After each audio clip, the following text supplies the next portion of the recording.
transcending into the world of Naruto, bearing the most formidable cultivation system. I become the eldest son of the fourth Hokage, Minato Namikaze.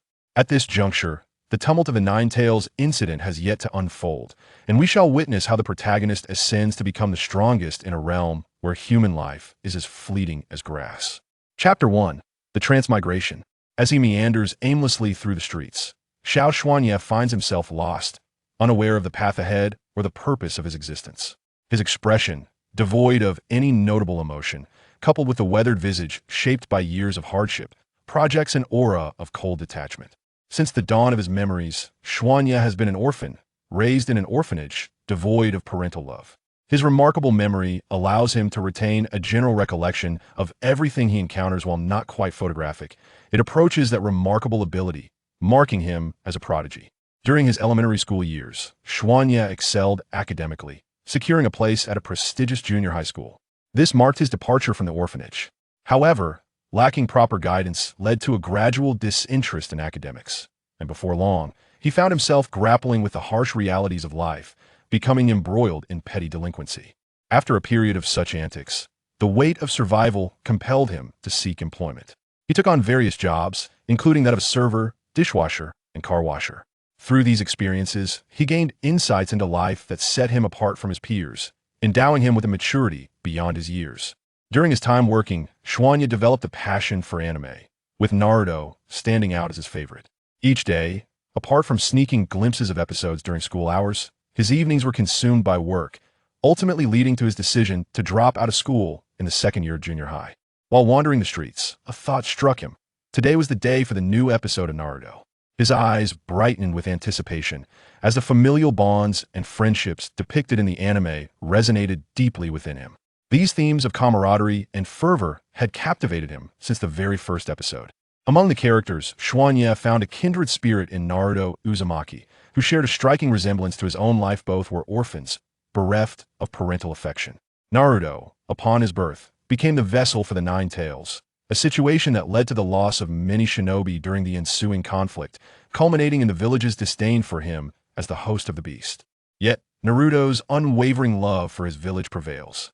Despite facing universal rejection and scorn, he does not succumb to madness. Instead, he yearns for acceptance, aspiring to become Hokage and earn the recognition of his fellow villagers.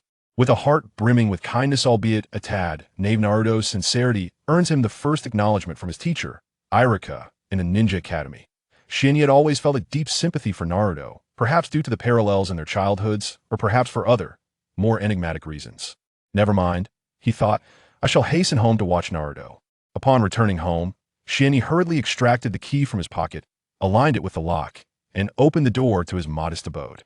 His home was quite small, merely a few dozen square meters, situated far from the city. The rent was a mere 300 a month. He resided there solely for the affordability it offered. In truth, there was little of value within his home. A simple wooden bed, a chair, a table, a few bowls, and an antiquated laptop purchased from a second-hand market. Beyond these, there was nothing else of note. Xianyi understood that even a thief would overlook such a dilapidated dwelling. No matter how thoroughly they searched, they would find naught of worth. Locking the door was merely a means of reassurance, a habit cultivated over time. Upon entering, he found a room somewhat dim, the air less than pristine. Yet he felt a sense of contentment in having a place to call home. His pantry was stocked with instant noodles, an economical choice that required only boiling water to prepare. As noon approached, his stomach growled, reminding him of his hunger since breakfast. Xian-Yi quickly boiled water, added 3 packets of noodles, and took his bowl to sit before the laptop. He powered it on, eager to indulge in Naruto while he ate.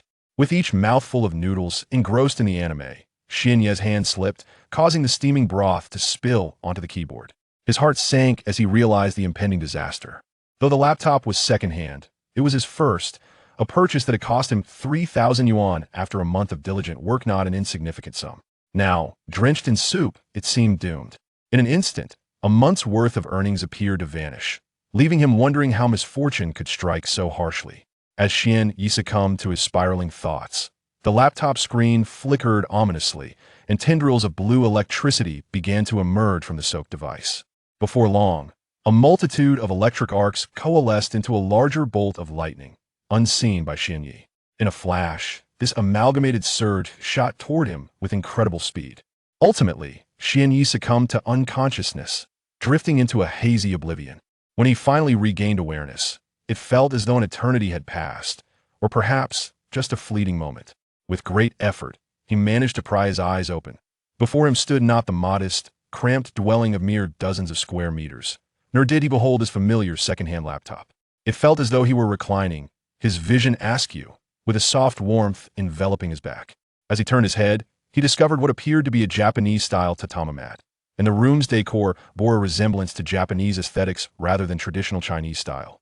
Xianye's eyes darted around, and inadvertently, he caught sight of an exceedingly slender arm so delicate, so small, so short. Wait, could this possibly be my arm? A surge of astonishment coursed through Xianyi, and he struggled to lift his arm, observing that the limb in his line of sight mirrored his movement. Indeed, it was truly my hand. How could this be? I merely fainted. How could I awaken transformed into a child? Could it be that I have traversed dimensions? Such an occurrence seems improbable, yet perhaps it isn't so dreadful after all. My previous world had become unbearably monotonous, each day blending into the next with the same humdrum existence. Contemplating this new reality, it no longer appeared to be a misfortune. Moreover, if this situation unfolds as anticipated, might I soon awaken to a system of unknown origins? If that were indeed the case, how exhilarating it would be. I could flaunt my abilities and live life on my own terms. As Xianyi entertained these thoughts, he gradually embraced the reality of his newfound existence. Chapter 2. Birth in Konoha. Suddenly, Xianyi felt himself being lifted, cradled by a young man who appeared youthful, with tousled golden hair and clad in a flowing robe. His striking blue eyes sparkled like crystals, and his overall appearance exuded an undeniable charm, accompanied by a subtle aura of strength.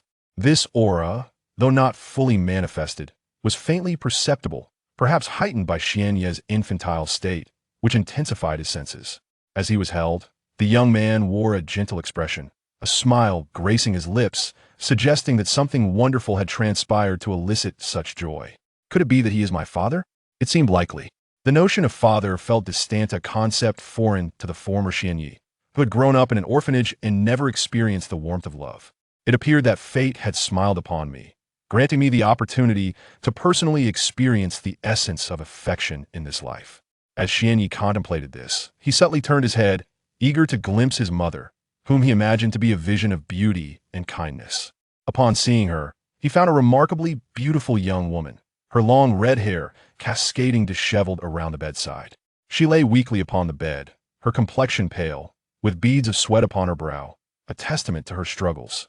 Xianyi quietly pondered, recalling his mother's crimson hair and his father's golden locks. Could it be that this place is not China? Perhaps he has not been reborn in China, but in another country. No, it cannot be. If that were the case, communication would be impossible, and he would have to learn a new language. Oh heavens, grant me salvation. Suddenly, Xianye's thoughts shifted back. Wait a moment, something feels oddly familiar. This sensation is indeed peculiar, becoming increasingly recognizable.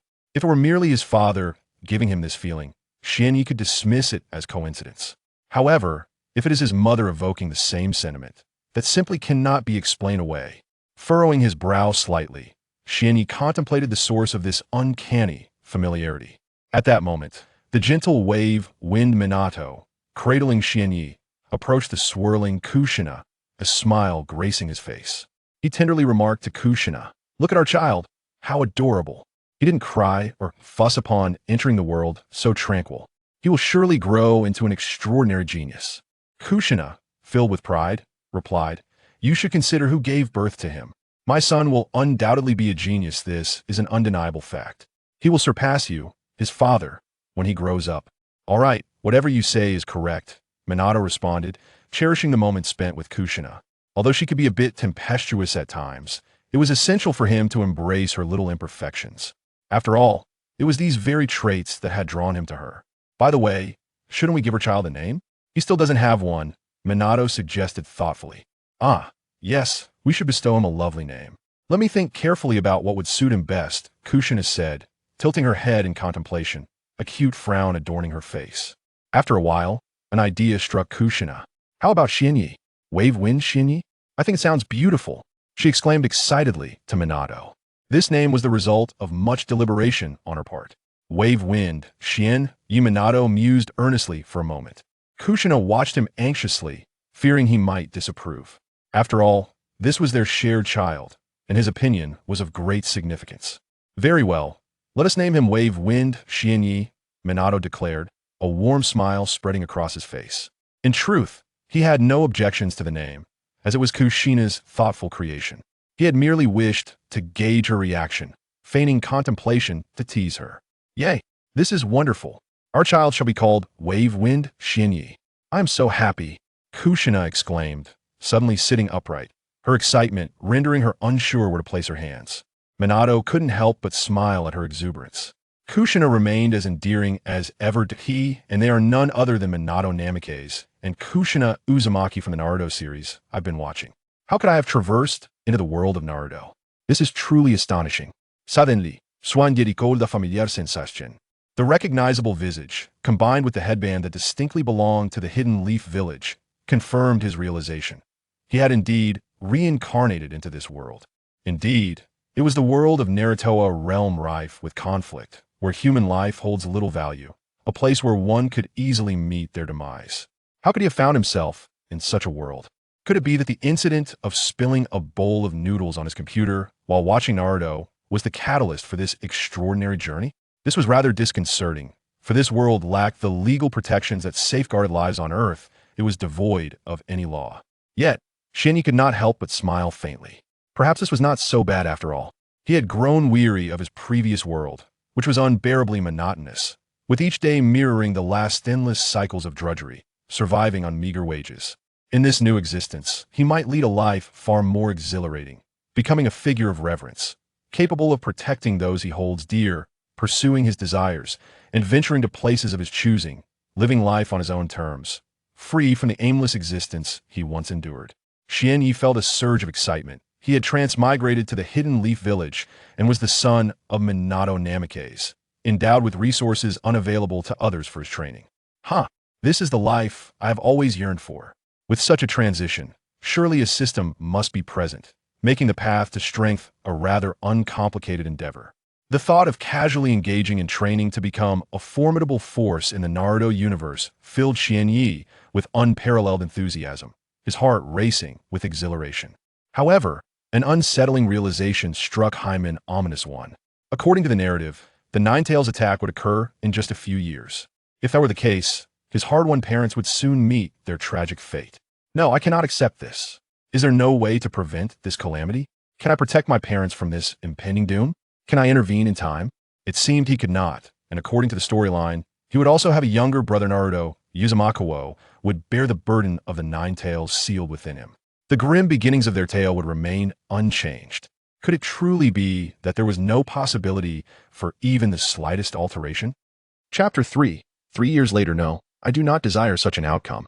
I refuse to allow the narrative to unfold in that manner. I cannot bear the thought of my hard-won parents being taken from me so soon. To avert such tragedies, one must possess strength. For strength is the fundamental essence that can prevent these calamities.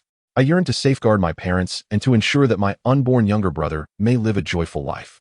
Regardless of the challenges, I am determined to protect my loved ones, to shield those who hold the utmost significance in my heart. Thus, our little Xianyi, barely born, gradually succumbed to slumber amidst his solemn vows. Time, the most fleeting of entities, slips away unnoticed, day by day, year by year. Our Xianyi has come to be known as an astute child. This is hardly surprising, as a child's body harbors the thoughts of an adult. Coupled with Xianyi's naturally excellent memory and the fact that he resides in Japan, surrounded by the daily utterances of the Japanese language, he was able to articulate his thoughts clearly before even reaching his first birthday. Time indeed flies. 3 years have passed in the blink of an eye. A small figure sits upon the wooden staircase, leisurely gazing at the scenery of the courtyard. Having spent considerable time here, Xianyi has gradually come to comprehend the passage of time. He was born 5 years prior to the Ninetales turmoil, and now, 3 years later, he is 4 years old, with the impending conflict drawing ever closer. Yet, his strength remains woefully inadequate. Although he dedicates his time to physical training, he grapples with the limitations of his tender age. At just 4 years old, his body is still too fragile for excessive exertion. Moreover, the inability to cultivate chakra before the age of 4 has hindered his progress over the past 3 years. Nevertheless, It cannot be said that these 3 years have been entirely fruitless. There have been modest gains. His body, through persistent training, has gradually become more robust, no less so than that of children aged 7 or 8. In addition to his increased physical strength, he has improved his accuracy with shuriken. After 3 years of diligent practice, his precision has reached commendable levels. He can consistently hit the bullseye on targets within 100 meters, with minimal deviation. Rising from the wooden stairs, Xianyi inhaled deeply, exhaling gently, while fixing his gaze on a target 100 meters away. He extended a small, youthful hand and retrieved 3 shuriken from his pouch, pinching them deftly between his fingers, focusing his spirit. With remarkable speed, the 3 shuriken launched from Xianyi's hand, accelerating as they soared through the air. If there were someone watching at that moment, they would undoubtedly be astonished. For the speed of the shuriken was beyond what a mere 4-year-old child could possibly achieve. Although this velocity posed no threat to seasoned ninjas of the Ch rank or higher, it was indeed astonishing for novice ninjas, those still honing their skills at the Ninja Academy, rendering them incapable of evading such swift projectiles, while the trajectory of the shuriken could barely be perceived. By the time the novice ninjas registered its approach, it would already be upon them. Thus, the prowess demonstrated by this singular shuriken would allow one to dominate the ranks of the ninja school effortlessly. Undoubtedly, all 3 shurikens struck the bullseye of their respective targets, located 100 meters away. In light of this, Xianyi felt a sense of helplessness. His abilities were still insufficient, his body was rather frail, and he could not engage in overly rigorous training, lest he injure himself. After all, this small body was still in the process of growth and had not yet fully matured. Thus, training must be undertaken gradually. Moreover, are not novels on Earth rife with tales of characters who, upon transmigrating, acquire a system that binds to them? Where, then, was his system? Without such assistance, aspiring to become a formidable force in this world would indeed be an arduous task. No, not merely arduous, but exceedingly so. Becoming a strong individual is no simple feat. This world is replete with powerful beings. Not to mention the Akatsuki, even within Konoha, there existed Danzo, the legendary Sannin, and numerous elite jonin. Furthermore, the existence of countless ninja villages, including the 5 great shinobi villages and innumerable smaller ones, added to his growing sense of trepidation. What should he do? The impending chaos of the Nine Tails incident loomed ominously. Without the requisite strength, how could he hope to effect any change? Moreover, it seemed that Itachi was of a similar age. Once they both arrived at the Ninja Academy, surpassing such a prodigious talent would be exceedingly challenging. Xianyu found himself engulfed in a profound sense of despair regarding his future. The path ahead was shrouded in uncertainty. The prospect of becoming a strong protector for those he cherished appeared dim. Even his parents were destined to perish in the turmoil of the Nine Tails, and his younger brother would only be scorned by the villagers of Konoha. What could he do? What indeed could he do? No, without exerting effort. How could he ever fathom the outcome? Even if the conclusion were grim, he would have no regrets, for he would have given his all. The potential for change lay beyond his control. From behind Xianyi emerged a figure, Konoha's yellow flash, Minato Namikaze. With his signature golden hair and adorned in the Hokage's distinctive cloak, he bore a piercing gaze brimming with confidence, his face perpetually graced by a gentle smile. 3 years had passed, and much had transpired. His father, Minato, had ascended to the position of the 4th Hokage, burdened with countless responsibilities, while the 3rd Hokage had retreated into seclusion, living a tranquil life, indifferent to the affairs of the village. "Father, you have arrived. Is there something you wish to discuss?" Xuanya turned his head and gently inquired of his father. Throughout these 3 years, although his father had ascended to the esteemed position of Hokage, his affection remained unchanged. Always deeply concerned for his well-being, his mother, just like his father, showered him with boundless love. The only distinction was that his father, as Hokage, was burdened with numerous responsibilities, often leaving him with little time to spend together. Most of the time, it was his mother, Kushina Uzumaki, who stayed by his side, cooking meals for him and imparting a wealth of knowledge, including slowly teaching him the Japanese language. "Xuanya, today marks your 4th birthday. I have prepared a gift for you and hope you will find joy in it." With that, Minato Namikaze retrieved a scroll from his person.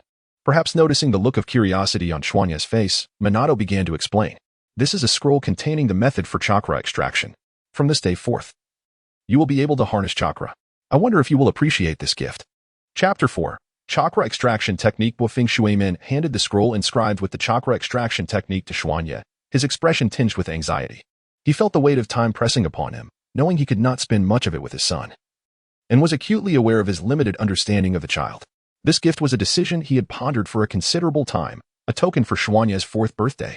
As the content loads, please wait. This site only supports mobile browser access. If you encounter this paragraph, it indicates a loading failure of the chapter. Kindly disable reading modes, novel modes, and ad blocking features, or copy the URL to another browser for reading. He recognized that Xuanya had turned for this year, an age at which he could begin to extract chakra. Thus, he chose this gift for his son's birthday. Though a flicker of worry crossed his mind, what if Xuanya did not appreciate it?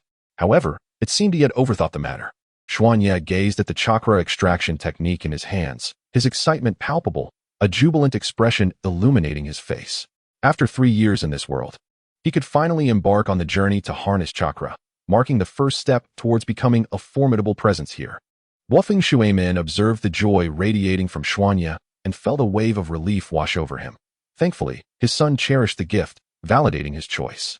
Yet, a lingering uncertainty plagued him. Was he fulfilling his role as a father adequately? His prolonged absence from his child's life left him oblivious to Xuanya's thoughts and the image he held of him in his heart. Nevertheless, he vowed to provide his child with the best life possible, shielding him from harm and sorrow, ensuring he enjoyed a blissful childhood. This was the heartfelt resolve of Wufeng Shuimin in that moment. In a flurry of excitement, Xuanya rushed to his room, retrieving the scroll of chakra training techniques that his father had personally bestowed upon him. With eager hands, he gently unfurled it. The chakra training technique was not an exceedingly rare artifact. For someone of Xuanya's standing, acquiring it was relatively straightforward. However, for ordinary villagers without such status, it posed a significant challenge. They lacked the means to access the chakra extraction technique, resigning themselves to lives of mediocrity without the potential to become powerful. Yet, those with exceptional talent might still seize opportunities, much like Wufeng Shuimin, who, despite being a common ninja without a powerful backing, managed to access abundant resources due to his remarkable abilities. This disparity was inherent and understandable. Individuals blessed with talent could amass considerable resources, while those less fortunate found even the simplest of techniques, such as the chakra extraction technique, elusive. Thus, fairness was a rarity in the world of Naruto. The scroll was remarkably new, leading Xuanya to conclude that it had likely been crafted recently, a testament to his father's dedication in acquiring it for him. It was worth noting that a scroll of this nature was not inexpensive. If the price of scrolls inscribed with ninjutsu training methods remains within an acceptable range, then the scrolls, curated by the esteemed Minato Namikaze, could be considered for acquisition. However, the cost of encapsulating a single ninjutsu within a scroll is indeed exorbitant. Setting aside the issue of expense, the complexity involved in crafting such ninjutsu scrolls is significantly high. It is not a feat achievable by the average individual, and even prodigies may struggle to create them. One must possess an extraordinary talent and undergo countless trials before they can hope to succeed in producing a scroll that seals ninjutsu. The steep price of these ninjutsu scrolls is justified. They are invaluable due to their convenience.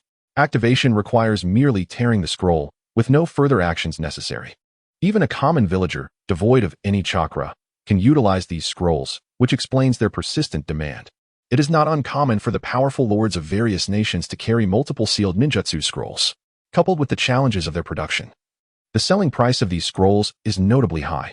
Even Minato, who ascended to the position of Hokage, finds his finances strained when attempting to purchase them, often limiting himself to just a few due to budget constraints. Suppressing his exhilaration, Xianyu focused intently on the scroll before him, inscribed with instructions on how to extract chakra. After studying it for a while, he began to grasp the concept. Chakra extraction is not as daunting as it seems. Yet it is equally not trivial. To extract chakra, one must draw energy from the 130 trillion cells within their body, extracting energy from each individual cell. This energy must then be combined with the spirit power generated through personal experience, training, and accumulation. The harmonious fusion of these two elements results in the creation of the most fundamental form of chakra. Chakra is an energy derived from the perfect amalgamation of various energies within the human body, serving as the foundation for executing ninjutsu, genjutsu, and taijutsu, or for forming bindings to ensnare opponents or severing materials composed of chakra. There exists a more advanced form known as sage chakra. Mastering sage chakra is considerably challenging, as it necessitates the fusion of 3 types of energy. Once these energies gradually converge, the resultant energy is classified as sage chakra. Of the 3 energies, 2 are relatively accessible, while the third, natural energy, poses a greater challenge to obtain. To acquire natural energy, one must establish a contract with the spirit beasts of the 3 great sanctuaries and then venture to these locations to harvest the energy. The 3 great sanctuaries are Mount Mayaboku, the Land of Dragons, and the Wetbone Forest. The sacred Mount Myaboku is an enigmatic and revered location within the ninja world, serving as the habitat for the summoning creatures known as toads. It is the sanctum where contracts were established by my father, Namikaze Minato, his mentor Jiraiya, and my yet-to-be-born brother, Uzumaki Naruto. This sacred site is also where Jiraiya and my unborn sibling, Naruto, trained in the art of Sage Chakra. The Dragon Cave, also referred to as the Waterfall Cave, stands alongside the legendary Mount Myaboku and the Whetbone Forest as one of the esteemed places for cultivating Sage Chakra in the Naruto series. Orochimaru once aspired to harness Sage Chakra within this very cave. However, he found himself incapacitated due to the sealing of his hands by the third Hokage, Hiruzen Sarutobi, preventing him from wielding the power of Sage Chakra. Consequently, he sought to usurp Sasuke's body to attain this ability. The Whetbone Forest is celebrated as a realm of sages, alongside Mount Myaboku and the Dragon Cave, collectively known as the Three Great Sanctuaries. The master of this sacred ground is the formidable and mysterious Lord Gamabunta, and it is also where Tsunade Senju, one of the legendary Sannin, forged her contract with summoning creatures. Beyond these three revered sites, Xianyi has not heard of any other places endowed with natural energy capable of nurturing Sage Chakra, knowledge imparted to him by his mother, Uzumaki Kushina. Thus, he remains uncertain whether any additional sanctuaries possessing such natural power exist beyond these three. Chapter 5. The Extraction of Chakra. After reading about the intricacies of chakra extraction, Xuanya calmed his excited heart, closed his eyes, and took a deep breath, slowly exhaling. He repeated this several times, for it was essential to clear his mind and avoid distractions during the chakra extraction process. Otherwise, the success rate would be significantly diminished. However, once he succeeded even once, the process would become remarkably simple. The initial attempt at chakra extraction was exceedingly challenging, requiring him to draw energy from his body's 130 trillion cells and subsequently merge it with his mental strength before he could finally extract chakra. Once he successfully extracted chakra, that sensation would be indelibly etched in his memory, impossible to forget. Even the desire to forget would be futile. After achieving this feat, extracting chakra would become as instinctual as controlling his own arm. Just as one does not forget how to manipulate their limbs, it would be absurd to wish to forget such a fundamental ability. Calmness, serenity, tranquility, he must maintain his composure and not be swept away by impatience. He reminded himself to empty his mind and relax. There was ample time to proceed at a measured pace. Gradually, Xuanya felt his mindset settling, excitement waning, and he prepared to initiate the chakra extraction. He sat cross-legged on his bed, closed his eyes, and placed his hands gently atop his thighs. Taking another deep breath, he exhaled slowly, sensing that he was nearly ready to begin the extraction. He started by attempting to draw energy from his 130 trillion cells, a sensation that was profoundly extraordinary, one that could not be comprehended without personal experience. Following the method outlined in the chakra extraction technique, Xuanya proceeded step by step. An hour later, beads of sweat began to form on his forehead, and his complexion grew somewhat pallid. Extracting chakra from 130 trillion cells proved to be quite arduous. Though he followed the instructions meticulously as per the scroll, he remained perplexed as to why energy was not manifesting. Xuanya pondered deeply. Could it be that he was incapable of extracting chakra, or perhaps he lacked the innate talent for this endeavor? A sense of disappointment crept in as he contemplated the possibility of living his life without becoming a formidable force, without the ability to dictate his own fate, and lacking the power to protect himself. What meaning would life hold then? It felt reminiscent of his past existence, where his destiny was dictated by others, and he merely subsisted on a meager salary. Every day begins with an early rise to work, often returning home late into the night, sometimes even having to toil overtime. Must I endure this existence as a mere weakling, living like an ant, clinging to life? No, I refuse to continue this way. I have had my fill of such a life. If I cannot wield my own strength, then death would be preferable. I cannot surrender. I yearn to successfully extract chakra, undeterred by the peril it may entail. I aspire to become strong. Xianyi cried out within, roaring with fervor. Even if my body feels weary and discomfort, I must persist. Though my complexion may be as pale as snow, I shall endure. Should I ultimately fail, I will not regret my efforts, for I have strived and I have persevered. If only my father, Minato Namikaze, were here, he would surely dissuade me, for extracting chakra is no simple feat. Even prodigies may take days to succeed in harnessing their own chakra. For those without such gifts, it is not uncommon for it to take months. Yet, Xianyi desires immediate success, a pursuit fraught with danger. Unaware of these realities, Xianyi perceives the inability to extract energy within an hour as a sign of lack of talent, yet refuses to yield, enduring even through discomfort. He continues to press on, unwavering as long as he does not faint. It seems my body recognizes my aspirations. Perhaps my moment has arrived. Regardless, I can feel the energy drawn from my very cells. This energy is warm and soothing, gradually restoring the color to my previously pallid visage. I can command this energy, directing it wherever I wish, a sensation most delightful and exquisite.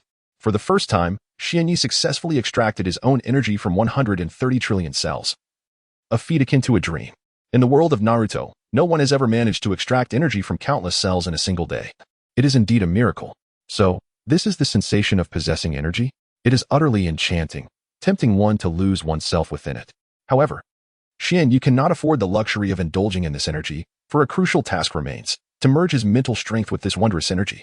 Having seen his father, Minato Namikaze, demonstrate the technique through a scroll on chakra extraction, he understands how to fuse this energy with his mental prowess. To achieve this, he must clear his mind of distractions. Excessive thoughts could disrupt the merger of these two forces, ultimately leading to failure in chakra extraction. Xianyi remained in bed for an extended period, deliberately emptying his mind of all extraneous thoughts and distractions. This endeavor proved to be quite arduous, consuming over an hour before he could finally cast aside the superfluous musings. With a sense of accomplishment, Xianyi felt the clutter in his mind dissipate and prepared to embark on the most crucial phase, merging the energy extracted from his cells with the mental fortitude residing in his consciousness. This step was paramount. Failure here would render all prior efforts futile. Thus, Xianyi approached the fusion of these energies with utmost seriousness, adhering meticulously to the procedures outlined in the scroll, ensuring every detail was executed flawlessly. Gradually, the two energies drew closer together. As they neared, the repulsive force intensified, complicating the process of unification. Nevertheless, these challenges were surmountable. With careful precision, he maneuvered the energies until they finally collided. Xianyi fervently commanded the energies to merge. Slowly, yet steadily, they began to intertwine. Before long, the two energies coalesced, giving rise to a new, formidable force, one that was more potent and assertive, compelling the original energies to fuse seamlessly. After 2 hours, Xianyi at last opened his long-shut eyes, exhaling a cloud of murky air and revealing a genuine smile. At last, he had succeeded. Despite the inherent dangers of the process, the favorable outcome was all that truly mattered, was it not? Chapter 6. The system awakened. Xianyi slowly rose to his feet after sitting for several hours, his legs tingling with numbness. He gazed out the window. The sun, which had once hung high in the sky, had now set, casting dusk over the hidden leaf village. Countless ninjas traversed the streets, engrossed in their tasks. Time had flown by unexpectedly. It was already evening after merely extracting some chakra. Nevertheless, this time was not wasted, for I had successfully extracted chakra, making future endeavors significantly easier. Whenever I desired, I could extract chakra without the previous exertion. Many ninjas from the hidden leaf had returned home after a long day, ready to submit their completed missions and claim their well-deserved rewards before resting. Suddenly, a chime echoed. Congratulations, host. The system is about to activate. Please prepare for its arrival. What? The system is activating? Surely I must be mistaken or dreaming. Xianyi's face reflected disbelief. Having spent 3 years in the world of Naruto, he had yet to encounter any system or benefits typically afforded to traversers. Initially, he had dismissed the notion of systems as mere fabrications meant to deceive. However, that recent voice ignited a flicker of hope within him. Could it be that this sophisticated entity, this elusive system, was finally approaching? After 3 long years of waiting, it was finally here. Yet, if it had chosen to reveal itself, he would be inclined to forgive its tardiness.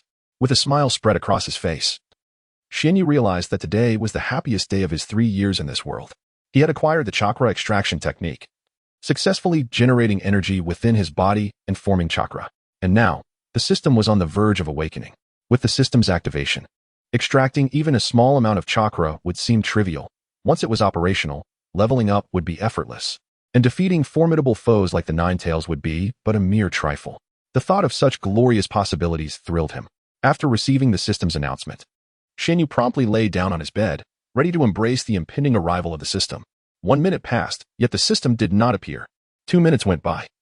Still no sign of the system. 3 minutes, 5 minutes, no system in sight.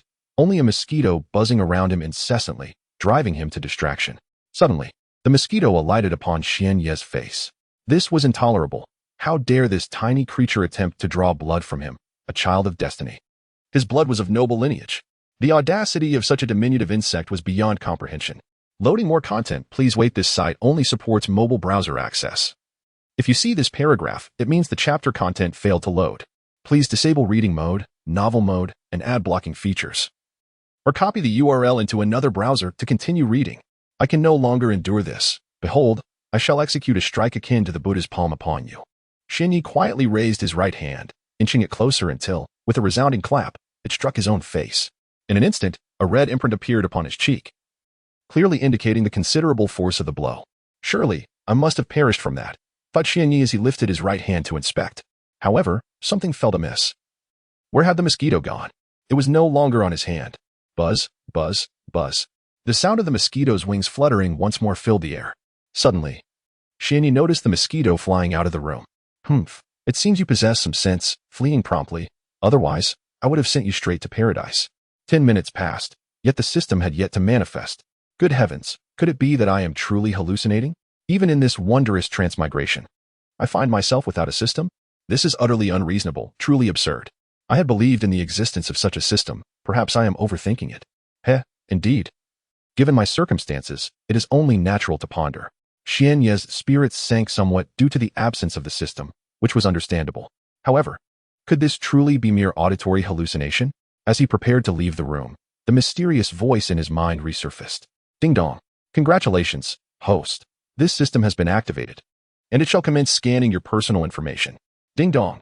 Congratulations, host. The system scan was successful. The binding process will soon commence, and you may experience slight discomfort. Please be prepared. Ding dong. Congratulations, host. The binding process is now underway. It is not a hallucination, not a hallucination, not a hallucination. Upon hearing that voice in his mind once more, Xianyi was overcome with exhilaration. Having spent 3 years in this world, the system was finally awakening. How far could such blissful days be? Yet, the system ignored his presence, continuing its monologue without granting him a moment to react, with mere seconds of silence between each statement. What could be accomplished in those fleeting seconds? They barely afforded him the chance to comprehend the system's intentions. The lack of opportunity to respond was indeed a jest. Once the system concluded, an intense wave of pain surged from within his body, and it was no ordinary discomfort. It was excruciating, akin to countless bullet ants relentlessly gnawing at him, as if a blade were slicing through his skin. This agony emanated from the depths of his being, utterly inescapable. Xianyi writhed upon the bed, the torment showing no signs of abating. How painful it was. Why could I not lose consciousness? Why could I not succumb to oblivion? If only I could drift away, then the suffering would cease. Yet, the pain continued unabated, an unrelenting tide surging from the very core of his body, as though it sought to completely reshape him. Ding dong. The system has detected the host's perilous thoughts and wishes to remind the host that it is currently binding and transforming the host's body. Should the host succumb to unconsciousness at this moment, it would result in death. The voice of the system reverberated within Xianye's mind, akin to a soothing balm, seemingly alleviating the pain for a fleeting second. In an instant, he was rendered speechless, realizing how fortunate he was not to have fainted, for otherwise, he would have been deprived of witnessing the dawn of a new day. Moreover, he pondered, why did this system not communicate sooner? Had he lost consciousness, it would have sealed his fate. Xianyi reproached the system within his mind. Ding dong. The system acknowledges the host's inquiry. Ding dong. As the host did not pose a direct question, the system found no necessity to respond. It merely issued a warning regarding the host's dangerous thoughts. Xianyi was left in a state of exasperation by this system. The agony persisted, albeit significantly diminished. It seemed the physical transformation was nearing completion. After another half hour, the torment subsided entirely. Xianyi, drenched in sweat and coated in a thick, black, viscous substance, found the sight rather repulsive. He wrinkled his nose and inhaled sharply, only to be taken aback by the foul odor. Goodness, why is it so putrid? The scent nearly provoked his gag reflex. Observing his hands, legs, and body, he found himself covered in a disgusting, mud-like black substance. I cannot endure this any longer. I must head to the bathroom for a cleansing shower. Chapter 7. Strengthening the body without a moment's hesitation, Xianyi dashed toward the bathroom at his utmost speed. Being the son of the Hokage, the residence he occupied was notably expansive, and his room featured a modest bathroom. He sprinted toward the small bathroom within his room, shedding all his garments with remarkable swiftness, revealing his well-defined physique. Upon reaching the bathroom door, he flung it open and entered with haste. Activating the shower, he positioned the nozzle towards himself, ready to cleanse his body. The sound of rushing water echoed through the bathroom as the murky remnants of grime were gradually washed away. Once the impurities had been thoroughly rinsed, his skin emerged, fair and unblemished. Upon glancing down, Xianyi was momentarily taken aback. Goodness, how is my skin so fair? The dirt had vanished, leaving only his pristine complexion. He examined his hands and feet, noting how tender and smooth his entire body had become. He even pinched his own cheek in disbelief. With a sigh, he pondered, how is it possible for a grown man to possess such delicate and pale skin? Am I to be ridiculed as a pretty boy? Yet, I aspire to be a formidable warrior, the strongest ninja in this realm, destined to protect this world. He mused over the implications of his appearance, questioning the likelihood of attracting women. Is it so unusual for a man to have a charming visage? Nonetheless, he felt a twinge of despair. He anticipated that he might be labeled as a pretty boy by strangers, living off his looks and relying on women. Oh, but I must not dwell on such thoughts. I should embrace the positive aspects. My complexion is not pallid, but rather a healthy white. And my skin feels smoother than that of many women. Surely, this is the hallmark of a handsome man. He dismissed the notion that only those with a bronze complexion and muscular builds could possess allure. I might as well embody the essence of youthful charm, captivating those young maidens, as well as unmarried women and even the elderly. He envisioned his future self, a veritable paragon of youthful beauty, with a striking visage that would undoubtedly attract admirers. After rinsing for some time and feeling suitably cleansed, he prepared to turn off the shower, drying his damp body. As he toweled off, he couldn't help but marvel at his own exquisite physique, pondering how few women could resist such allure. If any could, they must surely lack desire. Once he had completed drying himself, he hurried to the wardrobe beside his bed, retrieving an outfit he deemed exceptionally stylish, perfectly suited for a fair-skinned young man like himself, and donned it with alacrity. After donning his attire, Xianyi silently summoned the system residing in his mind, repeatedly murmuring, "System, system, system, come forth." Ding. The system acknowledged the host's call and responded, "What inquiries does the host wish to make?" "System, I have a grave question to pose, and you must provide me with a satisfactory answer," Xianyi declared. Ding.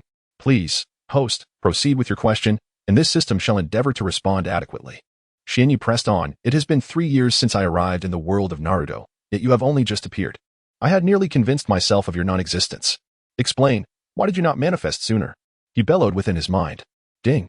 The system has detected the host's inquiry and is in search of an answer. Ding. "Congratulations, host. The system has located the desired response. It is because the host has only recently extracted a modicum of chakra. This energy has activated the system, allowing it to appear now. Without chakra energy to trigger it, this system would remain dormant." The system replied calmly. "Ah, is that so? Then I have misjudged you. Let us consider this a trivial matter and move forward as if it never occurred," Xianyi said, dismissing his earlier frustrations. "By the way, what kind of system are you? What powers do you possess? Can you grant me strength to reach the level of the Sage of Six Paths? If not, can you at least elevate me to the rank of a Kage? Surely, even a modest level of power would be within your capabilities?" Xianyi inquired with an eager smile directed at the system. Ding. The system perceives that the host is indulging in fanciful dreams. Please awaken, for this is not the appropriate time for slumber. Dreaming at this moment is rather misplaced. What do you mean? Xianyi responded, perplexed. Am I dreaming? Ding. This system is known as the ultimate cultivation system, designed to assist the host in gradually growing stronger, ultimately becoming the mightiest in the world and breaking through the barriers of existence to allow the host to traverse realms once more. Ding. However, I must remind the host that this system cannot unconditionally grant strength. A great sage once stated that genius is born from 99% perspiration and 1% talent. Therefore, the host must not entertain unrealistic notions but should diligently practice, as this system will aid in making the path to power more accessible. System, I would like to discuss something with you, Xianyi proposed. Ding. Please, host, speak your mind. The system can only respond once the host articulates their thoughts. I would like to request a small adjustment. Just a minor change will suffice. My demands are not excessive. I merely wish for a slight alteration. Xuanya silently addressed the system in his mind. Ding. Reminder to the host, your inquiry lacks clarity, making it impossible for this system to respond. Please articulate your question more distinctly. What alteration do you seek? Only then can this system address your concerns. Oh, I see. Actually, it's just that. Please don't take offense, dear system. Ding. Please proceed, host. This system harbors no ill feelings. It's a relief to hear that. What I meant to convey is, did you not previously mention that genius is comprised of 99% perspiration and 1% talent? Would it be possible to exchange that 99% of sweat for talent and the 1% of talent for sweat? You see, as a transmigrator, this request is quite modest, and I trust that a system as magnificent as yours would never refuse such a small favor, right? Xuanye concluded, his face alight with excitement, imagining the immense benefit if his wish were to be granted. Ding. The host is requested to repeat the inquiry. This system did not catch that clearly. The signal was disrupted. Huh? Is it possible for the signal to be disrupted? Xuanye pondered, somewhat perplexed. Chapter 8. System functions. Enough of this. What was I even thinking? The system did mention repeating itself, so I shall do just that. After all, wasn't it stated that it wasn't angry? What do I have to fear? Ahem. Now, system. Please listen carefully this time. Ding dong. The host may proceed. The system is all ears. What I was saying is, didn't you once say that genius is composed of 99% perspiration and 1% talent? I was merely inquiring if we could swap that 99% of sweat for talent and that 1% of talent for sweat. Haha. Such a minor request. I trust that the great system will surely grant this humble host's wish, won't you? Ding dong. This system has comprehended your request clearly. Initially, I thought I had misheard, but it appears I was mistaken. Host, is this truly your request? Indeed. This is but a small request. Surely, the system shall fulfill it for me. Xianyu eagerly nodded in affirmation. Ding dong. Due to an apparent malfunction in the host's cognitive processes, resulting in nonsensical speech, this system is preparing to administer electrotherapy for treatment. The procedure will commence in 5 seconds. Please prepare yourself, host. What? Wait, system. Didn't you say you wouldn't be angry? What is this electrotherapy? No, please, don't. The Black Dragon prompts you. Please consider bookmarking new keyboard novel website Zenjianpan.com for easier access later. The countdown begins. 5, 4, 3, 2, 1. Electrotherapy initiates. ZZZZT. Suddenly, a flurry of tiny sparks erupted from Xinye's body, and before long, his form was adorned with delicate arcs of electricity. 1 minute later, cough cough. Xinye coughed a few times, releasing a cloud of black smoke from his mouth, while every strand of hair on his head stood upright, as if each were a soldier at attention, not a single hair bending out of line. System. How cruel you are. Did you not declare you weren't angry? You deceived me. Ding dong. The system has detected an issue with the host and is currently seeking answers. Ding dong. An answer has been found. Due to the host's cognitive malfunction leading to nonsensical speech, the system deemed it necessary to employ electrotherapy. The efficacy, however, remains uncertain. Ding dong. The system inquires, would the host still like to swap the positions of sweat and talent? Upon hearing the system's inquiry, Xianyi instinctively considered affirming. But recollecting the recent electrotherapy sent a shiver down his spine, prompting him to alter his response. No need for that. How could a diligent host like me even think of such a thing? To grow stronger without effort is simply inconceivable. Don't you agree, system? Ding dong. It appears the host is recovering quite well. The effects of the recent electrotherapy seem to be favorable, suggesting the host no longer requires such treatment. The system replied languidly within Xian Ye's mind. Damn it, this cunning system claims not to be angry. Thankfully, I am clever, otherwise I would have fallen for its tricks once more. Alas, to be candid, the recent electric shock was indeed painful, leaving my body tingling even now. Xian Yi rose to his feet, twisting his waist and stretching his limbs. Engaging in a bit of movement certainly brought about a sense of relief, invigorating his circulation and gradually dissipating the numbness that had enveloped him. Today has proven to be remarkably eventful, with numerous occurrences unfolding within its span. My father bestowed upon me the art of chakra extraction today, and I successfully harnessed my own chakra for the first time, while also activating the system. Quite splendid indeed. It seems fortune has favored me today, though the recent failure stings a tad. Had I succeeded then, the exhilaration would have been boundless. Xianyi pondered aloud, reflecting on the notion that if 99% of effort were exchanged for innate talent, one could simply recline in bed and witness their strength naturally amplify. By day's end, one could accumulate a substantial amount of chakra without the need for extraction. Moreover, ninjutsu would cease to pose a challenge. Any desired technique could be practiced at will, be it S-rank or even super S-rank ninjutsu. Merely casting a glance would suffice to master them. And if a single glance proved inadequate, a second glance would surely do. Nothing is beyond the reach of a few extra looks. Xianyi found himself lost in this reverie, yet lamentably, it remained just that, a fantasy, likely unattainable in the future, perhaps even eternally so. Ding dong, a notification sounded, alerting the host that their thoughts seemed to be in disarray, spiraling into fanciful musings. The system cautioned that if these thoughts were not curbed, it would resort to special measures. Special measures? What might those entail? Xianyi instinctively inquired. Ding dong, the system acknowledged the host's query and elucidated that the special measures involved administering the previously employed electric therapy for the host's treatment. Loading more content. Please hold. This site is only accessible via mobile browsers. If you see this paragraph, it indicates a failure to load chapter content.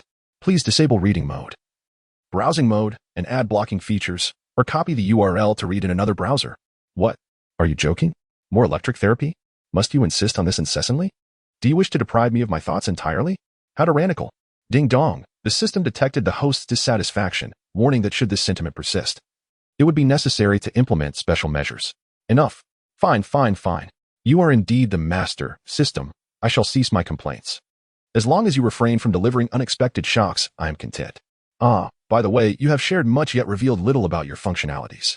I am aware you are the ultimate cultivation system, but how does one utilize you?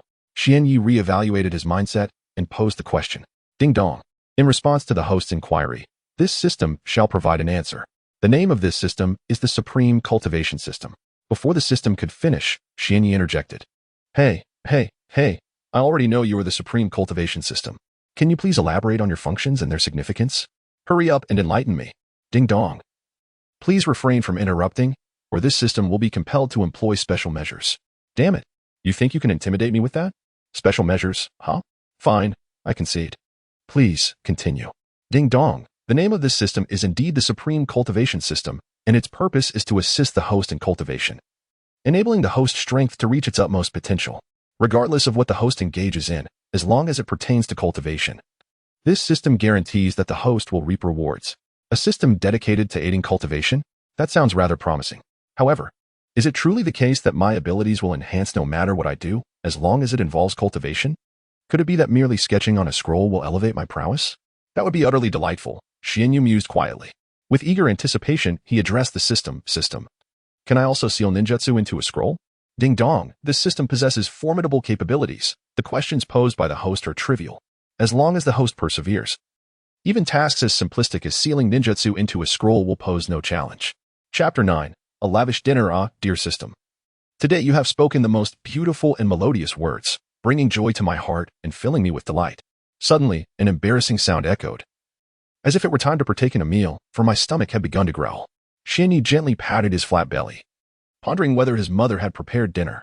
He glanced once more out the window. The sun was nearly out of sight, signaling the arrival of evening. Today had indeed been exhausting, with so many events unfolding. Closing his eyes, Xianyi chose to immerse himself in the sensations around him.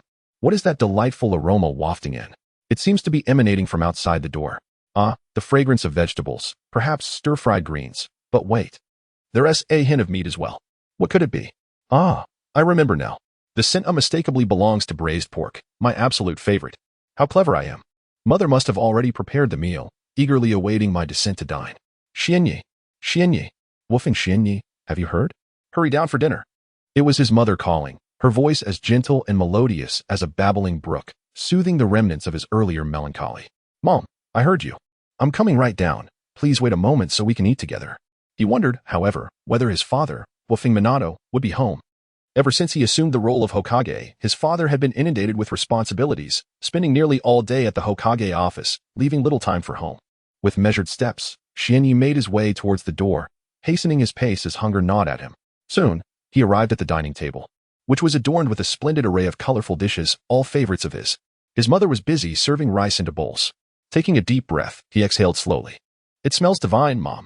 How is it that you've prepared such a feast today? All my favorite dishes. Observing the steaming bowls on the table, Xianyi turned to his mother, Kushina, with a hint of curiosity. Upon hearing her son's question, Kushina shot him a playful glance. Are you suggesting I have not treated you well in the past, only today? Hige, not at all. My mother is the best person in the world to me. Xianyi replied warmly. Seeing her son's earnest expression, Kushina relented with a smile. All right, I forgive you. Just then, his father entered from outside. Unlike his usual Hokage attire, Minato was dressed in a simple white outfit, seemingly preferring the color white for his homewear. However, why is father home today? Isn't he usually quite busy? Ever since he became the fourth Hokage, he has scarcely had time to be at home, let alone to spend time with me and Kushina. Yet today, he is here, and I cannot fathom the reason. As Minato Namikaze entered the room and noticed my bewildered expression, he understood that it was due to his prolonged absence that I wore such a look upon his return. Minato beamed a heartfelt smile and approached me slowly, reaching out to gently ruffle my hair. Silly child, do you not remember that today is your birthday? I even gifted you a ninjutsu scroll as a birthday present this afternoon, he said softly. My birthday? I recall now. Today is indeed my birthday. How could I have forgotten? It seems so much has transpired that I lost track of my own special day. What a lapse. Seeing my father, Minato, I could not help but smile. His affection, as he stroked my head, was something I cherished deeply. I felt no urge to shy away, for the warmth of his love enveloped me like the gentle rays of the sun. My mother, Kushina Uzumaki, observed this harmonious interaction between father and son and could not suppress a warm smile. Today was a day of family unity, a time for all of us to be together and enjoy each other's company. How delightful it was. All right, you two, enough of this. Today is our son's 4th birthday, and it's getting quite late. Shouldn't we eat first? After dinner, whatever you wish to do is entirely up to you, Kushina said with a hint of exasperation. Food. I'm absolutely ravenous, I exclaimed, having never truly felt such a loving atmosphere before. Hearing my mother's words, I shyly pulled away from my father's hand, my cheeks flushing slightly with embarrassment. It had been ages since I last felt this way, and yet, now it was returning, an unfamiliar yet pleasant sensation warming my face. I quickly sat down, grabbed a bowl of rice, and picked up some chopsticks, eager to begin my meal. Suddenly, my mother, Kushina, sensed something peculiar about me. It was an indescribable feeling, something felt different, though she could not articulate why. Why did I evoke such a sense of curiosity in her? Kushina fell into contemplation, observing my demeanor and the expression on my face, pondering why there was a change, how strange it felt. Kushina gazed intently at Jinya, her eyes suddenly widening as she unabashedly inquired, "Little knight, have you become fairer recently? You seem to have a lighter complexion today than before." Approaching Jinya, she extended her delicate arm and gently pinched his cheek. After doing so, Kushina stood still, astonished. "Your face is so soft, my son. Why had I never noticed this before?" She tilted her head, pondering for a moment. "Oh well, why dwell on it? Regardless of how you change, you will always be my son." Meanwhile, Minato, who had been enjoying his meal, lifted his gaze upon hearing Kushina's words. He scrutinized Jinya's face closely, and after a moment, Jinya felt a slight shiver run down his spine.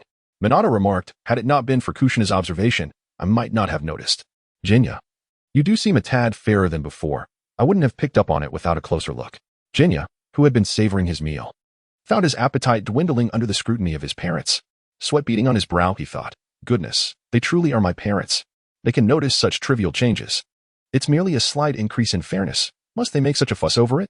To Jinya, this was a mere trifle, but to his mother, it was significant.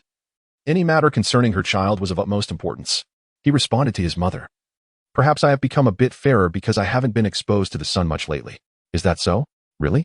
Kushina looked at her son, puzzled. "Yes, indeed. That must be it," Jinya affirmed, having no other explanation to offer. How could he possibly tell his parents that he was a traveler from another world? That he had unlocked chakra and undergone a transformation due to his system activating? Such a revelation was implausible, even if he did. His parents would likely dismiss it as a sign of his mental instability. The thought of needing a medical ninja to treat him for a supposed ailment was rather embarrassing. Chapter 10. The Novice Gift Pack of the System. Fortunately, my mother did not press the matter further upon hearing my response. She resumed her focus on the dinner before her. Otherwise, I truly would have been at a loss for words. Yet, this reaction is understandable, is it not? Regardless of how my son transforms, he remains her son. As long as there is no threat to life, why should there be excessive concern or limitations? This reflects the philosophy of Kushina Uzumaki. Grant children a modicum of freedom, as long as they steer clear of perilous endeavors. Trivial matters need not be overly scrutinized. After the three of us finished our meal, Xianyu retreated to his room. "System, are you still there?" Xianyu called out within the confines of his mind. Ding. This system exists perpetually. It shall not disappear unless the host meets their demise. However, this statement stirred a sense of confusion within Xianyu. "What do you mean? As long as I am alive, you will persist? Does that imply that upon my death, you will vanish? Is that the essence of your statement, system?" Ding. Indeed. Given that this system is bound to the host, our existence is intertwined. Should the host perish, this system will initiate an automatic destruction protocol, dissipating entirely without a trace. Oh, I see. This is enlightening. But wait, I did not intend to inquire about that. Your previous comment has caused me to forget what I wanted to ask. Let me think. What was it I wanted to inquire about? As Xianyu pondered, he strolled until he reached his bed, where he sat down and ran a hand through his hair. What was I going to ask? Why can't I remember? After a moment of contemplation, he suddenly recalled, I've remembered. Look at my memory. I wanted to ask, are you not the system? Am I not a transmigrator? In such circumstances, does the system not typically provide a novice gift pack to transmigrators? Yet, why have I not received one?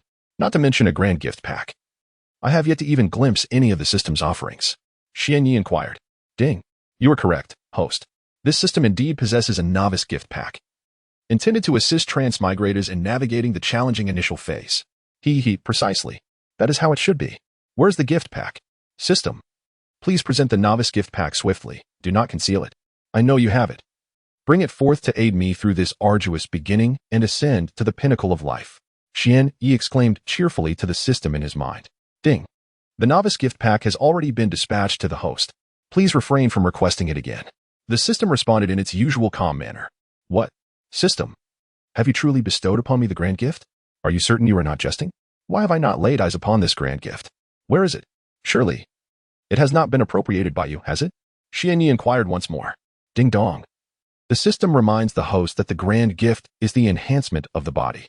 Therefore, kindly refrain from requesting the grand gift again. Thank you. What? Body enhancement? Could it be that fleeting moment when you first appeared? My goodness, that instant truly left me in excruciating pain, and even now, I still feel somewhat unwell. Ding dong. Indeed, host. The novice grand gift from this system is precisely that. However, the process of body enhancement necessitates enduring some pain, for suffering is invariably linked to reward. The magnitude of the host's gains corresponds to the intensity of the pain endured. Nothing worthwhile comes without effort. Moreover, the benefits of that body enhancement are evidently profound, as it has fundamentally transformed the host's physique, resulting in significant fortification. Is that so? Xianyi mused, glancing at his hands and body, which indeed seemed considerably sturdier than before. He clenched his fists and, in an instant, felt an inexhaustible strength coursing through his arms, delivering a powerful punch forward. Boom, boom, boom. Could it be? The force seems quite formidable. Even the sound of his arms slicing through the air is faintly audible. He chuckled to himself, quite pleased with this body enhancement grand gift. Ding dong. Due to the host's physical training, body strength proficiency is now at level 1. What? Proficiency level 1? What is this? System, my dear system, please emerge and elucidate. I am utterly perplexed. Ding dong. This system is the most potent cultivation system. As the host is aware, the function of this system is to assist the host in becoming a formidable individual. Isn't that rather obvious? Xianyu silently mused. Thus, the method of cultivation employed by this system involves increasing proficiency to enhance the host's strength. Once the host's proficiency reaches its limit and surpasses the original threshold, the host will experience a boost in power. Ah, I see.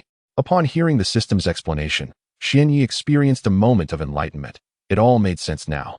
By elevating proficiency, one can ascend in levels. By enhancing proficiency, one can augment strength. By improving proficiency, one can become powerful. By the way, system, you ought to be able to present my information, correct? Xianyi queried the system. Ding dong. Yes, this system is capable of displaying the host's basic information. Came the response. Then what are we waiting for? System, please promptly present my basic information for my perusal. Ding dong. Please hold, host. This system is currently scanning your personal information. Ding dong. Scan successful. Displaying the host's basic information. Loading more content. Please wait. This site only supports mobile browser access. If you see this paragraph, it indicates that the chapter content has failed to load. Kindly disable reading mode, browsing mode, novel mode, and ad blocking features, or copy the URL to read in another browser. Host name, Kazekage Xianyi. Host gender, male. Host chakra amount, none. As chakra has just been successfully extracted, thus the chakra amount is negligible. Host ninjutsu, none. Host physical strength, genin level, proficiency, 1. Full value 100,000. Host secondary profession, none. Upon reviewing the basic information presented by the system, Xianyi could no longer contain his displeasure. Hey, system. What does that line about my chakra amount mean? Negligible? That truly irks me. At the very least, I possess a minuscule amount of chakra within me. Although it may be exceedingly little, your phrasing has left me quite discontented. However, disregarding the chakra amount, the subsequent line regarding ninjutsu seemed perfectly reasonable. It is natural to have none if one has not learned any. The line below about physical strength was rather impressive. Possessing a genin level of physical strength at the tender age of 4 is indeed commendable. But the last line regarding the secondary profession left him bewildered. Never mind. It's of no consequence that I don't understand it. At this juncture, I should call upon the system for clarification. System, please come forth and elucidate what this secondary profession entails. Ding dong. The secondary profession refers to other occupations activated by the host, such as a sealing master who inscribes ninjutsu onto scrolls, among other secondary professions for the host to explore independently. Chapter 11. The new functions of the system. Do you expect me to navigate this on my own? What can I possibly discover without your guidance? You are my system. You ought to instruct me step by step. Xianyi lamented, shaking his head in frustration. Self-exploration? What nonsense is that? Ding dong. Please explore independently. This system bears no responsibility for whether the host can utilize its functions. The system's tone remained unchanged, its pace unhurried. Fine, I see through your ruse. You truly wish for me to fend for myself, do you not? You refuse to teach me, Xianyi inquired, his voice tinged with a hint of menace. Ding dong. The system will not respond to the host's requests. Rather than squander time here, it would be more fruitful to explore independently. You may uncover how to utilize the system's features. All right, you are impressive. Very well. Here I am, a mere host, ignored by a system like you. I must be one of the most unfortunate individuals among those who traverse with a system. Xianyi expressed his exasperation, feeling utterly helpless. The system offered no room for negotiation, insisting on self-exploration, which was truly vexing. Is this system a failure? Isn't a system meant to serve its host? Yet, it speaks to me in such a manner. Who am I, if not your host? We are bound together. My demise would mean your end as well. Xianyi spoke with discomfort, his tone gradually softening. Ding dong, the system has detected the host harboring thoughts that disparage it. Therefore, this system issues a warning. Should it detect further derogatory thoughts, special measures will be enacted to uphold its integrity. Moreover, the system is by no means a failure. A defective system would lack the right to exist. Any flawed system would self-destruct and would never be able to bond with a host. The system's response reflected a hint of agitation, something Xianyi had never witnessed since the system's activation. Perhaps he had struck a nerve. All right, you are correct. Esteemed system, whatever you say is absolute. I shall comply and refrain from harboring any more thoughts that could be construed as disparaging towards you. Though Xianyi uttered these words, his heart did not align with them. A mere system threatening me with electric shocks? If you possess genuine capabilities, then forego the threats. I scoff. However, such thoughts would remain unspoken, for uttering them would likely invite the system's sinister electric punishment. The trials of existence are indeed arduous, and the role of a host proves to be even more challenging, particularly when one is bound to a system that resorts to electric shocks as a means of coercion.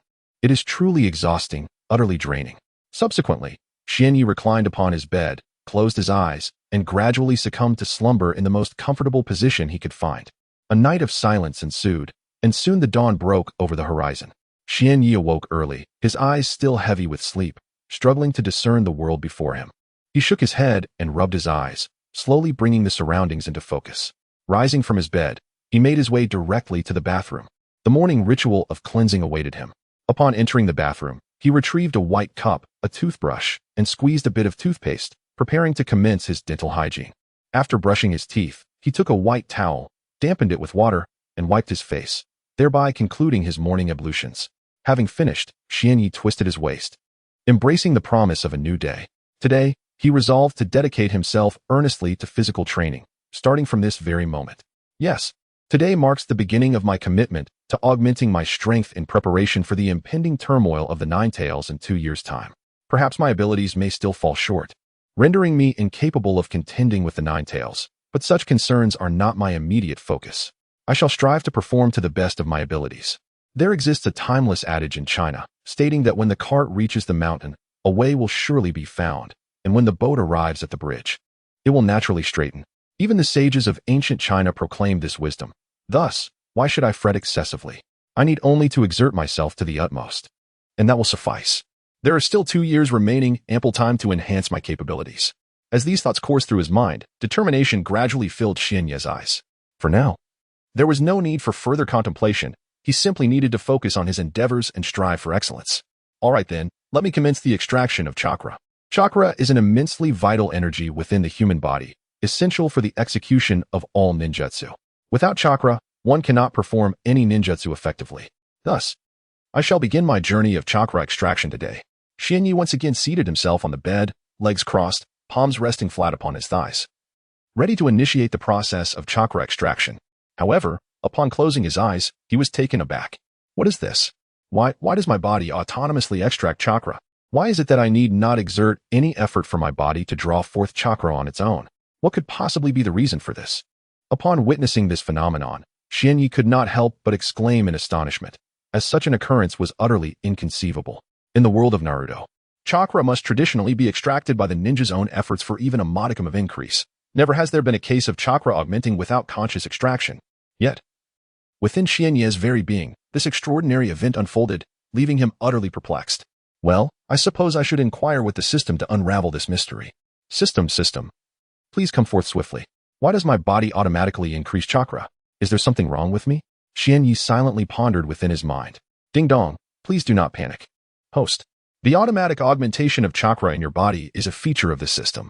Once bound to this system, there is no need for you to personally cultivate chakra anymore.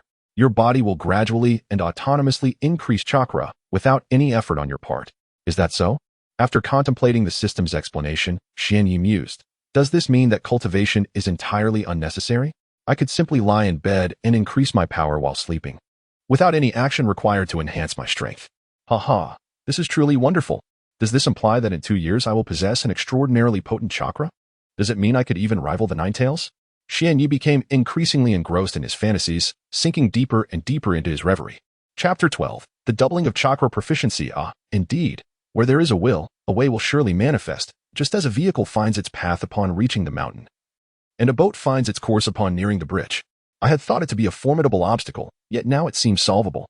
If, in 2 years, I attain the level of a super shadow or even a shadow, defeating a Ninetales would merely be a matter of moments. Why should I worry? However, Xianyi remained ensnared in his own fantasies, his thoughts proliferating. Ding dong, the host's assumptions are erroneous. It is impossible for the host to achieve super shadow status in 2 years, nor even attain shadow level. The voice of the system was akin to a bucket of cold water dousing Xianyi, instantly cooling his fervent thoughts. Why does it assert this? Why does the system claim I will not reach shadow or super shadow status in 2 years? A slight furrow appeared on Xianye's brow. He inquired into the recesses of his mind. System, why do you say I cannot achieve shadow or super shadow status in 2 years? What is the reason? Xianyi urgently pressed for an answer, eager to comprehend the rationale, particularly as 2 years would coincide with the tumult of the Ninetales incident. According to the narrative, his parents, namely Minato Namikaze and Kushina Uzumaki, would perish during that time, which heightened Xianye's sense of urgency. Ding dong. Even with the presence of this system and its assistance, your strength will not elevate at such a rapid pace. Host, the speed of your progression is intrinsically tied to your own efforts. The greater the exertion you invest, the more significant your growth. However, even with immense effort, reaching shadow or super shadow level within 2 years is unattainable. Thus, I advise you to abandon these daydreams. Is this truly the case, system? The tremor in his voice betrayed his disbelief. Xianyi found it difficult to accept, for this was his sole opportunity. If even this were unfeasible, he could scarcely envision the dire scenarios that awaited him in 2 years.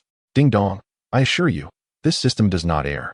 Therefore, please understand that your recent thoughts are unrealistic, and cease to dwell in your fanciful illusions. The system's words jolted him awake, pulling him from the blissful reverie he had been ensnared in. He chuckled softly. Is it truly an impossible endeavor? A hint of despondency shadowed his countenance. Indeed, these were merely my illusions. How could I expect my strength to burgeon without diligent effort? The chakra within me may grow autonomously, but that is merely the system's aid. To become a genuine powerhouse, one must rely on oneself, not on external factors. Loading more content. Please wait. This site is optimized for mobile browsers. If you encounter this paragraph, it signifies a failure to load the chapter content. Please disable reading mode, immersive mode, novel mode, and ad blocking features in your browser. Or copy the URL to another browser to continue reading. Xianyi gradually rose to his feet, inhaling deeply before exhaling slowly, seeking to calm his mind and banish any unrealistic thoughts. After a while, he reopened his tightly shut eyes, which now appeared profound, resembling an unfathomable abyss, concealing the thoughts swirling within. From those dark orbs, one could discern his resolute spirit. Perhaps it was due to his Chinese heritage that, upon traversing into the world of Naruto, the color of his eyes remained unchanged, still black. Once composed, Xianyi addressed the system within his mind. System, please present my basic information. This time, he refrained from any superfluous commentary. Ding. The host's basic information has been compiled. With a mere thought, Xianyi could visualize his pertinent details. Host name, Bofeng Xianyi. Host gender, male. Host chakra quantity, beginner ninja proficiency, 1000 out of a maximum of 100.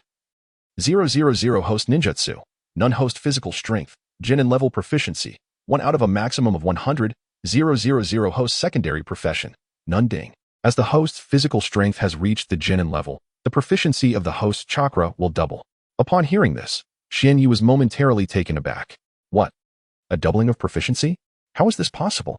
He pondered. The system indicated that this was due to his physical strength attaining the Genin standard. If my physical capabilities were to reach the Chunin level, would the increase be even greater? Thus, he inquired of the system. Given that my physical strength is currently at the Genin level and my chakra proficiency is doubled, what happens if my physical strength further elevates to Chunin level? Or even Jonin, or beyond? Ding. The host's hypothesis is correct. Currently, due to the system's enhancement, the host's physical strength is equivalent to that of a Genin. As the vessel for chakra, the greater the host's physical prowess, the faster the growth rate of chakra proficiency will be. Should the host's physical strength increase to Chunin level, the growth rate of chakra proficiency will further escalate to 5 times. If the host reaches special Jonin, the growth rate will be 10-fold. At Jonin, it will be 15-fold. And upon achieving elite Jonin status, it will be 20-fold. Thus, the more formidable the host's physical strength, the swifter the increase in chakra proficiency. Is that so? My suspicions were indeed confirmed. Xianyi mused, contemplatively lowering his head. Ah, that is incorrect, system. You have only mentioned the initial levels. You have yet to clarify how many times the speed of chakra proficiency will increase if my physical strength reaches the level of a shadow. And what about the levels of super shadow and the 6 paths? Xianyi inquired, perplexed by the system in his mind. Ding. This system can only inform the host that upon reaching the levels of CH Nin, Special J Nin, and Elite J Nin, the speed of chakra proficiency will increase by specific multiples. As for the subsequent levels of shadow, super shadow, and the 6 paths, this system has no further information to provide. The host must explore this on their own, the system replied. I'm dizzy, once again. It's explore on your own. If I wanted to do that, why would I even consult you? This system? Forget it. I've come to understand a bit about your nature, always suggesting exploration or electrotherapy. You're either trying to scare me or pushing me to figure things out myself. Xianyi sighed slowly, shaking his head in resignation. The sense of helplessness within him could only be expressed this way. It wouldn't be wise to lose my temper with the system. If I did, I might unwittingly provoke it into using electroshock on me. All right, fine. This system is utterly unreliable. It seems I must rely on myself after all. I will navigate this path on my own without needing your guidance, Xianyi murmured softly. Chapter 13. Requesting ninjutsu and taijutsu from mother. I surmised that my father, Minato Namikaze, was no longer at home. He must have already departed for the Hokage's office. Alas, I decided to first seek out my mother for a few simple ninjutsu techniques. Once my chakra was depleted, I could then engage in physical training. However, I also needed to ask her for some taijutsu techniques. After all, mere physical fitness would be of little use without any martial skills to complement it. With this thought in mind, I stepped out of my room, leaving the confines of my quarters to find my mother, Kushina Uzumaki. I pondered where she might be at this early hour, but I reasoned she would likely be at home, possibly in the courtyard below. Upon descending to the courtyard, I soon confirmed my assumptions. My mother was indeed there, diligently practicing her ninjutsu. From a distance, I observed her executing a series of techniques, each imbued with immense power. Many of the jutsu she employed were unfamiliar to me, techniques I had never before witnessed, rendering me at a loss regarding their names and applications. Time slipped by as I stood on the staircase, captivated by her performance. Eventually, Kushina ceased her training and turned to face me, a warm smile gracing her lips. Xianyi, what brings you here? You've been standing there for quite a while. Is there something you wish to discuss with your mother? Her voice was soft and soothing. However, I was taken aback, asking, Mom, how did you know I was standing here? I didn't make a sound or move at all. How could you possibly be aware of my presence? Amused by my astonishment, Kushina chuckled lightly before covering her mouth with her hand, casting me a playful glance. Xianyi, you underestimate the capabilities of a ninja. I am a jonin of the Hidden Leaf Village, after all. If I couldn't detect someone as inconspicuous as you, what kind of jonin would I be? I sensed your arrival the moment you approached. My chakra allows me to perceive my surroundings. Consequently, regardless of whether you made a sound, I was aware of your presence. Understanding dawned upon me as I absorbed my mother's explanation. I nodded silently, realizing that chakra held such capabilities. This was a revelation to me. It appeared there were many aspects of chakra that I had yet to discover. Yuan Yi remarked, Mother, your chakra must be nearly depleted by now.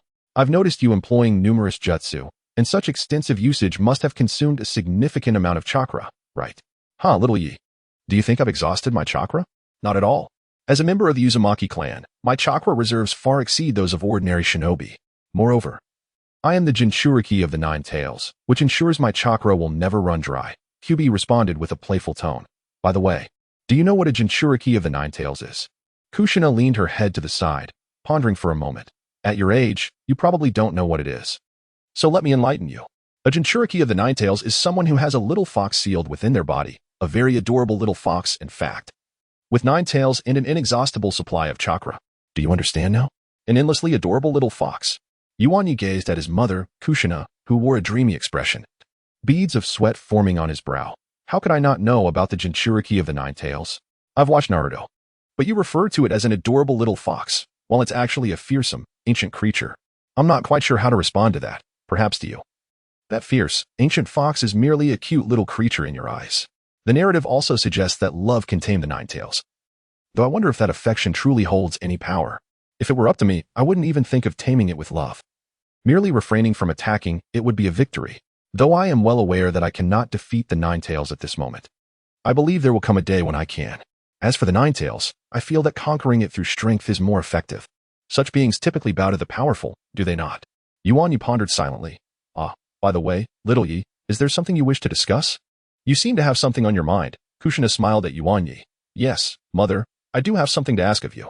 I would like to obtain some scrolls for jutsu, as well as some for taijutsu. Yuanyi looked at his mother with eager eyes, as if fearful of her refusal. Kushina approached him slowly, standing before him, extending her fair hand and gently tapping her finger on his forehead. Is it just a few scrolls for jutsu and taijutsu? Do you really need to look so anxious? Are you afraid I might deny you? With a hint of embarrassment, Yuanyi chuckled. Haha, of course not. You are just overthinking it, mother.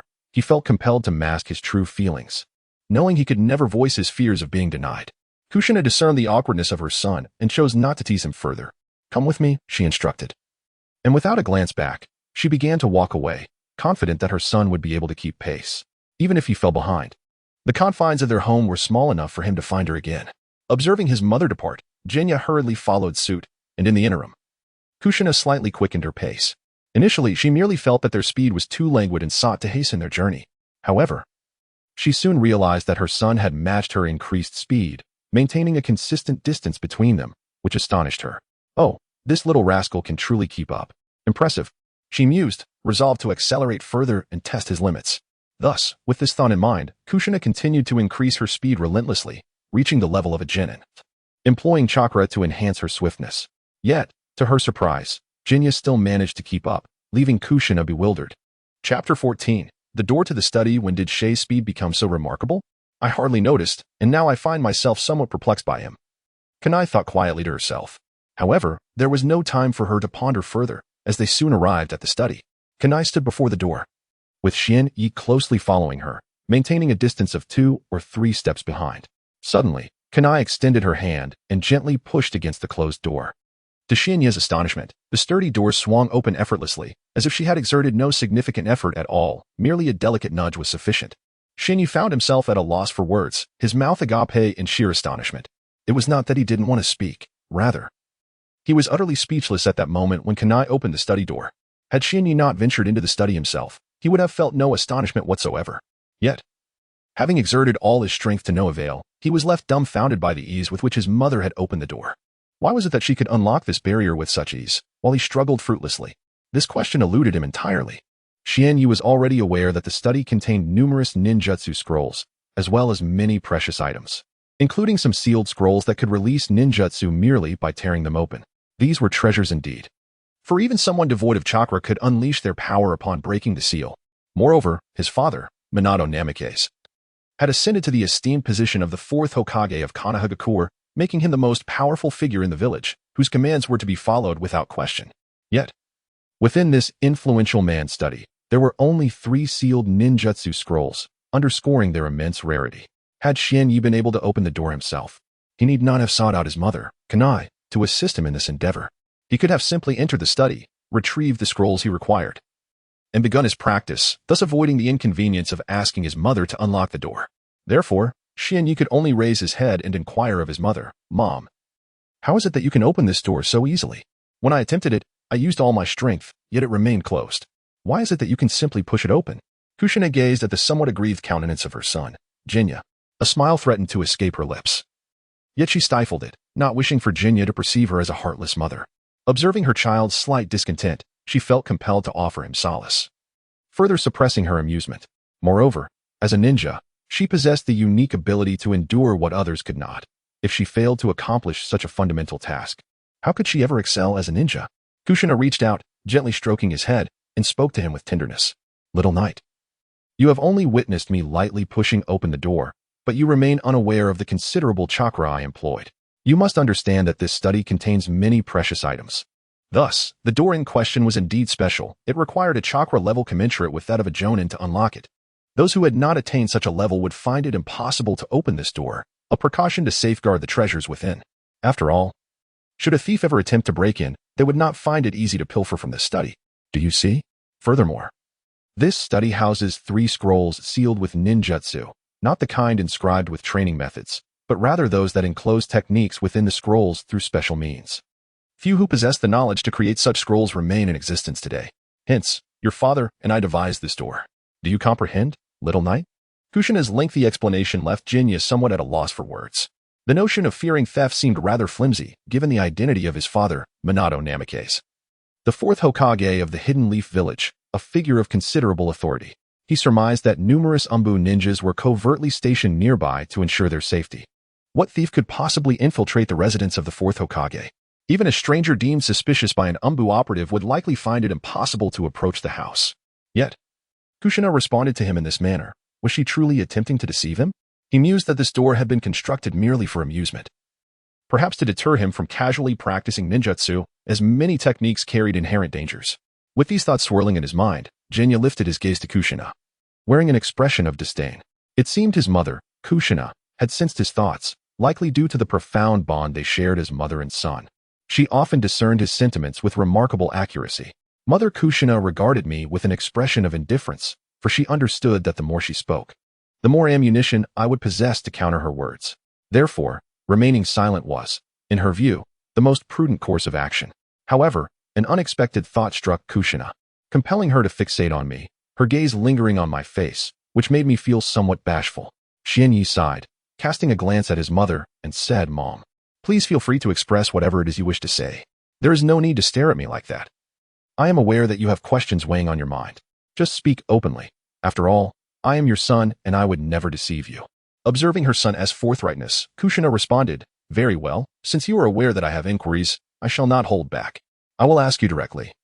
But you must promise not to lie to me. Should I discover that you have been deceitful, well, you are fully aware of the consequences. In response to his mother's demeanor, Xianyu could only manage an awkward smile. All right, Mom, go ahead and ask. I assure you, I will not deceive you. Does that suffice? He said resignedly. Kushina smiled at Xianyu's helpless expression. Then I shall proceed, she replied. Do not hesitate. If there is something you wish to inquire about, please ask directly. I have always found you to be quite straightforward, yet now you seem rather hesitant. Xianyu remarked to Kushina. Chapter 15. A mother's love. What did you say, you brat? Do you dare to call me tedious? It seems you are asking for a beating, Kushina said with a hint of anger directed at Jinya. Having spoken, she extended her delicate, fair hand to pinch my ear, twisting it with a full 180-degree rotation, turning and turning. Initially, Jinya instinctively attempted to evade the slender hand of his mother, Kushina. However, upon trying to escape, he realized that there was nowhere to hide.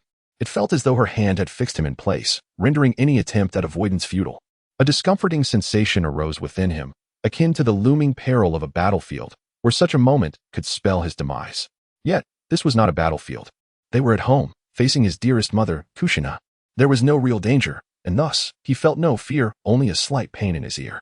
Before long, Jinya's ear had turned a noticeable shade of red, the hue a result of his mother's relentless pinch. At that moment, he cried out, Ah, it hurts. Mom, be gentle. It hurts so much. Jinya exclaimed loudly to his mother, Kushina, though she had been pinching with fervor. Seeing her son in distress stirred a pang of sympathy within her. This was only natural, after all. Jinya was the child she had borne after 10 arduous months of pregnancy, a piece of her own flesh. Therefore, when he cried out in pain, it was only fitting that she felt a twinge of heartache. However, sympathy aside, as a mother, her authoritative demeanor could not falter. She mustered an intimidating presence and declared, Oh, you little rascal, so you do know pain. If I don't teach you a proper lesson today, you shall never comprehend the might of your mother. How dare you tease me and call me tedious? Do you still dare to jest? With that, Kushina shot her son a fierce glare, though she intended to appear menacing. To Jinya's eyes, it was rather endearing and charming, a fact that perhaps explained why his father, Minato, had fallen for Kushina. Mom, dear mother, you are my beloved mother. It was my fault, all my fault. I promise I will never tease you again, nor will I ever call you tedious again. Please, for the sake of being your son, let me off this time. I will be good from now on, and I swear I won't make you angry again. How does that sound? Jinya spoke hurriedly, his tone tinged with urgency. This clearly indicated that the pinch had indeed caused him some discomfort, as his ear now appeared crimson, resembling the vivid hue of blood staining the outer surface. Kushina Uzumaki had long harbored concern for her son. Upon noticing his ears flushed crimson, her heart began to ache slightly as well. Yet, she sought a means to gracefully maintain her maternal authority. Now, with the step provided by Jinya, Kushina felt free to descend from her elevated stance, thus releasing me from her grasp. After relinquishing her hold, she gazed at my reddened ears, her eyes brimming with compassion, and once more extended her hand toward my ears. Initially, when I saw my mother, Kushina, release my ears, I felt a sense of relief. However, my relief was short-lived as I suddenly witnessed her small hand reaching toward Jinya's ears instead. Alarmed, I instinctively recoiled. Noticing my attempt to evade, my mother gently instructed me not to move. Hearing her words, I paused, ceasing my retreat, for before me stood my mother, Kushina Uzumaki. What was there to fear? What need had I for trepidation? In no time, her hand approached my ears, gently kneading them without inflicting further pressure. The tender touch of my mother's hand was exceedingly comforting, and in that moment, I could sense her love enveloping me. So profound that even the pain in my ears seemed to dissipate entirely. I felt no discomfort whatsoever. However, the words that followed from Kushina caused Jinya's expression to darken, filled with an overwhelming sense of exasperation. She softly remarked while still caressing my ears, "Little knight. Look at you, so careless. Your ears have turned red from my grasp. Does it hurt terribly? What? What do you mean careless? It's clearly you're doing that my ears are red." I thought to myself, incredulous that she would shift the blame onto me. Jinya was taken aback by Kushina's words, but these thoughts remained unspoken in the realm of reality, for I feared that voicing them would invite another severe reprimand from my mother. The recent events served as a constant reminder, fortifying my resolve to remain silent. Just a moment ago, I had merely remarked on my mother's nagging, and that singular utterance had led to a harsh scolding. If I were to express the thoughts swirling in my mind now, I feared I would inevitably face yet another chastisement. Though my mind churned with myriad thoughts, the reality of the moment was fleeting. Jinya quickly regained his composure and responded to his mother, Kushina Uzumaki, saying, "Mom, it doesn't hurt anymore. After you rubbed my ears, I truly feel no pain at all, I promise." "Really? Not even a bit of pain?" Kushina Uzumaki inquired, her expression tinged with skepticism. Seeking confirmation from Jinya, "The pain has dissipated. Truly, it no longer aches at all. Besides, mother, you hardly exerted any force just now. How could a grown man like me fear such a trivial discomfort?" Xianyi swiftly responded to his mother, Kushina. "Oh, you consider yourself a grown man? You are merely a 4-year-old boy, after all. What nonsense." Kushina chuckled in reply. Kushina's attention was soon diverted by Xianyi, leaving the previous matter behind. "Oh, by the way, little Yi, what were we doing in the study? I seem to have forgotten." With that, she rested her chin on her hand, pondering for a moment. Xianyi, sweating slightly, thought to himself how it was remarkable that in such a brief interval, he could forget. How should he address his mother? Should he call her foolish or endearing? Ultimately, he decided to speak up. Raising his head, Xianyi said to his mother, "Mother, we came to the study to retrieve some ninjutsu and taijutsu techniques. I believe it is time for me to practice these skills." "Oh, yes, that's right, little Yi. Let me see where the ninjutsu and taijutsu you need are located." As Kushina spoke, she glanced at the shelf filled with numerous scrolls, her eyes suddenly brightening with excitement. Chapter 16. The 2 scrolls rushing towards the bookshelf, she extended her hand to retrieve 2 scrolls, presenting them before Xianyi with a playful shake. With a smile, she said, "Xiaoyi, the scrolls of ninjutsu and taijutsu that you desired are right here in my hands. Do you wish for them?" Xianyi, observing his mother's teasing demeanor, felt a hint of exasperation and refrained from further commentary, responding instead with a resigned, "Mom, please hand them over. I still need to practice my ninjutsu and taijutsu." Upon seeing her son's expression, Kushina could only pass the 2 scrolls into Xianyi's hands, exclaiming, all right. Here you go. It's really not even a bit amusing." Xianyi, hearing his mother's words, broke into a sweat. "Play? Mom, am I merely your entertainment? You didn't give birth to a son just for amusement," he thought to himself. Swiftly, he accepted the scrolls from his mother and dashed out of the study. Disregarding her presence, Kushina watched him flee, covering her mouth with a smile, remarking, "My son is truly adorable," completely ignoring his mother. Xianyi's speed was impressive. In no time, he reached his room, eager to discover the contents of the scrolls his mother had given him. wishing to identify the ninjutsu and taijutsu contained within to properly commence his practice. Soon, he arrived at the edge of his bed, half squatting as he placed the scrolls onto the mattress, closing his eyes momentarily to steady his excitement. In truth, Xianyu was brimming with exhilaration. Having spent 3 years in the world of Naruto, he was now 4 years old. Although he had witnessed his parents wielding powerful ninjutsu, he himself had never practiced even a single technique. Yet now, 2 authentic scrolls of ninjutsu and taijutsu lay before him, tangible and real, igniting a fervor within him that was impossible to suppress. Nevertheless, he understood that excitement must be tempered with diligence. The path to mastering ninjutsu began with comprehending its usage, which necessitated studying the scrolls detailing the methods of practice. The scrolls were right before him. All he needed to do was open them. Let me gently unveil them carefully. I must not damage these precious scrolls, Xianyu murmured to himself. In truth, even if he were to exert considerable force in opening the scrolls, they would remain intact. Crafted from specially designed paper and safeguarded by unique measures, ultimately imbued with a special ninjutsu that granted them remarkable resilience. Thus, even with great force applied to tear it, this ninjutsu scroll remains unscathed. The most crucial step regarding the ninjutsu scroll is inscribing the methods of cultivation upon it. Without such inscriptions, even an abundance of scrolls would serve no purpose, for they would be devoid of content. Hence, the imprinting of ninjutsu becomes the pivotal step. After completing all these procedures, a scroll instructing one on the cultivation of ninjutsu takes shape, allowing for the formal commencement of learning the inscribed methods. Soon, through Xianyu's diligent efforts, the ninjutsu scroll gradually unfurls, revealing its true form. Upon examining its contents, Xianyu discerns the nature of the ninjutsu, which clearly indicates what type of ninjutsu it encompasses, providing clarity for those who would practice it. Xianyu lifted the open scroll before his eyes, where the prominent title came into view, Basic 3-Body Techniques.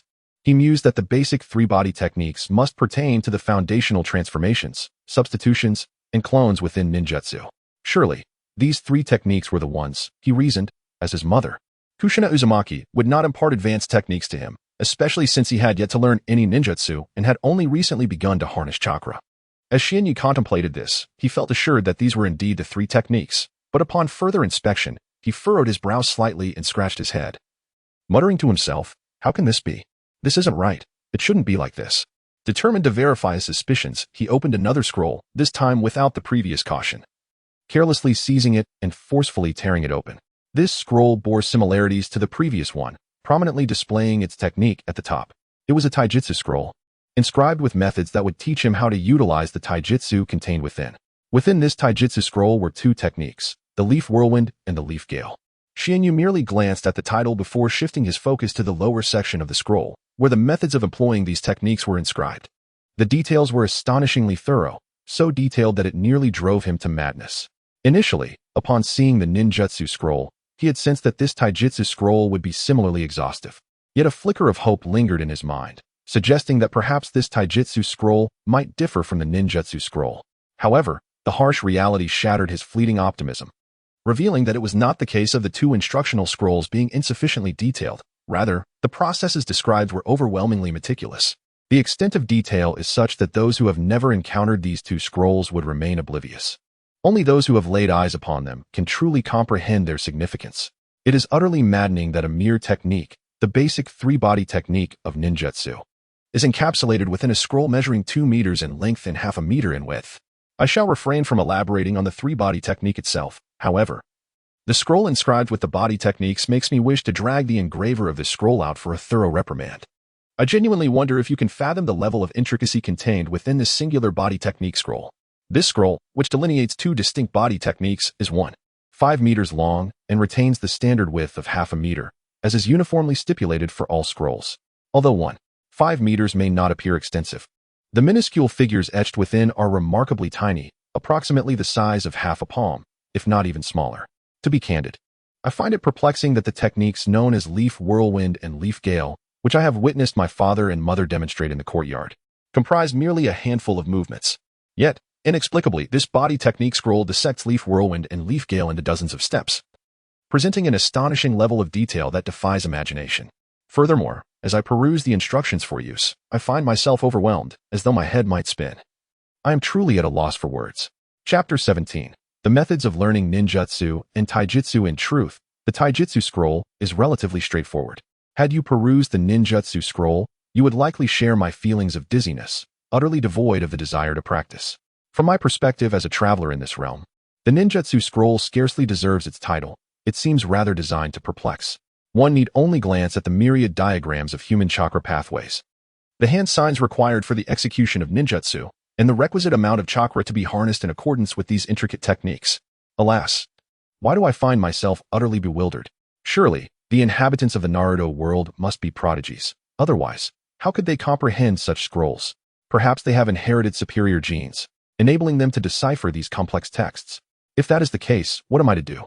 Unable to understand both the ninjutsu and taijutsu scrolls, I fear I may become an utterly powerless individual, incapable of standing against anyone. At this moment, beads of perspiration began to form on Xian Ye's brow, cascading down relentlessly. The sound of sweat dripping echoed clearly in the confines of his small room, amplifying his growing anxiety. What to do? His heart raced with urgency, a sentiment entirely justified. How could one not feel frantic when both the ninjutsu and taijutsu scrolls elude understanding? Xian Yu pondered desperately, yet no solutions emerged. Faced with such detailed scrolls, his inability to comprehend them filled him with despair. Would he truly become a waste, devoid of any ninjutsu or taijutsu skills? Please, dear heavens, why must you treat me this way after granting me passage into the Naruto world?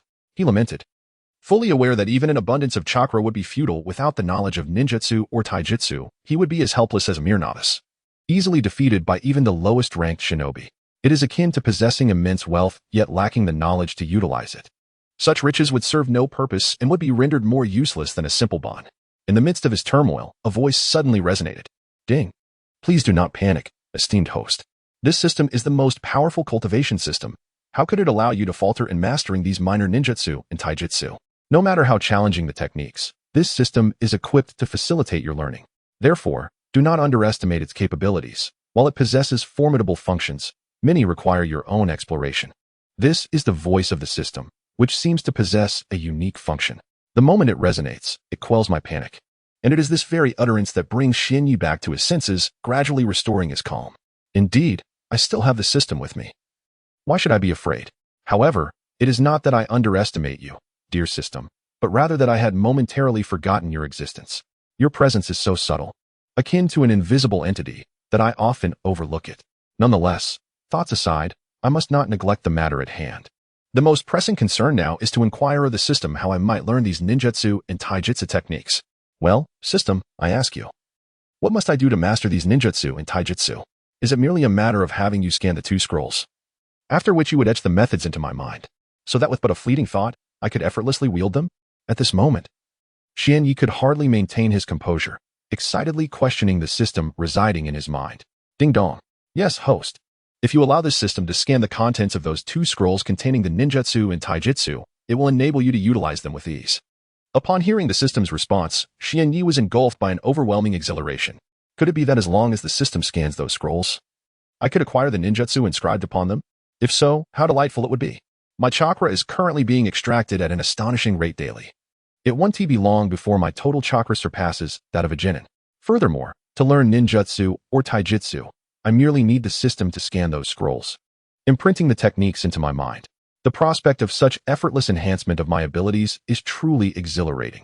I estimate that with relentless physical training, I could elevate my physical strength to that of a chunin, then a special jounin, and eventually reach the levels of jounin, elite jounin, kage, super kage, and even the six paths. Even without diligent training, my power could dramatically ascend. Just contemplating this sends waves of excitement through me. Xian Yu slowly succumbed to his daydreams, envisioning a reality where each day he engaged in rigorous physical exercise, relentlessly pushing the limits of his body and enhancing his physical proficiency. Ultimately, his physical prowess would surge, achieving the ranks of chunin, special jounin, elite jounin, kage, super kage, and finally transcending to the level of the six paths. Yet, the system always has a penchant for dousing my dreams with cold water, abruptly pulling me from my fantasies and thrusting me back into the realm of reality. To speak frankly, even the world of my own imagination is quite splendid, for within that realm, I am free to indulge my whims. In that world, I am paramount. Essentially, anything I can conceive can be realized. Although this dreamscape cannot sustain itself for long, I nonetheless relish the exhilarating moments I have experienced therein. Regrettably, this internal system of mine obstinately thwarts my desires, dousing my enthusiasm with a cold splash of reality. Ding. A notification chimes. Host. Enhancing your abilities is not as effortless as you envision. While the assistance of this system is available, genuine progress necessitates your own diligence. Just as I delved into my reverie, the system's voice shattered the illusion, abruptly yanking me back to reality. Oh, come on. Couldn't you wait a little longer to remind me? Why not allow me a moment of unrestrained joy? I lamented helplessly. Yet, the system offered no response, dismissing me entirely. I could only remain silent, as I am all too familiar with the nature of this internal system. There is no need for it to articulate its intentions. I can discern its motives with but a moment's reflection. Chapter 18. The Erroneous System. Why did you just say that after scanning? You inscribed the techniques from the ninjutsu scrolls into my mind, yet I still have to rely on my own efforts? I do not comprehend this statement, Shinyi inquired. Perplexed. Ding. This system can indeed imprint the scanned ninjutsu and taijutsu into the host's mind. However, they do not belong to the host. The inscribed techniques are merely in a rudimentary state, not their pinnacle form. Thus, continuous practice is essential for the host to enhance the proficiency of these techniques, and, consequently, their potency, the system replied. Ah, forget it. I knew the system was unreliable. Let us focus on the task at hand. System. Quickly scan these 2 scrolls so I can improve my proficiency, Shinyi said impatiently. Upon his completion of the statement, the system responded, Ding. A reminder. In order to utilize this system's scanning function, the host must direct their eyes towards the scrolls intended for scanning. Otherwise, this system will be unable to perform the scan. Your verbosity is excessive.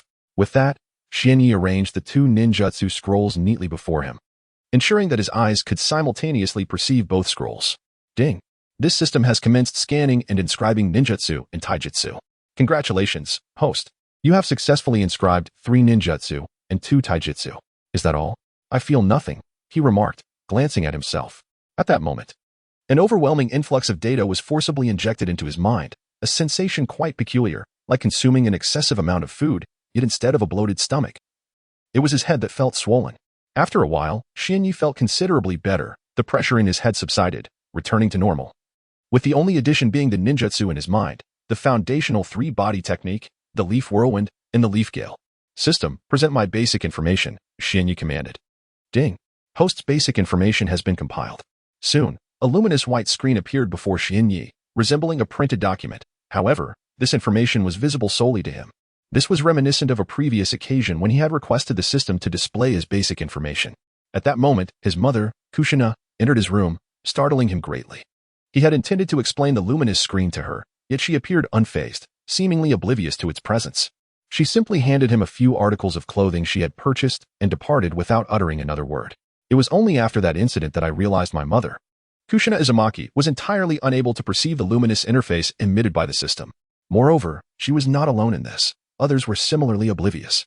Consequently, I could only inquire of the system to uncover the reason behind this phenomenon, which left me as the sole observer while others remained in ignorance. Upon my inquiry, the system responded thus, Ding. As this system has bound itself to the host, its functionalities are exclusively accessible to the host. Furthermore, presenting the host's fundamental information is one of the system's capabilities, thus only the host can view it, others cannot. Upon hearing this revelation, I was somewhat taken aback. Yet it adhered to the principles governing such an advanced system. Since it was bound to me, only I could perceive the radiant interface it projected, while others remained entirely unaware.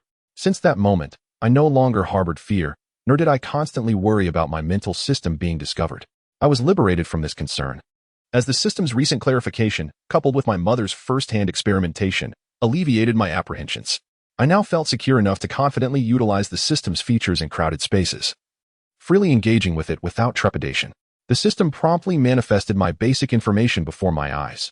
Host name, Xianyi Bo Feng. Host gender, male. Host chakra amount, 1. 000, max value 100, 000. Host ninjutsu, basic transformation technique, proficiency, 0, max value 10, 000. Host taijutsu, leaf whirlwind, proficiency, 0, max value 10, 000. Leaf gale, proficiency, 0. Max value 10, 000. Host physical strength, Genin level, proficiency, 1, max value 100, 000. Host secondary profession, Nana, splendid. Indeed, after scanning, my ninjutsu repertoire has expanded to include a basic transformation technique. However, I noticed an additional entry under taijutsu that I had not observed before. Could it be that the system has recently updated? System, was that taijutsu entry added by you just now? I could not contain my curiosity and posed the question to the system within my mind. Ding. Indeed, that taijutsu entry was just updated by this system. As this system was initiated not long ago, it is still in the process of refinement, which led to a minor error. Therefore, this system will promptly perform a self-update to rectify the mistake, the system replied. An error occurred, and the system expressed its excitement upon hearing the word error. It was unexpected that our sophisticated system could experience a flaw. Nevertheless, such occurrences are quite normal. After all, who is devoid of mistakes? However, since an error has transpired, might there be a small compensation to appease me, the host? Given the mistake made by the system, I find it reasonable to request a form of recompense. As I conversed with the system in my mind, my excitement grew, and my spirits soared to the point of almost bursting into laughter. Soon, the system provided a response. Ding. Due to a minor error in this system, the host's request is deemed not entirely unreasonable. After considerable contemplation, this system has resolved to offer the host a modest compensation to rectify the error. Please prepare to receive the compensation. Following this announcement, a substantial transfer of information ensued, flooding my mind with an abundance of knowledge. Gradually, I began to comprehend the nature of the transmitted content. Once the transfer concluded, I was astonished by the information bestowed upon me by the system. Previously, I had never imagined that the system would impart such martial techniques. To my surprise, it transmitted the methods for utilizing the soft fist and bagua palm, as well as the technique of returning to heaven. It was truly remarkable. Chapter 19. The two martial arts, although the gentle fist and bagua palm, along with the heavenly return technique, are considered exceptional forms of martial arts. A pressing issue now confronts Xianyi. I am not a member of the Hyuga clan. If my sole predicament were my lack of Hyuga lineage, it would not pose much of a problem, for my father is the fourth Hokage of the Hidden Leaf Village. Therefore, practicing these two martial arts should not be problematic. However, the crux of the matter lies in the fact that Xianyi, lacking Hyuga ancestry, does not possess the Byakugan, the unique ocular bloodline of the Hyuga clan, which one is born with. This absence of the Byakugan leaves Xianyi in a state of profound confusion. It is well known that the Byakugan is the Hyuga clan's bloodline limit, endowed with remarkable perceptive and supportive capabilities, granting nearly a 360-degree view of one's surroundings. It enables the user to effortlessly observe the flow of chakra in the environment and possesses the ability to perceive distant occurrences as well as see through solid objects. Furthermore, it allows one to discern the opponent's chakra pathways and tenketsu, even identifying the source of a particular chakra. While the aforementioned abilities may be dispensable, the capacity to observe an opponent's chakra pathways and tenketsu is indispensable. Without this essential function, how could one seal an opponent's tenketsu or render them incapable of utilizing chakra? Yet, it appears that the system has bestowed upon me these two martial arts. Whether this is mere coincidence or a deliberate act by the system remains uncertain. Regardless, I must inquire, System, why have you granted me these two martial arts? The gentle fist and bagua palm are exclusive to the Hyuga clan. What is your intention in providing me with these techniques? In truth, I have no objections to receiving the heavenly return technique. However, the gentle fist is perplexing. The system did not consider my lack of the Byakugan and simply thrust the gentle fist upon me, claiming it as compensation. How am I to wield the gentle fist without the Byakugan? If I cannot perceive the tenketsu within the human body, how can I employ the gentle fist? I implore you to explain, System. After expressing his grievances to the system in his mind, a period of silence ensued, during which the system offered no response. It remained unclear whether the system was intentionally ignoring him or simply had not registered his words. The system's silence only served to heighten Xinye's frustration, causing a slight flush to rise to his cheeks, a manifestation of his mounting anger. System, cease your silence. Come forth and elucidate this situation. You have arbitrarily thrust two martial arts upon me as compensation, which I can accept. However, could you not select the martial arts before transmitting them into my mind as compensation? I have no qualms about receiving the heavenly return, as it can be utilized without the Byakugan. To harness the power of the heavenly return, one must employ the method transmitted directly to my mind, allowing chakra to surge forth from my meridians, enveloping my entire being. Subsequently, I must rotate rapidly in place, forming an impenetrable defense around myself, thus achieving the heavenly return. However, you disregarded my input and instead implanted the technique of the soft fist bagua palm within my mind. Although you claim to have endowed me with the knowledge of this martial art, I lack the Byakugan, rendering me incapable of discerning the opponent's chakra points. Consequently, I find myself unable to accurately employ the soft fist bagua palm to seal the chakra points of my adversary. Pray tell, what utility does this technique hold for me under such circumstances? In response to my frustrations, the system finally acknowledged my grievances, perhaps realizing that evasion was no longer an option. Ding. Due to a selective error on the part of this system, which has resulted in losses for the host. This system shall bestow upon you a ninjutsu, one that possesses capabilities akin to the Byakugan, yet with powers that far surpass it. The system responded monotonously. Are you truly offering me a ninjutsu that rivals the Byakugan? You can't be serious, can you? I inquired excitedly. A ninjutsu comparable to the Byakugan is an extraordinary prospect. If such a technique were to be disseminated, the Hyuga clan would find themselves rendered obsolete. No longer a major family within the world of shinobi. Should other ninjas master this technique, it would be tantamount to acquiring the Hyuga clan's bloodline limit, thereby relegating them to the status of an ordinary ninja family. However, the likelihood of this scenario unfolding is exceedingly slim. Setting aside whether other ninjas could even learn this technique, the issue of whether it could be passed on from me, Kaze no Jinya, is fraught with complications. I would be a fool to divulge such a powerful ninjutsu for free. I am not one to selflessly share my knowledge. Why should I relinquish this technique to others? That is simply out of the question.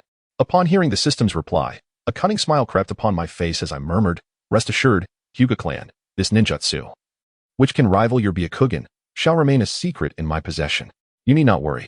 However, should the Hyuga clan encounter me again in the future, they shall find themselves devoid of any advantage.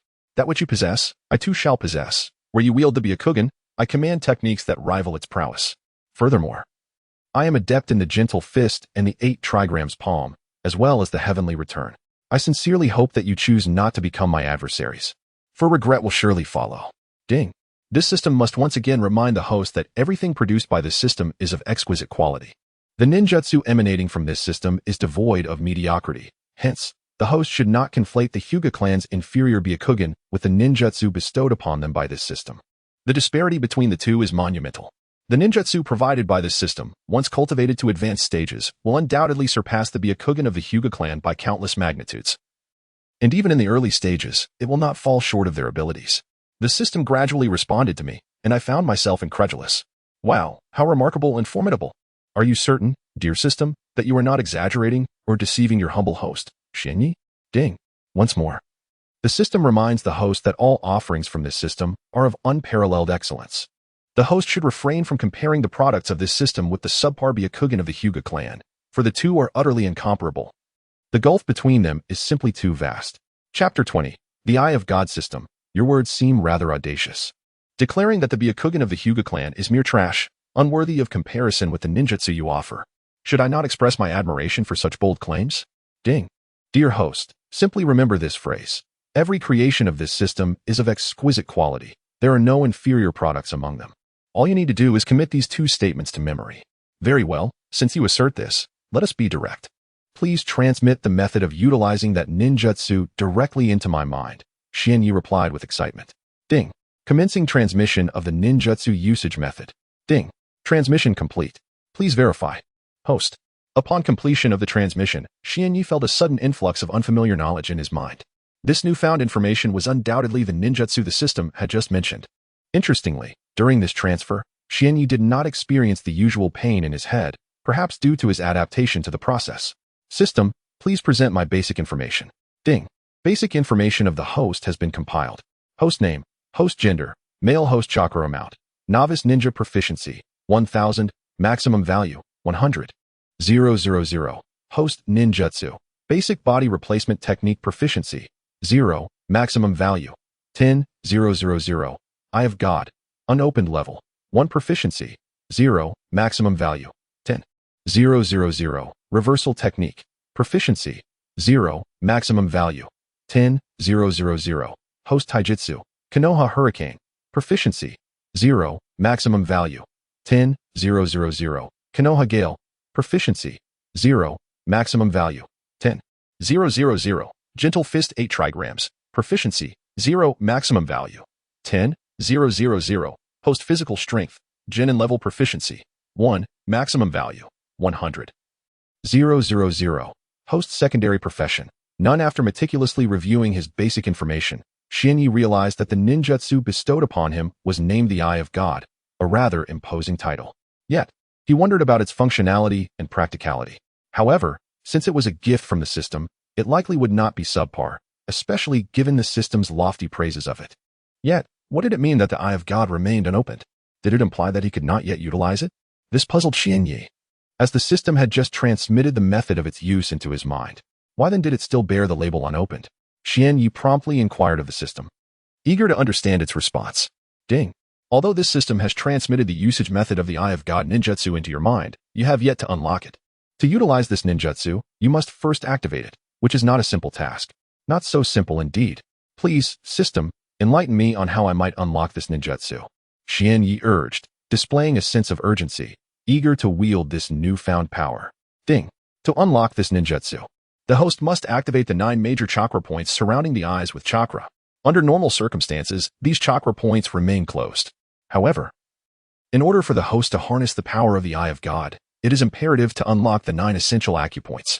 Only by activating these acupoints can one wield this formidable technique. The method for unlocking these 9 acupoints has been transmitted into the host's mind by the system. The host must proceed to activate them independently.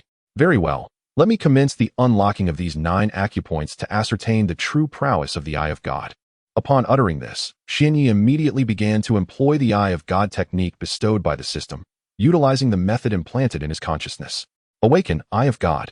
With this powerful exclamation, his chakra surged forth, reaching the vicinity of the 9 acupoints surrounding his eyes. These acupoints are distinctly identified as Jingming, Zanzhu, Taiyang, Tongzi Liao, Yuyao, Siju Kong, Qingqi, Qiuho, and Yangbai. To unleash the system's bestowed Eye of God, one must adhere to the method conveyed to his mind, stimulating the 9 acupoints in the prescribed sequence. It is crucial to follow the instructions precisely. Any deviation could result in permanent blindness.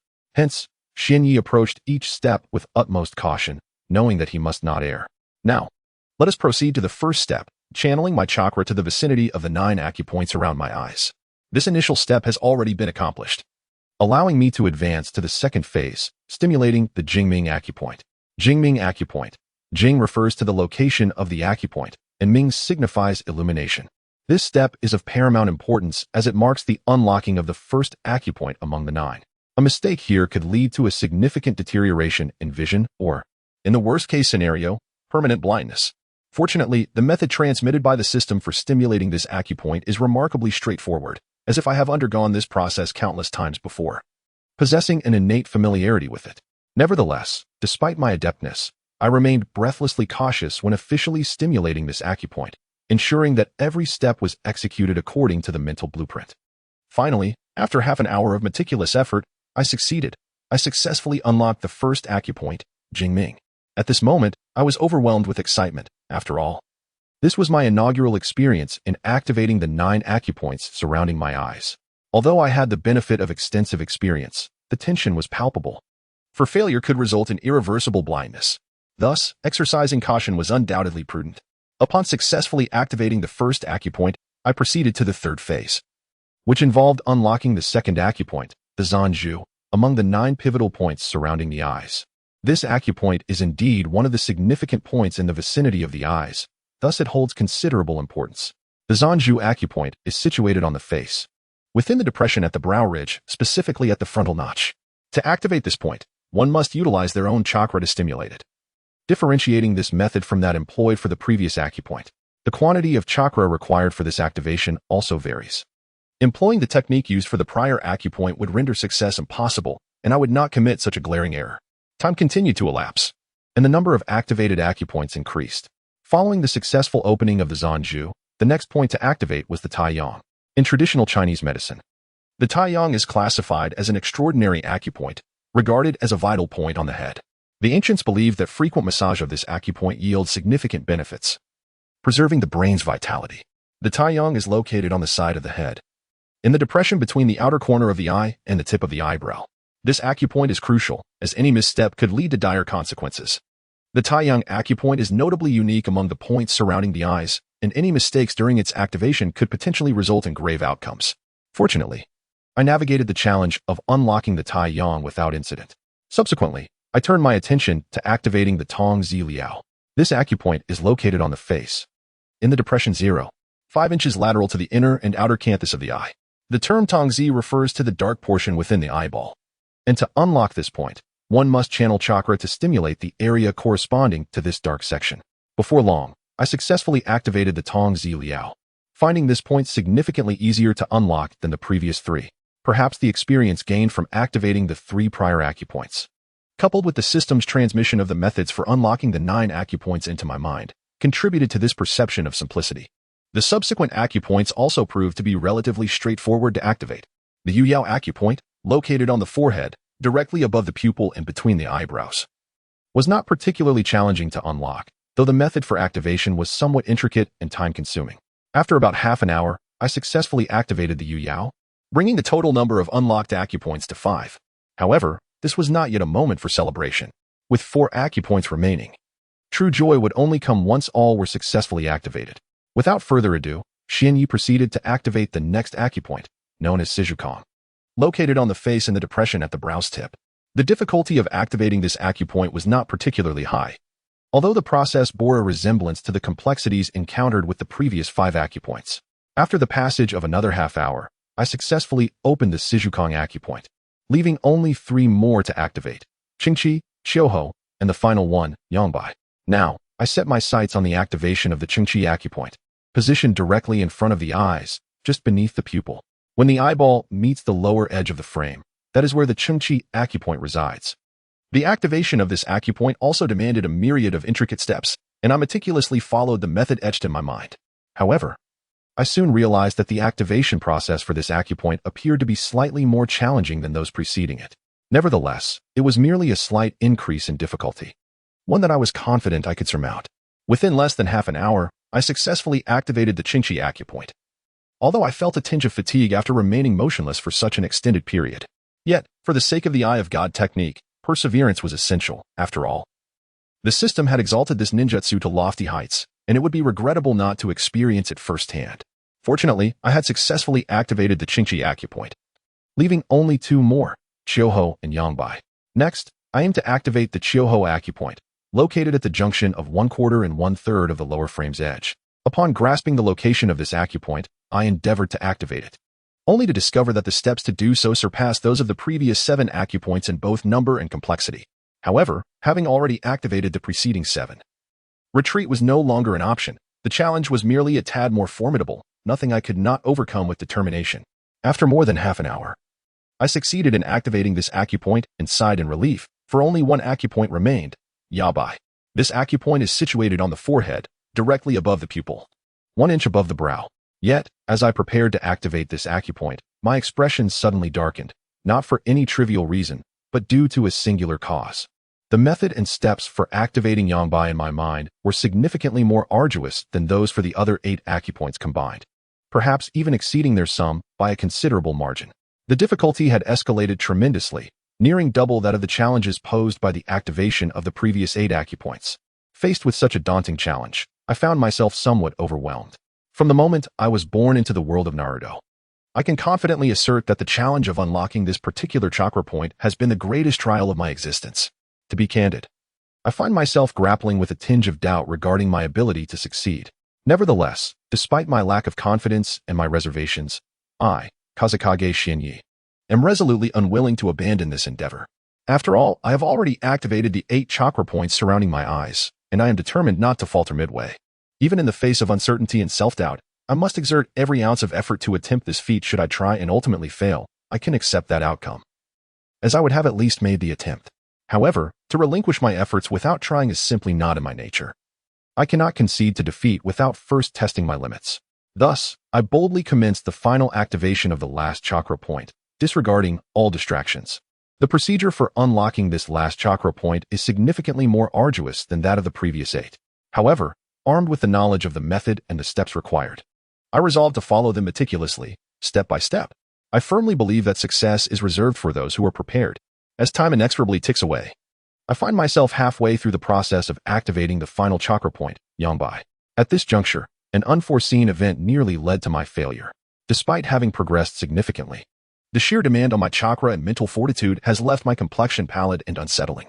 My chakra reserves are almost depleted, and upon a rough estimation, I realize that I lack sufficient energy to complete the entire procedure. Anxiety swells within me as the final activation progresses. As I approach the last 5th of the Yangbai chakra point, my chakra is utterly exhausted. What should I do now? The final activation is tantalizingly close, yet my energy has been entirely spent. I find myself pondering this question in desperation. A tumultuous sense of urgency swelling within me that I suspect only I can truly feel, while those around me remain blissfully unaware of my turmoil. Chapter 22. Overdrafting Chakra. What should I do now? Xuanya found himself at a loss, having completely depleted his chakra reserves. The final acupoint, Yabai, remained only 1/5 unopened. If he chose to abandon his efforts now, he would gain nothing. Even the 8 acupoints he had just activated would be sealed once more. Yet, with no chakra remaining in his body, what course of action could he take? Xuanya lowered his head in contemplation for a moment before suddenly raising it. Determination gleaming in his eyes, conveying to those around him that he would not yield. With no chakra left, it seemed he had no choice but to resort to one desperate measure, overdrafting his chakra. This option was one he had hoped to avoid until absolutely necessary, but now, it was the only path available to him. However, to implement this method, he must not succumb to unconsciousness during the process. If he were to faint while overdrafting, his body would continue to expend chakra according to the last command it received before losing consciousness. The consequences of such an action would be dire, permanent inability to utilize chakra. And in the worst case, death. The relentless overdrafting would cause his meridians to shatter under the strain, and his cells would gradually perish due to the excessive depletion of chakra. Thus, should he faint during the overdrafting process, the lighter consequence could be ruptured meridians, resulting in a lifetime devoid of chakra. The more severe outcome could lead to the death of countless cells, plunging him into eternal slumber. Xuanya was acutely aware of these two potential fates, and he would have preferred to avoid this method if at all possible. Yet, faced with the stark reality of his situation, his body devoid of even a trace of chakra, and the final acupoint, Yambai, still 1/5 from activation, he realized that in order to unlock this powerful ninjutsu, he must proceed with this course of action. Of course, he could choose to abandon the attempt altogether, but doing so would render his previous efforts in activating the 8 acupoints futile. Everything he had achieved would amount to naught, and he was not one to abandon his pursuits midway. Moreover, Xuanya believed that should he relinquish this opportunity now, the difficulty of unlocking this ninjutsu in the future would far surpass the present challenge. With his chakra currently scarce, the 9 acupoints surrounding his eyes had barely begun to undergo the cleansing process of chakra. Thus, unlocking this ninjutsu appeared feasible at this moment. However, as his chakra reserves grew, and the 9 acupoints experienced the baptism of countless chakra, they would develop a resistance to it, significantly increasing the difficulty of activating the ninjutsu when that time came. Due to the nature of Xuanya's character, he is reluctant to give up and is determined to take risks. After all, how can one aspire to become powerful without encountering peril? Strength and danger are inherently linked. The greater the power one seeks, the more formidable the challenges one must confront. In this world, there is no path to acquiring immense strength without sacrifice. Such a notion is utterly unfounded and will forever remain so. Xuanya grappled with countless internal struggles, repeatedly questioning himself about the decisions he needed to make. Yet, through this tumultuous process, he became increasingly resolute in his desire to attain formidable strength. He understood that to achieve such power, he must be prepared to face significant risks. At this moment, his decision was unwavering. He was ready to wager everything. Xuanya yearned to see if he could indeed succeed, craving the intoxicating power that lay ahead, willing to confront the immense dangers that accompanied it. After reaching a quiet determination within himself, he commenced the final step of unlocking the 9 vital points, focusing on the Yangbai point, which remained only 1/5 unopened. However, one must not underestimate this last fifth. Despite having successfully activated 8 points and 4/5 of the Yangbai, this final segment required a significant expenditure of chakra. Thus, even the seemingly inconspicuous last fifth posed a formidable obstacle. Despite the challenges it presented, Xuanya recognized that overcoming this barrier would lead to a substantial enhancement of his abilities. This jutsu, named the Eye of God, promised immense power, and its origin from the system further assured its efficacy. There is a saying associated with this system: products of this system are guaranteed to be of premium quality. Therefore, Xuanya harbored no doubts about the potency of this jutsu. Now, all he needed to do was deplete his chakra reserves to activate the last segment of the Yangbai point. Once he successfully unlocked this final fifth, he could anticipate the exhilarating surge of his power. The prospect was undeniably thrilling, igniting a fervor within him. Xuanya steadied his mind, channeling all his mental energy to fervently draw upon his chakra, pushing beyond his limits. The spiritual energy, mobilized by Xuanya, swiftly reached the location of the Yangbai acupoint. This energy fervently adhered to my directives, instructing the cells to extract chakra. However, at this moment, it was not merely an extraction of chakra.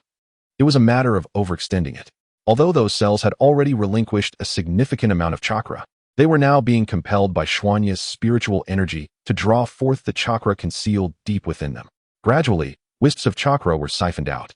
While the quantity extracted was modest, any presence of chakra allowed Xuanya to channel it towards the final acupoint among the 9 major points located near Yabai. In an effort to unlock the last barrier that restrained me, slowly, these strands of chakra were infused into the Yabai acupoint, and a fraction of the confinement that had held me captive began to loosen.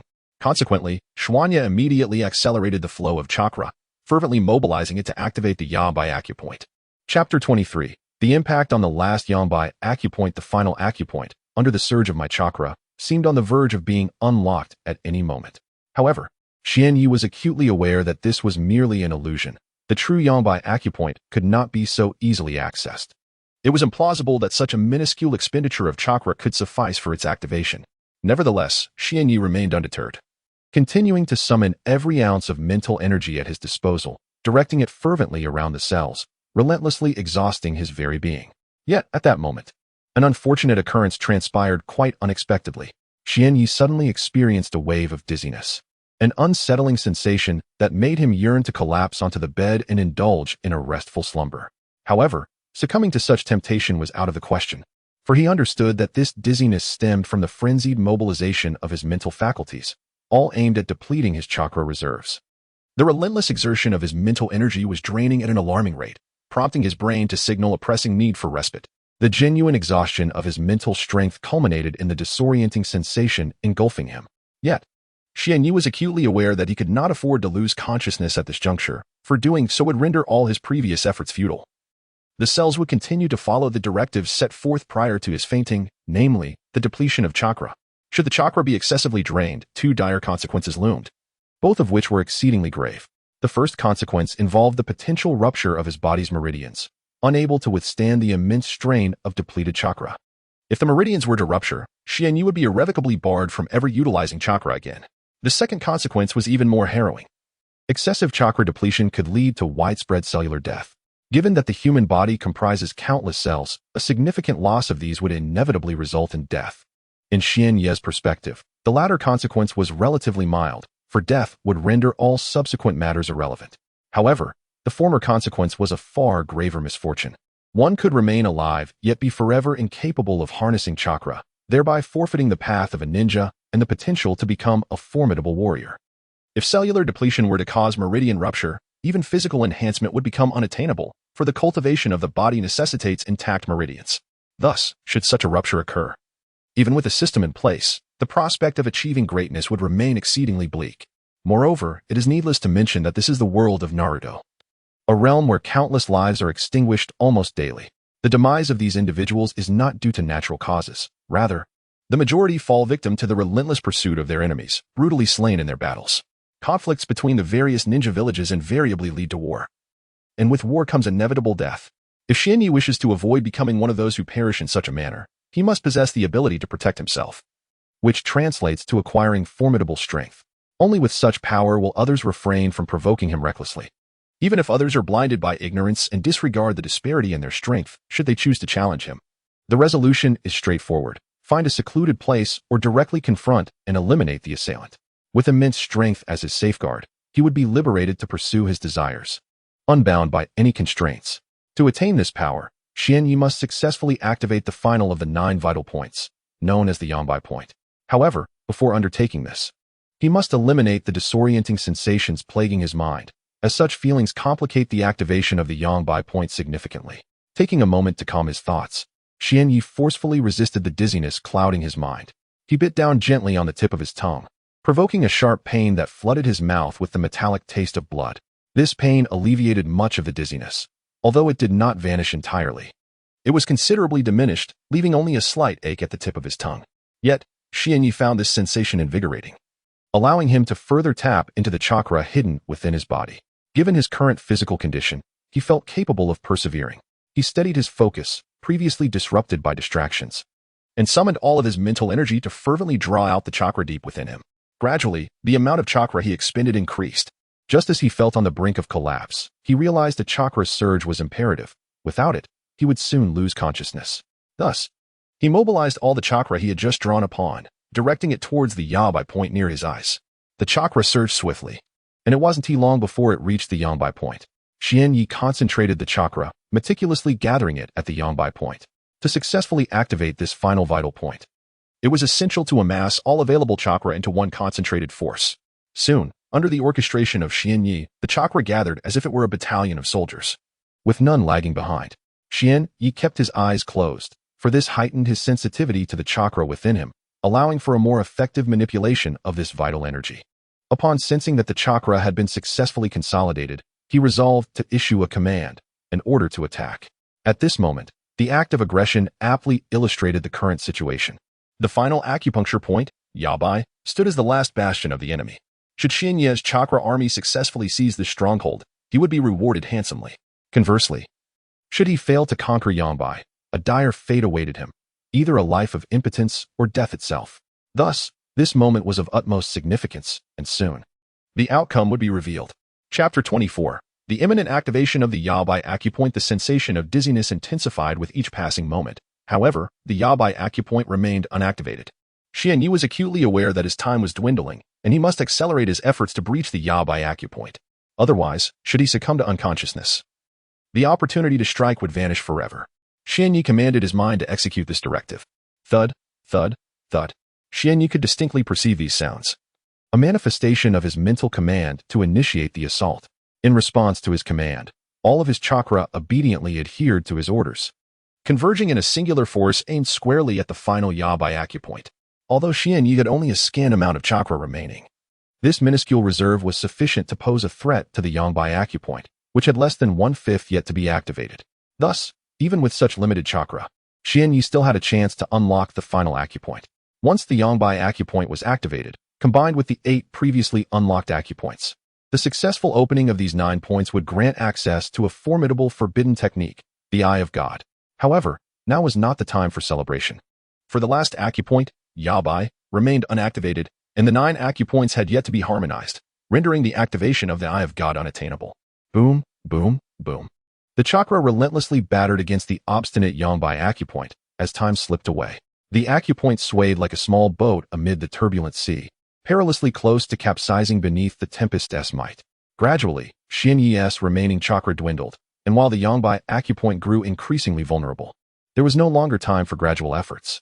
If Xianyi attempted to proceed slowly with the remaining chakra, he would undoubtedly fail to activate the Yabai acupoint. The sensation of dizziness became ever more pronounced, akin to the imminent temptation of surrendering to slumber with a mere moment's lapse in concentration. There was no opportunity for leisurely progress. Xianyi understood his physical state all too well. The final chance lay in concentrating all of his chakra into a singular, decisive assault on the Yabai acupoint. Should this attempt fail, it would signify utter defeat.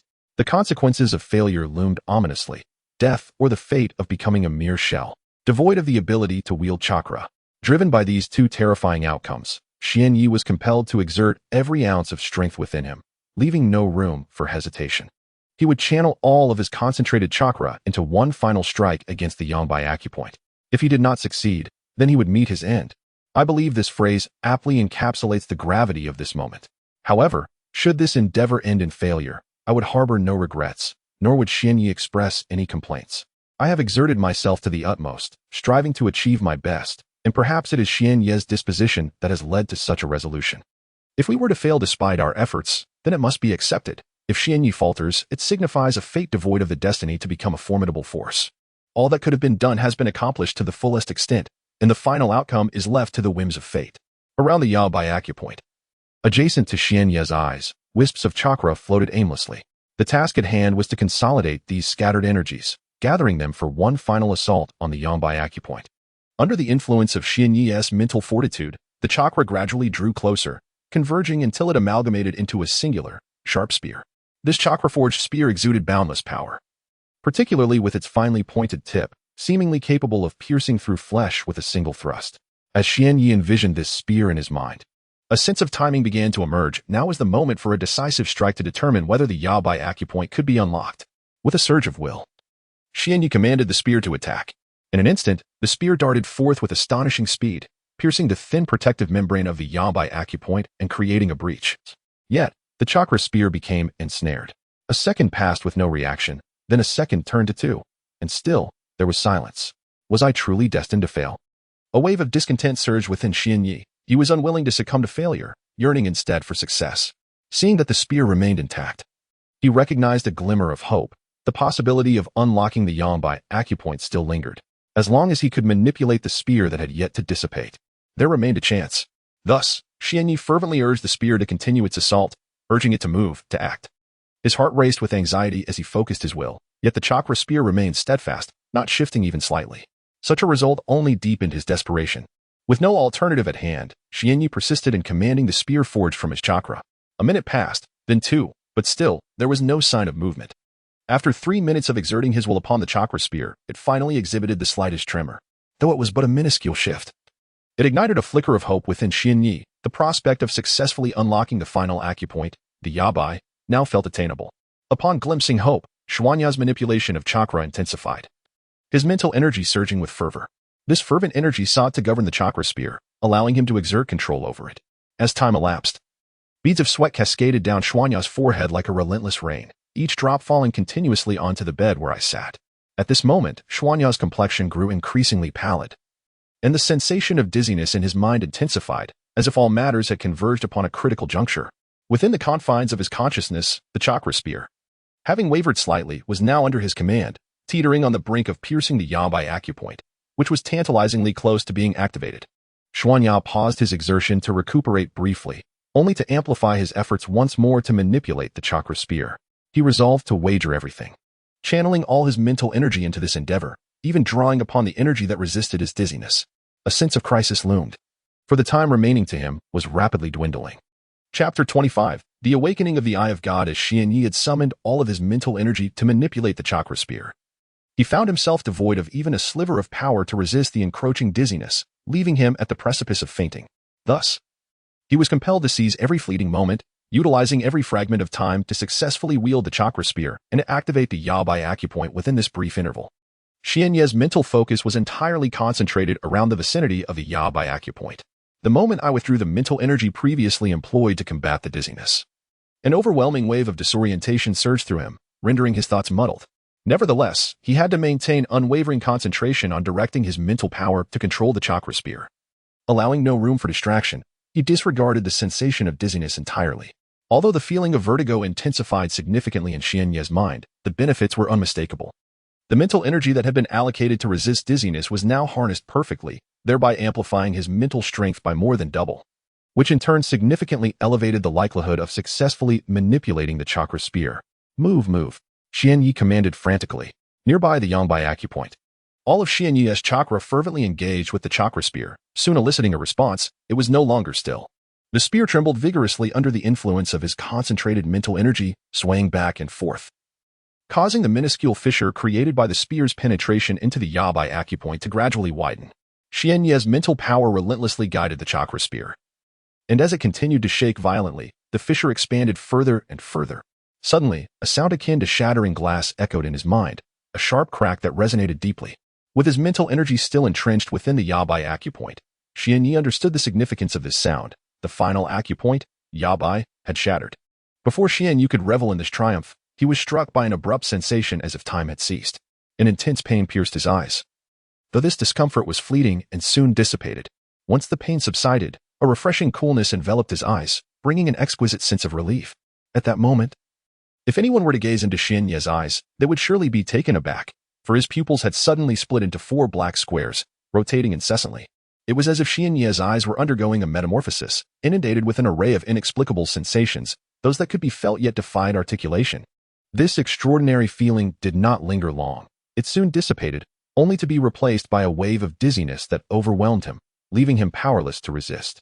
Fortunately, he had successfully activated the 9 crucial chakra points and unlocked the formidable technique known as the Eye of the Gods, rendering his prior tribulations worthwhile. As the dizziness intensified, even Xianyi found it impossible to withstand, and he swiftly succumbed to slumber. Yet, before drifting into unconsciousness, a thought crossed his mind.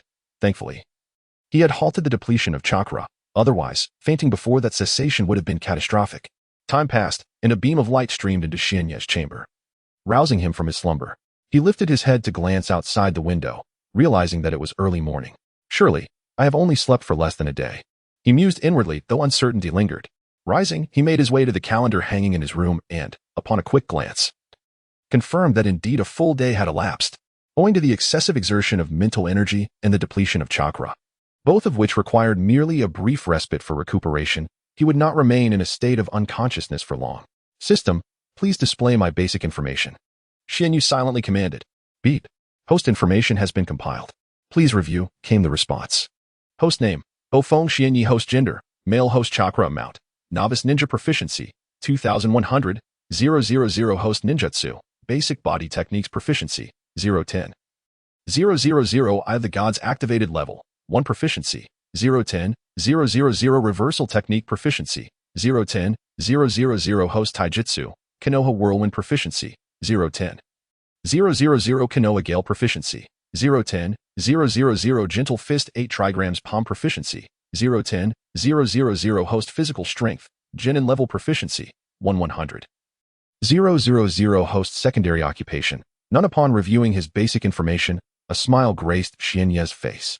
As expected, the Eye of the Gods had indeed been activated.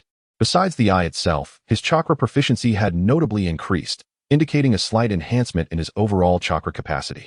It was now time to explore the capabilities of the Eye of the Gods. Eye of the Gods, activate, Xianyi uttered. As soon as he completed his command, a sensation of chilling coolness enveloped his eyes, a surprisingly pleasant feeling. In the next instant, a myriad of extraordinary sensations emerged. With the assistance of the Eye of the Gods, Xianyi could distinctly observe the various chakra points within his body and easily locate the intricate pathways of his chakra network. Indeed, it is quite remarkable. After activating the Eye of God, I can perceive the locations of the acupoints. However, aside from this newfound ability, I am uncertain of any additional functions. Such thoughts arose in Xianye's mind. Perhaps I should inquire with the system. System, apart from revealing the locations of the body's acupoints, what other capabilities does the Eye of God possess? Xianyi contemplated internally. Ding. Currently, the Eye of God not only allows you to see the positions of the acupoints but also enhances your visual range. Upon hearing the system's response, Xianyi felt compelled to experiment. Thus, he opened the tightly shut window and gazed into the distance through the activated Eye of God. Wow, indeed. The Eye of God does extend my visual range, yet I wonder what other capabilities it might possess. Xianyi inquired once more. Ding. The Eye of God currently possesses only these 2 functions. There are no additional capabilities. The system replied. Upon hearing this, Xianyi could not contain his frustration. What? Are you jesting, system? I endured such perilous trials to activate the Eye of God, and you now tell me it has merely these 2 functions? You previously claimed it surpassed the Byakugan, a mere bloodline limit. Ding. Every word spoken by this system is the truth. At present, the Eye of God is in a primary state, thus appearing somewhat weaker. However, once its level is elevated, it will far exceed the capabilities of the Byakugan and other bloodline limits. After the system's explanation, I pondered for a moment, and it seemed to align with what the system had stated. Nevertheless, the chakra required to maintain the Eye of God is somewhat beyond what Xianyi can currently sustain, prompting him to deactivate the eye. Chapter 26. Departure. After Xianyi closed the Eye of God, he suddenly felt a pang of hunger. Having been unconscious for nearly a day, it was only natural to feel this way. He leaped off the single bed and made his way towards the door. Upon reaching the threshold, he opened the door, and a blinding light poured in, momentarily straining his eyes. However, it did not take long for Xianye's eyes to adjust to the brightness, allowing him to gaze into the distance and behold the empty courtyard of his home. The courtyard was deserted, with trees standing quietly within the confines of the walls, when a gentle breeze suddenly swept through. The soft rustle of leaves caressed Xianye's face as he stretched out his hand to feel the refreshing air. Closing his eyes, he took a moment to savor the sensation. The cool breeze felt delightful, prompting him to instinctively stretch his arms in a languid manner. How pleasant it was to have such a breeze brush against his face. For reasons unknown, he had always cherished the feeling of wind against his skin since childhood, often standing in his family's courtyard, quietly awaiting the soothing caress of the breeze. This sensation had the power to make him forget any worries that weighed upon him. Having spent nearly an entire day indoors, exhausting much of his mental and chakra energy, Xianyi felt a hint of fatigue. Yet, the invigorating breeze dispersed this weariness, filling his spirit with joy and banishing any trace of exhaustion. However, he pondered why his mother, Kushina, was not present in the courtyard. With his head lowered, he searched throughout his home, darting from room to room, but found no sign of her. After a thorough search, he returned to the courtyard, still unaware of his mother's whereabouts. One thing he was certain of, though, was that she must have gone on a mission. At 4 years old, he was no longer a mere child. often displaying a semblance of maturity in front of his mother. She likely believed that he would be safe in her absence. This was indeed true, as his father, Minato, had become the fourth Hokage of Konoha, and there were plenty of individuals nearby discreetly watching over him. Oh well, he had initially intended to seek out his mother to see if there was any food available, but it was understandable that she was not home. After all, he had been unconscious for nearly a day, and it was evident that his mother had not noticed his absence, confirming her absence from the house. Thus, since his mother, Kushina, was not at home, Shinyi decided to venture out and procure something to eat. After lingering in the courtyard for a while, he dashed to his room, retrieved some of his pocket money, and prepared to buy some food. In truth, the amount of pocket money I possess is quite substantial. My mother frequently bestows upon me a modest sum, and since I spend nearly every day at home, dining and enjoying the comforts of my abode, this money tends to accumulate without much purpose. I have no need to purchase clothing, as my mother, Kushina, generously supplies me with new garments, delivering them directly to my room. Aside from food and attire, I require little else, resulting in the gradual accumulation of my pocket money over time. However, this time, aside from venturing out to procure some food, there are additional items that I need to acquire. The proficiency enhancement system has recently been activated for me, and I have also obtained the healing technique of the Hyuga clan as well as the 8 trigrams palm. With the divine eye of the 8 trigrams palm now unlocked, it is essential for me to purchase some ninja tools along with various other miscellaneous items. Soon, I gathered all my pocket money from my room and placed it into my pockets, preparing to leave home. I jogged to the front door, opened it, and stepped outside, promptly closing it behind me. However, I felt confident that leaving the door ajar would not lead to any significant issues, as this residence belongs to the fourth Hokage, Minato Namikaze, and it is unlikely that anyone would intrude recklessly. Even if such a person existed, the Umbu of Konoha are not merely for show. They would swiftly apprehend any intruder. What happens to them afterward remains a mystery to me, yet closing the door has become a habitual act, and it hardly consumes much time. After securing the door, I set off, jogging down the bustling streets of Konoha. The early morning saw many people traversing the vibrant thoroughfares, bustling with life and activity. As I walked along the street, the enticing calls of various stalls filled the air, with many of their proprietors being ordinary citizens of the Hidden Leaf Village. Most of them lack the ability to perform ninjutsu, yet they must find a means to survive, leading them to sell their goods on the streets. As I strolled, an alluring aroma wafted toward me, compelling me to follow its source. Eventually, I discovered a stall selling grilled squid. Approaching the stall, I observed the proprietor expertly grilling skewers of squid over an open flame. This particular stall was notably popular, as a throng of villagers from the Hidden Leaf Village had gathered, eagerly awaiting their turn for the delectable treat. Seeing the crowd before me, I couldn't help but furrow my brow. The number of people at this stall was quite surprising. However, the enticing scent of the grilled squid was simply irresistible, and I found myself unable to resist its allure. I squeezed through the throng, making my way to the front. The villagers, initially lost in their anticipation, sensed the gentle push and turned to see me standing there. The villager from Konoha, who had turned around, suddenly exclaimed, "Is that you, young Master Schwanya?" There was a hint of excitement in his voice. His words caught the attention of other villagers, who promptly turned to gaze upon my face, expressing their delight. Young Master Schwanya is as adorable as ever. Indeed, I could sense their admiration, with one remarking, "It seems young Master Schwanya's complexion has become even fairer." Another voice chimed in, "What brings you out today? It has been quite some time since we last saw you." The crowd was a diverse assembly, featuring middle-aged women, young girls, and several young men.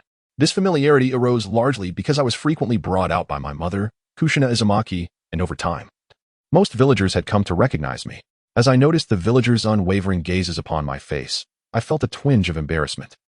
My face truly appeals to all ages, Schwanya remarked with a hint of helplessness as he observed my fair and youthful features. However, he found no remedy for his predicament. He hurried over to the stall owner, quickly acquired several skewers of grilled squid, paid, and dashed away. Chapter 27. An unexpected encounter with Kakashi's team. Shin Yi fled with remarkable swiftness, for the scene overwhelmed me. Numerous villagers witnessed Shin Ye's abrupt departure, speechless as he dashed away. They called out to his retreating figure, "Young Master Shin Yi, you ought to venture out more often." The enthusiasm of these villagers was palpable, particularly from a young girl who exclaimed, "Young Master Shin Yi, may you grow up swiftly." Such fervor caught me off guard. I mused to myself that even if I were to venture out, I would prefer to avoid the bustling streets as much as possible, due to Shin Ye's rapid pace. He soon lost sight of the villagers after a brief sprint and paused to catch his breath. He retrieved the grilled squid he had just purchased, sinking his teeth into it with fervor. Having been in constant motion, he had not had the chance to savor it until now. Shinya's stomach growled. In no time, several skewers of grilled squid vanished into his belly. While delectable, they barely sufficed to quell his hunger, merely serving as a temporary respite. Determined to find something more substantial, Shinya continued to stroll through the streets of Konoha, searching for a satisfying meal. After a fruitless search, disappointment began to settle in. Yet, as he walked, his eyes suddenly sparkled with excitement upon spotting a distant establishment, Ichiraka Ramen. This must be the Ichiraka Ramen from Naruto, Shinya thought to himself, certainty washing over him. He entered the ramen shop, observing the bustling patrons savoring their bowls. Finding a vacant seat, he settled in and called out, "Boss, I would like a bowl of your finest ramen, please." "Certainly, just a moment," replied the proprietor. Shinya turned towards the voice. Encountering a stranger's face, one he did not recognize, yet he paid it little mind. Uncertain of the ingredients in Ichiraku's ramen, Shinya had opted for a random order, not wishing to deliberate. However, given that this shop was Naruto's favorite in the series, he surmised that the ramen must possess an exquisite flavor. After placing his order, he patiently awaited his meal at the chosen spot. Suddenly, a hand clapped on my shoulder, and I, Schwanya, raised my head in confusion. Before me stood three individuals, two men and one woman, Kakashi Hitaki, Obito Uchiha, and Rin Noara. As my father, Minato Namikaze, was their teacher, I was able to recognize them. Even if I had never encountered them before, I would still be able to identify Kakashi Hitaki, who appeared significantly younger than in the anime. Yet one thing remained unchanged: he still wore a mask, leaving me to ponder its purpose.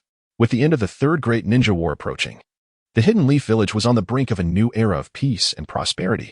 However, I was unaware of the circumstances surrounding the deaths of Obito and Rin.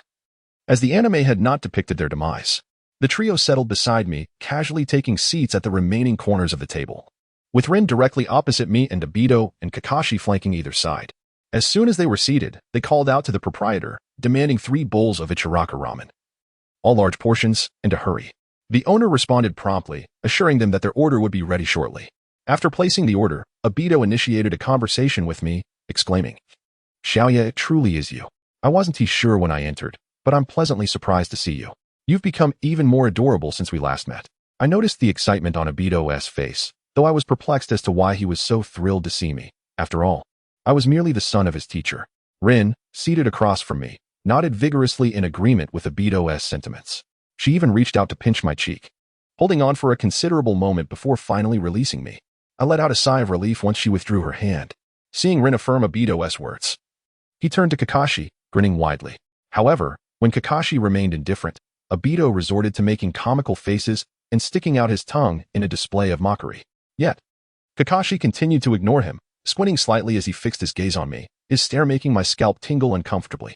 Rin's attention oscillated between Kakashi and myself, occasionally glancing at Kakashi and then back at me, but she never directed her gaze towards Obito. I broke into a sweat. Realizing the intricate dynamics between these three, Obito harbored feelings for Rin, who in turn had eyes only for Kakashi, while Kakashi remained oblivious to Rin's affections, treating Obito merely as a rival and a brother. As Shinyi perceived the atmosphere growing somewhat awkward, he remarked, "Sister Yuan Yilin, how did you two end up at the Ichi ramen shop?" Opposite him, Uchiha Obito, upon hearing Shinyi's words, failed to grasp the crux of the matter. Instead, he became overly excited at the absence of the term brother directed towards him, rising to his feet and pointing a finger at Shinyi. "Xiaoyi," he exclaimed, "why do you refer to Xiaolin as sister while calling me and Kakashi guys? I could tolerate being called a guy by Kakashi, but why must you address me in such a manner?" Having voiced his frustration, Uchiha Obito plopped back down in a huff. Kakashi, narrowing his eyes at Shinyi and observing the agitated Obito, said, "Humph. I enjoy calling you guy. What of it? Come and fight me if you dare. If you lay a hand on me, I shall inform my father and let him deal with you.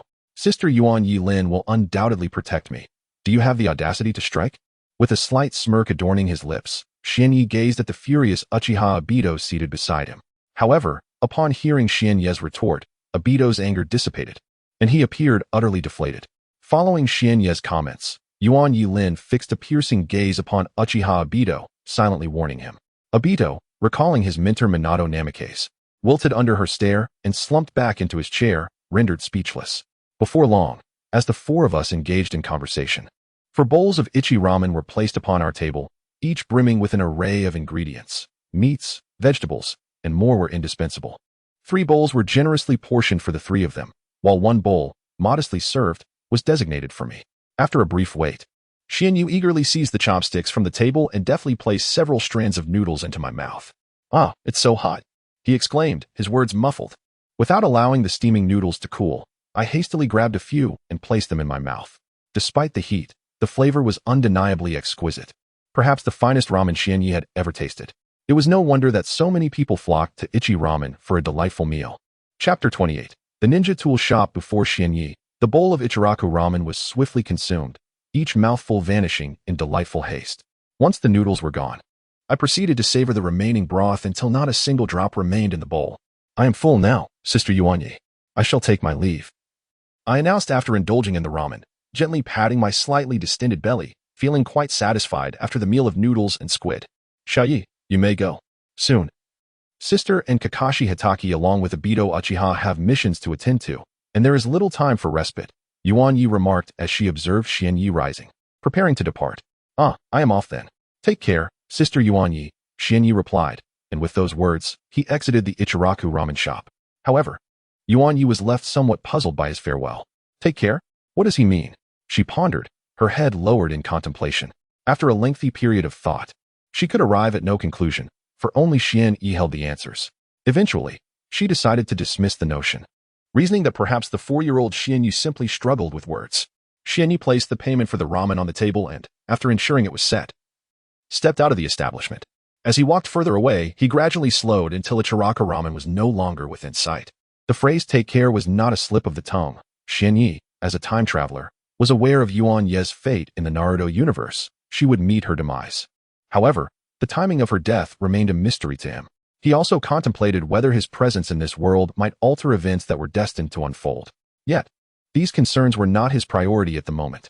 His focus should be on enhancing his abilities to ensure his own survival. With this desire for strength in mind, Xianyu resolved that his next undertaking must involve procuring some ninja tools, items and weapons that would aid in his growth. However, he was uncertain which shop to visit for such necessities, as there were numerous ninja tool shops within the Hidden Leaf Village. The actual number was beyond his reckoning, but he was certain it was substantial. Otherwise, how would the ninjas manage? If the shops were scarce, where would they even procure their tools? As Xianyu wandered through his mind, contemplating what items to purchase at the ninja tool shop and pondering its location, he realized he had seldom paid attention to the whereabouts of such establishments during his outings, resulting in a rather hazy memory. However, he was confident that, despite his murky recollections, a stroll around the Hidden Leaf Village would inevitably lead him to the ninja tool shop. He soon ventured a considerable distance from the Ichiraku ramen shop. While ambling along, Xianyu abruptly halted in his tracks upon spotting a ninja tool shop ahead. Raising his gaze, he examined the shop's name, which was disappointingly unremarkable, simply Ninja Tool Shop. This lack of distinction left him momentarily taken aback, especially in a village where many shop names were notably creative and diverse, eliciting admiration from him on numerous occasions. Yet, he decided not to dwell on this triviality. After all, it was indeed a ninja tool shop. With that thought, Xianyu approached the establishment. Upon entering, he observed that the shop was quite spacious, arguably one of the larger outlets within the Hidden Leaf Village. Inside, an array of weapons was casually displayed, with shurikens and kunai dominating the inventory. Swords and blades were a close second, hinting at their popularity among ninjas. Aside from these, the shop also stocked a plethora of explosive tags and various miscellaneous items, the names of which eluded Xianyu, as he had seldom encountered such tools. In truth, he had no need for those items, rendering his inability to recognize them inconsequential. At the heart of the shop stood the proprietor, a burly middle-aged man with a scruffy beard, who seemed engrossed in his own thoughts, his head bowed. This distracted state led to Xianyu entering the shop without the owner even noticing his presence, which made Xianyu feel somewhat awkward. After searching for a while to locate this shop, he had stepped inside with the intention of purchasing some ninja tools, only to find that the owner was oblivious to him. Clearing his throat softly, Xianyu attempted to attract the owner's attention. However, it appeared his efforts were in vain, as the shopkeeper remained seemingly unaware, lost in his daydreams. Honestly, Xianyu's cough, while not overly loud, was certainly not quiet either.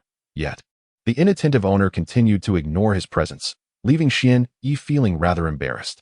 Observing the dazed proprietor of the exquisite ninja tool shop, Xianyu's face twitched slightly. He gradually approached the shopkeeper's side, took a deep breath, and called out loudly, "Sir, stop daydreaming. I wish to make a purchase." Upon uttering these words, Xianyu felt a wave of relief wash over him. He focused intently on the shopkeeper's expression, which, to Xianya's satisfaction, was remarkably animated. Startled by the sudden outburst, the shopkeeper lost his balance and tumbled to the floor. The expressions on the shopkeeper's face underwent a wild transformation. Witnessing this, Xianyi could hardly contain his amusement, though he stifled his laughter. Before long, the shopkeeper regained his composure, scrambled to his feet, and returned to his chair, fixing an earnest gaze upon Xianyi. A hint of remorse flickered across his features as he hastily apologized, saying, "I am truly sorry, dear customer. I did not notice you upon your entrance." Upon hearing the shopkeeper's apology, Xianyi graciously accepted it, as the proprietor had done nothing to provoke his ire. Thus, it was entirely reasonable for Xianyi to accept the apology without any lingering resentment. Chapter 29. Purchasing Ninja Tools. Hello there, young one. You are quite adorable. Why have you come to my shop instead of playing with the other children? Where are your parents? The proprietor of the Ninja Tools shop gazed at Xuanya's face, occasionally glancing behind him, perhaps in search of Xuanya's guardians. Upon hearing the shopkeeper's words, Xuanya's expression darkened. "I wish to purchase ninja tools. Is that not permissible?" Xuanya retorted, his demeanor tinged with indignation. It was only natural for him to feel this way. After all, he was no longer a mere child in his previous life. Yet here he was, treated by the shopkeeper as just another playful little one, which irked him greatly. The shopkeeper regarded Xuanya with a puzzled look for a moment, as if a sudden realization dawned upon him. His gaze shifted toward Xuanya, now imbued with a different understanding. However, Xuanya remained oblivious to the shopkeeper's thoughts. Even if someone were to enlighten him, he would be disinterested in the proprietor's musings. Before long, the shopkeeper apologized sincerely. "I am truly sorry. My words were poorly chosen. Since you have come to my store, what ninja tools do you wish to purchase? I can offer you a 20% discount as a token of my apology. I sincerely hope you will accept it." The shopkeeper's sincerity was evident, and he looked at Xuanya with an expression of deep regret. "Very well, I accept your apology. I intend to purchase some ninja tools and a few other items," Xuanya replied. "What specific ninja tools do you wish to acquire? Please, let me assist you." The shopkeeper promptly responded. "I would like 100 kunai, 100 shuriken, a piece of chakra test paper, the kind that can assess chakra attributes, and some items for physical training. Beyond that, I require nothing else," Xuanya stated to the shopkeeper. "Understood. Please hold on for a moment, young customer. I shall retrieve the items you requested shortly. There is no need to rush. I will return promptly," the shopkeeper assured Xuanya as he moved deeper into the store. Seeing the shopkeeper instruct him to wait, Xuanya settled down, patiently anticipating the arrival of his requested items. Ding ding ding. Xianyi could distinctly hear a sound emanating from the room where goods were stored. The very room the proprietor had just entered. He speculated silently that the owner was likely retrieving the shuriken and kunai he intended to purchase. Thus, Xianyi patiently awaited for a while longer. Before long, the proprietor emerged from the storage room, cradling 2 large boxes in his arms. Although the boxes were sealed, Xianyi surmised that they contained the items he sought. With a thud, the proprietor placed the boxes down on the floor, creating a resonant noise upon impact. Along with the sound of the boxes meeting the ground, Xianyi faintly discerned the clinking of metal objects, which he conjectured to be the kunai and shuriken colliding. After setting the boxes down, the shopkeeper retrieved a towel from the front counter and wiped the sweat that had gathered on his brow. He was visibly perspiring, and as he wiped his forehead, he gasped for breath, exclaiming to Xianyi, "Damn, these boxes are quite heavy. They nearly exhausted me. But I managed to bring them out. Dear customer, one box contains kunai, and the other holds shuriken, each box containing 100 pieces. Would you like to inspect them?" The vigilant shopkeeper inquired. "There is no need for inspection. I trust you," Xianyi replied. "I believe you are not one to deceive. However, in addition to these 2 boxes, I require some chakra attribute testing paper and equipment for physical training. I wonder if you have those as well?" "Haha. You are indeed generous, not even bothering to check. Rest assured, these boxes are guaranteed to be complete. As for the chakra testing paper and training equipment you mentioned, we certainly have those in stock," the shopkeeper assured him. Upon finishing his statement, the shopkeeper crouched down and retrieved several sheets of testing paper from beneath the counter. He then ventured into the back room to bring out a set of weighted training gear, which he directly handed to Xianyi. "Here, these sheets are of little value, so I'll give them to you. I assume you wish to test your own chakra attributes, and these should be more than sufficient, perhaps even in excess," he added. "Would you like me to arrange for someone to deliver these ninja tools to your home?" the shopkeeper asked Xianyi. "No need. I shall take these myself. How much do I owe you for all of this?" Xianyi replied calmly. The shopkeeper, drenched in sweat, was taken aback. "You wish to carry these yourself? These 2 boxes are quite burdensome, even for me. I must say, I'm surprised that a child like you would insist on doing so. Nevertheless, He proceeded to quote the total price, which was after applying a discount. After a discount of 20%, it was still remarkably affordable, amounting to roughly 1/5 of my pocket money. Xianyu promptly produced the necessary payment and placed the few chakra attribute test papers, handed to him by the owner of the ninja tools shop, into his pocket. These test papers were quite small, making it effortless to store them within his pocket. The shopkeeper quietly accepted the money I had left at the front desk and settled into a chair beside the counter, eager to observe how Xianyu would manage to lift the two heavy boxes. In truth, the shopkeeper was also secretly anticipating the moment when Xianyu might struggle with the weight, for these boxes were indeed quite substantial. Once Xianyu had secured the chakra test papers, he placed a set of weighted training gear into one of the boxes, facilitating a more convenient transport later on. He approached the two cumbersome boxes, crouched down, and effortlessly grasped them. With a simple lift of his arms, he raised both boxes with ease, his expression radiating an air of nonchalance. Witnessing Xianyu's effortless feat of lifting the boxes filled with ninja tools left the shopkeeper utterly astonished, his mouth agape and eyes wide in disbelief. After a moment of astonishment, the shopkeeper shook his head in resignation, internally reflecting on the extraordinary talent of this young man. To me, those boxes felt overwhelmingly heavy, yet in Xianyu's capable hands, they appeared as light as a feather, requiring scarcely any effort to raise. Oh, it seems this child is a prodigy, a rare genius among ninjas. What is it like to be in the presence of such talent? With these thoughts, the shopkeeper concealed his astonishment, although a faint hint of exasperation lingered on his face. Chapter 30. A collision. There was no alternative. For even if one were to be taken aback, the outcome remained unchanged. Thus, what purpose did astonishment serve? It was utterly futile. The proprietor of the ninja tool shop, an elderly gentleman, noticed me attempting to depart with the two boxes of ninja tools. He could only call out to me, "Young guest, should you require any more ninja tools, do return. I can offer you a discount, very affordable, truly." Upon hearing the shopkeeper's words, Xianyu hesitated to leave directly. Yet, he had neither the time nor the inclination to engage in conversation with the shopkeeper. He still had his training to attend to. Therefore, he could only turn his head and offer a friendly smile in acknowledgement of the shopkeeper's gesture.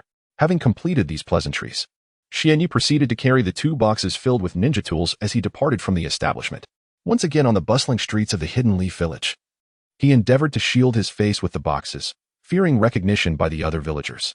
The prospect of being recognized could lead to unnecessary complications. Thus, while using the boxes to obscure his face, Xianyu hastened his pace as much as possible. Although the boxes were not overly burdensome for him, they were not entirely light either. Nevertheless, he could manage to transport them elsewhere without much difficulty. However, with the boxes in hand, he found that he could not walk too swiftly. He could only move slightly faster than his usual speed. If he sought to quicken his pace further, it would indeed be impossible. Due to the boxes obstructing his line of sight, Xianyu could only look down, making a concerted effort to avoid colliding with others. The pedestrians on the street, upon seeing the two large boxes in his hands, instinctively steered clear of him, careful not to stand in his path, lest they be struck. This was fortuitous. At least it spared him from colliding with anyone else, which was a small blessing. Xianyu, with both hands occupied by the boxes, moved with the utmost speed he could muster. While this speed was painfully slow compared to his true capabilities, it was still commendably swift in the eyes of ordinary folks. After all, as a lower-ranked ninja, it was expected that he could manage such a pace while carrying the boxes. If not, he would hardly be worthy of the title of ninja, as mere civilians could easily outpace him. Suddenly, a figure appeared before him, moving with hurried urgency, seemingly preoccupied with some pressing matter. The individual walked with their head down, eyes averted from the path ahead. At that moment, he did not notice Xianyu, and Xianyu, burdened by the two boxes containing ninja tools, was equally oblivious to his presence. Consequently, the inevitable outcome was clear: the two would collide. Soon, we crashed into one another with a resounding thud. The noise emanated from the boxes I had dropped upon the ground, attracting the attention of numerous onlookers. Many pedestrians turned to gaze at Xianyu, who, at that moment, found himself knocked to the ground by the hurried individual. "Ah!" Xianyu exclaimed softly, having fallen and made intimate contact with Mother Earth. To be honest, such a fall was rather painful. Nevertheless, after a brief moment of discomfort, Xianyu noticed a child standing before him. Although merely a child, he appeared slightly older than Xianyu, and his exterior bore no remarkable features. However, there was something peculiar about his eyes. They were white. Xianyu could assert with certainty that those eyes belonged to the Hokage clan, for in the Hidden Leaf Village, and indeed throughout the entire ninja world, only the Hokage clan possessed the Byakugan, characterized by its distinctive white appearance. No other cause could render one's eyes so. At that moment, the child had also fallen to the ground, letting out a few cries to express his pain. Xianyi quickly rose to his feet and addressed the individual he had collided with, saying, "Are you all right? I'm truly sorry. I didn't see you there." This incident was indeed Xianyi's fault, yet he felt helpless, as the boxes in his hands obstructed his view of the path ahead. Regardless of his frustration, Xianyi promptly stood up and offered an apology to the person he had knocked down, as it is a fundamental quality of being human to acknowledge one's mistakes. Although Xianyi was not one to sacrifice for strangers, extending an apology for his error felt like a reasonable action. While apologizing, Xianyi extended his hand in an attempt to help the fallen individual up.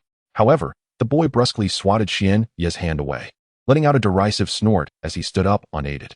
Throughout this exchange, he did not spare Xianyi a glance, his face a mask of anger. Xianyi found it perplexing.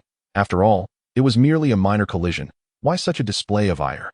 Nevertheless, anger was justified, as he had indeed been the cause of the boy's fall, thus accepting some level of responsibility. After brushing off Xianyi's hand, the boy quickly regained his footing. Upon standing, it became apparent that he towered over Xianyi by nearly a head, a clear disparity in height. And judging by his face, he seemed to be a few years older.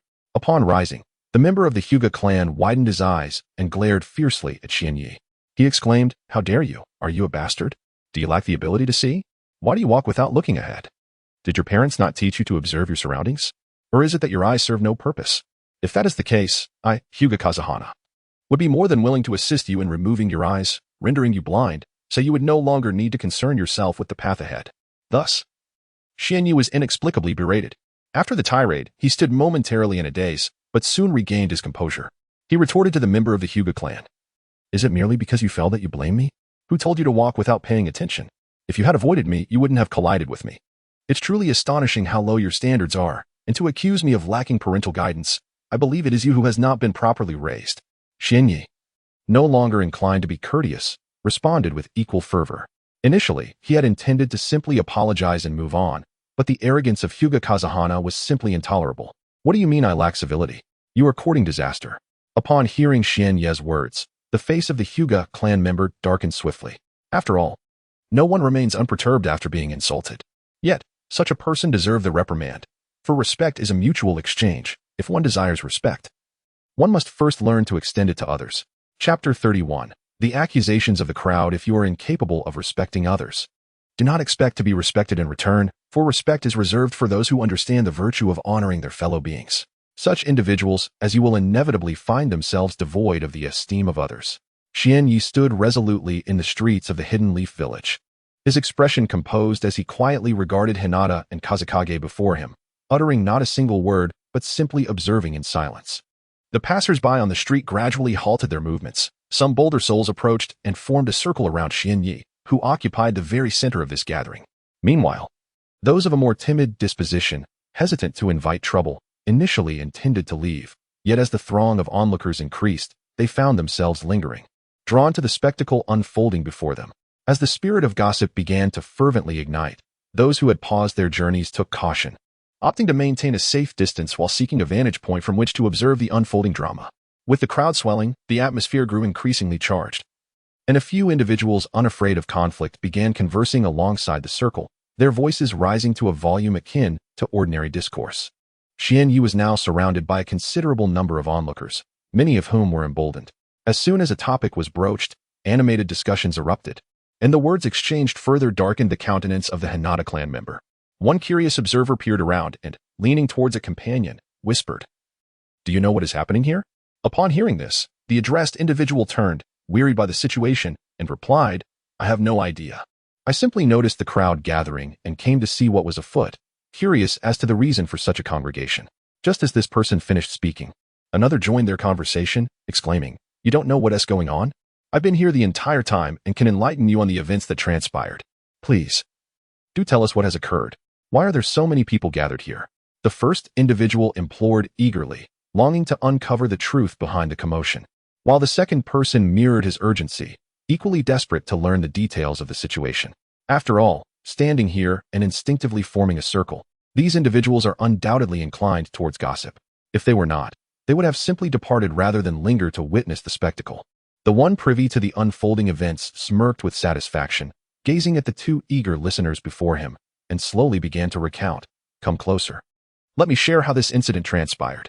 The informant spoke with fervor, his words occasionally accompanied by droplets of saliva that inadvertently landed on the faces of the two listeners. However, they were unfazed by such trivialities, wholly absorbed in his narration. After a while, the knowledgeable individual, somewhat parched from his excitement, finally conveyed the entire story.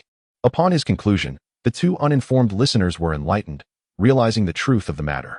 According to the informant, the older child was indeed a reprehensible character, possessing a venomous tongue at such a tender age. As for the other child, known as Xianyi, he merely collided with the person due to an unfortunate lack of awareness. Yet, the tale did not end there. If it had, it would not have attracted such a crowd. After unintentionally knocking someone down, the child himself fell, but quickly rose again, offering an apology and extending his hand to assist the fallen individual. Unexpectedly, at that moment, the injured party swatted away Xianye's hand, rejecting his offer of help. Once upright, not only did the fallen individual dismiss Xianye's apology, but he also unleashed a torrent of vitriol upon him, the harshness of which would be intolerable to anyone. This confrontation drew a multitude of onlookers, with only a handful having witnessed the incident firsthand. The majority were merely drawn by the throng, fueled by a natural curiosity to observe the unfolding drama. After hearing the full account, the two listeners harbored a profound disdain for the seemingly older child, lamenting the venomous words he wielded at such a young age, pondering the implications of his future. Determined to spread awareness of the situation, they began to share the details with those nearby, often pointing out the malevolent child. Thus, the tale proliferated from one to another, akin to a viral contagion. Before long, nearly everyone present had become aware of the incident, and upon learning the details, they began to voice their condemnation toward the child, incessantly disparaging him. The discourse surrounding Hinata and Kaze is laden with harsh criticism. Many have condemned their words as venomous, suggesting that such individuals should not exist within Konoha. Some have expressed pity for Jinya, who has been mercilessly berated by Hinata and Kaze. Indeed, the power of gossip is formidable. The spoken word can wield immense influence, manipulating emotions and leading one to irrationality unbeknownst to them.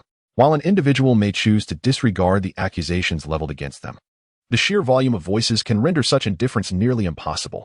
Humans are inherently social beings, and the opinions of others weigh heavily upon the heart. In the midst of this gathering, numerous voices echo with disdain for Hinata and Kaze, disseminating their disparagements. The truth is, Hinata and Kaze have long been engulfed in a tempest of anger and frustration. Yet, they find themselves powerless to silence the chorus of criticism, lacking the authority to dictate the words of others. As the accusations mount, Hinata and Kaze tremble with rage, their eyes wide with indignation, turning a vivid crimson in response to the onslaught of reproach. In that moment, they resemble a frenzied bull, devoid of reason, their expressions a portrait of madness. Chapter 32. The arrogant Hinata Kazekage. What are you all arguing about? If you continue this ruckus, I assure you, trouble will come swiftly. Hinata Kazekage shouted vehemently at those who were pointing fingers at him, his face a mask of madness. Ah, how self-righteous you are. You cannot tolerate criticism. Yet you permit no one else to voice their opinions.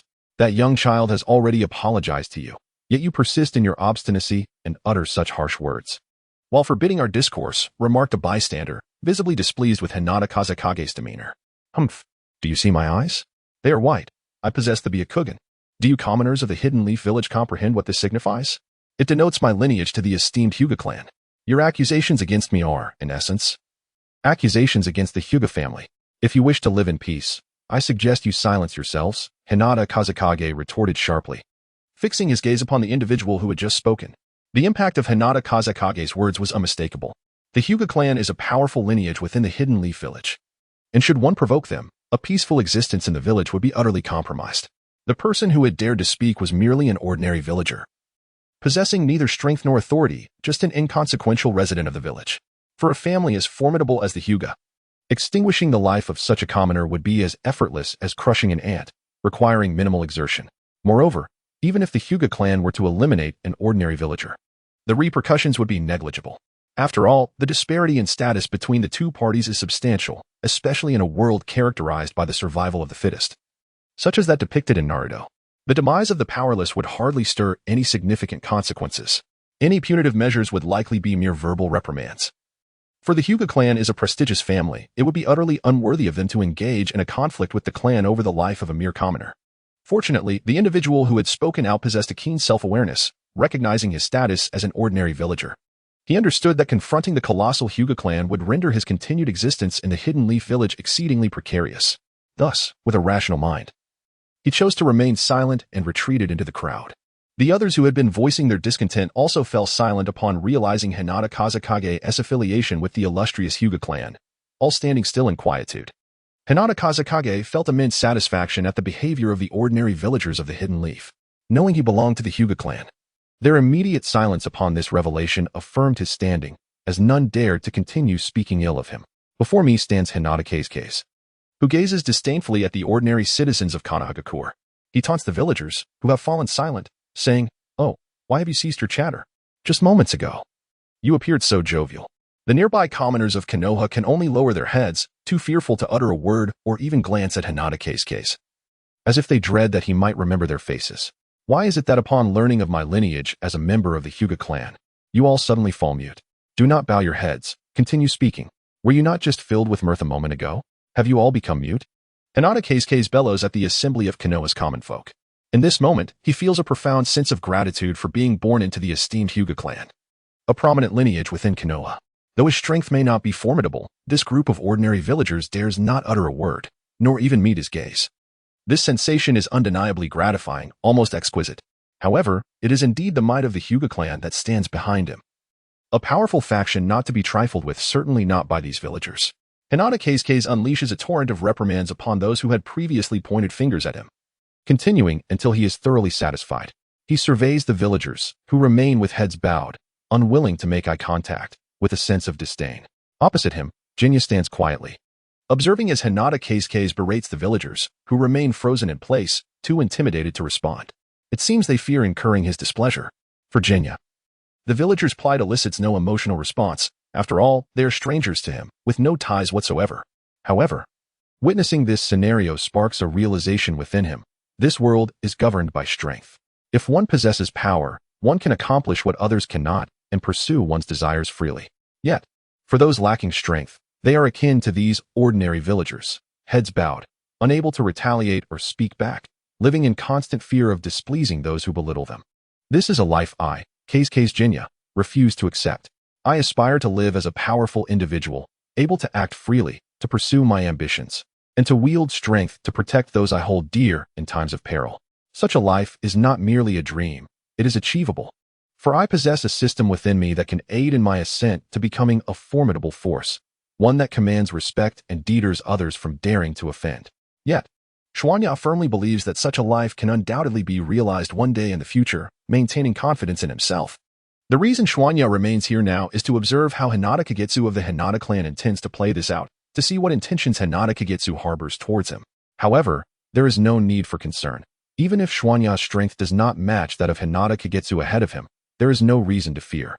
Xuanya is acutely aware that several Umbu members are undoubtedly watching over him from the shadows, a certainty given that he is the sole son of the fourth Hokage, and it is inconceivable that he would not have such protection. Furthermore, it cannot be definitively asserted that Hinata Kagetsu's strength surpasses his own, at the very least. Xuanya's physical prowess is comparable to that of a lower-ranking ninja, with the aid of the two ninjutsu bestowed by the system, namely the Gentle Fist 8 trigrams and Heavenly Spin. He is even capable of defeating some ordinary lower-ranking ninjas. However, he remains unable to contend with the more formidable lower-ranking ninjas, as Xuanya has only mastered the Gentle Fist 8 trigrams, Heavenly Spin, and some basic physical techniques in ninjutsu, with his proficiency being minimal. This indicates that while he can utilize these techniques, his speed and power in their application are still considerably lacking. Chapter 33. Kneeling only when the proficiency of Shin Ye's ninjutsu improved could its power be elevated. Without such enhancement, the might of the techniques would remain stagnant. As Hinata and Feng stood opposite Shin Ye, their initial fervor in berating the timid ordinary villagers of Konoha gradually waned. The frightened townsfolk, chastised to the point of silence, dared not utter a word, merely standing meekly before him, their heads bowed low, afraid to leave. Given this circumstance, it seemed appropriate to spare these Konoha villagers. Once he had dealt with them, his next target would be that ignorant brat, imparting a lesson on whom one should not provoke lightly. You wretches, be gone. I do not wish to lay eyes on you again. Otherwise, you shall face consequences, declared Hinata and Feng with a menacing tone directed at the villagers. Upon hearing this threat, The ordinary villagers, who had been too intimidated to move, immediately fled with remarkable speed, not daring to linger. As if fearing a summons from Hinata and Feng, these villagers had long desired an escape, yet had lacked the opportunity until now. With the direct command to leave, they disregarded all else and dashed away at the swiftest pace of their lives, not looking back. In truth, not all inhabitants of Konoha were as spineless as those who remained silent. There were indeed many bold individuals who chose to disregard Hinata and Feng's presence. Those wishing to depart did so freely, while onlookers remained at a distance, careful not to attract the attention of Hinata and Feng, merely observing the unfolding events. After Hinata and Feng's command for the villagers to disperse, nearly all had vanished, leaving only a handful on the street, those undeterred by the duo. After all, Hinata and Feng was but one person and did not embody the entirety of the Hinata clan. However, this did not imply that he was to be bullied at will. The Hinata clan valued their reputation highly. Should anyone dare to belittle a member of their family, the Hinata would reveal their true ferocity, making it known that they were not to be trifled with. As the individuals accompanying Hinata Keisuke and Kuroya approached, Hinata Keisuke turned his head, revealing a confident smile, and addressed Kuroya, saying, "So, little one, what do you intend to do? Surely you don't think a mere apology suffices after colliding with me?" Kuroya stood directly opposite Hinata, observing the provocative expression on his face, and struggled to suppress the urge to retaliate. However, he was curious to see what Hinata Keisuke was truly after. Thus, he forced himself to contain his emotions, adopting a chillingly calm demeanor, and gazed into his eyes, asking, "What do you wish to do, esteemed member of the Hinata clan?" Hinata Keisuke, upon witnessing Kuroya's expression and fearsome gaze, felt a fleeting instinctual fear. Yet, this sensation swiftly dissipated. Though he could not fathom the reason behind his earlier trepidation, he found it utterly vexing. "You are merely a child," he thought, "and for you to instill fear within me is indeed a disgrace. Therefore, you shall not easily comprehend the matter at hand." After contemplating for a moment, Hinata Keisuke addressed Kuroya, stating, "You, little one, have struck me. A member of the Hinata clan. A simple apology will not suffice. However, if you kneel and bow your head 3 times, I shall grant you my forgiveness." With that, Hinata Keisuke smiled at Kuroya, eager to witness his suffering and struggle. Yet, he was met with disappointment. Upon hearing Hinata's words, Kuroya approached him, his expression unyielding and devoid of any sign of distress. His formidable gaze remained fixed on Hinata Keisuke as he drew nearer. The lack of any visible response from Kuroya, combined with his relentless advance, caused a flicker of fear to arise within Hinata. Nevertheless, this apprehension would not alter his resolve. He was a member of the Hinata clan, backed by a formidable lineage, and he believed that the child before him would ultimately yield to his demands. "What do you intend to do?" "I am a member of the Hinata clan. Do not come any closer. If you approach me again, do not blame me for taking action." Hinata Keisuke's voice trembled slightly with fear as he urged Kuroya to halt. However, Kuroya appeared oblivious to Hinata's warning, continuing his approach, inching ever closer until he stood directly before him. With a chilling tone, he remarked, "If you possess the courage, repeat your request to kneel." Kuroya's voice, though soft, carried a menacing weight as he closed the distance between them to a mere step. In general, in such situations, individuals tend to exhibit one of 2 responses. Either they flee in fear or they dismiss their trepidation and confront the challenge head-on. Xuanya was curious to ascertain which of these reactions the young Hinata Kawaii would display. If the first response was to retreat in fear, then that would be the end of it.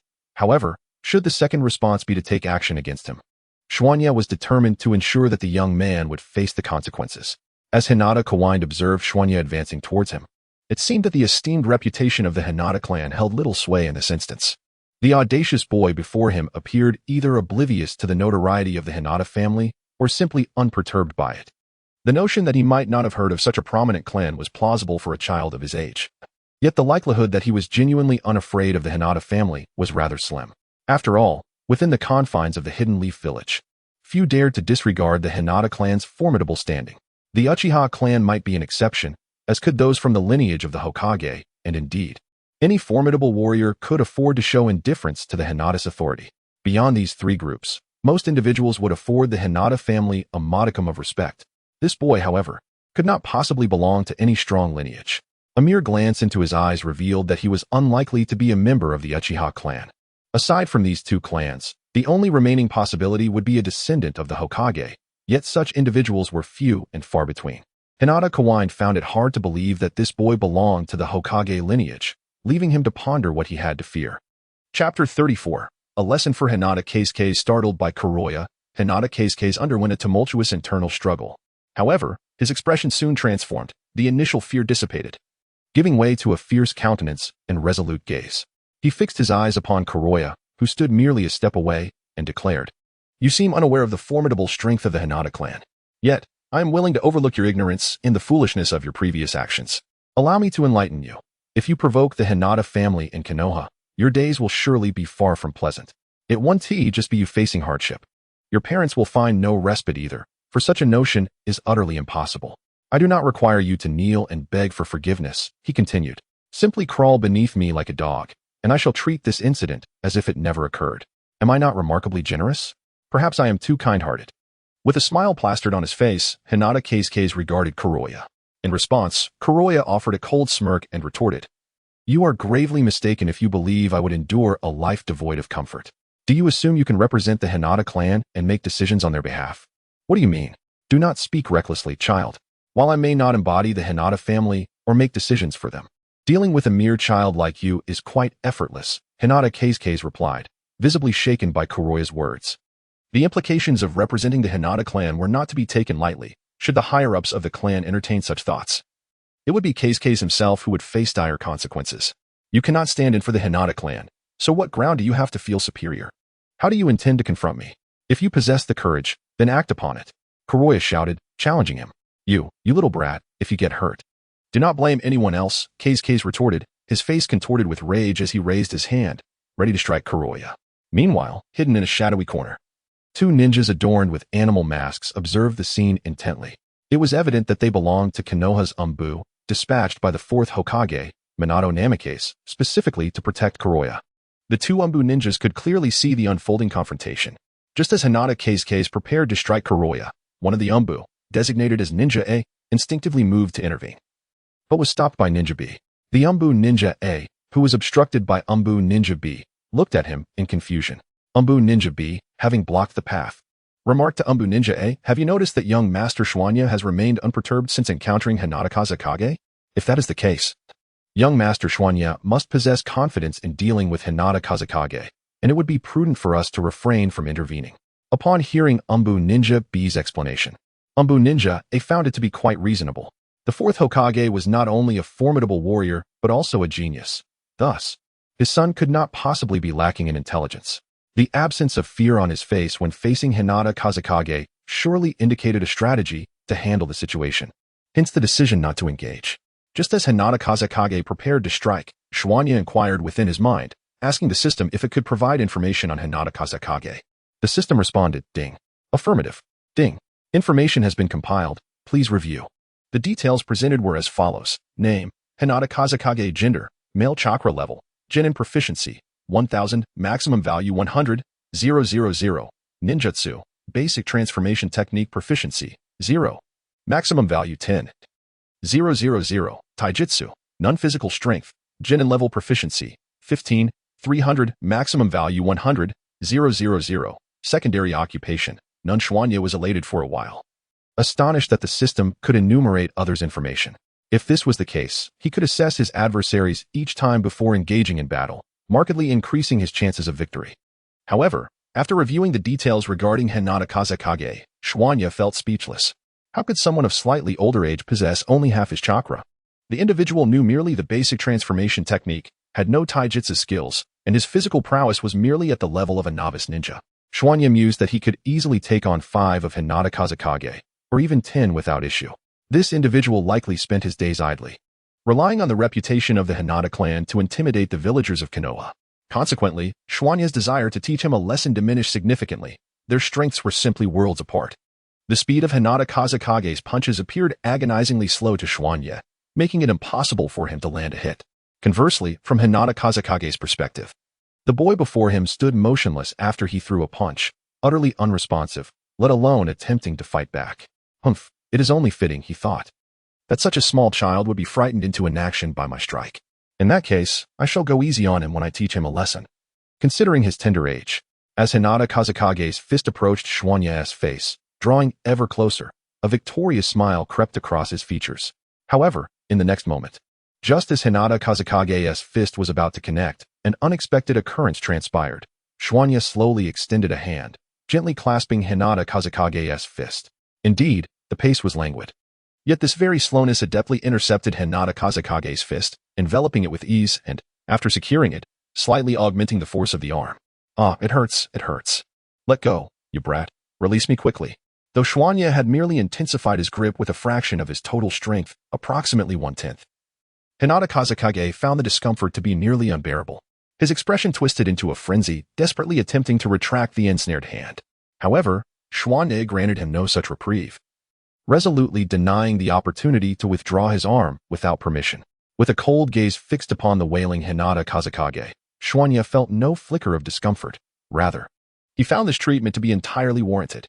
It was imperative to impart a lesson to Hinata Kazekage, to subtly illustrate the notion that there are always individuals more formidable, and to engrave a painful memory that would temper his arrogance in the future. Thus, Xuanya resolved to amplify the pressure of his grip, elevating his strength to 1/5, then 1/3 of his total capacity. As he escalated the force to 1/4 of his full strength, a resounding crack echoed through the air. The street, largely deserted due to Hinata Kazekage's presence, allowed the sound to resonate clearly. Unmistakably, it was the sound of bones fracturing, distinctly indicating the shattering of Hinata Kazekage's bones. Chapter 35. The lesson. Suddenly, a piercing scream echoed through the nearly deserted streets, reminiscent of the agonized cries of a slaughtered pig, grating on the ears. Stop. Let me go? Hinata Kazekage's body contorted unnaturally as he struggled, his voice quivering, unmistakably revealing the excruciating pain he was enduring. Jinya's fist seemed to possess boundless strength, tightening its grip on Hinata's hand with increasing pressure. Hinata felt as though his fist had become foreign to him, devoid of sensation, as if it were on the verge of snapping. Jinya coldly observed Hinata's twisted form, noting the tremor in his voice and recognizing that he was nearing his breaking point. However, this did not deter Jinya from his course of action. He maintained his grip, intensifying the pressure, while Hinata's body shook violently, rendering him unable to utter a sound, only managing to open and close his mouth as if attempting to articulate something. The relentless force was nearly fracturing the bones in Hinata's hand. Even if he were to seek medical aid at this moment, the chances of salvaging his hand were slim. Yet, Jinya had no intention of allowing Hinata to escape unscathed. Earlier, Hinata had exhibited arrogance, relying solely on his lineage from the esteemed Hyuga clan, believing that his heritage granted him the right to demand submission from others. It was merely a chance encounter where Jinya had inadvertently bumped into him. Yet Hinata had the audacity to expect him to kneel. In light of this, Jinya resolved to act without restraint. Such individuals needed to learn the virtue of humility, to understand that not everyone is someone they can provoke without consequence. He aimed to teach Hinata that what he perceived might not necessarily reflect reality, and that appearances can be deceiving. Meanwhile, in the distance, two members of the Konoha Umbu, adorned with animal masks, were quietly deliberating. Their discussion centered on the enigma that was Jinya. They pondered why he possessed strength that belied his years. After an extensive discussion, they arrived at a singular conclusion. Jinya was undoubtedly a prodigy. After all, he was the son of the fourth Hokage, Minato Namikaze, a remarkable genius in his own right. Minato had mastered the Flying Thunder God technique, developed by the second Hokage, Tobirama Senju. Thus, it was only fitting that Jinya, the offspring of such a talented figure, would exhibit abilities that seemed disproportionate to his age, for true genius is often beyond the comprehension of ordinary minds. Although the two ninjas from the Umbu were aware of this matter, it was imperative to report it to the fourth Hokage. This necessity arose not only due to its connection with Kazekage, but also because it involved the esteemed Hyuga clan of Konoha. Had this issue not implicated the Hyuga family, it might have been simpler to resolve, requiring the intervention of just the two Umbu tasked with protecting Kazekage. However, with the involvement of one of Konoha's prominent clans, this matter could not be addressed by merely two Umbu ninjas. Consequently, it was essential to inform the fourth Hokage, who would be more than capable of handling the situation. Given that Kazekage was the only son of the fourth Hokage, and considering that it was Hinata Kaze who instigated the conflict, the fourth Hokage would likely find it manageable to resolve this issue, regardless of Hinata Kaze's affiliation with the Hyuga clan. In a secluded corner, Umbu A, adorned with an animal mask, addressed Umbu B, urging him to report this situation to the fourth Hokage while he would take charge of safeguarding Kazekage. However, Umbu B hesitated slightly. Do not linger on doubts, Umbu A reassured him. I am aware of your concerns regarding my ability to protect Kazekage alone. You need not worry. We are in Konoha. Even if I cannot ensure his safety entirely, I can certainly buy some time. Besides, Kazekage possesses strength of his own. So you can leave this to me. After hearing Umbue's words, Umbube's hesitation dissipated, and with remarkable agility, he leaped onto the rooftop, sprinting at full speed toward the Hokage's office. Before long, the Konoha Umbu arrived at the Hokage's office, approaching a door that stood ajar. Rather than entering directly, he knocked gently on the open door. The room was spacious, occupied by a young man with golden hair and eyes as blue as crystal, dressed in a long robe. The distinctive Hokage attire made it evident that he was the supreme authority in Konoha, the fourth Hokage, Minato Namikaze. "Come in," Minato instructed. Lowering the scroll he had been studying, which contained various records about Konoha, he raised his gaze to the Umbu member, recognizing the dark attire and animal mask that unmistakably marked him as an Umbu operative.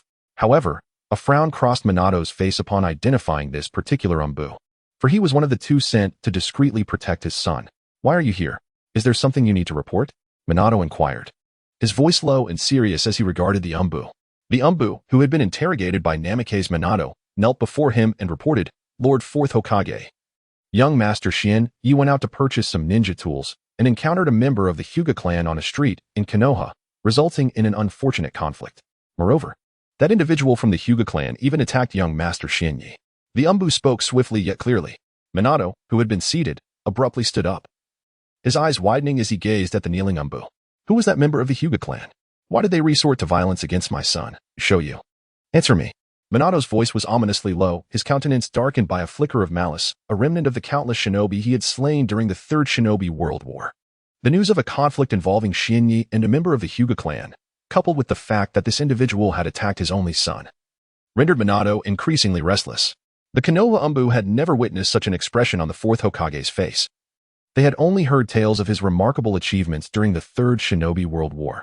Typically, he bore a gentle smile, exuding warmth and kindness. However, at this moment, the mere aura emanating from him was enough to render those of weak resolve utterly speechless. Chapter 36. Chakra Attributes. However, the Umbu of Konoha are not to be trifled with. Upon confronting the formidable aura of the fourth Hokage, they quickly regained their composure after a brief moment of surprise and continued to kneel on one knee, reporting to Minato Namikaze. "Hokage-sama, the individual from the Hyuga clan is named Hugakaze, a member of the branch family. The reason I am here is that when Hugakaze attempted to attack young Master Shin Yi, he was subdued by him. Therefore, I have come to report to you. Hokage-sama, while another Umbu member discreetly protects young Master Shin Yi." "What? Young Xiaoya was able to defeat a member of the Hyuga clan? I thought he had only recently begun to cultivate chakra. Could it be that the Hyuga clan member is also just a child, perhaps of a similar age to Xiaoya?" Minato pondered inwardly. Soon, Minato inquired again, "How old is the Hyuga clan member?"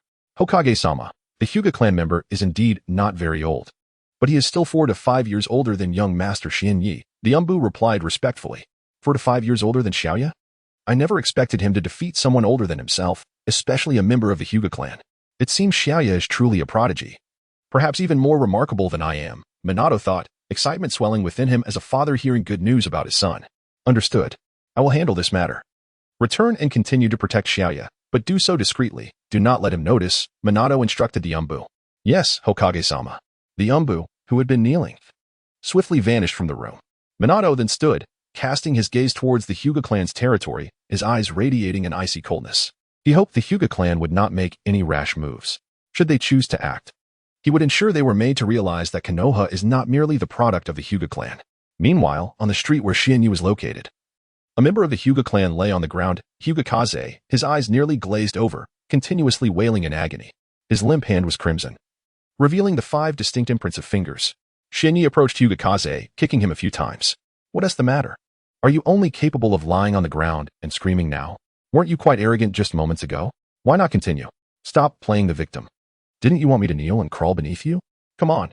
As Shin Yi spoke, the frequency of his kicks increased, causing Hugakaze to cry out in agony. After ceasing his kicks, Shin Yi crouched down to observe the trembling Hugakaze. "Pathetic. You dare to be so arrogant in your current state? Do you truly believe there is no one in this world capable of teaching you a lesson?" With that, Shin Yi stood up, hoisting the 2 boxes containing ninja tools once more, preparing to depart. How dare you strike me? You shall come to regret this. Do not entertain the notion that you can continue your life in Konoha. I am a member of the Hyuga clan, and for the blow you have dealt me, I shall ensure that you taste the bitterness of regret, indeed." Hinata and Kaze watched as the figure of Kazekage Nato gradually receded, yelling in unison. "Regret? I wonder who will truly feel remorse in this situation." However, I can assure you that I shall never regret teaching you a lesson. Nor do you possess the capability to instill such feelings in me.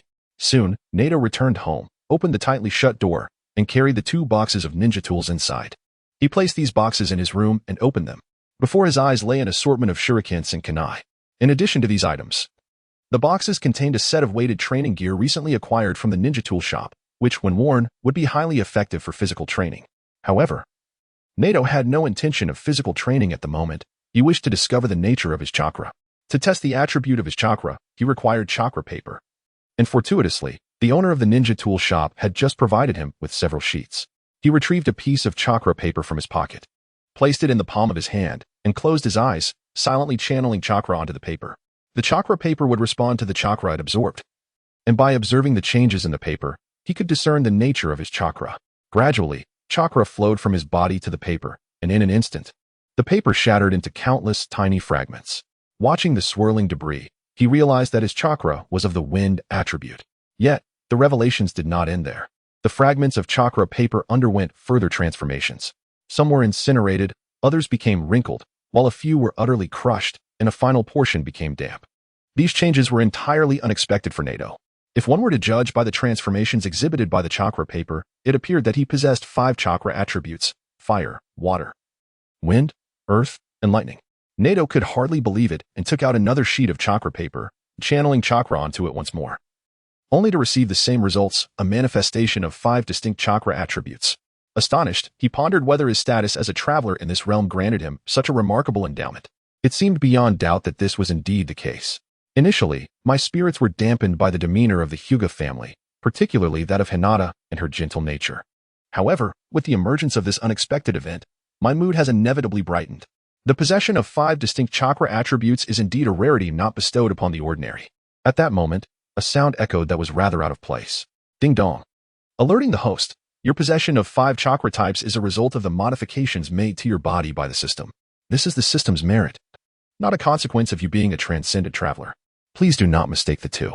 So, it is indeed the system's enhancement of my physique that grants me these 5 chakra attributes? What does it matter? I have already acquired these 5 chakra properties. Who cares about the reasons behind it? With this thought, I felt a wave of comfort wash over me. Why concern myself with the origins of my 5 chakra attributes? What truly matters is that I possess them now. Everything else is of little consequence. It suffices to know the outcome, while the journey to this point can be forgotten. Chapter 37. Hinata Hayashi's decision. On a certain street in Konoha, a figure writhed on the ground, emitting pained groans. Suddenly, several ninjas adorned with the headbands of the Hidden Leaf Village, their eyes a striking pure white, appeared around him. Their presence went unnoticed by passers-by. One of the ninjas knelt down, extending his hands to lift the writhing Hinata Hanabi onto his back before departing the street. The speed of these Hinata clan ninjas was remarkable, and it was not long before they returned to the clan's compound. Upon arrival, they dispersed, save for the one carrying Hinata Hanabi, who made his way toward the heart of the Hinata estate, while the others did not linger. In the central courtyard of the Hinata clan's compound, in a room within a notably larger building, Hinata Hanabi was humbly kneeling on the ground. Before him stood the clan leader, Hinata Hayashi. At that moment, Hayashi sat in a chair at the center of the room, lifting a cup of tea from the table, his gaze directed toward the kneeling Hinata Hanabi. Do you comprehend the gravity of your actions today? Do you understand why you were brought here by the other ninjas of the Hinata clan? Hayashi's voice was soft, yet it resonated clearly in the otherwise silent room. Hinata Hanabi, upon hearing Hayashi's words, became agitated, his eyes aflame with unquenchable fury, the desire for vengeance swelling within him. Kneeling on the ground, Hinata Hanabi immediately addressed Hayashi. Esteemed clan leader, you must avenge me. Today, on a street in Konoha, I encountered a mere child. I merely brushed against him, and he sought to strike me. I asserted my identity as a member of the Hinata clan, warning him that to strike me would be to strike the clan's honor. Yet, despite my words, that child did not hesitate to break my hand. Esteemed leader, that boy holds our clan in contempt. You must eliminate him, so that others may understand that the Hinata clan is not to be trifled with. Hayashi, seated quietly, listened intently to Hanabi's narrative, his expression darkening with each word. Suddenly, he retorted, "Humph, do you know who that child is? He is merely a 4-year-old. You have lived several more years than he, yet you could not overcome a child. You bring shame upon the Hinata clan. Furthermore, I doubt the truth of your account." At that moment, Hinata Hanabi raised his head, a frenzied expression crossing his face as he looked at Hayashi. Is it possible that you know that child, esteemed leader? Even if you do, you cannot allow him to go unpunished. He did not regard the Hinata clan's dignity and struck me without hesitation. Esteemed leader, you must kill him. Only by doing so can we protect the honor of the Hinata clan. Seated upon his chair, Hyuga Hizashi listened to the words of Hokage, his countenance darkening with each passing moment. Haha, do you truly believe you are the face of the Hyuga clan? That any affront to you is an affront to our family? Or do you consider yourself the patriarch, capable of representing the entire clan? Your arrogance is truly astounding. It seems you remain oblivious to the identity of that young boy. Since you are unaware, allow me to enlighten you before your demise. That boy is none other than the esteemed heir of the Hokage lineage, the sole progeny of the fourth Hokage, Namikaze Minato. Now, do you comprehend the magnitude of the individual you have offended? What? That boy is the esteemed heir of the Hokage lineage. The son of the fourth Hokage, Namikaze Minato? Yet he is but 4 years old. How could he wield such immense power? This is indeed frightening. No, wait. Patriarch. What did you just say? That I should know who I have offended before I meet my end? What do you mean? Hokage, kneeling on the ground, was suddenly gripped by fear, beads of perspiration trickling down his face due to the pain from his shattered bones, cold sweat forming on his back. The words of Hyuga Hizashi were chilling. If he were to act upon them, then surely his fate was sealed. Indeed, as you comprehend, I shall inform you of who you have offended, ensuring there are no lingering doubts as you embark on your final journey. Hyuga Hizashi's voice remained calm, yet it resonated in Hokage ears like an explosion, echoing relentlessly in his mind. Am I to die? Is my end truly upon me? Hokage understood that within the ancestral grounds of the Hyuga clan, the words of the patriarch, Hyuga Hizashi, held the weight of divine decree. Anyone he deemed deserving of death could not escape their fate. Now that Hizashi had decreed his demise, no matter how much Kaze wished to resist, evading death was a futile endeavor. Patriarch, why? Why must you condemn me to death? I am a member of the Hyuga clan, one of your kin. Why would you sacrifice me for the sake of an outsider? Why? Hokage voice trembled with a raspy timbre, his eyes reddened, fixed intently on the seated figure of Hyuga Hizashi. Lacking the strength to assert his rage, all his hatred shifted solely toward Hizashi. The animosity he once felt toward Namikaze Kaze had dissipated entirely, now consumed by an overwhelming loathing directed at Hyuga Hizashi alone. Hiki, why should you die? That is indeed a thought-provoking question. Although I am not particularly fond of Hyuga Kurenai, he once uttered a statement that resonated with me profoundly. That impudent youth remarked, "You cannot make decisions on behalf of the Hyuga clan, nor can you serve as its face. Furthermore, you are merely an ineffectual waste of space. What gives you the audacity to be so arrogant, to squander your days aimlessly? Aside from posturing before the ordinary citizens of Konoha, what else do you bring to the table? What purpose do you serve? The actions you have undertaken have already drawn the ire of the villagers of Konoha, and even the fourth Hokage is aware of your misdeeds. Therefore, you need not continue to exist in this world. Consider it a sacrifice for the Hyuga clan. Rest assured, I shall take good care of your parents." As Hinata Hizashi's words echoed through the air, an overwhelming dread enveloped Hinata Hanabi. The expressions on their faces shifted dramatically. Their bodies began to tremble, and beads of sweat multiplied on their brows. Drip, drip, droplets of perspiration cascaded down Hinata Hanabi's face, falling onto the floor of the room, clearly audible in the tense silence. Chapter 38. The Demise of Hinata Kaze. Am I truly destined to perish? I do not wish to die. I do not desire to depart this world just yet. I have scarcely lived here for a few years, and countless days still await me. I refuse to embrace death. Kneeling on the ground with his head bowed, Hinata Kaze felt a tumultuous swirl of thoughts within, primarily revolving around his desperate wish to survive. To evade the fate that awaited him at the hands of the clan leader, Hinata Hizashi. I must escape. I am determined to flee. Kaze swallowed hard, the tension coursing through him, causing his palms to sweat profusely, saturating his hands completely, rendering even the pain from his previously injured palm by Schwanya to be a distant sensation. Upon entering the room, he noticed the absence of guards nearby, leading him to believe that even fate itself might be aiding him. Adjusting his posture on the ground to one more conducive for flight, Kaze prepared to utilize his utmost speed when the moment arose, conserving any superfluous energy. Meanwhile, Hinata Hizashi, seated nearby, observed Kaze's movement without reaction. Fully aware that within the confines of the Hinata clan's territory, escape was a near impossibility, he merely regarded Kaze with a cold gaze, curious to see what further actions he might attempt. As Kaze sought to recuperate his strength, he resolved to plead with Hizashi, hoping to buy time for his body to regain its vigor. Although Hizashi recognized this ploy, he chose not to expose it, silently watching Kaze struggle.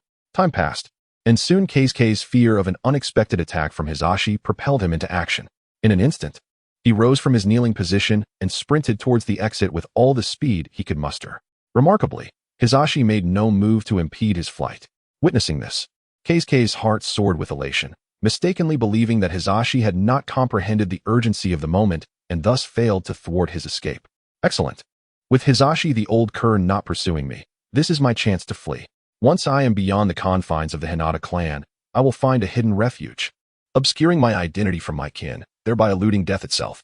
Such were Keisuke's thoughts, oblivious to the harsh reality that the clan leader would not be so easily outwitted.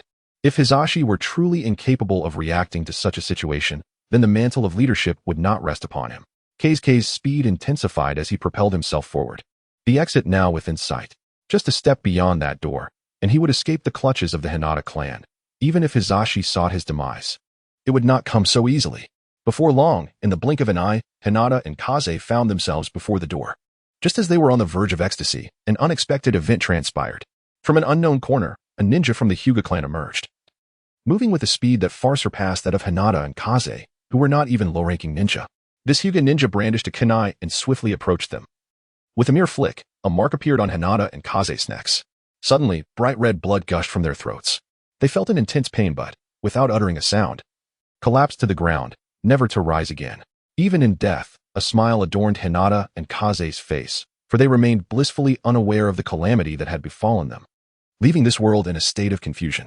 The assassin, having slain Hinata and Kaze, stepped into the chamber where Hinata Hisashi resided. Bowing his head, he addressed the clan leader, Lord Hisashi, Hinata and Kaze are deceased. I am uncertain how to handle the body. Hisashi set down the teacup he had been holding and lifted his gaze to the ninja. Do I need to instruct you further? Clean the body of Hinata and Kaze thoroughly. Leave no trace behind. Ensure that their parents are treated well, as if Hinata and Kaze sacrificed themselves for the Hyuga clan. Yes, Lord Hisashi, the ninja replied, bowing before exiting the room. He approached Hinata and Kaze's lifeless form, formed several hand seals, and unleashed a torrent of flames from his mouth, engulfing the body.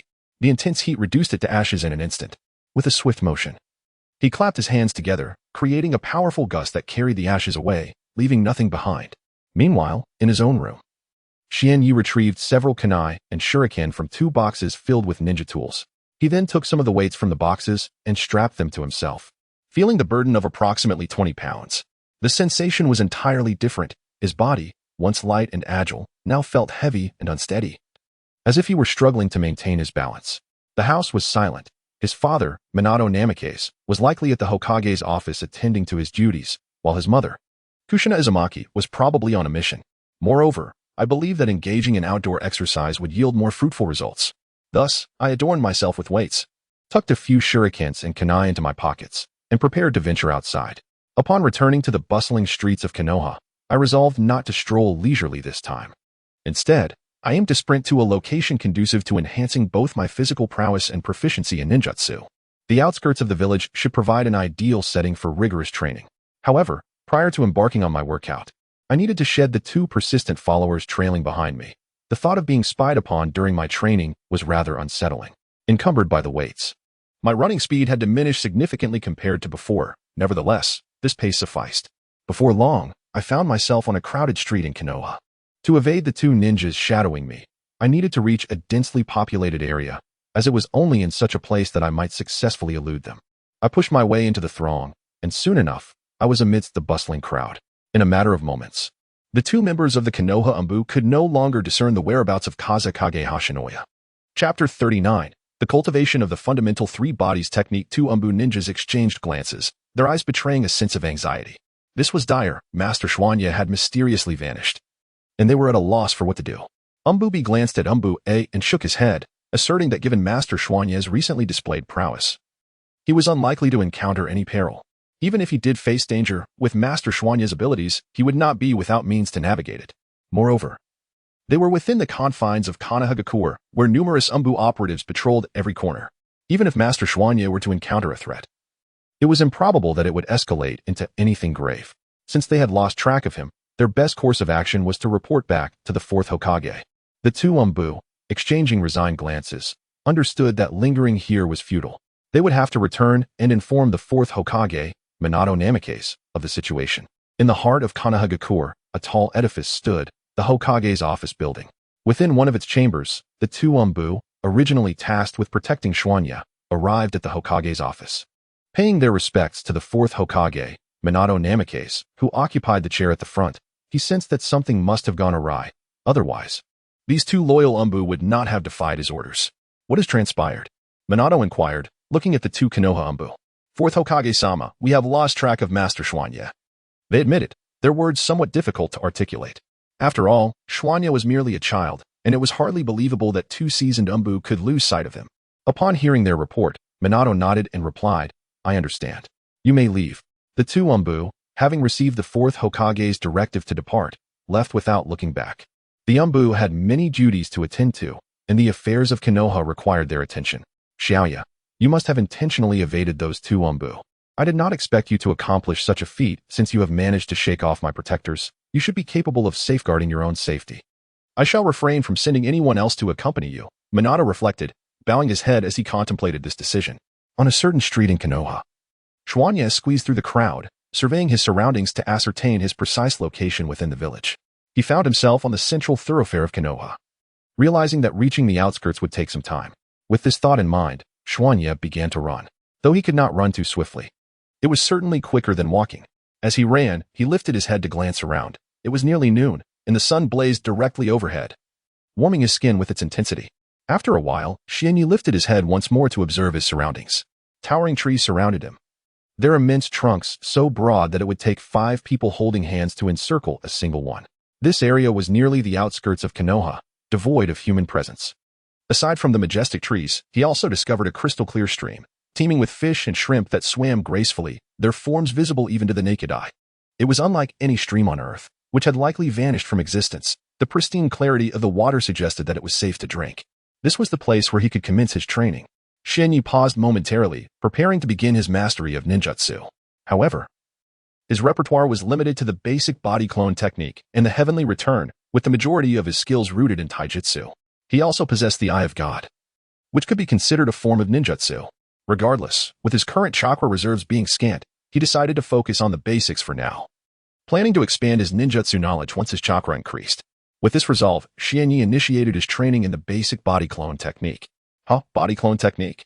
He exclaimed. Suddenly, a clone of himself emerged, collapsing onto the ground in a limp state, unable to move. A vein throbbed on Xianyi's forehead upon witnessing this. After executing the body clone technique, he noticed that his chakra had diminished only slightly, an insignificant amount, indicating that he could utilize the basic technique numerous times. To his surprise, his first attempt at the body clone technique had yielded such a result, reminiscent of Naruto's performance at the Ninja Academy. He could only manage a wry smile at this realization before dispelling the clone. Ding. As the host has utilized the body clone technique, the proficiency of the basic body clone technique has increased. Please continue your efforts. The path to becoming a strong individual is no longer distant. A slight increase in proficiency. The system projected his basic information for him to peruse. Ding. The host's requirements have been met. Host name: Bofeng Xianyi. Host gender: male. Loading more content. Please wait. This site only supports mobile browser access. If you see this paragraph, it indicates a failure to load the chapter content. Please disable reading mode, novel mode, and ad blocking features, or copy the URL to another browser for reading. Host chakra level: novice ninja proficiency 1000, maximum value 100. 000 host ninjutsu basic transformation technique proficiency 1, maximum value 10. 000 divine eye activated level 1, proficiency 0, maximum value 10. 000 reversal technique proficiency 0, maximum value 10.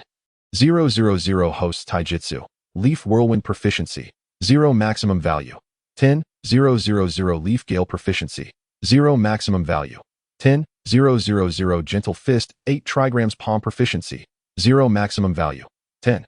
000 hosts physical strength genin level proficiency 1, maximum value 100. 000 hosts secondary profession none. Why is it that the proficiency of the shadow clone technique does not increase slightly, but rather the proficiency of the basic transformation technique does? Are the proficiencies of the shadow clone technique, substitution technique, and transformation technique interconnected? This aspect eludes my understanding.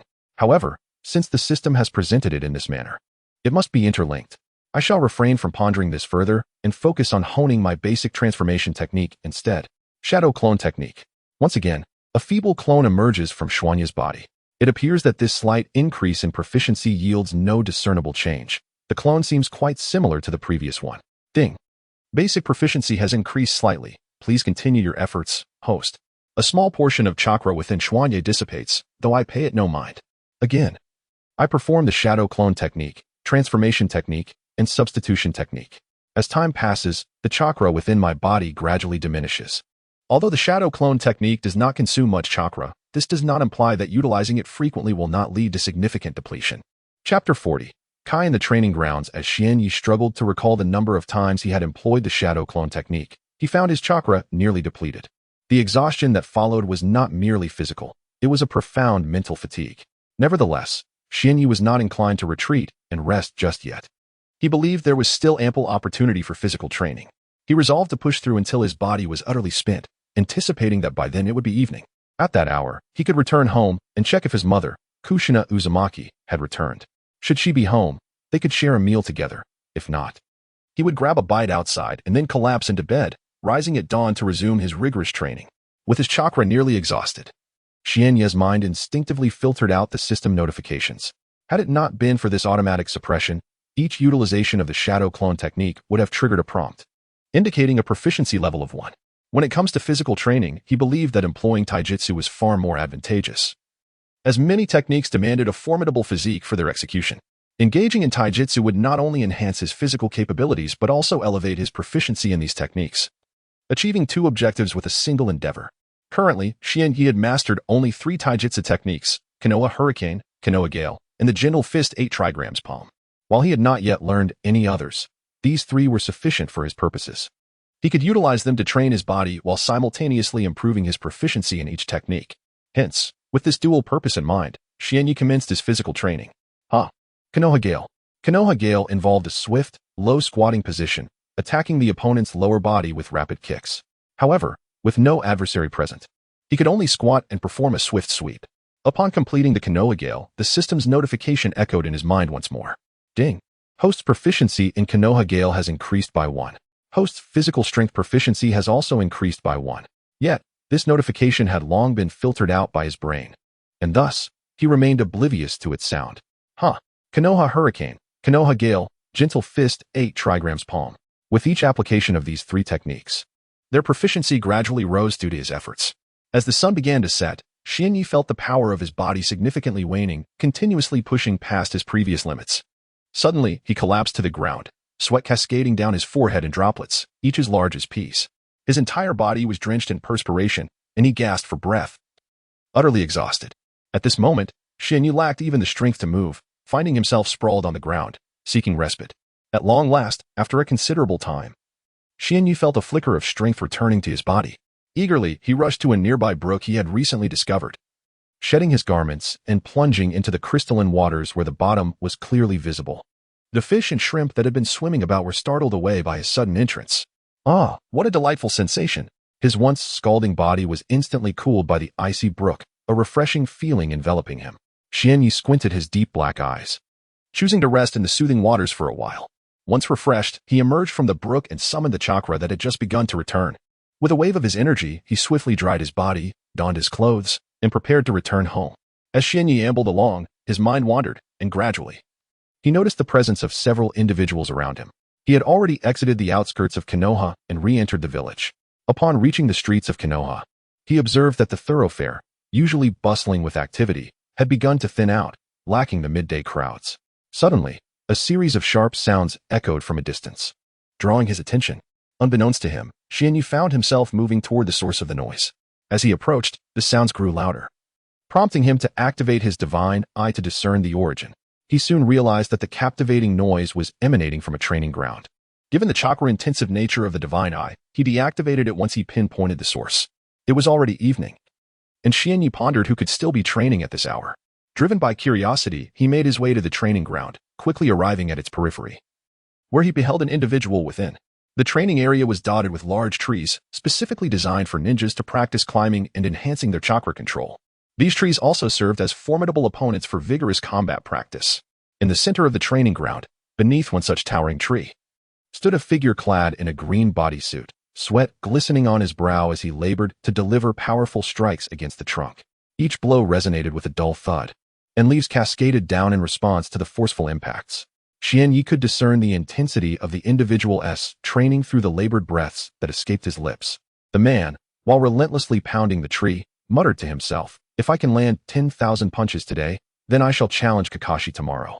Should I prevail, I shall run 30 laps around the village. However, if I lose to Kakashi, it will signify that my strength is insufficient, and I shall then complete 10,000 kicks." As Xian Yi gazed upon the verdant figure and the familiar lines, a sense of perplexity enveloped him. Could it be that this was the azure beast of Konoha? Might Guy? Despite having perused portions of the original narrative in his previous life and being well aware of Guy's fervent dedication to training, witnessing this scene firsthand still left him astounded. He had not anticipated that even at such a late hour, Guy would be fervently engaged in his rigorous training regimen. In comparison to Guy, he felt immensely inferior.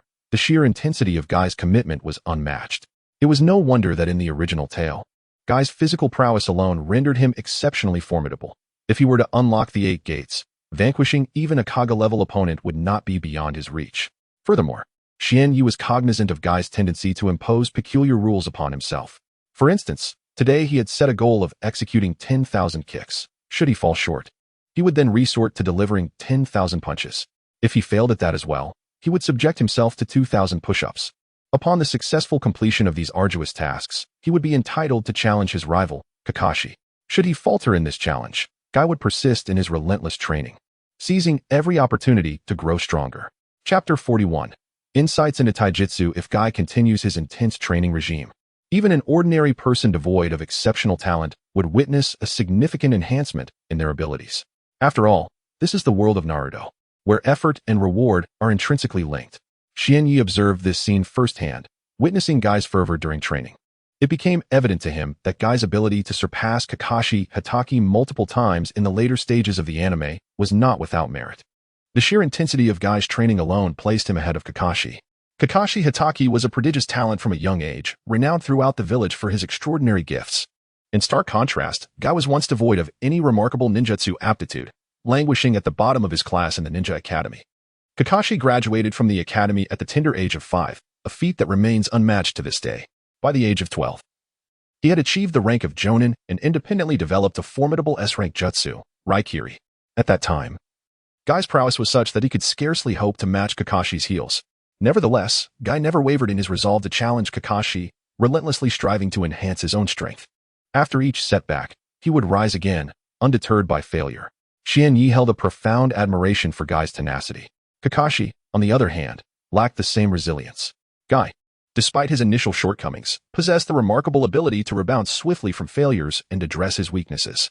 Kakashi, however, succumbed to despair following the loss of Obito and his own hand in Rin's demise, becoming a shadow of his former self. It was as if a shackle had bound his heart and spirit, leaving him in a state of stagnation and despondency. During this period, Kakashi's growth ceased, remaining stagnant at the Jonin level for several years, only advancing to elite Jonin after considerable time had passed. In the later arcs of the anime, particularly during the Fourth Great Ninja War, Kakashi became a liability, devoid of the strength to resist when his Sharingan was taken by Obito. Conversely, reflecting upon Guy, who had once been far inferior to Kakashi, it is remarkable to note that through years of relentless self-discipline and grueling training, Guy ultimately caught up to Kakashi, achieving the esteemed rank of elite Jonin. Lacking Kakashi's innate brilliance, Guy dedicated himself to the arduous task of refining his physical prowess day after day, year after year, gradually cultivating the strength to surpass his rival. Although Guy constantly professed his desire to surpass the genius ninja Kakashi by the latter stages of the anime, he had already possessed strength that far exceeded that of Kakashi. Upon unlocking the 8 gates, Guy was even capable of momentarily overpowering the Sage of the Six Paths, Uchiha Madara, leaving countless ninjas in disbelief. This battle earned him the title of Guy the Emperor. This is why Xian Yi held Guy in such high regard. After all, those who strive and rise again after falling are truly admirable. Xian Yi found himself irresistibly drawn closer to the training ground until he stood directly at its periphery, observing Guy execute a myriad of taijutsu techniques with remarkable precision. The power of Guy's Leaf Whirlwind and Leaf Gale surpassed his own significantly. Each move unleashed a formidable force. As Xian Yi scrutinized Guy's actions, he discerned his own shortcomings. The 2 techniques demonstrated by Guy were executed with exemplary precision and speed, evoking a distinct sensation despite their simplicity. His velocity was ever increasing, and Xian Yi could barely keep up with his movements. Nevertheless, this was more than sufficient. After witnessing Guy's mastery of these two taijutsu techniques, Xian Yi recognized his own deficiencies. His execution lacked precision, and his speed fell short, with improper techniques being employed. It was only now that Xian Yi realized the profound potential of these seemingly simple techniques. Guy truly deserved the title of the Azure Beast of Konoha. Although he had yet to reach the animated heights of his prowess, simply observing Guy's current taijutsu had yielded significant insights. Ding! Congratulations, host. Due to your observation of a superior practitioner, your understanding has deepened, resulting in an increase in proficiency for Leaf Whirlwind and Leaf Gale. At that moment, the system's notification echoed in his mind. In fact, he had disabled the mental barrier on his way back, allowing him to hear the system's prompts now. But what did the system mean by insight? Was it the experience gained from watching Guy's taijutsu? Ding! Proficiency for Leaf Whirlwind, 10. Proficiency for Leaf Gale, 10. This data continued to flash in his mind, and though he was uncertain of the total increase in proficiency for Leaf Whirlwind and Leaf Gale, it was likely substantial. Perhaps it was best to check his basic information. He had been too preoccupied with the journey to do so on his way back. System, please display my basic information. Ding! The host's basic information has been retrieved. Soon, the system presented his basic information before him. Host name, K's Xuanya. Host gender, male. Loading more content. Please hold on. This site only supports mobile browsers. If you see this paragraph, it indicates that the chapter content has failed to load.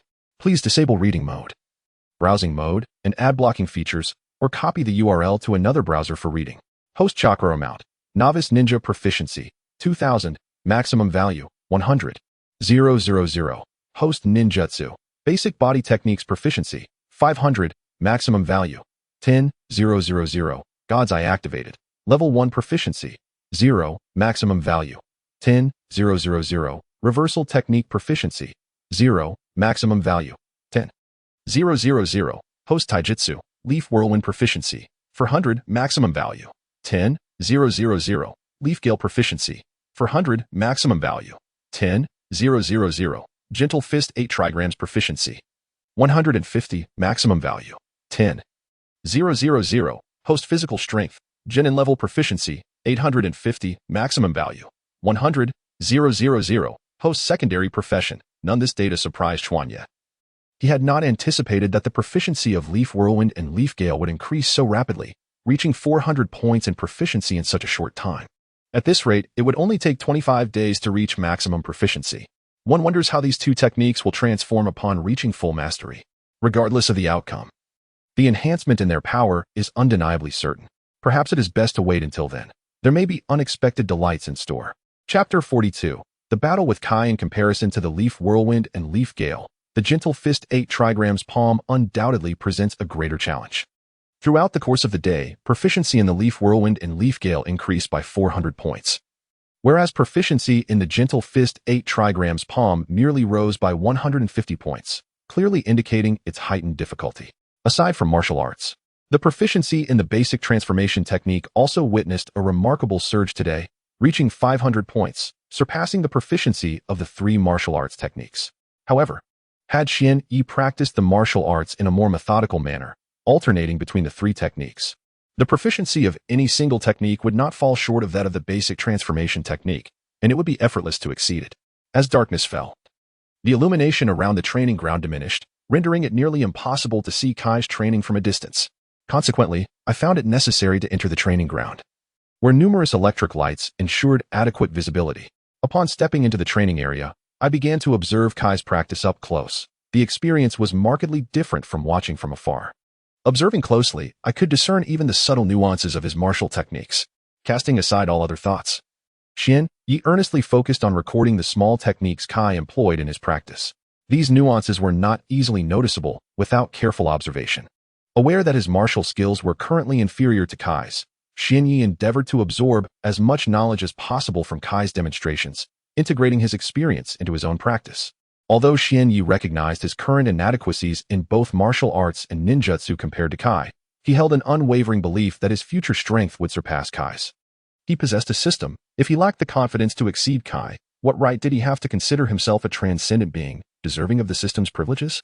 In the training ground, Kai continued his relentless and punishing regimen, oblivious to the fact that someone nearby was diligently studying his martial techniques. At this moment, Kai had not yet attained the elite J-nin status seen at the start of the anime. He was merely on the cusp of becoming a J-nin, still classified as a special J-nin. Within the training ground, he only practiced basic martial techniques, refraining from employing the more advanced and powerful ones, including the 8 gates. His martial prowess had not yet reached the strength displayed at the beginning of the anime. He was significantly weaker now. However, it was certain that he was still infinitely stronger than I, whose physique had been enhanced by the system to the level of a genin. As Kai's movements gradually came to a halt in the training ground, he was on the verge of heading back to await the continuation of his training on the morrow. However, upon turning his head, he discovered a small child standing not far from him in the training area. What could possibly bring a child to such a place? Was it his impeccable technique and standard martial arts that had drawn the child's attention? Surely, that must be the case. Such is the essence of youth. Kai pondered this in his mind, deciding to first ascertain the identity of this child to see if he recognized him. Focusing intently, he channeled chakra to his eyes, which instantly doubled his visual range. Although this was but a modest increase, it allowed him to discern the figure of the child who had come to observe his martial arts practice. Wait a moment, something felt familiar about this child. Bending his head in contemplation, Kai suddenly slapped his forehead as realization struck him. This child was none other than the son of the 4th Hokage, Minato Namikaze, little Naruto. It was quite unexpected to see Naruto here, watching him train in martial arts. The exuberance of youth. Kai felt a surge of inspiration as he gazed at the 4-year-old Naruto, now present in the training ground to learn from his martial arts experience. What an exhilarating thought. Hey, Naruto, how about we engage in a spirited battle? Don't worry, I promise not to use my full strength, Kai declared with a grin. Flashing his bright white teeth and giving a thumbs up, eagerly awaiting Naruto's response. To think that this 4-year-old, who had lived in the world of Naruto for several years longer than he had, was now challenging him to a duel, claiming he would hold back. Well, I admit my current abilities may not match Kai's, but was it really appropriate to say such a thing? I gazed at Kai, feeling somewhat speechless. Nevertheless, having observed Kai train for quite some time, I had longed to test out some newly acquired techniques to see their efficacy. Moreover, since he had proposed a duel, I might as well accept and see what I had gained today. All right, I'm coming. Naruto responded eagerly, sprinting to Kai's side. He quickly shed his weighted garments, tossing them aside. After a brief respite, he turned to Kai and declared, "Let us begin." Upon seeing Naruto remove his weights, Kai was filled with excitement. This was the essence of youth. Let us ignite our spirits together. With that, he immediately dashed away from his original spot, his gaze firmly fixed on the stationary Kai in the distance. Naruto felt a twinge of annoyance. Did Kai truly underestimate him? Though his strength was not formidable, this seemed rather dismissive. Thus, he charged towards Kai. Despite Kai remaining motionless, he showed no signs of vulnerability as Naruto approached, leaving him to cautiously probe at Kai's defenses. Leaf Whirlwind. The wooden segment reading 21 describes the Leaf Whirlwind, a rapid attack executed with a spinning kick against the enemy. Just as I was about to strike Kai, he effortlessly seized my leg, lifting me with ease. The disparity in our strengths was glaring. At this moment, apart from engaging in physical combat, my proficiency in the fundamental 3-body technique remained below standard, rendering my execution prone to detection by others. Meanwhile, Kai, grasping Xianye's foot, felt a surge of astonishment. He had not anticipated that little Xianye, merely 4 years old, possessed the strength to contend with a genin. Had I not increased my force while catching Xianye's Leaf Whirlwind, I would likely have faced embarrassment. "Put me down, quickly put me down," Xianye exclaimed, dangling from Kai's grip. Soon, Kai released Xianye and burst into hearty laughter. Little Xianye. Although I emerged victorious in this bout, let us strive together toward our youth and continue to enhance our abilities, Kai declared, flashing his signature smile and his dazzling white teeth. Chapter 43, Homecoming with a Huff. I shall return. Xianye cast a somewhat frustrated glance at Kai before turning away, resolutely heading back towards the direction of his home without a backward glance. The disparity in strength between him and Kai was indeed substantial. And while the outcome did not surprise Xianye in the slightest, it did not dishearten him either. Instead, it fortified his resolve to enhance his own abilities. It seemed that Kai regularly trained at this training ground, so perhaps I shall incorporate challenges against him into my daily regimen. This approach would not only allow me to gauge the extent of my progress, but also enrich my combat experience, a dual benefit. Upon exiting the training arena, Xianye lifted his gaze to the sky, where a slender crescent moon hung amidst a handful of twinkling stars, casting a gentle glow upon the earth and illuminating the path for travelers making their way home. The night sky was truly a sight to behold. Xianye paused, captivated by its beauty. It had been quite a while since he had experienced such a moment. the last time being in his childhood at the orphanage when he could gaze at the night sky. As he grew older, the demands of work had left him little opportunity to leisurely admire the heavens. Since arriving in the world of Naruto, he had largely remained at home, making this tranquil observation of the night sky a novel experience. Homeward bound. It is already quite late. I wonder if mother has returned. After a short walk of about 10 minutes, he finally arrived at his doorstep. Gently pushing the door open, he stepped inside and closed it behind him. Upon shutting the door, Xianyu was surprised to find the hall aglow with light. A warmth spread through him at the thought that his mother must have returned and was likely waiting for him, concerned by his absence. He made his way toward the illuminated hall and, upon entering, found two figures seated on the sofa, his mother, Kushina Uzumaki, and his father, Minato Namikaze. While Xianyu was not surprised to see his mother at home, he certainly did not expect to find his father there as well. As the fourth Hokage, Minato often spent his time at the Hokage office and rarely returned home, yet here he was, waiting for Xianyu in the hall. It was likely that his father had learned of the earlier incident that morning. After all, they were in Konoha, where numerous Umbu patrolled the area. It was only natural for Minato to be aware of it. As Xianyu approached, Kushina immediately inquired, "Xiaoyi, where have you been? I was worried sick when I returned and didn't see you. By the way, have you eaten dinner? I made your portion. If you haven't tea, I can heat it up for you." Seeing the concern in his mother's eyes, Xianyu felt a wave of emotion. Having never truly experienced his mother's love, he found himself touched by her affection in this world of Naruto. Perhaps this journey was the universe's way of compensating him. "Mom, I haven't had dinner yet." "I'm quite hungry," he replied, awkwardly patting his stomach and smiling at his mother, Kushina Uzumaki. "All right, dear. I will warm up your meal. Sit at the dining table for a moment.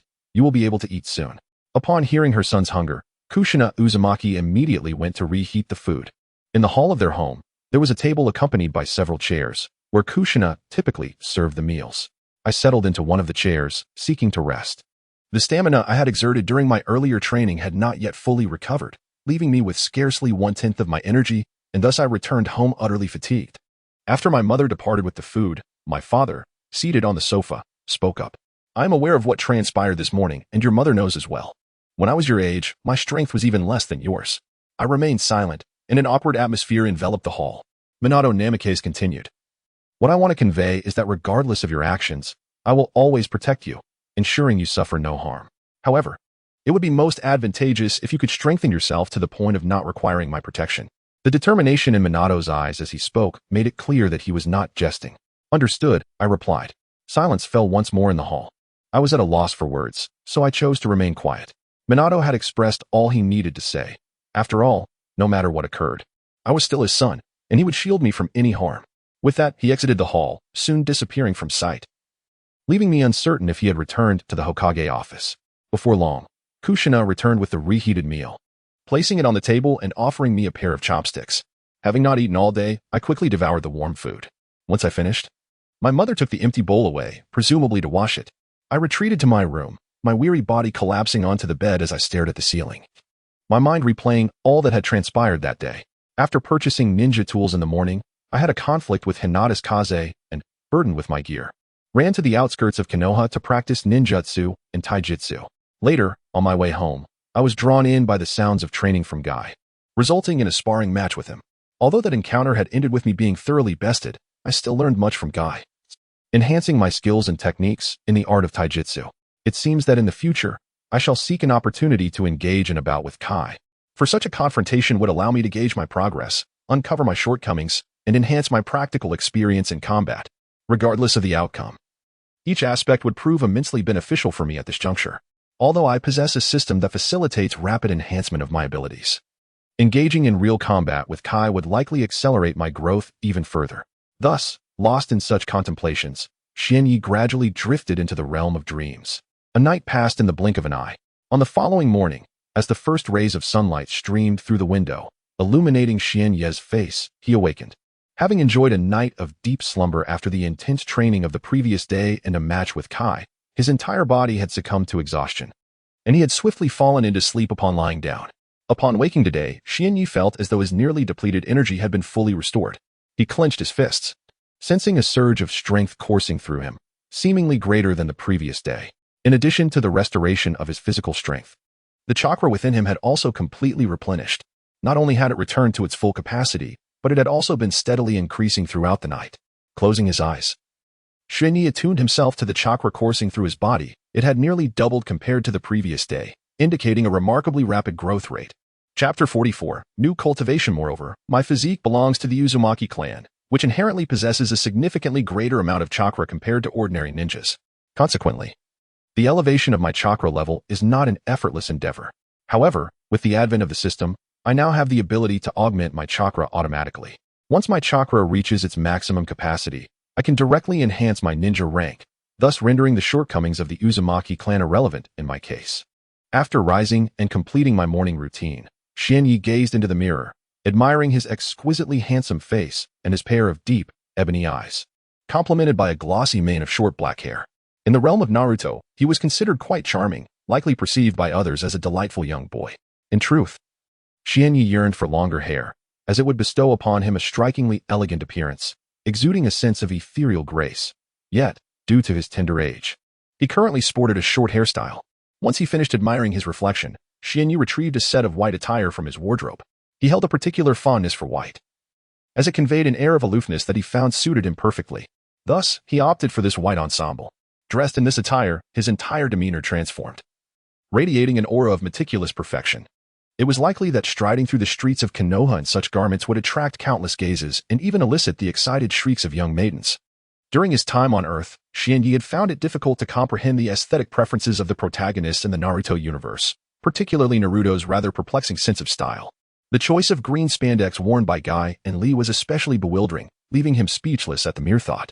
Just yesterday, he had encountered Guy at the training ground, clad once again in that garish green ensemble, and he could not fathom when Guy had adopted such an unfashionable attire. As he lamented over these incomprehensible fashion choices, he meticulously organized the ninja tools and weights he intended to carry. Once prepared, Shinyi sought out his mother, Kushina Uzumaki, to inform her of his decision to refrain from returning home for lunch, as he planned to dine outside instead. Naturally, his mother readily consented and, upon agreeing, inquired about his reasons. With no intention of concealing the truth, he candidly explained to Kushina that he intended to cultivate on the outskirts of Konoha to enhance his strength. Kushina wholeheartedly supported his endeavor, feeling immense pride in her son, Boruto Shinyi, for his proactive desire to improve his abilities. In the world of Naruto, fraught with countless perils, evading danger was virtually impossible. Thus, one could only choose to confront the unknown threats. To face such dangers, one must possess formidable strength to ensure their safety. After bidding farewell to his mother, Uzumaki Kushina, Shinyi hurried towards the outskirts of the Hidden Leaf Village, a place he had visited the previous day. It was a charming locale, adorned with towering trees and a modest stream. During his training yesterday, he had discovered the presence of various wildlife in the area, and the stream teemed with fish and shrimp, which greatly pleased him. Since he had no intention of returning home for lunch, the absence of a meal posed a dilemma. However, with the abundance of wild animals, this predicament transformed into a trivial matter. When hunger struck at noon, he could simply capture a wild creature or plunge into the stream to catch a few fish for grilling, an enticing prospect. This approach would not only save him the time of returning for lunch but also hone his skills and allow him to savor flavors of the wild, engaging in activities he had never experienced in his past life. Indeed, I confess, my true desire was merely to catch some wild game for a feast on the outskirts of the Hidden Leaf Village. For such experiences were foreign to me during my time on Earth. As an orphan with no means, indulging in such pursuits was out of the question. Moreover, Earth lacked the vast forests characteristic of the world of Naruto, where wildlife flourished amidst abundant woodlands, making the endeavor of hunting for sustenance far more accessible. Thus, Shinyi informed his mother, Uzumaki Kushina, that he would not be returning for lunch, assuring her not to worry about his absence. As he approached the training site from the previous day, Shinyi reflected on his practice, recognizing several shortcomings in his training. It appeared that today's regimen required adjustment. He could not afford to expend all his chakra solely on enhancing his proficiency with ninjutsu, as he had done yesterday. Today's training would also include water walking and tree climbing. From his observations while watching the Naruto anime, he learned that mastering chakra control could be achieved through these two exercises. Once he successfully executed them, his chakra manipulation would become significantly more refined. Currently, his chakra control was inadequate, leading to excessive chakra output when performing ninjutsu, resulting in wastage of surplus chakra. Conversely, if the chakra output was insufficient, it would severely diminish the power of the jutsu, allowing opponents to counter it with ease. One aspect that unsettled Shinyi was his recollection of the third Hokage, Hiruzen Sarutobi, the seemingly lecherous old man who often employed a technique called the crystal ball technique to surreptitiously observe others. This technique required a crystal ball as a medium to project images, a practice he found rather peculiar. The third Hokage employed this ninjutsu to observe the security of the Hidden Leaf Village. Now, Shinye's father, Minato Namikaze, has ascended to the position of the fourth Hokage. However, who can say whether that lecherous old man continues to employ this technique to spy on the village? I wonder if, during my training, that old man was secretly using his telescope technique to watch me. Shinye is not fond of being observed by others while honing his skills. Regardless of what others may think, I simply dislike it, feeling extraordinarily uncomfortable, as if I were exposed without clothing before the gazes of others. Let us hope that old man has not been watching me, for I have chosen a training spot on the outskirts of the Hidden Leaf Village. The village is so vast that one can scarcely keep an eye on it, let alone have the time to observe the periphery. Chapter 45. Treading water and climbing trees. The air in the Hidden Leaf Village was refreshingly crisp that morning, evoking a sense of joy and tranquility. In stark contrast to the smog-laden atmosphere of my previous life. Perhaps it was due to my prolonged exposure to such an environment that I had gradually grown accustomed to it. Shinye navigated through the bustling crowd, ambling towards the training ground he had discovered the day before, located on the outskirts of the village. After a leisurely stroll of about 10 minutes, he arrived at the site of his previous training session. Although still somewhat unstable due to the weighted gear he wore, he felt significantly more balanced than the day prior. The morning dew clung to the leaves, and the forest was alive with the melodious calls of birds. The stream nearby teemed with fish and shrimp, swimming energetically, infusing the area with vibrant life that uplifted his spirits. Yes, this is the place. I shall dedicate this period of training here, starting with the control of chakra today. Shinye approached the stream, causing the fish and shrimp to dart away in alarm. Upon reaching the water's edge, he closed his eyes, focusing on channeling chakra to the soles of his feet. Once he felt the chakra properly aligned, he took a cautious step towards the stream. He extended one foot to tread upon the water's surface. Thanks to the chakra concentrated at his feet, he miraculously did not sink. Instead, he floated atop the water. This is treading water? It feels quite pleasant and seemingly simple.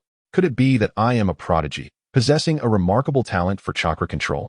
As these thoughts flitted through his mind, he soon placed his other foot onto the stream. Suddenly, mismanaging his chakra led to his entire foot plunging into the water, splashing droplets onto his face. The icy morning water sent a shiver down his spine. He wiped the wetness from his face and looked down at his now-soaked trousers and shoes, lamenting that he should have removed his footwear before attempting this exercise, thus avoiding the wet predicament. It appears that mastering this fundamental ninja skill of treading water is not as straightforward as I had anticipated. A moment's lapse in chakra control resulted in an unexpected immersion.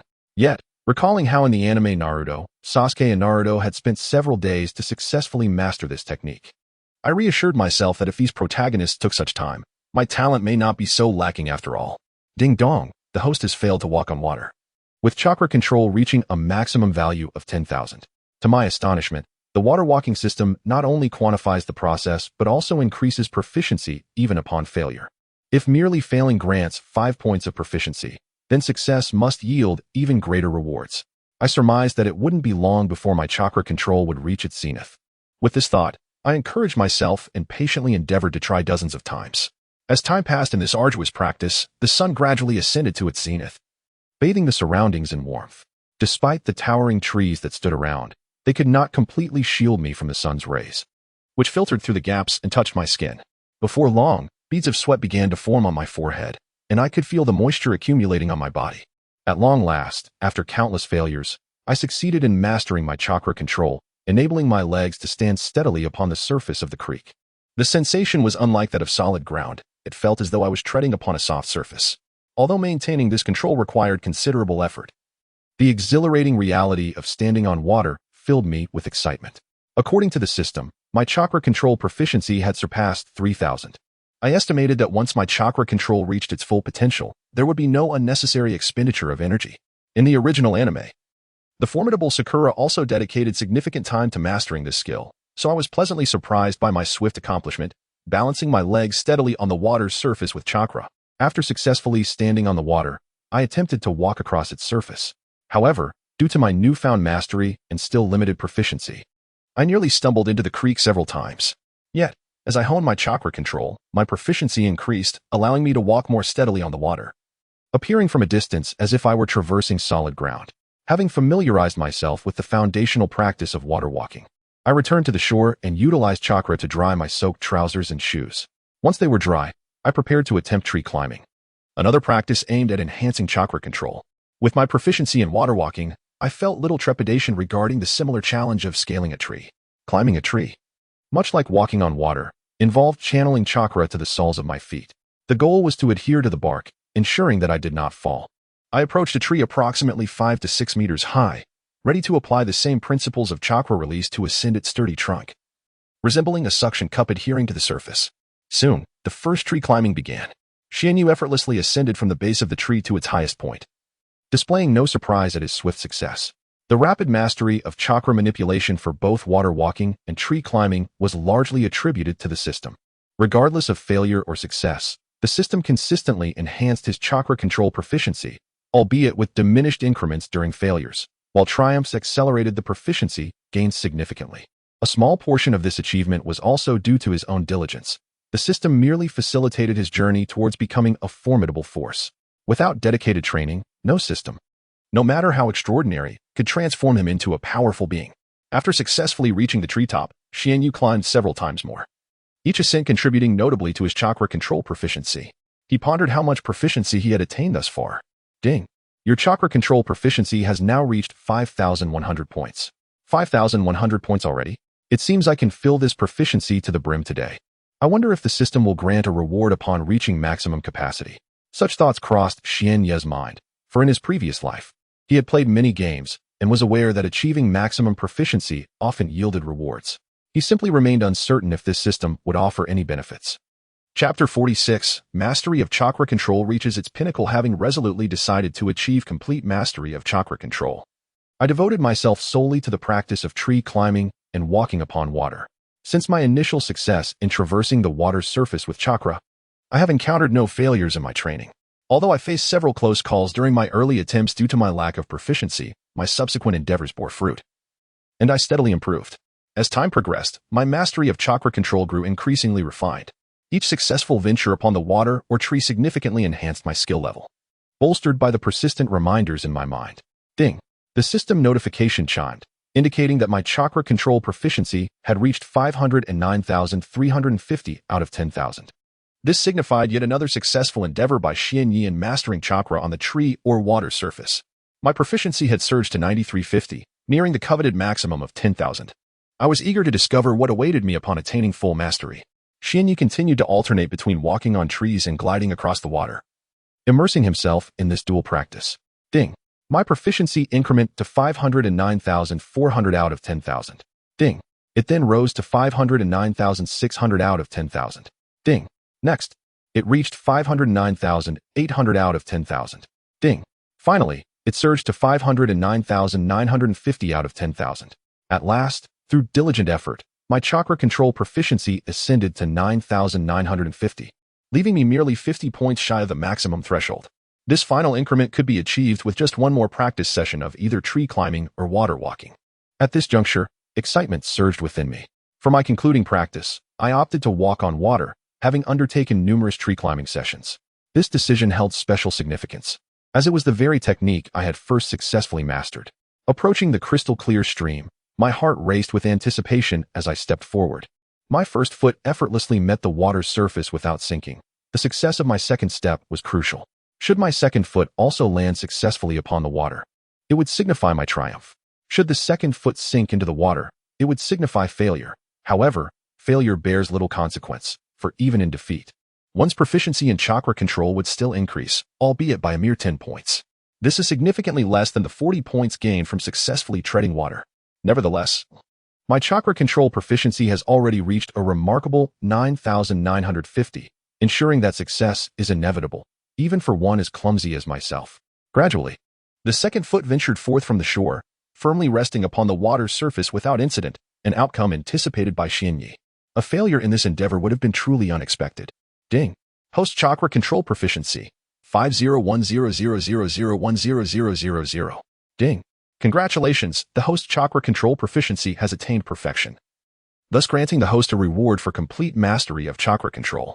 Ding! An additional attribute has been bestowed upon chakra control. Ding! Proficiency, perfect. When utilizing ninjutsu, the host chakra consumption is halved. Ding! Congratulations, the host has received a scroll for the technique of shadow clone jutsu. The system promptly relayed the rewards within Xian Ye's mind. I must say, the rewards for chakra proficiency are indeed impressive, without even considering the attributes. The mere acquisition of the Shadow Clone Scroll is substantial. The technique of Shadow Clone Jutsu is incomparable to the basic clone technique, as the latter merely creates an illusionary duplicate that reveals its flaws upon scrutiny. In stark contrast, the Shadow Clone technique employs chakra to manifest numerous clones, each possessing an identical amount of chakra as the original. This is achieved through the even distribution of chakra among the clones, rendering it impossible to discern which is the true body. The most remarkable aspect of the Shadow Clone technique lies in the transfer of any surplus memories from the clones back to the original upon their dispelling or demise. In the anime, Naruto Uzumaki harnessed this jutsu for training purposes. However, due to the inherent ability of the technique to relay experiences back to the original, it is deemed a forbidden art, particularly suited for espionage during the Shinobi Village Wars. While the Shadow Clone technique is indeed a formidable asset for training, it is also chakra-intensive, limiting the number of clones others can produce. Fortunately, this does not hinder Xianyi, for possessing the bloodline of the Uzumaki clan endows him with a significantly greater chakra reserve compared to other ninjas, rendering the technique exceedingly practical for his use. Moreover, in addition to what the system just mentioned, the newfound attribute of chakra control is that my consumption of chakra when utilizing ninjutsu is halved. To be candid, upon encountering this attribute, Xianyi was utterly astonished. The concept of having chakra consumption during the execution of ninjutsu is remarkable. It implies that while Xianyi could initially perform 10 techniques, this attribute now enables him to employ 20. This truly constitutes a formidable and advantageous trait, one that can be wielded well into the later stages of combat and can yield substantial benefits even then. In the heat of battle, the advantages of this attribute become strikingly evident. Consider this. If the enemy's chakra levels are equivalent to one's own, yet one possesses this attribute, the ability to utilize ninjutsu with half the chakra translates to unleashing twice the number of techniques as the opponent. The implications of unleashing double the ninjutsu are indeed formidable. In battle, even the slightest discrepancy can lead to defeat, let alone the ramifications of executing twice the number of techniques. Upon acquiring this attribute, Xianye's countenance was alight with unrestrained joy, as nothing could adequately convey the tumult of elation he felt.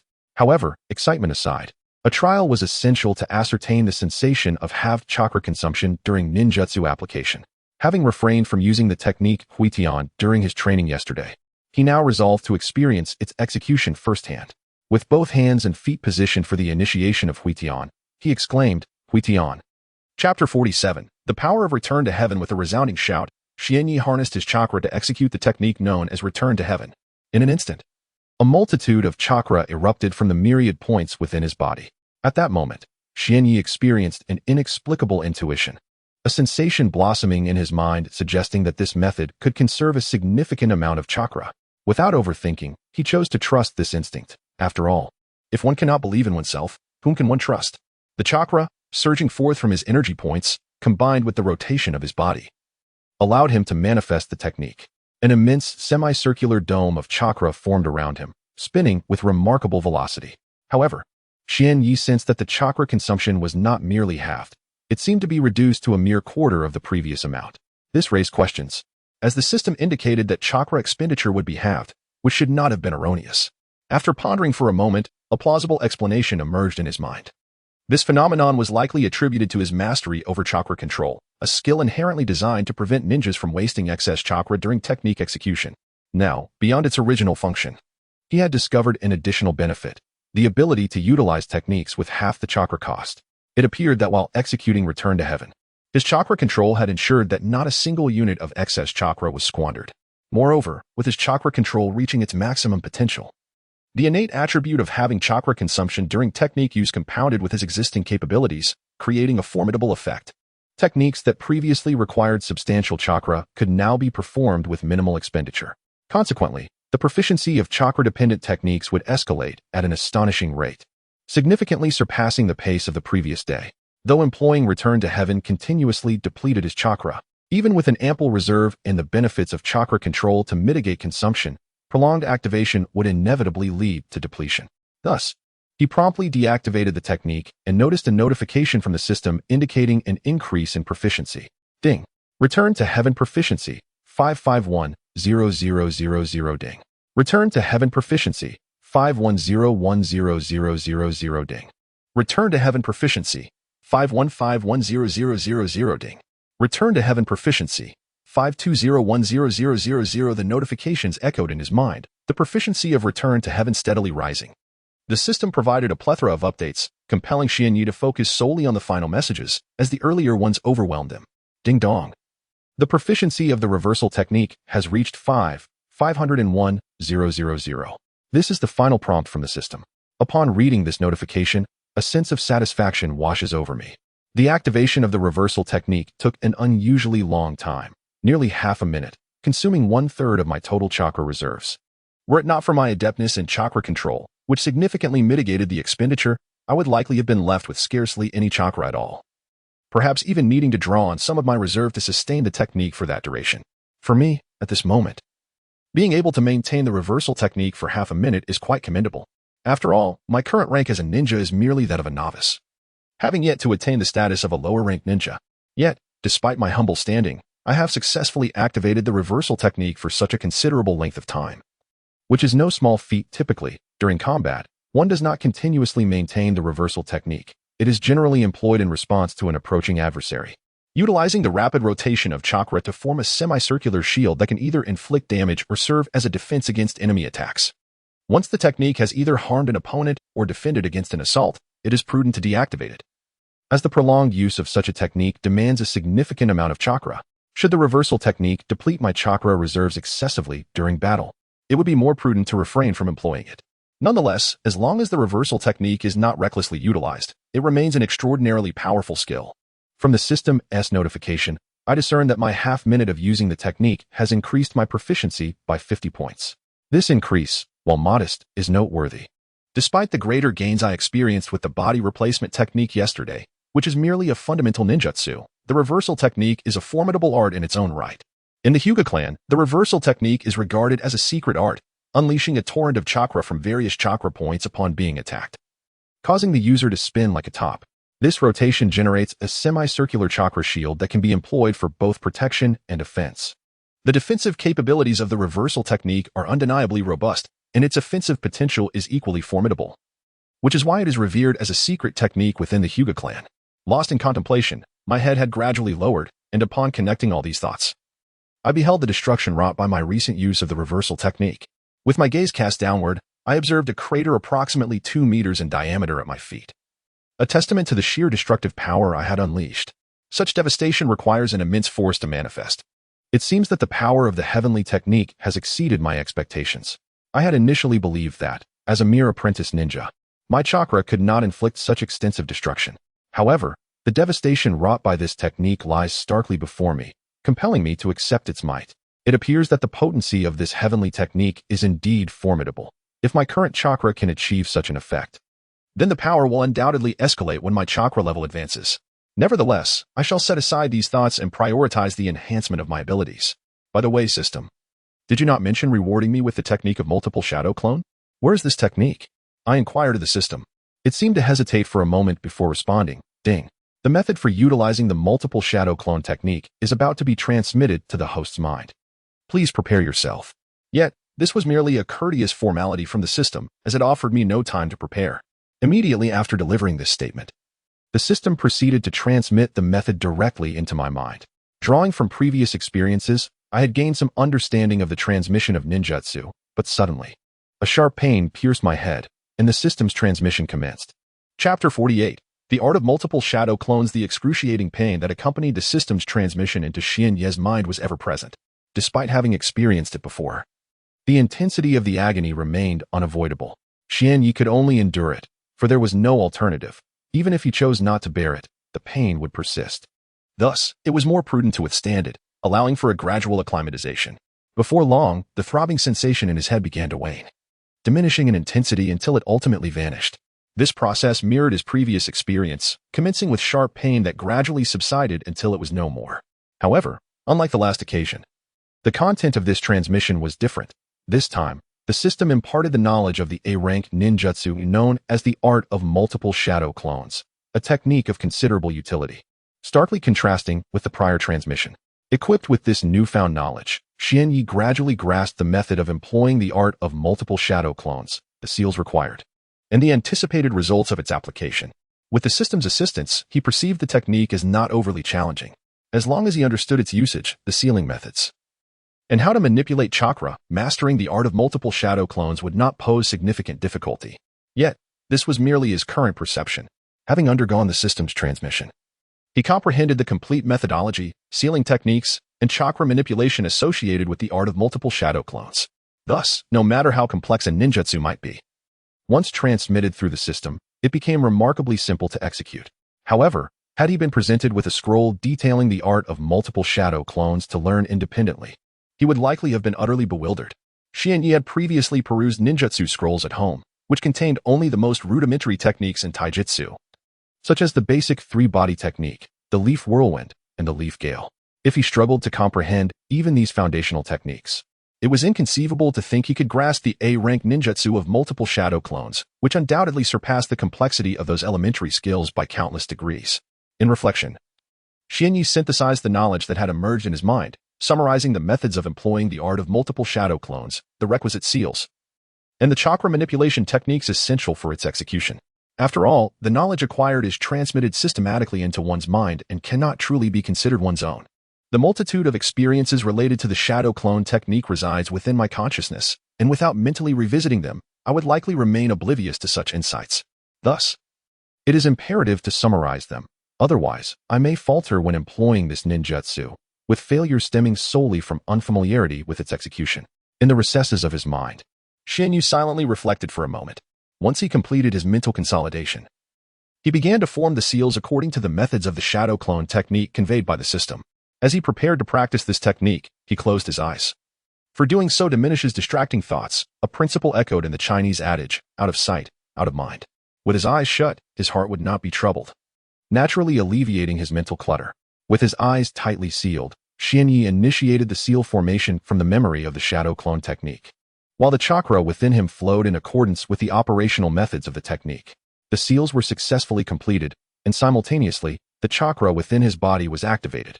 Suddenly, a puff of smoke erupted, and as it dissipated, a figure resembling him emerged beside Xianyi.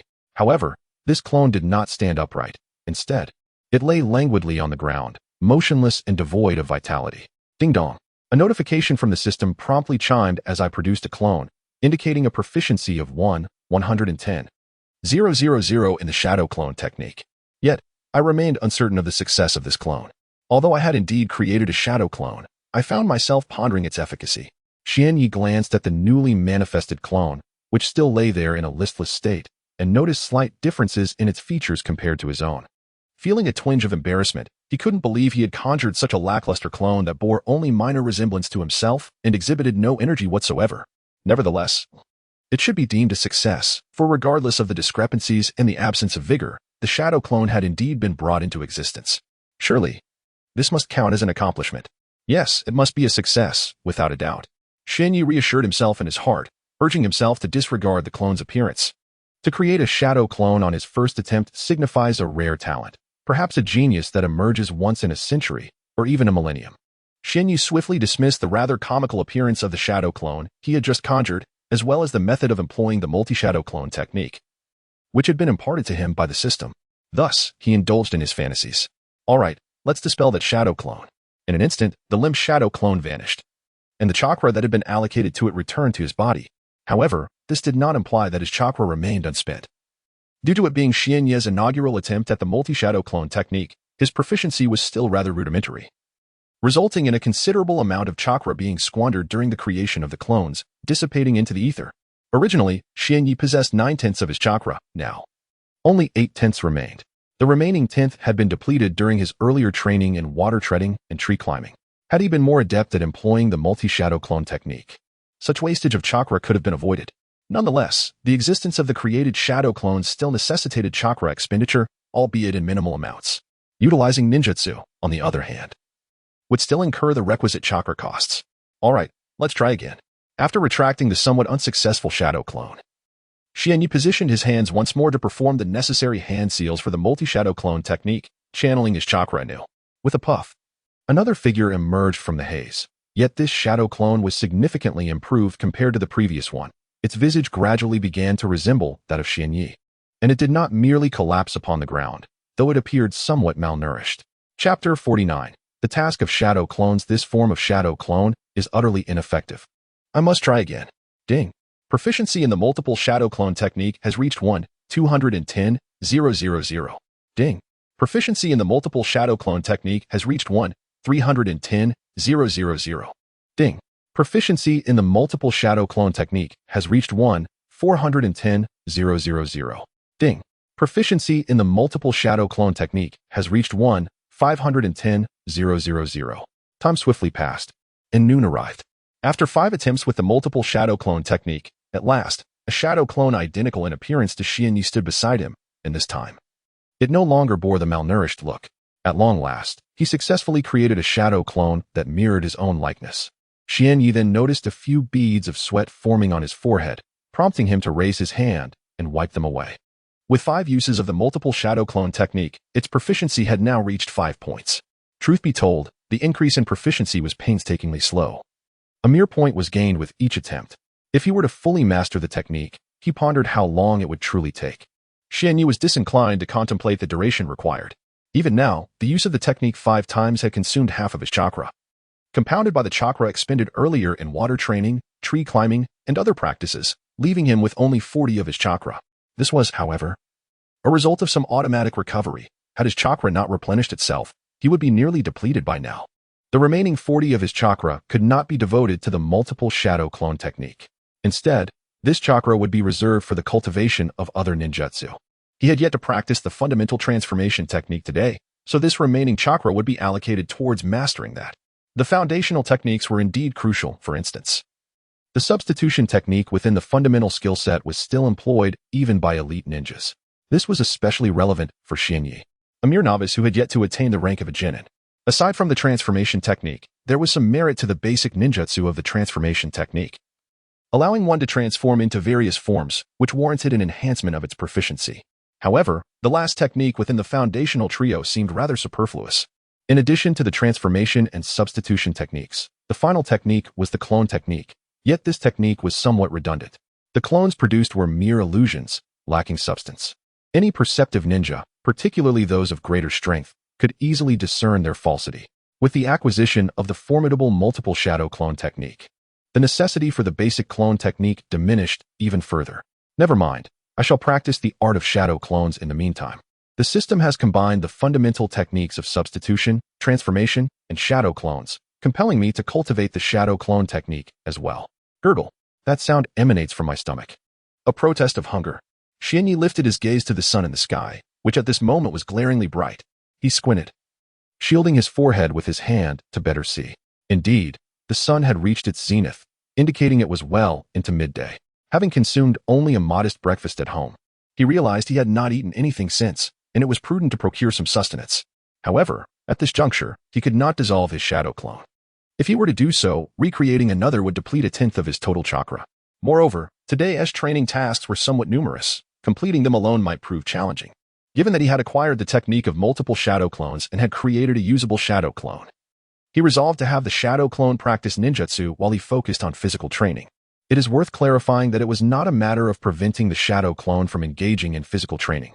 Rather, the shadow clone lacked the ability to strengthen the body, as it was composed of chakra, and the physical strength depended on the potency of that chakra. Thus, even if the shadow clone attempted physical training, it would yield no results, necessitating that he engage in physical conditioning himself.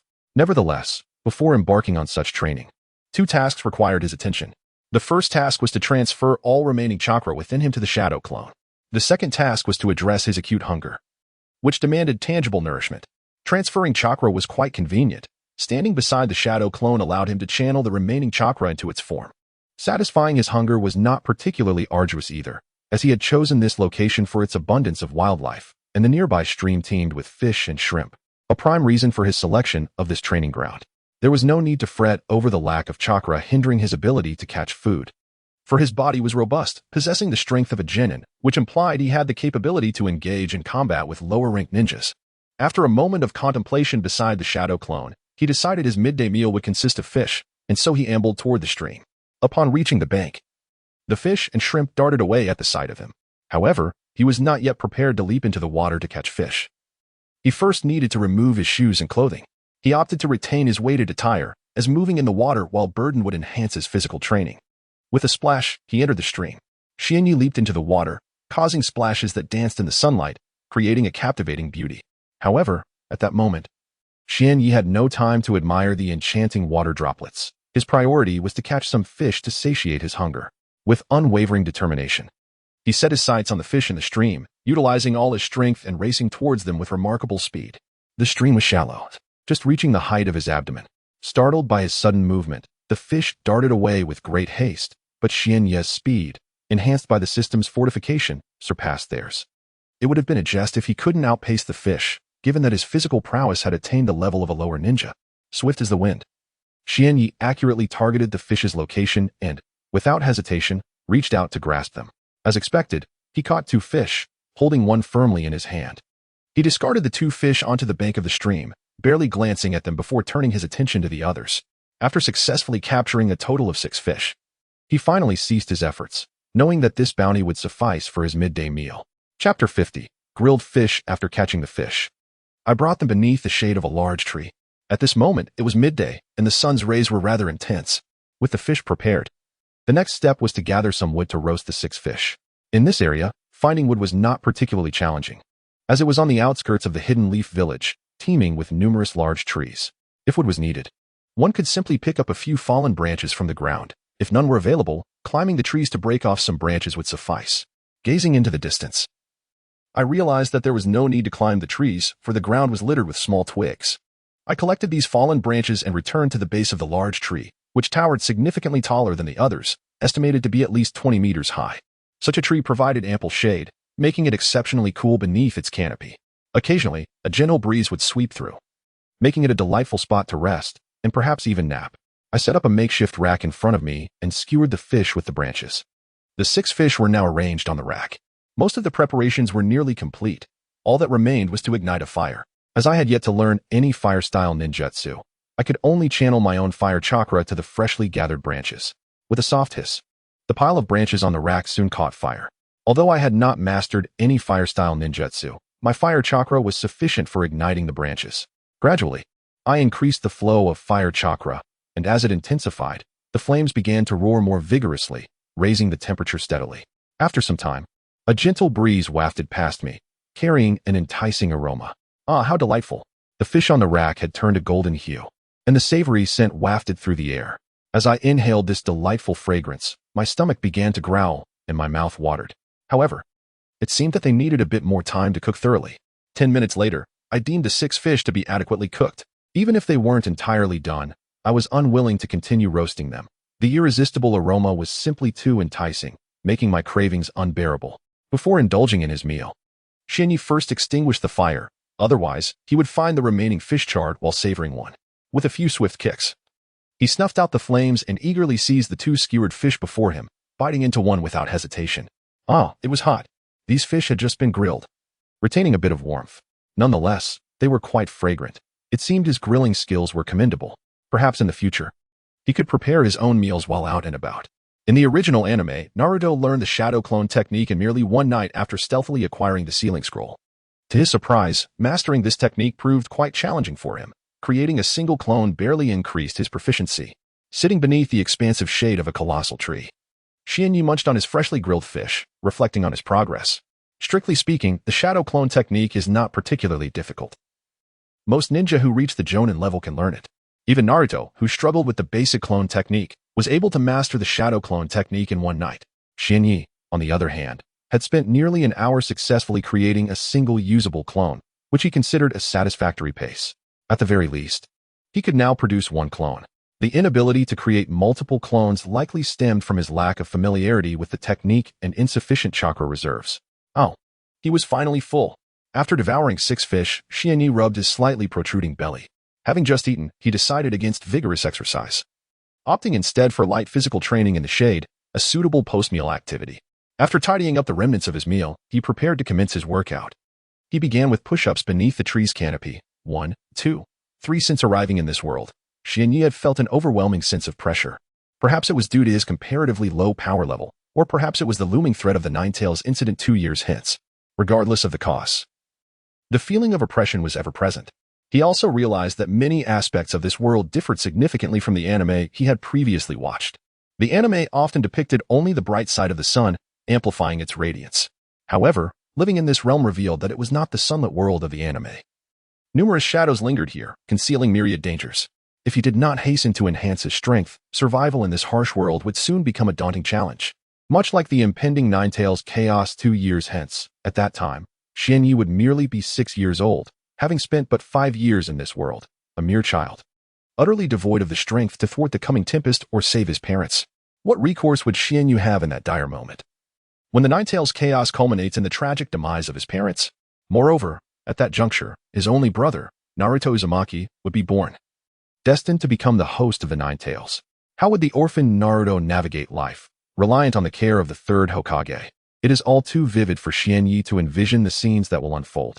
Yet, such matters are not what preoccupy Xianyi's mind at present. His foremost priority must be to expedite the enhancement of his own abilities. Only through the elevation of his strength can he hope to safeguard his loved ones. Although it is conceivable that he may not attain the requisite power in 2 years, he must strive with unwavering determination, regardless of the circumstances. What Xianyi yearns for above all is to bolster his prowess, even if his parents are destined to perish during the Ninetales chaos. He is resolute in his quest to grow stronger, ensuring that Naruto experiences a life filled with more joy than that depicted in the original tale, allowing those he cherishes to be shielded by his own hand. That, in itself, suffices. Chapter 51. 1 year later at this moment. Xianyi had completed over 100 push-ups, his arms beginning to ache, yet he had not yet reached his limit and could still persist. Ding dong. Physical strength proficiency level 1. Ding dong. Physical strength proficiency level 1. Ding dong. Physical strength proficiency level 1. 1995, 1996, 1997. So fatigued, his hands sore and painful, he longed to pause and rest. Each push-up now required him to catch his breath for an extended moment before he could continue to the next. Just 2,000 push-ups, just 2,000. Then he could rest. He had completed 1997 already. He could not give up now. Xianyi silently encouraged himself, counting 1998. 1999, 2000. Finally, he accomplished 2,000 push-ups. After completing the last one, he collapsed onto the ground, utterly drained, feeling completely exhausted. The remainder of his time adhered to the training plan he devised that morning, dedicated entirely to physical training. Once he restored a portion of his chakra, he would transfer the rejuvenated chakra to his shadow clone, continuing the physical regimen. After training throughout the night, he would head to the training ground to observe Kai's use of physical techniques, reflecting on his own methods, and ultimately engage in a spar with Kai. Where the outcome remained unchanged, Kai emerged victorious. Xianyi's life during this period was exceedingly simple. Each morning, he would run to the training ground to practice, returning every evening to spar with Kai. However, he was somewhat astonished to find that every time he visited the training ground, he would see Kai tirelessly honing his physique, as if Kai dedicated his entire day to physical training with hardly any time for rest. Though Xianyi's daily life was straightforward, filled with relentless efforts to enhance his strength, it was profoundly fulfilling, with each day meticulously scheduled, leaving no time to spare. Soon, a year had swiftly passed amidst Xianyi's frenzied training. On the outskirts of the Hidden Leaf Village, within a grove, a young boy with jet black hair cascading down to his waist and bright, spirited eyes was assaulting a large tree. Gentle fist 8 trigrams palm. 2 palms. 4 palms. 8 palms. 16 palms. 32 palms. 64 palms. 128 palms. The boy's hands struck faster and faster, his palms relentlessly pounding against the tree. In the end, the speed of his strikes became nearly imperceptible, rendering it impossible to discern how many palms he had unleashed, only a blur of indistinct hand shadows visible before him. After completing the 128 palms of soft fist bagua, Xianyi ceased his remarkably swift hand movements, his breath remaining utterly undisturbed, indicating that he had expended minimal physical energy. Just as he stepped back approximately 5 meters from the tree, it suddenly exploded, sending countless splinters of wood flying in all directions. The very spot that once housed the tree was now devoid of any remnants, with only a small segment of the trunk remaining intact, while the rest had been obliterated by the soft fist bagua technique. The power of the soft fist bagua was indeed commendable. However, after a year of practice, Xianyi had mastered it to its utmost potential, yet the system offered no rewards. In contrast, other foundational techniques had reached their maximum proficiency months prior, granting him a substantial enhancement of 50,000 points of ninja chakra, which enabled him to ascend to the rank of a genin.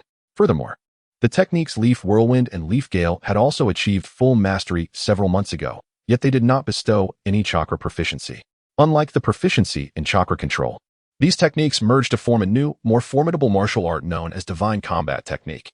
This technique vastly surpassed both Leaf Whirlwind and Leaf Gale in power, incorporating comprehensive fighting skills alongside an immense amplification of strength. Xianyi inquired about the system, which informed him that the Divine Combat Technique was categorized into several levels. At its current first level, it could amplify his strength twofold, not merely in physical power, but also enhancing stamina and speed to the same extent, effectively doubling all physical capabilities. Such a twofold enhancement was undeniably formidable, and the fact that the Divine Combat Technique, even at its first level, could achieve such remarkable amplification was truly impressive. Over the past year, Xianyi had frequently utilized the Eye of God, resulting in its advancement to level 2. Initially at level 1, the Eye of God now possessed new capabilities. It could not only perceive the flow of others' chakra, but also extend its visual range. However, the newly acquired function at level 2 enabled it to dispel all genjutsu, rendering illusions ineffective against Xianyi. This was an extraordinarily powerful ability, as within the world of Naruto, no bloodline limit possessed such an overwhelming feature. Even the Sharingan could not nullify all genjutsu. In addition to this new feature, the secondary Eye of the God has enhanced its visual range to an astonishing fivefold. This means that I can now perceive distant places with remarkable clarity. Furthermore, other ninjutsu techniques, such as the reversal technique, have also undergone evolution, transforming into a formidable technique known as the Golden Bell Shield. Xianyi has tested this technique and discovered that it is exponentially more powerful than the reversal technique. Not only does its defensive capability surpass that of the reversal technique by several times, but its offensive power is also significantly enhanced. One should not underestimate the Golden Bell Shield merely because it is a defensive technique. Such a misconception could prove to be costly. When this defensive ninjutsu is activated, it envelopes the body in a shield akin to a golden bell. Should an adversary strike this shield with their physical form, they will trigger an immense counterforce. In other words, the force of their attack will rebound upon them with equal magnitude. However, utilizing the Golden Bell Shield does entail a considerable chakra expenditure. Nevertheless, given the potency of this technique, Xianyi is unconcerned about chakra consumption. Interestingly, the system has categorized the Golden Bell Shield into levels. Currently, it stands at level 1, akin to the level of Divine Combat Techniques. Chapter 52. Tai Chi Palm. If only the power could be a tad greater, it would be splendid. The current potency of my technique feels somewhat inadequate. Xianyi harbored a tinge of dissatisfaction with the might of his soft fist bagua palm. The Divine Combat skill merely augmented his close-quarters fighting experience and strength, but did not serve as a martial art in battle. However, this was merely Xianyi's subjective perception. Were there any Umbu from Konoha nearby observing, they would undoubtedly be astounded by his prowess. The levels of physical technique, bodily strength, and chakra were not something a child of his age could typically exhibit.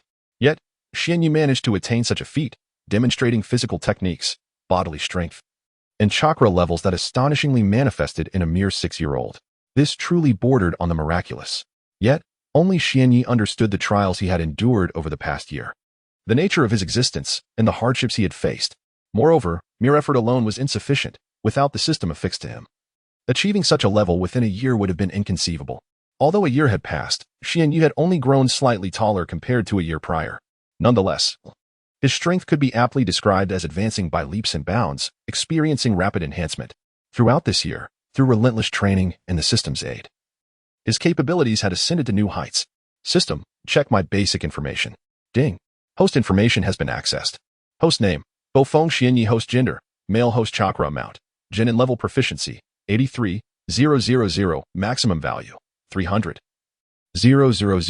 Host ninjutsu, basic body technique proficiency, max divine eye activated level, 2 proficiency, 50, maximum value, 100,000. Golden Bell Shield proficiency, 200, maximum value, 100,000. Host taijutsu, soft fist bagua palm proficiency, 150, maximum value, 10,000. Divine combat skill proficiency, 150, maximum value, 100,000. Host physical strength, Chunin level proficiency, 50, 370, maximum value, 500,000. Host secondary occupation, none now. Xianyi's chakra had genuinely reached the level of a genin, being merely a third away from the proficiency required for Chunin level chakra. He had not ceased his physical training. A year prior, his bodily strength was at the genin level. and after a year, it had escalated to Chunin level. However, he was still far from achieving the strength of a Jonin, necessitating more diligent efforts to enhance his physical prowess and proficiency. While physical enhancement could be achieved through his own efforts, the elevation of his internal chakra relied solely on the system's automatic augmentation. If one were to extract chakra on their own, the process would be significantly slower than the automatic accumulation of chakra within their body. Furthermore, engaging in self-extraction would halt the natural growth of chakra. Xian Yi has conducted experiments to verify this. The rapid increase in physical proficiency is not without reason. In addition to personal training, combat with Kai during the evenings also contributes to enhancing physical skills. Beyond merely improving physical prowess, it also elevates proficiency in various martial arts, such as the Divine Combat Technique and the Soft Fist Bagua Palm. Xian Yi holds the Divine Combat Technique in high regard, as it not only augments fighting skills, but also amplifies strength. Conversely, the Soft Fist Bagua Palm presents a conundrum for Xian Yi. Although its proficiency is challenging to elevate, it has consistently reached maximum levels over the past year. However, upon reaching its peak, there appears to be no further progression. Other martial arts and ninjutsu, upon achieving full proficiency, either enhance chakra skills or evolve into more formidable techniques. Yet, the Soft Fist Bagua Palm remains unresponsive, neither increasing in proficiency nor advancing into a more powerful technique, leaving Xian Yi somewhat perplexed. Deciding to practice the Soft Fist Bagua Palm once more, Xian Yi approaches it as a means of physical training. Soft Fist Bagua Palm, he begins. 2 palms, 4 palms, 8 palms, 16 palms, 32 palms, 64 palms, 128 palms. After completing this round of the Soft Fist Bagua Palm, Xian Yi senses a subtle yet distinct change. A few months prior, he could only execute 68 palms, falling short of the 128 palms threshold. However, through persistent practice, the technique has evolved, leading to a breakthrough that allows him to reach the 128 palms level. The distinction between the 64 palms and the 128 palms of the Soft Fist Bagua Palm lies not only in their numerical value, but also in their effectiveness. After swiftly executing the 64 palms and sealing the 64 primary acupoints, he immediately applies the technique again to restrict the opponent's chakra flow. Although both techniques inhibit chakra movement, their effects differ significantly. Under the 64 palms, the opponent's chakra flows at a reduced speed, while under the 128 palms, the flow is diminished to less than a third of that speed. This illustrates the fundamental difference between the 64 and 128 palms of the Soft Fist Bagua Palm. However, at this moment, Xian Yi experienced a sensation identical to that of several months prior. Back then, this feeling enabled Xian Yi to elevate the Soft Fist 8 trigrams 64 palms to the Soft Fist 8 trigrams 128 palms. Now, Xian Yi firmly believed that the Soft Fist 8 trigrams palms was on the verge of a breakthrough. The strength of the Soft Fist 8 trigrams palms before the breakthrough was already formidable. Should it achieve another advancement, it would undoubtedly become an exceptionally powerful martial art.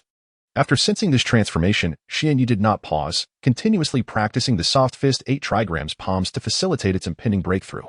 10 minutes passed, then 20, half an hour, and finally, an hour. At last, during the second hour, a prompt echoed in his mind. Ding dong, congratulations, host. You have fully comprehended the Soft Fist 8 trigrams palms. It is now poised for a breakthrough.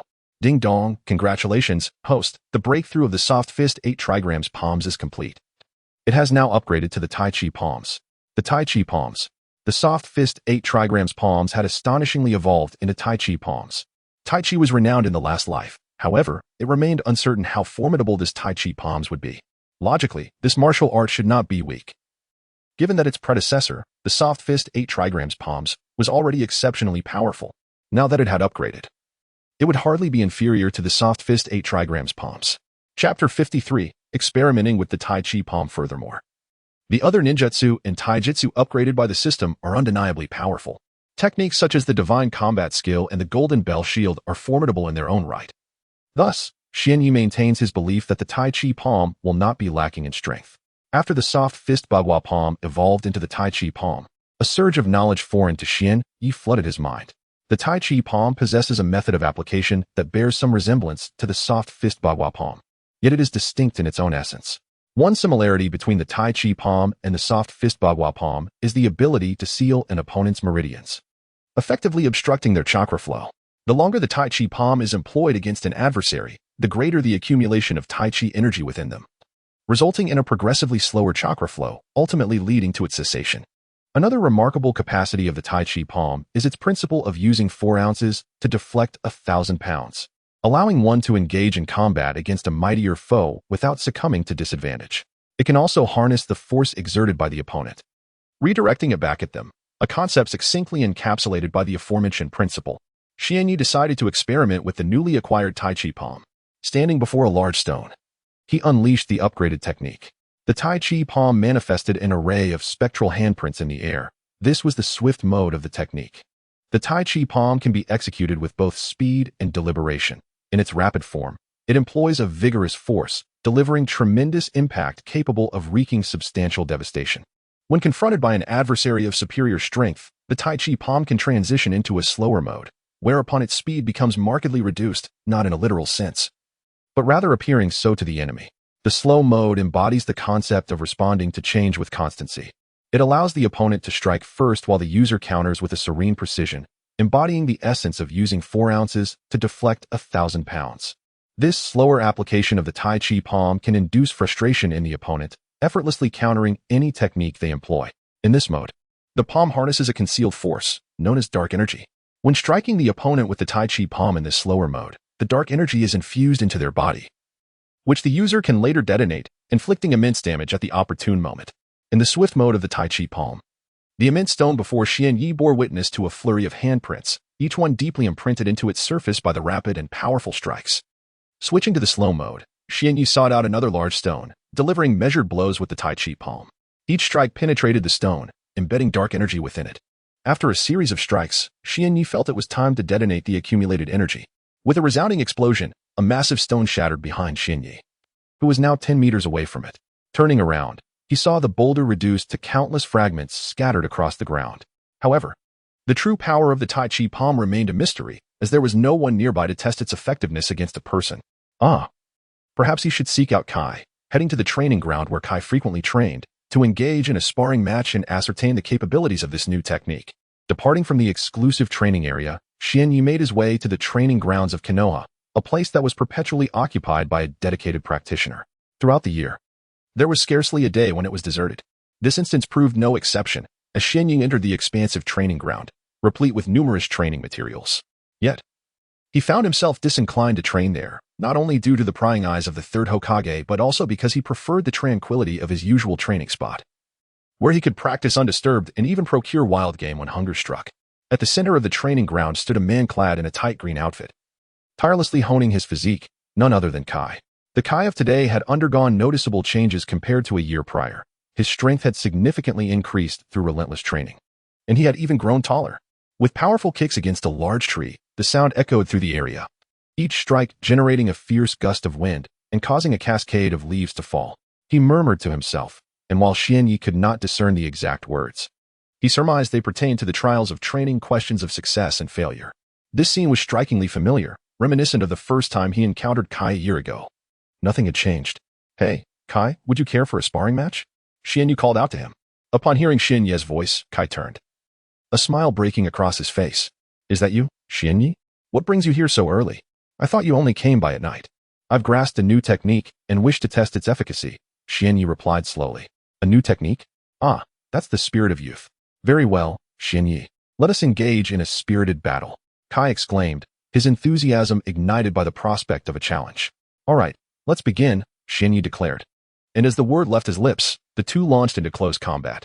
Given Kai's superior physical prowess, Xianyi knew he must proceed with utmost caution in this encounter. Loading more content. Please wait. This site is exclusively accessible via mobile browsers. If you encounter this paragraph, it indicates a failure in loading the chapter content. Kindly disable reading mode, browsing mode, and ad blocking features, or copy the URL to another browser for reading. In the midst of their fierce exchange, Xuanya found himself at a disadvantage. Despite the formidable combat techniques bestowed by the divine fighting skills and a twofold enhancement of his physical prowess, he still seemed somewhat lacking against Kai. "Haha, Xuanya. Did you not claim to have grasped a new technique? If you do not showcase it now, it won't be long before you succumb to defeat," Kai exclaimed excitedly. "Very well, then allow me to demonstrate my new technique," Xuanya replied. Tai Chi palm, fast mode activated. Suddenly, the previously beleaguered Xuanya surged in speed, accelerating to several times his normal pace. Kai sensed that not only had Xuanya's speed amplified, but the potency of his strikes had also magnified significantly. As Xuanye unleashed the fast mode of the Tai Chi palm, Kai was caught off guard, unprepared for the sudden escalation. Impressive. Although I am unaware of the specifics of the technique Xuanye has mastered, the sheer increase in speed and power alone affirms its potency as a formidable martial art. All right. If that is the case, I shall not hold back. I will activate the strength of a Jainin.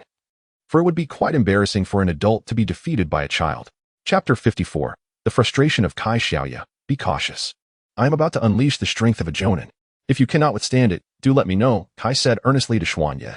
Throughout the past year, Xuanye had never pushed Kai to such extremes. The necessity of employing Jonin-level strength in their battle indeed astonished him. It was remarkable that Xuanye, merely 5 years of age, possessed such formidable power. Typically, one would expect a child of that age to be engaged in play, yet here was Xuanye, exhibiting extraordinary prowess. His physical strength had already reached the level of a Chunin, a significant leap from the Jinin status he held just a year prior.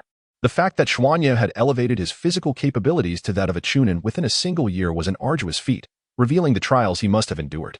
Had Xuanye merely increased his chakra level to that of a Chunin, Kai would have been less surprised, for the advancement in chakra often hinges upon innate talent. It is understandable that those with superior aptitude would progress swiftly, while those with lesser talent might advance more slowly. However, it was Xuanye's physical strength that had improved. And even now, facing Kai, he embodied the prowess of a Chunin.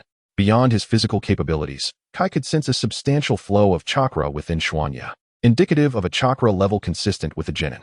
This revelation, that a 5-year-old child could possess the physical strength of a Chunin coupled with the chakra of a Jinin, was staggering. Such accomplishments are beyond the reach of many throughout their lifetimes, yet Xuanye had achieved them. One could only imagine the life Xuanye had led over the past year. To attain Chunin-level physical strength requires countless hours of rigorous training and relentless perspiration, enduring arduous and monotonous exercises, realities that Kai was all too familiar with, having undergone them himself. Contemplating this, Kai's perception of Xuanye began to alter. No longer did he see Xuanye as a mere child. Instead, he recognized him as an equal, a worthy opponent. Consequently, Kai resolved to hold nothing back in their confrontation, for to do so now would be an affront to Xuanye. Leaf Whirlwind. Kai's movements were measured and calculated as he initiated the attack with a simple yet effective taijutsu maneuver, gauging how Xuanye would respond. With a swift motion, Kai supported himself with one hand, propelling his leg in a rapid spinning kick aimed at Xuanie's neck. Though it appeared to be a straightforward leaf whirlwind in Kai's hands, it bore an immense force. At this moment, Kai's whirlwind kick drew perilously close to Xuanie's neck, accelerating with remarkable speed. Should Xuanye fail to intercept it, the kick would undoubtedly land, ending the confrontation in a single blow. However, Xuanye was not naive. Despite the simplicity of a mere whirlwind kick, this particular maneuver, executed by Kai with the backing of a high-ranking ninja's physical prowess, was anything but trivial. With his enhanced physical strength, Kai's speed surpassed Xuanye's by a notable margin. In light of this, even the swift mode of the Tai Chi palm could not reach Kai, compelling Xuanye to revert to the slower mode of the Tai Chi palm. The swift mode of the Tai Chi palm amplified both speed and power, making it the optimal choice against an equally matched opponent. Yet, when facing a foe of superior strength, the swift mode proved ineffectual, necessitating a shift to the slower mode. Although the slow mode lacked the enhancements of speed and power, it possessed its own advantages. The slower Tai Chi palm excelled in using stillness to subdue motion, striking with slowness to counter speed, maintaining composure amidst chaos, and employing minimal force to achieve maximum effect. Thus, the absence of speed and power in the slow mode became inconsequential. As Kai's whirlwind kick neared Xuanye's neck, drawing ever closer, Xuanye acted decisively. He extended his hand gently, placing it before his neck, just as Kai's kick became irrevocable. A sharp clap echoed through the air as Kai's leg met Xuanye's palm. Seizing Kai's foot, Xuanye effortlessly hurled him aside. Yet, Kai, seasoned in combat experience, adeptly positioned himself for a safe landing, crouching smoothly to dissipate the impact upon his descent. Almost immediately, Kai launched another attack against Xuanye, who maintained a seemingly flawed stance. Observing this posturing, Kai felt a flicker of doubt. With such apparent vulnerabilities, was it not a simple matter to defeat Xuanye with a single strike? With this uncertainty in mind, Kai unleashed the wood-leaf-strong whirlwind, a technique far more powerful than the standard wood-leaf whirlwind. Uncertain if Xuanye could withstand it, Kai dashed behind him to execute the move. However, unbeknownst to Kai, Xuanye had discreetly activated the Eye of God. Upon doing so, he discovered a novel ability, the power to slow everything in his field of vision to an excruciating crawl. as Kai swiftly dashed behind Xuanya to unleash the leaf hurricane. It seemed to Xuanya as though an eternity had passed, akin to several minutes. The unfolding scene mirrored that of Kai's previous execution of the leaf hurricane. Xuanya's movements remained excruciatingly slow, yet this deliberate pace was sufficient to thwart Kai's assault. Xuanya extended both hands, positioning them near the foot Kai had aimed to strike, gently grasping it. With a subtle pull and push, he effortlessly countered Kai's leaf hurricane. However, Xuanya's Tai Chi palm was far from simplistic. During Kai's initial foray against Xuanya, he had already infused Kai's body with a hidden force, and this second encounter was no different. As Kai found his attacks intercepted, he suddenly launched a frenzied onslaught, his speed surging to a new level. Yet, even this heightened velocity remained within the tolerable limits of the slow-paced Tai Chi palm. Kai felt an unsettling frustration. Despite the apparent vulnerabilities that surrounded Xuanya, his sluggish movements seemingly defied the laws of combat, effortlessly neutralizing Kai's strikes. Confounded by this paradox, Kai resolved to cease his attempts. No matter how fervently he attacked, Xuanya could effortlessly dissolve his efforts. Continuing this way would lead to an inevitable stalemate. Thus, he declared his intent to withdraw from the confrontation. Chapter 55. Igniting the dark force. At that moment, Kai decided to play dirty, choosing not to engage in battle with Xianyi. Well, if we're not fighting, then so be it, he conceded. However, Xianyi replied with a hint of amusement. A draw is not a certainty. Is it truly a draw? Do you believe, little Yi, that you can defeat me? Kai asked, surprised. I have infused several streams of dark energy within you. If I were to ignite them now, the consequences would be quite terrifying, Xianyi declared, fixing his gaze upon Kai. What is this dark energy? Although Kai could not comprehend what Xianyi meant by dark energy, he understood one thing. The notion that little Yi could defeat him seemed utterly implausible. While he acknowledged that he could not easily overcome little Yi, achieving victory over him was no simple feat. Furthermore, Kai was acutely aware of the current circumstances. Little Yi's physical prowess was merely at the level of a sage nin, and his chakra was that of a lowly genin. Yet, here was little Yi claiming he could defeat him. Kai stared intently at Xianyi, disbelief etched across his face. Very well, since you do not believe me, let us put it to the test. Ignite the dark energy, Xianyi said, observing the peculiar expression on Kai's face as he pronounced the words. Suddenly, an unexpected event unfolded. At the moment Xianyi uttered ignite, a resounding noise emanated from within Kai's body. Ah, it hurts. It really hurts. Kai, who had been standing before Xianyi, collapsed in agony, rolling on the ground. Initially skeptical of Xianyi's words, he had not prepared himself for this sudden onslaught of pain, which shattered his threshold for endurance. The searing discomfort forced him to writhe on the ground without any semblance of composure. Yet, just as swiftly as it came, the pain subsided, and Kai rose to his feet once more. Standing before him, Xianyi regarded Kai with a hint of a smile. So Kai, how do you feel? I only ignited 1/10 of the dark energy within you. Can you imagine the chaos that would ensue if I were to ignite it all? What? You've only ignited 1/10 of my dark energy? This is astounding. Kai, standing before Xianyi, wore a look of shock. Lowering his head, he contemplated silently, realizing that such immense power could be unleashed with merely a fraction of the dark energy. If all of it were to be ignited, he might sustain severe injuries. Raising his head to meet Xianyi's unwavering gaze, Kai spoke earnestly, Little Yi, this time you have triumphed. Your progress is remarkable. To be honest, you are the fastest learner I have ever encountered. Perhaps you are a genius, but I know that it is your relentless effort that has brought you here. Enhancing one's physical prowess requires countless trials and tribulations to forge a formidable body. This is quite splendid. Perhaps this is what youth truly entails. I shall strive to push my limits even further, allowing the sweat of my youth to cascade upon this training ground. Xianyi observed Kai's earnest expression with a hint of exasperation. Originally, he believed that Kai might undergo some transformation, shedding his overly dramatic demeanor, yet it soon became apparent that he was mistaken. How could Kai possibly change? He remained the same passionate individual, still fervently proclaiming his youth. Kai, I am leaving. I must return home, Xianyi softly announced. Yes, go ahead. I shall continue to train here, enhancing my abilities and ensuring that my youth is not squandered, Kai fervently replied. After Xianyi departed from the training ground, he made his way homeward. It was midday, and the streets were bustling with people, with vendors selling snacks lining the sidewalks. Upon returning home, Xianyi intended to head straight to his room, but he was intercepted by his mother, Kushina Uzumaki. Xiaoyi, why are you home so early today?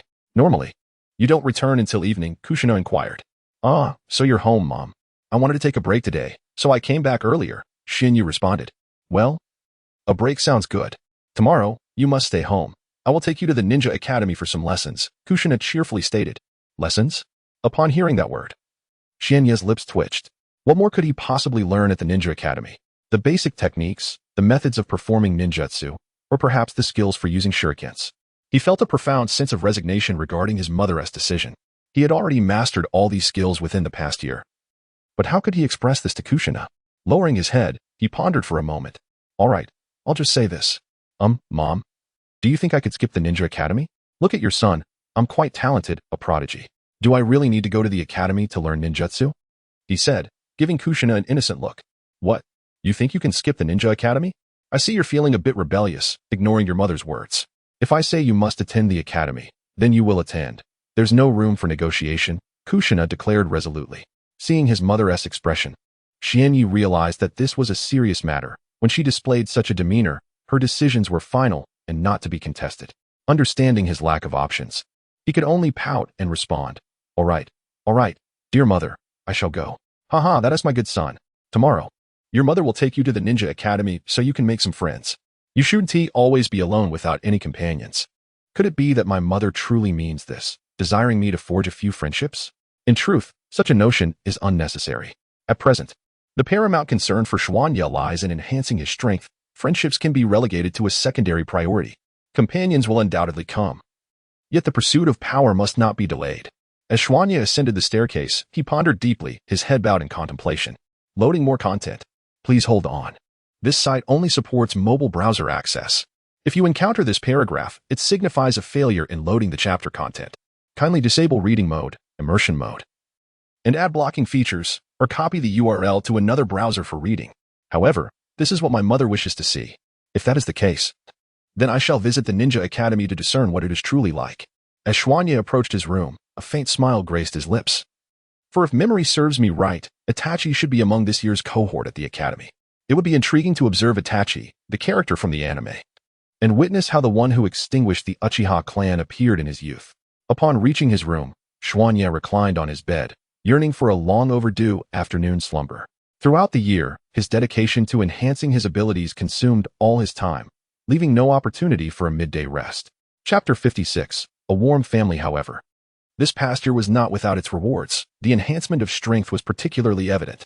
The physical prowess had escalated from the level of a low-ranking ninja to that of a mid-ranking ninja within the span of a year.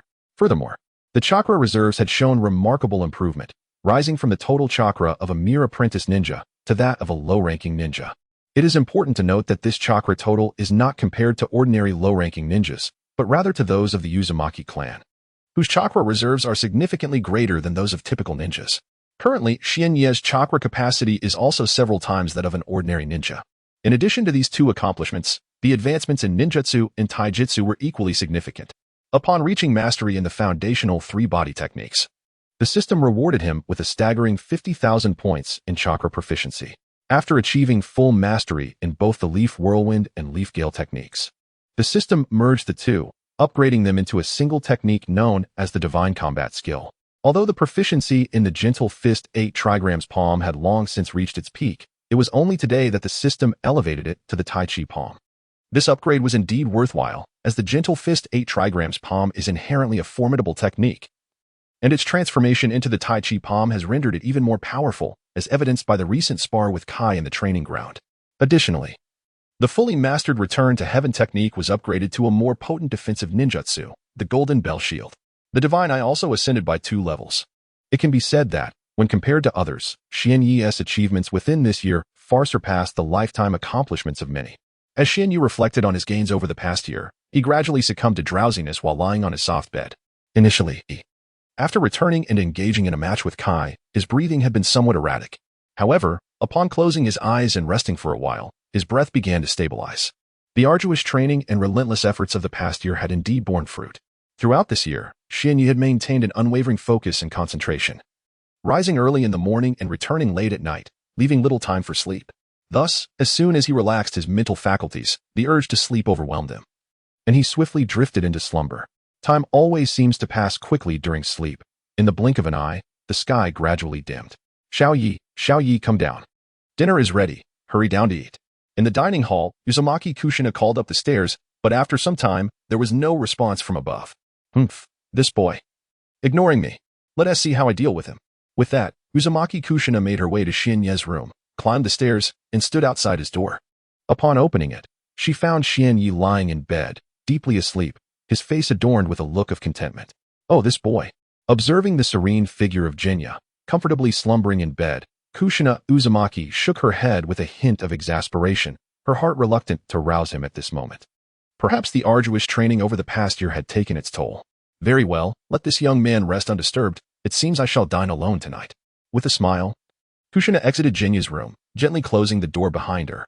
Returning to the hall, Kushina commenced her dinner when, unexpectedly, a short-haired man with golden locks appeared.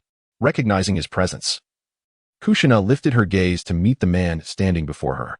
Minato, is that you? I thought you might not return, she said, beaming at the sight of the man. Minato Namikaze. Minato served himself a bowl of rice and made his way to the dining table, pulling a chair behind him before taking a seat.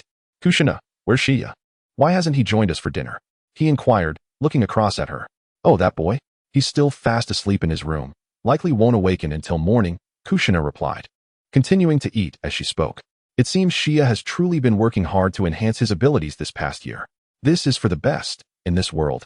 It is the unprepared who meet their demise. While both of us remain, there will inevitably come a day when that is not the case.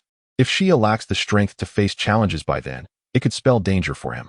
Thus, it is paramount for him to strengthen himself. Minato understood this sentiment deeply. In their world, strength reigns supreme.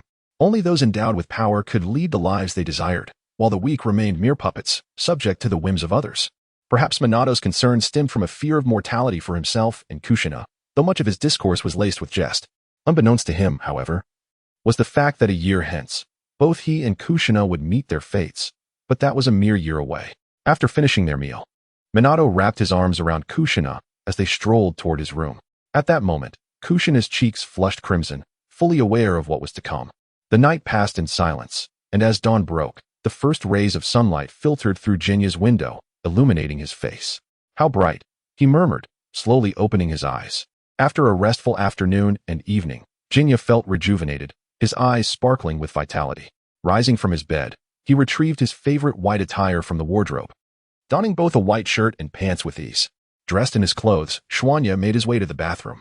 After freshening up, he glanced at his reflection in the mirror, revealing a face of utmost adorability, complemented by his long hair, which added an air of youthful charm unique to a young boy.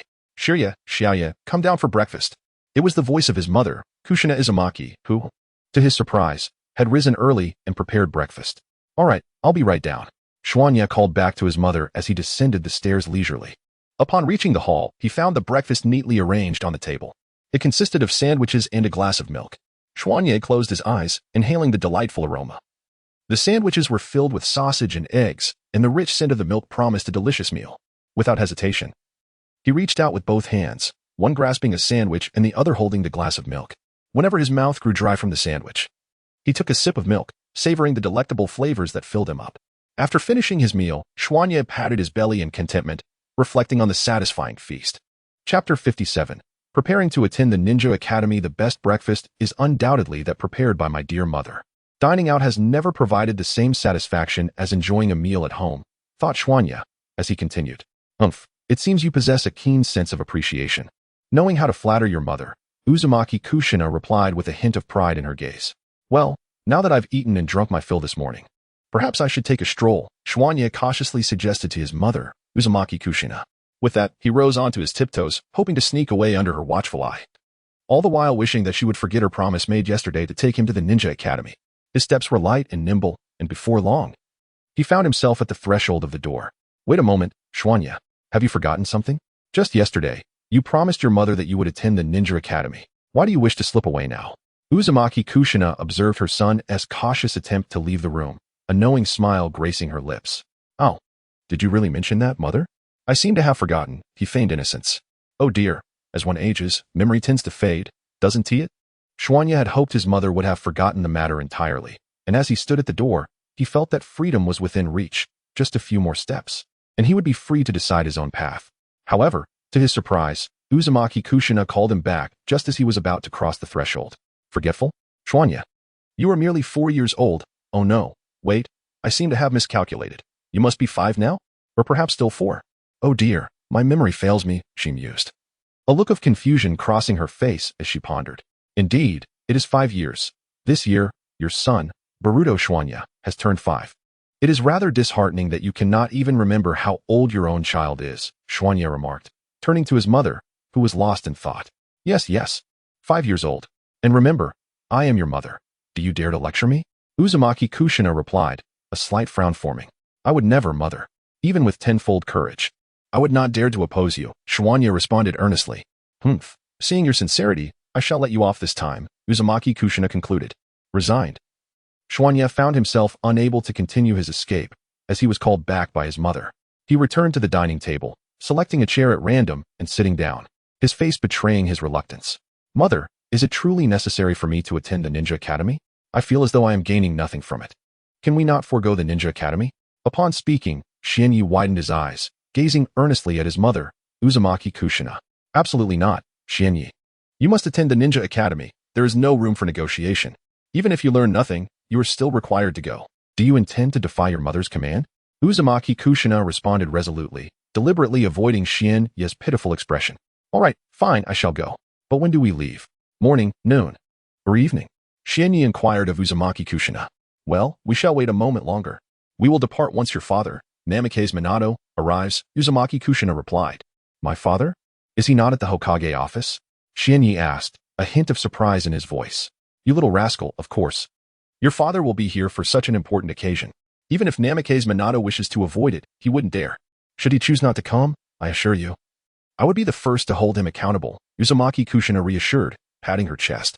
Is it truly necessary for both parents to attend such an event? Must it be so grand? Xianyu muttered quietly in complaint. What was that? Uzumaki Kushina caught a hint of his mumbling, but was unable to discern his words due to their faintness. Oh, nothing at all. I merely wish to know when father will arrive and how much longer we must wait. Xianyi attempted to divert the conversation, addressing his mother once more. Your father should be arriving shortly, so just be patient, she replied. All right, I will wait, Xianyi conceded. After approximately 5 minutes, he had grown bored and closed his eyes, sitting upright in his chair to rest. At that moment, a handsome man with short golden hair emerged from the room. A warm smile gracing his face, bearing a resemblance to Xianyi. Recognizing the newcomer, Uzumaki Kushina remarked, Minato, you have arrived. Indeed, I have. Let us proceed to the Ninja Academy and escort little Xianyi. Namikaze Minato responded with a sunny disposition, his voice radiating warmth akin to the sun's embrace. Upon hearing his father's voice, Xianyi immediately recognized it, having been Namikaze Minato's son for quite some time. It would have been remarkable had he not been able to identify it. Let us go, let us go. With that, Xianyi stood from his chair and promptly made his way towards the door. As he watched the departing Xianyi, Bofeng Shui Min and Vortex Juxinai exchanged a glance, sharing a faint smile before following Xianyi out of the house, closing the door behind them. Upon stepping onto the bustling street, Xianyi observed that, although it was not as crowded as midday, there was still a considerable number of people. The street was lined with an array of food stalls, and the shops had opened their doors, eager to sell their wares. Stretching his back and inhaling the fresh air, Xianyi noted that, while the air here was not quite as pristine as that found on the outskirts of Konoha, it was undeniably superior to the air on Earth by several magnitudes. Where's the Ninja Academy? He pondered, strolling along and trying to recall its location. Having resided in the Hidden Leaf Village for several years and passed by the academy multiple times, he should have been familiar with its whereabouts. However, spending the past year primarily training on the outskirts of Konoha had dulled his memory of the village's layout. Oh, I remember now. The Ninja Academy is right over there. Chapter 58. Entering the Ninja Academy. Due to the proximity of the Konoha Ninja Academy to the Hokage office, Xianyi quickly recollected the exact location of the academy.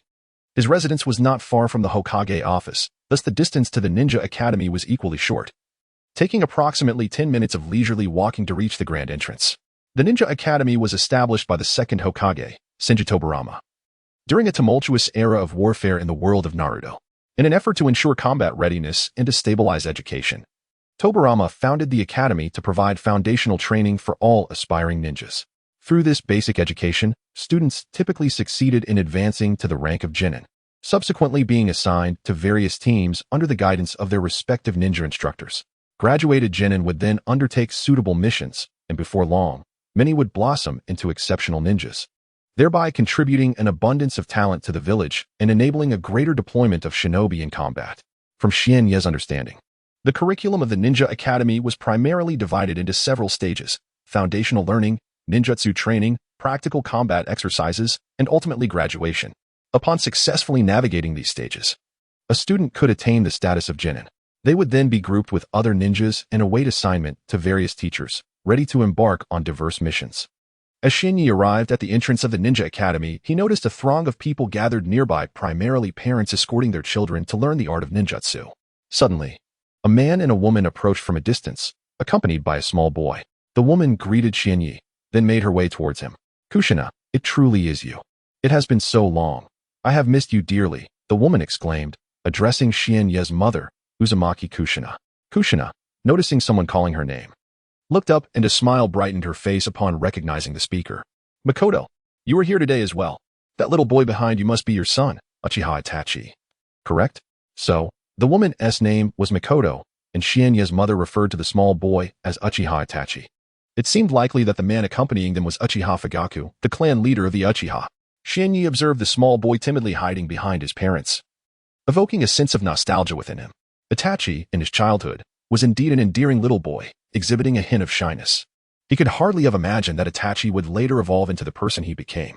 "Yes, Kushina, that is indeed my son, Uchiha Itachi," Makoto confirmed. "Standing beside you is that little boy, Xiao Xianyi, isn't he?" "Indeed, Xiao Xianyi is remarkably adorable," Meichin smiled as she addressed Uzumaki Kushina. "Haha. This little rascal is undeniably cute, but he is also quite mischievous, often disregarding my words. He is rather unruly," Uzumaki Kushina replied, her spirits lifted by the compliment from her dear friend, Uchiha Meichin. Unruly, disobedient, and mischievous, Shinyu raised an eyebrow at his mother's candid remarks, feeling that she certainly showed him no mercy. "By the way, Xiaoyi, let me introduce you. This lady before me is your mother's good friend, Uchiha Meichin. That gentleman is Uchiha Fugaku, the clan leader, and the little boy you should already know is Meichin's son, Uchiha Itachi. Isn't he quite charming? He seems a bit shy as well. At the Ninja Academy, you must look out for Itachi, understood?" Uzumaki Kushina instructed Shinyi. "Protect Itachi? I think that's unnecessary. With his current strength, he certainly won't be bullied at the Ninja Academy. He merely appears a bit timid," Shinyi thought to himself, though he couldn't articulate it aloud. Got it, Mom. I will definitely protect Itachi," he replied, slightly impatient. "Kushina, don't let Itachi's shyness deceive you. His abilities are quite formidable. He might even end up protecting little Shinyi," Meichin remarked with a hint of defiance. "Is Itachi truly that strong? You're unaware that Xiao Yi's strength is also quite impressive. He must be stronger than Itachi by now," Uzumaki Kushina countered. "Itachi's strength surpasses that of many," Meichin asserted. "I don't care. Xiao Yi is strong, and his abilities exceed those of Itachi," Uzumaki Kushina insisted. At the entrance of the Ninja Academy, Uzumaki Kushina and Uchiha Meichin found themselves in a spirited debate. Shinyi observed the two friends bickering, a wry smile on his face as he shook his head in resignation. Despite their quarrel, it was clear that the bond between his mother and Uchiha Meichin was quite strong. Deciding to ignore their dispute, Shinyi stepped into the Ninja Academy. Uchiha Fugaku, standing behind Itachi, turned to his son, saying, "Itachi, you can go in with Xiaoyi. Your father and I will wait for you before we leave." Upon hearing his father's words, Itachi approached Shinyi, who was already making his way into the academy. After a short while, the quarrel between Uzumaki Kushina and Uchiha Meichin concluded, and they turned to find their children were no longer by their sides. At that moment, Minato Namikaze spoke up. "They have already gone in. Look at you two, arguing like children despite your age. Honestly, it's somewhat embarrassing." "What? Am I a source of embarrassment? Am I tarnishing the reputation of the fourth Hokage?" Kushina Uzumaki gazed at Minato Namikaze, her tone laced with a hint of threat. In no time, Minato yielded, addressing Kushina with a placating demeanor. "Oh no, how could that be? You are my beloved wife. You would never embarrass me. Look, our little Yato has already gone inside. Shall we return home?" As Kushina noticed a throng of onlookers gathered at the entrance of the Ninja Academy, a blush crept across her cheeks. She took Minato's hand, lowered her gaze, and reproached him. "Why didn't you remind me? So many people are watching. It's so embarrassing." My apologies, my apologies. Shall we head home then?" Minato replied to Kushina. Thus, Kushina informed Mikoto Uchiha, who stood before her, that she was departing. Mikoto, too, wished to leave and bid farewell to Kushina. Consequently, the group ambled away from the Ninja Academy. Chapter 59, The Classroom Before Long. Several individuals gradually departed from the confines of the Ninja Academy. Shinyi entered the academy, where a multitude of people had already gathered, the majority of whom were youthful peers, around the same age as himself. Those who were older had either already graduated or were no longer affiliated with the institution. Within the academy, numerous rooms were filled with students, and at the podium stood a teacher who was vociferously addressing the class, presumably familiarizing the new students with the curriculum. Shinyi wandered along a narrow path, observing the surroundings of the academy, which was quite expansive. It featured dedicated classrooms for aspiring ninjas, training grounds for physical exercises, and areas for practical training. As he strolled, Shinyi suddenly turned around and noticed Uchiha Itachi trailing closely behind him. The youthful Itachi bore a striking resemblance to a cherubic child. His fair complexion and hair, comparable in length to Shinyi's, set him apart. "Hey, Itachi. Why are you following me?" Shinyi inquired, turning to address the boy who seemed like a shadow at his heels. "My mother mentioned that you and I are in the same class, so as long as I follow you, I won't need to worry about anything else." "You'll take me to class," Itachi replied, his gaze cast downwards. "Oh, I see," Shinyi responded, his face marked by a sense of exasperation. "What do you mean I'll take you to class? I don't even know where that class is located, let alone lead you there." Shinyi found himself at a loss for words in light of Itachi's unwavering belief. "Well, never mind. I suppose we should find out where the classroom is anyway. The sooner we get there, the less time we'll spend wandering around the academy together." Shinyi and Itachi traversed the academy until they finally stumbled upon the classroom that Shinyi's mother, Kushina Uzumaki, had mentioned the day before. Upon entering the classroom, Shinyi observed a middle-aged man standing at the podium, introducing himself to the students seated before him. After watching for a moment, Shinyi realized he did not recognize this teacher, who seemed to have never appeared in his previous life as anime. The students beneath the podium listened intently to the instructor's words. "Ahem, excuse me, sir, may I come in?" Shinyi interjected after the teacher had spoken for quite some time, concerned that if he did not intervene, the lecture could extend indefinitely. "Ah, we have new students. Please, come in. You too. Don't just linger at the door, step inside." The teacher welcomed them heartily. The teacher offered an apologetic smile to Kazuki and Itachi, who stood outside the door. After waiting for a moment, Kazuki stepped into the classroom, which was nearly filled to capacity, with only a few vacant seats remaining. Upon his entrance, the gazes of the classmates shifted from the teacher to Kazuki and Itachi. "Wow, he is so handsome. And that boy behind him is quite striking as well," remarked the girl, her eyes sparkling with admiration. "Indeed, the boy in front is truly dashing. Although the one in the back is also attractive, the front one has a certain charm that stands out more." The girls gathered together, animatedly discussing the two newcomers. Conversely, the boys in the class harbored quite different sentiments, casting envious and disdainful glances at Kazuki and Itachi. Kazuki made his way to the back of the classroom, selecting an unoccupied seat, while Itachi followed closely behind but chose to sit quietly nearby rather than next to Kazuki. Seated in his spot, Kazuki overheard the girls' chatter. Due to his rigorous training, his physical prowess had gradually enhanced, now reaching the level of a nin, which also sharpened his hearing, allowing him to catch snippets of their conversation. As he listened to their words, he pondered, are the girls in this world of Naruto truly so precocious? Contemplating such matters at this age? Deciding not to dwell on their musings, he opted for silence, focusing his attention on the teacher at the podium. Curious about what they might impart. Cough. "Class, please settle down. Class, please settle down." The teacher addressed the students, noticing that everyone had arrived. "Now that all the students are present, let us begin with self-introductions. Everyone, please take turns and do not interrupt." As soon as the teacher finished speaking, a small boy eagerly rushed to the podium to introduce himself. However, Kazuki found himself unfamiliar with most of his classmates, recognizing only Itachi among them. The introductions varied greatly. Some were quite simple, while others delved into elaborate details. Before long, the self-introductions concluded, with only Kazuki and Itachi yet to speak. Itachi's turn arrived, and he appeared somewhat shy as he stood up slowly, making his way to the podium to deliver a brief introduction. "Greetings, everyone. I am Uchiha Itachi, a member of the Uchiha clan. My fondness lies with the village hidden in the leaves, and I harbor a disdain for warfare." With that, Itachi gracefully descended from the podium and returned to his seat. Is he truly a member of the Uchiha clan? No wonder his eyes possess such a remarkable quality. Indeed, members of the Uchiha clan are undeniably handsome, particularly with those striking eyes, the classmates murmured amongst themselves beneath the podium.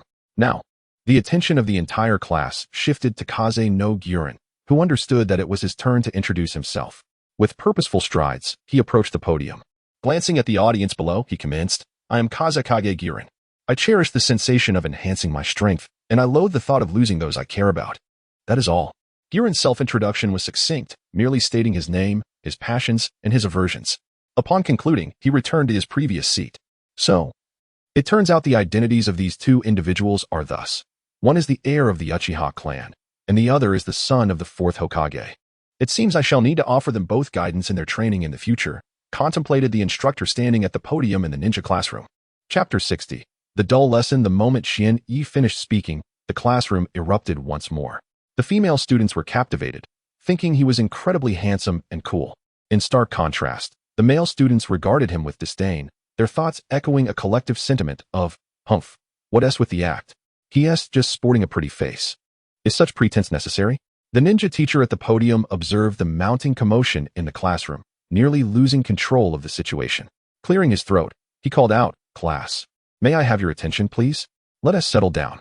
Under the desk, the previously raucous students quieted upon hearing their teacher's voice, showing respect for the authority in the room, as they still had several years to spend in this classroom.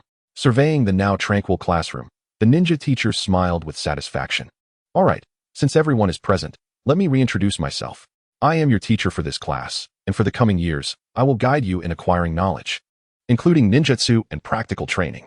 As he mentioned ninjutsu and combat training, the students below the podium gazed at him with eager anticipation. Xian Yi observed their fervor and shook his head. Most of these students were commoners from the Hidden Leaf Village, lacking the opportunity to learn ninjutsu. The Ninja Academy was their sole chance to grasp such skills, and their excitement was palpable. At that moment, Xian Yi felt an immense sense of gratitude for being born into the Hokage family, as the son of the fourth Hokage, Minato Namikaze. Otherwise, he might have found himself yearning for the same opportunities as those students, gazing longingly at the teacher. "Now that you all know that I will be teaching you for the next few years, let us commence our first lesson. Please stand." As the teacher instructed, every student in the room rose to their feet, including Itachi Uchiha, except for Xian Yi, who hesitated. "Oh, not this again," he thought, recalling the classroom dynamics from his previous life. Reluctantly, he conformed to the collective action and stood. The ninja teacher glanced around the classroom, noting that all students had risen, and then warmly addressed them. "Hello, students." In unison, the students below the podium replied, "Hello, teacher." After a brief moment of standing, the teacher nodded in satisfaction and instructed them to take their seats. After taking a seat, the ninja teacher prepared to commence the lesson, initiating the first class on the knowledge of chakra and the methods to refine it. This time, Xian Yi found himself somewhat intrigued by the teacher's approach, eager to observe how the instructor would impart knowledge to the students.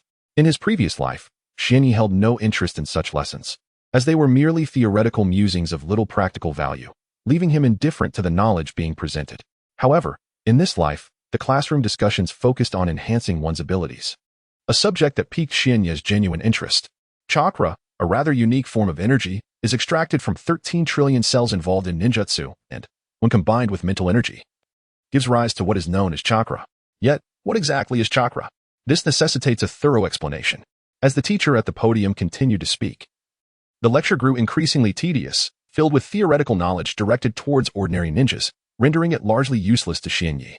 Seated in his chair, Xian Yi began to feel his eyelids grow heavier, the allure of sleep becoming more potent. Initially, he believed that the educators in this world would differ from those of his past life, but he soon realized that they were quite similar, often indulging in superfluous discourse. Strangely, the teacher's words seemed to possess a certain enchantment. As long as he spoke from the podium, Xian Yi found himself succumbing to drowsiness. As the minutes passed, the ninja instructor had been lecturing for nearly 20 minutes, and the students below, including Itachi Uchiha, listened with rapt attention. Xian Yi, however, was battling exhaustion. He propped his head with one hand while the other lay flat on the desk, struggling to keep his eyes open, all while the teacher passionately rambled on about a myriad of disjointed topics. Xian Yi's attention waned, and he felt as though he had temporarily lost his hearing. Completely oblivious to the sounds around him, his eyelids grew increasingly heavy. Perhaps a brief nap would suffice, just a moment of rest. This thought proliferated in his mind. After a moment's hesitation, he resolved to rest his head on the desk for a short while. With that decision made, he placed both hands on the table, resting his head upon them, finding it far more comfortable than resting directly on the hard surface. Not long after, merely half a minute after lying down, Xuanya's breathing grew steady, and a serene smile graced his face. At that moment, the ninja instructor at the podium was passionately imparting various insights on chakra to all the students below. As he spoke with fervor, he suddenly noticed Xuanya, who was quietly resting his head on the desk in the corner. Xuanya lay there in tranquil repose, his breathing calm, and his eyes firmly closed. Could it be that he was asleep? The instructor at the podium found it hard to believe. I speak so eloquently, with such enthusiasm. How can he still slumber? How could he dare to sleep during my lesson? A thought flickered through the instructor's mind. Perhaps my teaching has deteriorated, become tedious, rendering it unworthy of their attention. However, as he glanced at the other students in the classroom, that notion was swiftly dismissed. How could it be that my teaching is lacking? Look at the other students in this class. They are so focused and attentive. Yet, why does he choose to sleep during my lecture? At that moment, the instructor's brows furrowed. He contemplated waking Xuanye and making him stand outside the classroom, but given that Xuanye was the child of the fourth Hokage, such punishment might lead to undesirable consequences for him. Thus, he felt a deep sense of helplessness. Chapter 61. The infuriated ninja teacher thus. The ninja teacher at the podium could only suppress the wrath simmering within his countenance, which had already betrayed signs of anger, forced to maintain a fade of composure. Ahem, Xianyi, Xianyi, the ninja teacher softly called out to Bofeng Xianyi, prompting all the students in the classroom to turn their attention to Xianyi, who was languidly seated in the corner. However, Xianyi remained oblivious to the teacher's summons, for the call was too faint to reach his ears. Observing that Xianyi had not responded, the ninja teacher noticed him resting his head on the desk, blissfully lost in slumber. This scenario persisted for a spell, until the teacher, gripping the chalk too tightly, inadvertently snapped it, the sound echoing through the quiet classroom. How infuriating, truly infuriating. How can he sleep so soundly? If he weren't the son of the fourth Hokage, I would ensure he understands the consequences of dozing off in class. The atmosphere in the classroom grew increasingly awkward as time passed, a situation the ninja teacher had seldom encountered, leaving him momentarily dumbfounded at the podium. The sound of footsteps, the heels striking the floor, pierced the silence of the classroom as the ninja teacher descended from the podium, making his way to the desk where Xianyi lay asleep. Standing beside Xianyi's desk, the teacher gently rapped on its surface, casting a fierce glare at the sleeping student. Yet, Xianyi remained blissfully unaware of the commotion, undisturbed in his deep slumber, much to the teacher's chagrin. As he regarded the unyielding figure of Xianyi, the teacher's expression darkened further. With renewed determination, he struck the desk once more, this time with considerable force. The loud sound reverberated through the classroom, revealing the teacher's growing irritation. Yet, what could he do? After all, Xianyi was the son of the fourth Hokage, while he was merely a humble ninja teacher. Who is it? Xianyi, in a haze of dreams, vaguely discerned the sounds around him, the persistent knocking on his desk rousing him from his deep sleep. He was not particularly fond of being awakened during slumber, and now, having been disturbed from his peaceful rest, a flicker of irritation stirred within him. As Xianyi raised his head, he found himself face to face with the ninja teacher who had become his instructor. Generally, Xianyi held a deep respect for teachers. Recognizing the sanctity of their profession, teachers are tasked with imparting knowledge and nurturing individuals to become valuable members of society. Upon noticing that Xianyi had awakened, the initial anger on the teacher's face quickly dissipated, replaced by a forced smile. Xianyi, how could you possibly sleep during class? It is imperative that you pay attention to what I say. You must study diligently to grow into an exceptional and formidable individual. Do you understand? The ninja teacher's voice was soft, yet every student in the quiet classroom could hear him distinctly. Well, teacher, I understand. But I am truly exhausted and desperately want to sleep, Xianyi replied, his face betraying his overwhelming drowsiness as he stifled a yawn. The ninja teacher was taken aback by Xianyi's remark. His brows furrowed slightly, and the smile on his face froze. This child is truly infuriating. I could just take him outside and give him a good talking to, he thought, though he dared not voice such sentiments, let alone act on them. Thus, addressing Xianyi, the teacher continued, you see, if you sleep during class, you won't learn anything. Your parents enrolled you in the Ninja Academy to gain knowledge, right? If you sleep through lessons, you will miss out on that knowledge. Xianyi squinted, the heaviness of sleep still enveloping him, and could only manage to absorb a fraction of what the ninja teacher was saying. I understand, teacher. I will certainly pay attention in class, he quickly responded. Good. Xianyi, you must focus during lessons and refrain from sleeping, the ninja teacher said, feeling satisfied with Xianyi's acknowledgement. Recognizing one's mistakes and vowing to correct them is the hallmark of a good student. The teacher then returned to the podium to continue the lesson that had been interrupted. Once the instructor resumed, Xianyi propped his head on his hand, straining to keep his eyes open, though the allure of sleep remained unyielding. The teacher continued to speak animatedly, seemingly oblivious to the weariness that was overtaking Xianyi. Now, Xianyi could hardly comprehend the words being spoken. They flowed into one ear and out the other. His eyelids grew heavier, and his thoughts were consumed by a singular desire, to close his eyes, even if just for a moment. Meanwhile, the ninja teacher continued his enthusiastic lecture at the podium. As the weight of slumber enveloped Xianyi, he succumbed to the allure of sleep, his eyelids surrendering to a profound fatigue, ultimately closing involuntarily. With a soft thud, his head fell upon the desk. The ninja instructor at the podium furrowed his brow, his gaze fixated upon the slumbering figure of Xianyi. Could it be that the boy had once again surrendered to sleep? Surely not. He had just professed his intent to pay attention in class. Yet here he was, sprawled across the desk. Despite the instructor's watchful eye upon Xianyi, his voice remained unceasing, articulating various intricate concepts regarding chakra. A minute passed, and Xianyi remained motionless, his form a still silhouette against the desk. The instructor's demeanor gradually shifted, a storm brewing beneath his composed exterior. 5 minutes elapsed, and Xianyi continued to lie in silence, his eyes tightly shut. 10 minutes later, he was still unperturbed. Frustration welled within the instructor. How exasperating it was. Xianyi was truly beyond redemption. Despite the care he had extended towards the boy, Xianyi audaciously chose to sleep during class. It was infuriating. Henceforth, he resolved to cease his attentiveness, let the boy sleep if he so desired. It perplexed him that such an illustrious figure as the fourth Hokage could have spawned a child so seemingly indifferent. The instructor's focus now shifted entirely from Xianyi, redirecting his energy towards imparting knowledge of chakra to the remaining students. Chapter 62. Class dismissed. After the ninja instructor chose to disregard Xianyi, his mood suddenly brightened considerably. Observing the earnest students attentively listening to his lecture, he found them remarkably endearing. And then there was Uchiha Itachi, so engrossed in his studies. How could one believe the tales that claimed the Uchiha clan to be brash and arrogant? It became evident that rumors should not be taken at face value. Gazing at Uchiha Itachi seated at his desk and contrasting him with the slumbering Xianyi, the disparity became glaringly apparent. While Itachi was diligently absorbing the lesson, Xianyi was sprawled across his desk in slumber, revealing a stark contrast in their dedication. Having resolved to ignore Xianyi, the ninja instructor commenced a thorough discourse on chakra. The group of newly enrolled students below eagerly raised their heads, intent on grasping the knowledge imparted. Yet, it was essential to filter out that troublesome boy. After all, he was merely a minor instructor, that privileged second-generation heir from Konoha. There was little one could do about him, and even if one wished to intervene, one must first assess one's own standing and worthiness. What a pleasant state of mind the instructor found himself in as he continued his lecture. It appeared that sometimes, not concerning oneself with certain individuals was indeed advantageous. Those unwilling to learn could be left to their own devices. Regardless of how well they performed, he remained just a humble teacher. Even if Xianyi were to excel rapidly, it would bear little relevance to him. Should Xianyi ultimately receive poor grades, what of it? Even if he became the lowest achiever, would that elevate the instructor's salary? Such thoughts were unfounded. The prospect of a salary increase was negligible, and a decrease was unlikely. With numerous teachers at the academy, any reduction in salary would likely incite unrest among the faculty. Even if he were to nurture a prodigy, the villagers would merely exclaim, that child is indeed a genius. Look at his remarkable abilities at such a tender age.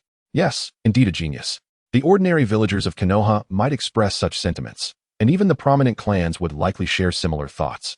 Yet, seldom would anyone ponder who the genius's mentor was or which instructor had guided their development. Such consideration was rarely afforded. Now, let us continue elucidating to my delightful students the essence of chakra, what it is, how it is derived, and the methods of cultivating it, among other topics. Time slipped away gradually, and soon the sun ascended to its zenith in the sky. The temperature outside the academy began to rise slowly. However, as this was a ninja academy, it was not only shielded from sunlight but also fortified by powerful ninjas who had cast various enchantments. Speaking of these enchantments, they were indeed remarkable. Though they did not possess offensive capabilities nor defensive mechanisms, they effectively dispelled the heat, maintaining a refreshing coolness throughout the institution. This environment significantly enhanced the students' learning efficiency and elevated the teaching standards of the instructors. Suddenly, the sharp sound of a bell echoed, startling the drowsy Xianyi, who promptly lifted his head and stood up, his eyes wide open. The class had ended. The sound of the bell unmistakably signified the conclusion of lessons. Having spent several years in a school on Earth, Xianyi was well aware of the meaning behind such a sound. Yet, he sensed something amiss in the atmosphere. Why was it so eerily quiet? Typically, classrooms erupted in noise at the end of a lesson. Confused, Xianyi scratched his head, pondering why his classmates remained seated.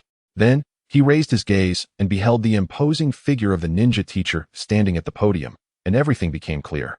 The teacher's eyes were wide and fierce, glaring at Xianyi as if wishing to rend him to pieces. The intensity of that gaze made Xianyi feel quite uncomfortable. Bo, Feng, Xianyi. The teacher's voice was hoarse as he fixed his piercing stare on Xianyi. His fists clenched tightly, and the muscles in his face twitched, revealing the depths of his fury. At this moment, the entire class turned their heads to observe Xianyi, who stood there with a bewildered expression. It dawned on him why the teacher had fallen silent. It was likely due to his own actions. "Oh, I am sorry. I am sorry." Xianyi quickly apologized to the ninja teacher before promptly taking a seat. However, the teacher's ire did not dissipate with such a trivial apology. Instead, it intensified, his face growing increasingly flushed with anger. Forget it, forget it. Do not let one such child provoke your temper. It is truly not worth it," he muttered to himself, attempting to quell the rising tide of frustration within. The ninja instructor silently admonished himself, striving to quell the fury that simmered within. He took several deep breaths, and indeed, the flames of his anger subsided significantly. Sighing, he reflected on the futility of contesting authority. A confrontation with those in power would likely yield unfavorable outcomes. Henceforth, he resolved to treat the troublesome youth as if he were merely a wisp of air, as though he did not exist in the classroom at all. When the time came for practical exercises, he would observe how the boy fared, especially after demonstrating such disregard during lectures. It was only fitting that the lad should languish at the bottom, deprived of any chance for redemption. After contemplating these thoughts for a while, the instructor felt much relieved. "All right, class, the lesson is over," he announced before slowly departing the room. Once he left, the classroom erupted into lively chatter, the atmosphere contrasting sharply with the previous solemnity. "Hey, did you see that? That pretty boy was sleeping throughout the entire class," one student remarked. "Indeed, I noticed," another replied. "How can he expect to succeed at the Ninja Academy if he can't even stay awake during lessons? He surely has no bright future ahead." Exactly. Individuals like him are unlikely to achieve anything significant, while those of us who are diligent in our studies will undoubtedly reap greater rewards. "You're absolutely right." A chorus of agreement followed, as a group of students huddled together, engrossed in discussions about the enigmatic figure of Kazekage Hashinoya. Chapter 63. The Art of Shadow Clones. At this moment, the protagonist sat vacantly in a chair, his eyes closed for a brief spell. After a few minutes, he slowly opened them, though the drowsiness in Xian Ye's gaze had largely dissipated. Indeed, it seemed much like Earth whenever a teacher lectured. Their voice took on a rhythmic quality akin to incantation, possessing an almost hypnotic power that induced profound sleepiness. Xianyu pondered to himself how dreadfully tedious this was. Sleeping in class was hardly more productive than engaging in physical training, which would serve to enhance his strength and prepare him for any future dangers. Resolving to take action, Xianyu decided that the first step would be to create a shadow clone within the Ninja Academy to effectively divert the attention of others. The shadow clone stationed at school would require minimal chakra, as long as it remained sprawled on the desk and appeared to be asleep. It could sustain itself on a mere trickle of chakra for an entire day. Upon exiting the classroom, Xianyu sought a discreet corner, forming several hand seals as he mobilized a portion of his chakra, preparing to employ the technique of shadow clone creation. With a puff of smoke, once the hand seals were complete and the chakra properly channeled, a shadow clone identical to Xianyu emerged beside him. Ding. Proficiency in multiple shadow clones, 12501. Maximum value 10,000. From now on, you will take my place at the Ninja Academy. Do you understand? Xianyu instructed his newly created shadow clone. Understood. The shadow clone replied. One of the advantages of shadow clones is that they do not require sustenance. As long as they possess chakra, they will persist in this realm. Subsequently, the shadow clone made its way to the Ninja Academy while Xianyu stealthily slipped out of the institution and ventured onto the streets. However, he neglected to remind the clone to sleep during class. Observing the bustling streets of the Hidden Leaf Village, Xianyu noted the throngs of people, and he resolved to avoid being seen, for recognition would lead to complications. Thus, he decided against returning home and instead ran towards a favored training spot, where he commenced an intense regimen. His first task was to create several shadow clones and transfer all his chakra into them, allowing the clones to diligently practice various ninja techniques while Xianyu focused on enhancing his physical prowess. Due to the nature of Xuanya's chakra, it is incapable of enhancing the physical body. This fact had already been experimentally confirmed. When utilizing shadow clones for physical training, proficiency does not increase, and engaging in taijutsu yields no improvement either. However, when shadow clones perform ninjutsu, the system indicates an increase in proficiency, leading Xuanya to draw such a conclusion. Had shadow clones been capable of augmenting physical proficiency, Xuanya would not be exerting himself in training. Instead, he could merely recline in a tranquil spot, observing the shadow clones diligently honing their skills before him. Meanwhile, His original self would lie on the ground, watching. Should the shadow clone's chakra run low, he could simply transfer chakra to them, all while remaining at ease, allowing his own chakra to replenish. This cycle could persist indefinitely, eliminating the need for personal training, with every task delegated to the shadow clones, thus ensuring his own comfort. Yet, that is not feasible. Physical prowess must be cultivated by the main body to achieve any proficiency. On another note, the chakra shadow clones that Xuanya created in the Ninja Academy remained dutifully in the classroom as required. The lunch break had elapsed, and the ninja classroom had returned to this class, where students had finished their meals and eagerly resumed their seats, awaiting lessons on becoming a ninja. As the ninja instructor entered the classroom, he immediately began to speak incessantly from the podium. Xuanya's shadow clone, initially brimming with energy, gradually began to show signs of fatigue. It wasn't long before the shadow clone succumbed to slumber, resting its head on the desk. The instructor, noticing the clone dozing off, could only shake his head in resignation, attempting to focus on teaching without letting his attention waver towards Xuanya. When Xuanya departed, he had not instructed his shadow clone to sleep during class. However, it seemed that the clone, sharing his essence, mirrored his traits, leading to its slumber during lessons. This, in a way, was advantageous. Sleeping in class indicated a reduced chakra consumption for the shadow clone. Under normal circumstances, a shadow clone would be active, gradually expending chakra, but by resting, the chakra consumption was minimized. In such a state, the shadow clone could persist for an extended duration without dissipating. However, to ensure prolonged existence, one merely needed to infuse additional chakra into the shadow clone. On the outskirts of Konohagakure, beneath a grand tree, a young boy with ebony hair and eyes was diligently training his body, engaging in various exercises with unwavering determination. However, most of these exercises primarily involve the application of physical techniques, such as the divine combat skills, the rapid mode of Tai Chi Palm, and the slow mode of Tai Chi Palm. In contrast, Xianyi is engaged in the cultivation of ninjutsu, using chakra through shadow clones. Among the ninjutsu of shadow clone cultivation, there are the divine eye and the golden bell shield. Yet the majority of the chakra has been allocated to the training of the divine eye and the golden bell shield, with minimal focus on the multiple shadow clone technique. Time passes swiftly during Xianyi's training. The sun, which once hung high in the sky, is now nearing the horizon, while the moon has yet to rise. It is anticipated that the moon will soon make its appearance. Chapter 64. After school suddenly, a fragment of memory surged within Xianyi's mind. This fragment was transmitted from the shadow clone he had created at noon. It turned out that the ninja school had already concluded its classes, and the students had returned home, one by one. Alongside these memories, Xianyi discovered that his shadow clone had been napping during class, a motion identical to his own.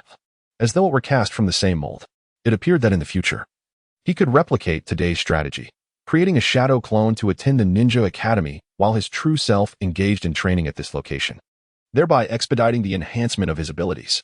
As he traversed the dimly lit path, a gentle breeze wafted from afar, brushing past Xianyi. The night in the Hidden Leaf Village was indeed refreshingly cool. He mused on this realization, having just concluded his rigorous training. His body remained in a state of heightened warmth.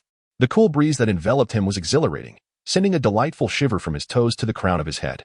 Continuing on his way, he soon arrived at his doorstep. A gentle push on the door caused it to swing open, revealing the brightly lit hall within. It seemed his mother had yet to retire for the night, patiently awaiting his return at home. This thought brought a warmth to Xianyi's eyes as he, having never experienced maternal love on earth, once again felt the profound affection his mother held for him. Her refusal to sleep until he returned, waiting anxiously in the hall, was akin to her belief that his absence might herald some danger.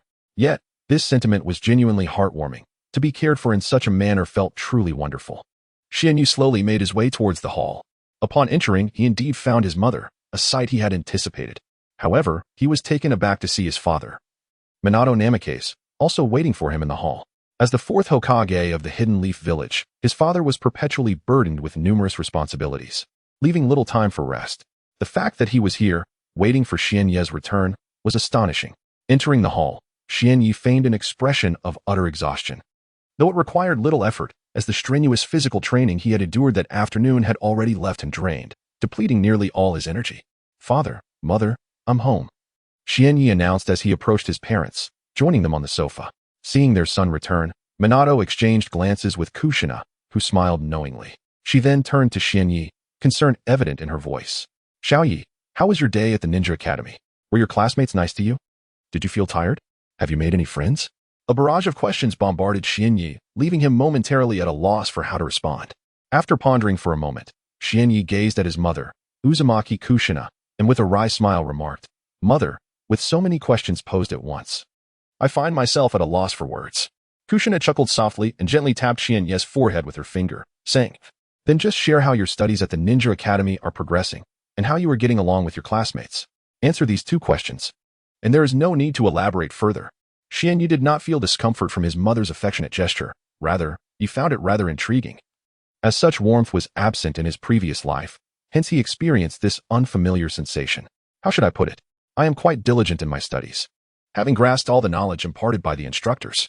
My interactions with my classmates have been harmonious, and my first day at school felt quite pleasant.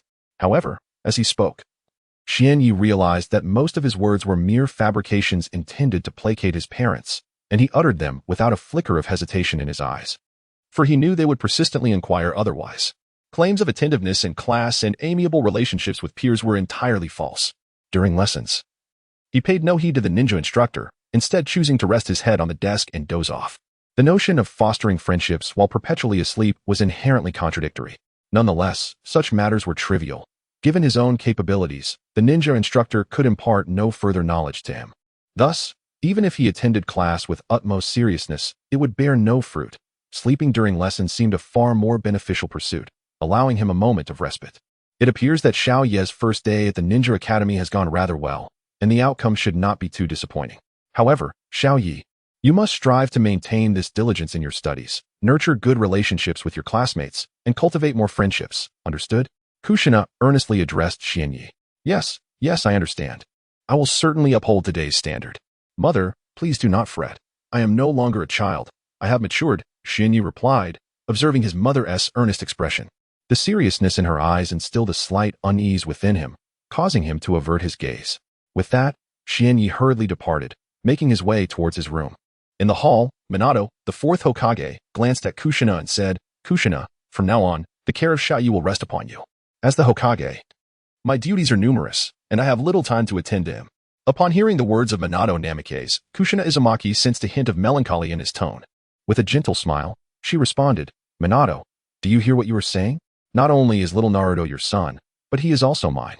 It is my duty to care for him. Your words make it seem as though I am being asked to look after him." Gradually, the somber expression on Minato's face transformed into a smile as he gazed affectionately at Kushina and remarked, "You are truly beautiful." Kushina playfully retorted, "Do you really need to say that? I have always been beautiful, you know." Moments later, Minato scooped Kushina up in a princess carry and dashed towards their room. Flushed with embarrassment, Kushina playfully punched Minato's chest, though the impact was barely stronger than a tickle. This playful gesture only spurred Minato to move faster, and in no time, they found themselves back in their room. Chapter 65. A new day. Upon returning to his room, Xianyi finally exhaled with relief. He found it quite challenging to address the inquiries posed by his mother, Kushina Uzumaki. Deceiving his parents was an unfortunate necessity. It was inconceivable for Xianyi to confess that he had not paid attention during class, having dozed off instead. Nor could he admit that his relationships with classmates were far from amicable. To utter such truths would undoubtedly invite a severe reprimand, a certainty beyond debate. Thus, Xianyi resorted to a minor fabrication regarding his mother's questions. After all, even if he had not engaged earnestly in his lessons, it mattered little. He had already mastered everything the ninja instructor could impart. The knowledge that lay beyond the instructor's purview was already within his grasp. Consequently, dozing off during class was an unfortunate but necessary choice. After all, Xianyi was a transplant from Earth, having traversed into the realm of Naruto. On Earth, those who struggled academically shared a common trait, a propensity to succumb to slumber during lectures. It would be inaccurate to claim an outright fondness for sleeping in class. Rather, the monotonous drone of instruction often lulled him into a state of drowsiness, rendering him powerless to resist the pull of sleep. Xianyi drew back the curtains and opened the tightly shut window, gazing at the night sky adorned with stars. The celestial display remained as enchanting as ever. Observing the vast expanse of stars always brought him a sense of tranquility, as if the mere act of stargazing could immerse him in serenity. Regardless of the burdens weighing upon his heart, lifting his gaze to the heavens allowed him to relinquish his worries. After a while, Xianyi closed the window and glanced at the clock mounted on the wall of his room. It was already quite late, past 10 o'clock, time to retire for the night. Feeling a wave of drowsiness wash over him, he stifled a yawn and reclined on his bed, closing his eyes in anticipation of the dawn. Chirp, chirp, chirp. The sounds of chirping birds filtered into his room, heralding the arrival of daybreak. Many creatures had already awakened, preparing their morning meals. The cacophony roused Xianyi from his slumber, and he reluctantly opened his eyes to check the alarm clock beside him. It was only 6 o'clock, still quite early. He had ample time to prepare before classes at the Ninja Academy commenced at 7. Rising in the morning was always a bit unpleasant. As the remnants of sleep clung to him, Xianyi made his way to the window, opening it after it had been closed all night. As soon as the window was opened, the fresh morning air rushed in, accompanied by the sight of distant birds soaring gracefully in the sky. The sounds of dawn had emanated from them, serving as a delightful natural alarm clock, rendering the mechanical one unnecessary. Upon awakening, the first task was to refresh oneself. After completing the morning rituals, I selected a favored white outfit from the wardrobe, donning it neatly before stepping in front of the mirror. Satisfied with my appearance before descending the stairs, as I made my way to the hall, delightful aromas wafted through the air, enticing me further. My stomach growled in response, quickening my pace towards the dining area. Upon entering the hall, I found my mother, Kushina Uzumaki, already preparing breakfast. Mom, I'm starving. Is breakfast ready? If not, your son might just wither away from hunger. I teased her lightheartedly. Almost done. Sit down and wait a moment. Breakfast will be ready shortly, Kushina replied, continuing her culinary endeavors. After inquiring about the meal, I refrained from pressing her further and took a seat, patiently awaiting the delicious breakfast she would soon serve. While I waited, another figure emerged from a room. My father, Minato Namikaze, appeared vibrant and full of energy, as if he had enjoyed a splendid evening. Dad, what brings you home this morning? Shouldn't you be at the Hokage's office? I asked curiously. Minato chuckled at my question and explained. There was little to attend to yesterday, so I decided to stay home this morning, but I must leave shortly. I wasn't particularly invested in the details, so I let the matter rest after his response. Soon, breakfast was served, and the three of us shared a tranquil meal at the table in the hall. The food was exquisite, and I quickly finished my breakfast. Afterward, I bid farewell to my parents, announcing my departure for the Ninja Academy. However, the reality was somewhat different. Once I exited the courtyard, I sought a discreet spot and summoned a shadow clone. With a pop, a clone appeared beside me. Just like yesterday. You'll go to the Ninja Academy to maintain appearances while I train on the outskirts of the Hidden Leaf Village, understood? I instructed my clone. The clone nodded in agreement, replying, understood. Thus, we parted ways, with the clone heading to the academy while I ventured towards my training grounds. As dawn approaches, nearly all the students have gathered in the classroom, with the exception of one, Kurama Jinite. Shortly, he arrives at his seat, sits down, and promptly lays his head on the desk, closing his eyes in preparation for slumber. Hey, look, that person seems to be called Kurama Jinite. But why does he sleep as soon as he enters the classroom? Did he not rest last night? One curious classmate inquired of the others. Yes, that's Kurama Jinite. It seems he is the son of the 4th Hokage. However, he is rather disappointing, having never taken his studies seriously at the Ninja Academy, always choosing to sleep instead. Replied a student who was privy to some information. I see. I never expected the son of the 4th Hokage to be like this. The 4th Hokage is so formidable. Yet his son behaves in such a manner. It appears he will bring shame to his father, another student remarked. Indeed. Oh, the teacher is here. The teacher is here. Let us cease our chatter. From outside the classroom, the ninja instructor slowly made his entrance, prompting the previously conversing students to fall silent. The instructor approached the podium and glanced down at the students seated beneath. Suddenly, he spotted Jinite, who was now resting his head on the desk, eyes tightly shut. The instructor sighed, likely thinking that Jinite was indeed asleep. What a slothful child, wasting his potential by sleeping all day. Does he not realize that he is bringing disgrace to his father, the 4th Hokage? Chapter 66, The Unattainable Strength. Never mind, never mind. It is better not to observe that young man. Merely gazing upon him incites frustration. Instead, I shall dedicate my attention to instructing the other delightful students. For they are the true scholars, eager to learn. Thus, the ninja teacher at the podium addressed the class and commenced the morning lessons. However, none of this pertained to Xianyi, who remained undisturbed, as his shadow clone lay sprawled upon the desk, blissfully asleep. No matter the commotion within the classroom, it would not rouse him, except for the sound of the school bell, which alone had the power to awaken him. Meanwhile, Xianyi's true self lingered at the outskirts of the Hidden Leaf Village, where he had conjured several shadow clones, instructing them to practice their ninjutsu. Subsequently, he began to train his own body, striving to enhance his strength as swiftly as possible. Ding. Proficiency in multiple shadow clone technique. Level 1 ding. Proficiency in multiple shadow clone technique. Level 1 ding. Proficiency in multiple shadow clone technique. Level 1 Ding. Proficiency in Divine Eye, Level 1 Ding. Proficiency in Divine Eye, Level 1 Ding. Proficiency in Divine Eye, Level 1 Ding. Proficiency in Tai Chi Palm, Level 1 Ding. Proficiency in Tai Chi Palm, Level 1 Ding. Proficiency in Tai Chi Palm, Level 1. Furthermore, the proficiency in various body techniques and ninjutsu had also increased, including the martial art of divine combat and the ninjutsu of Golden Bell Shield, both of which contributed to the gradual enhancement of Xian Yi's capabilities. Thus passed 3 months, and one evening thereafter, Xian Yi contemplated the fundamental information provided by the system.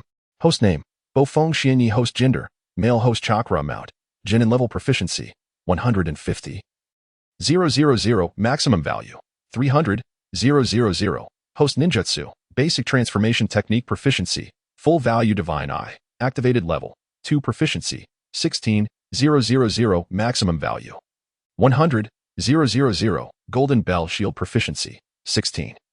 000, maximum value, 100. 000, multiple shadow clone technique proficiency, 8. 400, maximum value, 10. 000, host body techniques, Tai Chi Palm proficiency, 15. 000, maximum value, 100. 000, divine combat technique, double physical enhancement proficiency, 15. 000, maximum value, 100. 000, host physical strength, Chunin level proficiency, 100. 000, maximum value, 500. 000, host secondary profession, none. After 3 months of fervent training, the enhancement of Xian Yi's strength was notably evident. The body techniques and ninjutsu, which he had initially only grasped tenuously, had seen significant improvement, and he now wielded them with remarkable proficiency. Yet, a dilemma now loomed over Xian Yi. While he had been diligently training at the outskirts of the Hidden Leaf Village, an unexpected occurrence transpired precisely when his physical strength proficiency reached the milestone of 100,000. Thus, the proficiency in physical strength ceased to grow. No matter how diligently Xian Yi trained his body, the mastery of physical strength would not increase. Furthermore, it was not solely the proficiency in physical strength that stagnated. Even the mastery of ninjutsu and taijutsu had reached a standstill. This revelation left Xian Yi utterly dismayed. With his abilities frozen in their current state, he could only continue to exist at his present level of strength, a fate he had never wished for. In his moment of panic, Xian Yi inquired of the system, why has my proficiency in physical strength in ninjutsu and taijutsu ceased to progress? As he posed this question, anxiety gripped his heart, fearing that the system would provide an unsatisfactory answer, one that would condemn him to remain perpetually at his current level of power. Fortunately, the system responded with clarity. Ding. The reason your proficiency in physical strength in ninjutsu and taijutsu has stagnated is due to your physical condition. As you're only 5 years old, your body is unable to withstand such immense power. Thus, your mastery in these areas will not grow until your physical form matures. Upon hearing the system's explanation, Xian Yi breathed a sigh of relief. His strength would not be permanently fixed at its current level. Were that the case, it would indeed be a fate worse than death. The system's assertion that he could not enhance his abilities due to his physical limitations meant he must wait for his body to grow before he could continue to develop his strength. With this realization, Xian Yi felt a mix of relief and a tinge of dissatisfaction. The relief stemmed from the knowledge that he could temporarily halt his frenzied training, while the dissatisfaction arose from being unable to enhance his capabilities. After all, Xian Yi existed in the world of Naruto, where strength was coveted by all. The sudden inability to progress naturally ignited a sense of discontent within him. However, he quickly adjusted his mindset. Since there was nothing he could do to improve his abilities for now, harboring resentment would serve no purpose. Thus, he resolved to embrace this period of stagnation and take time to rest. Continuous, reckless training could lead to detrimental consequences. Therefore, he decided to refrain from returning to that place for training until the time came when he could once again enhance his strength. Yet, a new question arose in his mind. What would he occupy his time with if he were to cease training in that location? This was a contemplation he had never entertained before, but now seemed the opportune moment to reflect upon it. Suddenly, a ferocious wolf came sprinting from the distance. At that moment, Xian Yi had already sensed its presence, lifting his gaze to behold 2 orbs emitting a greenish glow, approximately 10 meters away. However, Xian Yi did not perceive them as mere orbs, for having cultivated in this vicinity for over a year, he had encountered wolves, all of which possessed round eyes with a hint of greenish hue. The obscurity of the night rendered visibility exceedingly poor, preventing Xian Yi from discerning the wolf's form. Nevertheless, the 2 glowing orbs assured him of the creature's presence. While he had only ever observed these wolves during daylight, never had he seen one at night. The fact that a wolf appeared merely 10 meters away from him in such diminished visibility was rather startling. Yet, this predicament was not overly concerning. Over the past 3 months, it seemed that with the increasing proficiency of his divine eye, he could gradually perceive his surroundings with remarkable clarity, even in the darkness. Activating the divine eye at night transformed the environment, illuminating it as if it were day. Chapter 67. The battle with the fierce wolf as the night enveloped the surroundings.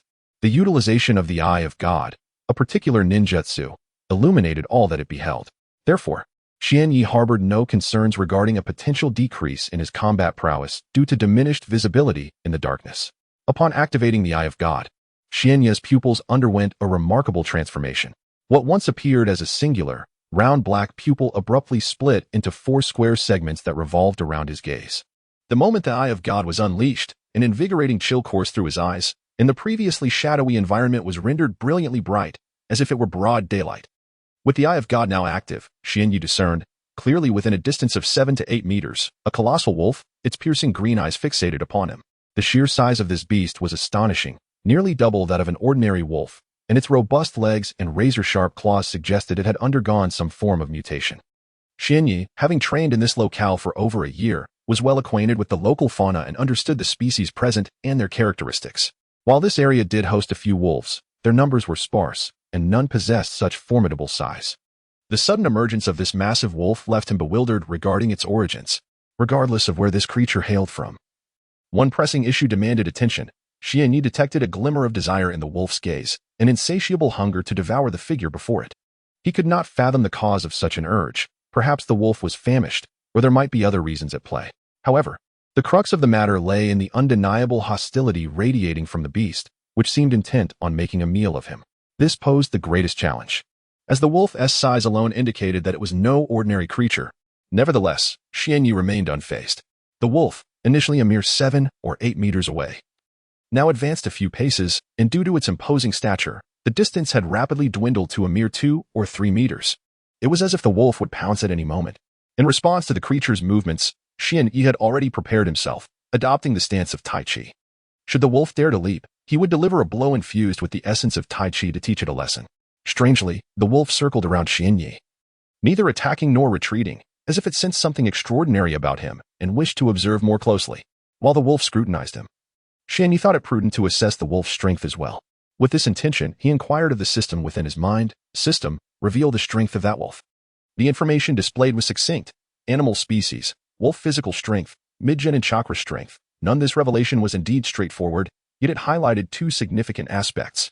However, upon noting the wolf's physical strength, Xianyi felt a surge of frustration. Why on earth does a mere wolf possess such formidable physical strength? It is known that summoning beasts exist in this world, endowed with remarkable power. Yet, after over a year of training here, I have not encountered any beast of such caliber until now. This is utterly absurd. Xianyi inwardly lamented the wolf's prowess. Oh well, given the wolf's demeanor, it seems unwilling to let me off easily. A fierce battle is undoubtedly on the horizon, and fleeing is not in my nature. Thus, I shall engage in a proper fight. With this resolve, his gaze grew resolute, and he assumed a slow-motion Tai Chi stance, awaiting the wolf's assault. The ferocious wolf circled Xianyi a few times, perceiving that this human exhibited no weaknesses. It then launched itself towards him with great speed. To an ordinary observer, the wolf would appear as a mere blur, and even a mid-level genin would struggle to discern its form. Yet, with the activation of his divine eye, Xianyi perceived the wolf's rapid movements as if they had been decelerated significantly. What was once an impressive speed now seemed sluggish. In this slowed state, even with a delayed reaction, Xianyi could easily respond before the wolf reached him, not to mention his current heightened reflexes, the enhancement from his mid-genin physical capabilities, the augmentation from his divine combat techniques, and even the advantages bestowed by the divine eye all contributed to his extraordinary reaction time. In such circumstances, it was impossible for the wolf to strike him, but the creature remained oblivious to Xianyi's true abilities and continued its advance.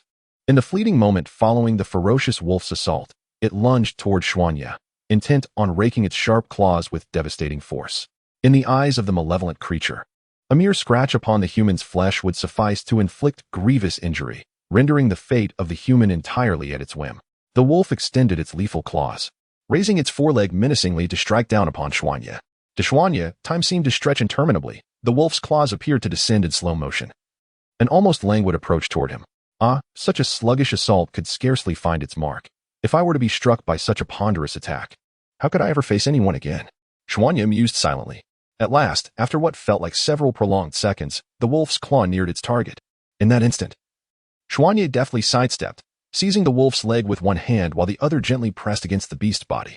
With a combination of push and pull, followed by a deliberate application of Tai Chi, Xuanya harnessed the wolf's own momentum, delivering a powerful strike that sent the creature hurtling into a nearby tree. Chapter 68. The last struggle before death. After being hurled by Xianyi, the wolf collided violently with a massive tree. A resounding crash echoed as the tree, unable to withstand such tremendous force, splintered and fell, sending clouds of dust swirling into the air. In Xianyi's gaze, the fallen trunk startled the birds that had intended to rest in the forest, causing them to take flight in a flurry to escape the commotion. The ferocious wolf, having struck the tree, emerged unscathed, merely experiencing a twinge of discomfort. Yet, this slight pain only intensified its ferocity. Rising swiftly from the ground, the wolf lunged at Xianyi once more, this time disregarding any assessment of vulnerabilities. Perhaps it felt there were no weaknesses to exploit, or perhaps it was driven by rage. Xianyi remained composed, observing the frenzied wolf before him. Against such a reckless adversary, he deemed it unnecessary to initiate an attack. He simply needed to stand his ground and await the opponent's onslaught, ready to counter with the Tai Chi palm technique in slow motion. The rationale behind Xianyi's choice to employ the slow mode of the Tai Chi palm rather than the fast mode is straightforward. While the fast mode enhances speed and power, it proves ineffective against a frenzied opponent. Such adversaries, having lost their composure, tend to launch relentless assaults, neglecting defense. Engaging them with the fast mode might yield swift victory, but it also risks sustaining injury. Conversely, the slow mode, although lacking the raw power and speed of the fast mode, offers significantly superior defensive capabilities. The slow mode of the Tai Chi palm operates on the principle of using slowness to counter speed, employing stillness to overcome motion, and redirecting force with minimal effort, allowing the opponent to strike first while maintaining a poised response. Although this approach may diminish offensive power, it amplifies defensive strength manifold. However, one should not naively assume that the slow mode's attack power is excessively weak. It is merely relative to the fast mode. When compared to the soft fist Bagua palm, the attack potency of the slow mode Tai Chi palm easily surpasses it, let alone the fast mode. Xianyi stood firm, assuming the initial stance of the slow mode Tai Chi palm, prepared to meet the wolf's next assault. The wolf swiftly darted behind him, extending its dark claws toward Xianyi, their sheen reflecting the moonlight with an ominous glimmer. However, the vicious wolf lunged towards Xianyi from behind. Yet Xianyi exhibited no trace of concern. With a gentle turn, he faced the wolf head-on, a faint smile gracing his lips as he employed the slow mode Tai Chi palm technique, harnessing the wolf's momentum. Xianyi merely exerted a minimal amount of force to send the beast flying, with a subtle push and pull, followed by a decisive slow-mode Tai Chi strike. The wolf was once more hurled away, crashing into a sturdy tree, which sadly succumbed to the impact and splintered. The ensuing battle was remarkably straightforward. Xianyi stood his ground, patiently awaiting the wolf's relentless charges, which he effortlessly countered by utilizing the wolf's own force against it. Time and again, once, twice, thrice, 4 times. 5. The wolf showed no sign of surrender, persistently attacking Xianyi, who remained unfazed. Employing the slow-mode Tai Chi palm, he repeatedly sent the wolf sprawling. With each strike, Xianyi infused the wolf's body with a surge of hidden energy, accumulating a significant amount within it. Yet, he no longer wished to engage in a prolonged contest with the wolf. Instead, he resolved to vanquish it in a single decisive blow, invoking the unique technique of the slow-mode Tai Chi palm to trigger an explosion of the hidden energy. Xianyi formed several intricate hand seals and silently recited the incantation necessary for the detonation. Once completed, he called out, "Detonate." With those words, as the wolf prepared to launch another assault on Xianyi, a sudden explosion erupted from within its body. Following the cacophony, the wolf coughed up a stream of crimson blood, collapsing onto the grass, unable to rise. Observing this, Xianyi recognized that the creature was near its end, and he turned to head homeward. There was no need for him to concern himself with the wolf's carcass. Its bloodied form, stripped of combat capability, would soon attract other predators, particularly in this vicinity at the forest's edge. Xianyi walked at a leisurely pace, but after a few steps, a howl pierced the air behind him. The sound resonated with despair, as if the wolf, aware of its impending demise, lamented its fate. Xianyi felt no compulsion to intervene, for the internal organs of the wolf had been irreparably damaged by the explosion, leaving it with no hope of survival. Thus, He interpreted the howl as a final, mournful cry. Yet, fate had other plans. Just as Xianyi had not ventured far, the wolf miraculously rose once more, howling defiantly at the sky. Suddenly, the once black and white wolf transformed entirely into a deep crimson hue.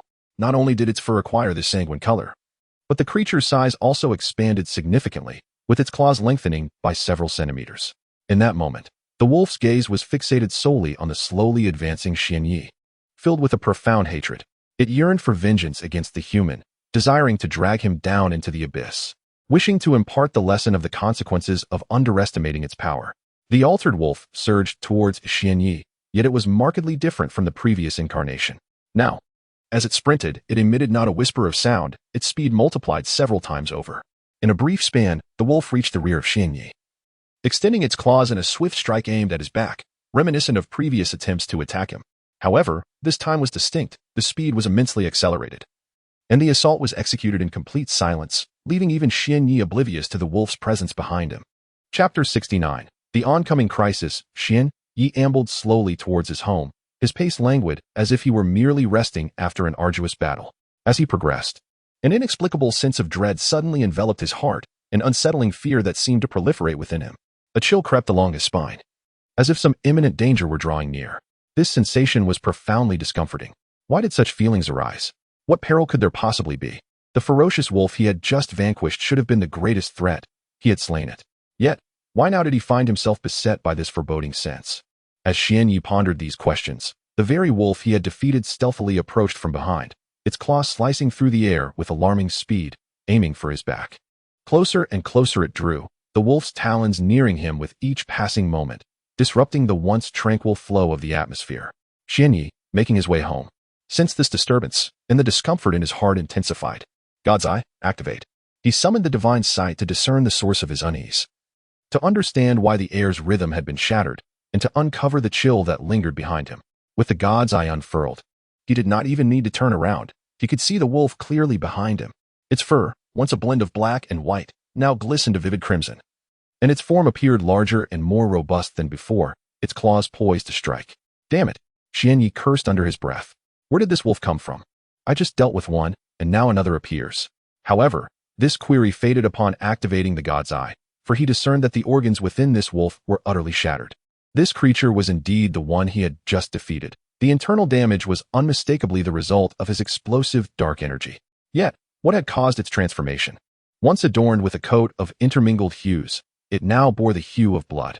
Not only had its fur changed to a sanguine shade, but the wolf's size had also increased significantly. Its claws appeared to have lengthened by several centimeters, and they seemed sharper than before in Xianyi's eyes. What on earth has this wolf endured to become like this? He mused as the creature's claws drew ever closer to his back. The speed is astonishingly swift, several times faster than before. Even with the activation of the Eye of God, it proves challenging for Xianyi to evade such an assault. In contrast to the initial encounter with the ferocious wolf, where he could easily dodge its attacks, the circumstances have drastically changed. The wolf's speed has escalated to several times that of before, making evasion increasingly arduous. In a moment of dire urgency, Xianyi desperately contorts his body, striving to escape the wolf's claws and prevent them from making contact with his form. With a swift motion, the wolf's claws descend violently from above, accompanied by the sound of tearing fabric. Ultimately, Xianyi narrowly avoids a devastating blow to a vital area. A sharp pain pierces him. Frowning, Xianyi inspects the area grazed by the wolf's claws through the Eye of God. 3 deep gashes mar his clothing, and his skin bears 3 crimson trails, blood flowing steadily from the wounds and dripping onto the ground, saturating the air with a metallic scent. How infuriating! I never anticipated that this wolf could inflict harm upon me. Had I known, I would have ensured its demise right before my eyes, departing only after confirming its death. Xianyi realizes the grave error of his oversight, as blood continues to seep from his body onto the grass. First, he must staunch the bleeding, otherwise, the loss of blood could jeopardize the imminent battle. Utilizing chakra, he seals the wound on his back, coupled with his naturally strong nin physique. Halting the blood flow proves relatively manageable. System, display the strength of that wolf. Ding. Data is now available. Species, wolf physical strength, special nin chakra strength. None this is troublesome. Its strength has reached the level of a special nin. Though Xianyi could discern the wolf's enhanced prowess from its earlier attack, he never fathomed that it had ascended to such a formidable rank. The distinction between the physical strength of a special J-nin and a CH-nin is profound. While the special J-nin may be deemed the weakest among J-nin, its weakness is relative. It could effortlessly overpower multiple CH-nin. Why did this wolf's power suddenly escalate from CH-nin to special J-nin? I have been far too complacent. Regardless of what transpired with this beast, my failure to eliminate it before departing stands as my gravest mistake. Xian Yi reflects deeply on this misjudgment and reaches a resolute decision. From this moment forth, any adversary shall meet their end at my hands. I shall never repeat today's blunder. This incident marks my first and last transgression. There shall not be a second. Xian Yi's gaze grew increasingly indifferent, regarding the ferocious wolf as if it were a lifeless entity, for in his eyes, that wolf was already dead. To dare to act against me, having chosen to be my foe, one must be prepared to embrace death. Soon, the wolf lunged at Xian Yi once more, extending its sharp claws to viciously strike at his head. However, this time, the wolf would not reap the same rewards as before. Xian Yi stood his ground, poised in a slow-motion Tai Chi stance, his eyes unwaveringly fixed on the wolf's movements. The moment the wolf attacked, Xian Yi was ready to respond and counter its assault. With a resounding crack, Xian Yi once again harnessed the wolf's momentum, sending it sprawling through the air. Such tremendous force. It was astonishingly greater than before. Xian Yi marveled inwardly, realizing that the wolf's strength had increased to at least 5 times its previous might. Although he had successfully endured the wolf's strike and sent it flying, his palm trembled ever so slightly. The art of Tai Chi is inherently rooted in overcoming strength with finesse, utilizing minimal effort to yield maximum results. Yet, even with such a technique, Xian Yi found himself struggling to withstand the wolf's overwhelming power. Chapter 70. Life and Death on the Edge. It is conceivable how formidable the strength of this ferocious wolf is. Even Xian Yi, who had activated the slow mode of the Tai Chi palm, found it increasingly challenging to withstand the creature's relentless assaults. Were it a mere ordinary chunin, a single strike from this wolf would likely result in immediate demise. Through this encounter, Xian Yi gained further insight into the wolf's power, his gaze now tinged with caution. The battle had escalated into a perilous affair, where a moment's inattention could lead to injury or fatality. The wolf would not relent simply because it had been momentarily repelled. If retreating were an option, this grim scene would not unfold as it did. With a fearsome howl that pierced the air, the wolf raised its head skyward. Its piercing green eyes fixated malevolently on Xian Yi. Its bared teeth, glistening with sharp fangs, signified that should Xian Yi fall prey to its jaws, it would be akin to bidding farewell to life itself. The malevolent creature lunged once more, its 4 legs propelling it with astonishing speed, closing the distance to Xian Yi in the blink of an eye. Perhaps it was merely Xian Yi's imagination, but the wolf's velocity seemed to have increased ever so slightly. In a swift motion, the wolf extended its razor-sharp claws and opened its maw, filled with menacing fangs, charging towards Xian Yi. The speed was breathtaking. With the Eye of the Divine activated, Xian Yi could barely make out the silhouette of the wolf, and thanks to the enhancement from the divine combat techniques, he could vaguely discern the opportune moment to retaliate.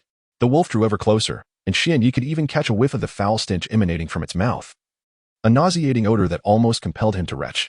However, he understood that any misstep at this critical juncture would lead to an inevitable end. Devoured by the beast without a second thought, relying on his instincts and experience, Xian Yi acted decisively, his hand grasping the leg the wolf had extended for its assault. With a deft push and pull, combined with a strike from the slow mode of the Tai Chi palm, the wolf was once again sent flying. Just as he thought he could exhale in relief, a sudden pain shot through his arm. Upon inspection, he discovered 3 gashes inflicted by the wolf's claws. The sight of those 3 crimson wounds sent waves of agony coursing through his mind, a relentless pain that threatened to erupt into a scream. He could not allow this pain to persist.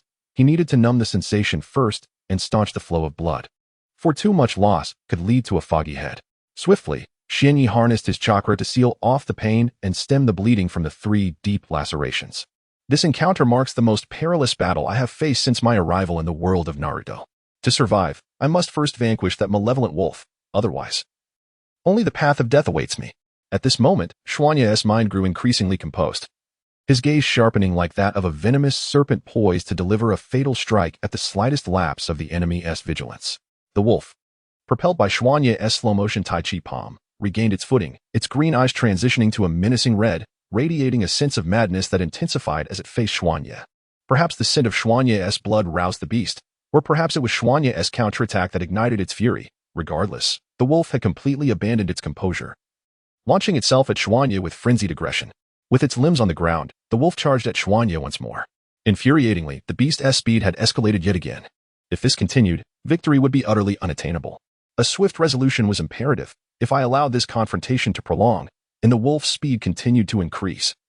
I would be left with no chance of survival. Contemplating this, Xuanya resolved to abandon the slow-mode Tai Chi palm. While it offered a sense of safety, the current state of the wolf compelled him to act decisively.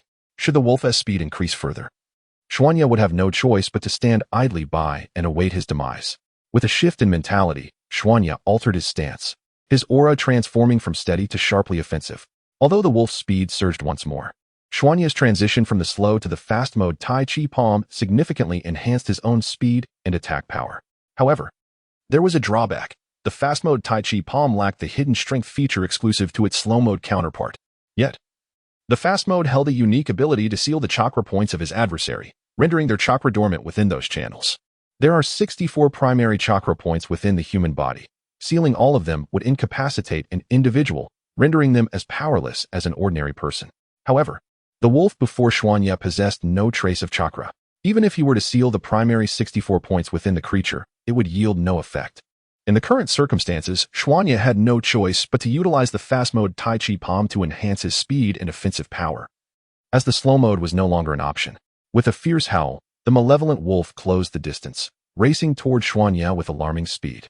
This time, Xianyi did not wait for the ferocious wolf to strike. Instead, he took the initiative, fiercely launching a series of relentless palm strikes against the beast. The wolf, momentarily taken aback by Xianyi's unexpected aggression, was accustomed to being the attacker while the human merely defended. Why was the human now on the offensive? And with such increased speed? Once more, Xianyi's Tai Chi palm sent the wolf hurtling backward, the force of this strike significantly greater than the previous ones, inflicting evident damage upon the creature. However, after enduring the assault, the wolf appeared even more frenzied, disregarding its own injuries as it charged recklessly towards Xianyi. Its claws and sharp fangs aimed at tearing into the boy's flesh. The wolf's speed intensified, yet Xianyi had no intention of retreating.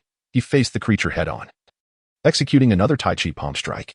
In that moment, both man and beast were flung backward, Xianyi's small frame colliding with a large tree, causing him to spit out a mouthful of fresh blood. Xianyi's breath began to weaken, his body marked with numerous bloody gashes from the wolf's claws, blood flowing incessantly from the wounds. His head grew heavy, a clear sign of excessive blood loss. The threat of imminent doom loomed, as if the specter of death was slowly wielding its sharp scythe behind him. Chapter 71. The divine combat technique upgrade. My head spins with discomfort. It is truly unbearable. The multitude of wounds on Xianyi's body renders it impossible to staunch the bleeding all at once. Yet, at this moment, the ferocious wolf has risen again, its menacing eyes fixed intently upon Xianyi, instilling a chilling sense of dread within him. With a howl, the feral wolf charges towards Xianyi with unbridled fury, its speed remarkable, leaving deep claw marks upon the ground. I cannot allow this to continue. The wild beast approaches, and I must prioritize my defense. A thought flickers in Xianyi's mind. Perhaps he could employ chakra to guard against the wolf.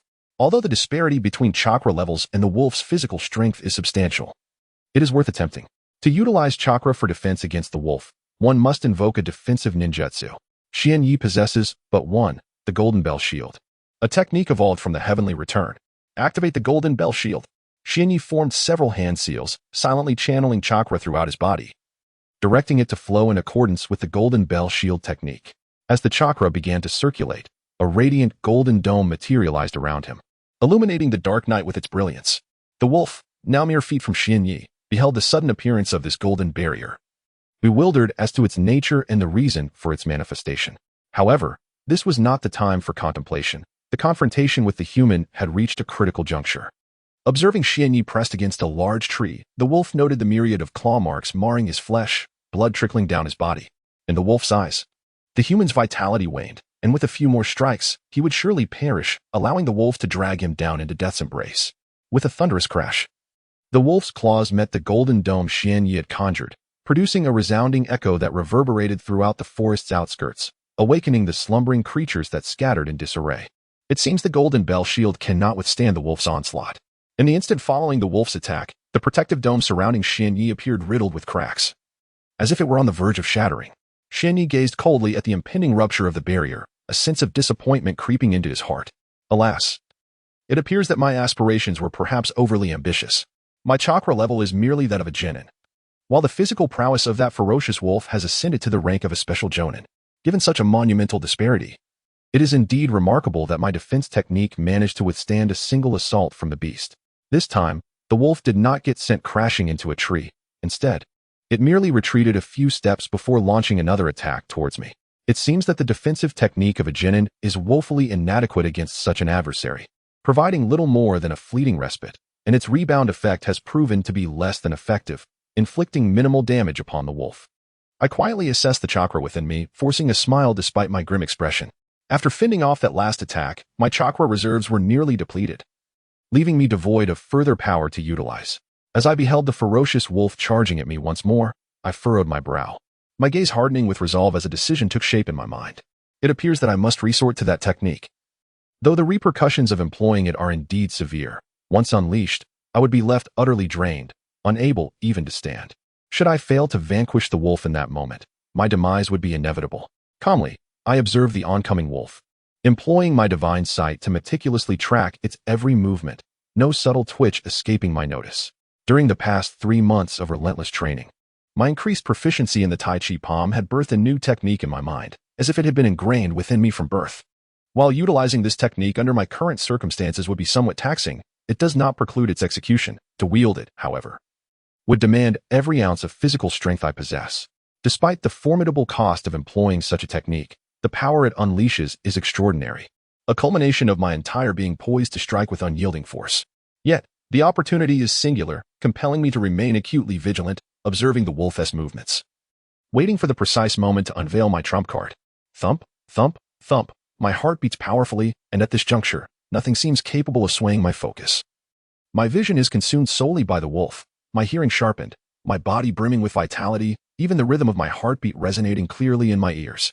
With a fierce howl, the wolf lunges at me, its claws poised to strike from above, intent on delivering a fatal blow. It seems to grasp the gravity of this moment. Should it succeed in landing a blow upon my head, victory would be assured for the creature. The speed of the malevolent wolf was astonishing, now reaching even the level of a seasoned ninja.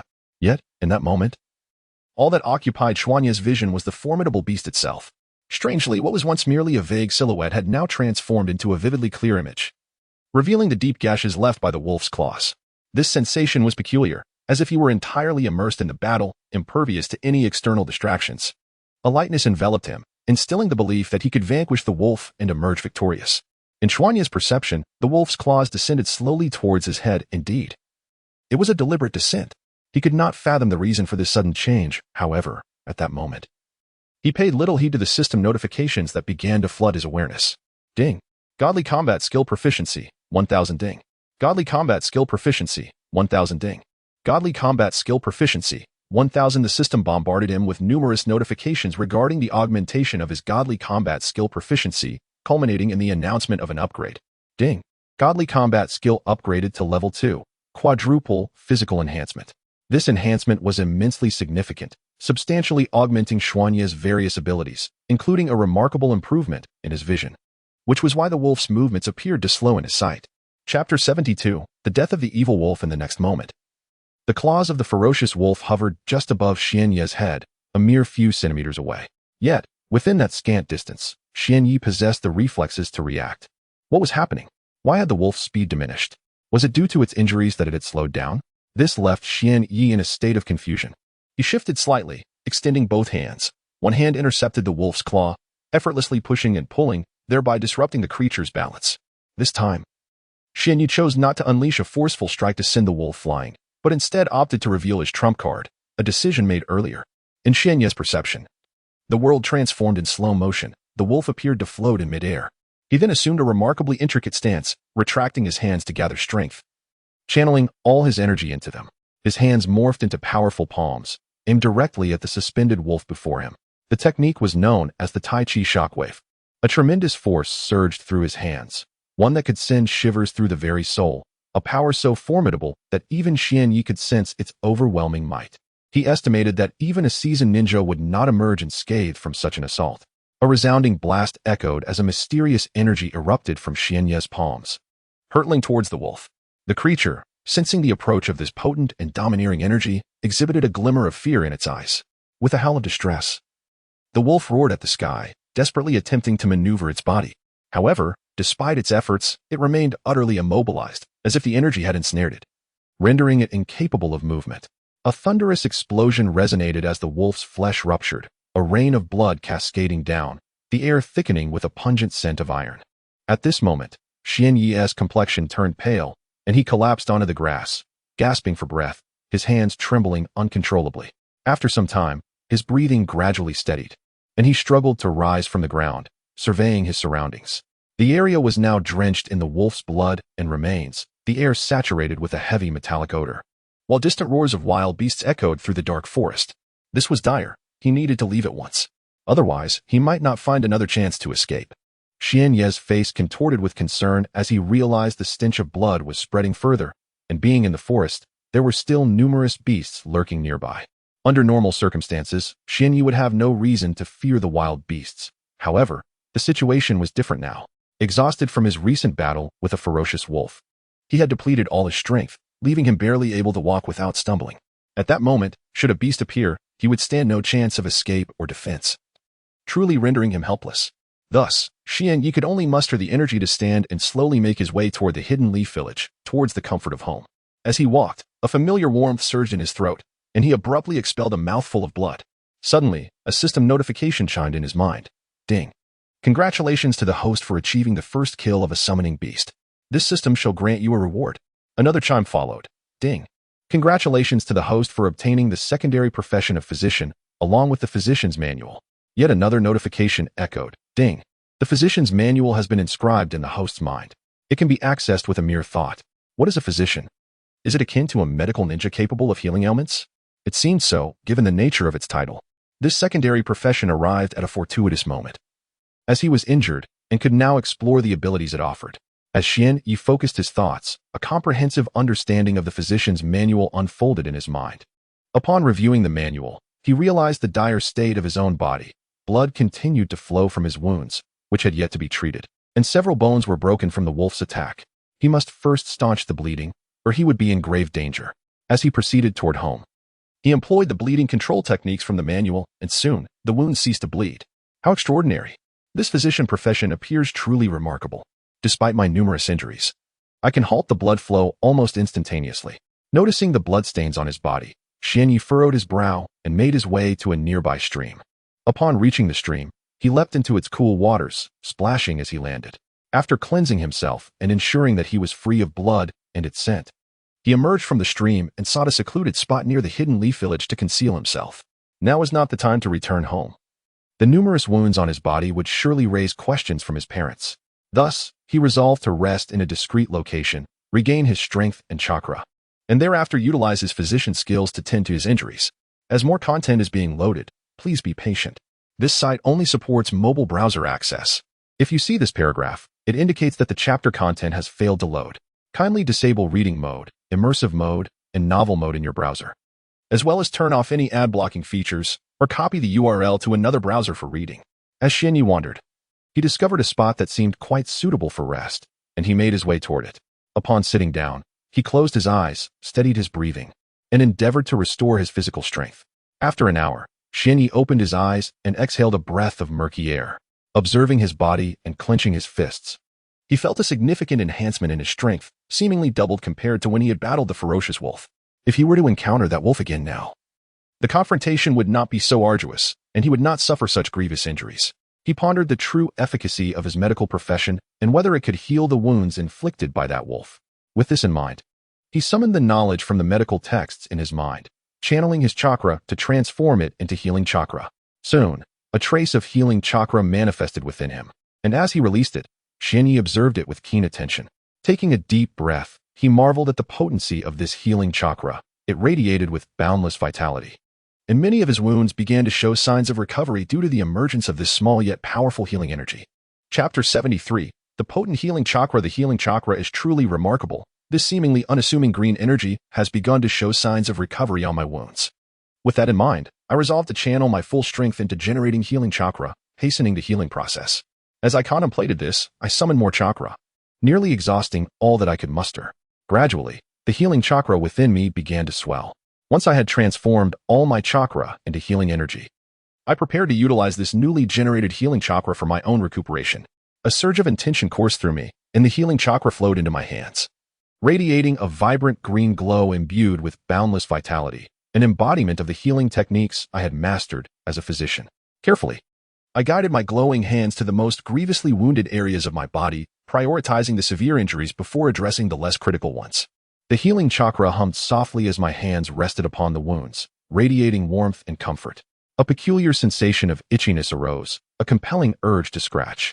No, it seemed my wounds were healing, new flesh beginning to form. Lowering my gaze to the area where my hands lay, I was astonished to find that the wounds had indeed begun to heal, with new tissue emerging where the vicious claws of that wolf had once raked my skin. The 3 deep gashes gradually merged, leaving behind no trace, and my skin appeared even fairer than before. The efficacy of this healing chakra was astonishing. I had scarcely anticipated such remarkable results. Initially, I had merely hoped for a means to treat my injuries. Yet the healing chakra restored my wounds in such a brief span, truly astounding. In light of the current circumstances, my spirits soared. Although the system indicated that my strength could not be further enhanced at this moment, the battle with that ferocious wolf had yielded bountiful rewards. Not only had I gained a slight increase in power, but I had also acquired a secondary profession as a physician, along with the system's generous provision of specialized healing techniques. These 2 rewards alone were sufficient to offset the period during which my strength could not be augmented.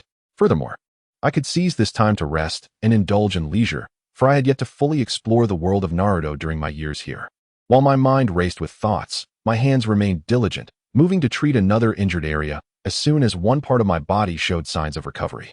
In the realm of the strongest training system, it swiftly became apparent that all of Xianye's wounds were mended by a surge of healing chakra. However, these injuries were merely superficial. Even without the aid of healing chakra, they would have healed rapidly. The application of this chakra merely expedited the process. Aside from these external abrasions, Xianye had also sustained some fractured bones during his fierce battle with the ferocious wolf, and the final technique, the Tai Chi shockwave, was executed with great difficulty. The strain of utilizing such a formidable move left him utterly fatigued, inflicting damage upon his muscles and causing minor internal injuries. Observing the efficacy of the healing chakra, Xianye noted that it had also alleviated some of his internal wounds during the treatment of his superficial injuries. It was evident that employing this chakra to mend his internal afflictions would yield significant benefits. However, he refrained from doing so, as he was soon to return home. If his mother, Kushina Uzumaki, detected his injuries, it would undoubtedly lead to considerable trouble. Thus, he resolved to first attend to the external wounds. Once the external injuries were treated and the healing chakra depleted, Xianye rose to his feet, casting a wry smile at his own condition. He sighed, accepting that he must endure for the sake of his mother, Kushina Uzumaki, and began his journey home. After standing, he dusted himself off and proceeded towards his abode. Due to the extensive muscle injuries, he could only walk slowly, unable to sprint back home. In truth, a leisurely stroll was not so bad. It could be seen as a respite following a fierce battle. As he contemplated various thoughts, his feet continued to carry him forward. The hour had grown late, and the streets of Konoha were nearly deserted. Initially, he had intended to return home immediately after the Ninja Academy's dismissal, but his prolonged confrontation with the wolf had delayed his return significantly. He wondered if his mother was anxiously awaiting his arrival. With each step causing a sharp pang of pain from his injuries, Xianye felt the journey home stretch into an arduous trek. After what felt like an eternity, he finally arrived at his doorstep, his body aching intensely. With a creak, the door swung open, revealing the warmly lit interior of his home. From a distance, he could discern the silhouette of a woman. His mother was indeed waiting in the hall for his return. Approaching the hall, he adorned his face with his most sincere smile. "Mother, I'm home," he called softly into the room. Not that he wished to refrain from raising his voice, but he could only manage a whisper. To shout would be to invite further discomfort to his already beleaguered body. In the hall, the figure turned upon hearing Xuanye's voice and, upon seeing him, rushed forward to embrace him tightly. "Xiaoyi, why have you returned so late? Do you have any idea how worried your mother has been? I truly feared for your safety. What would I do if you hadn't come back?" The words of his mother, Kushina Uzumaki, pierced Xuanye's heart like a dagger, causing not only a dull ache within but also intense physical pain. Xuanye furrowed his brow, his expression contorting as he endeavored to mask his discomfort. Mother, your embrace is a bit too tight. I can hardly breathe," he murmured softly to Kushina Uzumaki. "Oh, Xiaoyi, are you all right? Is something amiss?" Noticing her son seemed slightly off, Kushina quickly released him. "I'm fine, truly. I was delayed by some matters this evening, so I returned a bit later. You need not wait up for me at night, mother." Chapter 74. Return home, foolish child. I am your mother. Naturally, I worry when you do not return home in the evening. If you do not wish for me to wait for you each night, you could simply come home earlier. Uzumaki Kushina remarked with a gentle smile. More content is loading. Please hold on. This site only supports mobile browser access. If you see this paragraph, it indicates that the chapter content failed to load. Please disable the reading mode, browsing mode, and ad blocking features of your browser. Or copy the URL to another browser for reading. Yes, I will, Xuanya replied, gazing at his mother's beautiful face, warmth blossoming within his heart. I will return home earlier in the evenings from now on, and I won't make you wait for me any longer. All right. I believe you will keep your promise, little knight, Kushina said, her laughter filling the air. Mother, I'm going upstairs. I feel a bit tired today and wish to rest early. Xuanya waved goodbye to his mother. Yes, you should go. Make sure to rest well. And do not strain yourself at school. Listen to your teachers and maintain good relationships with your classmates, Kushina advised. After she finished speaking, Xuanya ascended the staircase, heading toward his room. Mother, I will not make you wait anymore in the evenings. Since I cannot enhance my abilities right now, I shall take this time to spend with my family, Xuanya mused as he walked to his room. Upon entering his room, he collapsed onto the soft bed, the pain in his body still lingering, while his mind replayed the events of the day. The battle with that ferocious wolf had brought Xuanya numerous insights, not only teaching him how to fight but also significantly enhancing his combat experience, seemingly leading him to a breakthrough. For some reason, during that skirmish, he felt as though the wolf's speed had suddenly diminished. No, it was not the wolf's speed that had lessened, but rather his own reflexes that had heightened. System. Display my basic information. Ding. The host's basic information has been listed. Host name. Kazama Xuanya. Host gender. Male. Host chakra amount. Genin proficiency. 150,000. Maximum value. 300,000. Host ninjutsu. Basic body technique proficiency. Full. Divine Eye activated level. 2 proficiency. 16,000. Maximum value. 100,000. Golden Bell Shield proficiency. 16,000. Maximum value. 100,000. Shadow Clone Technique proficiency. 8. 400. Maximum value. 10,000. Host Taijutsu. Tai Chi Palm proficiency. 15,000. Maximum value. 100,000. Divine Combat Skill level 2. Fourfold Physical Enhancement proficiency. 10,000. Maximum value. 500,000. Host Physical Strength. Chunin level proficiency. 100,000. Maximum value. 500,000. Host Secondary Profession. Healer. Xuanya carefully examined the information presented by the system, and indeed, the secondary profession now displayed healer, no longer remaining in an undefined state. Suddenly, Xuanya's eyes widened as he discovered that his divine combat technique had unexpectedly advanced to a second tier. This newfound level granted him a remarkable fourfold enhancement to his physical prowess. It became clear to him that the sudden deceleration of the ferocious wolf in the recent battle was attributable to this upgrade. With the divine combat technique attaining its second tier, his reaction speed had similarly quadrupled. No wonder he had experienced such an extraordinary moment. The upgrade of the divine combat technique, which now provided a fourfold increase in physical strength, was no trivial enhancement. Such a substantial augmentation, doubling his power from the previous twofold boost at the first tier, meant that his strength had effectively doubled. For others to achieve such a leap in power would typically require years of arduous training, yet he had accomplished it in a single night. Xian Yi felt a surge of joy within him. With the fourfold enhancement, coupled with the medical support he had gained as a secondary profession that night, his accomplishments were indeed considerable. However, he had sustained numerous injuries during the battle with the wolf, and a single application of healing chakra would not suffice. He would have to wait until the following day to fully recover. System, did you not say that my strength could not increase? Why then has the divine combat technique upgraded? Xian Yi pondered this question, only voicing it upon returning home. Ding. Due to the host's battle with the formidable summoning beast, the divine combat technique's proficiency has improved under the immense pressure exerted by the opponent. Under normal circumstances, such growth would not occur. So that was it. Engaging with powerful adversaries could indeed enhance proficiency, albeit through a challenging process. The previous night had nearly cost him his life.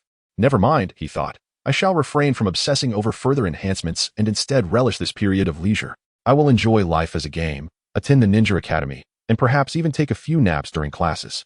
It feels as though I have returned to my student days back on Earth. With these thoughts in mind, Xian Yi gradually drifted off to sleep on his large bed. The following morning, he awoke to the soft glow of sunlight filtering through the window. Glancing at the clock, he noted that it was just past 6 o'clock. He had woken naturally, without any external prompting. Ah, what a delightful sleep. Waking up refreshed, he mused. After stretching and rubbing his eyes, he opened the window to let in the fresh morning air. A gentle breeze swept through, carrying with it a refreshing coolness. With a new day before him, he resolved to savor this rare moment of tranquility, free from the relentless pursuit of power. After completing his morning routine in his room and selecting his attire for the day, Xianyi gradually descended the stairs. As he made his way down, his chakra instinctively transformed into healing chakra, generating waves of vitality within him. This transformation enveloped his entire being in a warm and comforting sensation. Indeed, this healing chakra proved to be quite remarkable, not only alleviating pain but also inducing a state of relaxation. Upon reaching the ground floor, he caught sight of his mother, Kushina Uzumaki, bustling about in the hall, preparing breakfast for the family. It wasn't long before he was savoring a delightful meal. After finishing breakfast, Xianyi bid farewell to his mother and set off in the direction of the Ninja Academy. It had been quite some time since he had genuinely attended the academy. Recently, only his shadow clones had been going, while his true self had been secretly honing his abilities on the outskirts of Konoha. Chapter 75, a new course today. I shall personally attend the Ninja Academy to immerse myself in the unique experience of being a student. It is a delightful opportunity to indulge in a bit of rest and wander about the campus, embracing a leisurely lifestyle. Such existence is indeed appealing, allowing for days to pass without the burdens of strenuous labor, merely enjoying the simple pleasures of life. As I traversed the streets, my pace quickened, perhaps due to the long absence from this esteemed institution.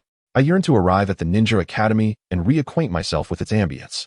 Soon, the academy came into view, bustling with students returning home in the early morning light. I recognized few faces and decided to hasten to my designated classroom. Eager to listen to the incessant lectures of the ninja teacher, observe my diligent classmates, and perhaps indulge in a refreshing nap when fatigue set in. Life, it seemed, promised to be quite indulgent. With a light-hearted stride, I reached the classroom and stepped inside, finding most seats occupied. Only Uchiha Itachi, seated remarkably close to me, had yet to arrive, while the rest of my peers had gathered. As I returned to my seat, I perched myself on the chair, resting my hands on the desk to support my weary head. I pondered whether I had arrived a tad too early. The ninja teacher was yet to appear, and even Itachi was conspicuously absent, leaving me feeling somewhat bored. After a brief moment of daydreaming, I heard the sound of footsteps approaching from outside the classroom. It was the ninja teacher, who seemed unchanged after 3 months. Perhaps only the length of their hair had varied, while their visage remained steadfastly the same.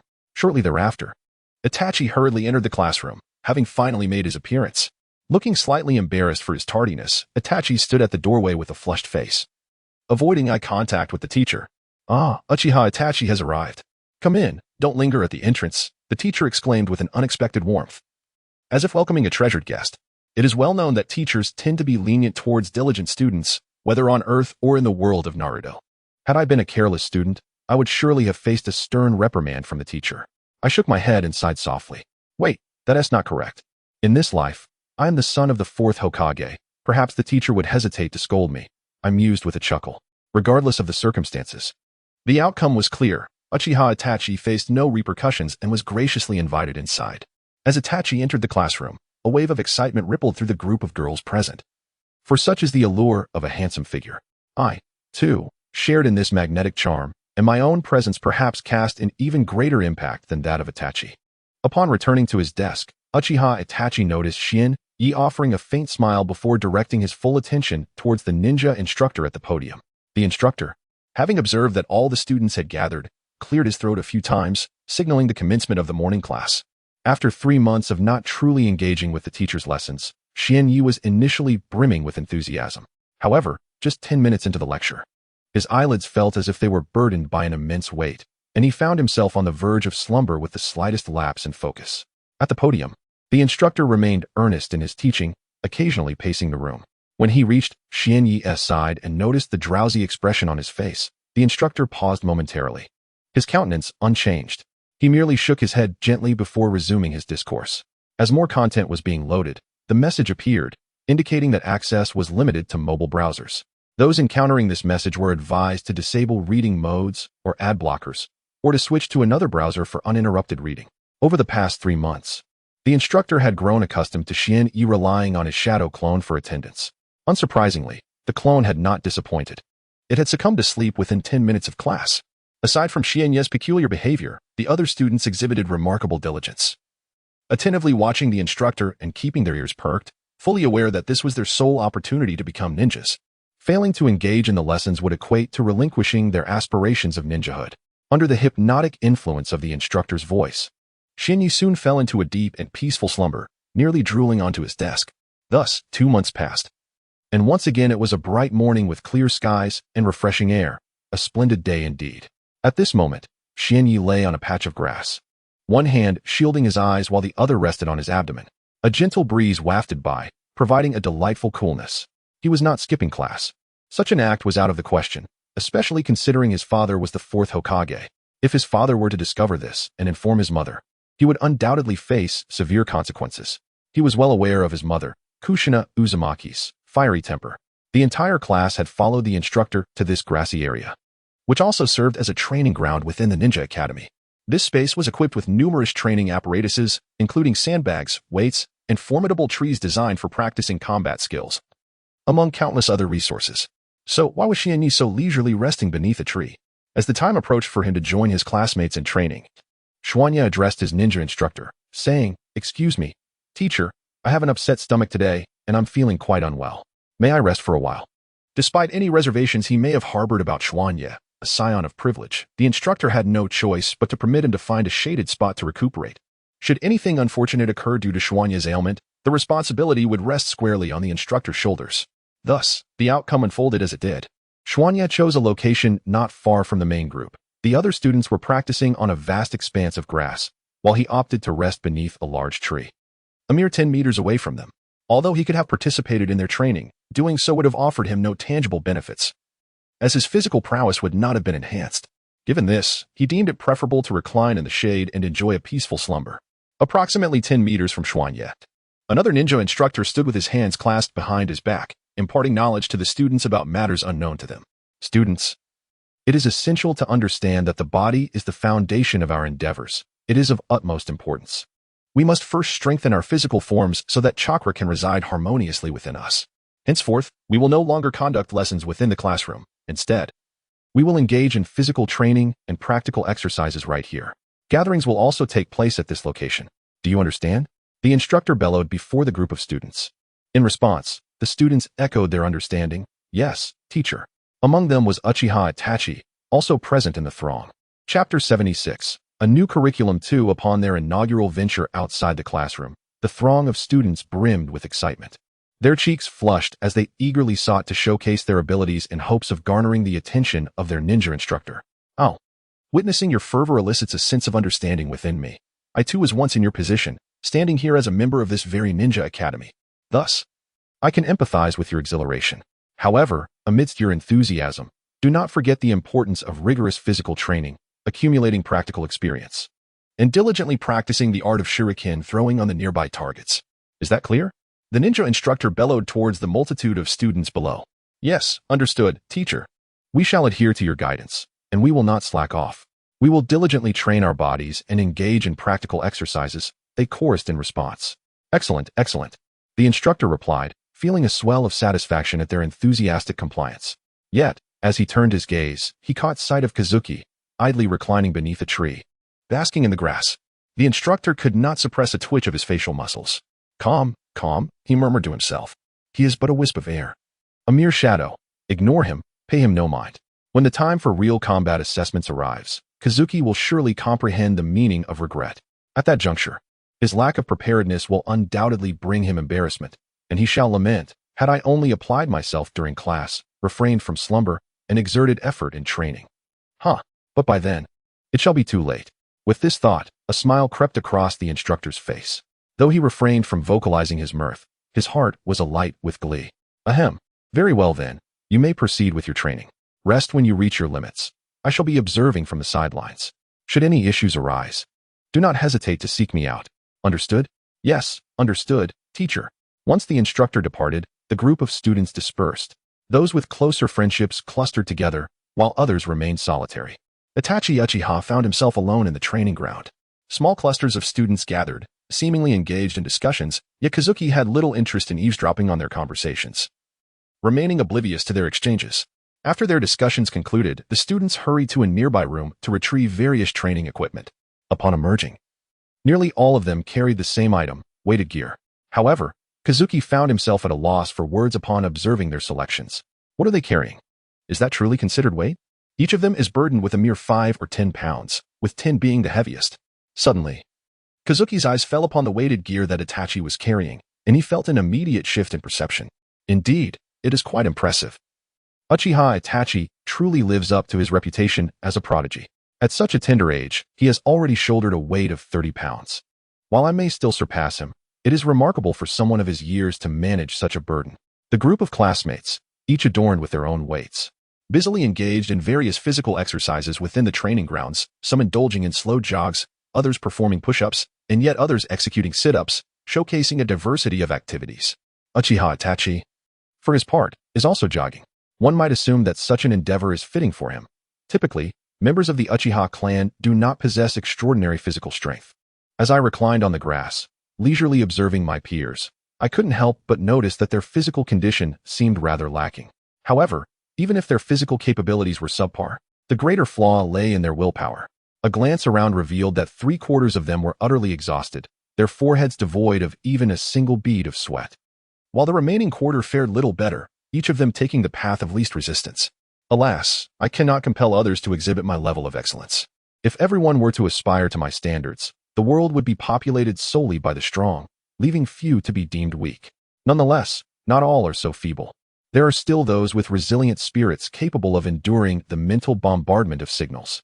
Those who manage to persevere exhibit visages reminiscent of bloodied warriors, their necks adorned with prominent veins, clearly visible from a distance. As time slipped away, the sun gradually ascended from the horizon, eventually positioning itself directly overhead.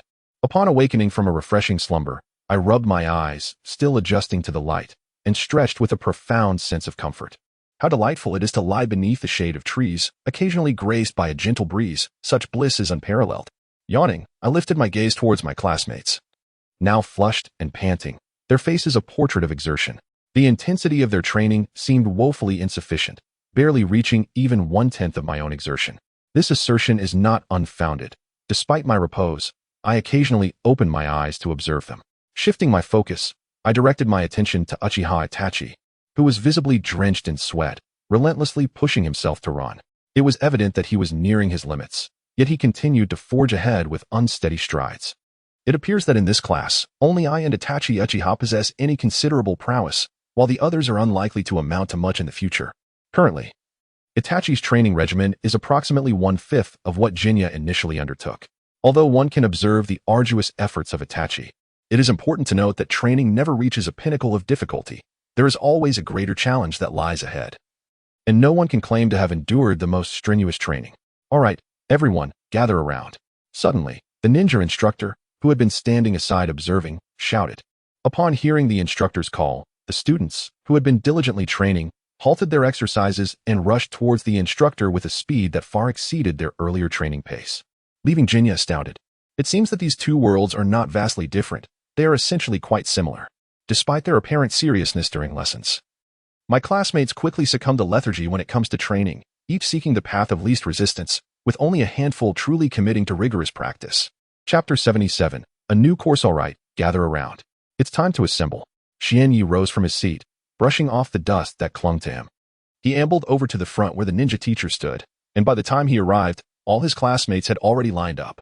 With a resigned sigh, Xianyi scanned for an available spot and squeezed himself in. Observing Xianyi's nonchalant demeanor, the ninja teacher's expression shifted to one of displeasure, a stormy hue darkening his face. Yet, seemingly aware of his own limitations, he closed his eyes and took several deep breaths to regain his composure. Addressing the students below, he stated, "Class, today marks our first day of training outside the classroom. We shall adhere to this method from now on, which means each day will demand considerable effort. Are you all prepared to endure?" As the teacher's gaze pierced through the assembly of students, the atmosphere grew increasingly tense. In that moment, Xianyi realized he may have underestimated his peers. "Rest assured, teacher, we will persevere. No matter how arduous the challenges may be," the students responded promptly, their confidence palpable. Xianyi observed his classmates, surprised to discover that they were indeed formidable in their resolve, though their actions were somewhat languid. However, Uchiha Itachi stood out among them. Silent, yet resolute, his unwavering gaze reflecting determination. It was no wonder he would ascend to greatness. He practiced diligently amidst his peers, quietly honing his skills. "All right, class. It's now noon, and I imagine your stomachs are growling. Let us take a brief respite before reconvening here shortly," the ninja teacher announced.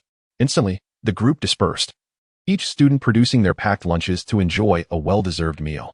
Xianyi had also brought his lunch, lovingly prepared by his mother, Kushina Uzumaki, that morning. Although it had cooled by now, it still looked quite appetizing.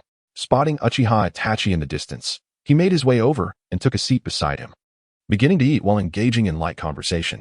When Itachi inquired why Xianyi was training with the others, he could only muster a vague excuse. For avoiding unnecessary toil seemed the wiser choice. After finishing his lunch, Xianyi reclined once more beneath a grand tree, finding solace in the shade that shielded him from the sun's harsh rays. It was indeed delightful to indulge in a brief afternoon slumber after a hearty meal. Soon, the tranquility of the shade enveloped him, and he drifted into sleep. However, it wasn't long before he was roused by the approach of a man. Upon opening his eyes, Xianyi was greeted by a middle-aged gentleman, his teacher. "Is there something you need?" Xianyi inquired, scratching his head as he regarded the ninja instructor. "There is a matter at hand. We are gathering everyone now. You must join the others, as training is about to commence," the ninja teacher replied, his expression twitching slightly at Xianyi's response.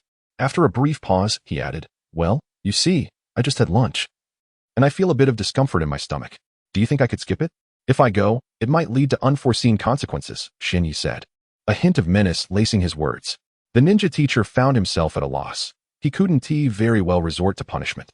"Very well, you may rest here. But do take care not to let anything unfortunate occur," the ninja teacher warned, enunciating each word with gravity, casting a stern glance at Xianyi before departing.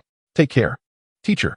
I promise to look after myself, so you needn't worry," Xianyi called out, unfazed by the teacher's glare, even allowing a wicked smile to cross his face.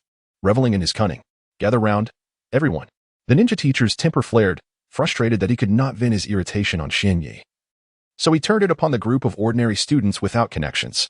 Upon hearing his call, the students quickly assembled before him, standing rigidly in line, not daring to move carelessly. "Reflecting on your morning training, today's physical conditioning is nearly complete. Now, follow me to the target area to practice your accuracy with kunai," the teacher announced. "Kunai accuracy, you say? It seems today's practice holds some interest," Xianyi mused as he departed from the grand tree, seeking a closer tree to the target range, where he could observe the instructor's methods. Upon reaching the target area, the ninja teacher surveyed the students and produced a kunai. "This is the target zone for honing your kunai accuracy, and as such, kunai are abundant here, littered about in boxes," he explained.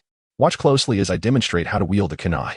The ninja instructor held up the kunai and addressed his students. "You see, the kunai is an essential weapon for any ninja to master due to its compact size and ease of transport, coupled with its sharpness. Therefore, exercise caution when using it, ensuring you do not harm your fellow classmates." In the shooting range, the students raised their heads, attentively listening to the words of their ninja instructor, occasionally nodding as if in agreement with the wisdom imparted. To aspire to be an exceptional ninja, one must ensure a high accuracy rate when wielding shuriken. A low accuracy would render the use of ranged weapons ineffective, forcing one to engage in close combat or rely on ninjutsu. However, it appears that none among you possess the ability to perform ninjutsu at this moment, and a significant number have yet to extract their chakra. Am I correct? The students collectively nodded, earnestly absorbing the instructor's discourse. Given this, it is imperative that you enhance your accuracy with shuriken. In the absence of high ninja ranks and limited knowledge of ninjutsu, the accuracy of your shuriken is of utmost importance, as it can significantly augment your strength at this stage. Now, I shall demonstrate how to properly utilize shuriken and the techniques involved. With that, the ninja instructor hurled a shuriken from his hand. Whoosh! The shuriken soared swiftly through the air, striking the target in an instant. One student dashed forward, glanced at the target, and exclaimed, "It hit the tenring! It hit the tenring!" The teacher's shuriken is spot on. "Wow, a tenring! Teacher, you are truly remarkable." "Indeed. So impressive. I wonder when my shuriken will be as precise as the teacher's." A chorus of admiration and discussion erupted among the students. Chapter 78. The Training of Kunai Accuracy. The ninja instructor standing amidst the crowd observed his students, who were gazing at him with envious eyes. It seemed he had inadvertently revealed a skill, and the outcome appeared quite promising. The admiration emanating from his students filled his heart with joy. "Do you see? This is how one wields a kunai. To become an exceptional ninja, the foremost requirement is a high rate of accuracy with the kunai. Thus, training for kunai accuracy will soon become a formal course." In the throng, the ninja instructor imparted his wisdom to his delightful pupils. "Teacher, you are so impressive. How is it that your kunai always hits the target?" "Indeed. Teacher, do you possess some secret technique? Please share it with us." Yes. You're the best, teacher. I aspire to become an outstanding ninja like you." Amidst the crowd, clusters of students began to praise their instructor. Haha, let us keep it low-key. Would you care to know why my kunai accuracy is so remarkable? Do you wish to uncover the secret behind my prowess? The ninja instructor flashed a radiant smile, akin to a blooming flower, as he addressed the eager assembly of students before him. Of course we want to know. Please tell us. Teacher, we promise to study diligently. The students chimed in, fearful that the instructor might withhold his knowledge. Noticing the eager expressions on the faces of his students, the ninja instructor nodded thoughtfully, placing his hands behind his back. After a brief pause, he spoke. The key to achieving high kunai accuracy is singular, relentless practice. Through rigorous training, you can elevate your accuracy to extraordinary levels. At this juncture, the instructor paused noticeably. To become a formidable warrior and enhance one's abilities, there are no shortcuts. One must rely on personal effort, gradually refining one's skills piece by piece, until ultimately becoming a figure that instills fear in others. Do you understand? The ninja instructor's voice resonated powerfully, each word articulated with clarity and impact, leaving a profound impression. Upon hearing his words, the group of students fell silent for a moment, but they quickly regained their composure, assuring the instructor, "Rest assured, teacher, we will strive diligently and become strong warriors." "Yes, teacher, you can count on us. We will work tirelessly during training, no matter how exhausting it may be. We will strive to become powerful, one by one." The students blushed as they pledged their commitment to the ninja. Even Uchiha Itachi, who typically disregarded others, nodded in agreement, uttering a single affirmation. The teacher may not appear particularly formidable at first glance, yet the words spoken moments ago were quite inspiring, stirring within me a fervent desire to enhance my abilities immediately. Under the shade of a tree, Xianyi, who had been enjoying a leisurely moment, was taken aback by Uchiha Itachi's unexpected remark, his mouth agape in surprise. Itachi, who had always seemed so aloof and indifferent, revealed a side of himself that shattered my preconceived notions of his character. "All right, classmates, let us all follow the teacher's demonstration and practice with shurikens to improve our accuracy," the teacher instructed. "From now on, you should dedicate your mornings to physical training and your afternoons to honing your shuriken skills. After a month of this regimen, we will conduct 2 assessments, one for shuriken accuracy and another for practical combat." With that, the ninja instructor departed, taking refuge under a tree, leaving a group of stunned students still processing his words. After a moment of silence, some of the less socially adept students began practicing their shuriken accuracy, while those with closer friendships engaged in conversation. "Hey, the teacher just mentioned that tests would begin in a month. What if we don't perform well? It would be quite embarrassing to face ridicule," one student exclaimed, panic evident on his face. "Why worry?" another replied dismissively. "Even if your performance is lacking, you won't be at the bottom. Look at that guy under the tree. He is undoubtedly the one who will come in last. With his lazy demeanor, there's no chance he will achieve good results." The student gestured toward Xianyi, providing some comfort to his anxious companion. "Phew, you're right. I was so nervous that I forgot about his existence. Now I don't need to fret about my performance. There's someone else to take the fall." The previously anxious student relaxed upon seeing Xianyi lounging beneath the tree, exhaling a sigh of relief and patting his chest. Xianyi, having sensed their gaze and overheard their conversation, shook his head in resignation, silently thinking, "How naive there to think I would be at the bottom. The thought of being last is simply unacceptable." After a moment of contemplation, feeling somewhat bored, Xianyi reclined once more in the shade, finding solace in the prospect of a restful slumber. The days of leisure seemed to pass swiftly, while the months slipped by with the intensity of training making time feel prolonged. In contrast, the days spent in carefree enjoyment seemed to vanish in the blink of an eye. During this period, the belly of his mother, Uzumaki Kushina, gradually began to protrude day by day, making it increasingly evident that she was indeed pregnant. As Xianyi contemplated the passage of time, he realized that there were only a few months left until the birth of his younger brother, Uzumaki Naruto. This realization implied that the lifespan of his parents was also dwindling to mere months. Each time he pondered these matters, a profound sorrow enveloped Xianyi's visage. Once again, his mother, Uzumaki Kushina, noticed something amiss with him. Xianyi, who was typically a cheerful and loquacious individual, had suddenly become reticent and perpetually wore a face stained with tears. This shift in demeanor was so pronounced that even a stranger could discern his discontent, let alone his mother, Uzumaki Kushina. Chapter 79. All 10 rings as a new day dawned. Xianyi trudged heavily towards the ninja academy, returning once more to the training ground. As per his usual routine, he sought refuge beneath a large tree, closing his eyes in hopes of stealing a brief slumber.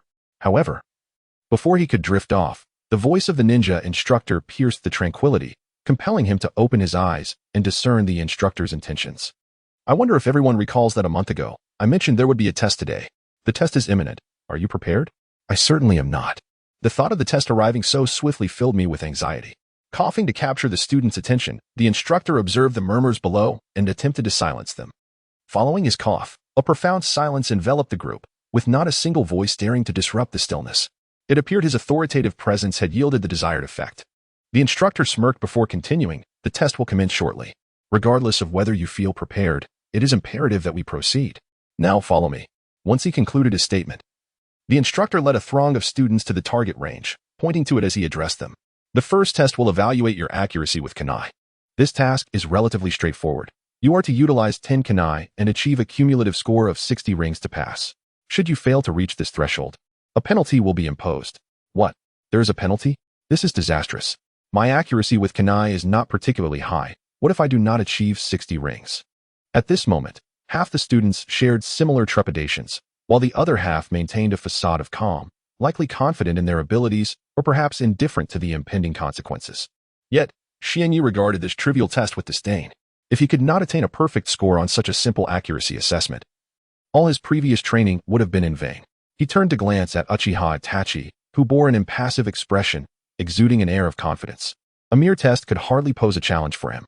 Initially, Xianyi had little desire to partake in this minor assessment, but the instructor insisted he participate, claiming that while training could be skipped, the test was non-negotiable. Reluctantly, Xianyi followed his classmates to the testing area. The instructor had arranged for Uchiha Itachi to be tested second to last, with Xianyi himself positioned at the end. The reasoning behind this arrangement remained a mystery, likely harboring some ulterior motive. As the testing commenced, one by one, the students approached to evaluate their proficiency with shurikens. Each shuriken was hurled forth, moving sluggishly toward the target, barely managing to hit it all. Witnessing this spectacle, Xianyi was left astounded, his eyes widened and mouth agape, pondering how such lethargic speed, such feeble force, and such abysmal accuracy could be deemed competent use of shurikens. Is this the standard of today's youth? Truly remarkable. The other students, noticing the change in Xianyi's expression, assumed he was awestruck by the power exhibited by the first participant, and thus, disdain began to manifest on their faces.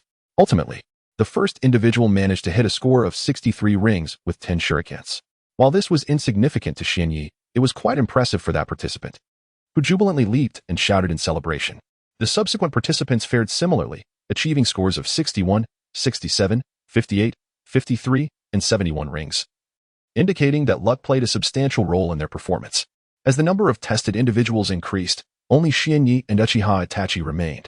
Itachi stepped forward, producing 10 shurikens, focusing his mental energy and fixing his gaze upon the target. After a brief moment, Itachi unleashed his shurikens. Xianyi observed that Itachi's technique was exponentially superior to that of his peers. The power he exhibited was magnitudes greater, and his speed was unparalleled. Indeed, Itachi had now outstripped his contemporaries, and it was no wonder he would later possess the strength to become a member of Akatsuki. Soon, the results of Itachi's test were revealed, a score of 99 rings, with one shuriken striking at 9 rings, an anomaly possibly due to a miscalculation. Nevertheless, the outcome was conclusive, rendering any further discussion moot. The ninja instructor standing nearby nodded in satisfaction, expressing his approval of Itachi's performance. The final participant was Xianyi. Under the watchful eyes of the entire class, he approached the target, bent down, and retrieved 10 shurikens from a box, grasping 5 in each hand. He turned around listlessly and strolled back. As he did so, he casually tossed the shurikens. In the blink of an eye, the shurikens flew from Xianyi's hands, each imbued with tremendous force, exceptional speed, and remarkable accuracy, far beyond the comprehension of his classmates. Even the ninja instructor could only faintly discern the trajectory of the shurikens. With a resounding clap, all 10 shurikens struck the bullseye, leaving onlookers in sheer astonishment, their eyes wide and mouths agape, mirroring the expression of Xuanya moments prior. However, while Xuanya was taken aback by the feeble power, sluggish speed, and poor accuracy of the shurikens thrown by others, they were astounded by the remarkable strength, swiftness, and precision of Xuanya's projectiles, almost as if witnessing an extraordinary phenomenon. No, it must be mere luck. It can only be luck that allowed him to hit the target with all 10 shurikens. One student muttered incessantly, seemingly entranced by this notion. The others, too, preferred to cling to the words of the seemingly bewitched student rather than acknowledge Xuanya's true prowess. After all, they had observed Xuanya's lethargic demeanor at the Ninja Academy. where he spent most of his time dozing off during classes and training sessions, merely indulging in slumber. Yet, astonishingly, this individual had managed to hit all 10 targets during the test, an occurrence that was indeed hard to fathom. From a distance, Uchiha Itachi widened his eyes, astonished by Xuanye's extraordinary accuracy. Unlike the others, Itachi believed in Xuanye's innate talent, for he understood that life seldom favored mere coincidences or luck. True strength was paramount. Consequently, Itachi's gaze toward Xuanye began to shift, imbued with an intensity that suggested a burning desire to face him in combat. Xuanye sensed the flicker of a flame igniting within Itachi's eyes, as if yearning for a confrontation. Chapter 80. The mission system. Uchiha Itachi cast a fervent gaze upon Xuanye, inducing a twinge of discomfort within him. If such a look were to emanate from a beautiful woman, it would be an exquisite delight. However, coming from a young boy, it felt entirely different. The ninja instructor narrowed his eyes, scrutinizing the target struck by Xuanye's 10 kunai, all of which had found their mark with remarkable precision. Achieving such a feat was no trivial matter. Each kunai had penetrated the target to nearly half its length, clearly demonstrating the immense power behind the throws. The instructor turned his head, observing Xuanye, who was nonchalantly wandering about. A flicker of curiosity stirred within him regarding this young boy. How could he possess such strength?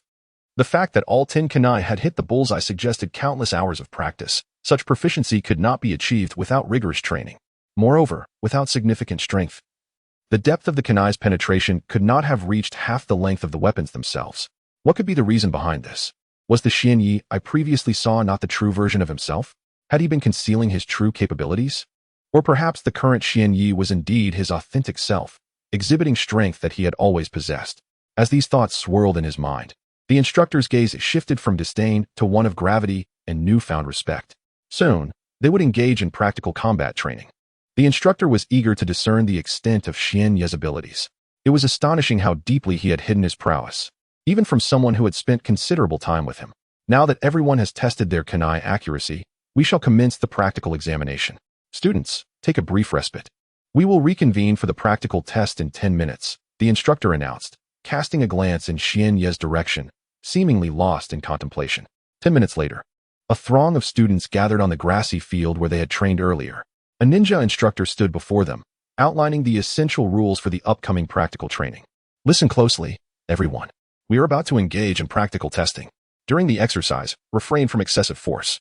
If your opponent lacks combat capability, concede promptly to avoid unnecessary injuries.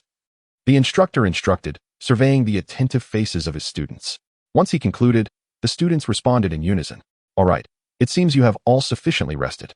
Prepare yourselves for the practical test. I will now call 2 individuals to step forward for the examination. Subsequently, the ninja instructor summoned 2 students to step forward. In Xuanye's eyes, the abilities of these 2 classmates were decidedly lacking. However, it remained uncertain whether Xuanye's judgment was indeed accurate. The students, both visibly excited, approached the front of the class with slightly labored breaths. Once the instructor issued the command, the 2 quickly engaged in combat. Yet, for reasons unknown, it appeared that the first-time performance in front of the entire class caused them to feel somewhat restrained. Xuanye sensed that their true capabilities surpassed what they were currently exhibiting, yet when it came to actual combat, they faltered. Ultimately, even if they unleashed their full potential, it would amount to little more than exchanging slow punches and kicks, lacking both speed and power.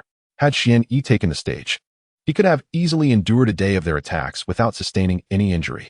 Finding the ongoing battle exceedingly dull, Xuanye retreated to the shade of a tree, leaning against it and closing his eyes to rest. It seemed that Uchiha Itachi shared his sentiments. Displaying no interest in the match and choosing to lie on the grass with his eyes shut, contemplating a similar course of action. However, aside from Xuanye and Uchiha Itachi, the other classmates appeared thoroughly engrossed in the contest, stretching their necks in anticipation, fearful of missing any thrilling moments. Before long, a victor emerged from the duel, a student whose strength was marginally superior claiming victory. The winner was visibly elated, while the defeated wore expressions of regret, as if believing that another chance would allow them to triumph. One by one, the instructor called upon the classmates, each match resulting in a win or a loss. The victors proudly lifted their heads, while the defeated desperately sought to lower theirs, feeling a sense of shame for failing in front of their peers. As time passed, the scorching midday sun gradually descended into the valley, heralding the imminent arrival of night. The temperature in the air began to cool, with a refreshing breeze wafting gently from afar. At last, the ninja instructor called out, Uchiha Itachi and Bo Feng Xuanye, you 2 come forward. Hearing the instructor's summons, Xianyi, with an air of reluctance, approached him, his face betraying his unwillingness. Facing Uchiha Itachi in battle seemed like an exercise in futility, with his minimal strength. He didn't even qualify for a sparring match with Xianyi. Now, being thrust into a practical test felt absurd. Perhaps it would be best to simply concede. As the instructor had mentioned that surrender was an option, just as Xuanya was on the verge of surrendering, poised to utter the words, a sudden voice resonated in his mind from the system. Ding dong. Due to the host's inherently lazy disposition, this system has activated the task division system. Henceforth, tasks will be assigned to the host, and upon their completion, rewards shall be bestowed. Ding dong. The system issued its first task to defeat Uchiha Itachi, causing a significant shock among the students present. Task: defeat Uchiha Itachi. Task difficulty: none. Difficulty levels: none, low, medium, high. Hell. Task reward: when to tribute ninjutsu, half-moon/task penalty. None. The task system appeared to be quite a remarkable invention, and the fact that it had directly assigned me a mission to engage in battle with Uchiha Itachi, accompanied by the prospect of rewards, was indeed promising. Xuanya fell into contemplation, a faint smile emerging on his face. Note: the author can only provide one update per day for the next few days. Chapter 81. The battle begins. The reward is a wind release technique known as the half-moon slash. However, its true power remains a mystery. Xianyi believes that it should not be feeble, as he has yet to encounter any subpar offerings from the system. Therefore, there is no need for concern regarding the potency of this wind-based technique. With the system having issued a task to defeat Uchiha Itachi, Xianyi resolves to comply, treating it as a mere exercise to alleviate his current boredom. Uchiha Itachi has already stepped into the designated combat arena marked by the ninja instructor. Upon witnessing Itachi's arrival, Xianyi quickens his pace. As he accelerates, a gust of wind rushes toward his face, seemingly attempting to hinder his speed. Yet, even with this elemental resistance, and only utilizing a fraction of his strength, he swiftly reaches the designated circle. He casually enters, lifting his gaze to meet the prepared Uchiha Itachi, a confident smile gracing his lips. At this moment, Itachi is fully prepared, focusing all his attention on Xianyi. The ninja instructor observes both combatants and, recognizing their readiness, states firmly that this is a real battle. They are advised not to hold back, but to concede if overwhelmed. No sooner had the instructor finished speaking than the two adversaries launched into action. Itachi struck first, retrieving a kunai from his pocket and, with all his might, hurled it toward Xianyi's position. The kunai soared through the air, tracing an elegant arc, its speed and potential for harm evident to the other students in the class. However, to Xianyi, the kunai's velocity was laughably slow. Even without activating his divine eye, he could effortlessly track its trajectory and prepare to catch it. To the onlookers, the kunai appeared to dart toward Xianyi with alarming speed and formidable force, nearing him with alarming proximity. The instructor, observing from the sidelines, thought Xianyi foolish for remaining stationary, transfixed on the approaching kunai without evasion. He assumed Xianyi could not possibly be so weak, especially after witnessing the prowess demonstrated earlier with shuriken. Yet, in the face of the kunai, he did not flinch. Just as the instructor contemplated intervening, Xianyi made his move. With a subtle extension of his hand, he anticipated the kunai's flight path. In an instant, his palm closed around the kunai, which now rested effortlessly within his grasp. In the eyes of others, that shuriken appeared to have foolishly flown into Xuanya's hand, landing directly without causing a single ripple. After catching the shuriken thrown by Itachi Uchiha, Xuanya lifted his gaze and addressed him. Itachi, do you truly believe you can defeat me with such a weapon? I assure you, that is an impossibility. If you possess any techniques, now is the time to reveal them. Do not wait until I strike and leave you without the opportunity to retaliate. Xuanya's words were devoid of emotion, and his impassive expression delivered an even more formidable blow to Itachi. Then, with a gentle lift of his hand, Xuanya hurled the shuriken he had just caught towards Itachi. In an instant, the shuriken flew from Xuanya's grasp, hurtling directly toward Itachi's face. Itachi's eyes widened as he fixated on the projectile. However, the shuriken's speed made evasion a daunting challenge. Dodge, dodge, dodge. Itachi's mind raced as he desperately urged his body to evade the oncoming shuriken. Yet its velocity seemed to render him immobile, as if he were bound by an unseen force. This cannot continue, he thought. I am a genius. I am strong. I can evade this. I must. Clenching his fists, Itachi's eyes widened further until, suddenly, he felt as though he had broken free from a constraint, allowing him to dodge the incoming shuriken just in time. The shuriken whizzed past him, embedding itself deep into a large tree behind him. The sound of the shuriken striking the wood was a dull and piercing thud. As onlookers turned to witness the impact, They collectively gasped in astonishment. Who would have thought the power of that shuriken could be so immense? The weapon had burrowed deeply into the trunk, nearly vanishing within it. One could only imagine the devastation it would have wrought had it struck a human body, likely piercing right through. How infuriating. I never anticipated Xuanya would possess such strength. Enough to effortlessly catch my thrown shuriken and to launch one of such power and speed. If that shuriken had hit me, the outcome would be unthinkable. Itachi's expression gradually shifted to one of seriousness, and his body instinctively began to adopt a defensive posture. I cannot allow this to continue. I must take the initiative and unleash my full power. Even if I were to lose in the end, I would accept it. With a deep breath, Itachi steadied his breathing, striving to adjust his state of mind to prepare for an attack against Xuanya in his optimal condition. Alas, it seems I have exerted more force than intended. Initially, I believed the impact would be minimal. Yet I was taken aback by the magnitude of the destruction wrought by the kunai I had cast. Sighing, I contemplated the devastation it had caused. Silently reflecting that even with just a gentle throw, such a future could unfold, I had scarcely utilized a fraction of my true strength. Before long, Uchiha Itachi, positioned across from me, appeared to have regained his composure. He surged towards me with unparalleled speed, launching a flurry of strikes with both fists and feet, employing his utmost might in an assault. Yet, his pace was lethargic, exceedingly so, and his power felt feeble, so weak that I had no inclination to retaliate. Standing my ground, I surmised that Itachi would struggle to inflict any harm upon me. Nevertheless, out of respect for Uchiha Itachi, I deemed it prudent to adopt a defensive stance. Should I refrain from countering, I feared it would adversely affect him. Chapter 82. A relaxed battle in the face of Uchiha Itachi's relentless assault.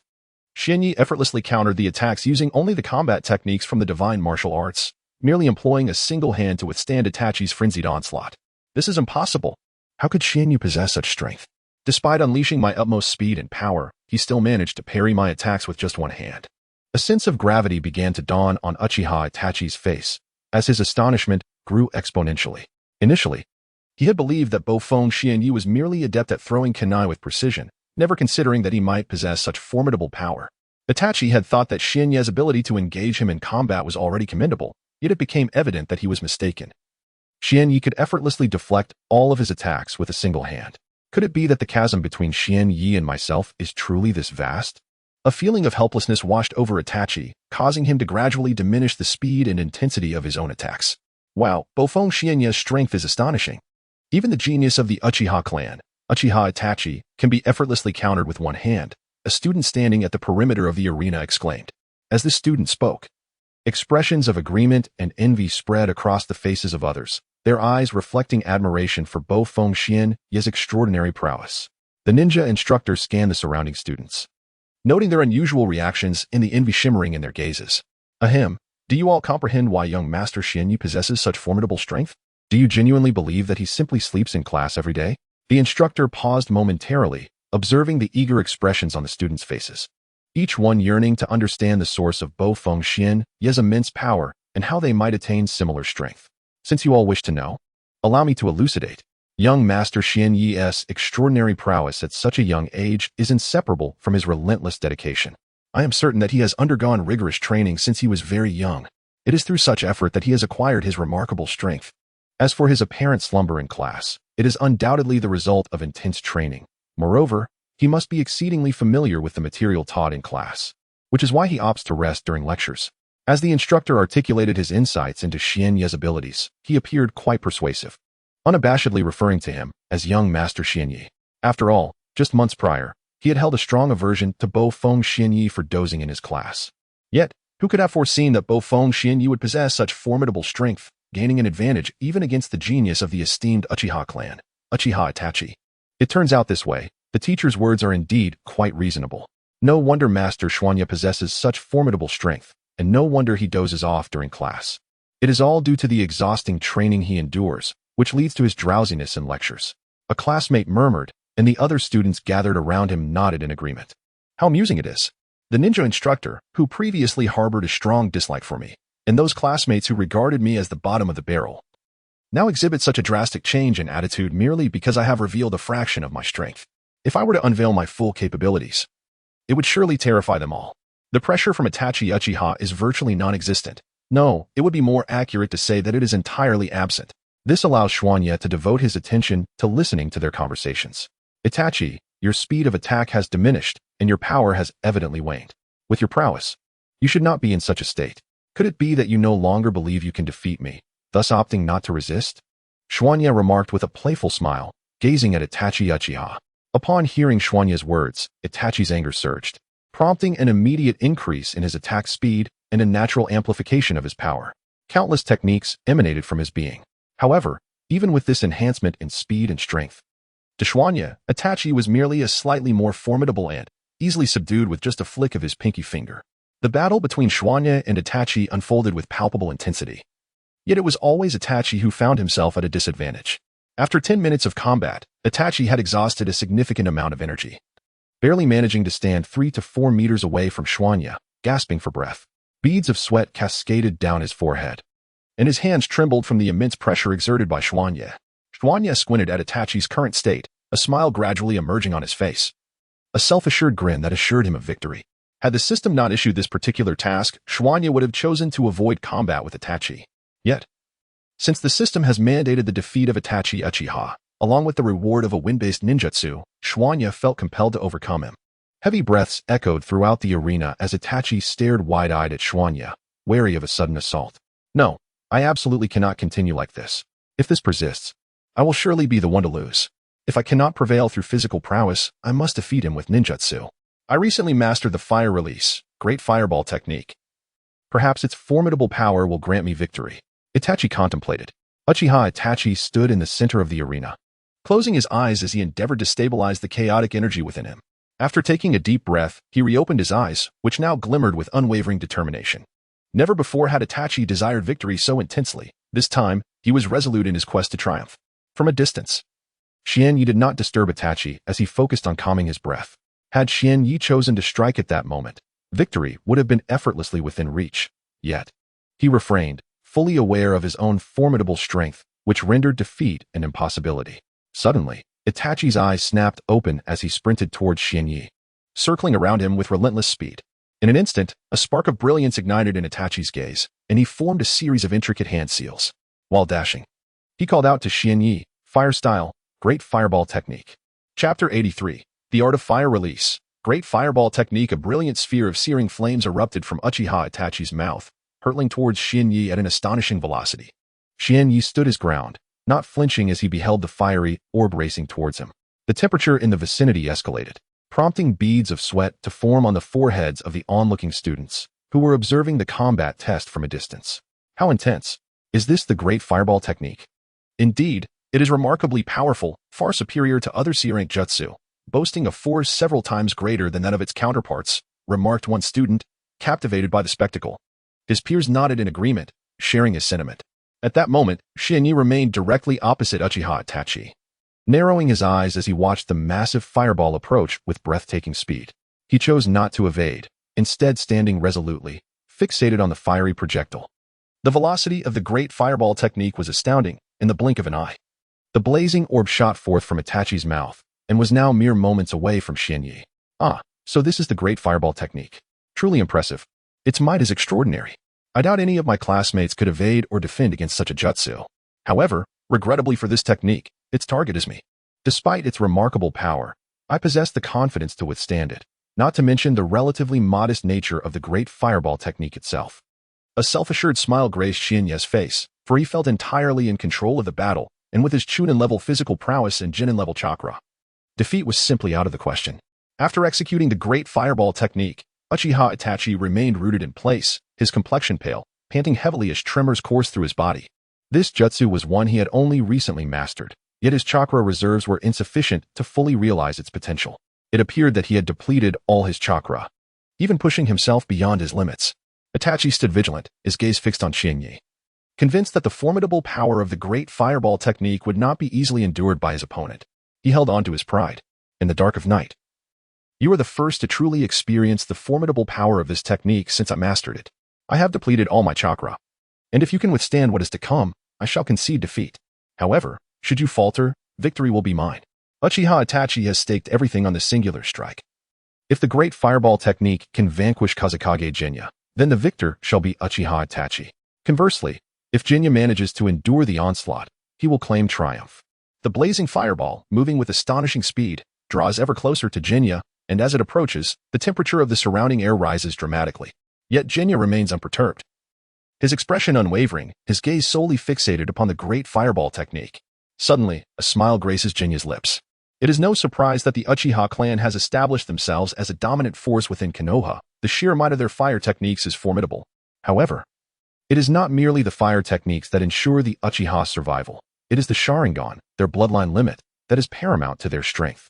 Uchiha Itachi, who has yet to awaken the immense potential of the Sharingan, is unaware of the magnitude of pressure he is about to face. For Jinya, the battle is merely a means to fulfill the system's quest, the reward for defeating Uchiha Itachi. The great fireball technique is now mere centimeters away, and an intense wave of fire chakra emanates from the colossal orb, exuding a scorching aura and formidable destructive power, a testament to its might. Jinya, however, displays no signs of panic. He simply raises a hand, channeling a substantial amount of chakra into it. As he directs this chakra, an evident membrane forms around his outstretched hand. Though it is but a thin layer, this chakra membrane exudes a palpable pressure upon Uchiha Itachi, who stands opposite Jinya. Upon witnessing the chakra membrane, a look of solemnity crosses Itachi's face, his expression hardening. How can this be? How is it possible that such a slender membrane could impose this much pressure upon me? Has Jinya truly surpassed my chakra reserves? Oblivious to Itachi's unease, Jinya remains captivated by the formidable fireball before him. He knows of its considerable power, yet as a technique frequently depicted in anime. He is eager to ascertain its true capabilities. Moreover, he wishes to test his own strength, to determine the potency of his own techniques. Gradually, the membrane in Xuanya's hand began to morph, transforming from an irregular shape into a golden, bell-shaped film, emanating an unfamiliar aura. An ancient, enigmatic, and formidable power materialized within that diminutive hand, emanating from the golden bell-shaped membrane, which also carried a faint resemblance to a Buddhist or Taoist essence. What is this? Why does the mere sight of that object invoke a sudden wave of unease within my heart, accompanied by peculiar sensations, as if it harbors an essence from a time long past? Uchiha Itachi, upon witnessing the golden bell-shaped chakra in Xuanya's grasp, was suddenly struck by an instinctive desire to distance himself from it. The sentiments of the other students present mirrored Itachi's apprehensions, and even the thoughts of the ninja instructor at the scene echoed this sentiment, albeit to a lesser degree, as the instructor had already attained the rank of CH Nin, resulting in a comparatively diminished urge to retreat. Chapter 84. The battle concludes. The colossal fireball produced by the fire release, great fireball technique was moments away from striking Xianye's body. At that instant, Xianye raised one hand, and the golden, bell-shaped chakra he had conjured detached from his grasp. With a swift motion, the golden chakra collided with the immense fireball. A deafening sound erupted from the clash of these two formidable forces, piercing the air and causing those present to cover their ears. The ninja instructor, reacting immediately to the thunderous noise, employed chakra to shield his ears from the overwhelming sound. The roar lasted but a fleeting moment before fading into the vastness of the world. What could have caused such a tremendous uproar? Did Xianye employ a jutsu of his own? The instructor, harboring such thoughts, hurriedly turned his gaze towards the battlefield. The scene was engulfed in dust, stirred by the collision of the two powerful forces, rendering it impossible to discern the victor from the vanquished. Gradually, as gravity reclaimed the airborne dust, the circumstances of the battlefield became clearer. The once mighty and blazing fireball had vanished, leaving in its wake a small golden bell suspended in the air. Despite its diminutive size, none dared to underestimate it, for that unassuming bell had subdued the seemingly formidable fireball. Observing the fireball now subdued by his golden bell, Xianye chose to dissolve the chakra construct. Suddenly, the golden bell transformed into a cascade of chakra and flowed back into Xianye's being. He had not anticipated the strength of this jutsu. During his recent training in the outskirts of Konohagakure, his mastery of the golden bell technique had significantly advanced, granting him insights into various techniques associated with it. The act of converting chakra into the golden bell and casting it forth was merely one of the newly acquired techniques he had developed.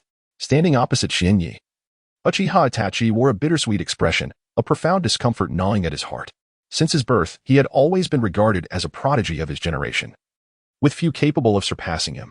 Yet here, on the grassy field of the Ninja Academy, during this practical test, Itachi experienced the unsettling sensation of losing to a peer for the very first time. The reality was painfully disheartening. He couldn't quite fathom why his eyes felt slightly uncomfortable and dry. If he were to gaze into a mirror at that moment, he would undoubtedly notice flashes of vivid red flickering within his eyes. Uchiha Itachi lowered his head and slowly approached Xianye, his footsteps deliberate and unhurried. yet they did not evoke any sense of annoyance in those around him. The distance between Itachi and Xianyu was not particularly great, thus, it took only a few strides for him to stand before Xianyu. I. Uchiha Itachi suddenly realized that he found himself at a loss for words. Having long been hailed as a genius in the Hidden Leaf Village, he now faced defeat. A reality he struggled to accept. However, acceptance was futile. This had become an undeniable fact that would not change.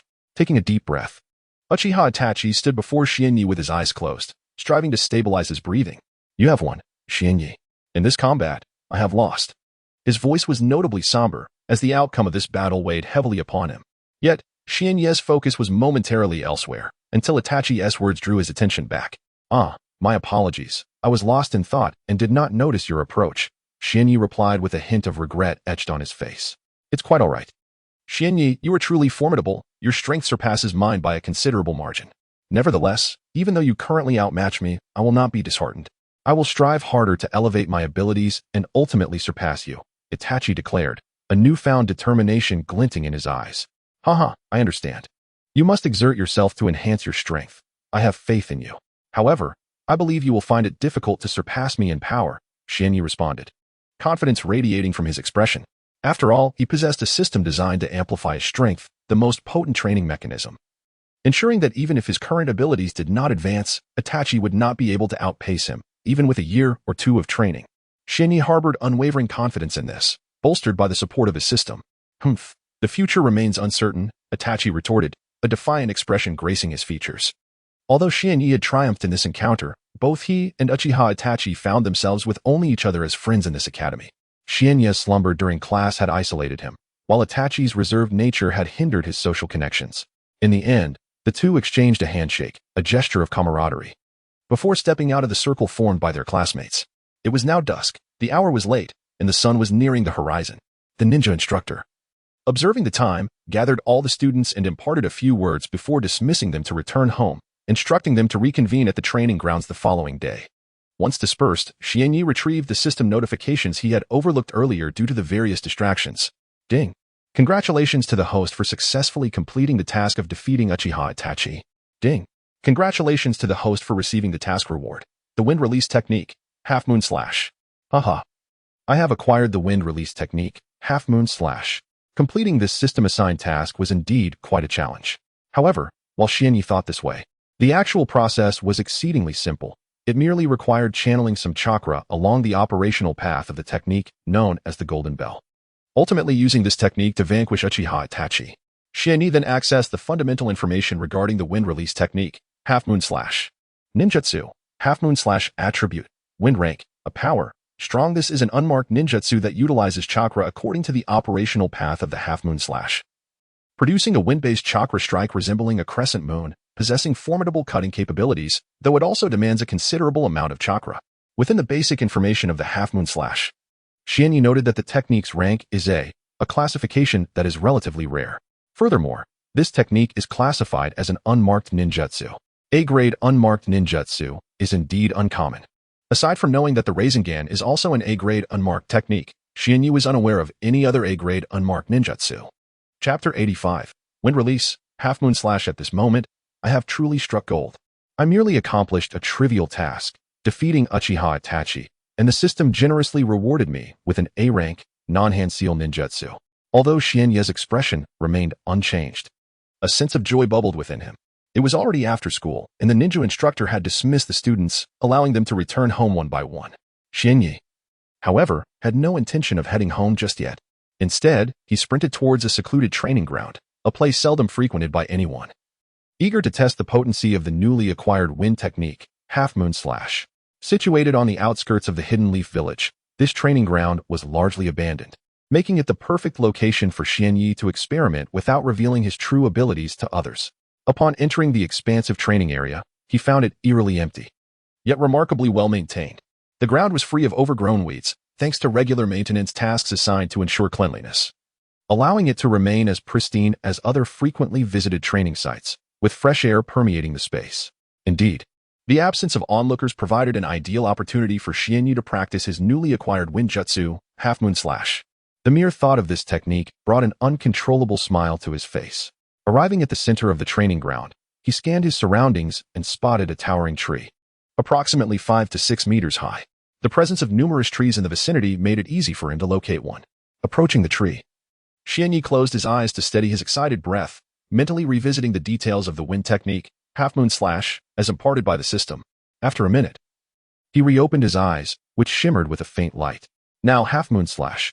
Instantly, a surge of chakra coursed through his body, swirling wildly as strands of chakra were directed by Xianyi's mental focus, following the prescribed flow of the wind technique. Boom! Suddenly, a formidable force erupted from within him, unleashing a torrent of wind elements that poured forth, whipping around him with ferocious intensity. The training ground was soon engulfed in a tempest, as leaves cascaded from the towering trees and dust from the grass was swept into the air. Even the stubborn weeds were uprooted and sent spiraling into the sky, unable to find their way back to the ground. Standing at the center of the training ground, Xuanya was continuously channeling a considerable amount of chakra within him. As a member of the Uzumaki clan, his physique naturally possessed a far greater reservoir of chakra compared to an ordinary ninja, coupled with various enhancements. The quantity of chakra within him was even more substantial. However, despite possessing such an immense chakra reserve, Xuanya expended a mere tenth of his total chakra to successfully execute the wind-based ninjutsu, crescent slash, rewarded by the system.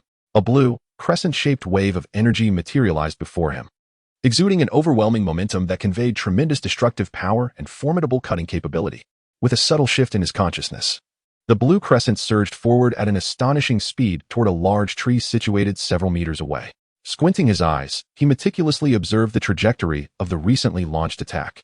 Suddenly, beads of sweat began to form on his forehead, as he was profoundly astonished. He had never anticipated that this was merely an A-rank ninjutsu. The speed was so rapid that even his eyes could not capture its flight path. Upon activating his divine eye, he could only discern the trajectory, and evading it would undoubtedly prove challenging. At that moment, the crescent strike reached the towering tree and collided with it without hesitation. Xuanya's eyes widened in disbelief as he focused intently on the tree, which showed no signs of damage.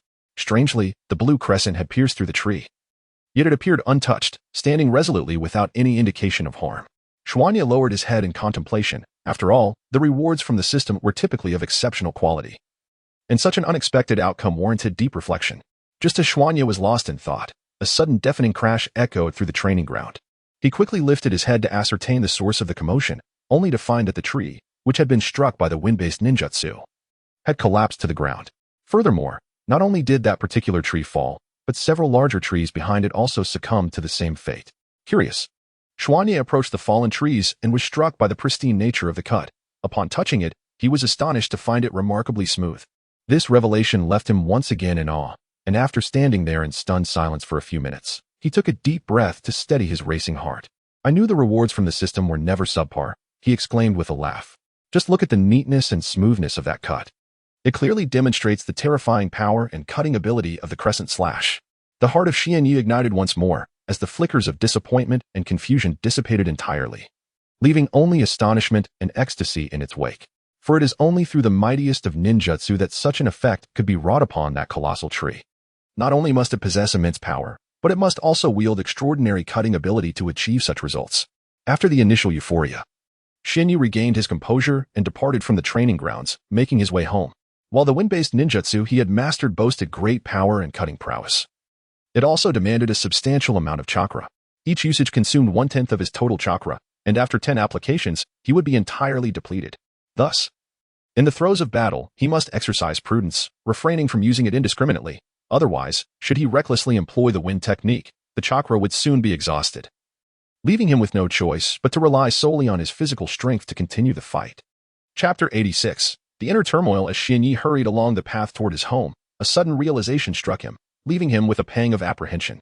Fortunately, when he executed the wind release, half-moon slash, it was at the very center of the training ground. Had he performed it at the periphery, the surrounding walls would likely have suffered considerable damage. If those walls were to be unexpectedly breached, an investigation would inevitably ensue. Though Xianyi was confident in his ability to evade detection, he could not dismiss the possibility of inadvertently leaving behind incriminating evidence. Thus, he was relieved to have been situated in the center. Otherwise, if the wind release, half-moon slash had severed the walls, it would undoubtedly have invited trouble. Lost in thought, Xianyi soon arrived at the heart of the Hidden Leaf Village, where the evening sun was beginning its descent. Despite the twilight, The streets were alive with a multitude of pedestrians, creating a vibrant atmosphere. After traversing several streets, Xianyi finally reached the entrance to his home. He brushed off the dust that clung to his clothing and pushed open the door, stepping inside. The hall of the courtyard remained illuminated, and as Xianyi ambled toward it, he immediately spotted his beautiful mother, Uzumaki Kushina, seated gracefully on the sofa. With her eyes closed, she rested while awaiting the return of her son, wolfing Xianyi. "Xiaoyi, you're back. Are you hungry? You haven't eaten dinner yet, have you? Quickly wash your hands and come to the table," Kushina said gently, a warm smile illuminating her face. Xianyi beamed back at his mother, his heart swelling with pure joy. "I understand, mother. I will wash my hands right away. I'm starving." After washing his hands, Xianyi found that his mother had already prepared a warm meal, ready for them to share. Observing her busy figure, a sudden ache pierced his heart. A few months prior, his mother had announced her pregnancy, and now, her belly was beginning to swell. It would not be long before she brought forth a new life. Yet, deep within, Xianyi dreaded that day's arrival. For once his mother gave birth to Uzumaki Naruto, the nine tails sealed within her would be unleashed, plunging the Hidden Leaf village into chaos. In that tumult, his parents would likely perish in the battle against the beast, leaving him once more an orphan, bereft of his family. In truth, when Xianyi was on Earth, he was but an orphan, having lost his parents at a tender age. He grew up in an orphanage, devoid of the warmth and affection that only a parent could provide. Yet, by the grace of fate, Xianyi traversed into the realm of Naruto, where he finally experienced the love of parents he had never known. While it may not have seemed significant to have lived without such affection, the agony of losing it after experiencing its profound depth would surely be unbearable. Seated at the dining table, Xianyi shook his head vigorously, attempting to dispel the tumultuous thoughts swirling in his mind, though with little success. Enough of these musings, he resolved. If my mother were to see the sorrow etched upon my face, it would surely weigh heavily on her heart. With that thought, Xianyi forced a semblance of a smile onto his features. However, this forced grin was imperceptible to his mother, Kushina Uzumaki. Having lived on Earth, he had honed exceptional acting skills amidst the rigors of life, and he was confident that his mother would not see through his facade. Throughout the meal, neither Xianyi nor Kushina uttered a word. Once they had finished dining, he addressed her with concern. "Mother, you need not wait for me in the hall anymore. I shall return promptly after school each day. Your belly is growing day by day. You mustn't overexert yourself." Upon hearing her son's words, Kushina gently touched her abdomen and pondered for a moment before replying. "Very well, little knight. You must return home early in the evenings. Even if I no longer wait for you, I shall worry if you return too late. Rest assured, mother, I shall return on time and spare you any worries." Xianyi assured her with a smile. After watching his mother leave the hall, Xianyi rose and made his way to his room. Climbing the stairs, he entered his warm and cozy sanctuary, washed up in the bathroom, and then lay down upon his bed. Closing his eyes, he reflected on the day's events and the future that loomed ahead. Before long, the Hidden Leaf village would be engulfed in the chaos of the Nine-Tails rampage, leading to the tragic demise of both his parents. The calamity would be triggered by his mother, Kushina, who, after giving birth to Naruto, would fall gravely ill, allowing the Nine-Tails to be unleashed. Subsequently, his father would sacrifice himself in a bid to protect the village, perishing alongside his mother, while his newborn brother would bear the burden of being the vessel for the Nine-Tails, living a life scorned by the villagers. The mere thought of these events plunged Xianyi's mind into disarray, filling his heart with an unsettling discomfort, as if a heavy weight were lodged within his chest. In the depths of the night, Xianyi contemplated the desire to instigate change within himself. Yet, how could such transformation be achieved? Was it merely through his meager strength, the paltry chakra of a genin, and the physical prowess of a chunin? With such limited power, it seemed he would only end up sacrificing himself without effecting any real change. Frustration boiled within him. Was insufficient strength truly the barrier to altering his reality? Now, an insatiable yearning for greater power surged within Xianyi, yet his physical limitations hindered any enhancement of his abilities. The thought was undeniably disheartening. At this very moment, he found himself unable to progress further, leading him to ponder whether genuine change was unattainable. He recoiled at the notion of losing his parents, whom he had only recently reunited with. As he lay on his bed, these thoughts consumed him, and tears uncontrollably cascaded down his cheeks, staining the fabric beneath him. Chapter 87. Father's inquiry. The following morning, as dawn began to break, a chorus of chirping birds outside heralded the day, preparing to embark on their quest for breakfast. Xianyi opened his eyes, rubbing them, unaware of when he had succumbed to slumber the previous night. He only recalled drifting off while lost in thought.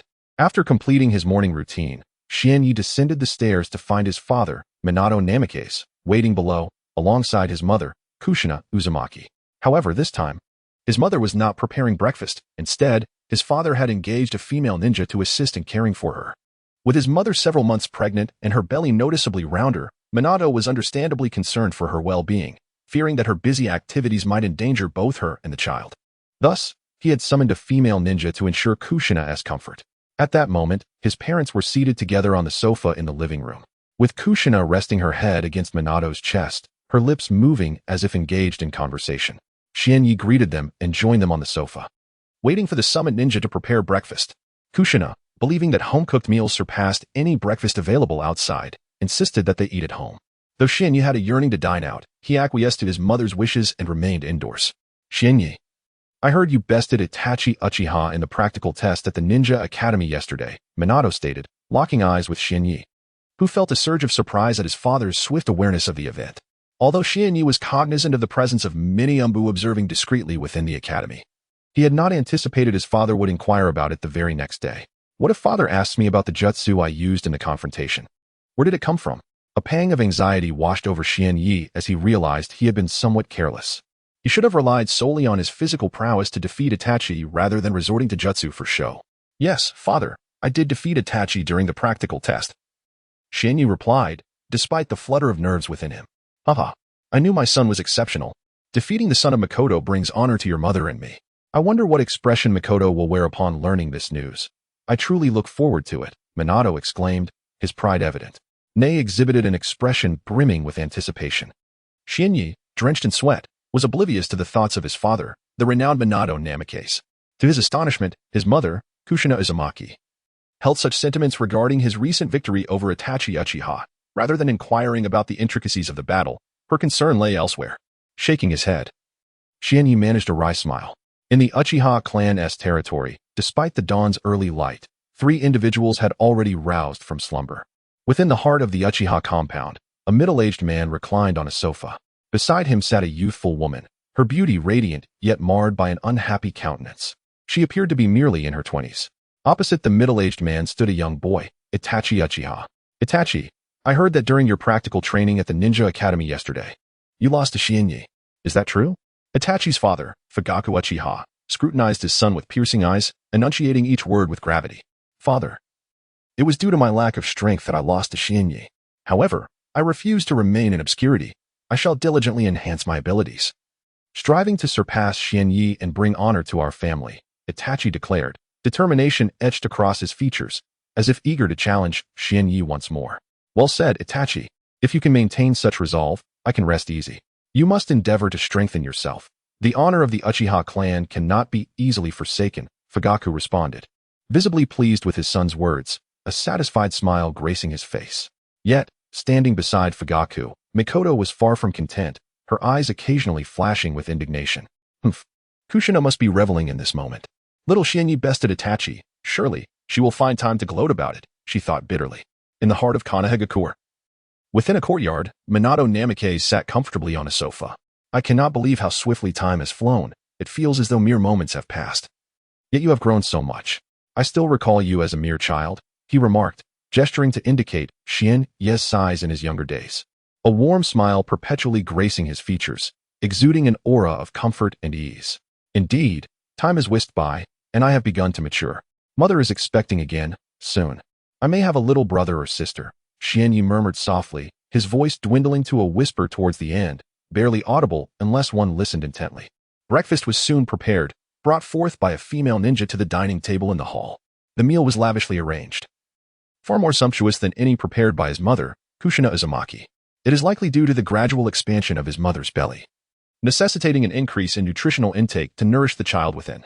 After finishing his breakfast, Xuanye stood up and bid farewell to his parents, stating, Father, Mother, I must take my leave now. I am on my way to the Ninja Academy. It would not do to arrive late. Departing from his home, he found himself on the streets of Konoha, wandering down the empty avenues with his head slightly bowed, his mind preoccupied with other thoughts. Ever since his mother's belly began to swell day by day, Xuanye's spirits had similarly declined, his emotions becoming increasingly irritable. Yet, he concealed this turmoil from his parents, maintaining a facade of nonchalance at home. The distance from his house to the Ninja Academy was not great. A leisurely stroll would take a mere 10 minutes. and a brisk jog would shorten that to just a few. Upon reaching the ninja academy, Xuanya arrived at the training grounds of his class, where he settled beneath a large tree, leaning against its sturdy trunk, closing his eyes in contemplation. Chapter 88. The battle with Itachi again for reasons unbeknownst to him. During his time at home, his father, Minato Namikaze, did not inquire about the ninjutsu he employed during the practical test. Shinyu found this perplexing. Logically, his father, being Minato Namikaze, should have been aware that he had utilized a technique not belonging to Konoha. Yet, the absence of such a question left Shin-Yi in a state of confusion. Was it possible that his father refrained from asking to spare him any discomfort? This notion began to take root in Shin-Yi's mind, and he became increasingly convinced of its validity. Indeed, it must be so. His father wished to avoid placing him in a difficult position, especially as this particular ninjutsu was acquired from the system, and he truly had no idea how to explain its origin. Should he candidly inform his father that this technique was obtained from the system? It was unlikely that Minato would comprehend what the system entailed. Even if he attempted to elucidate, his father would probably dismiss it as mere nonsense. Before long, the ninja instructor for Shin-Yi's class arrived at the training ground, where many students were already engaged in rigorous practice, striving to enhance their skills. Among them, Itachi Uchiha stood out with an unparalleled intensity, training with a fervor that surpassed his previous efforts multiple times over. The instructor called the students to assemble, yet Shin-Yi chose not to join them. Instead, he reclined on the grass, closing his eyes to avoid any troubling thoughts. He feared that if he allowed his mind to wander, he would inevitably conjure memories that unsettled him. All the students gathered before the instructor, including Itachi Uchiha. But the instructor sensed that one was missing. After a careful inspection, he discerned that the absent individual was none other than Shin-Yi. Glancing toward a nearby large tree, he spotted Shin-Yi lying beneath it, eyes closed in repose. Initially, the instructor contemplated expressing his displeasure, but upon reflecting on Shin-Yi's unique status and his extraordinary prowess, which belied his age, he hesitated. Ultimately, he decided to let it be. After all, Shin-Yi was already exceptionally strong and the son of the fourth Hokage. There seemed little point in pursuing the matter further. After a moment of contemplation, the instructor's frustration dissipated. He proceeded to address the assembly of students with essential reminders about their training, emphasizing the importance of diligence, the upcoming practical test, and safety during exercises. Although the instructor's words were somewhat repetitive, the students listened with utmost seriousness. After speaking, the ninja instructor did not linger among the group of students. Instead, like Xuanya, he casually sought out a large tree nearby, reclining on the grass, half closing his eyes while occasionally glancing at the distant students, his gaze wandering, lost in thought. Under the instructor's guidance, the students in the training ground donned weighted gear and commenced an intense training session. However, a few students, lacking in willpower, succumbed to fatigue after a brief period, while only a handful remained steadfast as time elapsed. Xuanya believed that those few who persevered would undoubtedly achieve remarkable feats in the future. For individuals with unwavering determination, even modest talent could be overcome through persistence, leading to significant rewards. As the minutes ticked by, Xuanya merely consumed a light meal at noon before reclining once more on the grass, savoring the gentle breezes that occasionally swept by, gradually alleviating his earlier agitation. Soon, evening approached, signaling the end of the school day at the Ninja Academy. Xuanya intended to linger a bit longer before heading home when, unexpectedly, Itachi Uchiha approached from the distance, his expression impassive. Xuanya, he spoke. Let us engage in battle once more. I wish to ascertain the extent of our differences. Rising from the grass, Xuanya met Itachi's gaze and replied, I have no objections. If you wish to fight again, then let us proceed. After reaching an agreement, the two sought a more open area to commence their second duel. Meanwhile, the ninja instructor gathered the students once more, noting the absence of two individuals but feeling little concern or emotion regarding it. After offering a few brief remarks, he dismissed the students. At the sight of Xuanya and Itachi's impending battle, a throng of students approached, not from Xuanya's class, but seemingly from another. Upon spotting Itachi and his eyes, several students gasped in astonishment, exclaiming, Isn't he the prodigy of the Uchiha clan, Itachi Uchiha? I've heard tales of his extraordinary talent. It is said he has already mastered ninjutsu. They were unsure of who was battling Itachi, but given his confidence in facing him, that opponent must possess considerable strength. This promised to be an exhilarating spectacle. The crowd murmured with excitement at the sight of Itachi, their conversations buzzing with anticipation. Standing at a distance, Uchiha Itachi could not help but reveal a bitter expression upon hearing the discussions of the crowd. Each of them only perceived him as a prodigy, an individual of remarkable prowess. Yet they remained oblivious to the true extent of the strength possessed by the figure before him. This individual's power surpassed his own by at least double. Suddenly, Amidst the chatter of the onlookers, Uchiha Itachi initiated the assault. He dashed towards Schwanya with astonishing speed, a velocity that appeared extraordinarily swift to the spectators. However, to Schwanya, Itachi's pace seemed rather sluggish. Although Itachi's speed approached that of a lower-ranked ninja, it was merely that, an unimpressive display that failed to pique Schwanya's interest. Very well, Itachi. If you wish to engage in battle once more, I shall honor your request and decisively defeat you again. This time, Schwanya harbored no intention of employing ninjutsu. Instead, he relied solely on his physical prowess, charging forward with a speed just exceeding that of Itachi. The two figures, their velocities closely matched, collided with a resounding impact. Schwanya effortlessly pressed down on Itachi's left foot, which had been aimed as a kick, while Itachi barely managed to block Schwanya's incoming fist. In that moment, the disparity in their skills became starkly apparent. Itachi recognized that his combat techniques were inferior to those of Schwanya. Yet, the gathered students failed to discern this truth, believing instead that the two were evenly matched and anticipating a most thrilling spectacle. Chapter 89. The Use of the Substitute Technique. Itachi. This time do not claim that I have not given you a chance. I have merely unleashed a small fraction of my power, employing only a strength that slightly exceeds yours. Whether you can prevail depends solely on your own capabilities. However, I surmise that even under these circumstances, even without utilizing ninjutsu, you stand little chance of victory. I doubt you can overcome me with mere fighting techniques and force application derived from the divine combat skill. Such thoughts lingered silently in Xianye's mind. Initially, it appeared that the strengths of the two were relatively comparable. Yet it did not take long for Uchiha Itachi to be repelled by Xianye. It seemed he recognized his disadvantage and attempted to retreat a few steps, biding his time for a more opportune moment to launch another attack. Xianye, I did not anticipate your prowess in close combat to be so formidable, Itachi mused. No, his physical strength should inherently possess such formidable power. Soon, Itachi reaffirmed his thoughts, recalling the kunai from yesterday. Xianye had casually thrown that kunai, yet it astonishingly pierced deep into a large tree, showcasing the immense strength he wielded. The onlooking students were astounded to witness the genius of the Uchiha clan, Uchiha Itachi, failing to gain the upper hand and being forced to retreat due to Xianye's overwhelming power. Who is he? How can he repel the genius of the Uchiha clan? Has his strength truly surpassed that of Uchiha Itachi? One student questioned. I too am unaware of his identity. When did such a talent emerge from the Ninja Academy? I have never seen him before. A group of students engaged in lively discussion.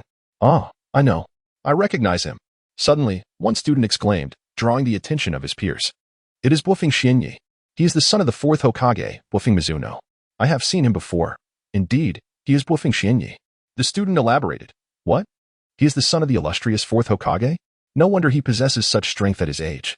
It is no surprise he can defeat the genius of the Uchiha clan, Uchiha Itachi. The realization dawned upon the group of students, and they nodded in acknowledgement. Due to Xianye's rarity in appearing before his peers or forming deep connections, few recognized him. Xianye himself had not anticipated that someone among the students would recognize him. He glanced toward the student who had identified him, examining the unfamiliar face. He could not recall when he had encountered him. From a distance, Uchiha Itachi noted that Bufing Xianye had momentarily lost focus, diverting his attention away from him.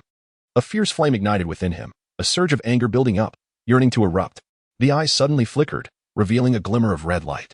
Deep within those eyes, a small, tadpole-like entity twisted momentarily, only to vanish in an instant from Uchiha Itachi's sight. Kaze no Kage, how dare you divert your attention while we engage in battle? Do not blame me for launching a surprise attack during your moment of carelessness.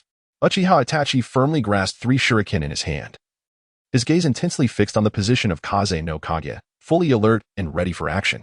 With a swift motion, Itachi released the shuriken, which flew through the air with precision, targeting the vital points of Kaze no Kage's body. Oh, so you intend to use shuriken? It seems futile, Kaze no Kage remarked, a slight smile gracing his lips. Such impressive shuriken, their speed is astonishing. At that moment, several ninja instructors among the onlookers gasped in surprise at the sight of Itachi's shuriken. They recognized the exceptional skill and power behind his technique, noting its remarkable accuracy. Indeed, he is a prodigy of the Uchiha clan, truly extraordinary.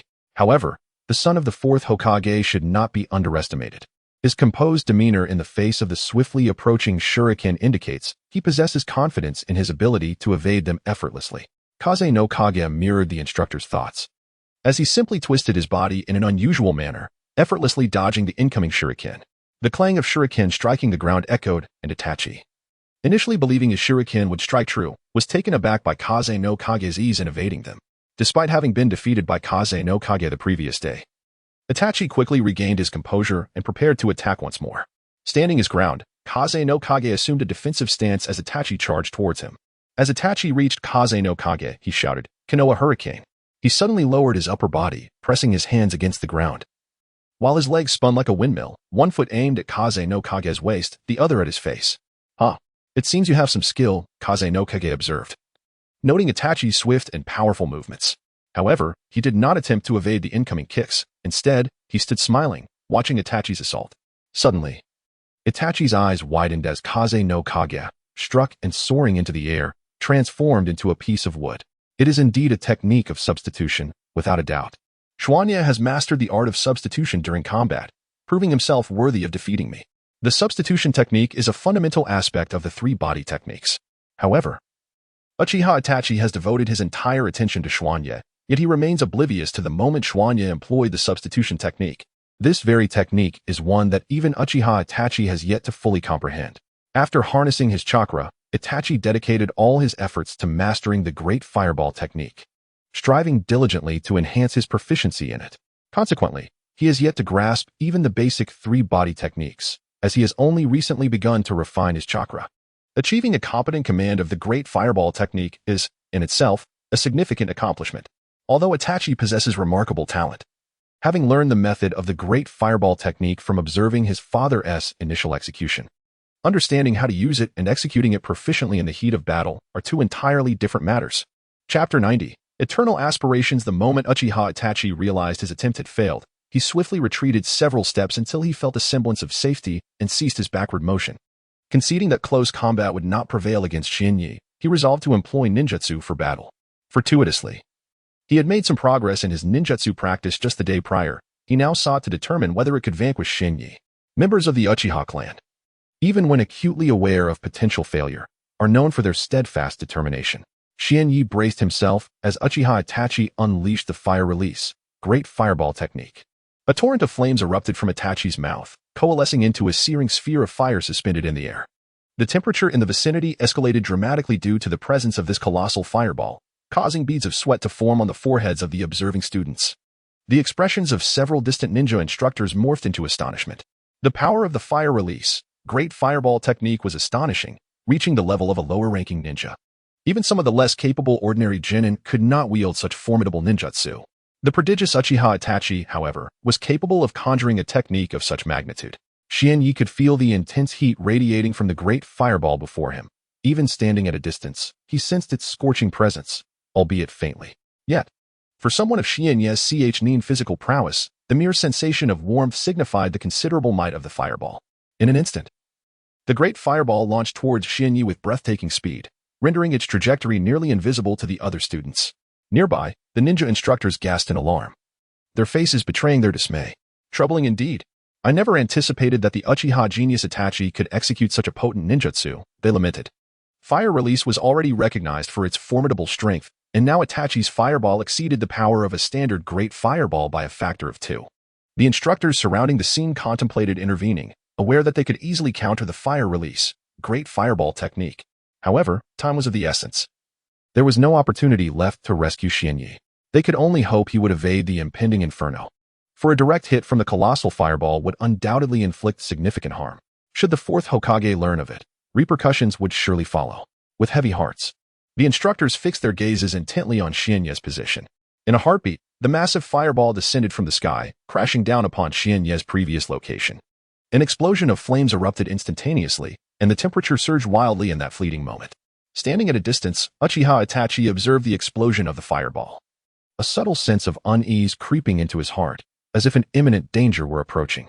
However, in the fleeting moment before the fireball descended, Shinyi had already vacated his original position, deftly maneuvering to stand behind Uchiha Itachi. He brandished a shuriken, gripping it tightly in his hand, and swiftly directed it toward Itachi's unprotected neck.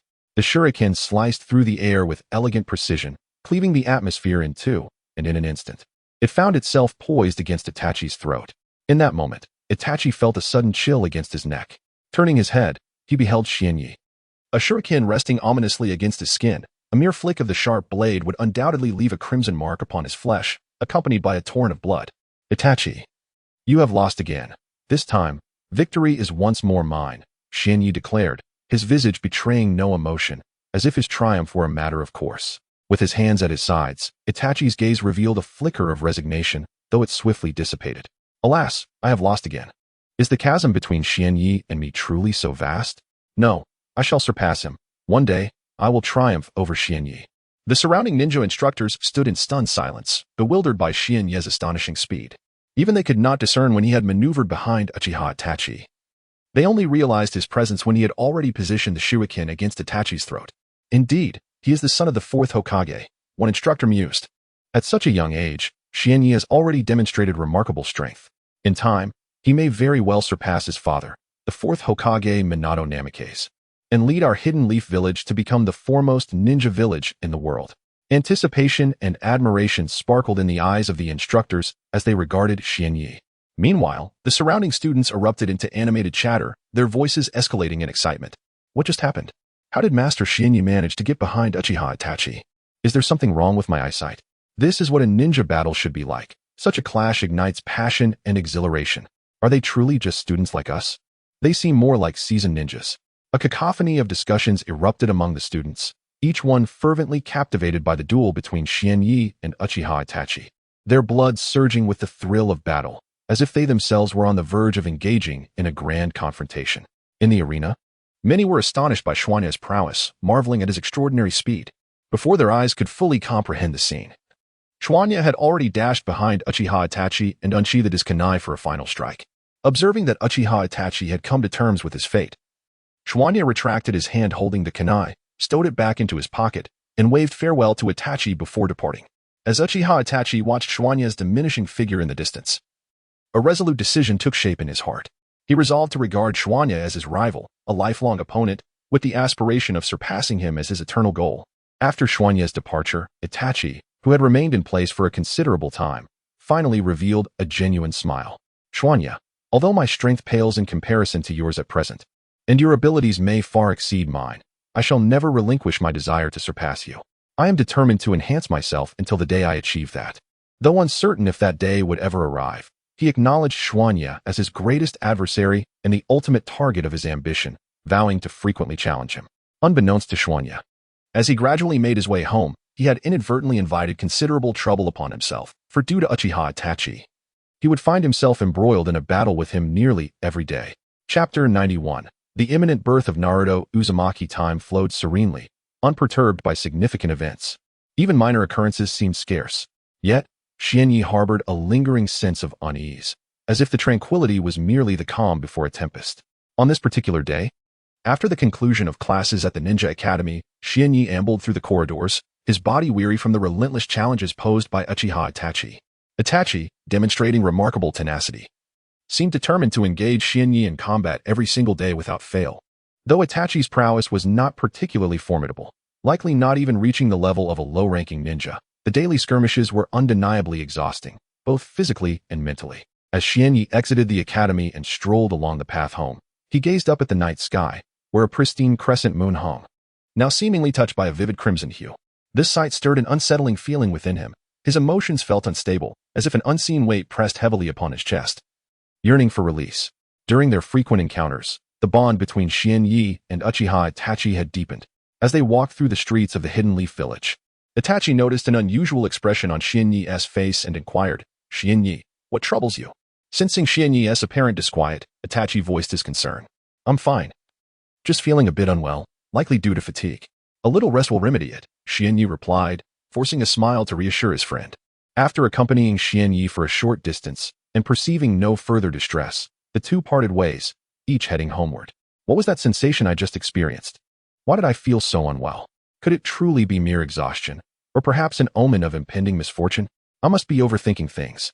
Upon arriving home, Xianyi entered the main hall of his house and spotted his mother, Kushina Uzumaki, seated on the sofa, her expression radiating warmth as she gently caressed her noticeably large belly.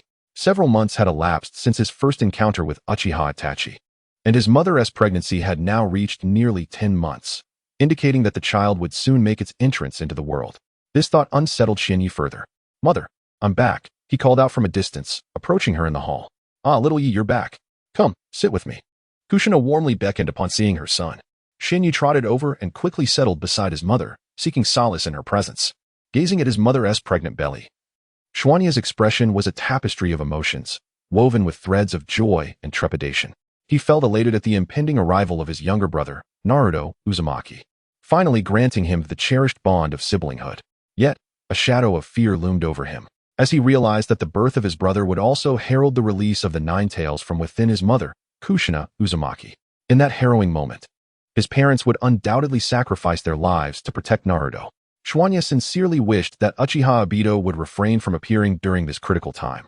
Yet he was acutely aware that Madara would not miss the opportunity to arrive on the day of his brother's birth. Unfortunately, Xuanya's current prowess was limited. His chakra level barely reached that of a Genin, and his physical strength was only at a modest Chunin level, rendering him ill-equipped to confront Uchiha Obito.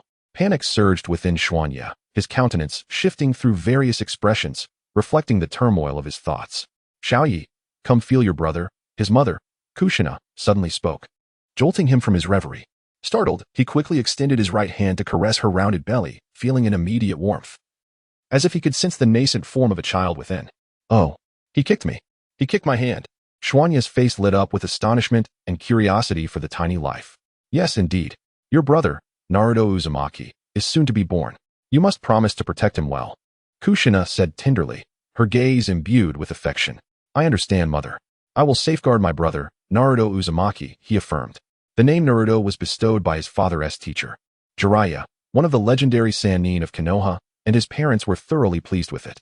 Initially, Xuanya had hoped to persuade Jiraiya to remain in Konoha, but despite his entreaties, the sage had departed shortly after, claiming he was off to gather materials. Xuanya knew this euphemism all too well. He was merely off to peep at women bathing. Yet, he could not divulge the future events, for they would dismiss his words as the fanciful musings of a child, leading to Jiraiya's inevitable departure. Days slipped by, and on a certain night in Konoha, within a cave outside the village, a formation began to activate, and suddenly, a figure emerged from the barrier. Clad in a black robe and adorned with a peculiar mask that revealed only a single eye, the enigmatic figure exuded an air of mystery, leaving one to ponder the true intentions of this strange ninja.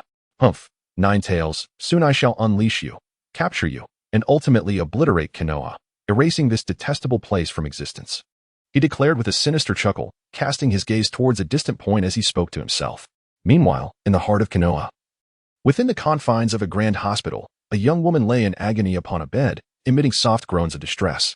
This woman was none other than Kushina Uzumaki, the beloved wife of the fourth Hokage, Minato Namikaze, and the mother of the soon-to-be-born child. Outside the room, the fourth Hokage paced anxiously, his heart racing as he awaited the arrival of his son, the younger brother of Naruto Uzumaki, who would one day become the protagonist of this tale. Chapter 92. Kushina captured time passed excruciatingly slowly, and standing outside the door, Minato Namikaze's anxiety grew increasingly palpable. Alongside him stood his son, Shinyi, equally restless. However, Shinyi's unease stemmed from a fervent hope that Obito Uchiha would refrain from making an appearance that night. The consequences of such a visit could prove dire. Suddenly, a piercing cry of a newborn echoed through the hospital, and Minato's tense expression softened into a smile, for his son, Naruto Uzumaki, had finally entered the world safely. The long-closed door swung open, and Minato and Shinyi rushed inside, where they beheld the medical ninja cradling the newborn Naruto. At that moment, Naruto had just been born. His eyes still sealed shut, his cherubic face scrunched up, emitting a robust wail. Minato gently took Naruto into his arms, swaying him softly while a tender smile spread across his face as he gazed at his son. After a brief moment, he handed the infant back to the attending medical ninja and knelt beside Kushina, grasping her delicate hand firmly. Kushina, he murmured softly. The pain of childbirth must have been immense. You have endured so much for our child's safe arrival. It is a testament to the blossoming of our love. Kushina, exhausted and lying on the bed, was drenched in sweat, yet the agony etched on her features had transformed into a serene smile of happiness. However, Shinyi, standing beside his mother, bore a solemn expression. He understood that his mother, as a Jinchuriki, had to expend her chakra to maintain the seal on the nine tails during childbirth, thereby exhausting all her strength. After enduring a prolonged ordeal, Kushina had finally delivered Naruto, leaving her utterly drained, unable even to lift a hand.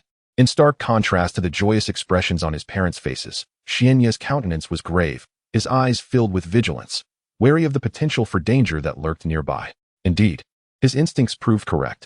The narrative of the Leaf Village remained unchanged despite Xian Ye's arrival in this world. Suddenly, the atmosphere in the room shifted, and a figure clad in a black cloak with a masked face materialized beside Kushina. As several medical ninjas screamed in terror, the mysterious man snatched the newly born Naruto from their midst. What is happening? Who are you? Why have you appeared here? Return Naruto to me at once. Minato's expression darkened, and the warmth that usually enveloped him was replaced by an aura of lethal intent. However, upon witnessing the enigmatic figure clad in black, Namikaze Minato discerned no intention of returning Naruto. Thus, he engaged in combat with the mysterious man.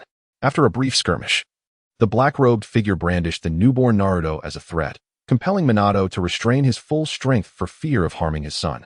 Yet, the true objective of the cloaked man was not Naruto, but rather the frail Kushina Uzumaki, who lay bedridden. Utilizing Naruto as leverage, the black-clad assailant eventually seized the opportunity to abduct Kushina. Standing frozen, Xuanye's emotions fluctuated wildly.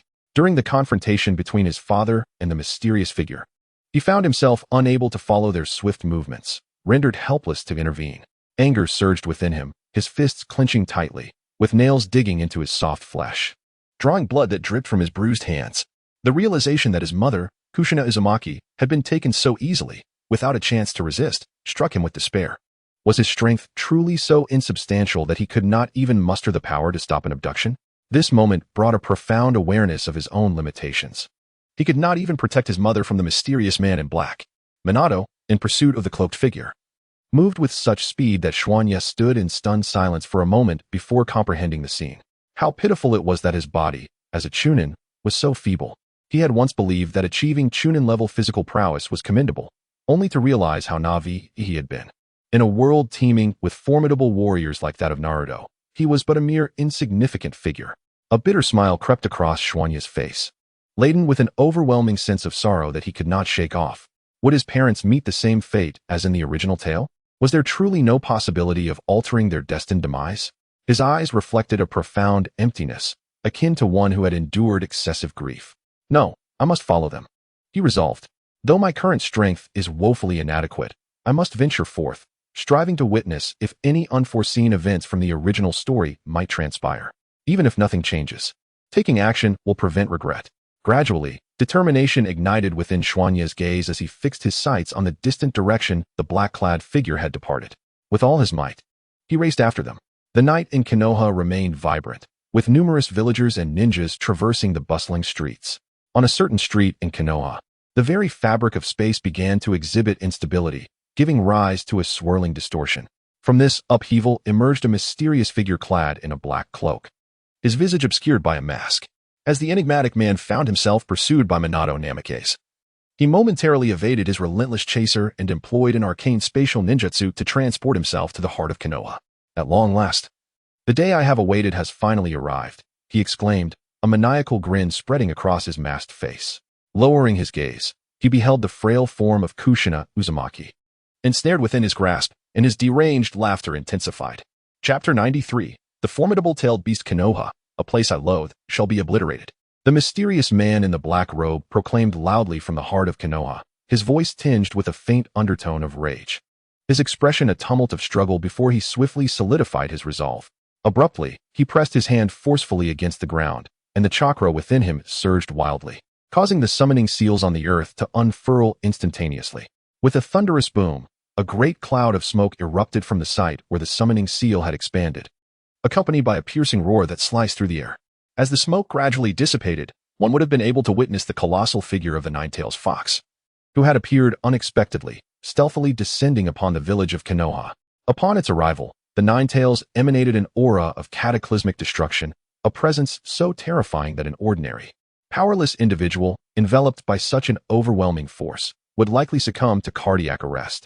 Meanwhile, in the Hyuga clan's compound, a young Hinata Niji sat alone in his room, the other ninjas of the clan having already departed the premises. The moment they sensed the Nine-Tails aura, they hastened towards its source. In the heart of the Uchiha clan's residence, Uchiha Itachi cradled his beloved younger brother, Uchiha Sasuke, in his arms, remaining dutifully at home. I truly do not understand why our parents left us at this hour, he mused, feeling somewhat bored as he held the wailing Sasuke. Do not cry, Sasuke. Your brother will not abandon you. I will always be here with you, he soothed, wiping away Sasuke's tears with gentle hands, his patience wearing thin. Suddenly, a tremendous roar reverberated from the center of Konoha, a sound so earth-shattering that it echoed throughout the village. In a tidy room, an elderly man watched with concern the origin of the thunderous noise. It seems today heralds significant events, he murmured. Kushina has just given birth and is still quite weak. Should anything happen now, it is likely that the Ninetales has been unleashed. The alarm bells outside rang out, resounding through Konoha. As the old man pushed open his door and vanished in an instant, racing towards the source of the chaos. At the sight of the Ninetales, just beyond the village of Konoha, the man in the black robe activated his Manjiki Sharingan, engaging in a fierce battle with the fourth Hokage, Minato Namikaze, who had employed the Flying Thunder God technique. Both of these ninjutsu techniques are remarkably powerful space-time abilities. However, during a brief skirmish, due to the extraordinary reflexes of Minato Namikaze, he achieved a slight victory over the enigmatic man, managing to break one of his hands. Furthermore, he unraveled the connection between the mysterious figure and the Ninetales, leaving behind a mark of the Flying Thunder God technique on the man's body, which granted Minato the opportunity to appear directly beside him. At that moment, however, due to the extraction of the Ninetales from Kushina Uzumaki, her body was rendered extremely frail, teetering on the brink of death. It was only her clan's extraordinary vitality and resilience that allowed her to cling to life. Kushina gazed at Minato with a complex expression, as their prolonged companionship had afforded her a deep understanding of his thoughts. Minato, do you truly intend to proceed with this? She managed to weakly inquire, her voice barely audible. I am the fourth Hokage of Konohagakure, and it is my duty to protect the village. Therefore, I must confront the Ninetales, Minato replied, his gaze fixed upon the rampaging beast in the distance, his face reflecting both reluctance and unwavering resolve. At that moment, the younger generation of ninjas arrived on the battlefield, Kakashi, Might Guy, and Yuhi Kurenai, among many others. Upon witnessing the chaos wrought by the Ninetales, they rushed towards its location, only to be swiftly intercepted by the Umbu. When they inquired about the reason for the obstruction, the Umbu responded, you must not participate in this battle. Remain here, as per the orders of the third Hokage. But so many ninjas are fighting desperately. Are we truly to do nothing? An impatient Might Guy exclaimed, eager to join his comrades in the fray. No, you cannot proceed. This is the command of the third Hokage. Do you wish to defy his orders? The Umbu officer beside Guy retorted emphatically. Yet, Guy remained impulsive, still yearning to charge forth and aid those valiantly resisting the Ninetales' destruction. However, after much persuasion from Kakashi, Kurenai, and others, he ultimately relented, sitting quietly at a distance, holding his breath as he watched the ninjas strive to thwart the Ninetales. Amidst the struggle against the beast, the assaults led by Minato and the third Hokage proved to be the most formidable. Summoning jutsu, come forth, Inma. The third Hokage exclaimed, suddenly invoking the summoning technique, causing a monkey to materialize on the battlefield. Upon its arrival, the monkey, upon sighting the Ninetales, transformed into an extensible staff, promptly pushing the beast back several steps. You wretched humans deserve death for daring to oppose me. The Ninetales roared in fury. In the aftermath of being forcefully propelled backward, the enraged Ninetales, filled with fury, opened its massive jaws, revealing its sharp, elongated fangs. A colossal sphere of chakra began to coalesce within its mouth, growing increasingly formidable with each passing second. The very essence of its power intensified, exuding a sense of impending destruction, as if it possessed the capacity to annihilate the world. With a resounding boom, the terrifying chakra orb was unleashed from the Ninetales' maw. From a distance, both Minato Namikaze and the third Hokage, Hiruzen Sarutobi, widened their eyes in alarm, urgently exclaiming that disaster was imminent, for this was indeed a tailed beast, and it was aimed directly at the Hidden Leaf Village. The valiant ninjas engaged in combat were struck with panic upon witnessing the Ninetales unleash a devastating tailed beast bomb, leaving them at a loss as to how to respond. Chapter 94. The battle with the Ninetales. This formidable tailed beast possesses immense power, capable of effortlessly obliterating vast expanses of Konoha with a mere strike. Should such devastation occur, Konoha would undoubtedly suffer catastrophic losses. It is imperative that we prevent this tailed beast from detonating within the village, otherwise, the repercussions would be dire. At the scene, the collective thoughts of all the ninjas echoed the same sentiment. They must thwart the beast from unleashing its wrath upon Konoha. Each ninja sprang into action, sprinting towards the tailed beast with all their might. Though their speed was commendable, it paled in comparison to that of the beast. To illustrate, the ninja's pace resembled that of an individual riding an electric scooter, while the tailed beast raced ahead like a high-speed sports car, two entirely different realms of velocity. Behind them stood an elderly man, his brow furrowed as he observed the rapidly advancing tailed beast, which was capable of covering several kilometers in mere seconds. This venerable figure was Hiruzen Sarutobi, the third Hokage of Konoha. In this critical moment, he made no attempt to pursue the beast, fully aware that his own speed could not hope to match its ferocity. Turning to his side, he addressed Minato Namikaze, the fourth Hokage, his countenance reflecting both urgency and resignation. Minato, you are our only hope of stopping this tailed beast. If you do not intervene, Konoha will face immense devastation. I must rely on you, Hiruzen implored, his expression a mixture of pleading and helplessness, knowing that as the third Hokage, he was powerless to act in the face of such calamity. I understand, Minato replied resolutely. As the fourth Hokage, if I do not take action, who else will? Without a moment's hesitation, he embraced the weight of responsibility and prepared to act. With that, Minato activated the Flying Thunder God technique, initiating his instantaneous movement. Just as despair threatened to engulf the ordinary ninjas, a figure appeared before the formidable tailed beast. Clad in a white Hokage cloak, with striking golden hair and crystalline blue eyes, it was none other than Minato Namikaze, the fourth Hokage. However, unlike his usual demeanor, the warm smile that graced his face had vanished, replaced by an expression brimming with righteous fury. Nine Tails, he declared, his voice resonating with controlled intensity. How dare you unleash your power to ravage our beloved village, to threaten our home? Such an act is unforgivable. Having chosen this path, do not lament your decision when the time comes. Though Minato's words were not raised in volume, the sheer force of his anger was palpable, resonating with all present, a testament to his formidable strength and profound chakra. Subsequently, Namikaze Minato extended his hands, facing the immense visage of the tailed beast without an ounce of trepidation. As the story unfolds, it becomes evident that the site is best viewed on a mobile browser. If you encounter this passage, it signifies a failure in loading the chapter's content. Kindly disable your browser's reading mode, immersive mode, and ad blocking features, or copy the URL into another browser for a seamless reading experience. With the Flying Thunder God technique at the ready, Minato exhibited no signs of panic as the colossal tailed beast charged toward him. Instead, he raised his hands and shouted. In an instant, the space before him shimmered as the sigils of the Flying Thunder God technique spread forth, and an imperceptible spatial barrier materialized quietly in that moment. The tailed beast drew ever closer, its formidable presence palpable, inducing a flicker of caution within Minato's heart. Yet, as the creature approached, a smile broke across his face. Unrestrained and confident. My Flying Thunder God technique is fully prepared. Even you, the Nine Tails, shall find it insurmountable. Minato held unwavering faith in his Flying Thunder God technique, which harnessed the power of space to transfer the immensely powerful tailed beast to another location, resulting in a catastrophic explosion, thus safeguarding Konoha from substantial damage. Soon enough, the tailed beast, potent enough to obliterate a mountain, collided with the barrier of the Flying Thunder God technique. Astonishingly, upon entering the barrier, the beast did not create a single ripple, nor did it inflict any destruction upon Konoha. For the entirety of the tailed beast was consumed by the spatial confines of the Flying Thunder God barrier. With a resounding boom, a cataclysmic explosion erupted far from the Hidden Leaf village, its shockwave expansive and its sound reverberating over great distances. Even Minato, standing at a distance, could faintly hear the echoes of the blast. The ninjas, who had previously succumbed to despair, now wore expressions of ecstatic joy. Their spirits, once at rock bottom, were instantaneously lifted. Incredible! Is this the Flying Thunder God technique? The jutsu learned by the fourth Hokage is indeed so formidable, one ninja exclaimed, eyes wide with amazement.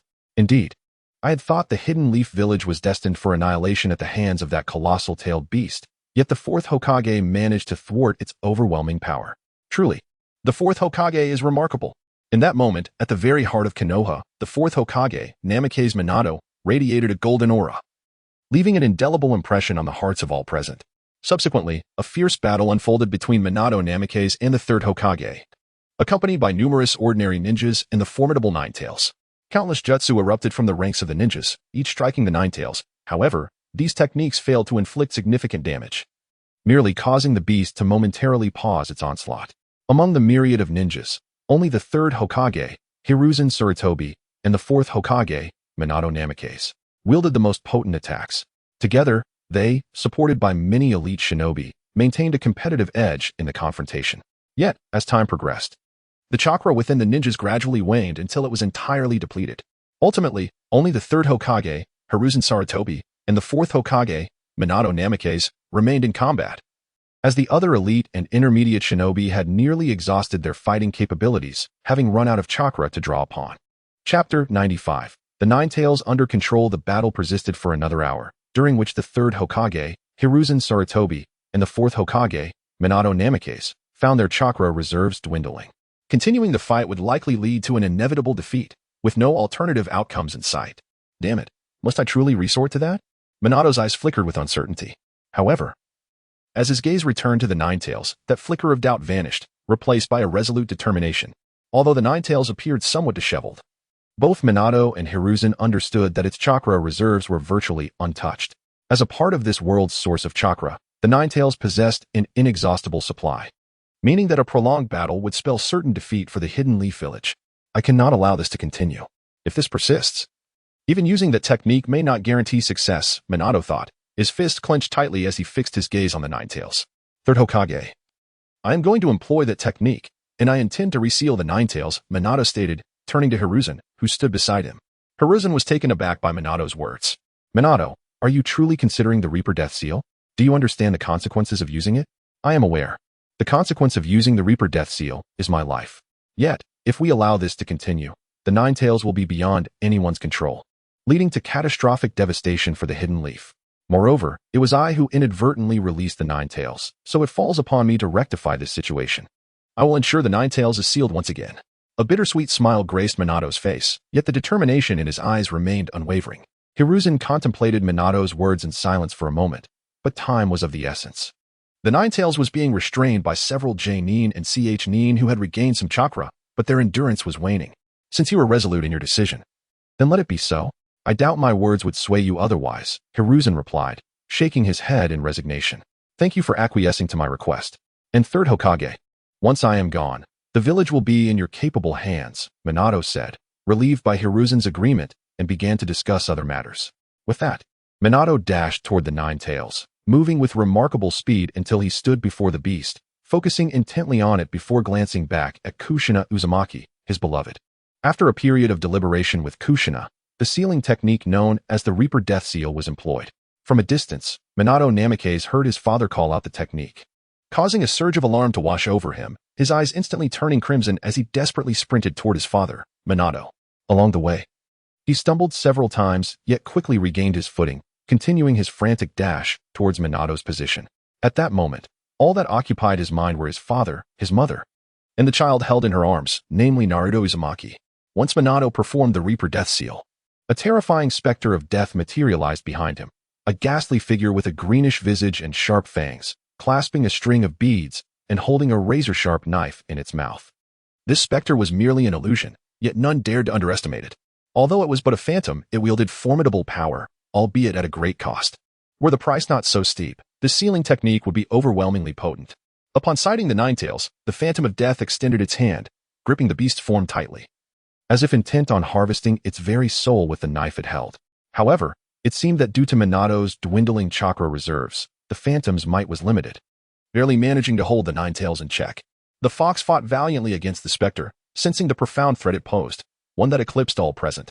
With a thunderous roar, the Ninetales struggled fiercely before Minato, and suddenly he felt a jolt of panic. The specter was on the verge of losing control over the beast. At that moment, Kushina stepped forward, utilizing her remaining chakra to unleash a powerful sealing technique. Instantly, countless chains erupted from her being, surging toward the Ninetales. In an instant, the Ninetales was ensnared by the chains conjured by Kushina, the dual forces of suppression rendering any resistance utterly futile.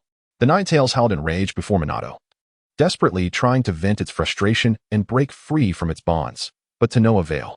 Despite its fierce struggles, the chains remained steadfast, showing no signs of loosening. Observing the now subdued Ninetales, Minato turned to glance at the visibly weakened Kushina, his eyes glimmering with an unspoken sorrow. At this juncture, no amount of reluctance could alter the inevitable. The Ninetales must be sealed away, and the sole candidate for this daunting task was none other than the newly born Naruto Uzumaki. Minato, must it truly come to this? Kushina Uzumaki trembled as she addressed her husband, Minato Namikaze. Kushina, for the sake of Konoha, we have no other choice, Minato affirmed with a resolute expression. Upon hearing his words, Kushina fell into a prolonged silence before slowly relinquishing the infant Naruto into Minato's arms. With utmost care, Minato cradled Naruto, his gaze softening with tenderness. He then gently placed Naruto on the ground and proceeded to perform the sealing technique, one that would bind the Nine Tails within Naruto's very being. Chapter 96. The Nine Tails under control. A tremendous surge of chakra erupted from the body of Minato Namikaze, coalescing in his right hand. After a brief moment of contemplation, he raised his hand and forcefully pressed it against the ground. Suddenly, sealing marks emerged on the earth, swiftly expanding in a mesmerizing pattern. In an instant, these marks encircled Naruto, and an aura emanating a sense of dread for the Nine Tails surged forth. What is this? The Nine Tails, currently under the joint restraint of Minato Namikaze and Kushina Uzumaki, widened its eyes in shock, directing its gaze towards Minato's position and the child lying on the ground. After gazing for a while, the Nine Tails finally acknowledged the truth. This was a sealing technique. Am I to be sealed once more? The thought sent waves of agitation through the Nine Tails, intensifying its struggles and power as it fought against the restraints. No. I have only just escaped after being trapped for so long. I refuse to be confined again, to linger in that dark abyss any longer. At that moment, the Nine Tails harbored a singular desire: to flee, to escape this madness, for these individuals were lunatics who did not cherish their own lives. The previously disdainful gaze of the Nine Tails transformed into one of fear as it felt the tightening grip of Minato and Kushina's control. It lacked the courage to endure any longer, sensing that remaining in this situation would lead to its re-imprisonment in a desolate void, akin to a prisoner devoid of freedom. The Nine Tails struggled fiercely, its immense power palpable, yet it was to no avail, for it was ensnared by the Shinigami summoned by Minato, who had sacrificed his own soul. Coupled with the fact that Kushina had exhausted all her chakra to cast the sealing technique, even the Nine Tails' formidable strength found itself at a disadvantage under such dual restraints. However, the Nine Tails, being one of the sources of chakra, gradually began to loosen the binds with its relentless efforts. If sealing was not executed at this critical juncture, dire consequences would ensue.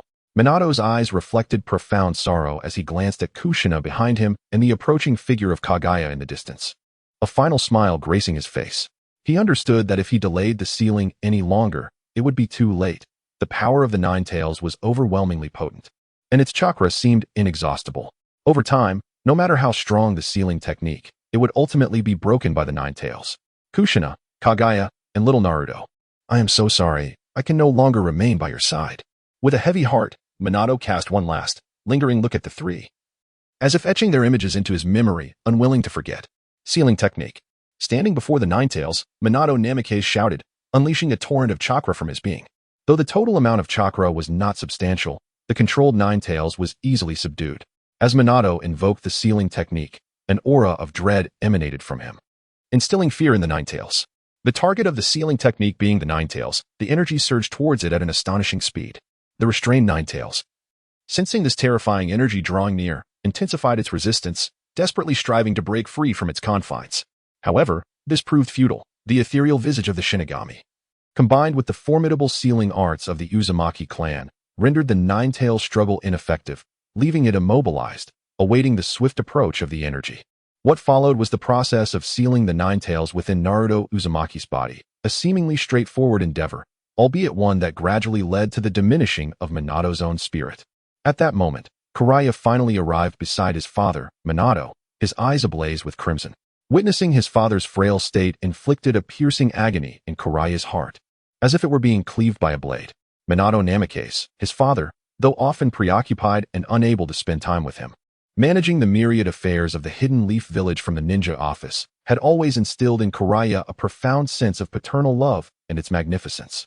Yet now, his father lay weakened on the ground, his breath waning, and his spirit gradually fading. Jiraiya understood all too well that if this continued, his father would surely perish. What to do? What should he do? Panic surged within Jiraiya as he grappled with uncertainty, desperate to prevent his father's demise yet feeling utterly powerless. Moreover, the scene was compounded by the imminent death not only of his father but also of his mother, Kushina Uzumaki, whose condition was equally dire. Having just given birth to Naruto, her body was already exceedingly frail. The exertion from the sealing technique, which consumed vast amounts of chakra to restrain the Nine Tails, had exacerbated her already precarious state. Their conditions mirrored each other, both teetering on the precipice of death. Father, mother, Jiraiya cried out beside them, yearning for his father to gaze upon him once more, wishing for a fleeting glance from them. Yet, this simple desire remained unfulfilled. they lay with eyes closed, their bodies occasionally trembling in silence. At this juncture, their physical vitality had waned considerably, and under such circumstances, the breath of life continued to diminish. This outcome led the other ninjas to believe that Kushina, Uzumaki, and Minato Namikaze were beyond salvation. Even the third Hokage, Hiruzen Sarutobi, who stood at a distance, shook his head slightly and then gazed vacantly into the horizon. The recent invasion of the Nine Tails had inflicted devastating losses upon the Hidden Leaf Village. The death of ninjas, not to mention the tragic demise of Minato Namikaze and Kushina Uzumaki, dealt a significant blow to the very fabric of the village. Chapter 97. The altered fate beside the renowned Hokage, Minato Namikaze. Xuanye remained kneeling on the ground, his eyes reddened yet devoid of tears. The atmosphere was overwhelmingly oppressive, mirroring the turmoil within Xuanye's heart. The gradual fading of his father's life force filled Xuanye with profound sorrow, yet he refrained from weeping, instead suppressing his emotions deep within. However, such repression is perilous. Unchecked grief can breed inner turmoil. At that moment, Naruto Uzumaki, lying beside Minato, seemed to sense something amiss and erupted into a wailing cry, his infantile voice echoing even to the distant ninjas managing the scene. Naruto, do you too sense the impending loss of our parents? Is your heart heavy with sorrow? Xuanye's gaze shifted to the weeping Naruto, who bore several seals designed to confine the Nine Tails within him. In the distance, the third Hokage stood in a daze, motionless, when suddenly a member of the Umbu appeared beside him. What is the extent of our losses from this battle? The third Hokage, not looking at the Umbu, directed his attention to the small Naruto on the ground. Lord Third Hokage, in this conflict, we have suffered significant casualties. 1 Sannin gravely injured, 1 elite ninja critically wounded, 3 J-nin deceased, 7 J-nin severely injured, 23 J-nin lightly injured, alongside 120 H-nin casualties, the Umbu reported respectfully to Hiruzen Sarutobi. Alas, how many lives we have lost in this battle. The toll is indeed considerable, sighed the third Hokage, fully aware that the gravely injured Sannin was none other than Minato Namikaze, and the elite was Kushina Uzumaki. He had not anticipated that the resolution would rely on Minato's use of the Reaper Death Seal, a sealing technique. I am truly aging. This war is concluded. Yet many ninjas lie on the cold ground, lamenting while awaiting medical assistance. Countless ninjas sprawled on the ground, gasping for breath, grateful for the cessation of hostilities, fearing that continued combat would have escalated the casualties exponentially. The sky following the battle was shrouded in gloom, devoid of light. Suddenly, a light rain began to fall, droplets landing on Xuanye's knees as he remained kneeling, lost in thought, gazing at his parents and reminiscing about the warmth of happier days. In a moment of despair, Xuanye knelt on the ground, fervently seeking a way to save his parents, who were also on their knees, consumed by grief. After much contemplation, he realized a crucial truth. He was not merely an ordinary individual but a time traveler, endowed with a powerful system. This revelation ignited a flicker of hope within him, rekindling the flame of determination in his heart. He began to reassure himself that the system, with its formidable capabilities, would undoubtedly be able to rescue his parents. With a voice trembling with anticipation, Xuanye addressed the enigmatic system residing in his mind. System, can you bring my parents back to life? As he posed this question, he held his breath, terrified that the answer might be in the negative. 1 second passed, then 2, and finally 3 seconds elapsed. In that agonizing interval, his back became drenched with sweat, anxiety gnawing at his heart. Ding! This system can indeed revive the host's parents. However, the host must pay a corresponding price. Upon hearing the system's response, the immense weight that had burdened Xuanye's heart was finally lifted, and a wave of relief washed over him. The possibility of resurrection was at hand, and he was unperturbed by the notion of any price to be paid. System, please revive my parents. I am willing to pay the necessary cost. With impatience, he implored the system within his mind. Ding! The host's price will be a reduction of chakra level to that of a novice ninja. Does the host accept this cost? The system replied calmly in the face of Xuanye's urgency. I accept. I willingly agree to this price. Without a moment's hesitation, Xuanye responded, his thoughts racing. To him, a mere reduction in chakra level was trivial, for he believed that such a level could always be regained. The prospect of saving his parents outweighed any concern he had about his own abilities. Ding! The system has detected the host's acceptance of the proposed cost, and thus the host's chakra level will begin to decrease. Soon, Xuanye sensed the diminishing flow of chakra within him, a disconcerting sensation akin to a robust individual suddenly rendered as frail as a child. Yet, in comparison to the prospect of saving his parents, this discomfort was insignificant. He convinced himself that he could endure it. As the total chakra within his body continued to wane, waves of energy seemed to vanish into thin air, leaving him feeling increasingly diminished. After a minute, the total amount of chakra within Xuanya's body finally diminished to that of a genin, rendering it nearly tenfold less than that of a chunin. The sudden reduction in chakra caused a slight discomfort within his body, but Xuanya swiftly adjusted his physical state, and the feeling of unease gradually subsided until it vanished entirely. Upon reaching the chakra level of a genin, a foolish grin spread across Xuanya's face, for he understood that with the decrease in chakra, his parents would no longer face death. Not long after, an exceptionally potent life force surged forth from Xuanya's body, splitting into two distinct streams, one penetrating into the body of Minato Namikaze, while the other delved into the form of Kushina Uzumaki. As these two powerful life forces entered their bodies, the waning vitality of Minato and Kushina ceased its decline. Not only did it halt, but it began to strengthen gradually, revitalizing them with renewed vigor. Thus, in consideration of the many who wished for Minato and Kushina's survival, their fates were altered from the original outline, which had dictated their demise, allowing the protagonist to leave the village in pursuit of greater strength. Chapter 98. The situation of parents as time progressed. The medical ninjas of the Hidden Leaf Village finally arrived at the battlefield, attending to the severely injured Jonin and Chunin, alleviating their immediate wounds. Those who suffered more grievously were carefully placed onto stretchers, aided by two ordinary villagers from the Leaf, with a particular focus on the rescue of Buofing Shumen's parents. Although the third Hokage had come to the grim conclusion that Buofing Shuemin and Uzumaki Kushina were beyond salvation, he nonetheless dispatched two highly skilled medical ninjas to their side for treatment. As the ninjas on the battlefield received care, the cacophony of anguish gradually diminished, with many severely injured warriors being transported to the hospital of the Hidden Leaf Village for exemplary treatment. At this moment, Shinya's parents, Buofing Shuemin and Uzumaki Kushina, were also being conveyed to the ninja hospital, where little Naruto was naturally cradled alongside them. This hospital was renowned as the finest in the Hidden Leaf Village, boasting exceptional medical facilities that ranked among the best in the entire world of Naruto. Lord Third Hokage. Lord Third Hokage. The life signs of the fourth Hokage and Lady Kushina are steadily improving, no longer declining. They have escaped the clutches of death. At that moment, a medical ninja clad in a white coat and wearing a white mask hurriedly approached an elderly man, none other than the third Hokage, Hiruzen Sarutobi. What? You mean that the life signs of Shuemin and Kushina are slowly increasing and that they are no longer in danger? Upon hearing the frantic words of the approaching medical ninja, Hiruzen's eyes widened in disbelief, though elation swiftly overtook his expression. Indeed, it was joy that filled his heart. The fourth Hokage, Buofing Shuemin, and Uzumaki Kushina were individuals he had watched grow since childhood, and he held a profound affection for them, wishing fervently for their survival. Their courageous act of risking their lives to seal the Nine Tails for the sake of the village touched Hiruzen deeply, affirming his conviction that he had not erred in entrusting the position of Hokage to them. Thus, while Hiruzen had initially been engulfed in sorrow over their dire condition, the sudden news of their survival left him momentarily stunned. After standing in place for a moment, he hurriedly made his way to Buofing Shuemin's hospital room. Upon entering, he beheld Shuemin lying on the bed, eyes closed, his complexion a shade pale, alongside Uzumaki Kushina. In the vicinity of the hospital bed, Minato Namikaze sat motionless beside his parents, his gaze unwaveringly fixed upon them. Meanwhile, the newborn Naruto Uzumaki lay peacefully in a crib within the room, seemingly reluctant to disturb his parents. Upon entering the ward, the third Hokage, Hiruzen Sarutobi, hurried over to Minato, gazing at him for an extended moment before grasping his hand. He channeled chakra into Minato's body for inspection.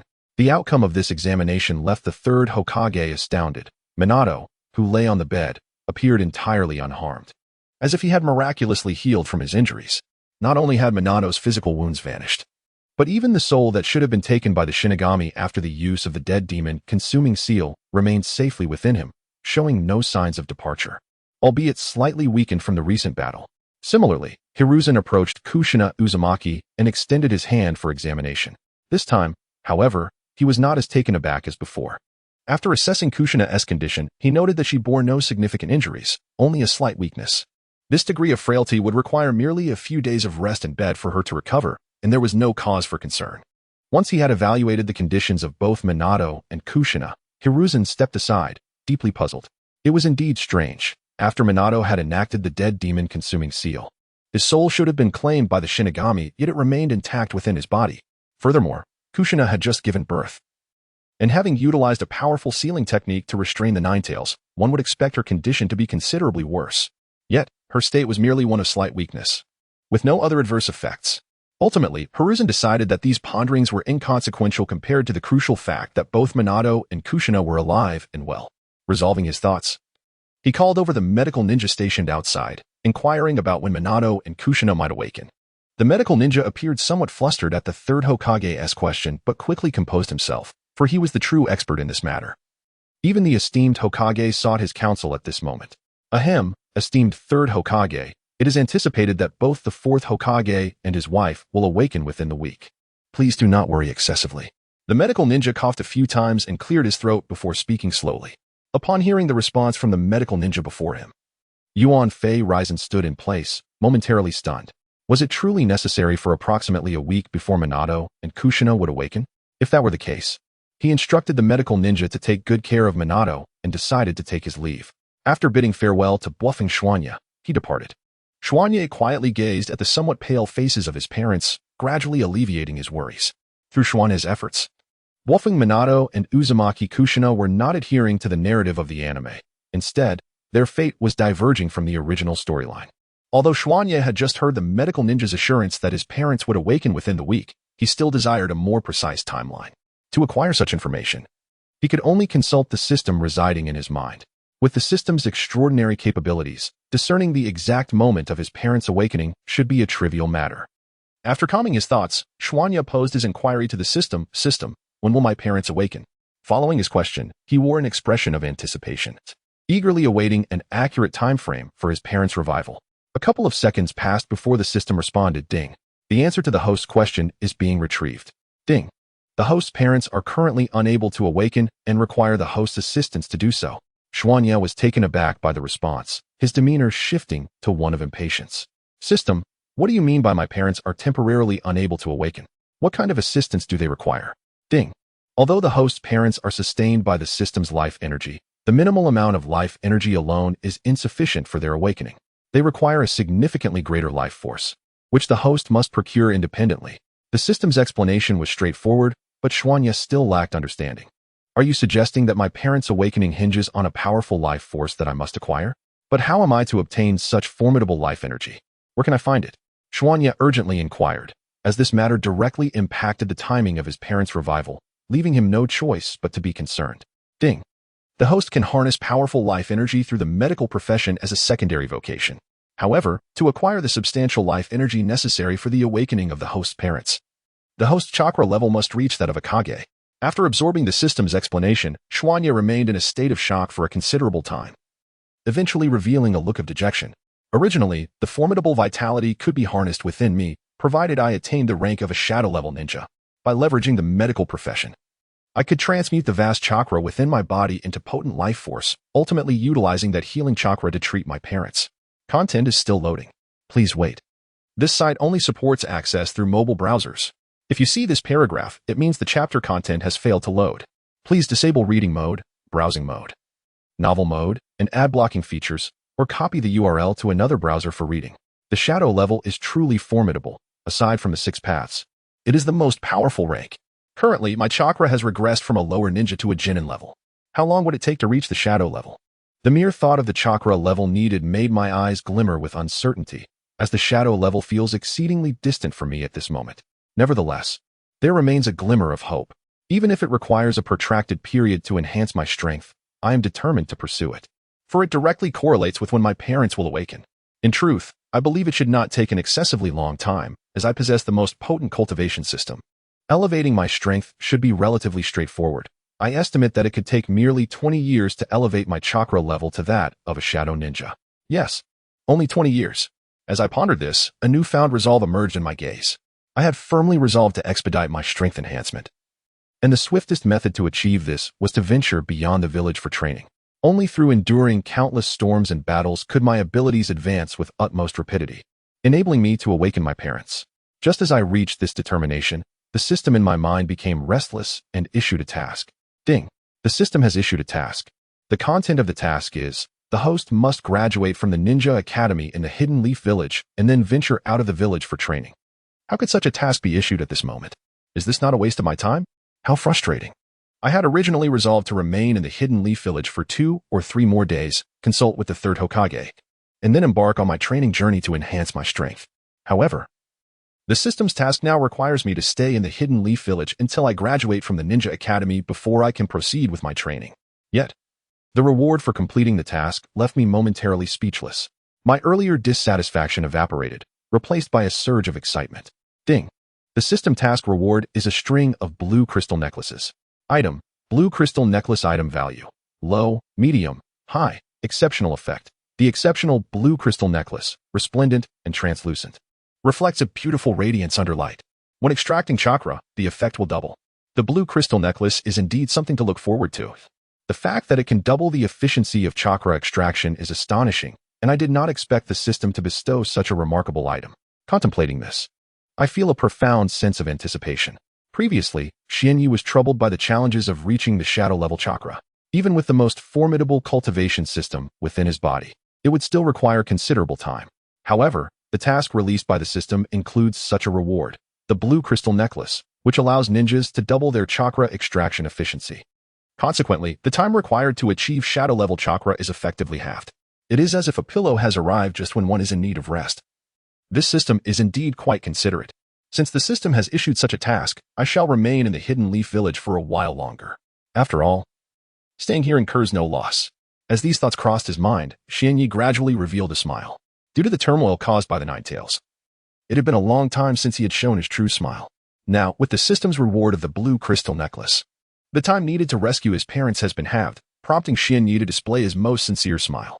Chapter 99. A dialogue with the third Hokage. Thus, Kazekage Jinya remained in the hospital for 3 days, keeping company with his parents, Namikaze Minato and Uzumaki Kushina.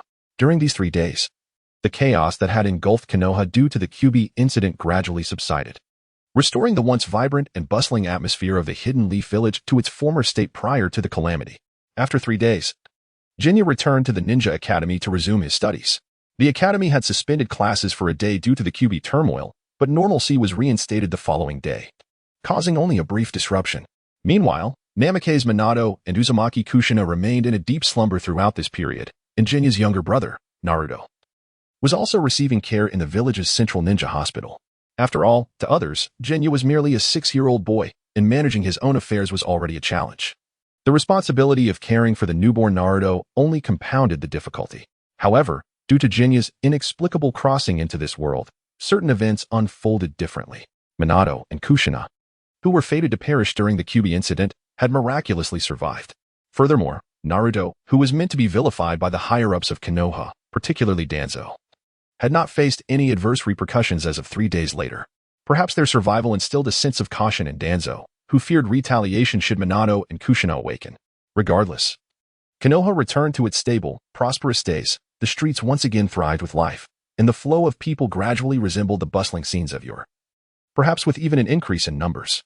At the Ninja Academy, Jinya found solace beneath a grand tree, leisurely resting in its shade while occasionally casting his gaze towards a group of students fervently training under the sun. To his surprise, these students appeared to have taken their training seriously, likely prompted by the recent upheaval that had revealed the precarious nature of their world as ninjas, filled with lurking dangers beneath the surface calm. Jinya sensed that those tenaciously training students had come to understand a crucial truth. When crises arise, reliance on anything but oneself is futile. It is the defenseless who meet their demise early. Thus, one's own strength remains the most trustworthy asset. With a yawn, Jinya stretched his limbs. Indeed, as the ancients wisely proclaimed, time serves as the finest balm for the soul. Just 3 days prior, his heart was heavy with grief, rendering him unable to even partake in meals. Yet now, though the weight of sorrow still lingered, his spirits had lifted considerably, for the reality of his parents lying in their hospital beds was an immutable fact. Thus, despite the weight of sorrow, it serves no purpose. Grief only exacerbates one's inner turmoil and contributes not to the enhancement of strength. It would be far wiser to swiftly recalibrate one's emotions and devise means to bolster one's abilities, allowing one's parents, Minato Namikaze and Kushina Uzumaki, to awaken sooner. Xianyi rose, lifting his gaze towards the Hokage office, not far from the Ninja Academy. Sighing, he reflected that 3 days had elapsed since the Nine Tails incident, and it was nearly time to confer with the third Hokage, Hiruzen Sarutobi, regarding his early graduation. With this thought in mind, Xianyi departed from the training ground without even bidding farewell to the ninja instructor, simply leaving the arena. Upon exiting the Ninja Academy, he strolled into the bustling streets of Konohagakure. This central locale, where both the Ninja Academy and the Hokage office resided, always exuded a sense of vibrancy, teeming with people traversing the thoroughfare. Observing the throngs of pedestrians, Xuanya furrowed his brow and sighed with a hint of resignation. With a sudden burst of energy, he leapt onto the roof of a nearby building. Given that Xuanya's physical prowess had reached the level of a chunin, this feat was easily accomplished, allowing him to reach the Hokage office in a mere 3 minutes. Inside an office at the Hokage building, an elderly man reclined leisurely in a chair, squinting through his small eyes while occasionally puffing on a pipe, relishing the moment. As Xuanya entered the room, he approached the third Hokage, Hiruzen Sarutobi, and declared, "Old man, I wish to graduate early." This straightforward assertion was clear and concise. "Young Xuanya, why do you wish to graduate early? Can you share your reasoning with me?" The third Hokage, pipe in mouth, took a deep drag and exhaled a thick cloud of smoke. "Sir, I believe that the Ninja Academy has nothing further to teach me. Remaining there would merely squander my time. Therefore, it is better to graduate early and focus on honing my abilities," Xuanya replied calmly. Upon hearing Xuanya's response, the third Hokage's mind drifted back to the recent battles witnessed through the crystal ball at the Ninja Academy, particularly the clash between young Xuanya and Itachi Uchiha. Although they were mere children, the power they exhibited during their confrontation was nearing that of a genin, compelling the third Hokage to take heed of their remarkable talents. "I must admit, I never anticipated that Xiao Xinyi would desire to graduate ahead of schedule. After spending nearly a year at the Ninja Academy, he has already mastered all that the institution has to offer." In light of such prodigious talent, the third Hokage, Yuan Fei Rizhands, could only marvel in silence. Although the old man was genuinely astonished, he knew he must maintain a composed demeanor in front of Xiao Xinyi. If Xiao Xinyi wishes to graduate early, it is not out of the question. However, he must first undergo a test. Only by successfully passing this assessment can he attain his graduation. If he fails, he will not be permitted to proceed. Contemplating this, the third Hokage set down his tightly gripped pipe, raised his gaze towards Xiao Xinyi, and declared, "Xiao Xinyi, I can allow you to graduate early, but it is imperative that you first complete a test." Before the venerable third Hokage, Xiao Xinyi displayed no sign of fear. Instead, his countenance radiated unwavering confidence, for he possessed a strong belief in his ability to succeed. Observing the self-assured expression on Xiao Xinyi's face, the third Hokage could not help but smile. It seems Xiao Xinyi is brimming with confidence. Just by looking into those eyes, one can discern his absolute faith in his own capabilities. Chapter 100, the combined graduation assessment. Thus, 3 days passed quietly and unremarkably in the Hidden Leaf Village, with no significant events to capture Xianye's attention. In one of the training fields of the Ninja Academy, beneath the shade of a large tree, a young boy lay leisurely on the grass, gazing at the untainted blue sky above. He inhaled the slightly sweet air, and his mood gradually lifted in harmony with the beauty of the sky. At that moment, a group of students in the training field engaged in a fervent discussion, occasionally gesturing towards Xianyi. Lying on the grass, Xianyi became aware of their chatter and focused his attention, his ears twitching.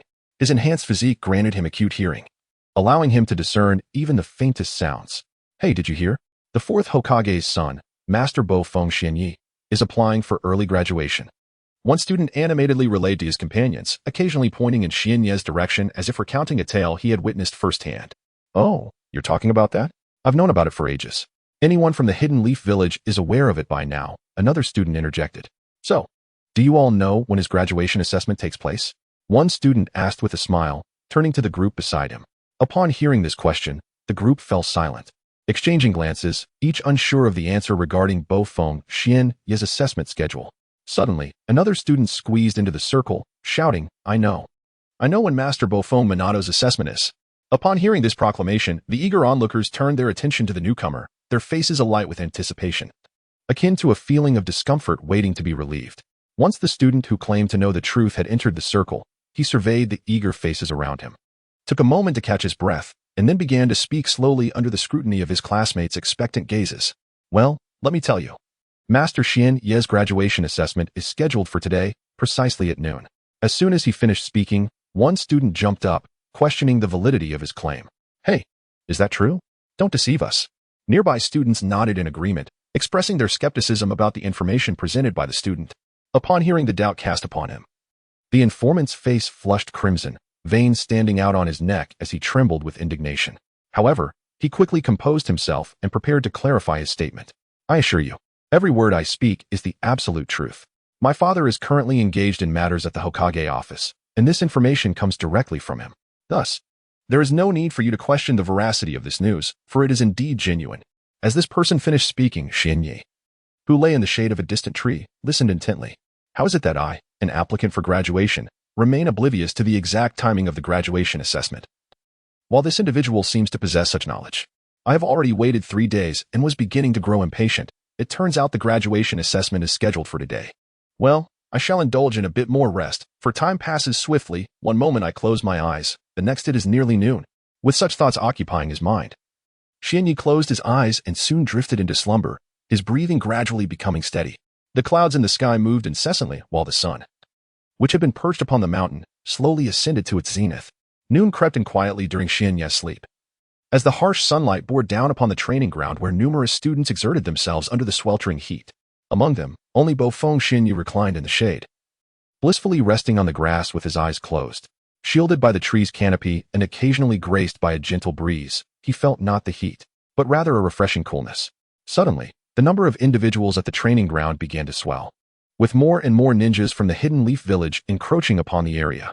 Yet, despite the throng, these individuals adhered to the rules, refraining from encroaching upon the center of the training ground, which they left in a spacious circular formation, with others gathered beyond the circle. The arrival of these individuals transformed the once tranquil training ground into a cacophony of noise, as countless voices floated through the air and reached Xianyi's ears. Who was making all that racket? How annoying. Initially, Xianyi had been enjoying a peaceful slumber on the grass, but the sudden influx of people and their chatter disturbed his rest. Awakened, he propped himself against a large tree, rubbed his eyes in surprise, and exclaimed, "When did so many people arrive at this training ground? Why are there so many here when typically it is nearly deserted?" Confused by this sudden change, he soon grasped the situation upon overhearing their discussions. "Ah, look over there. That must be Master Kaze no Jinya. Indeed. Master Jinya is truly handsome, or rather, exceedingly adorable." A throng of girls, older than Jinya, screamed from a distance. In truth, Jinya felt no discomfort from the shrill cries of these young girls. After all, it was quite natural for them to be captivated by his striking visage. However, the shrieks from the older women were rather unsettling. "Goodness, why are you older ladies screaming as well? Has my beauty ensnared your hearts?" Jinya mused. "I can understand the younger girl's excitement. After all, I possess a face that wields considerable charm over the fairer sex." With Jinya's keen perception, he had already spotted a particularly lovely young woman among the villagers of Konoha, which brought him a touch of joy. Yet, the raucous cries from the older women dampened his spirits. "What are you ladies so excited about? Surely, you've outgrown the age of infatuation. You've spoiled my pleasant mood."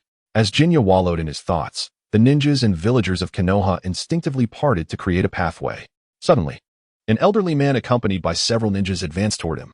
Jinya soon recognized the third Hokage, Sarutobi Hiruzen, the old man who approached with a cadre of Konoha ninjas, creating an impressive spectacle. Jinya's mind began to wander. Who would have thought that the third Hokage, Sarutobi Hiruzen, was so flamboyant? He could have simply come alone, but instead, he parades a whole entourage of ninjas to impress the villagers. Unbeknownst to Hiruzen, Jinya's thoughts harbored a hint of mockery. If he were to learn of Jinya's musings, he would surely be red-faced with indignation. "Do you think I wish to bring these people along? Some are here for your graduation assessment, while others are from Konoha Zumbu, tasked with following me and assisting in my duties." With a lively gait, Hiruzen approached Jinya, soon standing beside him.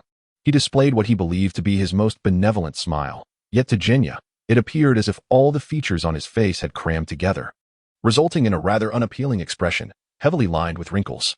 Despite his internal thoughts, Jinya maintained a courteous demeanor, offering a polite smile to the elderly Hiruzen before him. "Greetings. Elder, are you here today to conduct my graduation assessment?" "Indeed, I have decided that today shall be the day for your evaluation. What are your thoughts on this?" The third Hokage, Yuan Fei Ryuan, displayed a rather awkward expression. He had not anticipated that in front of so many villagers and ninjas of Konoha, Kazekage Jinya would refer to him as old man. Such a lack of decorum was quite surprising. However, considering the gathering of villagers and ninjas, even if Jinya showed him no respect, the third Hokage could not afford to stoop to the level of a mere child. Otherwise, onlookers might perceive him as overly petty, quibbling with a young boy. The truth behind Yuan Fei Ryuan's restraint stemmed largely from Jinya's lineage. Jinya was the son of the fourth Hokage, Minato Namikaze, and his mother was Kushina Uzumaki, Minato's wife. Furthermore, Jinya's newborn brother was the host of the Nine Tails. It was evident that Jinya's family belonged to the esteemed line of Hokages, which was why the third Hokage chose to overlook the slight. After all, they were all part of his extended family. And it was merely a trivial address, nothing to be overly concerned about. Once the third Hokage concluded his query, Jinya promptly replied, "Old man, I believe today is indeed suitable. The weather is splendid, and the sun shines brightly. It is the perfect day for a graduation assessment. Very well, since you have made up your mind. We shall proceed with the graduation evaluation today." The third Hokage nodded in approval. "Your graduation assessment consists of a singular challenge. You must endure for 5 minutes against the 3 Chunin positioned behind me. Should you succeed in this endeavor, I shall grant you early graduation," proclaimed the third Hokage with unwavering resolve. Endure for 5 minutes against 3 Chunin? Is that truly the requirement for early graduation? Jinya reiterated, seeking confirmation from the third Hokage. "Indeed, as long as you can withstand the battle against the 3 Chunin for 5 minutes, I shall allow you to graduate early," the Hokage affirmed once more. "I must not have misheard. Is it truly the case that I must endure 5 minutes against 3 Chunin to graduate? That seems exceedingly challenging," exclaimed a Chunin at the training grounds of the Ninja Academy. "Indeed, to withstand 3 Chunin for 5 minutes is an immense challenge. It is not merely difficult for those yet to graduate. Even those who have graduated would find it a formidable task to endure against 3 Chunin for that duration. This seems rather unfair. Young Jinya must endure for 5 minutes in a battle against 3 Chunin to succeed." Upon passing the assessment, it is generally believed that a typical ninja merely needs to barely attain the capabilities of a genin to graduate. In a brief span, the villagers and ninjas of Konohagakure began to engage in fervent discussions, predominantly expressing their sentiments regarding the overwhelming difficulty of this early graduation examination. In a certain area of the training ground, a young boy, approximately the same age as Jinya, with short black hair and clad in the attire of the Uchiha clan, leaned against a large tree, his expression stoic. He squinted at Jinya, who stood at the center of the training field, murmuring, "Jinya, you have chosen to graduate early. However, the challenges of this early graduation assessment are indeed formidable. I wonder if you can succeed." This boy was none other than Itachi Uchiha, though Jinya remained oblivious to his words. In response to the third Hokage, Hiruzen Sarutobi's demands, Jinya readily agreed, for how could he refuse? Despite his chakra level being reduced to that of a mere apprentice ninja, his physical prowess remained intact, still possessing the strength of a Chunin. It would be a trivial matter for a body of Chunin caliber to contend against 3 Genin. Thus, the content of Jinya's early graduation assessment was firmly established. Standing at the heart of the training ground, the third Hokage, Hiruzen Sarutobi, turned to issue a few instructions to the 3 Genin stationed behind him, preparing himself to observe Jinya's early graduation evaluation. The 3 Genin, who had been standing idly behind the third Hokage, promptly advanced upon hearing his directives, halting only when they reached Jinya's front.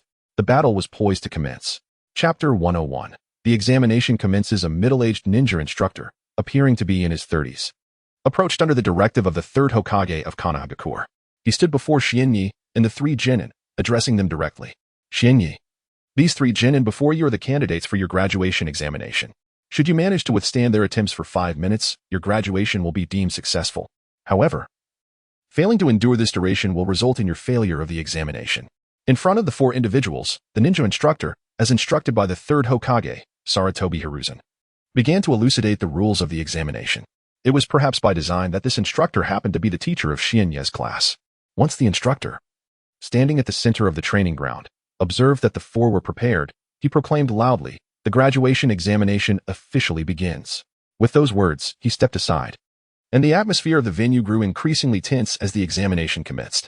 The candidates did not immediately engage in combat.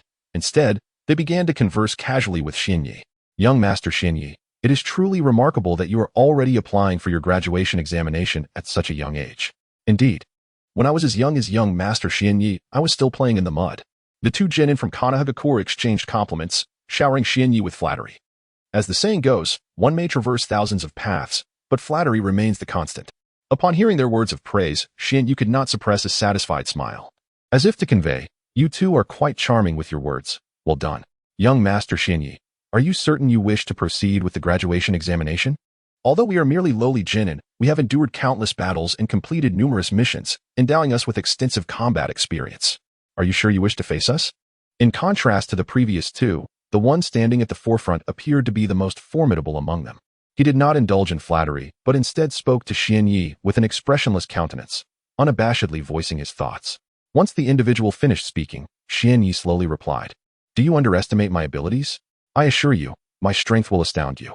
If you are not cautious, You may even find yourselves defeated by me." As he spoke, Xian Ye's demeanor exuded confidence, devoid of any semblance of humility, and his gaze towards the trio was filled with disdain. In truth, Xian Ye's words were restrained. If he were to engage earnestly, the trio of genin would require little effort to be vanquished. Well, since young Master Xian Yi is so confident, we shall not hold back. The young shinobi standing at the forefront felt the disdainful gazes of Xian Yi, who regarded their abilities with contempt. Despite their cultivated composure, a surge of anger welled up within them. As soon as Xian Yi finished speaking, the three individuals before him rushed forward, each hurling a shuriken in his direction with great force. To the onlookers, the speed of the shurikens thrown by the Konoha genin was astonishing, reaching Xian Yi in the blink of an eye. Oh no, has Master Xian Yi failed to react? How careless. We shouldn't have unleashed our full strength right from the start, one genin pondered, despite his utmost speed still falling short of the shuriken's flight. In the next instant, the projectiles were already upon Xian Yi. However, among the crowd stood the third Hokage, Sarutobi Hiruzen, who had no intention of intervening. He was acutely aware that Xian Yi's prowess was not as feeble as it appeared, even if he could not defeat the genin. Evading their shurikens would be a simple task. Indeed, as the three shurikens were about to strike Xian Yi, he made a slight movement, executing an awkward maneuver that caused the projectiles to fly wide, embedding themselves into the grass behind him. The three Konoha genin, witnessing Xian Yi evade their thrown shurikens with such ease, felt a wave of humiliation wash over them. These three were seasoned warriors.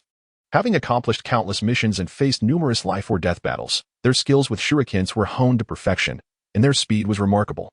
Yet now, a mere student from the Ninja Academy, a child no older than 6, had effortlessly evaded their strikes. Where could they hide their faces in shame?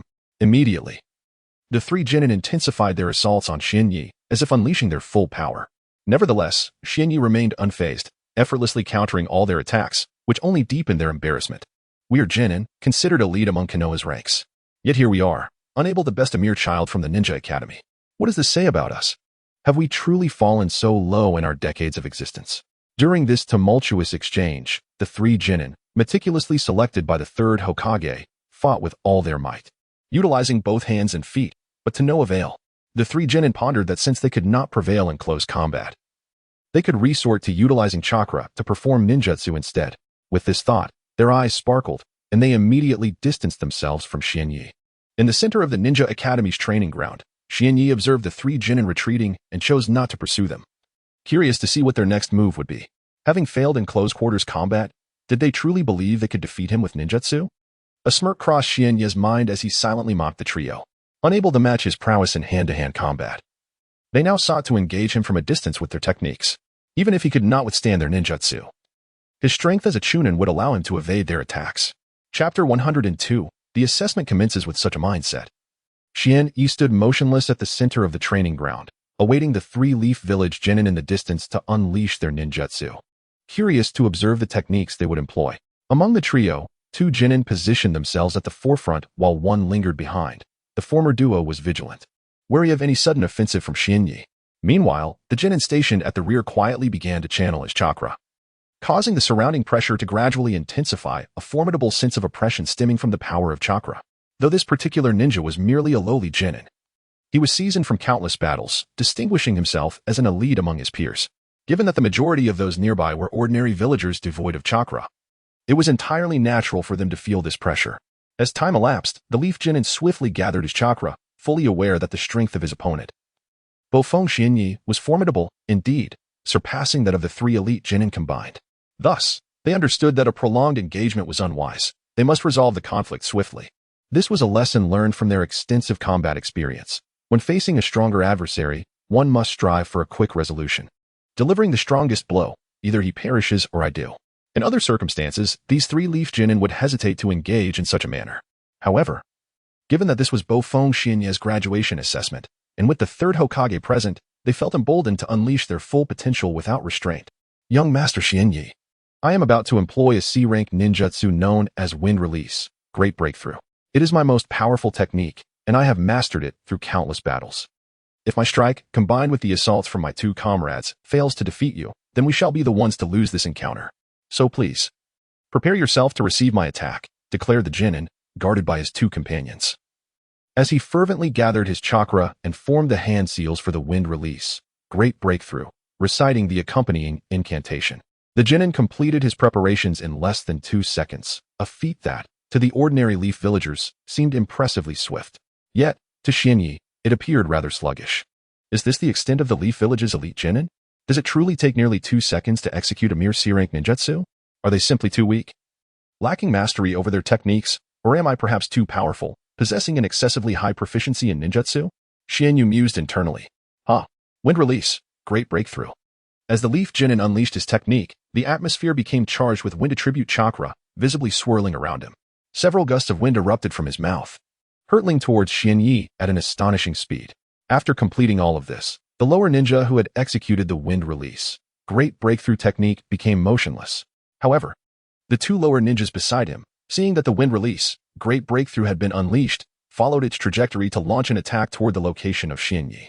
Though the speed of these 2 Konoha lower ninjas was not swift enough to match the pace of the wind release, great breakthrough, they managed to initiate their assault after it struck Xianyi.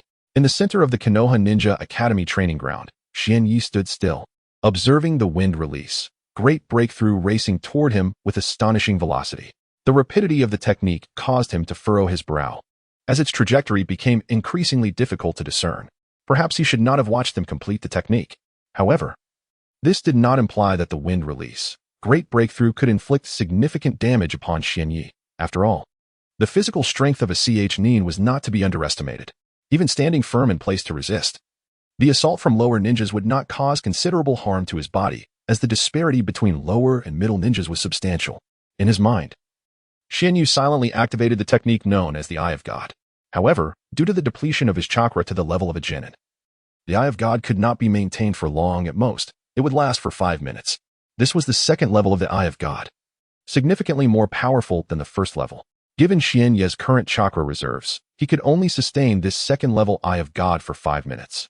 Had it been the first level, maintaining it for half an hour would have posed no difficulty. Once the Eye of God was activated, Xianyi immediately felt a profound difference. His deep black eyes cooled, and his visual range expanded instantaneously. He could see much more than before, and to his perception, the speed of everything in the external world slowed down several times. The whirlwinds generated by the wind release, great breakthrough, which had initially been difficult for Xianyu to track, became easily discernible after activating the Eye of God. The entire world appeared altered, and even the whirlwinds approaching him at great speed seemed to decelerate significantly. Moreover, Xianyi's natural eyesight was exceptional, allowing him to effortlessly capture the trajectory of the C-rank ninjutsu, wind release, great breakthrough. The whirlwinds approached from all directions, seemingly predetermined in their final destination. Regardless of how far their paths diverged from Xianyi, they would inevitably converge before him. As he gazed at the whirlwinds closing in, Xianyi narrowed his eyes, concentrating all his mental fortitude on the approaching whirlwinds. With his legs slightly bent, he explosively engaged the muscles in his calves, unleashing power that far surpassed the speed of the whirlwinds conjured by the wind release. Great breakthrough, deftly evading their onslaught. In the blink of an eye, Xianyi had already vacated his previous position, now positioned behind the lower ninja devoid of any chakra. While evading, he deftly produced a sharp kunai. As he moved at an astonishing speed with the kunai in hand, it traced a dark arc through the air, its ebony hue glimmering under the searing midday sun, reflecting a blinding radiance.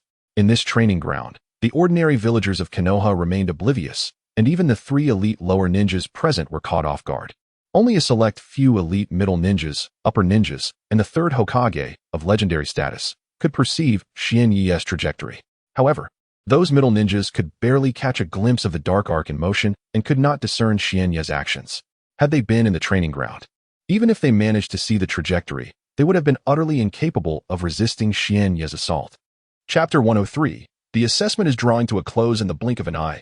Xianyi had swiftly maneuvered behind the elite genin, whose chakra was nearly depleted, gently raising his delicate hand that held a kunai. Though the hand appeared fragile, resembling something that could be easily blown away by the wind, none present dared to underestimate the power encapsulated within that slender grip. With a swiftness that was almost imperceptible, the kunai, imbued with an overwhelming force, was poised against the neck of the Leaf Village elite genin.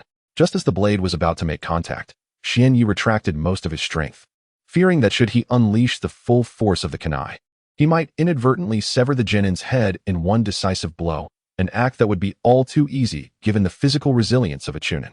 It took a moment for the genin to comprehend his defeat. Upon seeing Xianyi again, he realized he had lost, The kunai was resting against his throat, and had Xianyi not held back, he would surely have met his end. Contemplating this, a complex smile of bitter acknowledgement crept across the genin's face. His expression suffused with embarrassment. Here he was, one of 3 elite genin from the Leaf Village, bested by a mere academy student. Even with the combined efforts of his 2 comrades, they had been completely outmaneuvered by Xianyi, who toyed with them effortlessly, never allowing them even a chance to strike. Sighing, the Leaf Village elite genin conceded, "Alas, I have lost to Xianyi." At this juncture, he had no choice but to acknowledge his defeat.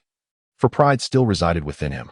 Though they were merely lowly genin, they had endured countless battles and accomplished numerous missions, and thus, stooping to petty tricks was beneath them. Accepting defeat was not a grievous matter. After all, losing to Xianyi was a defeat he could accept wholeheartedly. His prowess had reached a level where he could rightfully claim victory over him, rendering the act of conceding devoid of shame. As the Leaf Elite genin made his gesture of surrender, a throng of common villagers, idle ninjas, and students from the academy erupted into raucous applause, followed by fervent discussions. "Wow, Xianye's strength is truly formidable. Indeed, if only my son possessed half of Xianye's capabilities. Come now, you're being overly ambitious. I would be satisfied if my son had just 1/3 of his talent." The thoughts of the gathered parents largely echoed such sentiments. However, the ninjas observing from the training ground were even more astounded. They had not anticipated that Bo Feng Xianyi possessed such extraordinary strength. Capable of defeating a carefully selected elite genin from the Leaf Village. The elite lower ninjas selected from Konoha are seasoned warriors, having engaged in countless battles with a remarkable task completion rate of 99% or higher. Their lives have been marked by numerous life and death encounters, resulting in scars that adorn their bodies, along with an extraordinary wealth of combat experience and formidable prowess that ordinary lower ninjas lack. It can be asserted that these 3 elite lower ninjas are among the strongest in Konoha. However, witnessing one of them being defeated by the young man, Kazuki, in a 1-on-3 scenario is truly a challenge to the visual perception of those present, shattering their understanding of reality. Standing amidst the crowd, the 3rd Hokage, Yanfei, turned his head and inquired of a nearby Ambu ninja, "Are you certain that these 3 lower ninjas are indeed the most powerful among Konoha's ranks? Please confirm that there is no mistake." Despite having witnessed Kazuki's win-like speed, Yanfei found it hard to believe and sought confirmation from the AMBU operative behind him.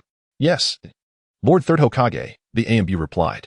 "I personally selected these 3 lower ninjas, so I assure you they are among the strongest in Konoha." Upon hearing the AMBU's response, Yanfei struggled to suppress his astonishment, nodding silently to himself. "Minato, it seems your son is truly exceptional. His strength allows him to effortlessly defeat elite lower ninjas. I suspect he would hold his ground even against mid-ranking ninjas." In the training field, the elite lower ninja had vacated the central position, leaving only Kazuki and the other 2 elite ninjas. However, these 2 elite ninjas no longer underestimated Kazuki, treating him as a genuine adversary. They approached with utmost caution, testing the waters, yet they dared not close the distance, maintaining a safe distance while concentrating their focus on Kazuki. As 3 minutes had elapsed since the beginning of the match, only 2 minutes remained of the allotted 5. Time passed slowly, and the 2 elite Konoha ninjas refrained from launching an attack. Kazuki pondered, are they attempting to stall for time, hoping to avoid combat for the next 2 minutes? Unbeknownst to him, his assumption was accurate. The 2 elite ninjas were indeed thinking along those lines. They surmised, "Damn it, we can't defeat you, but surely we can manage to stall for 2 minutes." Kazuki stood still for a few seconds, observing the 2 elite Konoha ninjas who were now over 10 meters away. Realizing they had no intention of engaging him, he decided it was time to take the initiative. With just over a minute remaining, Kazuki knew that this brief moment was more than sufficient to defeat the 2 elite ninjas, perhaps even within mere seconds. In the stillness of the night, Xuanye's hands delved into his pockets once more, retrieving a pair of kunai. Unlike the previous occasion, he now held one in each hand. In the distance, 2 elite lower ninjas had already devoted their entire focus to the figure of Kazekage Xuanye. Upon witnessing him draw 2 kunai, their tension heightened palpably. Their attention so fixated that they dared not even shift their gaze from him. Yet, the outcome was as unpredictable as ever.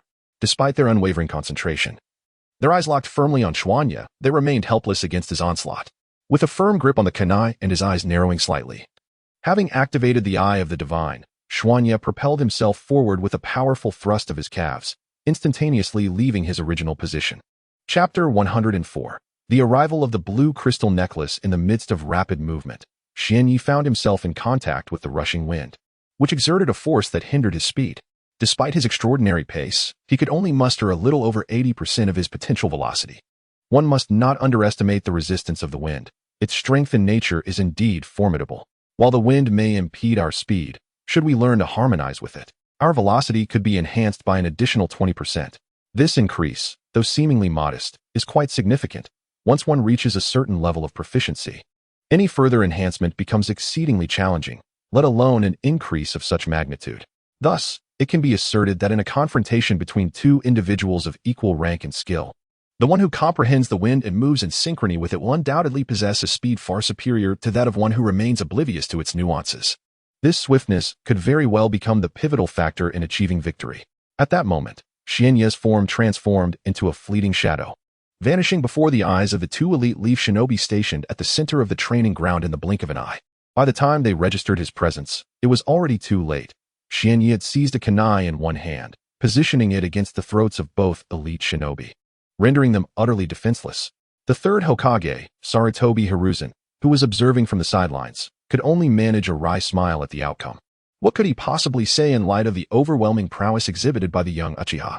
Initially, he had anticipated that if Xianye could endure for 5 minutes in the match, it would be a commendable feat, as even those with extensive battlefield experience often struggle to last that long against seasoned leaf shinobi. However, Xianye repeatedly shattered Hiruzen's expectations. When he first struck and defeated an elite shinobi, the Hokage was left astounded. Just when he thought the spectacle had reached its conclusion, Xianye launched another assault, achieving a swift and brutal victory, offering no time for the two elite shinobi to react. The defeated leaf shinobi, not wishing to linger in shame, swiftly retreated, fleeing as if their defeat to Xianye was a source of great embarrassment. As Xianye observed the two elite genin sprinting away at an astonishing speed, he pondered what he wished to convey. Why do you run so swiftly? It is not a disgrace to be bested by a genius such as myself. Do you not see that the first individual I defeated remains present? Xianye turned his head to look at the first genin who had been eliminated among the three. Yet no matter how he turned, he could not locate the whereabouts of that elite ninja. Goodness, could it be that the first eliminated elite genin has also fled? I distinctly remember him being here. How peculiar that I cannot find him. The atmosphere became charged with excitement. Each new talent emerging from the hidden leaf village was a boon. For the greater the number of gifted individuals, the stronger the village would become. This, in turn, would gradually improve the lives of the ordinary villagers, alleviating their worries about warfare.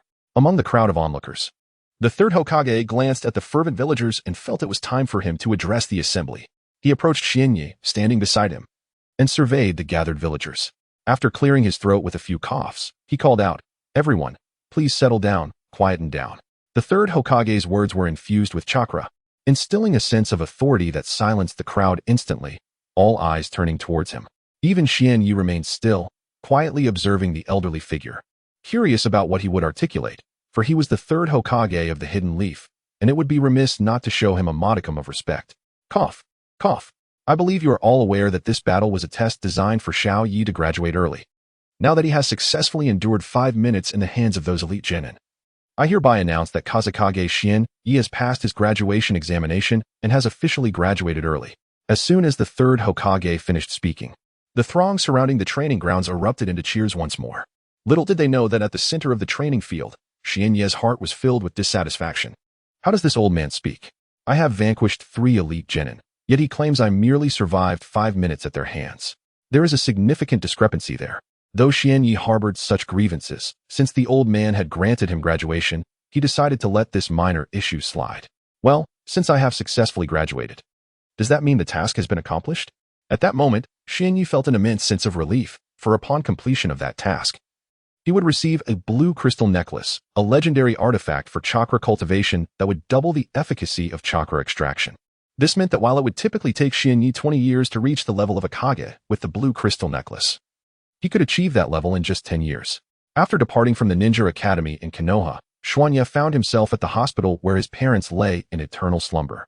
At that moment, his younger brother, Naruto Uzumaki, was fast asleep, a sweet smile gracing his face. This was the essence of Naruto, an eternal optimist. Haha, my precious blue crystal. Here I come. Upon arriving at the hospital, Xuanya delved deep into his thoughts, realizing that he had successfully completed his mission. Graduate early from the ninja academy while still needing to venture beyond the village for training. Should he fail to leave the village within 10 days, the blue crystal necklace would be reclaimed. Reward, blue crystal necklace. Item value, low, medium, high, exceptional. Item effect, The exceptional blue crystal necklace, translucent and radiant, reflects a beautiful brilliance under light, doubling the effect of chakra extraction. Upon seeing the mission marked as complete, Xuanya felt a wave of relief wash over him. However, the stipulation that he must leave the village within 10 days to avoid losing the necklace was disheartening. It felt akin to stepping in something unpleasant. Do I really need a system to remind me of this? Even without your prompt, I would venture out for training, as remaining in Konoha to enhance my abilities would be a slow process. Outside the village, countless opportunities for battle await. A stark contrast to the confines of the ninja village, a truth I am well aware of. Chapter 105. Exquisite materials, though a twinge of discomfort lingered within. The realization that the task assigned by the system had been accomplished swiftly cast that feeling aside. With eyes closed, Xianye's thoughts stirred silently, yearning to summon the radiant blue crystal necklace. Upon opening his eyes, a translucent strand of exquisite blue crystal materialized in his delicate hand. This necklace was fashioned from a slender, rope-like thread, adorned with a crystal approximately the size of a quarter, astonishingly clear and luminous. Atop the crystal was a small hole, perfectly sized to accommodate the thread. Upon first glance, Xianye was struck by its breathtaking beauty. He had never encountered such a magnificent object, even during his time on Earth. The captivating hue of the blue crystals seemed to possess the power to uplift one's spirits, promising a sense of well-being to its wearer. Narrowing his eyes, he scrutinized the thread and the sizable blue crystal, yet after a minute, he remained perplexed about its nature. Ultimately, he decided to consult the system, for this was a gift from it, and surely it could elucidate the purpose of this rope-like substance. Xianye was driven by an insatiable curiosity to uncover the truth behind this unknown entity that belonged to him. System. What exactly is this thread passing through the blue crystal? He asked internally. It wasn't long before the system responded. Ding. The blue crystal necklace, gifted by this system, is strung with a thread derived from the mythical dragon's sinew, renowned for its remarkable resilience.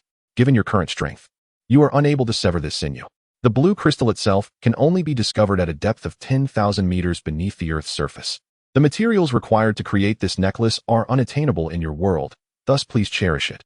This necklace is undoubtedly a rare treasure. Upon hearing the system's explanation, Xianye was profoundly astonished. To think that this slender, rope-like thread was made from the sinew of a dragon, and that the crystal lay buried 10,000 meters deep underground, this gift from the system was truly extraordinary. Another reason for his inquiry was his desire to manufacture a similar blue crystal necklace, for the effects of this necklace were immensely powerful, effectively doubling the extraction of chakra. If he could provide one each for his parents and his brother, Naruto Uzumaki, their chakra extraction speed would soar to unprecedented heights. Xianye had never underestimated the potency of the blue crystal's double effect. Even a 50% increase would be remarkable, let alone a full doubling. In the early stages, the speed at which ninjas extract chakra is generally uniform. In such circumstances, if one were to possess a blue crystal necklace, that individual would undoubtedly have double the chakra compared to their peers. Shaking off the chaotic thoughts swirling in his mind, he picked up the blue crystal necklace in his hand and adorned it around his neck. Upon doing so, Xianye noticed something peculiar.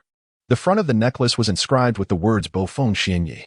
He had never anticipated that the system would etch his name onto this blue crystal. However, upon deeper reflection, it appeared to be rather fortuitous, with his name engraved on the front. Even if Xianye were to cease using the necklace or were to misplace it, others would still recognize it as his possession. Once he made a name for himself in the world of Naruto, he could bestow the blue crystal necklace upon his loved ones. Should others see it, they would likely refrain from provoking the wearer, thus providing a modicum of protection for his family. The likelihood of losing this necklace seemed nearly non-existent, given its remarkable potency.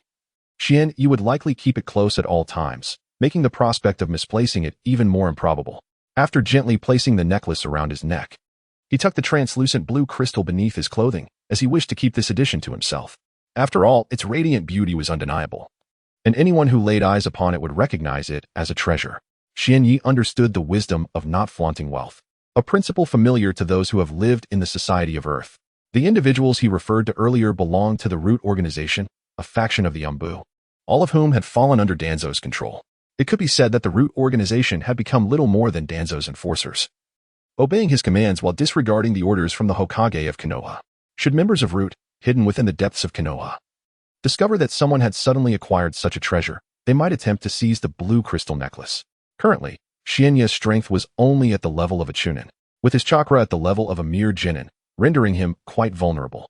Thus, it was wise for him to exercise caution in this weakened state.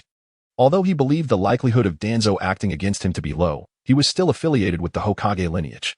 And the third Hokage would not simply stand idly by if Danzo sought to harm him. However, it is indeed preferable to avoid trouble whenever possible. Why attract the attention of others when one can quietly depart from Konoha?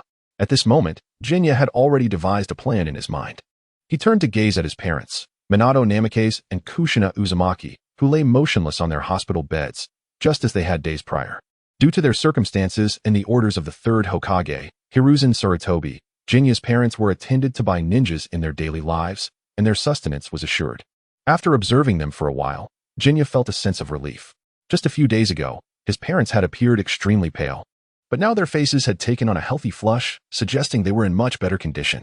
Yet, only Jinya understood the truth. His parents remained in a state of unconsciousness, and he would need to elevate his chakra level to that of a Hokage before he could save them. Only then would Minato and Kushina awaken. Chapter 106. The refusal of Yuan Fei Rizhane. Having spent 2 hours in this esteemed hospital of Konoha, Xianyi had not returned home since his parents, Minato Namikaze and Kushina Uzumaki, were admitted. He remained by their side, either keeping them company or amusing his newborn brother, Naruto Uzumaki, the future protagonist of Hokage. Suddenly, the sound of footsteps outside startled him, igniting a flicker of vigilance within.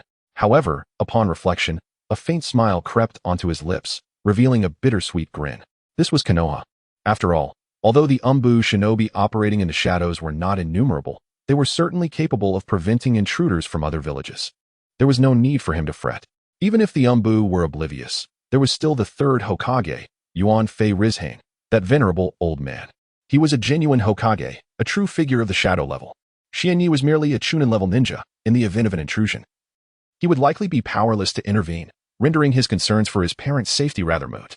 The footsteps grew louder, indicating that the person outside was drawing nearer to the room. Suddenly, the ajar door was pushed open, revealing a frail old man with wispy white hair. Holding a pipe in one hand and adorned in a flowing white Hokage robe, his face was heavily lined with wrinkles, and his skin sagged. Yet his eyes sparkled with vitality. If nothing unforeseen occurred, it was likely that this old man would live for another 2 or 3 decades without issue. Upon entering the room, the third Hokage, Yuan Fei Rizhane, cast a glance at Minato and spoke. Xianyi, you've been here all along. I came to check on your parents' condition. With that, he approached a bedside, squinting to examine Minato, who, though still lying in bed, appeared significantly improved compared to a few days prior. This realization brought a sigh of relief from Yuan Fei Rizhane. Shifting his gaze, he turned to Kushina, whose condition mirrored that of Minato's. Her complexion was also quite rosy, yet like her husband, she lay in bed without any signs of awakening. After observing for a moment, the third Hokage's expression darkened. He silently pondered why, despite the medical ninja's assurance that Minato and Kushina would awaken shortly, they had remained unconscious for so many days. After a moment's contemplation, he decided not to dwell on it further and called out loudly, "Medical ninja. Where are the medical ninjas?"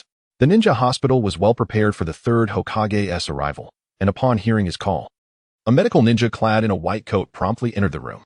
This medical ninja, renowned for his exceptional skills, serves as the primary healer for the esteemed fourth Hokage, Minato Namikaze, and his wife, Kushina Uzumaki. "Greetings, esteemed third Hokage," he addresses with respect. "I am the designated medical ninja responsible for the care of the fourth Hokage and his lady. Please feel free to issue any commands." Despite feeling a sense of trepidation that prevents him from meeting the third Hokage's gaze, he understands the necessity of formalities. Did you not assert a few days ago that Minato and Kushina would awaken soon? Why, then, is there still no sign of them stirring, not even the faintest indication? The voice of the third Hokage, Yuan Fei Rizhane, though low, resonates with formidable authority, causing the medical ninja to falter, nearly collapsing under the weight of such pressure. As the medical ninja hears the inquiry from the third Hokage, his anxiety intensifies. Just days prior, he had confidently assured the third Hokage that the fourth Hokage and his wife would awaken shortly. Yet now, the absence of any signs of awakening leaves him in a state of alarm, dreading the possibility of the third Hokage visiting the hospital to assess the situation. Nevertheless, the third Hokage has come. Faced with the imposing presence of the third Hokage and the overwhelming pressure surrounding him, the medical ninja dares not lift his head to meet the Hokage's eyes, instead bowing it in deference. After a moment of hesitation, he resolves to convey his findings. Esteemed third Hokage, the condition of the fourth Hokage and his wife has improved significantly. There are no pressing medical issues. However, they remain unresponsive. Our entire medical team has deliberated, yet we have found no method to rouse them. Their awakening now rests solely in their hands. Upon hearing the medical ninja's words, Yuan Fei Risen's expression darkens. Very well, let their treatment continue. Should they awaken, please send word to me. You may take your leave now. With that, the medical ninja, feeling as though he has been granted a reprieve, hastily exits the room, as if fleeing from something terrifying within. Yuan Fei Risen stands in contemplation, gazing at Minato and Kushina, as well as the newly born Naruto Uzumaki. After a prolonged silence, he speaks gently to Hoshino. Do not despair, little one. Though your parents are not yet awake, I have faith that they will return to us. Of course they will awaken, but their revival hinges upon my own strength. It is only when my chakra reaches the level of a Hokage that they will return to consciousness. Though this thought occupies his mind, his visage betrays sorrow as he looks at the venerable third Hokage. Old man, since my parents are unable to awaken for the time being, might I entrust my brother Naruto to your care? It is indeed my responsibility to care for you, Shinya. After all, you are merely 6 years old and lack the capability to look after Naruto. Upon hearing Xuanya's words, the third Hokage momentarily found himself at a loss, yet upon reflection, his surprise began to wane.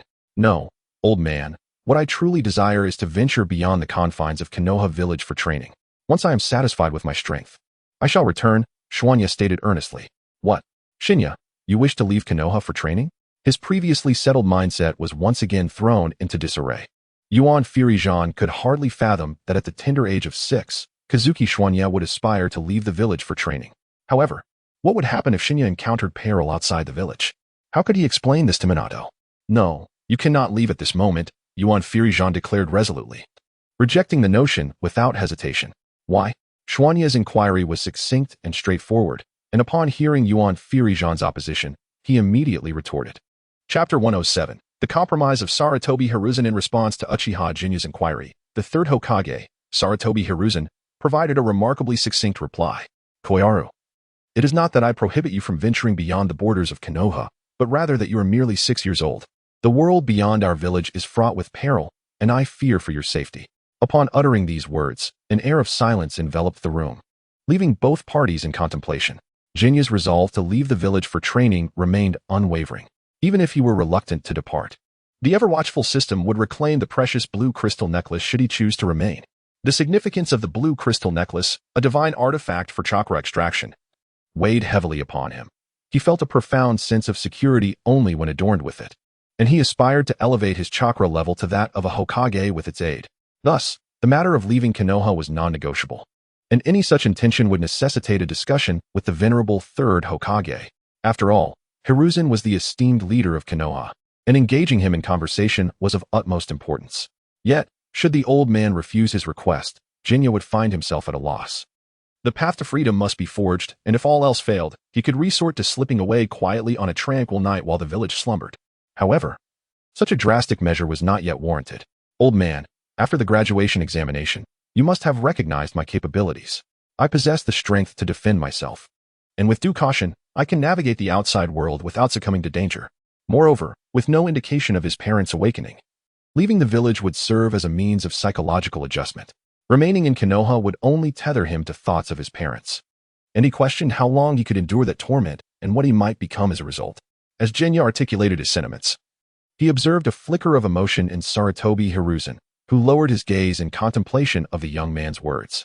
Seizing the opportunity, Jinya pressed on, hoping to sway the old man further. Old man, do you believe that a person who remains sheltered within Konoha, shielded from danger, can rival the growth of someone who faces the elements and hazards of the world daily? Surely, you would agree that the latter would emerge stronger. This query resonated within the hearts of many, yet understanding the answer did not inherently imply knowledge of the means to achieve it. For instance, consider the parents of every child. Although they understand that it is through trials and tribulations that their offspring can truly flourish, how many are willing to make such sacrifices? Each child is a piece of their parents' hearts, a truth universally acknowledged among parents. Yet how many possess the fortitude to endure the harsh realities of life for the sake of their child's growth? As Shinyi concluded his thoughts, the atmosphere in the room grew increasingly eerie, enveloped in an unsettling silence. A minute passed, then 2, and even 3, yet the third Hokage, Sarutobi Hiruzen, remained silent, not uttering a single word. However, Shinyi did not display impatience. Instead, he patiently awaited the elderly Hokage's decision. Nonetheless, the outcome of this decision was not of paramount importance, for he was resolute in his intention to leave the village regardless. Yet, should the old man consent, it would be a most favorable development. Time slipped by, and within the finest hospital in Konoha, in a lavishly appointed room, the elderly man finally broke his silence. Xiaoyi, have you truly made up your mind? Do you genuinely wish to leave the village to undertake this journey?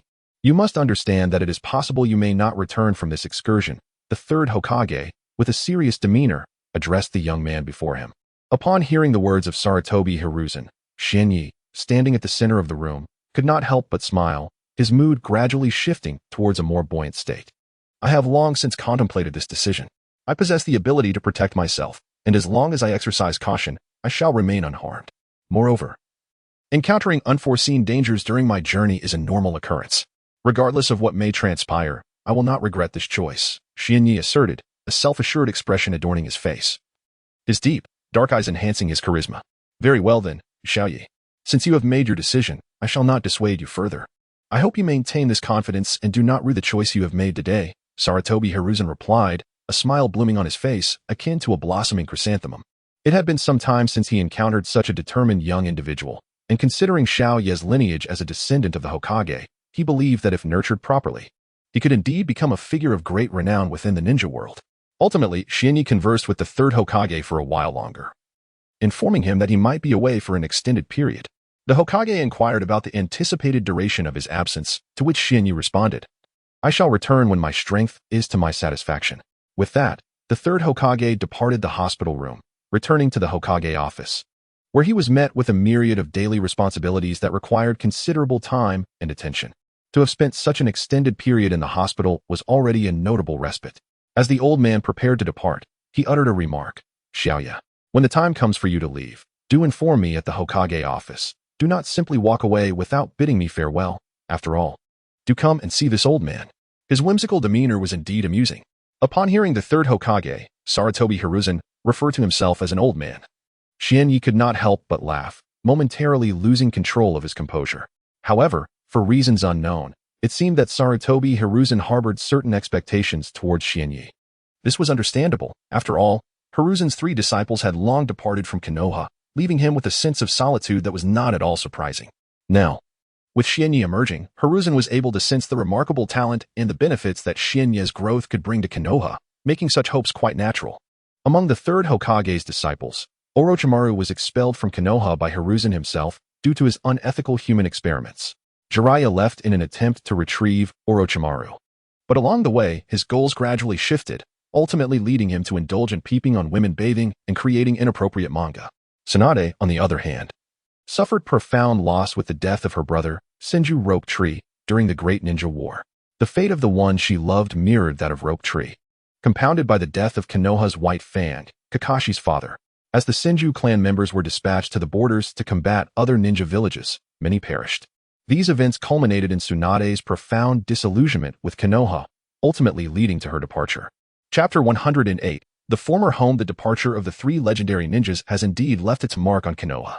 The formidable deterrence once instilled by their immense combat prowess has gradually waned, continuing to diminish until it reaches a critical threshold, at which point Konoha's standing among the ninja villages will inevitably decline. On this particular day, Shinyi harbored no intentions of returning home, for the notion of home had all but faded. His parents remained in a deep slumber at the hospital, and his only brother, Naruto Uzumaki, lay in the same room. Under such circumstances, could that place still be deemed a home? It could only be regarded as a former residence. The hospital room was spacious, with an extra bed that allowed Shinyi to lie down and rest. As night gradually descended, a chilly breeze flowed in through the open window. Shinyi approached the window, resting his elbows on the wooden frame, with his hands supporting his weary head. The sky was now adorned with countless stars, and a crescent moon, pure and white like milk, hung high above. Thanks to the illumination from the stars and the moon, the night was not overly dark. With a little alertness, one could easily navigate the paths of the night. In the world of Hokage, the night sky remains breathtakingly beautiful. How I wish for someone to share this moment with me. Shinyi, with his hands cradling his head, gazed vacantly at the distant crescent moon and the twinkling stars. Soon, the night passed, and upon awakening, Shinyi approached the window, pulling open the tightly shut panes. Instantly, a rush of fresh air greeted him, carrying a sweet fragrance mingled with the characteristic chill of dawn. After standing for a moment, he felt significantly more alert than when he first awakened. Subsequently, Xianyu moved to the bed where his parents lay. Their eyes remained closed, showing no signs of awakening, yet their complexions were rosy, suggesting good health. After checking on his parents, he walked over to a nearby crib, where his brother Naruto still slept soundly. The cherubic face of the infant was soft and delicate, almost rivaling Xianyu's own features, though it seemed that Naruto would not retain such cuteness in his later years. Ah, no, that is not quite right. Perhaps it is merely the attire that changes with age. He is indeed a handsome young lad. Gently, Xianyu reached out to pinch little Naruto's cheek, and indeed, the infant's skin was incredibly smooth. However, he was careful not to apply too much pressure, fearing that a stronger pinch might rouse Naruto and cause a commotion. Stepping out of the hospital, Xianyu made his way towards what once was his home, for it was the closest location to Konoha Central Hospital, where he intended to retrieve some essential belongings. After collecting his items from the former home, Xianyu planned to visit the Ninja Academy one last time, to soak in the atmosphere of the place that had once been so familiar to him. The true reason for Xuanya's visit to the Ninja Academy was to bid farewell to Itachi Uchiha. Over the course of more than a year at the academy, Itachi had been the only genuine friend Xuanya had made. However, Itachi had a rather vexing habit of seeking Xuanya out for challenges whenever he found the time. Although each encounter invariably concluded with Itachi's defeat, he never seemed disheartened. Rather, he appeared emboldened by each defeat, relentlessly pursuing Xuanya for another duel, regardless of the outcome. As for his other classmates, Xuanya had not initiated any interaction with them, nor had they approached him. In truth, this suited him just fine. The final destination on his list was the Hokage's office, as the third Hokage, Sarutobi Hiruzen, had mentioned that he should inform him before departing. Xuanya mused that it would hardly matter if he skipped the visit. The Hidden Leaf village harbored many Umbu operatives, and evading their watchful eyes while leaving the village would prove quite challenging. Therefore, Xuanya realized that he could simply walk out of Konoha openly, and once discovered by the Umbu, Hiruzen would undoubtedly be informed. Furthermore, the old man possessed a crystal ball through which he could monitor Xuanya's movements, making the necessity of visiting the Hokage's office seem rather tedious. The journey back to his former home was not distant, as Xuanya pondered other matters. The familiar sight of his old residence materialized before him. He gently pushed open the creaking door, which had not been entered for several days. The courtyard lay in disarray, strewn with fallen leaves that blanketed the ground, evidencing a lack of care. Sighing at the sight of so many leaves accumulating in such a short time, Xuanya felt a twinge of discomfort in his heart. He paused in the courtyard, silently reciting the incantation required for his jutsu. In the next moment, a crescent-shaped strike materialized before him, stirring the air in the courtyard. The crescent slash swiftly moved to the center of the yard, creating a miniature whirlwind, so diminutive that it could scarcely lift a stone weighing around 10 pounds. The crescent slash Xuanya had just executed was not the kind typically used in combat. In fact, its power had diminished significantly, barely reaching even 1/10 of its former strength since his chakra level had dropped to that of a genin. The recently employed ninjutsu, the half-moon slash, merely utilized a minimal amount of chakra. By harnessing the natural flow of chakra, it manifested in such a manner. The small whirlwind generated by the half-moon slash swiftly gathered all the fallen leaves in the courtyard into a single pile. Once the ninjutsu concluded, the miniature tornado dissipated naturally. This sight was considerably more pleasing. However, it was still insufficient. Xianyu squinted slightly, a subtle smile gracing his lips as he murmured to himself. Subsequently, he summoned a portion of chakra from within, transforming it into fire attribute chakra. He then released this fire chakra, directing it toward the pile of leaves. The movement of the fire chakra was not swift. Upon reaching the leaves, it instantly ignited into a searing flame. Although the temperature was not excessively high, it was more than sufficient to incinerate the pile of leaves. Chapter 109. A farewell visit. As the pile of leaves ignited, the temperature in the courtyard gradually began to rise, transforming from a refreshing coolness to a sweltering heat. Yet, this warmth was merely a whisper of discomfort, insufficient to unsettle Xianyu, whose formidable physical resilience shielded him from most external influences. Crackle, crackle. Soon, the heap of leaves was reduced to minuscule particles within the vibrant flames, almost weightless, carried away by the gentlest of breezes. Ah, it feels significantly more comfortable now. Xianyu gazed upon the tidied courtyard, now remarkably pristine, devoid of any superfluous items. Having completed this task, he chose not to linger. His purpose for returning to this former home was solely to retrieve a few belongings, not to tarry. He approached the leftmost room of the courtyard and pushed open the wooden door. After more than 10 days of abandonment, a wave of stale air escaped into the atmosphere, assaulting his senses. Xianyu frowned and employed an incomplete wind-based ninjutsu, the half-moon slash, to dispel the foul air, rendering the atmosphere more breathable. A faint breeze swept through, and the air within the room began to clear, fresh air seeping in and gradually improving the conditions. This room served as a storage space for miscellaneous items. Yet it also housed some valuable possessions which, to Xianyi, were indeed treasures. He approached a nearby bookshelf and retrieved a box resting upon it. Inside lay a substantial amount of currency from the world of Naruto. Although aware that there was money, he remained oblivious to the exact amount. Upon examining the contents, he was astounded by the thick stack of bills, immediately discernible as a considerable sum. Each note bore the inscription of 10,000, leading Xianyi to conjecture that each bill equated to 10,000 taels. As he flipped through the notes, he counted the total number of 10,000 tael bills, discovering there were 100 in total.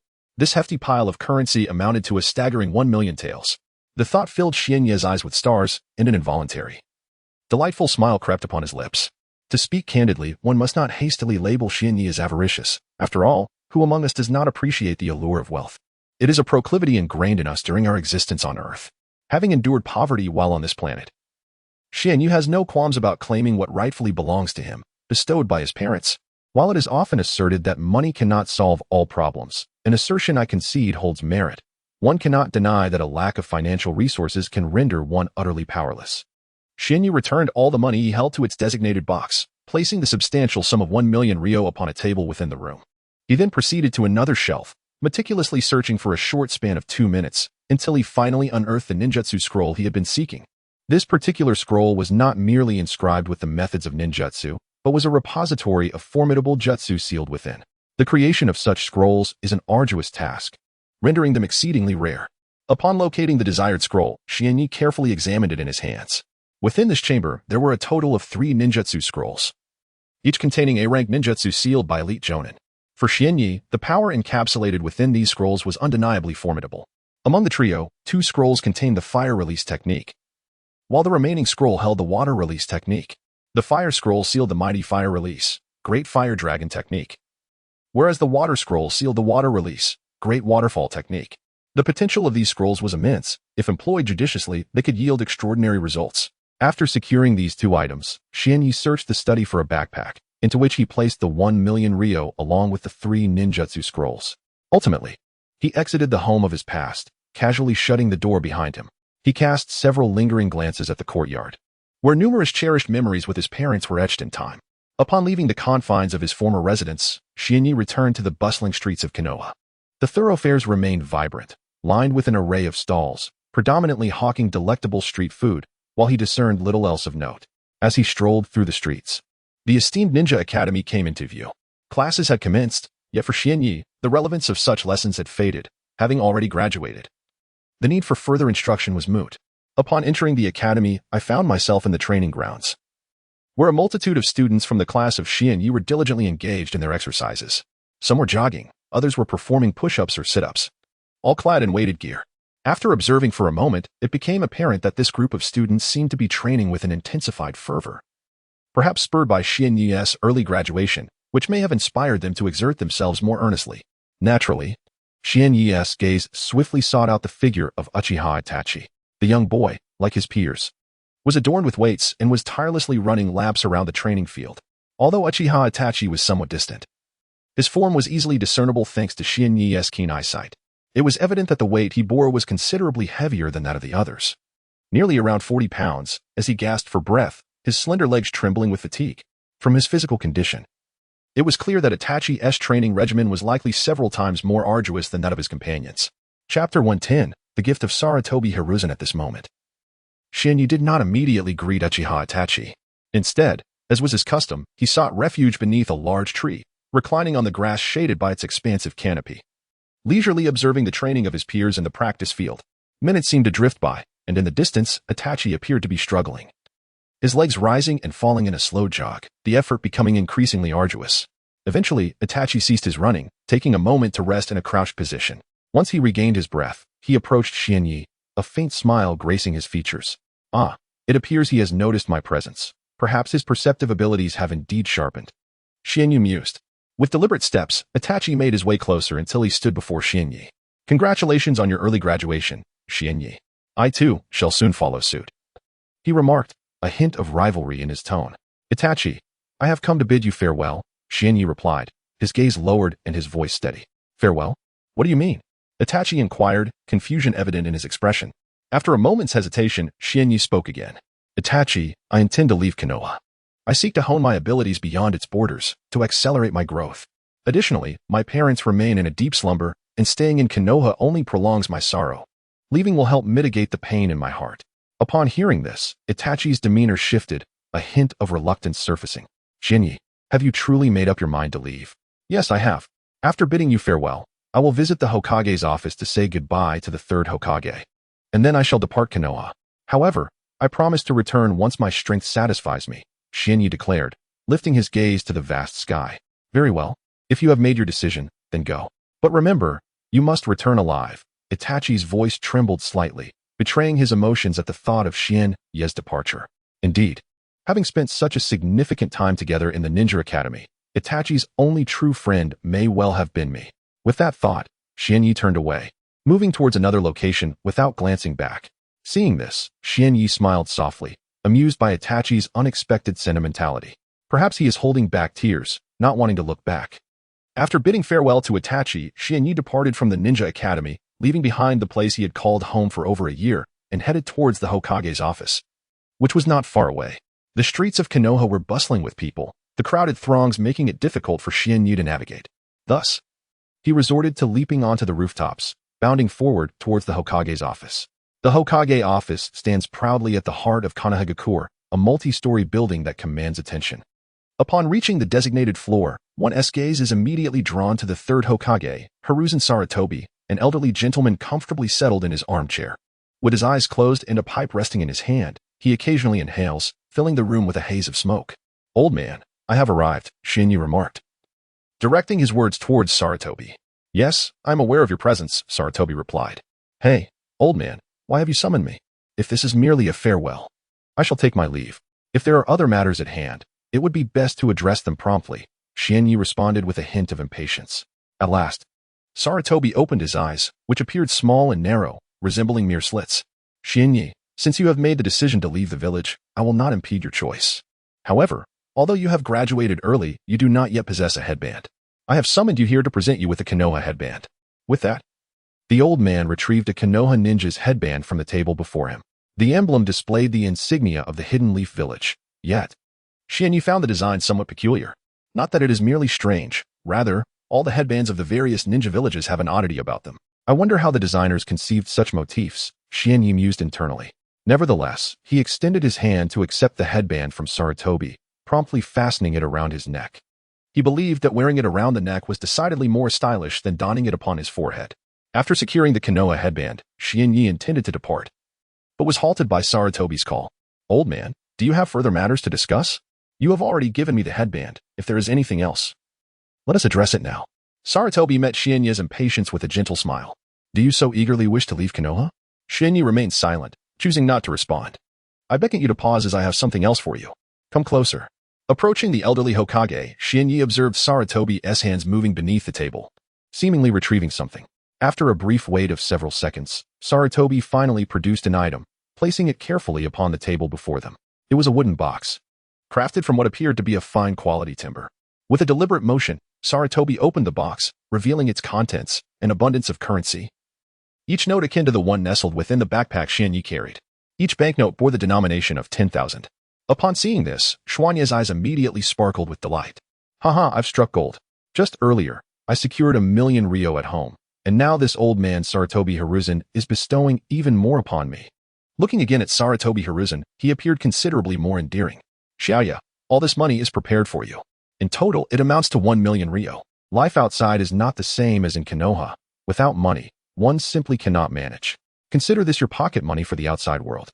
Xuanya wholeheartedly concurred with the old man's words. After all, as the saying goes, a single penny can thwart a hero. Indeed, if one were to venture outside without funds, it would pose quite a challenge. Without money, even a meal would be out of reach, and one might find themselves foraging in the forest for sustenance. Xuanya swiftly gathered the money left on the table by the old man, placing the box into his backpack with satisfaction, before looking back at Sarutobi Hiruzen to inquire if there was anything else to address. Chapter 111 Departure from Konoha. The third Hokage gazed at Xianyi, observing the near completion of his crescent moon-shaped eyes, a smile threatening to break upon his lips. Alas, what could an old man like me possibly do? If you are so eager to leave Konoha, then by all means, depart. Just remember to return alive. If there is nothing else, I shall take my leave."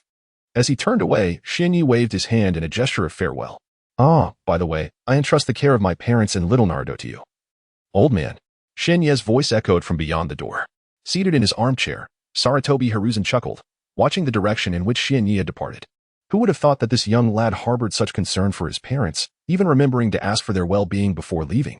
In truth, even without your request, I would ensure the safety of Minato, Kushina, and young Naruto, for he is the Jinchuriki of the Nine Tails, a formidable asset for our village. Upon returning to the bustling streets of Konoha, Shinyi took a deep breath and leapt onto the rooftops, racing towards the outskirts of the Hidden Leaf village.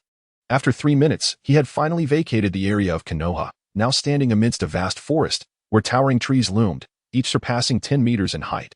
In this forest, Shinyi felt a surge of excitement. Having never ventured beyond Konoha, he was overwhelmed by the novelty of his surroundings.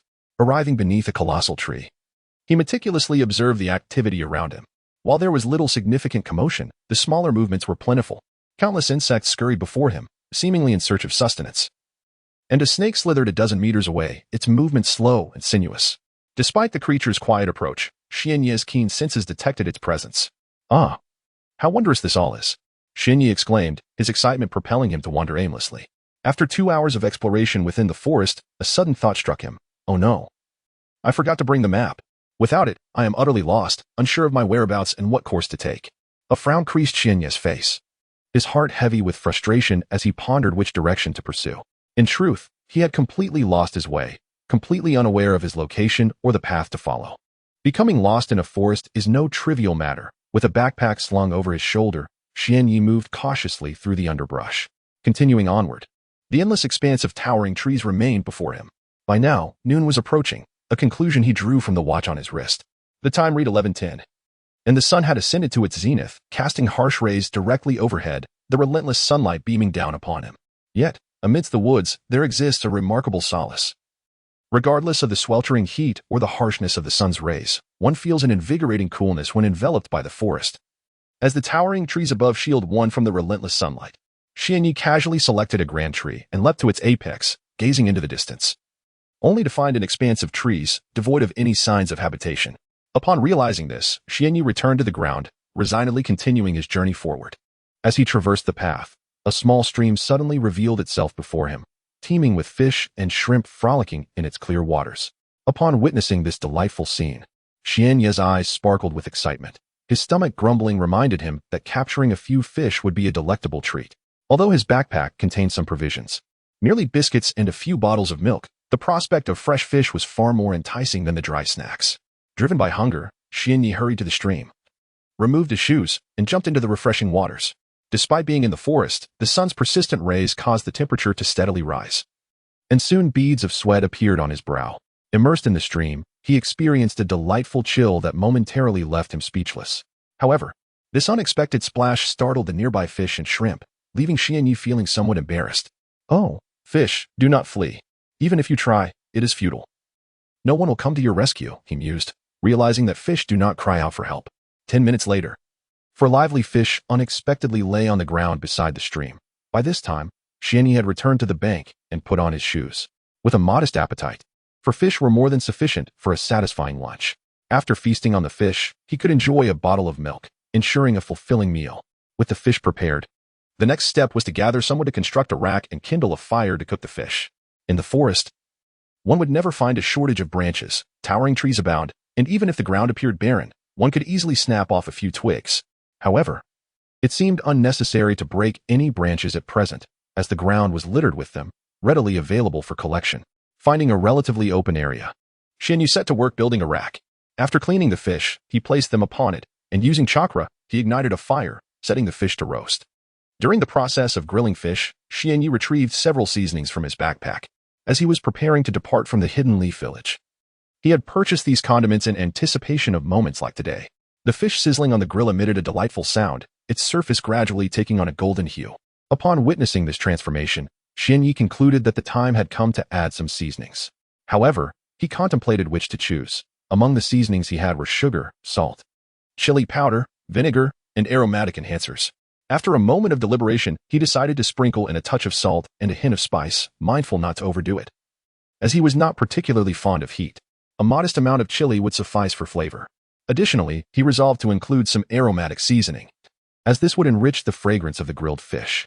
With his decisions made, Xianyi poured the carefully chosen seasonings over the beautifully roasted fish, enhancing its allure. Chapter 112. The venomous serpent strikes after laying down the seasoning. The golden-baked fish emitted an enticing aroma, a testament to the seasoning's ability to enhance flavor. Once all 4 fish were cooked to perfection and seasoned, I eagerly seized 2 and began to indulge. The taste was slightly salty, and perhaps a tad too spicy. Yet it was undeniably delightful. In any case, this grilled fish was far superior to mere rations. Upon finishing the 4 splendidly roasted fish before me, Xianyi tidied up his surroundings, extinguishing the flickering flames. After all, he found himself in the heart of a vast forest, should a conflagration ignite. It would be a grave misdeed. Although the fate of the forest was not entirely his concern, he preferred to avert any calamity that could arise from his actions. Having disposed of the remnants, he departed the area, continuing his journey in a random direction. Lacking any knowledge of his whereabouts and without a map, he relied solely on instinct to guide him. Should he manage to escape the forest today, his foremost task would be to procure a map, ensuring he would not lose his way again. After wandering for quite some time, the sun in the sky began its descent toward the horizon. If he failed to exit the forest before nightfall, he would be compelled to sleep amidst the trees. Sleeping in the forest was far from ideal. The nocturnal wilderness was fraught with peril, as many beasts ventured forth in search of prey, and visibility decreased significantly. However, the encroaching darkness did not pose a significant threat to Xianyi, thanks to the modifications bestowed upon his eyes by the Eye of God. He could discern his surroundings with remarkable clarity even in the night. The greatest danger at night was the onset of drowsiness. One could not afford to slip into a deep slumber in the forest, for if he did, he would be oblivious to any lurking predators. Thus, those who succumbed to deep sleep faced 2 possibilities. Either they were incredibly fortunate, enjoying a night devoid of danger, or they would awaken no more, having succumbed to death. With a hint of resignation on his face, Xianyi gazed at the sun, which continued its descent, his mood sinking alongside it. He resolved to hasten his pace while there was still light, hoping to escape the forest before darkness enveloped him. If he failed, he would truly have no choice but to remain there for the night. With this thought, his pace quickened. As night gradually descended, Xianyi found himself still ensnared within the expansive forest. Not only had he failed to escape, but he could not even glimpse the shadow of another soul. Surrounded instead by towering ancient trees and the lurking wildlife of the forest. In light of such circumstances, Xianyi found himself in a state of utter helplessness. However, there was no alternative. He had no choice but to spend the night in the forest. Having made this decision, he set his backpack down and retrieved the biscuits within, alongside the essential milk. Though he had little desire to consume the dry and unpalatable biscuits, he was left with no other option. During his journey, he had encountered no wild beasts. Thus tonight, he would have to subsist on the provisions he had brought from the Hidden Leaf village. After finishing his meager dinner, he sought out a towering tree, approximately 20 meters in height, and leapt onto a sturdy branch nearly 7 or 8 meters above the ground. His choice of this particular tree was due to the robustness of its branches, allowing him to recline comfortably without fear of falling. Resting on this branch seemed preferable, as the ground below might attract unwanted wildlife. Thus, he settled into a semi-conscious state, allowing the night to pass. As dawn broke, a sudden sense of unease gripped Xianyi's heart. A snake, measuring over 1 meter in length, appeared before him. Its triangular head, adorned with glossy black scales, flicked its forked tongue in the air as it slithered closer. Unbeknownst to the serpent, Xianyi was acutely aware of its presence. Gradually, the creature closed the distance, now merely 2 or 3 meters away. In that moment, the snake seemed to believe it was close enough and suddenly coiled its body, launching a swift attack towards Xianyi. With eyes shut, he sensed the impending danger and instinctively opened his dark, profound gaze.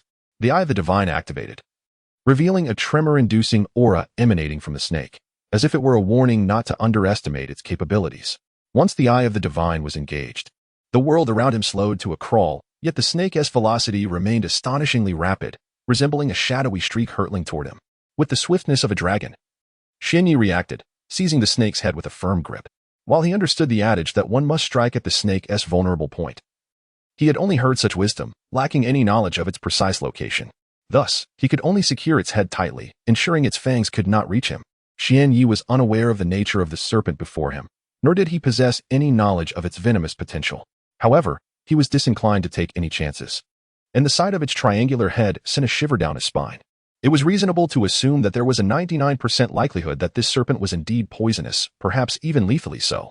Consequently, as he grasped the serpent by its head, Xianyi exerted his utmost strength, employing both hands, with veins prominently protruding against his skin. He gradually increased his force. Yet despite summoning all his might, he found himself unable to crush the serpent. The creature's skin was slick, and Xianyi's grip seemed to be compromised by this, diminishing the efficacy of his strength significantly. Initially, the venomous snake remained motionless, seemingly taken aback by the unexpected movement of the individual before it. However, it quickly regained its composure, and its body, stretching over a meter in length, coiled tightly around Xianyi's hand. Though the serpent appeared diminutive, the power it harbored within was formidable, rivaling that of a lower-ranked ninja specializing in physical prowess. Chapter 113. Delicious snake meat. Xianyi gazed at his ensnared arm, observing the deep indentation left by the constricting serpent. This simply could not continue. If the blood flow in his arm remained obstructed, his strength would inevitably wane, leaving him vulnerable to the snake's escape. Should the serpent decide to flee, it would be manageable, but the thought of it retaliating with a venomous bite filled him with trepidation. The outcome would be utterly disastrous. Quietly assessing the chakra within him, Xianyi concluded that if he concentrated all his energy to perform the A-rank ninjutsu, wind release, half-moon slash, he might sever the serpent's body. It was a regrettable situation. Despite the snake's unimpressive strength, its formidable hide rendered his efforts nearly futile. The dark, resilient scales absorbed most of his power, reducing its impact to a mere fraction. If one were to describe it in terms of his previous life, this serpent possessed almost unparalleled physical defense. The question remained, however, regarding its magical resistance. Having devised a strategy in his mind, he began to channel every ounce of chakra throughout his body into the two hands firmly gripping the serpent's head. Gradually, he felt an increase in strength within those hands. And as time passed, more chakra flowed into his palms. Since he intended to execute the wind release, half-moon slash, the wind-based chakra began to stir vigorously at his fingertips. Suddenly, the serpent intensified its struggle, perhaps sensing the imminent threat to its life. Yet, Xianyi could not allow such a creature to break free. Should it escape his grasp and retaliate, that was a scenario he fervently wished to avoid. The snake's frantic thrashing compelled him to exert all of his strength.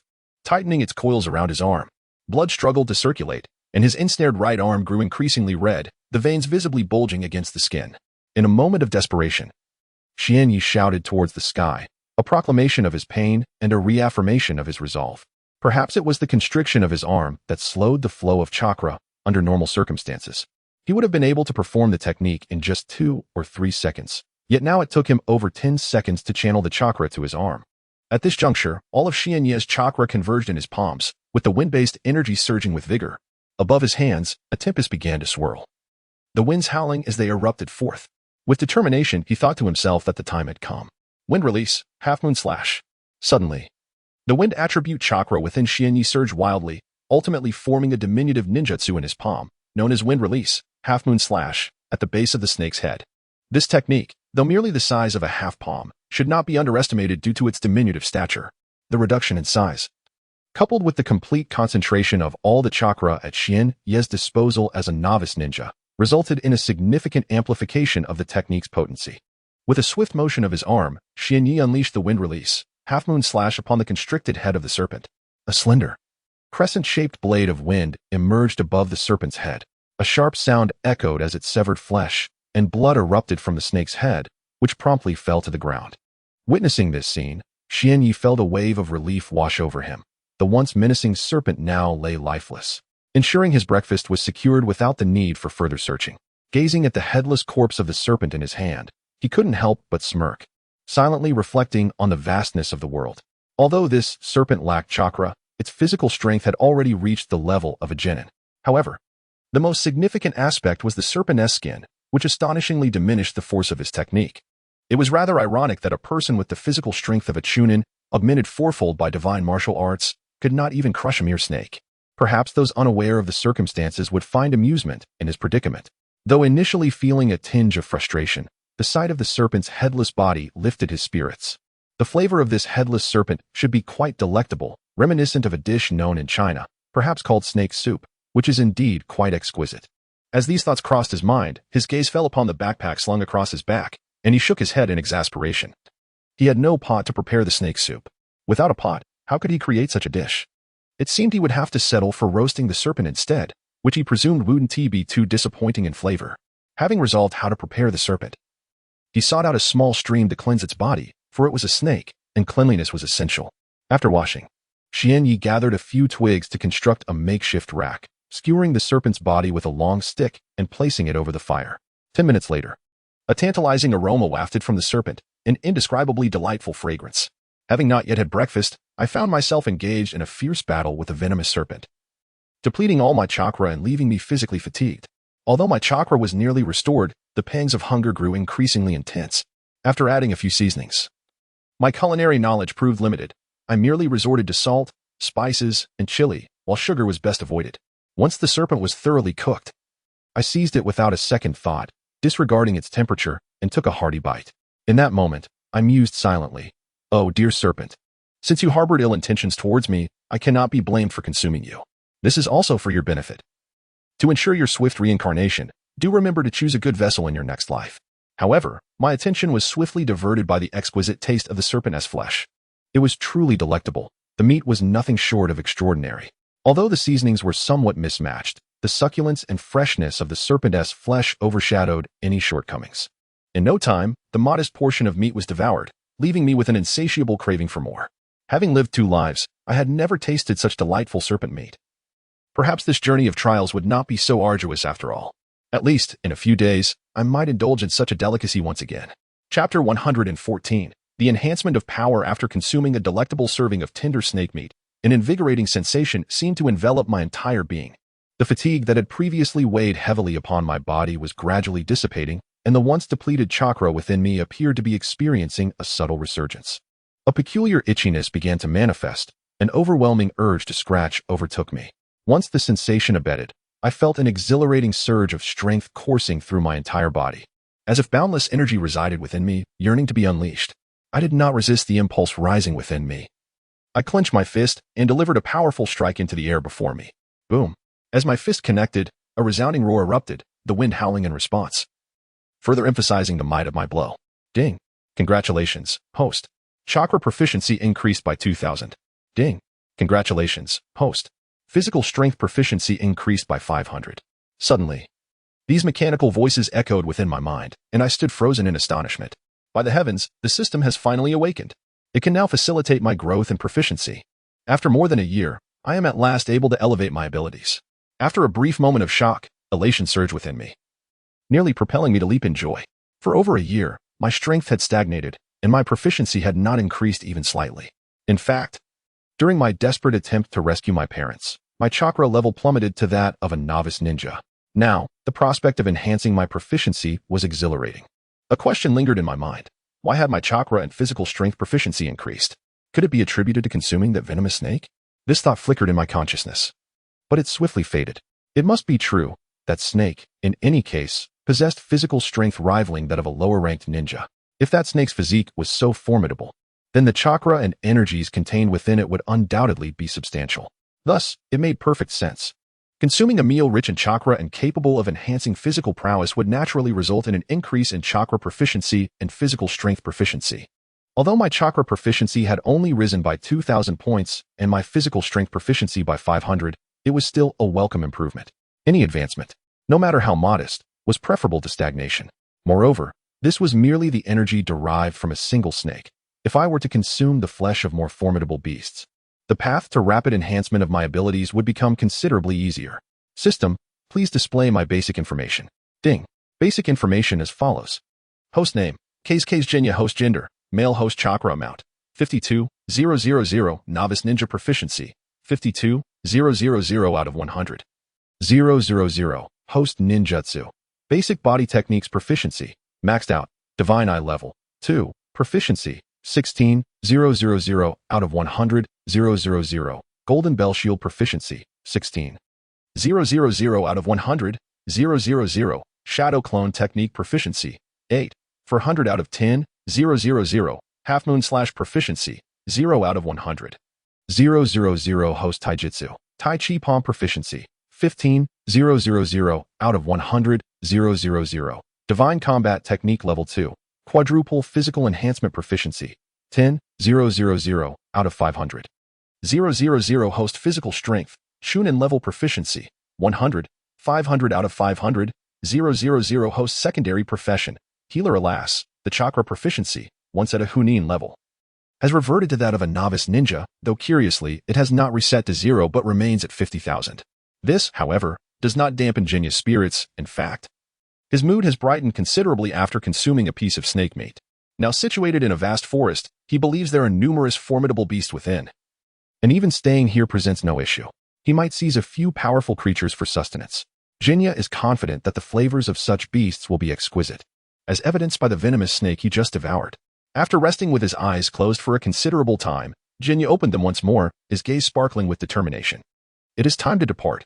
Having spent a night here and enjoyed breakfast, he feels compelled to leave this place. Rising to his feet, he tidied up the disarray he had left behind and embarked on another aimless journey. Time swiftly passed, and noon arrived once again. The sun blazed fiercely, yet the shade of the towering trees provided some respite from the heat.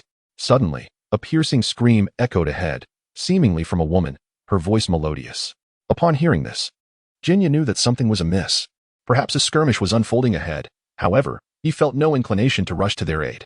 In the world of Naruto, countless lives are lost daily. If he were to rush to help every time danger arose, he would surely exhaust himself.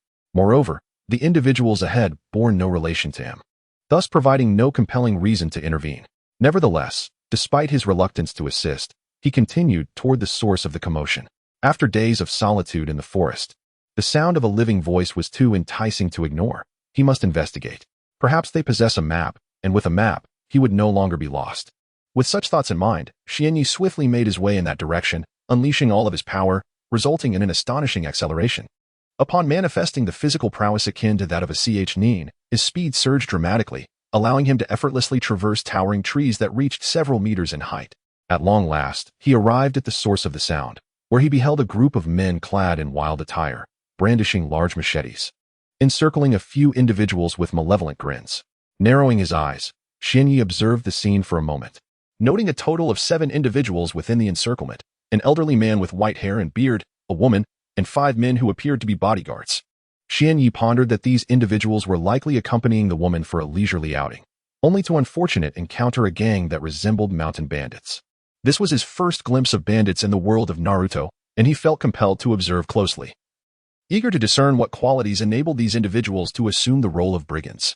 Chapter 115, The Bandits. This is the first time I have encountered bandits in the world of Naruto, and I must observe them closely to understand what enables these individuals to assume such a role. Suddenly, Xianyu was taken aback, his emotions stirring with increasing excitement. Even in his previous life, he had never come across bandits in reality, having only seen them portrayed on television a few times. Now, witnessing a group of bandits before him, he felt compelled to watch their performance intently. To be honest, having spent several days alone in this forest, boredom was creeping in. Xianyu had never roamed about for such an extended period without any company to converse with. Just when he needed a distraction, a band of bandits appeared before him, providing a welcome diversion. Bandits, after all, were the tyrants of the mountains, a significant force, and their strength should not be underestimated, Xianyu mused. Shifting his gaze to the 7 individuals, he noticed among them an elderly man with white hair, dressed in what resembled a butler's attire, his face etched with worry. Besides the white-haired elder and a youthful woman, the remaining 5 individuals wielded long silver swords that appeared rather sharp. Judging by their demeanor, these 5 were likely bodyguards. The elderly man and the woman stood protected behind the 5, encircled by a group of 10 rugged men clad in casual attire, brandishing large blades. The 5 bodyguards, their eyes wide with caution, gripped their swords tightly, beads of sweat forming on their foreheads, clearly intimidated by the bandits before them. As Xianyu continued to observe, he suddenly realized that the woman appeared quite young, igniting a surge of excitement within him as he concentrated all his attention on her. However, due to the distance, he activated his ninjutsu, the Eye of God, to gain a clearer view of her face. Upon activating the eye, his dark, profound gaze became sharper, and an unusual sensation enveloped his vision. The previously indistinct details sharpened, allowing him to see even the minutest ant from afar, let alone the woman's features. Indeed, the woman's face was quite lovely, possessing a certain beauty. However, her figure left much to be desired. It appeared rather unremarkable, devoid of any allure, and her modest bosom revealed no prominent features. If one were to assert that there was nothing amiss, it would be untrue. There appeared to be a hint of prominence in the distance. Beneath the branches of a grand tree, Xianyu squinted intently. As if narrowing his eyes would enhance his vision, though such a notion was merely a fallacy. Suddenly, among the band of robbers, a robust middle-aged man, marked by a scar across his face, stepped forward and began to approach the 7 individuals with deliberate slowness. Xianyi observed closely and discerned that the scarred man seemed to be the leader of the bandits, as the positioning of the others subtly suggested a hierarchy with him at the helm. After a few strides, the scarred leader was merely a dozen meters away from the 7. Following his lead, the other petty thieves instinctively surrounded the 7, forming a considerable encirclement, as if intent on capturing them all at once. This movement heightened the tension among the 7. The 5 guards gripped their swords tightly, for at that moment, their sole means of protection lay within their grasp. The elderly man, his white hair a testament to his years, exhibited a deepening concern, occasionally glancing at the youthful woman beside him, seemingly worried for her safety. In stark contrast, the young woman faced the bandits with an expression of sheer terror and distress, her eyes glistening with unshed tears, as if on the brink of weeping. The fear and dread she felt stemmed from the presence of the bandits, while her sense of grievance puzzled Xianyi. He pondered long and hard, struggling to comprehend why such a sentiment would manifest. Meanwhile, the young woman's thoughts were consumed with lament. Why am I so unfortunate? I merely ventured out for a bit of leisure, yet here I am, confronted by bandits. Had Xianyi been privy to her inner musings, he would have been rendered speechless, perhaps fainting at the absurdity of her plight. It was indeed peculiar to seek recreation in the mountains, where danger lurked. Such a notion was rather commonplace. Setting aside the bandits, one must acknowledge the presence of formidable beasts in these woods. Just this morning, he had encountered a venomous snake capable of dispatching a multitude. Ahead, the atmosphere surrounding the band of robbers grew increasingly tense, their proximity altering the thoughts of the 7. Suddenly, the bandit leader spoke. Children, have you truly resolved to resist? You ought to ponder carefully. I have a dozen men at my disposal, while you are but 5 capable of combat.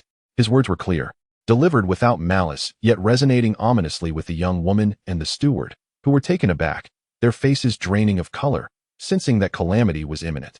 After a brief pause, the leader of the bandits spoke again, expressing understanding of their predicament. He stated that his brothers were merely motivated by the desire for wealth. He proposed a deal. If the 5 of them relinquished their weapons, he would grant them their freedom. Upon hearing these words, the 5 guards felt a flicker of temptation, their grip on their swords loosening slightly. Observing this, Xianyi thought to himself, this is not good. The guards cannot be considering surrendering. If that is the case, I would miss witnessing an exhilarating confrontation. Indeed, the 5 guards, swayed by their leader's suggestion, laid down their weapons, attempting to flee the scene. The bandit leader, noticing their movement, revealed a hint of a sinister smile, contemplating that if they disarmed, his band of thieves would surely not let them go unscathed. Chapter 116. The death of the guardian. Do not be deceived by that mountain bandit. If you lay down your weapons, they will assuredly slaughter you, without mercy. Suddenly, the steward standing behind spoke up. Indeed, you must be wise, the steward continued, his words ringing with truth.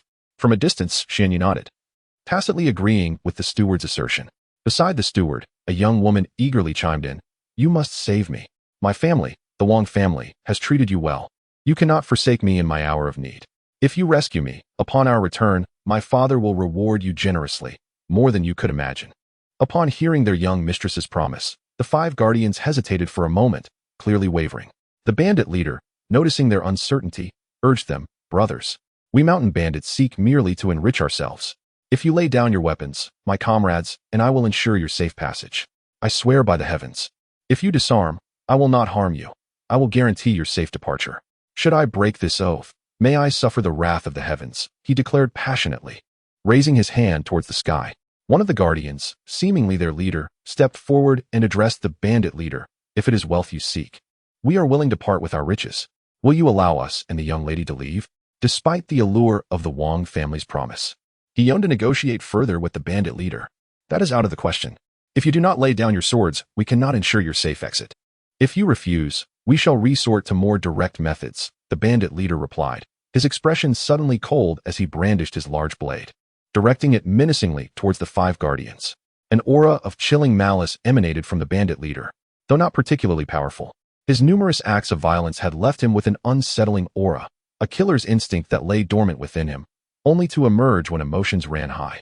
Soon, the 5 guardians, feeling the weight of the malevolence surrounding the bandit leader, ceased their hesitations and relinquished their sole weapon, a long sword. My lady, forgive us. It is not that we wish to abandon you. As you can see, we are confronted by over a dozen formidable bandits. If we were to fight, it would surely result in grave injuries or worse. We have no choice but to comply." After laying down their arms, the guardians turned back, seeking to explain their predicament to their mistress, hoping to convey their helplessness. Having spoken, they wasted no time in leaving the scene, not even glancing back at their young lady. Perched upon the branches of a towering tree, several meters above the ground, Xian Yi observed the 5 guards who had relinquished their weapons, yearning to escape this locale that instilled them with dread. With a resigned shake of his head, Xian Yi reflected on their ill-fated decision. "Oh, you guards, I find myself at a loss for words. Your simplicity is truly astounding. Do you genuinely believe those mountain bandits would spare you? Do you think their intentions are merely to seek riches? Such naivety is disheartening." Having resided on Earth for an extensive period, Xian Yi understood all too well the machinations of the bandits, who sought to deceive the 5 guards into laying down their arms, only to slaughter them thereafter. "What? You wish to inquire about the bandit who vowed not to harm the guards? Let me clarify, for those bandits, a promise holds no more weight than a puff of air. Even if they had just sworn an oath, they would undoubtedly commit the act of murder against the 5 guards." As the 5 guards neared the perimeter of the encirclement formed by dozens of bandits, the leader among them suddenly revealed a cruel smile, raising his hefty cleaver with intent. Turning to his compatriots, he bellowed, "Brothers, it is time to take action." Responding to their leader's call, the bandits gripped their cleavers tightly and surged towards the 5 guards, who had not yet escaped the encirclement, making it laughably easy for the bandits to block their path. I hope you learn to keep your eyes wide open in your next life, and never trust the words of your enemies. Should you do so, you will surely pay a bloody price." With that declaration, the bandit leader commanded his followers, and they raised their cleavers, striking down upon the 5 guards. In their moment of despair, the guards collapsed to the ground, weaponless, staring blankly at the approaching bandits. Some bore foolish smiles, while others widened their eyes in disbelief, their expressions a mixture of shock and indignation at the bandits' treachery. In a flash of silver, 5 heads fell heavily to the ground, and the headless corpses gushed forth crimson blood, reminiscent of blossoming crimson flowers, a scene both horrifying and breathtaking. From his lofty perch, Xian Yi gazed at the distant spouts of bright red blood, feeling an overwhelming sense of helplessness. As I suspected, all bandits are the same under the sun. Betrayal is their forte. Thus, never trust the words of your enemies. This is a painful lesson learned. The demise of the 5 guards solidified Xian Yi's conviction, reinforcing his belief that his enemies would certainly come to regret their actions. To show mercy to one's foes is to be cruel to oneself. Those who have experienced such events firsthand inevitably harbor regrets. Some may lament while still alive, while others do so only in death. Following the slaughter of the 5 guards, the remaining 2 fell into deeper despair. The elderly gentleman, with his white hair and beard, and a face etched with deep wrinkles, bore an expression devoid of vitality, as if he had resigned himself to the inevitability of death. Meanwhile, the young maiden sat helplessly upon the ground, her body trembling uncontrollably, tears streaming from her eyes and falling drop by drop to the earth below. The 4 brigands guarding the 2 displayed no compassion as they observed the girl's sorrow. It was evident that their eyes were consumed solely by a singular emotion: desire. Chapter 118. Slaying the bandit. The bandit leader, upon seeing the small child standing before him, felt a wave of fear wash over him as he gazed into the boy's chilling eyes and sensed the faint yet palpable aura of danger emanating from him. This sensation of fear was indeed peculiar. It had the power to render any individual weak and timid. Noticing that the bandit leader appeared to be intimidated, Xuanye revealed an innocent smile that belonged to a child. With that smile, all traces of his menacing aura dissipated, as if it had never existed. He lowered his hands slightly, squinting his eyes and feigning an expression of innocence, quietly chuckling as he observed the group of bandits surrounding him. Although the system had issued a mission to eliminate the bandits, there was no time constraint on this task. Thus, he could still engage with the bandits for a while longer. What was that? Why did I just feel an aura that sent shivers through my soul? Why did I entertain thoughts of fear? The bandit leader scrutinized the boy before him, feeling a tinge of shame for the fear that had arisen in his mind when confronted by such a young child. However, he pondered why he had not struck just moments ago. It seemed as if some unseen force had intervened. Could it have been this little imp? No, that was impossible. It must have been some other unforeseen circumstance. As he carefully observed the frail child before him, who appeared utterly devoid of strength, the bandit leader found it increasingly unlikely that the boy could have thwarted his attack. With such thoughts taking root, he began to consider the incident as merely a stroke of chance. Little brat, this is the Great Mountain, a place you have no business being. If you leave immediately, I might let you go, he said, surprising even himself with those words, perhaps motivated by an underlying sense of caution. faced with the sudden appearance of the child. The bandit leader was reluctant to provoke trouble, primarily due to the boy's enigmatic nature. Arriving alone in such a perilous mountain region raised numerous questions. The fact that this child had managed to navigate safely to this location compelled the bandit leader to tread carefully. Huh? Leave? But I don't even know how to leave. Would you care to teach me? Xuanya found the bandit leader's demand rather amusing. What do you mean, little one? You refuse to depart? Are you planning to stay? You must think this through. We are bandits, and should you choose to remain, I cannot guarantee your safety. As for my safety, do you perceive any threats? It appears you have yet to comprehend the gravity of the situation. With a faint smile, Xianyi raised his right hand, gripping a kunai, and, with astonishing swiftness, slashed towards the neck of the bandit leader. In an instant, the kunai made intimate contact with the leader's throat, and a spurt of crimson blood cascaded to the ground. Alas, it was only when the bandit leader finally grasped the gravity of the situation that he realized the kunai had severed his neck, unleashing waves of excruciating pain. An overwhelming agony flooded his mind, accompanied by an encroaching dread. I shall not perish. I do not wish to die. I cannot die yet. Desperately, he pressed both hands against his throat in a futile attempt to staunch the flow of blood, but it was to no avail. The crimson tide continued to surge forth from the gaping wound, and with each heartbeat, the leader's life ebbed away. No, this cannot be. The bandit leader's eyes widened in horror, his hands clutching his throat as blood streamed down. Before long, he collapsed heavily to the ground, eyes wide open. Hands still grasping at his neck, his body quivering intermittently. In this world reminiscent of the Naruto universe, where human life is as fragile as grass, existence is alarmingly delicate. One misstep could lead to death. Strangely, taking a life seemed to elicit no sensation within me, while others might feel nauseated at such acts. My thoughts were solely occupied with the frailty of life. Since the bandit leader has met his end, it seems unnecessary to spare you lesser minions. Xianyi murmured softly to himself. The remaining bandits stood frozen, eyes wide in disbelief at the demise of their formidable leader. In their minds, he was invincible, an embodiment of strength. Yet here he lay, dispatched by a mere child, a sight too incredulous for them to accept. Upon lifting his gaze, Xianyi noted that the band of bandits before him had yet to flee. It appeared his aura of intimidation was insufficient. Rather than fleeing upon witnessing their leader's downfall, they remained in stunned silence. Very well, I had no intention of sparing you anyway. In that case, may you meet your demise.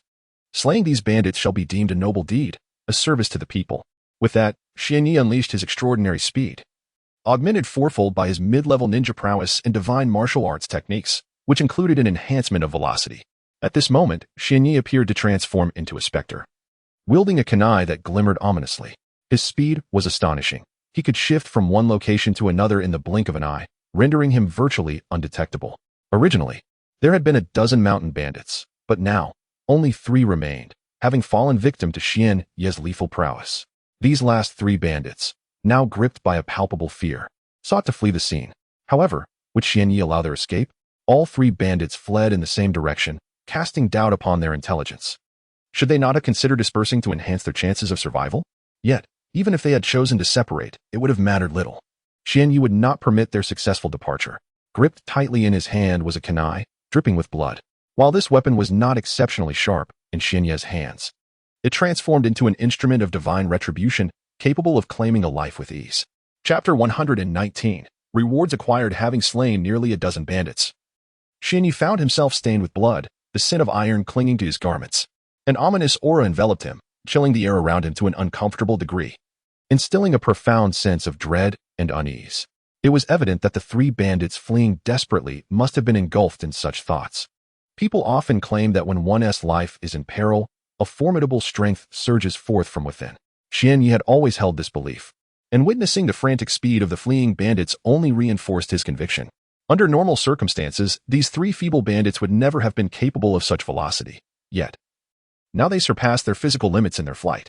This must be the hidden power that resides within the human body, perhaps. Given their inherent weakness, the strength they now exhibited was still minimal. It is time for you 3 to meet your end, he chuckled ominously from a distance of several meters behind them. Upon hearing his voice, the fleeing bandits stumbled momentarily, nearly losing their footing. Why do you persist in running? You have no chance of escape, Xianyi lamented, accelerating rapidly. In an instant, he found himself behind the slowest of the 3, drawing his kunai without hesitation and slashing at the man's throat. A spray of crimson erupted, forming a blood-red blossom in the air. To an onlooker, it might appear grotesque, yet to Xianyi, it was profoundly beautiful. for reasons unknown. He felt an exhilarating satisfaction during the act of killing, a sensation he had never experienced in Konoha. Soon, all three fleeing bandits lay slain at his feet. The kunai in his hand now quenched with their blood. A wave of exhilaration coursed through him, and his once dark eyes had morphed into a striking crimson hue, radiating a bewitching allure. Ding. Quest. Eliminate all bandits completed. Rewards dispensed. Ding. Congratulations, host. Chakra proficiency increased by 10,000. Upon hearing the system's announcement and feeling the surge of chakra, a subtle smile graced Xian Ye's youthful visage. After vanquishing all the mountain bandits, Xian Yi returned to the same spot, where the elderly steward remained rooted in place, hesitant to wander freely in the vast mountains. Meanwhile, the young woman was silently trembling, seemingly overwhelmed with fear from the recent events. As Xian Yi approached them, the cautious steward appeared to notice him, waving his hand and calling out loudly, "Ninja Master! Ninja Master, we are here." Upon hearing the steward's call, Xian Yi quickened his pace toward them. Soon, he stood before them, and the steward, with an expression of palpable excitement, inquired, You are a ninja, aren't you?" The elderly man's voice trembled slightly, revealing a mix of hope and trepidation as he awaited Xian Ye's response. "Yes, I am indeed a ninja," Xian Yi replied, gesturing to the headband emblazoned with the emblem of the Hidden Leaf Village around his neck. "Would you, Ninja Master, be able to escort this old man and Xiaoji back home?" the steward asked, his face betraying anxiety at the potential for rejection. Indeed.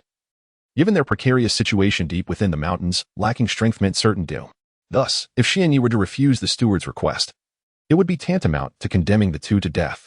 "Oh, and after we return, this old man will ensure you receive a portion of the reward, Ninja Master," he added. "Let me think for a moment." Xian Yi lowered his head, feigning contemplation. However, this was merely a performance for the two of them. In truth, he was uncertain of where to go next, and escorting them home posed no challenge. Collecting a reward afterward would indeed be a pleasant outcome. Finally, amidst the steward's endless worry, Xian Yi spoke. "Very well, I accept your request. I shall ensure your safety as we traverse these mountains." The steward's face lit up with excitement, likely relieved at the prospect of his and Xiaoji's safety. "Now, let us depart from this place. The scent of blood is overwhelmingly strong, and it is unwise to linger here." "Yes, I understand, Ninja Master. I will follow you, along with Xiaoji," the steward replied. Though it was indeed astonishing for an elderly man to refer to a child as master, in this world where strength reigns supreme, such deference is not uncommon. It is a mark of respect for those who possess power. In this realm, strength is the ultimate determinant of all. Only through great power can one earn the respect of others, attain desired goals, and protect those dear to them. The reason for Xian Ye's journey into the world is precisely this: to swiftly enhance his strength, for venturing into the outside realm presents the best opportunity. In the unpredictable expanse of the world, myriad dangers lurk, many of which are unavoidable. Yet, it is within such an environment that one's abilities can be honed most rapidly. Only when his prowess reaches the level of shadows can Xian Yi awaken his parents. And only then will he be reunited with them. Were it not for this necessity, remaining in the Hidden Leaf Village would be preferable. There, one could claim an existence devoid of peril, basking in utmost safety. Although the pace of improvement may be slightly slower, it holds little consequence. As Xian Yi is but 6 years of age, time is his greatest ally. Moreover, that marginal delay is trivial compared to the rapid advancements of others. "Ah, by the way, esteemed steward, do you possess a map? I wish to take a look." Upon hearing this, the steward promptly replied, "Indeed, we brought a map when we departed." Xian Yi received an antiquated map from the steward's hands. It was not particularly large, measuring roughly half a meter in length and width, easily comprehensible at a glance. "Ah, I should be located here," Xian Yi remarked, pointing to a forest depicted on the map. This woodland appeared to be in close proximity to the Hidden Leaf Village. Yet such distances are mere representations on paper. The actual expanse is, in truth, significantly greater. Chapter 120. The town having spent a considerable amount of time in the Hidden Leaf Village, I find myself harboring deep sentiments for that place. The sudden departure from the village and from my parents has left me feeling somewhat unsettled. It is time to move forward. I raise my gaze to the horizon. "Let us proceed, old steward." Through my conversations with the steward, I have learned the location of both our families and discovered that their surname is Wang. However, I am perplexed as to why their family bears the name Wang in this world, which is supposed to be that of Naruto, and indeed, in Japan, the existence of a Wang family seems quite peculiar. Nevertheless, these matters bear no significance to me, and thus I have no intention of delving into their origins. I continue to walk slowly towards the distance, mindful of the frail condition of the steward and the young member of the Wang family. which necessitates my slower pace as we head towards their ancestral home. As night falls, a crescent moon ascends into the sky, bringing with it a chill that deepens the already low temperatures of the mountainous region. The air grows increasingly frigid. Turning my head, I can distinctly see the white mist escaping from the young Wang's mouth and nose, his insufficient clothing causing him to shiver in the biting cold. Despite my own modest attire, a thin white garment and knee-length trousers, my well-honed physique renders me impervious to the cold, exuding warmth like a furnace. In contrast, the old steward's condition surprises me. He does not appear to be a formidable individual, and I can discern that he lacks any significant energy within him. Yet, in this cold environment, he fares better than the young Wang, finding a large tree to lean against, closing his eyes, and remaining perfectly still, a peculiar method for preserving his body heat. Seeing that they have no further tasks, I also close my eyes. With the presence of these two beside me throughout the night, I choose not to succumb to deep slumber. As soon as Xianyi closed his eyes, a young lady from the Wang family approached him and inquired, "Little brother, the temperature is quite low tonight. Are you feeling cold? How about I lend you a piece of clothing to wear?" Hearing her words, Xianyi, with his eyes shut, felt a wave of annoyance wash over him. "Little brother? Your entire family is the little brother." Initially intending to ignore the delicate girl, her incessant chatter beside his ear began to grate on his nerves. She prattled on about how a child like him could possess such formidable strength, questioned the prowess of ninjas, and remarked on his daily training routine. How bothersome this girl was. Even in the cold, she insisted on offering him clothing.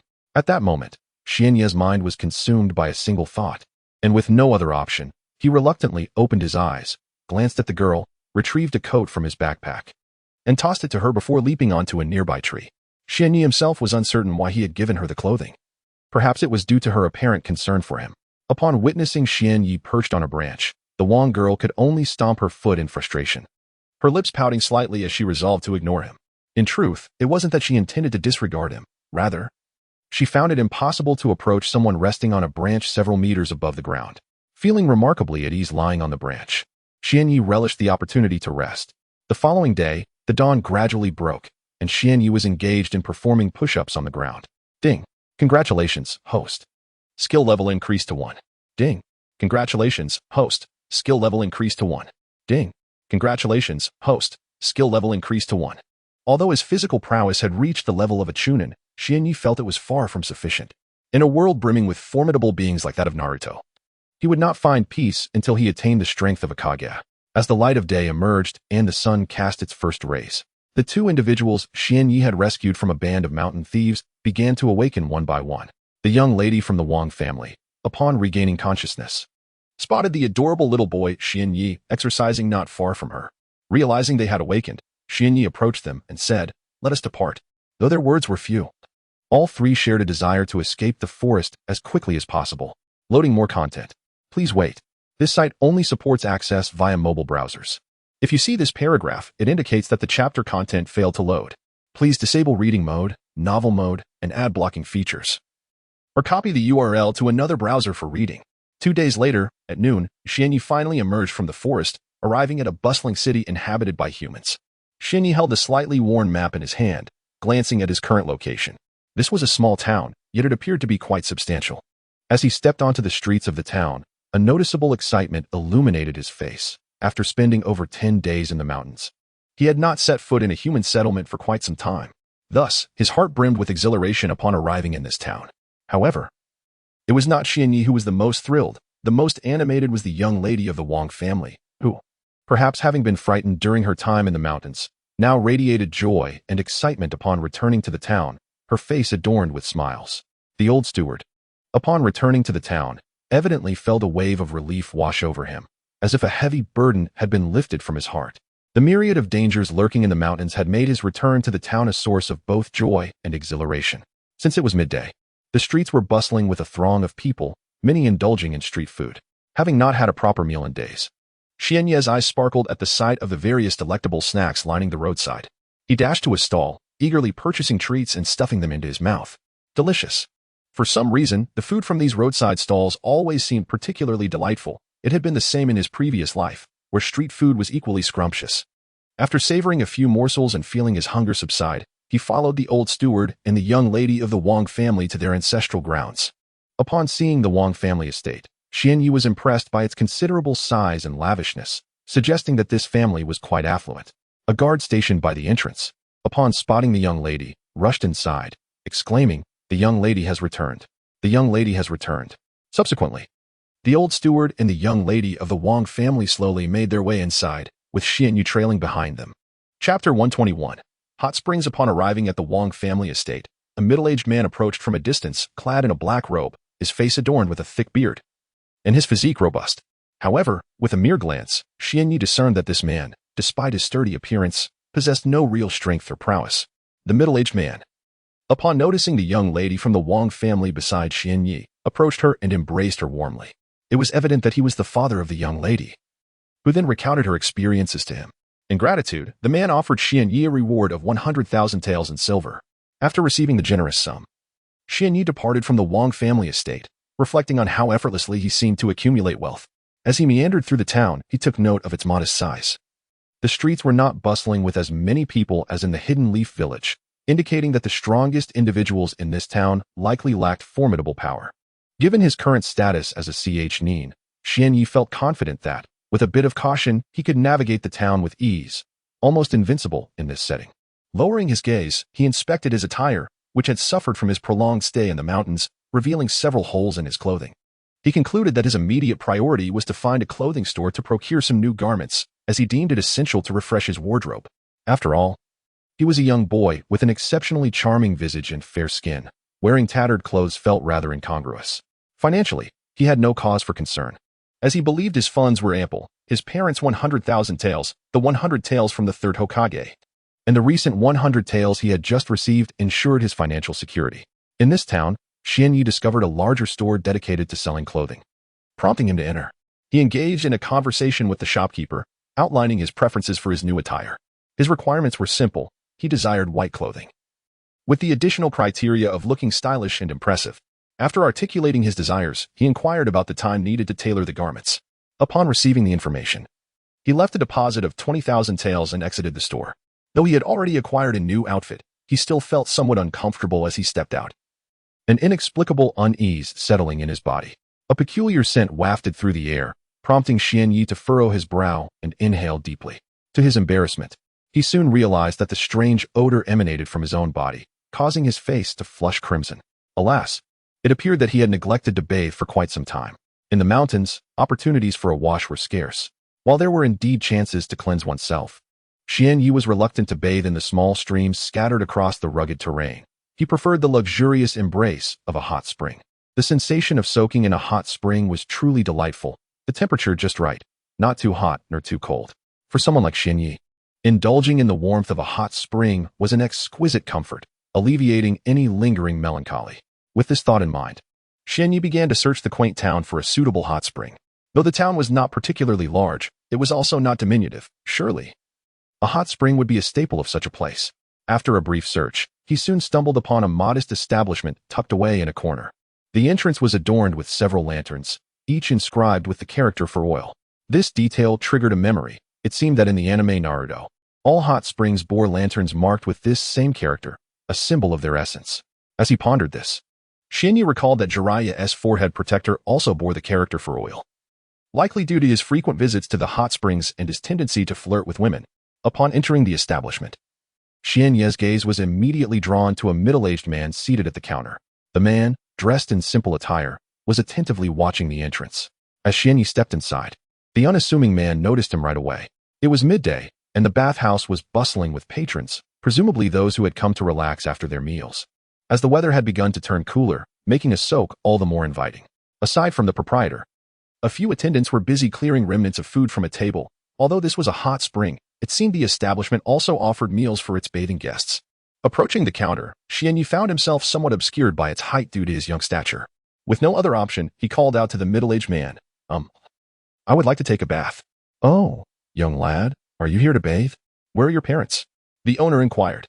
Xianyu wondered if it was a requirement for children to be accompanied by their parents to enjoy a bath.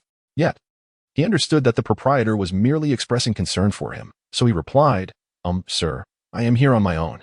After speaking, Xianyu took out 200 taels of silver notes from his pocket and placed them in the hands of the proprietor.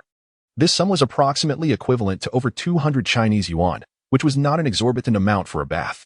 The loose change was what Xianyi had received as change while purchasing snacks when it came to clothing.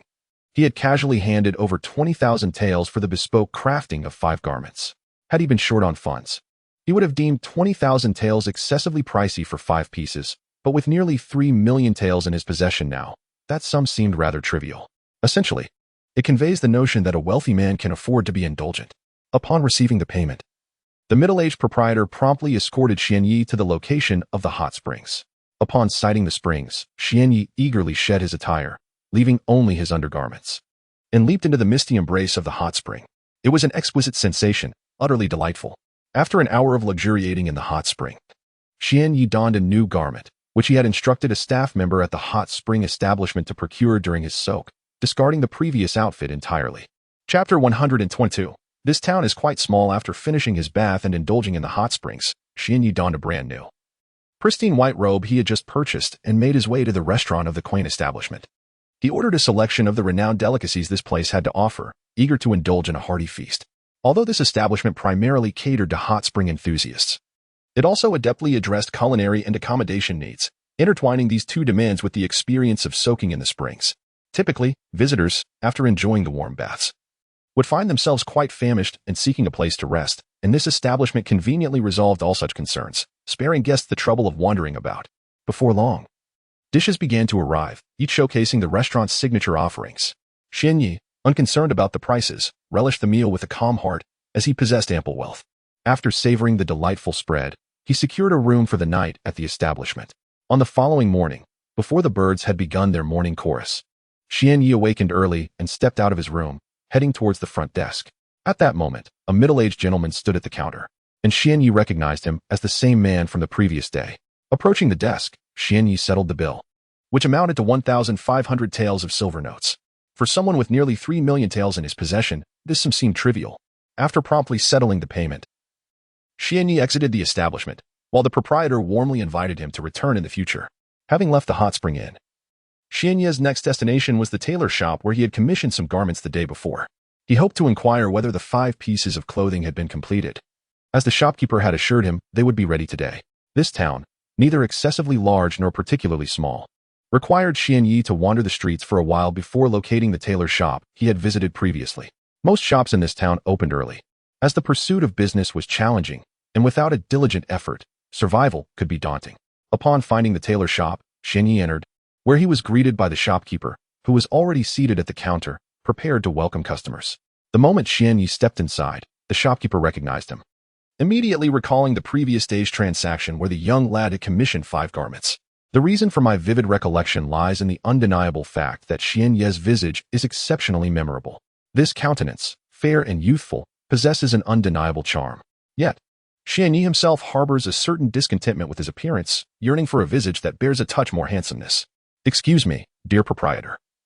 Have the 5 garments I ordered yesterday from Dijigo been prepared? Xianyi inquired of the owner of the clothing establishment. Oh, it is you, the young patron from yesterday. Rest assured, the 5 garments you requested have been completed. All 5 are white, designed precisely to embody the stylish and striking essence you desired, the enthusiastic shopkeeper replied.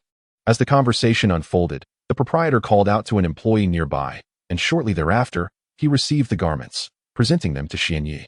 Upon receiving the clothes, Xianyi promptly discarded his ill-fitting attire and adorned himself with the custom-made, striking white ensemble. Once attired, he sought the reflection of a mirror.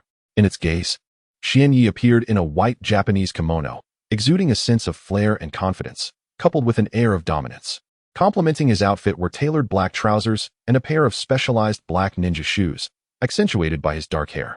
Indeed, Xianyi now radiated a charm that surpassed his former self, embodying a youthful allure capable of captivating the hearts of all young women. It seemed implausible that any girl could resist his charm. Am I perhaps a tad too adorable? He pondered. If only I could exude a bit more charisma and handsomeness.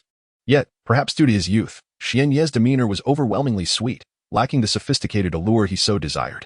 After securing the garments, Xianyi exited the shop, only to recall that his supply of ninja tools was perilously low.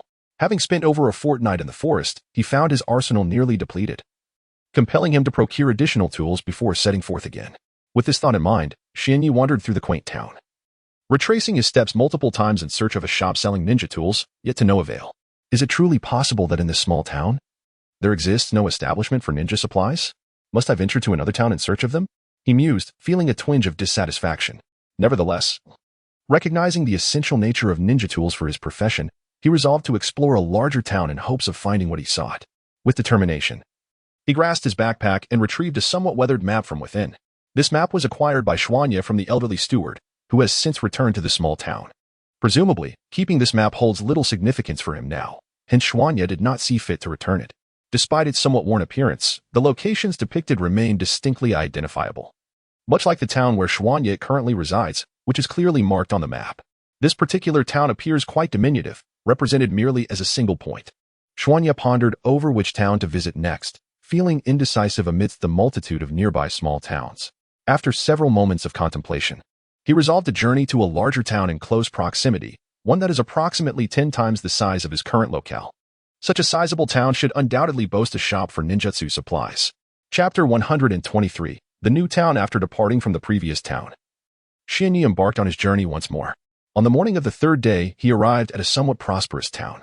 The streets were bustling with far more pedestrians than in the last town, and the number of houses here was several times greater than those he had encountered before.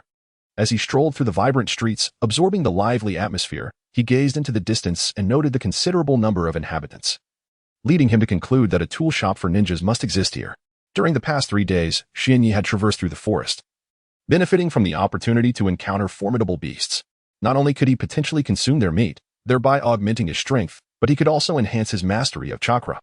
Upon reaching the heart of the town, he spotted a conspicuous ninja tool shop.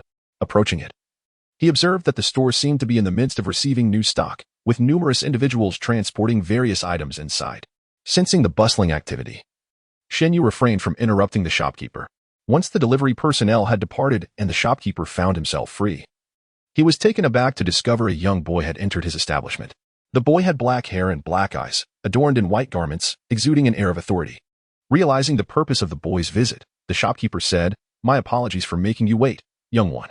How about a 10% discount on your purchases? It's quite all right." "Sir, I have come to acquire some ninja tools," Xuanya replied softly. The shopkeeper's eyes widened as he noticed the forehead protector tied around the boy's neck. Recognizing it as one from the Hidden Leaf Village, could it be that this child has already become a ninja at such a young age? He pondered. Young ninja, what tools do you require? I am certain I can fulfill your needs," the shopkeeper inquired, his demeanor shifting to one of slight apprehension, as he seemed wary of offending the young ninja before him. "Sir, I would like some essential ninja tools for combat. Just the set meant for 3 people will suffice," Xuanya stated with a warm smile. His smile radiated a sense of kindness, gradually easing the shopkeeper's initial tension. In the dim of night, with a hearty laugh, the owner of the ninja tool shop addressed Xuanya, "Little ninja, your fortune is quite remarkable.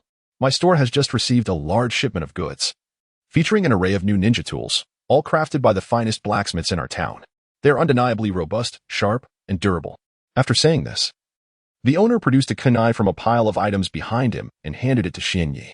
Observing the dark, glimmering kunai in his hand, Xuanya waited. Finding it pleasantly balanced, he swung it through the air, producing a faint sound, as if the sharp blade was slicing through the atmosphere. "Indeed, this kunai is quite effective," Xuanya praised with a smile. It seemed that the skills of the town's best blacksmith were truly commendable, capable of crafting such a functional kunai that felt remarkably comfortable to wield. Seeing Xuanya's satisfaction, the shopkeeper continued to retrieve various items from behind, including hidden weapons, shurikens, and explosive tags. He eventually paused after presenting a collection sufficient for 3 individuals, which was rather excessive. Xuanya kept a small portion of the tools on him while stowing the larger share into his backpack. Once he had secured the items, he felt the weight of the pack increase significantly. However, this minor burden was of no concern to him. When it came time to settle the bill, the shopkeeper offered a discount of 10%, resulting in a total of 50,000 silver notes after removing the cents. Although Xuanya was not particularly familiar with the pricing of these tools, he understood that they were somewhat expensive. He pondered whether this sum was reasonable, but concluded that the shopkeeper would likely not dare to deceive him. Having completed his purchase, Xuanya exited the ninja tool shop and returned to the streets of the town. Since he was already in this quaint locale, he decided to rest for the day and seek a place to stay for the night. As he strolled leisurely along the street, he suddenly recalled the female ninja, Tenten, from Naruto. He wondered if his current wealth was comparable to that of her family. Upon reflection, it was likely that Tenten's resources far exceeded his own. Otherwise, she wouldn't be so reckless in battle, casually discarding various weapons and explosive tags. With over 200,000 silver notes, Xianyi felt his funds were rather inadequate. While walking, Xianyi raised his gaze and spotted an inn dedicated to lodging. Upon entering, he was greeted by a welcoming attendant. After surveying the establishment, he noted that it was quite spacious and appeared to have a pleasant ambience, adorned with an array of flowers and trees. After settling into this inn, Xianyi made his way to his designated room. Upon entering, he was greeted by a subtle fragrance, reminiscent of an elusive flower, the name of which eluded him at that moment. Approaching the bedside, he lay down, weary from his recent days spent traversing the forest, not only on a journey but also engaged in battles with various wild beasts. Among these foes, the most formidable was a tiger, a creature of exceptional prowess, whose strength rivaled that of a mid-level shinobi, surpassing the capabilities of a typical practitioner at that rank. Xianyi exerted considerable effort in confronting this tiger, resulting in several claw marks adorning his body. Yet, in the end, he triumphed, claiming the tiger as a culinary victory, while the wounds were entirely healed through the application of medical chakra. Aside from this mid-level tiger, he also encountered two lower-level beasts, a water buffalo and a tortoise. The strength of these creatures posed little challenge for Xianyi. However, the tortoise proved to be somewhat troublesome. Despite its lower-tier strength, its shell was remarkably resilient, capable of withstanding numerous assaults from Xianyi. Nevertheless, after prolonged engagement, even the toughest shell could not endure, and ultimately, the tortoise too succumbed, destined to become another delicacy for Xianyi. Chapter 124. The Merchant Caravan. The three formidable beasts provided Xianyi with a commendable amount of proficiency points, totaling an impressive 6,000 points in strength proficiency and 24,000 points in chakra proficiency. After several days of diligent training, his chakra level was on the verge of ascending to the rank of a genin. In addition to the automatic increase in chakra, Xianyi fervently practiced taijutsu and ninjutsu during his spare time, particularly during battles with those beasts, which significantly accelerated his mastery of both disciplines. System. Please display my basic information. Ding. The basic information is as follows. Host name: Bofeng Xianyi. Host gender: male. Host chakra amount: apprentice ninja. Proficiency: 76,000. Maximum value: 100,000. Host ninjutsu: basic body technique. Proficiency: maxed out god SI. Level 2. Proficiency: 17,000. Maximum value: 100,000. Golden bell shield. Proficiency: 17,000.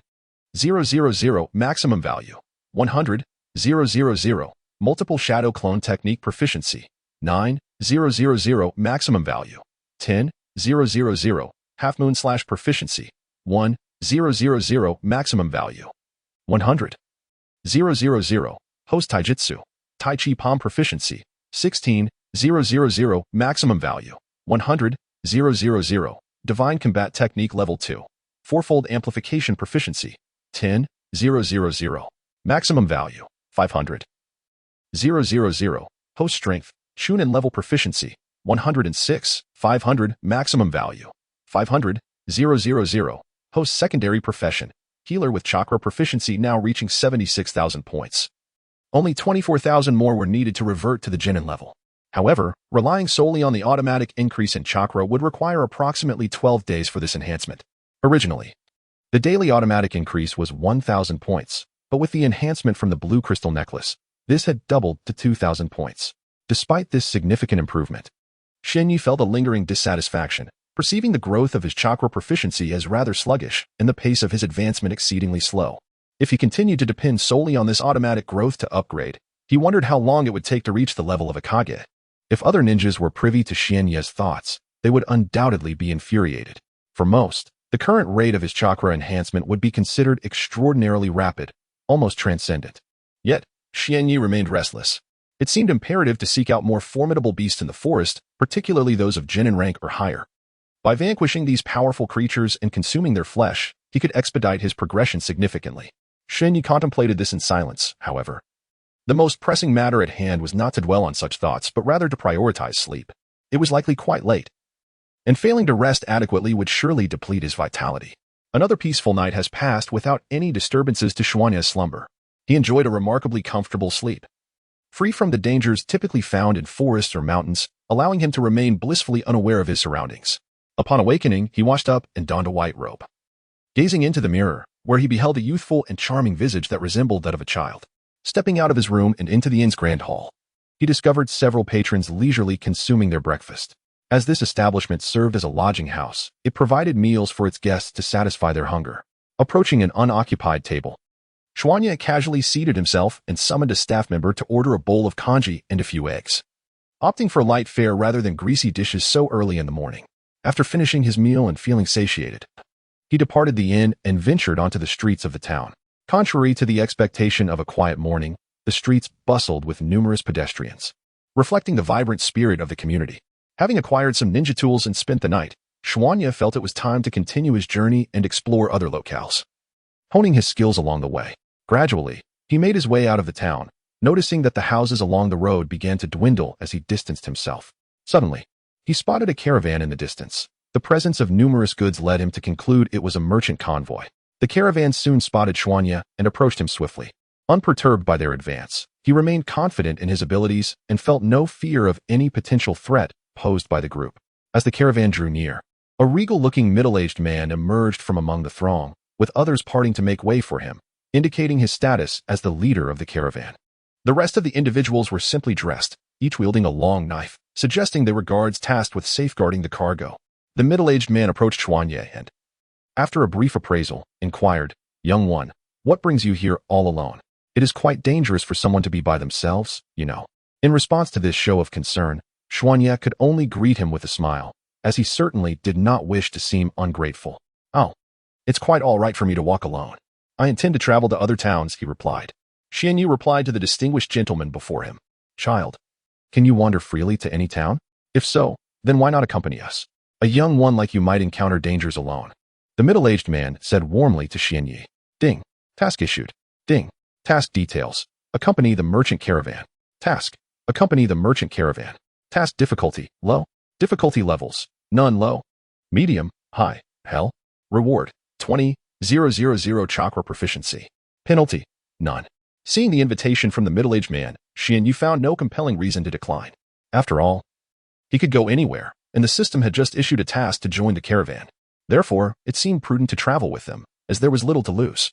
Thus, Xianyu decided to accompany the merchant caravan. Since he would be traveling with others, he felt it necessary to introduce himself, lest they not even know his name. "Hello everyone, I am Bo Feng Xianyu. I look forward to your guidance," Xianyu said with a smile, eager for others to share their names as well. Chapter 125, Companions. At this moment, the elegantly attired middle-aged gentleman observed the self-introduction of Kazekage Jinya and felt compelled to introduce himself as well. "Greetings, Jinya. I am Nakagawa Ichida. As you can see, I am a merchant, and these goods are destined for a relatively large town. The individuals accompanying me are primarily my family's guards, with a small portion being hired for the express purpose of safeguarding these commodities. After all, such regions often harbor bandits, and without these protectors, I would likely not traverse far before falling victim to their thievery." To his left stands a member of his clan, known as Nakagawa Ichihara, a formidable warrior endowed with immense strength and exceptional swordsmanship.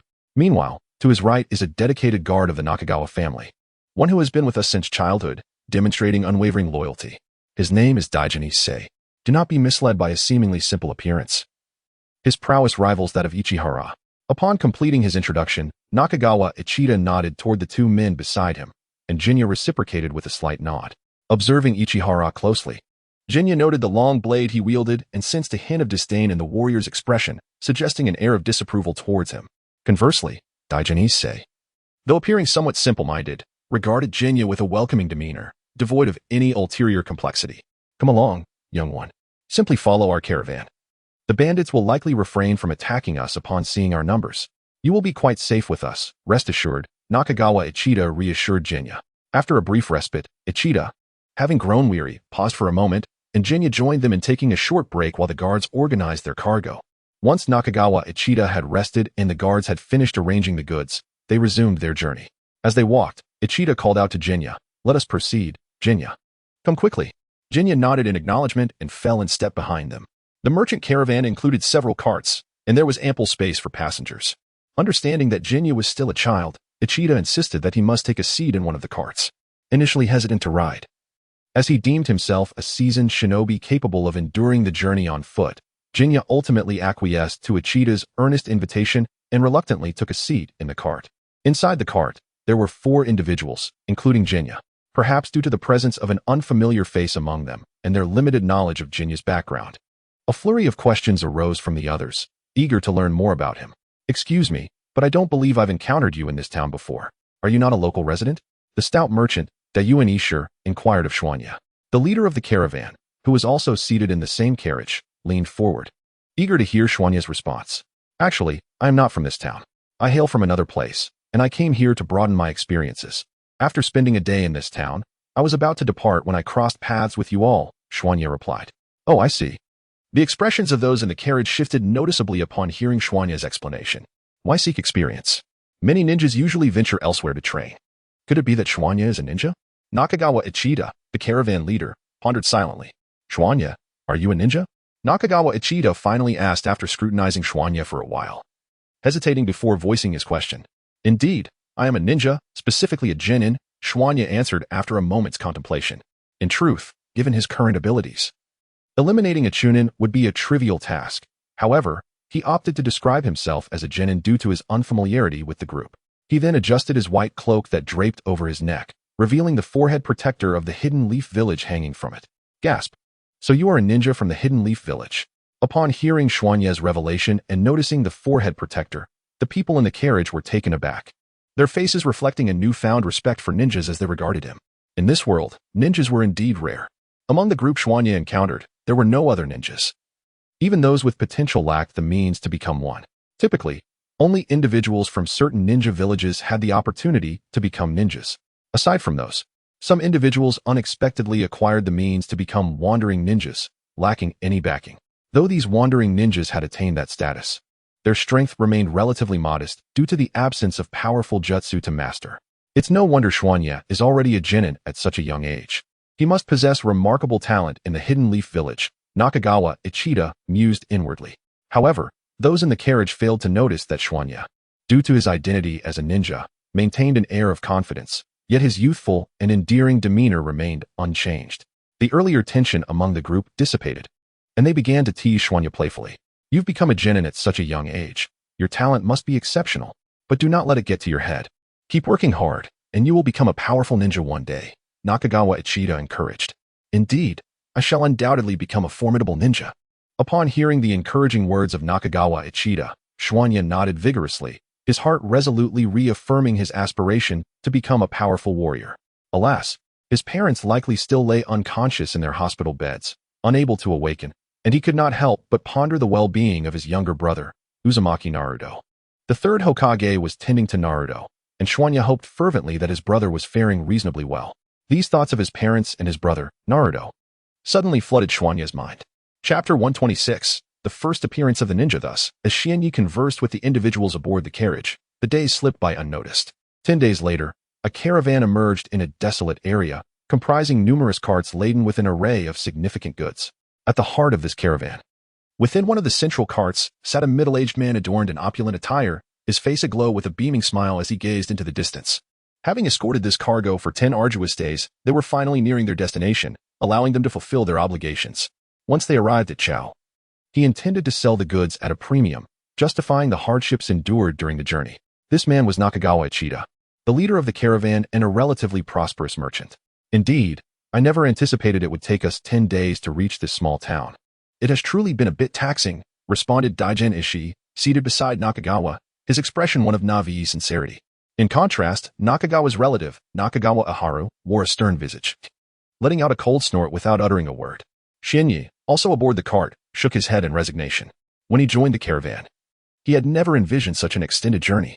He had contemplated departing midway, but upon reflection, he deemed it inappropriate to leave alone. Thus, he remained quietly within the cart. And now, after 10 days, they were finally approaching their destination. Soon, he would be able to part ways. However, on that afternoon, an unforeseen calamity struck, catching everyone off guard. As they were close to the next town, it was reasonable to assume that bandits would not be lurking in the vicinity. Yet, unexpectedly, nearly 30 individuals began to approach the caravan where Xianyi was located. As these figures drew near, they encircled the entire caravan, sealing it off completely, not even allowing a mosquito to escape. The appearance of this group was intimidating. They were robust and boorish, some bearing scars upon their faces.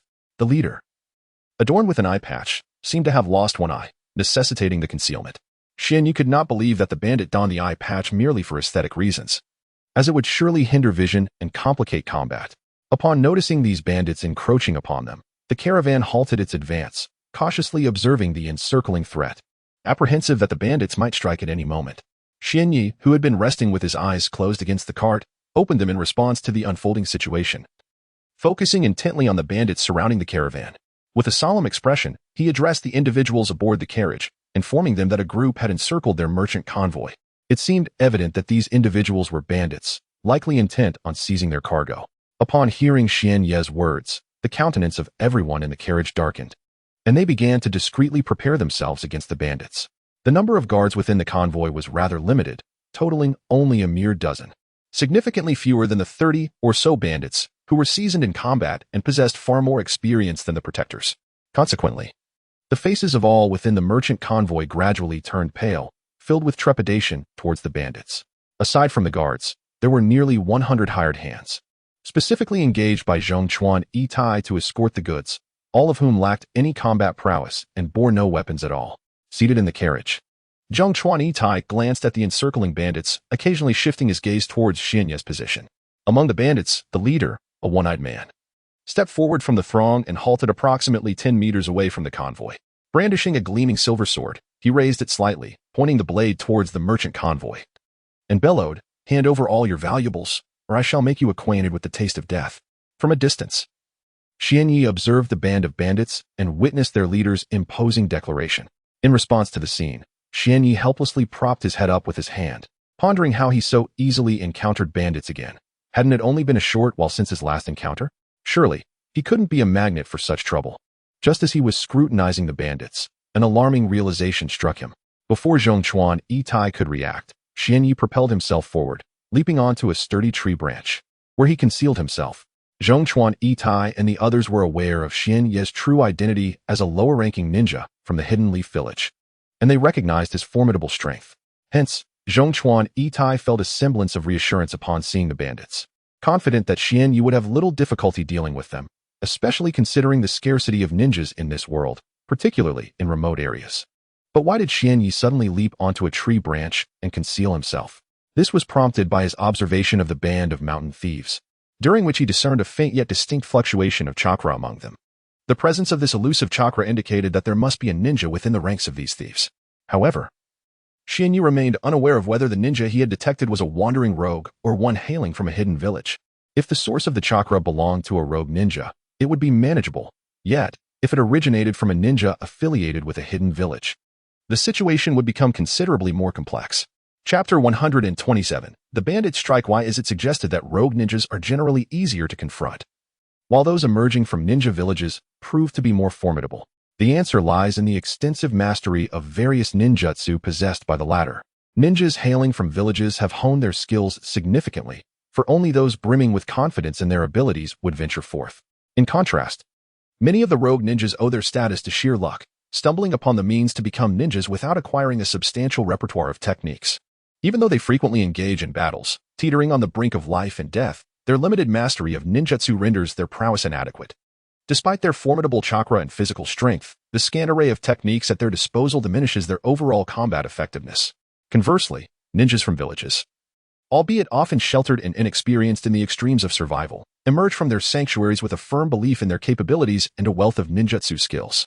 Xianyi harbors no doubts about the strength of these village ninjas, for in this world, lives are as fragile as blades of grass, and it is improbable that any ninja would recklessly leave their village without the assurance of their strength or the guidance of a seasoned companion.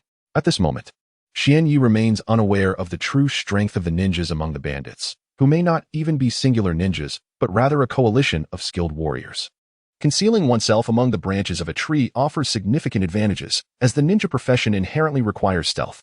The optimal strategy is to strike decisively when the enemy's vigilance wanes, thus expediting the conclusion of the confrontation. In contemplating this strategy, Xianyi is reminded of his younger brother, Naruto Uzumaki, who seems to charge headlong into battle without considering the benefits of stealth. Such reckless behavior prompts Xianyi to resolve that when he returns, he will guide Naruto in refining this impulsive trait, encouraging him to employ his intellect in combat rather than rushing headfirst into danger. Perched upon a sturdy branch, Xianyi continues to observe the bandits with keen attention, subtly channeling his chakra, poised to deliver a powerful blow to the yet unrevealed ninja. Moments later, The bandits draw ever closer to the caravan, encircling it completely. The one-eyed bandit leader, adorned with an eye patch, feels a surge of courage as he sees his comrades arrayed behind him. With a thunderous voice, he commands, "Quickly surrender all valuables. If you comply, I may spare your lives, resist, and I cannot guarantee your survival." At this moment, all individuals in the carriage had emerged. And Yuan Ishur, who stood beside Zhong Chuanita to protect him, spoke resolutely, declaring that monetary compensation was out of the question. They would never relinquish their goods to the likes of them. He asserted that the only way they could take anything from him was over his dead body, and his unwavering gaze revealed no hint of retreat. Xianyi observed Yuan Ishur's honest and simple visage, reflecting silently on his naivety. It was foolish to outright refuse at the onset. Would it not be wiser to deceive the bandits first and strike when they were lulled into complacency? Sighing inwardly, he realized that he may have to intervene. Noticing the bandits stir at Yuan Ishur's proclamation, it seemed they were merely awaiting the command to act. It would only take a signal from their one-eyed leader for them to launch an assault. Indeed, it was not long before the bandit chief, donned with a black eye patch and wielding a gleaming silver blade, shouted, "Brothers, eliminate these people before us, and the goods will be ours." The bandits' eyes ignited with fervor upon hearing their leader's command. The sheer volume of the caravan's cargo was immense, and even the items visible were enough to incite their desperation. Securing this haul would afford them a long period of indulgence, or perhaps allow them to return to the town and live a carefree life. After all, being a bandit was not a noble profession with a high mortality rate. Only those who could not afford sustenance would take up such a life. Raising his steel blade high, the one-eyed bandit chief roared into the sky. In response, the 30-odd bandits raised their weapons in unison, rallying to their leader's command as they charged toward the caravan's guards. The unarmed attendants, deemed inconsequential by the bandits, scattered in panic as the bandits surged forward, creating utter chaos. Moreover, the lack of weaponry rendered the attendants harmless to the bandits, who chose to disregard them entirely. However, if any remained after the guards were dispatched, the bandits would not consider eliminating those hired hands. Yet, based on past experiences, it was highly unlikely for any of them to be present by the end of the skirmish. Utilizing the shadow clone technique, Xianyi quietly channeled his chakra, following the intricate pathways of the technique while forming several enigmatic seals. In an instant, 4 shadow clones materialized beside him, bringing the total to 5 identical Xianyes, each evenly distributing the chakra among them. The utilization of shadow clones is indeed the most prudent choice at this juncture for eliminating those bandits. Although the clones lack the full strength of the original, they still possess 1/10 of its power. While this fraction may seem insignificant, it proves to be exceedingly lethal against those bandits of little prowess. Thus, let the journey of slaughter commence. Chapter 128. Crimson Carnage in the Depths of My Heart. The murderous intent surged violently, and an aura of bloodlust emanated relentlessly from within me, surrounding Xianyi with an unsettling presence. If the hidden ninja chose to remain concealed, then I shall take the initiative. After I eliminate these mountain bandits, surely they will reveal themselves. A faint, sinister smile crept upon Xianye's lips as his hands gradually slipped into the pockets of his garments, retrieving 2 black shurikens purchased from a nearby town. As the shurikens glinted ominously in the air, they radiated a foreboding, dark sheen, appearing exceedingly perilous. Humph, little bandits, had you not dared to trouble this caravan, I would have had no desire to confront you. Yet now, having provoked me, if I do not retaliate, it would only invite others to perceive me as an easy target. With a slight elevation of the hands holding the shurikens, my gaze fixated on the fierce bandits before me. With a swift motion of my legs, I vanished from the branch of the great tree, reappearing instantaneously before the throng of bandits. At that moment, the bandits launched their assault, over 30 of them charging at the guards protecting the caravan's cargo. In an instant, the stench of death permeated the air. How exhilarating! I revel in such an atmosphere. Standing defiantly before the bandits, I closed my eyes slightly, inhaling the sense of the battlefield, a perverse smile adorning my face. The conflict had already claimed its toll, with 1 bandit slain by the guards and 4 or 5 sustaining injuries, while the guards suffered 4 fatalities and 7 wounded. Though outnumbered, the guards fought valiantly. Yet the overwhelming numerical advantage of the bandits, nearly double in strength, was evident. The bandits, seasoned by countless brutal encounters, faced battle with reckless abandon, their ferocity unmatched. Just as the bandits savored the thrill of slaughtering the guards, a child suddenly appeared before them. Clad in white, with short black hair, the child wielded a pair of sharp black shurikens, striking in their lethal sharpness. However, it was not the weapons that drew the bandits' attention, but rather the child's eyes. Upon the child opening their eyes, they transformed into a chilling crimson hue, reminiscent of the color of fresh blood. Upon witnessing those eyes, the bandits faltered, fear washing over them as they instinctively recoiled, nearly collapsing to their knees. They dared not meet the gaze of those crimson orbs. As if they were ensnared by an overwhelming aura of death, sensing that in the next heartbeat, their lives could be forfeit. Who are you, child? And what brings you here? The leader of the bandits, struggling against the overwhelming dread within him, finally mustered the courage to address Xianyi. However, upon catching sight of Xianyi's blood-red eyes, his gaze quickly darted elsewhere, for those eyes were truly terrifying. A mere glance sent beads of sweat cascading down the bandit leader's back, as though he had encountered something exceedingly horrific. Are you inquiring about me?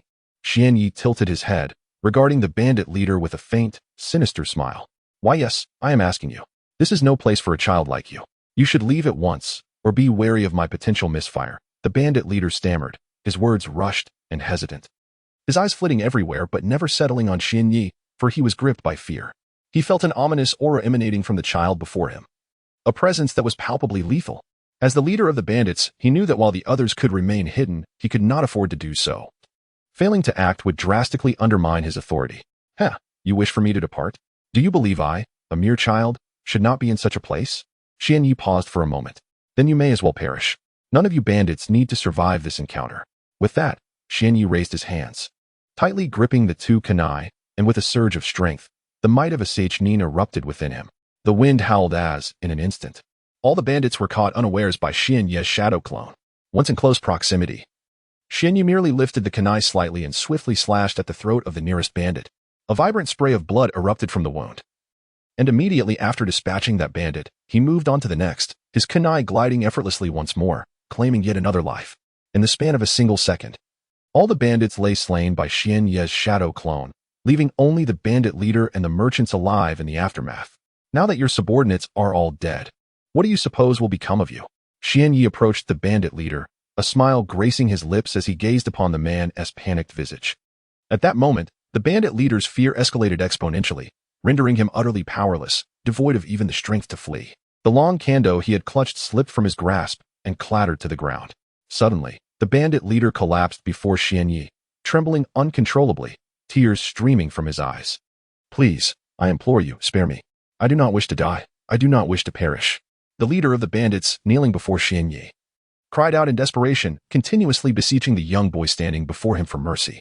The brutal ferocity that once resided within him had vanished entirely, replaced by a profound sense of dread as he found himself kneeling on the ground, pleading for forgiveness from this child. Do you truly believe it is possible for me to spare you? Upon hearing Xianyi's words, the bandit leader, still on his knees, intended to persist in his pleas, even attempting to grasp the boy's leg in a desperate bid for survival. Chapter 129, The Ninja of Rain Shinobi Village. As the content loads further, please be patient. This site is optimized for mobile browsers. If you encounter this paragraph, it indicates a failure in loading the chapter. Kindly disable reading mode, browsing mode, and ad blocking features. Or copy the URL to another browser for reading.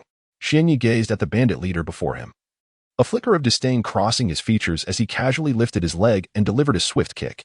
The bandit leader vanished from his sight in an instant. With a resounding crash, the bandit collided with a towering tree, its height exceeding 10 meters. In conjunction with Xianyi's formidable strength, the tree succumbed to the impact and splintered. The bandit continued his trajectory, crashing through 6 trees before finally descending to the ground. After such a tumultuous ordeal, he coughed violently, spewing forth blood, and it appeared fragments of his internal organs were expelled along with it. Still alive? Truly, the vitality of this bandit leader surpasses that of his subordinates. Xianyi's crimson eyes flicked towards the fallen leader, a wicked smile lingering at the corners of his mouth. The bandit, sensing something amiss, desperately attempted to rise and flee into the distance. Yet, despite exerting all his strength, he remained unable to stand, blood continuing to pour from his mouth, sapping him of his energy. Please, no, don't kill me. The bandit leader, in a state of panic, gazed at Xianyi in terror, his foolish face betraying his fear perfectly. Ah, your resilience is commendable, yet why is your spirit so feeble? Can you not exhibit a hint of bravado? At the very least, you are the leader among these bandits. One must wonder how you attained such a position with such a cowardly disposition. Or perhaps, your subordinates are equally inept? Xianyi, with a sigh of resignation, regarded the pleading bandit leader, and casually aimed the kunai in his hand at the leader's head before releasing it. The razor-sharp kunai disappeared from Xianyi's grasp, hurtling towards the bandit leader's cranium at a speed imperceptible to the naked eye. No, please don't. The bandit leader, seemingly aware of his impending demise, muttered frantically to himself, his expression bordering on madness. Suddenly, realizing death was imminent, he widened his bloodshot eyes and glared fiercely at Xian Yi's position, unleashing a torrent of profanities. However, having endured such insults in his previous life, Xian Yi had grown immune to them. After all, there were only so many vulgarities one could hear before they lost their sting. In the next instant, the kunai Xian Yi had thrown was mere inches from the bandit leader's head. A sudden explosion echoed through the desolate landscape, drawing the attention of all present towards its source. What lay before them was the lifeless body of the bandit leader, his head now vanished, leaving only a torso behind. A kunai had been driven into the trunk of a tree behind where his head once was. As the guards stood in bewilderment, pondering the fate of the bandit leader's head, Daijin Issei, standing beside the leader of the merchant convoy, Nakagawa Ichida, spoke up. His voice trembled with a hint of terror, as if he had stumbled upon something truly horrifying. That master, it seems the bandit leader's head was shattered by the immense force of that kunai. The surrounding area is littered with crimson fragments of flesh and severed bones, as if they were remnants of the bandit leader's head. The guards, rendered speechless, stared wide-eyed at the figure of Xian Yi, who stood proudly a short distance away, disbelief etched across their faces. When Xian Yi had revealed his identity, he was atop a carriage, and the guards, tasked with protecting the cargo, were unaware of his true nature as a ninja, hailing from the hidden leaf village. Thus, they found it hard to accept that the seemingly mere child possessed such formidable strength. Yet, the evidence lay vividly before them. As they had witnessed their adversaries being vanquished by this young boy, reluctantly, they acknowledged Xian Yi's prowess. Such is the nature of this world, Xian Yi mused inwardly. It is a realm where one either kills or is killed. Here, lives are worth little, and the demise of these bandits will not invoke any pursuit of justice. In this world, only those with great power hold sway. This peculiar thought emerged within him, one that even he was unaware of, the subtle transformation of his own character. Once Xian Yi had dealt with the remaining bandits, he intended to return to the merchant convoy and continue their journey. He had believed that the source of the chakra fluctuations he had sensed had departed. However, at that moment, the previously absent chakra presence re-emerged, this time remarkably clearer than before. Suddenly, a voice echoed from afar, proclaiming the shadow clone technique. Before Xian Yi, several shadow clones materialized, though thankfully, these clones were the creations of a ninja. It appeared that this technique originated from the Rain Village, akin to an illusion that could fabricate indistinguishable copies of the user, designed to confuse foes. Yet, the ninja employing the shadow clone technique would surely be disheartened, for after ascending to the second level of his divine eye, Xian Yi discovered that it could pierce through illusions, rendering such tricks virtually transparent to him. Several shadow clones rushed swiftly towards the location of Xuanye, halting just 5 meters away from him. Haha, I am indeed fortunate, he mused. During my excursions, I have encountered a ninja from another village, and a rather youthful one at that. The child hastily approached, exclaiming, "Watch out, or I shall take you down." Xuanye observed the ninja before him, who appeared to be from the Rain Village, as evidenced by his use of the shadow clone technique. Xuanye remained silent, scrutinizing the ninja intently. After a moment of careful observation, he discerned that the chakra within this ninja was merely at the level of a genin, lacking any remarkable strength. Recognizing the limitations of his opponent, Xuanye's expression shifted to one of disdain, reflecting on the unexpected encounter. He had anticipated a formidable adversary, only to find a mere lightweight, an insignificant genin daring to act arrogantly before him. Chapter 130. Fury. Xian Yi faced the individual before him, who claimed to be a ninja and wore a faint smile. You say you are a ninja from the Rain Village, but is that truly the case? After a period of confrontation, Xian Yi had gained a clear understanding of the abilities of this so-called ninja. The person before him was merely a novice, having recently attained the rank of a lower ninja, and could barely be considered a true ninja. Hey, what do you mean by that? Are you suggesting that I am not a ninja, or perhaps that I do not belong to the Rain Village? The self-proclaimed ninja's expression shifted slightly with irritation. If you continue to speak like that, I shall not be very pleased. Have you not noticed the shadow clones beside me? I see you are unaware of what they are. With a hint of self-admiration, the ninja continued, Let me enlighten you. These are my shadow clones, the very essence of the Rain Village's art of ninjutsu. Do you even comprehend what a shadow clone is? Judging by your expression, it is evident you do not. As he spoke, the ninja displayed a mix of disdain and narcissism towards Xian Yi. Xian Yi was taken aback, pondering the absurdity of the situation. Is this truly a ninja before me? How can such a comical figure exist here, believing himself to be the epitome of greatness, chattering incessantly? Xian Yi's expression reflected his bewilderment. I have said nothing, yet this ninja continues to ramble on without pause. Despite the ridiculousness of the encounter, Xian Yi found himself stifling laughter. Initially, he had anticipated that his first battle with a ninja outside the village would be a momentous and unforgettable experience. Yet the reality proved to be quite the opposite, though he had indeed encountered a situation that would be memorable. Xianyi felt this was not how his first battle with an outsider should unfold.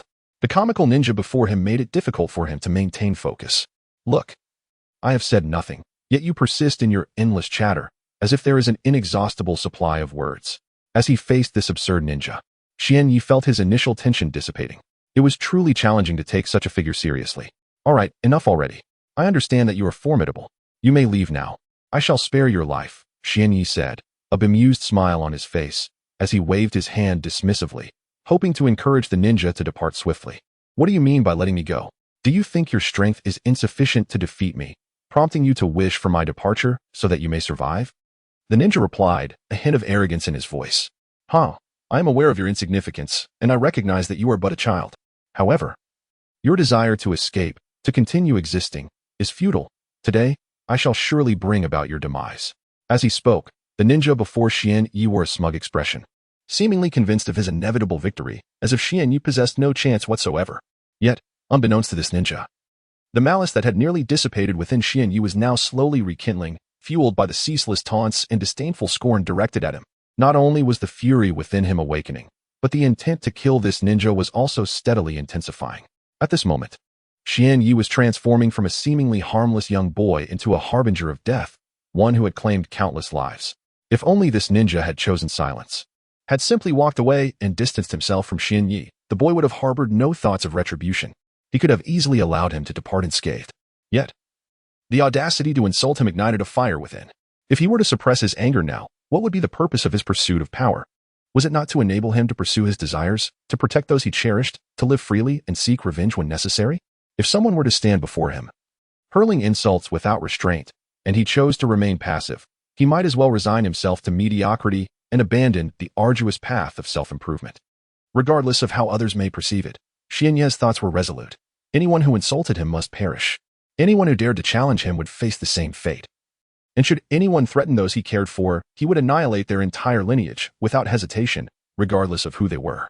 Xianyi closed his now darkened eyes, fist clenched tightly, as the rage within him surged, threatening to spiral out of control.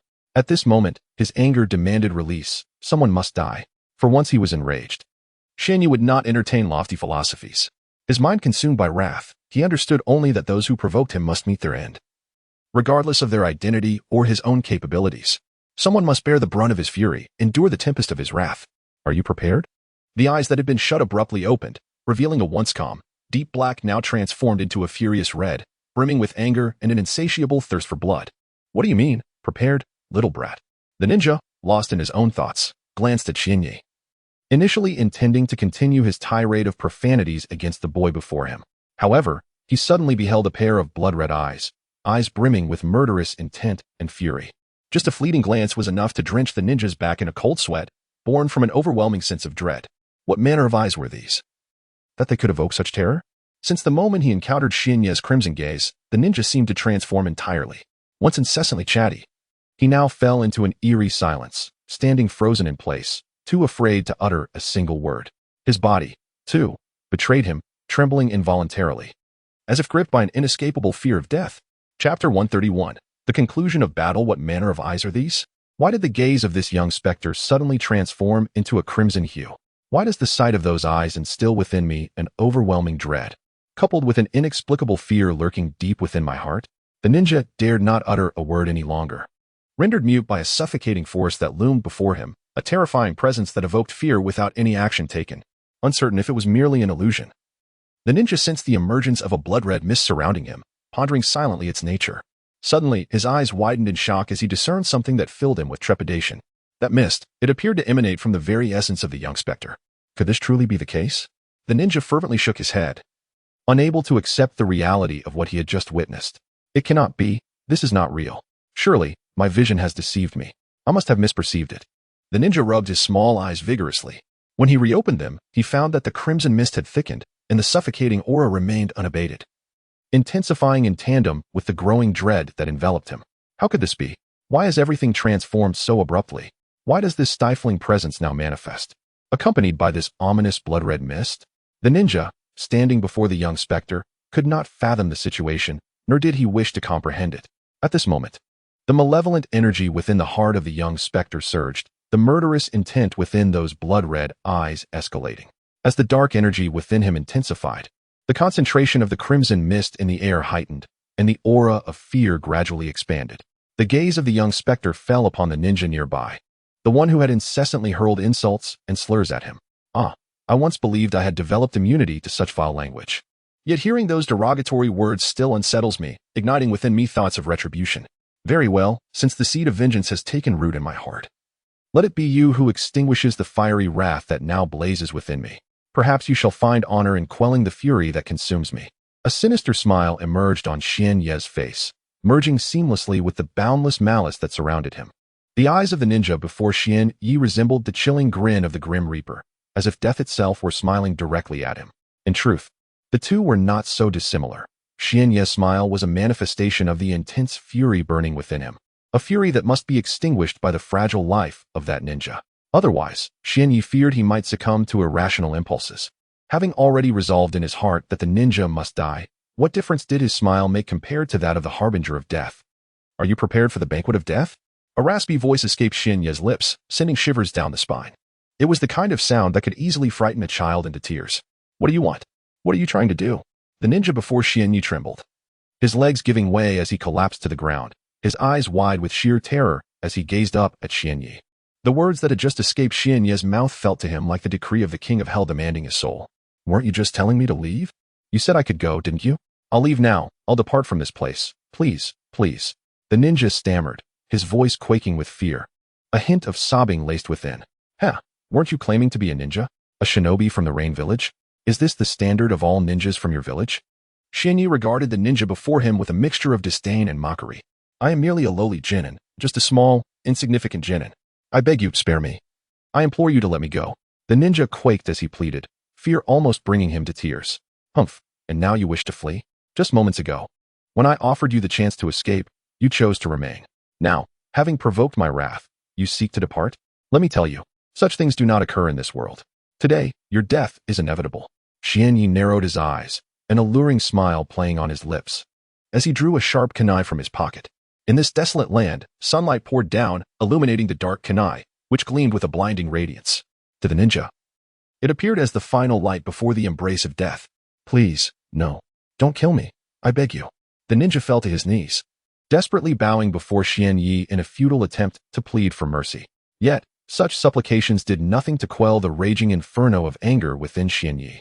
Having ignited this relentless fury, it could only be extinguished by the blood of one individual. There was no other way.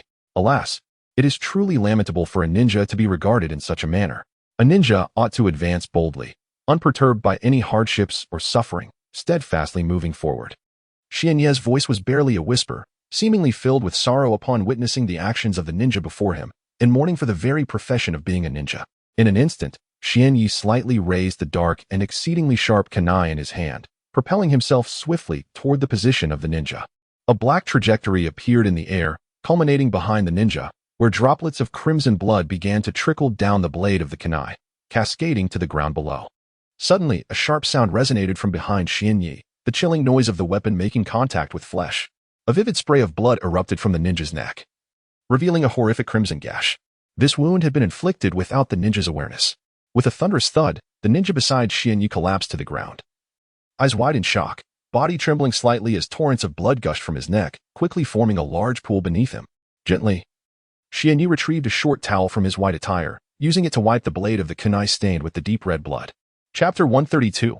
Return of the merchant caravan. With a pristine white towel, he gently wiped the weapon in his hand before carelessly tossing the now stained cloth, tarnished with crimson blood. Behind him, what astonished the guards protecting the merchant caravan during this battle was that, upon its conclusion, his flowing white robe remained untouched by a single drop of blood, retaining its snow-white hue, lending him an almost otherworldly allure.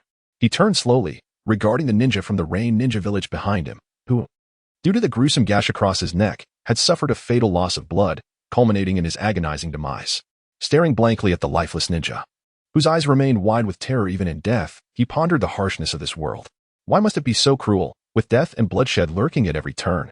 I never wished to kill you. Indeed, I did not desire your demise. Yet, Why did you choose to insult me before my very eyes? Why did you leap and dance with such madness in my presence? Kneeling beside the fallen ninja, he leaned closer, his blood-red eyes fixated upon him, as if questioning the lifeless form or perhaps engaging in a soliloquy. The sight instilled palpable fear in the hearts of those within the caravan. If only you possessed formidable strength, how much simpler it would be to engage you in true combat. Alas, you lack the power to match your reckless actions. It is indeed a tragic irony. Perhaps this is the essence of existence. Rising slowly, he lifted his gaze to the boundless sky, where an immense sun loomed, devoid of even a single cloud. It was as if he lamented or reflected upon the world around him. Having dealt with the bandits and the unexpected ninja, he began to walk back toward the caravan, his blood-red pupils still vivid, though the malevolence in his gaze gradually dissipated, the chilling aura that surrounded him slowly waning. For reasons unknown, since departing from the village hidden in the leaves, he found himself increasingly quick to anger, increasingly drawn to the intoxicating scent of human blood, as if he could no longer restrain the tumult of emotions within. As the caravan members beheld his slow approach, their fear intensified at the sight of his terrifying crimson eyes. A mere glance into those depths drenched them in sweat, their backs soaked with a cascade of beads of perspiration. The guards of the caravan found themselves unable to suppress a difficult swallow, their gazes evasively darting away from the blood-red eyes of Xianyi. Their legs trembled incessantly, and had they not recognized this child as one of their own, they likely would have fled in terror. However, it was precisely due to the dissipating aura of menace emanating from Xianyi that they remained, for otherwise, these guards, merely a notch above ordinary men, would not have had the capacity to take a single step in retreat. Xianyi, young brother, inquired Nakagawa Ichida, the leader of the caravan, his voice betraying a noticeable tremor and his eyes reflecting a hint of fear. Upon hearing Nakagawa's quavering inquiry, Xianyi offered a faint smile, closed his eyes, and after a brief moment, reopened them. This time, the once blood-red orbs had reverted to a deep, black gaze, complemented by a warm and innocent smile that instantly erased the fear within the hearts of those present. Had they not witnessed the earlier display, they would never have believed that the child before them was the same formidable figure radiating malevolence moments ago. Now, Xianyi's presence brought an unexpected sense of comfort to the guards, his exquisitely delicate features, paired with a smile capable of melting hearts. And clad in a flowing white robe, he embodied the essence of a wealthy young master. "Uncle, do you not recognize me?" Xianyi teased as he observed Nakagawa Ichida's astonished expression. "Indeed, Xianyi, while I know you are a ninja, I never anticipated your extraordinary strength. Your prowess seems to rival that of the Chunin," Nakagawa Ichida remarked, his previous fears evaporating as he revealed a beaming, cheerful countenance. Xianyi was mildly surprised by Nakagawa's perceptiveness, though his face betrayed no hint of astonishment. "By the way, Xianyi, I must express my gratitude. If it weren't for your timely intervention against those bandits and the ninja, I would likely have met a grim fate at their hands, and our goods would have surely been lost," Nakagawa Ichida stated earnestly. The depth of his gratitude for Xianyi was beyond verbal expression. For not only had he safeguarded their cargo, but also the lives of dozens within the caravan. "Ah, uncle, you are too kind. You offered me a ride, thus assisting you with your troubles is only natural," Xianyi replied with a cheerful smile. "However, after that bout, I feel rather fatigued and wish to rest for a while." He feigned an expression of weariness. In truth, it was not fatigue that beset Xuanyet. The act of vanquishing a few insignificant mountain bandits and a mere lower-ranking ninja required little exertion. Rather, it was Xuanyet's reluctance to engage in conversation that rendered him seemingly weary. "If you feel tired, Xuanyet, it would be wise to rest in the carriage and not overexert yourself," expressed Nakagawa Ichida, a hint of concern gracing his features. After a brief exchange, Xuanyet returned to the modest carriage, continuing their journey towards the quaint town. "Ah, we have finally arrived at the settlement," exclaimed Daiyuan Isher, standing beside Nakagawa Ichida, as he let out a resounding shout towards the heavens, seeking to release the monotony that weighed upon his heart. Chapter 133. An unforeseen encounter at the casino in an arid expanse. After nearly 10 days of arduous travel, I finally arrived at this town. A tedium that is not entirely unfathomable, following Xianyi's decisive resolution of the bandit threat. The carriage journeyed for several more hours through the desolate terrain before reaching the town. By now, the sun had descended to the mid-slope of the mountains, casting its warm, golden hues across the land, creating a breathtakingly beautiful twilight. It was then that Xianyi perceived the call of a man named Daiyuan Isher. Awakening from a long afternoon slumber, rubbing his eyes and gazing into the distance. At that moment, he beheld the true visage of the town. In comparison to the previous small settlement, this town appeared significantly larger, bustling with a greater throng of people. Indeed, Only a place of such vibrancy could rightfully be considered a town. As one approached this lively settlement, a checkpoint awaited at the entrance, established to scrutinize bandits and those guilty of crimes against the state. This regulation primarily targeted the weak. A skilled ninja, however, would find such barriers trivial. Should a ninja wish to enter, a mere leap would suffice. No doubt a ninja could effortlessly surmount the town walls. Of course, Xianyu chose not to reveal his ninja identity and instead accompanied the merchant caravan through the inspection. The guards merely glanced at the goods being transported and, satisfied, allowed them passage without further scrutiny. After the examination concluded, Xianyu and his companions finally entered the bustling town. Once inside, Xianyu parted ways with the merchant caravan, severing their connection. The merchant seemed quite reluctant to see him go, perhaps due to the companionship of the past 10 days or the life he had saved.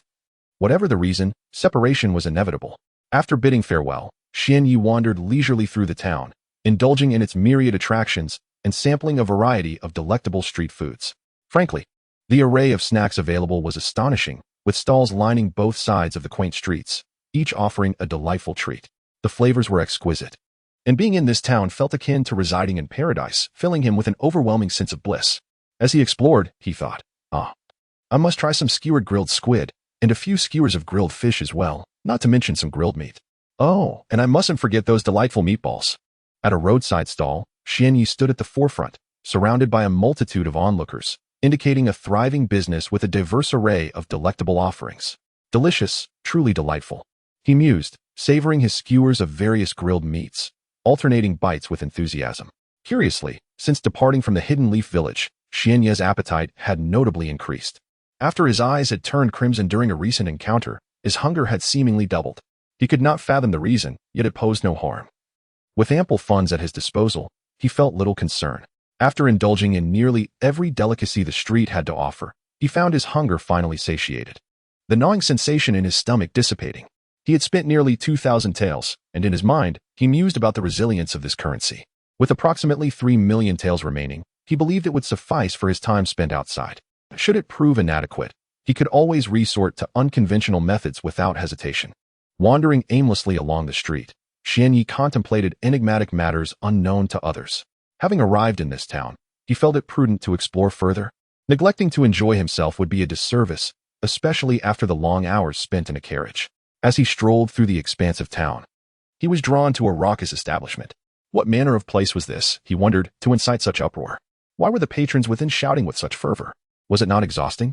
Tilting his head in contemplation, he struggled to conjure an answer, ultimately resigning to the mystery of the establishment. Perhaps I shall simply enter and discover for myself, he thought, a smile gracing his lips at his newfound resolution. Time slipped away swiftly as Xianyu reveled in his exploration. What had begun as dusk had transformed into a starry night. Approaching the establishment, he was suddenly confronted by two burly figures, imposing and robust, blocking his path. Their expressions bore a peculiar intensity as they addressed him. Hey, kid, this is no place for you. You should leave. If you anger the wrong patrons, we cannot guarantee your safety. Xianyu regarded the two hulking figures with a mixture of confusion and curiosity. What is this place, and why am I not permitted to enter? This is a domain for the affluent. A child like you should stay away if you lack the means, they retorted. Two burly men stood outside the door, earnestly attempting to explain something to Xianyu. Is it true that one cannot enter this place without money?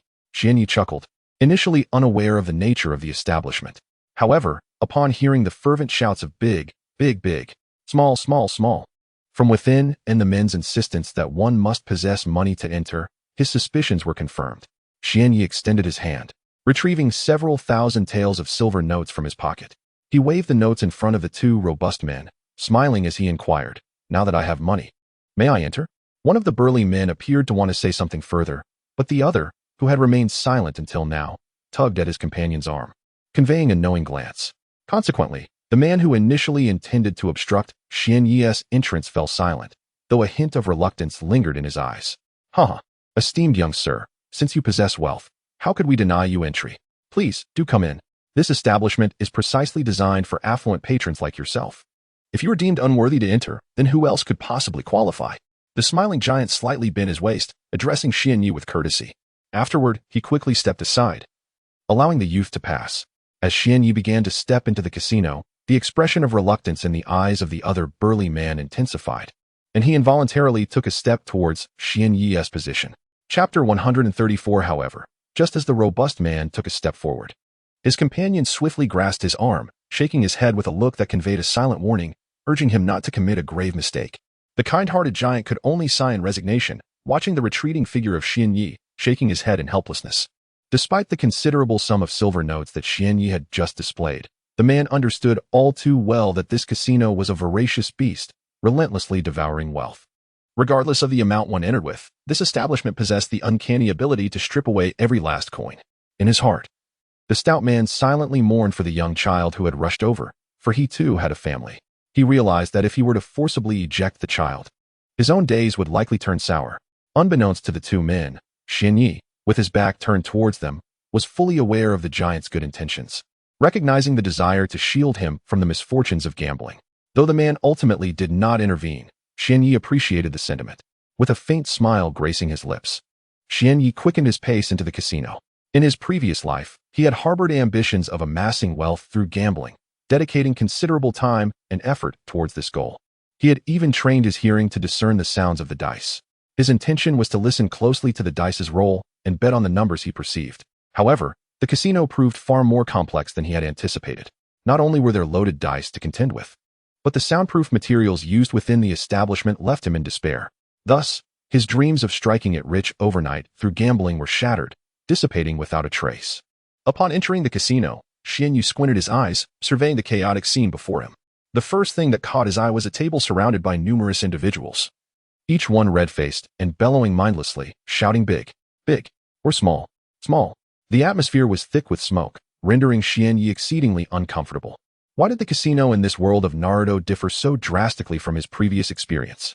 He furrowed his brow slightly, observing the reckless gamblers around him, who seemed to care little for decorum. The casinos he had visited in his past life were adorned with opulence, filled with lavish decorations, and attended by numerous attractive hostesses. Yet, the casino before him had completely altered his perception of such establishments. It was devoid of any semblance of elegance. Standing beside her were burly men, while the gamblers were mostly emaciated, as if they had wagered every last penny at this casino, leaving themselves without even a morsel for sustenance.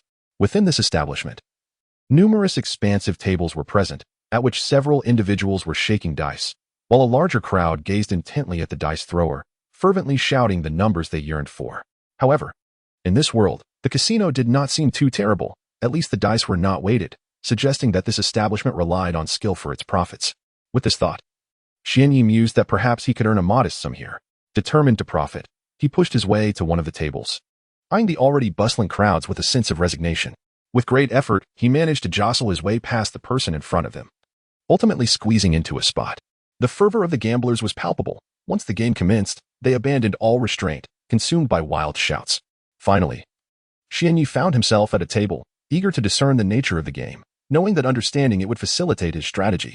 Upon closer inspection, he discovered that they were playing a variant of high-low betting, a game that elicited no fear or trepidation within him. Although his current chakra level rendered it impossible to sense the concealed die, his past experiences had endowed him with the ability to discern the sounds of the dice, which proved advantageous. Approaching the table, Xian Yi, despite his familiarity with the gambling methods, feigned ignorance, for he was but a child. Appearing overly knowledgeable would certainly raise suspicion.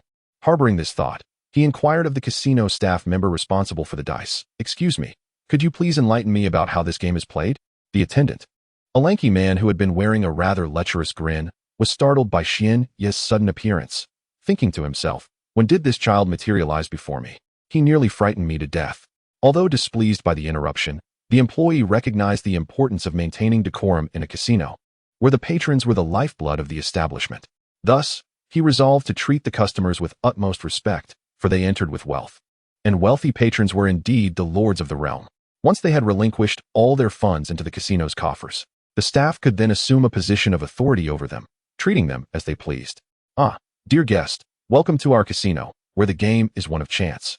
A mere guessing of large or small. Should you, esteemed patron, successfully predict the outcome, fortune shall favor you within these walls. Do you not find this rather intriguing?" The casino staff wore a smile, engaging with Xian Yi in a manner that seemed almost beguiling. However, aside from the employees, the other patrons indulging in the games showed no courtesy towards Xian Yi, their laughter echoing mockingly around him, an inevitable part of the atmosphere. Thus, Those standing beside Xianyi erupted into raucous laughter. Chapter 135. The elevation of chakra levels. How amusing that such a diminutive child has ventured into the casino. I dare say you have yet to even sprout your first hairs. Where are your parents? Surely they possess some wealth. Little one, hasten home to drink your milk. This place is reserved for adults. Indeed, indeed. A mere child ought not to be here. Run along and find your parents. Laughter erupted from the throng of gamblers surrounding the table, some of whom laughed so heartily that their bellies ached. Is it truly the case that only adults may partake in such amusements? How utterly laughable! Xianyi chuckled inwardly, as all the gamblers beside him roared with laughter. He extended his right hand from beneath the pocket of his pristine, dapper attire, retrieving the surplus 50,000 taels of silver notes he had stowed away. With a resounding thud, he slammed the notes onto the table, casting a cold gaze upon those nearby. Even a clay figurine has its limits. And Xianyi was no benevolent soul. Of late, he found himself unusually irritable, particularly prone to violent impulses. Boom! As Xianyi deposited the 50,000 taels onto the table, an abrupt silence enveloped the vicinity. Every onlooker stood stupefied, their eyes fixated on the pile of silver notes.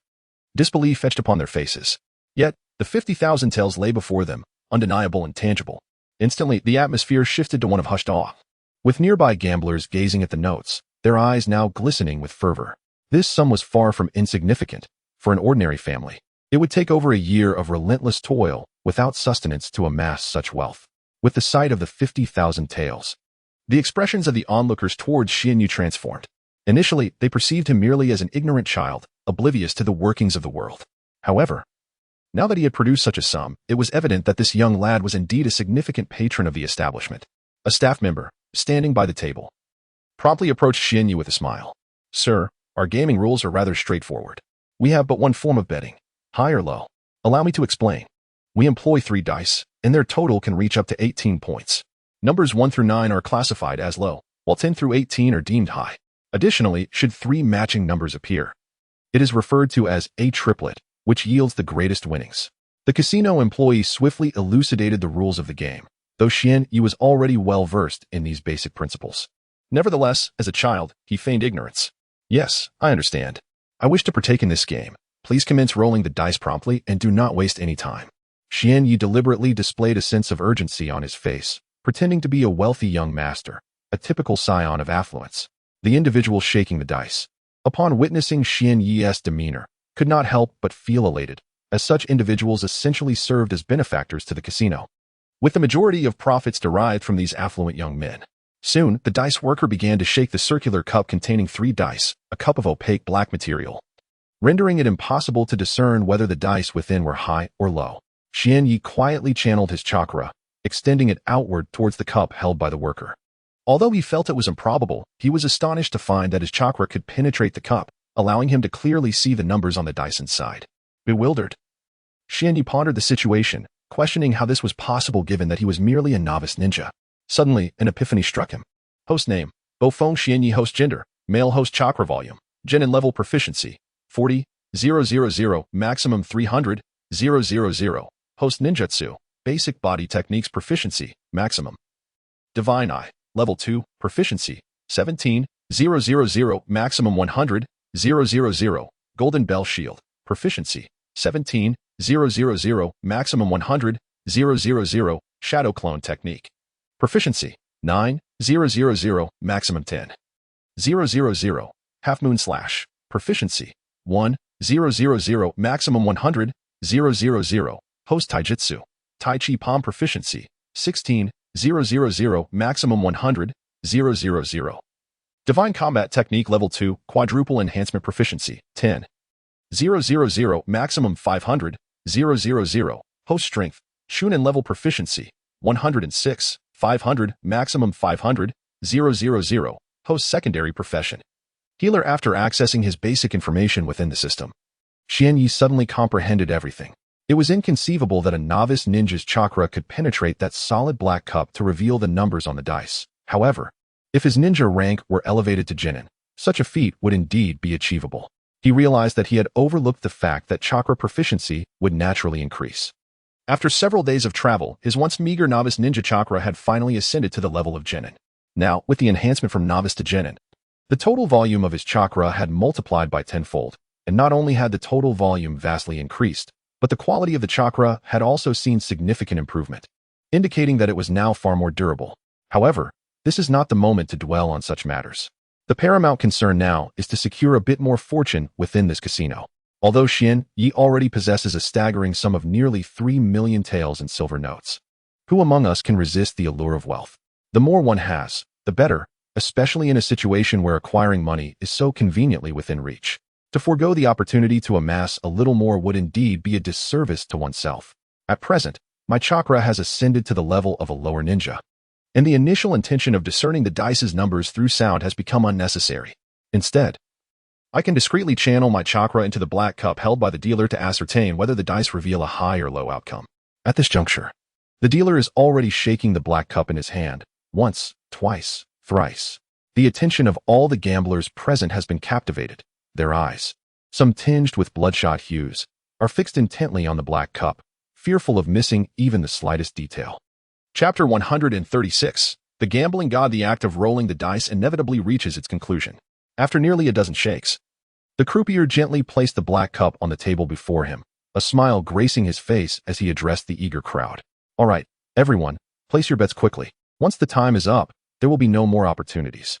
As soon as the rolling ceased, the gamblers, having been prepared, swiftly retrieved their coins, casting them towards their desired numbers. Yet, curiously, none dared to bet on a triplet, perhaps daunted by the formidable odds against such a wager. Once all bets were placed, the attendees shifted their gaze to Xian Yi, who had yet to stake a claim.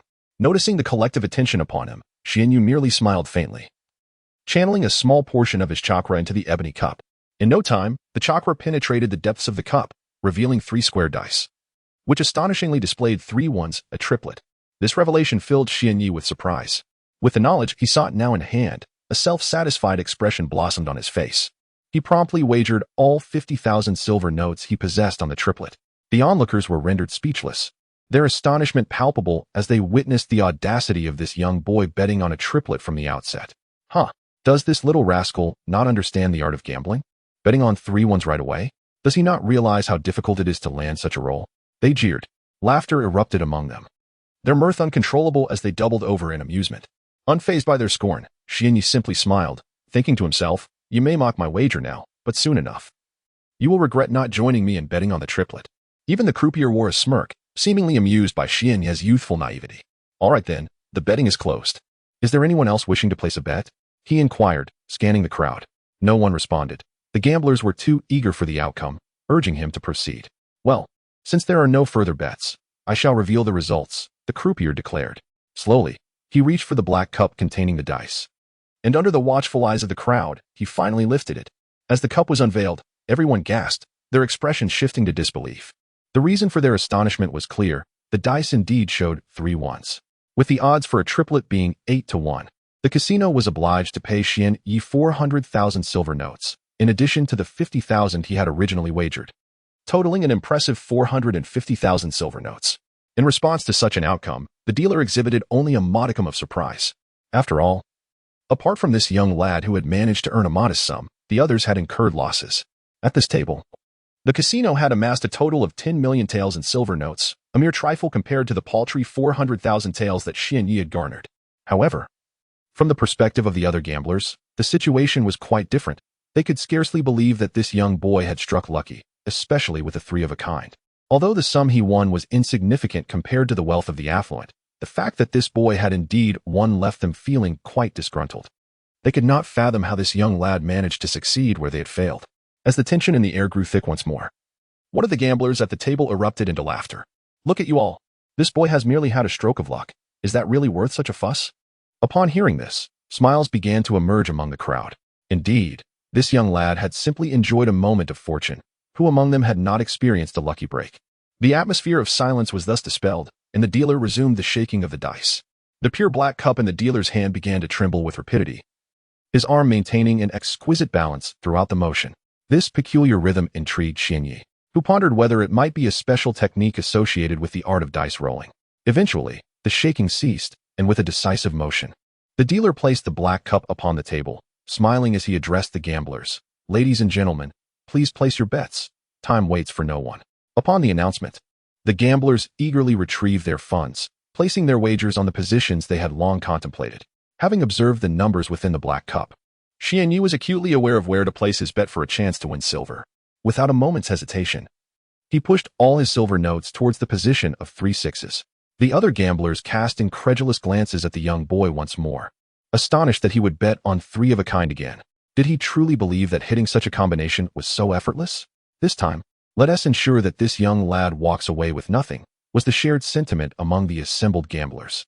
As they all began to place their bets, none chose to follow Xianyi's lead. They were convinced that another 3 of a kind was implausible, firmly doubting this boy's ability to win again. Once all bets were placed, the dealer slowly unveiled the black cup. Upon the opening of that obsidian cup, a result emerged that left everyone astounded, their eyes nearly popping from their sockets. Upon this table, the numbers on the 3 dice were unmistakably visible, clearly displaying 3 sixes. I can't believe this young scoundrel's fortune. How could he possibly have guessed correctly yet again? Could he be the god of gambling? One bewildered gambler pondered aloud, while others chimed in. Impossible, it cannot be. Surely, this lad's luck is simply extraordinary. Having hit a 3 of a kind twice in succession, he is bound to lose the next time. Such sentiments were met with unanimous agreement from the assembly. Chapter 137. Following the trend once again, it was evident that Xianyi emerged victorious alone, while the others, having failed to place the same bets as he did, incurred losses. This time, the odds were an impressive 8-1, and Xianyi wagered a total of 450,000 taels in silver notes. Consequently, his winnings amounted to a staggering 4,050,000 taels. Despite this, the casino still profited from the event, having earned an additional 6 to 7 million taels after compensating Xianyi. After all, he was not the only gambler present. Numerous other players, including affluent businessmen, frequented the establishment for entertainment. Why do you all stand there dumbfounded? Do not let a fortunate little imp dictate the pace. Although this boy has enjoyed a streak of good luck, he is bound to falter on the 3rd round. No one sustains unbroken fortune, someone remarked. Indeed. The onlookers were urged to place their bets. A new round of gambling commenced, and the dice roller exhibited signs of anxiety, beads of sweat forming on his brow. His shaking of the dice was markedly different from the previous rounds, lacking any sense of rhythm. In the earlier rounds, Xianyi had noted the roller's strong sense of timing, suggesting a mastery of technique, but now he appeared to be shaking them haphazardly, perhaps due to his growing panic. With a sharp clap, the black cup containing the dice was set down on the gambler's table. Unfazed, the spectators continued to place their bets. Xianyi, however, was not in a rush to wager. His mind was occupied with a mischievous thought about how to proceed with his gamble. If one consistently wins, the others in the casino are bound to become suspicious, questioning whether Xianyi might be cheating. Yet, he did not fret over the casino owner's doubts, for his formidable skills were evident. Possessing the physical prowess of a Nin, he was capable of handling most troubles that arose. Nevertheless, what troubled Xianyi was the possibility that his repeated victories would lead other gamblers to mirror his bets, which would undoubtedly unsettle him. He was keenly aware that he was not a virtuous person, nor was he magnanimous. Rather, he considered himself somewhat selfish, a person who primarily cared for his own interests. Thus, Xianyi had silently resolved to deceive these gamblers, intending to ensnare them as he accumulated victories. Once he had amassed a considerable winning streak, these gamblers would undoubtedly follow his lead in placing their bets. At that juncture, he would deliberately make erroneous wagers to ensure their losses. Should they refrain from following his lead, he would place the correct bets, securing his own winnings. However, to execute this plan, meticulous strategizing was imperative, and he could not wager all of the 4.05 million taels of silver at once. After all, Xianyi sought to trick the gamblers present. Yet he also wished to earn some pocket money from this casino. The 3rd round of gambling commenced quietly. Once nearly all the gamblers had placed their bets, Xianyi gently pushed nearly 2 million taels of silver towards the center of the table. At that moment, there were not many high-stakes gamblers, as it seemed a significant portion of them was destined to incur losses. Gradually, the black cup was opened by the dealer, revealing 3 pure white dice before all the gamblers. 4, 5, 6, a great win. Haha, I won. I won. I won. The high-stakes gamblers erupted in jubilant cheers, their excitement palpable. Conversely, those who had not won displayed expressions of despair and dissatisfaction. The dealer swiftly pushed Xianyi's winnings towards him. The large payout was 1-1, resulting in an additional 2 million taels of silver. Coupled with his previous funds, Xianyi now had a total of 6.05 million taels on the table before him. He chuckled at the sight of this money, feeling that earning was astonishingly effortless. He speculated that he would never need to worry about finances again. Should he exhaust his funds, he could merely enter any casino and win hundreds of thousands, or even millions. Unbeknownst to Xianyi, larger casinos employed dedicated ninjas to oversee operations. If a ninja were to gamble using chakra, they would be expelled by the station ninjas, and in severe cases, eliminated discreetly. However, the town where Xianyi found himself was not particularly large within the realm of Naruto, resulting in a lack of ninja presence to oversee the gambling activities. As all the gamblers witnessed Xianyi's continued success, they collectively inhaled sharply, their disbelief slowly dissipating, even fading away entirely. The moniker of Little Gambling Deity began to manifest within their minds. The fourth round of gambling commenced, and it was once again time to place bets. Not everyone rushed to wager immediately, they took a moment before doing so. Nonetheless, Xianyi promptly pushed forward 3 million taels of silver, proclaiming, 1, 2, 3 small. A small contingent of individuals chose to follow Xuanya in placing their bets, while the majority remained observant, contemplating whether this young lad's success was merely a stroke of luck or a testament to his skill. When the results of the fourth round were revealed, the dice indeed rolled a 1, 2, and 3, an outcome deemed minor. This revelation sent a wave of excitement through the crowd, their gazes toward Xuanya transformed, as they began to regard him as a genuine gambling deity. No gambler can rely solely on fortune to secure victories indefinitely. Losses are inevitable. Yet, through his 4 consecutive wins, Xuanya demonstrated that his success stemmed from skill rather than mere chance. A smirk played on his lips as he contemplated the fleeting triumph of the onlookers, anticipating the moment when they would ultimately face defeat. In the 5th round, Xuanya pushed his 4 million taels of silver notes toward the position marked by 3 pairs of 2s. Observing his bet, nearly everyone present followed suit, wagering all their money on the same outcome. Chapter 138. The Gambler's Doom. Although the majority of individuals had implicitly followed Xianyi's lead in gambling, a small faction, predominantly affluent individuals, remained hesitant, keen to observe whether fortune would favor them this time. The black cup was unveiled once more, revealing 3 white dice, which unmistakably displayed 3 pairs of 2s. At this sight, a wave of jubilation swept over the gamblers. 3 pairs of 2s, not a mere trivial outcome, but one that boasted an astonishing 8-fold payout. A single win could lead to unimaginable wealth. "Quickly, bring me my money," exclaimed one gambler, his eyes gleaming with anticipation as he eyed a stack of banknotes in the distance.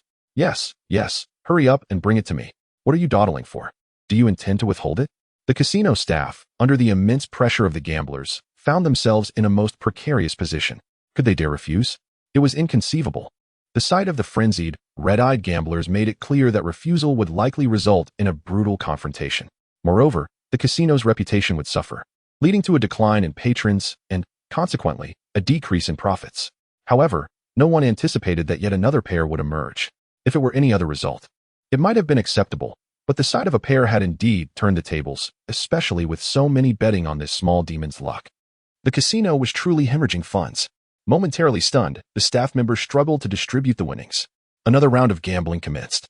At the table, the casino employee was visibly flustered, unsure of how to proceed, sweat beading on his forehead, and his hands trembling slightly as he shook the dice. 10 seconds, half a minute, a full minute passed. Yet the staff member continued to roll the dice, his gaze frantic, avoiding eye contact with the gamblers. Meanwhile, Xianyi wore a subtle smile, arms crossed, casually observing the hapless employee at the table. "Hey, dice roller, how long do you intend to keep us waiting? If you stand in the way of our winnings, be warned. I will find someone to deal with you. Do you believe me?" demanded a burly man with an intimidating presence, his gaze fixed on the staff member.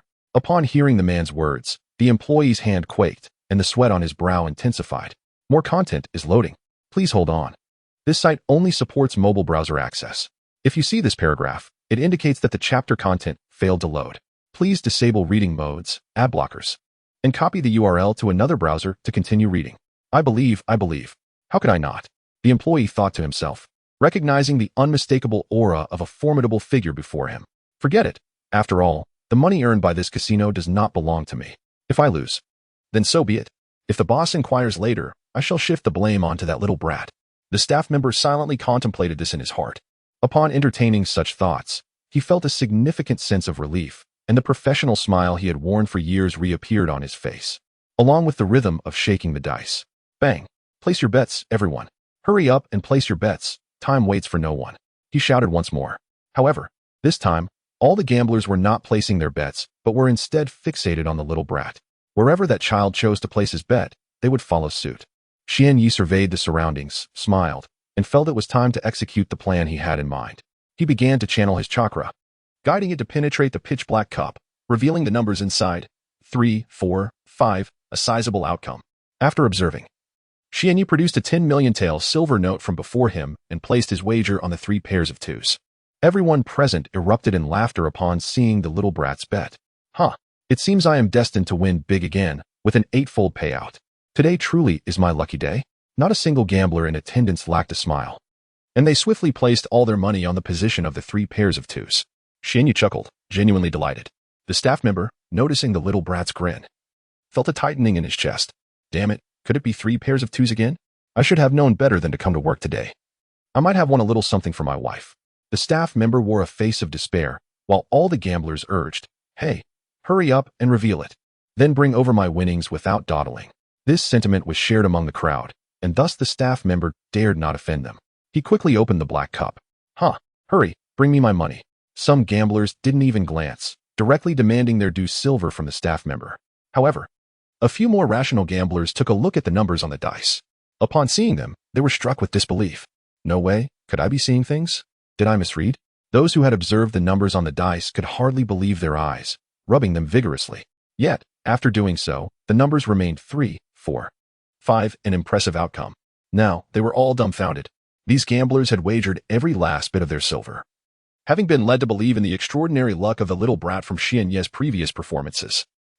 But, the numbers on the dice were indeed 3, 4, 5, an impressive outcome.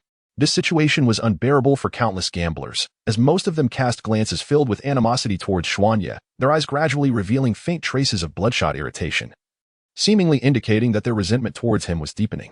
Among those present, the one who felt the most joy was not Xuanya, but rather a staff member of the casino. The loss of money by these gamblers did not particularly delight Xuanya. He merely found the scenario amusing. However, the casino employee was genuinely elated. For the more money the casino won, the greater their salary would be. This time, the casino had raked in at least several hundred million, which meant that the employee's earnings would likely double, if not more. The staff member stood there, grinning foolishly, even pinching his own cheek to confirm the reality of the situation.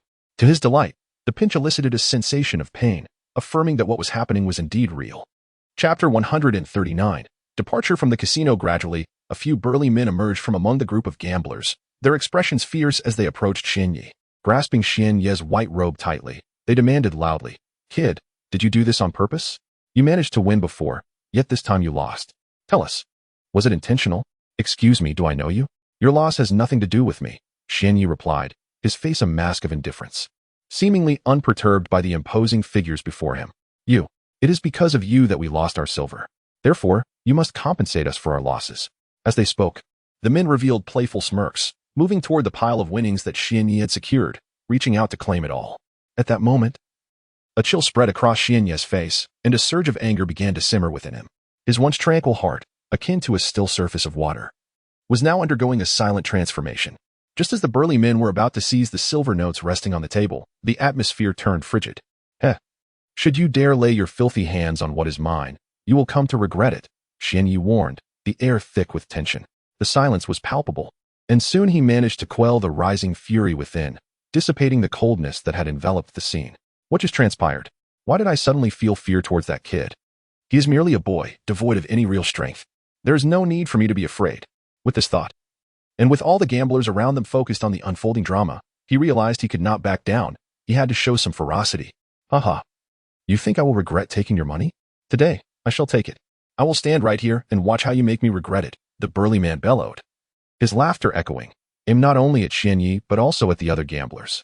Xianyi merely snorted coldly, watching the man with a disdainful smile, choosing to remain still and silent. The burly man, observing Xianyi's demeanor, began to ponder. This kid appeared fragile, yet there was a palpable aura about him. It seemed his family possessed some influence. I have merely taken a small sum from him. I shall grab the money and flee. The world is vast, and I doubt his family's power can track me down. Casting a quick glance at the pile of money, he silently estimated that it surely amounted to no less than 10 million silver notes. With this fortune, he could live comfortably for a lifetime. With that thought, he felt emboldened, planning to seize the money and vanish, disregarding the boy entirely.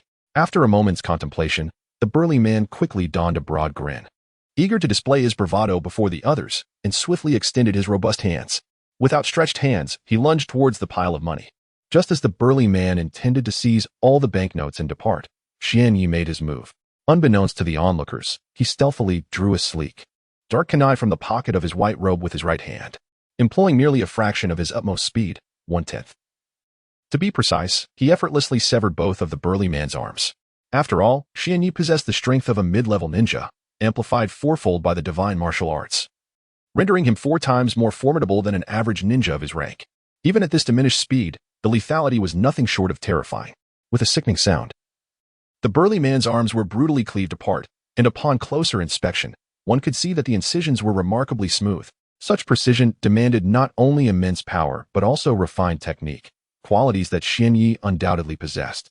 With a resounding thud, the man's severed arms fell to the ground, and a torrent of crimson blood gushed forth from the gaping wounds, leaving all present in a state of shock, frozen in disbelief. They had never anticipated that this seemingly insignificant boy could be so ruthless. What left them utterly astounded was his astonishing speed and overwhelming strength. The gamblers, oblivious to Xian Yi's swift maneuver, only comprehended the gravity of the situation when the burly man's limbs lay lifeless on the ground, blood pooling around them. As reality set in, the man let out a harrowing scream. The moment he beheld his powerful arms on the ground, an excruciating pain surged from the stumps, overwhelming him with agony that was akin to a fate worse than death. Tears and snot streamed down his face, the intensity of his suffering rendering him momentarily incapacitated. While his trousers gradually darkened with moisture, his visage contorted beyond recognition. The surrounding gamblers were paralyzed with fear, their faces drained of color. This reaction did not stem from a lack of familiarity with bloodshed. Rather, it was the sheer helplessness against such ferocity that unearthed their innermost terrors. In the wake of such a brutal display, Xian Yi found his own desire to gamble dissipating into the ether. Yet, the casino owner remained conspicuously absent in defending the burly man. Instead, a few guards appeared, lifting the injured man away. In truth, the owner was not absent. He was discreetly observing from a corner of the establishment. Upon witnessing Xian Yi's lethal strike, he realized that this boy was no ordinary individual, but rather a formidable ninja. This understanding led the casino owner to refrain from confronting Xian Yi, wary of provoking a potentially dangerous adversary. Soon, Xian Yi collected his silver note from the table and placed it into the backpack slung across his shoulders. After casting a cold glance at the casino, he departed. Once outside, Xian Yi contemplated many matters. He had been away from Konoha for over a month, during which he had been constantly on the move, scarcely finding time to devote himself to training. Although the journey had occasionally allowed him to slay some fierce beasts, yielding additional chakra proficiency and strength, it still paled in comparison to the mastery that could be gained from a full day of dedicated practice. Moreover, encountering formidable creatures was not a daily occurrence. Fortune had not smiled upon him as it had in the recent past. Thus, the importance of training gradually became apparent. It was high time to seek a secluded place to immerse himself in rigorous practice for a while. Xian Yi lifted his gaze toward the town, silently reflecting on this thought.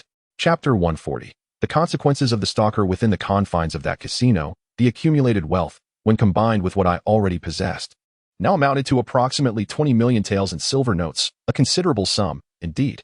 Yet, it seems that an excess of wealth serves little purpose. Money is merely a means to procure sustenance and drink, while clothing is already abundant. Beyond these necessities, its utility diminishes. Even should I find myself in financial straits in the future, a few victories at the gambling table would surely remedy that predicament. Thus, I remain unperturbed about my financial future. As a ninja of intermediate rank, even without resorting to gambling, I could easily undertake a few tasks or eliminate a handful of bandits, and the riches would flow effortlessly into my hands. Let us not entertain the notion that bandits are devoid of wealth. I find it hard to believe they possess nothing. Even if I were to encounter a particularly destitute bandit, I could always seek out others to rob. As I pondered these thoughts, I became aware of a few middle-aged men clad in black stealthily trailing behind me, their movements cautious and furtive, suggesting they harbored some clandestine intent. After a short while, I discerned that 3 of these black-clad figures were indeed following me. Observing their secretive and careful demeanor, I mused to myself. Could it be that they are intent on stalking me? If that is the case, then this could prove amusing. Since I have nothing pressing to attend to, I might as well indulge in a little diversion. With this thought, a smirk crept upon my lips as I deliberately veered toward a quieter corner of the street. Before long, I found myself in a deserted alley, shrouded in darkness due to the surrounding buildings. However, this obscurity posed no challenge to my vision. Thanks to the enhancements bestowed upon my eyes by the divine, darkness holds no sway over me. Upon entering the alley, I turned to face the direction from which the three men would soon arrive, crossing my arms and awaiting their approach. The trio, upon realizing that their quarry had ventured into the alley, erupted into gleeful laughter, believing fortune was favoring their pursuit. They hastened toward the alley with renewed vigor. As they entered the alley, the darkness initially unsettled them, but they quickly acclimated, managing to discern their surroundings despite the shadows. In the distance, they spotted a young boy clad in white standing still, and their faces brightened with smiles as they approached him. "Ah, you must be the little rascal who amassed a fortune at the casino. I never imagined you would wander into this alley. It seems that fate is indeed on my side," one of the middle-aged men exclaimed, stepping forward to address me, his face alight with surprise and delight. Two middle-aged men clad in black advanced cautiously towards Xian Yi, stopping just 5 or 6 meters away, gazing at him with unabashed confidence, as if they regarded him as prey that could not escape their grasp. "I truly am at a loss for words regarding your audacity, or perhaps your foolishness," Xian Yi remarked coldly, a slight smile gracing his lips, his expression brimming with self-assurance. "I presume the three of you were at the gambling den earlier, witnessing that scene. What compels you to follow me here?" He folded his arms, observing the trio before him with an air of amusement, akin to that of a spectator watching a doomed soul. "Ah, the pitiful extent of your abilities. Perhaps you are unaware that we are ninjas. Surely, you, a mere child, have never even heard of ninjas, let alone encountered one," one of the men sneered. As they spoke, a wave of chakra emanated from them. Yet collectively their energy barely amounted to a fraction of Xianya's strength. Noticing this disparity, Xianyu chuckled, feigning astonishment. "Oh, so you are the legendary ninjas. Is that formidable energy truly the chakra of a ninja?" The three, upon hearing his words, appeared quite pleased, their expressions swelling with arrogance. "Is this indeed the chakra possessed by ninjas? Do you truly believe your feeble strength can overcome us three brothers?" Xianyi continued. "Might I inquire about your purpose in approaching me? Do you seek the silver notes upon my person? Haha, you are quite astute. Indeed. If you surrender all your silver notes to us, we assure you that we shall not cause you any trouble and will allow you to leave safely. What say you?" The trio leered, their expressions twisted with greed and desire for wealth. "Ah, so it is indeed my money that has drawn you here. Is there anything else you wish to convey?" Gradually, the smile faded from Xianye's face, replaced by an icy demeanor, a sinister aura beginning to emanate from him. His eyes shifting from black to red, his intent to kill becoming palpable. "What are you saying? Did we not request that you hand over all your silver notes? Why do you question us further?" The three men, clearly confused by Xianye's words, retorted. Xianyi, unperturbed by their inquiry, offered no response, only a chilling smile. Tension filled the air until he finally spoke. "The reason is simple. If you have nothing further to say, I shall have no choice but to send you straight to the abyss." In an instant, Xianyi withdrew a pitch-black shuriken from the pocket of his white robe. This dark weapon appeared to merge seamlessly with the shadows of the dim alley. With a swift motion, the shuriken pierced flesh and sinew, eliciting 3 muted thuds. The 3 individuals before Xianyi gazed at him in disbelief, their hands desperately clutching their throats, yet their efforts proved futile. Blood continued to surge from their necks, creating an unsettling atmosphere in the darkened alley. Chapter 141. Strolling through the streets after dispatching the 3 middle-aged men clad in black, Xianyi stepped out of the virtually deserted alleyway and returned to the bustling streets of the town. How amusing it was that those 3 claimed to be ninjas. With their scant chakra and feeble chakra fluctuations, they were likely no more than apprentice ninjas. It was quite probable that a mere student from the ninja academy in Konoha could easily overpower them. Their strength was indeed pathetic. I hardly exerted any effort before they fell. Xianyi pondered silently while cleaning the dark, blood-stained kunai. Observing the blade, still sharp and unmarred, he reflected on how effortlessly he had triumphed in recent battles. The kunai showed no signs of wear, rendering a visit to the ninja equipment store entirely unnecessary, as he already possessed an abundance of tools. Once he had cleaned the kunai, Xianyi tucked it away into the pocket of his white robe, his back still burdened by a large brown backpack. He mused that the presence of this backpack might detract from his overall appeal, diminishing his charm by several degrees. If possible, he would have long since discarded it. Yet, he could not do so, for the backpack contained all of his possessions, including over 20 million ryo in silver notes and a plethora of unused, pristine ninja tools. Ah, how splendid it would be to possess a spatial ring. With such an artifact, there would be no need for this cumbersome backpack, and he could cast it aside forever, free from its presence. Furthermore, with a spatial ring, one could effortlessly store an abundance of items, and retrieval would be a simple matter of thought. The same applied to depositing items. A mere mental command would suffice. However, the most crucial function of the spatial ring was not merely its storage capacity. It was the fact that time within the ring was suspended. By utilizing this principle, One could place warm, delectable dishes inside and retrieve them later still steaming and fresh. What a delightful prospect that would be. Yet, all these musings were merely flights of fancy. The system categorically refused to provide a spatial ring, as Xianyi had inquired and received a definitive answer of denial. Nevertheless, he was acutely aware that such an item must exist within the system, simply withheld for reasons unknown. Recently, it seemed that no new tasks had been issued. Xianyi wondered if the system had become impoverished, ceasing to assign him further missions. It is inconceivable, it truly is, that such an intricate system could ever descend into mediocrity. Surely, the timing for task issuance simply has not yet arrived. Let not one's imagination wander astray. Once again, Xuanye meandered through the bustling streets of the town's center, captivated by delectable delights. Purchase, purchase, purchase. Enchanted by playful trinkets. Buy. And those dashing, elegant white garments, without a doubt, they must be acquired. Buy. Other items may be left behind, and culinary temptations may be resisted. But those strikingly stylish outfits that resonate with my essence are absolutely non-negotiable. To forego such purchases would be to betray the fortune of over 20 million silver notes that I possess. Having concluded his shopping spree, Xuanye found himself momentarily dazed. Before him lay an overwhelming array of items, edibles, amusements, and strikingly stylish attire, all of which overflowed his satchel beyond capacity. What was he to do? Faced with this mountain of possessions, he felt an urge to weep, his heart heavy with the burden of indecision. This shopping experience had only intensified his desire for a spatial ring. In truth, even a spatial pouch would suffice. While it may lack the grandeur of a spatial ring, its utility would still be invaluable. Alas, he found himself without even a mere spatial pouch. Regardless of the turmoil within his heart, he was compelled to make a choice. To discern what treasures to keep and what to relinquish. The difficulty of selection was palpable. Discarding food was out of the question. These were culinary delights that could not be wasted. Thus, he resolved to indulge himself. With a satisfied sigh, Xuanye savored the delectable dishes before him. He felt pleasantly full, stretching slightly and releasing a contented burp, the sounds of his neck cracking echoing in the air. Truth be told, the culinary offerings of this town were rather exceptional. To part with them would be a grave folly. Now, with the food consumed, only the garments and whimsical toys remained. It was evident that those amusing toys were hardly deserving of a second glance. They were cast aside as Xuanye's focus shifted entirely to the captivating garments. Upon beholding those elegant white outfits that complemented his persona, his eyes sparkled with delight. Just imagine how striking he would appear adorned in such attire, how effortlessly he would capture attention. Lost in reverie, Xuanye set down his brown satchel, now bursting at the seams with no room for additional items. He was left with no choice but to part with some of the clothing he had previously worn. Indeed, this garment has been worn for several days and does not exude much grandeur. Disposing of it seems prudent, yet I find myself reluctant to part with this particular piece, for it possesses the ability to accentuate my commanding presence. After nearly 10 minutes of deliberation, I have finally reached a decision regarding the fate of all my clothing. I now don a new, flowing white robe that exudes an air of elegance and sophistication, coupled with a touch of aloofness, making me feel exceptionally comfortable. Having made my selections, I glanced around at the scattered items strewn across the floor, discarding the white garments and other trivial belongings without hesitation.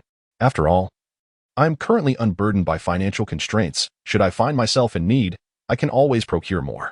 There is no necessity to be overly frugal. I remind myself of my past life, when I was but a penniless youth, enduring a life of hardship and labor, earning meager wages that barely sufficed. Each month, I was forced to scrimp and save, and the prospect of a missed paycheck loomed ominously, threatening the pangs of hunger. Chapter 142. The request of the casino owner Xian Yi clapped his hands, regaining his composure, and cast one last glance at the scattered goods on the ground before departing. He was uncertain whether anyone would come to collect the abandoned items. Once back on the street, he gazed up at the vast expanse of sky, feeling a sense of tranquility wash over him. Suddenly, a group of imposing figures emerged from behind him, far more formidable than the previous crowd. Among these robust men, a middle-aged gentleman stepped forth, flanked by several burly companions. They positioned themselves in front of Xian Yi, obstructing his path. Are you all here to rob me as well? Xian Yi sneered. His previously calm demeanor now stirred into agitation. The atmosphere grew tense, the temperature dropping significantly in that instant. A chilling sensation enveloped them, and the middle-aged man, observing the peculiar intensity in Xian Yi's deep black eyes, felt an instinctive surge of fear, as if death itself loomed nearby. Young sir, please do not misunderstand. My intention is not to seize your money. After all, it is merely a material possession, of little significance, The middle-aged man stammered, beads of sweat beginning to form on his brow. If you claim you are not here for monetary reasons, then what brings you to seek me? Surely, there must be a rationale. I cannot believe you have come solely to catch a glimpse of me, Xianyi replied, his hostility dissipating upon realizing that this group did not intend to cause him trouble. As his animosity faded, so too did the chill of deathly fear, allowing the middle-aged man to exhale in relief. To be candid, I am the owner of the casino you just visited. I have come to propose a proposition. I wish to hire you to oversee our establishment. You must have sensed that my casino lacks a formidable ninja to safeguard it. And you, by fortune, are a powerful one. Would you consider it? The middle-aged man spoke, his gaze fixed anxiously on Xianyi, apprehensive that he might exhibit disapproval. You wish for me to oversee your casino? Your ambitions are quite grand indeed. However, I am curious as to the remuneration you offer for such a position. Xianyi replied, crossing his arms, a bemused smile playing on his lips as he regarded the middle-aged gentleman before him. In truth, Xianyi felt no particular concern regarding which casino he would oversee, as it was neither excessively grand nor trivial. It could be deemed a modest establishment. Consequently, the clientele frequenting this casino were predominantly ordinary individuals, with nary a ninja among them, thus rendering Xianyi's presence largely unnecessary. Even if a ninja were to visit, it would likely be one of lesser strength, perhaps at most a nin, and Xianyi could effortlessly deal with such foes. Moreover, Xianyi sought a tranquil environment to engage in introspection and meditation, having found little opportunity to cultivate his skills over the past month, which had led to a painfully slow advancement in his proficiency. While his mastery of various physical techniques had stagnated, he need not fret over the growth of his chakra, as it would naturally increase without the need for deliberate training. Were other ninjas privy to Xianyi's thoughts at this moment, they would undoubtedly be aghast. If his rate of growth felt sluggish, it would be a marvel to find any ninja within the realm whose progress could be deemed rapid. In response to Xianyi's enigmatic inquiry, the middle-aged man lowered his head in contemplation. The individual before him was a formidable ninja, and if the remuneration offered were insufficient, he would surely fail to secure the ninja's services. Conversely, if the sum were excessive, the casino would struggle to turn a profit. Thus, he needed to strike a balance in his offer. Xianyi stood patiently, arms crossed, awaiting the man's proposition. Should the middle-aged man's offer be reasonable, it would not pose an insurmountable challenge for Xianyi to observe the casino. If the sum were inadequate, however, he would not feel compelled to remain. Let us see. I shall offer you 1,000 taels of silver per month. How does that sound? After much deliberation, the middle-aged man cautiously articulated this figure. It was a number he had pondered extensively, considering that his establishment was not particularly vast, with monthly profits hovering around 30 million taels. After accounting for expenses, including staff salaries, the net income dwindled to between 20 million and 25 million. Hence, offering Xianyi 10 million taels seemed a judicious choice. 10 million taels per month? Are you certain? Xianyi inquired with a smile directed at the middle-aged man. Yes, indeed. Esteemed ninja, it is 10 million taels per month. That is the maximum I can offer. The middle-aged man appeared somewhat intimidated by Xianyi's smile, fearing he had undervalued his proposition. Please do not be so anxious. Your nerves are making me feel rather embarrassed, Xianyi replied. Very well, I accept your employment, and I shall take up residence at your casino. However, I do have certain stipulations. Stipulations? Esteemed ninja? What are your requirements? The casino owner inquired.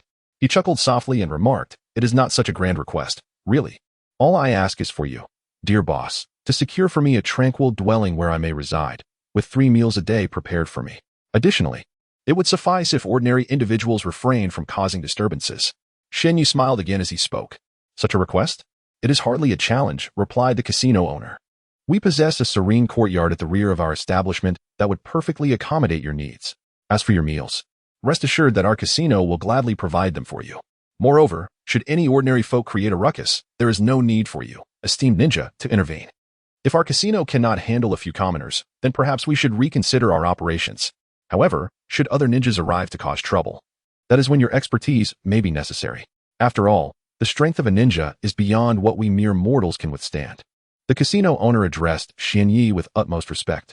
Should any ninjas disrupt the peace, simply inform me, and I will promptly take care of the matter. Xianyi replied with a sense of assurance, giving the middle-aged man a reassuring pat on the shoulder. Chapter 143, Quiet Cultivation. However, it seemed that the weight of Xianyi's power was overwhelming, causing the middle-aged proprietor to stagger slightly, nearly losing his balance. His face reflecting a blend of surprise and bewilderment. That's about right, Xianyi mused.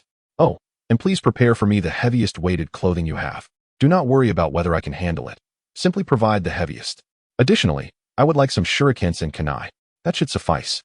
Unless there is a matter of great importance, I would prefer not to be disturbed. Understood. Please, Lord Ninja, follow me.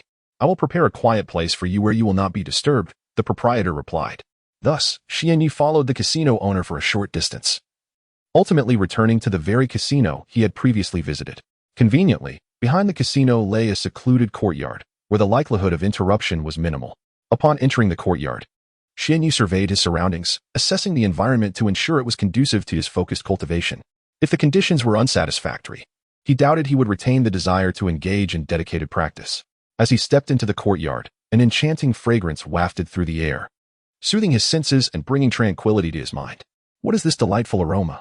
He wondered, inhaling deeply, as if the scent could penetrate his very soul. Ah, it appears to be the fragrance of osmanthus. I never realized that osmanthus trees existed in the world of Hokage, Xianyi reflected silently. After exploring the courtyard, he indeed discovered several blossoming osmanthus trees gracing the lawn, and as he approached, the scent intensified beautifully.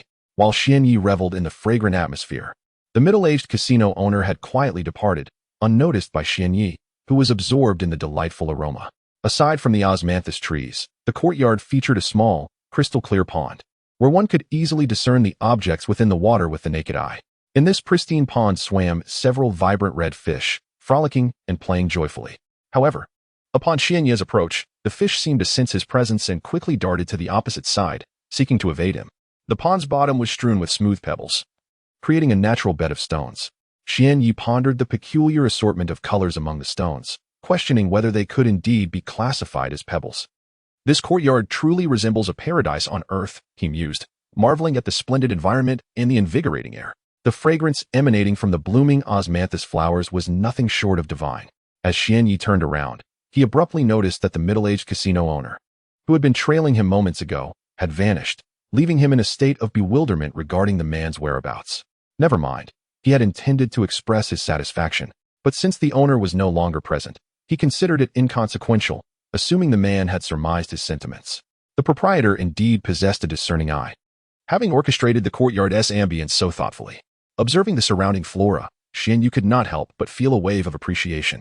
Now that he had discovered a tranquil sanctuary for introspection, it was about time to immerse himself in profound meditation, striving to elevate his chakra level to that of a shadow, enabling him to return to Konoha and tend to his unconscious parents. He reminisced about the days spent with his parents, a time marked by carefree joy, devoid of the burdens that now compelled him to exert every effort in pursuit of strength. In truth, Xianyi yearned for a life of leisure. Yet he recognized the necessity of enhancing his abilities, albeit without the relentless toil he currently endured. Just then, a commotion arose from beyond the courtyard's entrance. Curiosity piqued, Xianyi approached the door, only to discover that the source of the noise was none other than the casino owner, whose purpose remained a mystery. To his surprise, the owner had arranged for the delivery of weighted training attire and essential ninja tools, including shurikens and kunai. The casino owner had procured 3 sets of weighted clothing, each varying in weight. One set weighed a staggering 1,000 kilograms, another 3,000 kilograms, and the heaviest, 5,000 kilograms.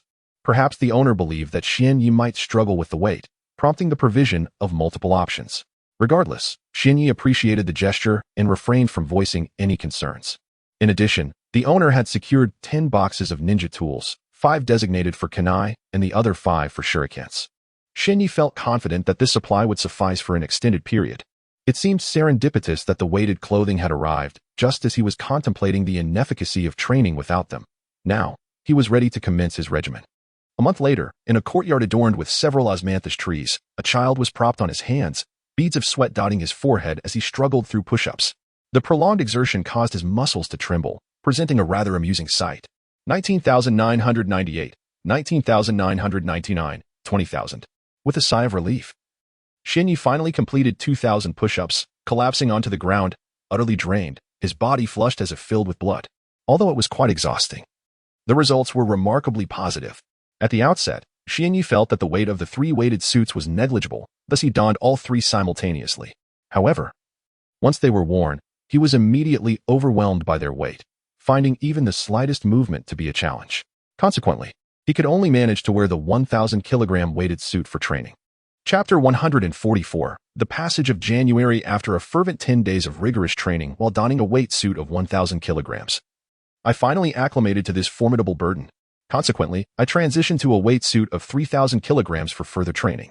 20 days later, I upgraded to the maximum weight of 5,000 kilograms. At present, I am clad in this 5,000 kilogram weight suit, despite a slight discomfort. The efficacy of my training is remarkable, with my proficiency in strength escalating at an extraordinary pace, akin to the velocity of a rocket. In addition to enhancing my strength, I have also devoted time to honing my physical techniques in ninjutsu. After a month of diligent practice, the advancements in both areas are substantial, resulting in an approximate 50% increase in my combat prowess compared to a month prior. Following this month of intensive training, my overall metrics have experienced modest improvements. Host name: Kazekage Jinya. Host gender: male. Host chakra volume: Jinin. Proficiency: 100,000. Maximum value: 300,000. Host ninjutsu: basic body technique. Proficiency: maximum: Eye of the God. Level 2. Proficiency: 20,000. Maximum value: 100,000. Golden Bell Shield. Proficiency: 20,000. Maximum value: 100,000. Multiple Shadow Clone Technique. Proficiency: maximum: Half Moon / proficiency: 10,000. Maximum value: 100,000. Host Taijutsu: Tai Chi Palm. Proficiency: 20,000. Maximum value: 100,000. Divine Combat Technique. Level 2. Fourfold Enhancement. Proficiency: 20,000. Maximum value: 500,000. Host Strength: Chunin. Level. Proficiency: 200,000. Maximum value: 500,000. Host Secondary Profession: Healer. During this month, I have successfully maximized the proficiency of the Multiple Shadow Clone Technique. Upon reaching its full potential, this ninjutsu ensures that no excess chakra is wasted during the summoning of clones, though its other benefits appear limited. Beyond this technique, I have gleaned valuable insights from various ninjutsu and taijutsu, and my execution of these skills now surpasses my abilities from a month ago by a considerable margin. With a heavy exhale, I released a breath of fatigue and stretched my sore neck, the joints cracking audibly as I did so. Gazing at the distant sunrise, I acknowledged that today's morning practice had come to an end. I then patted my somewhat hollow stomach, as I had yet to indulge in breakfast and felt quite famished. I have never favored eating before training, nor do I prefer to fill my stomach beforehand. As a full belly during practice can lead to discomfort, it is best to have something to eat first, Xianyi mused, realizing that breakfast was essential. Otherwise, he would feel quite uncomfortable. He approached a stone table in the courtyard, upon which several bowls and dishes lay, emanating a gentle warmth from the food. However, as the dishes were covered, the warmth was not dissipating quickly, allowing for the food to remain for an hour without issue. Quietly seated on a nearby stool, he devoured his breakfast, leaving the dishes behind without concern, as the staff would collect them, a routine he had followed for a month. After his meal, Xianyi sought out a sweet osmanthus tree within the expansive courtyard and reclined beneath its boughs, the thick grass below providing a comfortable cushion. It had only been a month since he entered this courtyard, and the osmanthus was still in full bloom, filling the air with its fragrant aroma. The time was still early morning, with the sun yet to ascend above the mountains, making the cool breeze while lying on the grass exceedingly pleasant. Before long, Xianyi fell into a deep slumber beneath the osmanthus tree, his exhaustion from rigorous training rendering his rest particularly sweet. Time became a blur, perhaps an hour, or even two, when suddenly, hurried footsteps echoed from outside the courtyard, jolting Xianyi awake. During his time in the courtyard, he had not succumbed to a deep sleep. He remained attuned to the surroundings, even with closed eyes, a skill honed in the wild, where one never knew when a beast might appear to threaten. Who could it be? The footsteps seemed urgent, accompanied by rapid breaths. No one ever visited this courtyard. This was a first. After a moment of contemplation, Xianyi surmised that it was likely the casino owner, as this place belonged to him, and Xianyi was merely a resident. Indeed, the middle-aged casino owner hurried into the courtyard, his gait frantic and breaths erratic, revealing signs of concern. Upon spotting Xianyi reclining under the distant osmanthus tree, he called out loudly, Ninja Master, please wake up." The owner, mistaking Xianyi's repose for a deep sleep, urged him to rise. Quickly, Xianyi sat up on the grass, observing the anxious approach of the casino owner. Boss, is there something urgent you need to discuss? Has a ninja come to disrupt our casino?" he inquired, looking at the middle-aged man before him. As the proprietor arrived, he was accompanied by two robust men. Yet they did not follow him inside. Instead, They remained stationed at the entrance, casting wary glances towards the nearby casino, seemingly fearful of an impending threat. There are indeed ninjas causing a ruckus in our establishment. They demand that we surrender all our money, or else they threaten to slaughter everyone within the casino. The casino owner lamented, his face a portrait of despair as he hurriedly spoke to Xianyi. Do not fret so, dear owner. You need not be anxious with me here. I assure you, I will resolve this predicament, Xianyi reassured him, having spent a month in this locale. If trouble arises, I will certainly take action. Observing the casino owner on the verge of tears, Xianyi felt a pang of exasperation, pondering silently. Does he truly lack faith in my abilities? After all, I am a CH9 level ninja, and in truth, I rank among the elite within this tier, with few capable of besting me. Chapter 145, The Casino Turmoil in the Realm of the CH9. Even the invincible Xuanye refrained from uttering such words.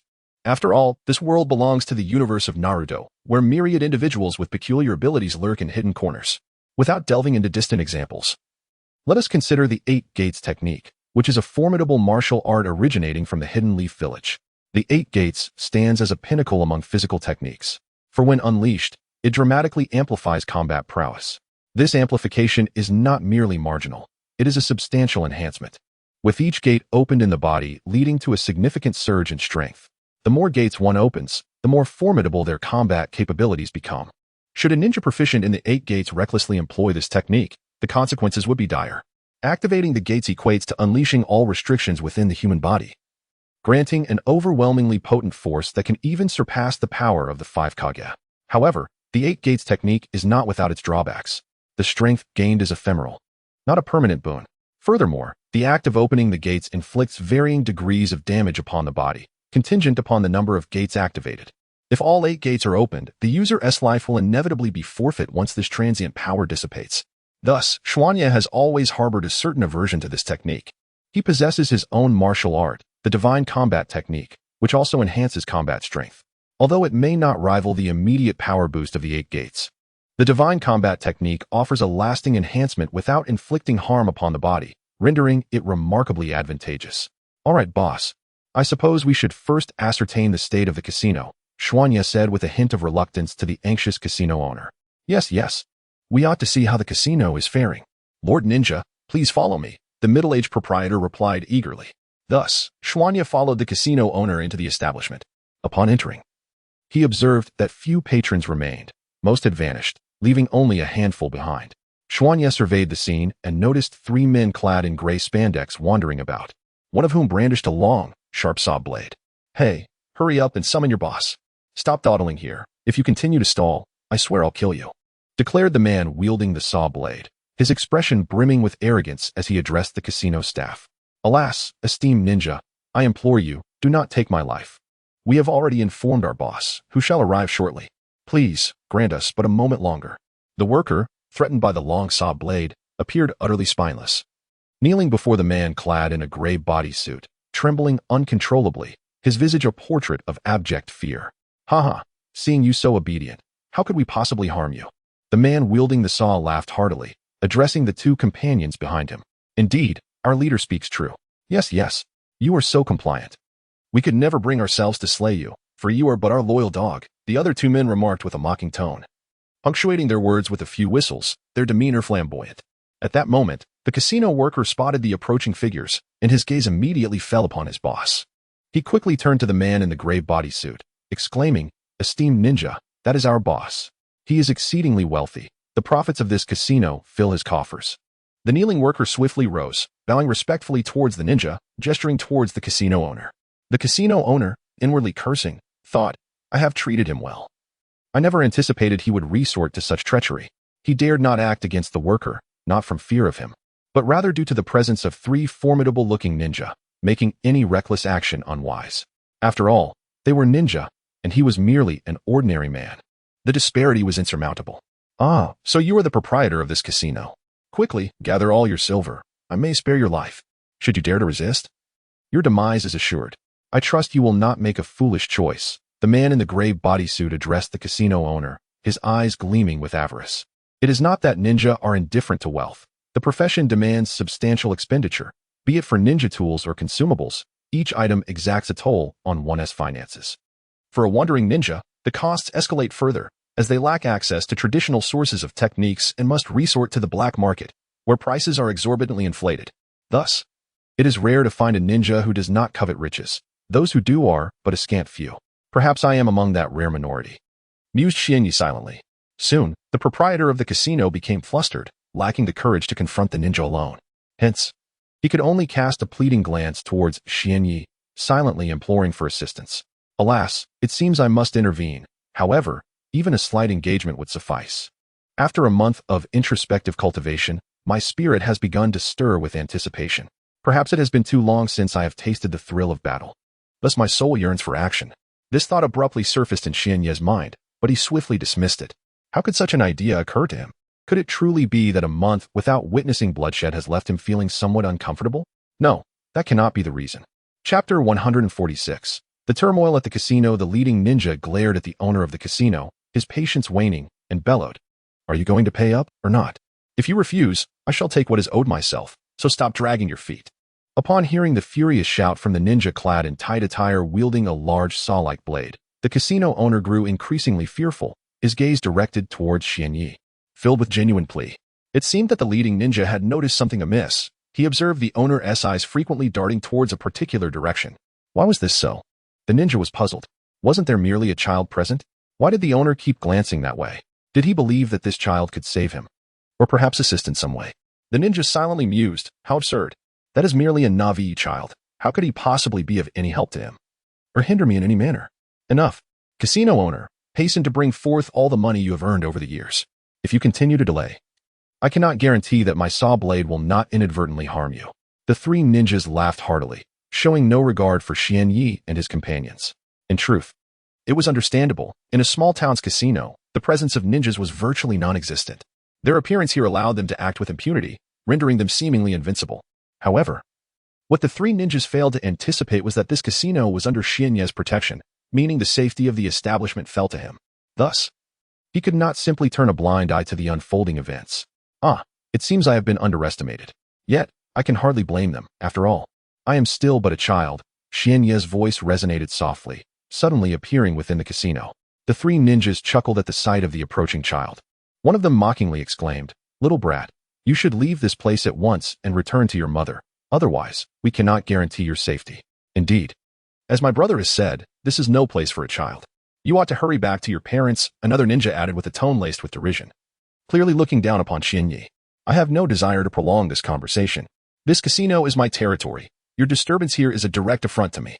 If you depart now, I may spare your lives. Should you choose to remain, I cannot ensure your safety, Xianyi declared, his voice remarkably steady despite his small stature. The absurdity of a child speaking such words to three ninjas was not lost on him, and he cleverly echoed their earlier taunts to mock them further. In the central location of the casino, three ninjas stood languidly. However, as soon as they began to hear the words of Xianyi, their minds momentarily faltered before swiftly regaining composure. How dare you, a mere child, utter such words? How can you claim to be unable to guarantee our safety? Is it merely based on your frail arms and legs? Each of the three ninjas flushed with anger, their necks slightly swelling, veins suddenly bulging, and their hands clenched tightly at their sides. The atmosphere became thick with a palpable tension. Child, it seems to me that you have no intention of leaving today. How dare you speak such words to us, the three brothers? If you do not cherish your life, then we shall not hesitate to send you to the depths of hell. The leader of the ninjas gripped a saw-toothed knife tightly, raising it threateningly towards Xianyi's face. Yet, to Xianyi, this posed no real threat. He felt not a shred of fear. Indeed, there was no trace of apprehension within him. Had he been a powerless child at that moment, he would undoubtedly have been terrified. However, armed with immense power, he felt no trepidation towards the trio. Do you wish for my demise? That is the most amusing joke I have heard in quite some time. To express my gratitude for such an entertaining jest, I shall ensure that your deaths are devoid of suffering. Xianyi licked his parched lips, his eyes transitioning from a stark black and white to a mesmerizing crimson red. An overwhelming aura of malevolence erupted from his being. For reasons unknown, Xianyi had initially sought to evade the notion of bloodshed, perhaps influenced by a burgeoning obsession with violence. However, that was no longer an option. He had his principles. If they so fervently desired death, he would not shy away from granting them that wish. Suddenly, the three before Xianyi felt an overwhelming surge of malevolence. This dark energy surged toward them, causing the temperature within the casino to plummet several degrees as the buried dread within them began to surface. As they gazed upon Xianyi, a profound sense of fear emerged from the depths of their hearts. The sight of his enchanting crimson eyes sent chills down their spines. As though death itself were enveloping them, they swallowed hard, struggling to suppress the fear and anxiety that threatened to overwhelm them. Little imp, since you are so oblivious to the gravity of the situation, we shall take action. When the time comes, do not blame us, the three brothers, rather. Direct your ire towards your own overestimation of your capabilities. The leading ninja suddenly declared to Xianyi, his intention to strike aimed at quelling the inexplicable fear that had arisen within him. With that, the ninja swiftly lifted his elongated saw blade and charged towards Xianyi with considerable speed. Observing the approaching ninja, Xianyi assessed that he was likely a nin, and seemingly a formidable one at that. Eye of the Divine, activate, Xianyi silently intoned within his mind. As the Eye of the Divine awakened, a chilling sensation enveloped his eyes, and the surrounding scenes began to decelerate significantly. What had previously appeared to be a swift movement from the ninja now seemed to slow down considerably in Xianyi's perception. Chapter 147. The Casino Turmoil Part 3. It is uncertain whether it is due to the awakening of the Divine Eye, but Xianyi's blood-red gaze has transformed into an even more enchanting hue, reminiscent of the eyes of a demon lord, instilling a sense of dread in all who behold them. Ah, splendid. This is precisely the sensation I sought, Xianyi mused, observing the surroundings shift slowly. A subtle smirk gracing his lips as a flicker of pride welled within him, while the malevolent energy within him steadily intensified. The feeling of commanding the entire situation was truly exhilarating. He felt an inexhaustible power coursing through him, capable of effortlessly vanquishing any opponent. A piercing sound reverberated through the casino, emanating from its very heart. This marked the moment of confrontation between Xianyi and the leading ninja. As the ninja charged forward, Xianyi retrieved a pitch-black kunai from the pocket of his flowing white robe, using it to parry the sharp saw-like blade wielded by his assailant. Truth be told, this kunai was quite formidable. It surpassed ordinary ninja tools in strength several-fold. Its sharpness and durability were commendable, and Xianyi was particularly fond of its resilience. However, upon clashing with the ninja's saw blade, he realized that his kunai seemed to falter slightly. Indeed, it appeared to lack the sharpness and sturdiness of the ninja's weapon. For after their encounter, a minuscule crack formed upon the kunai. Though this fissure was exceedingly fine, almost imperceptible, its existence signified that Xianyi's kunai was inferior to the saw blade. This disadvantage suggested that a more protracted engagement was warranted. For now, he would refrain from hastily concluding the battle, opting instead to relish the warm-up. With this thought, a sly and bloodthirsty smile crept across Xianyi's face, revealing an unacknowledged thirst for blood, a realization that even he himself had not yet grasped. Yet, such musings were inconsequential. What mattered was the impending clash with the ninja. During the skirmish, Xianyi retreated 3 steps, experiencing a slight disadvantage. The ninja, noticing this, displayed an expression of exhilaration and called upon 2 additional ninjas for assistance. However, Xianyi remained solitary. No one among the ordinary patrons of the casino could offer him any aid. Yet, he felt no fear or trepidation. Even alone, he stood undaunted. For these 3 ninjas posed no true threat to his life. Thus, he faced them with an air of ease, as if his opponents were utterly incapable of inflicting harm. In the eyes of the 3 ninjas, they believed that Xianyi harbored such thoughts, and as a result, their anger began to swell. The leading ninja commanded the other 2, now that he could no longer concern himself with other matters. Oblivious to the stark contrast between Xianyi's age and his formidable prowess, the paramount objective was to eliminate him, to slay that wretched child, thus quenching their thirst for vengeance. Clang, clang, clang. The sounds of weapons clashing resonated through the center of the casino. Xianyi remained unfazed in the face of their assaults, effortlessly parrying their every strike without missing a single one.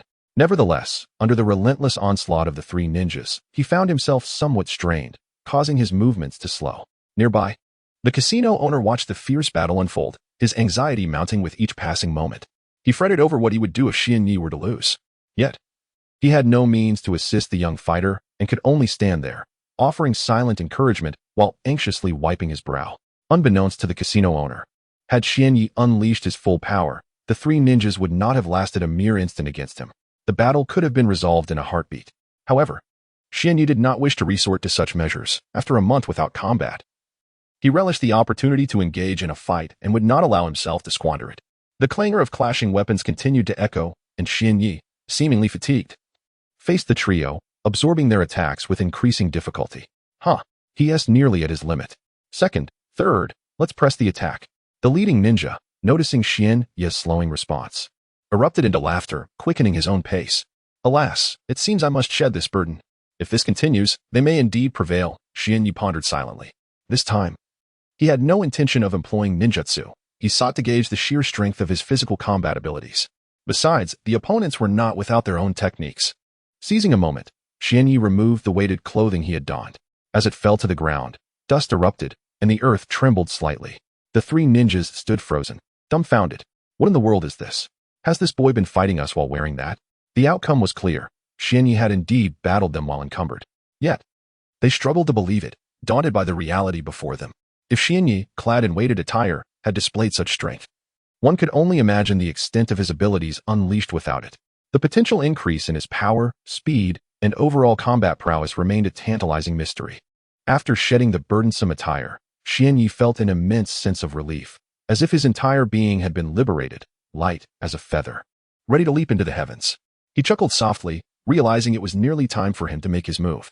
Observing how long they had been striking at him, he imagined they must have relished the experience. With a faint smile, Xianyu clenched his fists. His reluctance to employ any weaponry stemmed from a fear of inadvertently ending the lives of the three ninjas in one fell swoop, leaving him without worthy adversaries. Yet, he could not permit them to escape unscathed. Thus, he resolved to confront them using only the strength of his own fists. Though this notion may sound somewhat ruthless, Xianyu found it profoundly intriguing, and a flicker of excitement danced within his heart. Chapter 148. The demise of the instigator. A resounding thud echoed through the casino as heavy fists collided with flesh, reverberating incessantly. The exhilaration was indescribable. A sheer delight that surged through Xianyu's body, causing it to tremble with excitement. Upon shedding his weighted attire, his speed escalated dramatically, rendering the three ninjas before him utterly inadequate to contend with him. He could strike at will, relishing the visceral satisfaction of flesh meeting flesh. As if every pore on his body quivered with delight, Xianyu clenched his fist once more, delivering a powerful blow to the lead ninja's face. The sheer force and unparalleled speed left the ninja with no time to react, propelling him backward until he crashed into a gray wall of the casino. Only then did he come to a slow halt, weakly coughing up blood, while the wall crumbled from the impact. The other two ninjas fared no better. Their lack of strength had already sent them to their final resting place, unable to return to this world. Cough, cough. Who are you? Can you at least tell me, so I can die with clarity? The ninja gasped, struggling to speak. I must admit, you possess some spirit. At least you did not plead for mercy, Xianyu replied with a smirk, observing the fallen ninja at his feet. Yet, even if you had begged, you wouldn't have had the chance to leave this casino. Once I make my move, there is no turning back. I understand the nature of the ninja world. It is either your demise or my oblivion. Now, grant me the mercy of a swift end. With that, the ninja closed his eyes, ceasing all resistance. For he knew it would be futile. Oh, I commend you for being a man. I shall grant your request for a painful end, Xianyu declared. Readily acquiescing to the ninja's plea, he drew a kunai from his pocket and aimed it at the ninja's head. With a swift motion, the kunai, imbued with tremendous power, soared toward the ninja's skull. In less than a blink, the dark blade embedded itself in the ninja's head, blood gushing forth from the wound, transforming the scene into a macabre feast of crimson. Alas, life remains so fragile in this world, Xianyu mused as he exited the casino. He lifted his gaze to the boundless sky, for it was dawn, and the sun had yet to rise. The coolness of the morning air was refreshing, a pleasant sensation that enveloped him.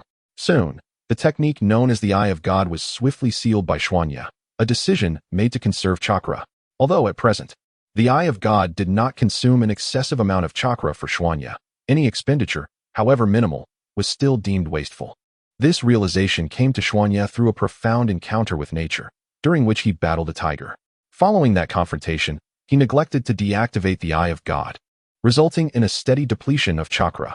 Though the loss seemed trivial at first, over time it accumulated significantly.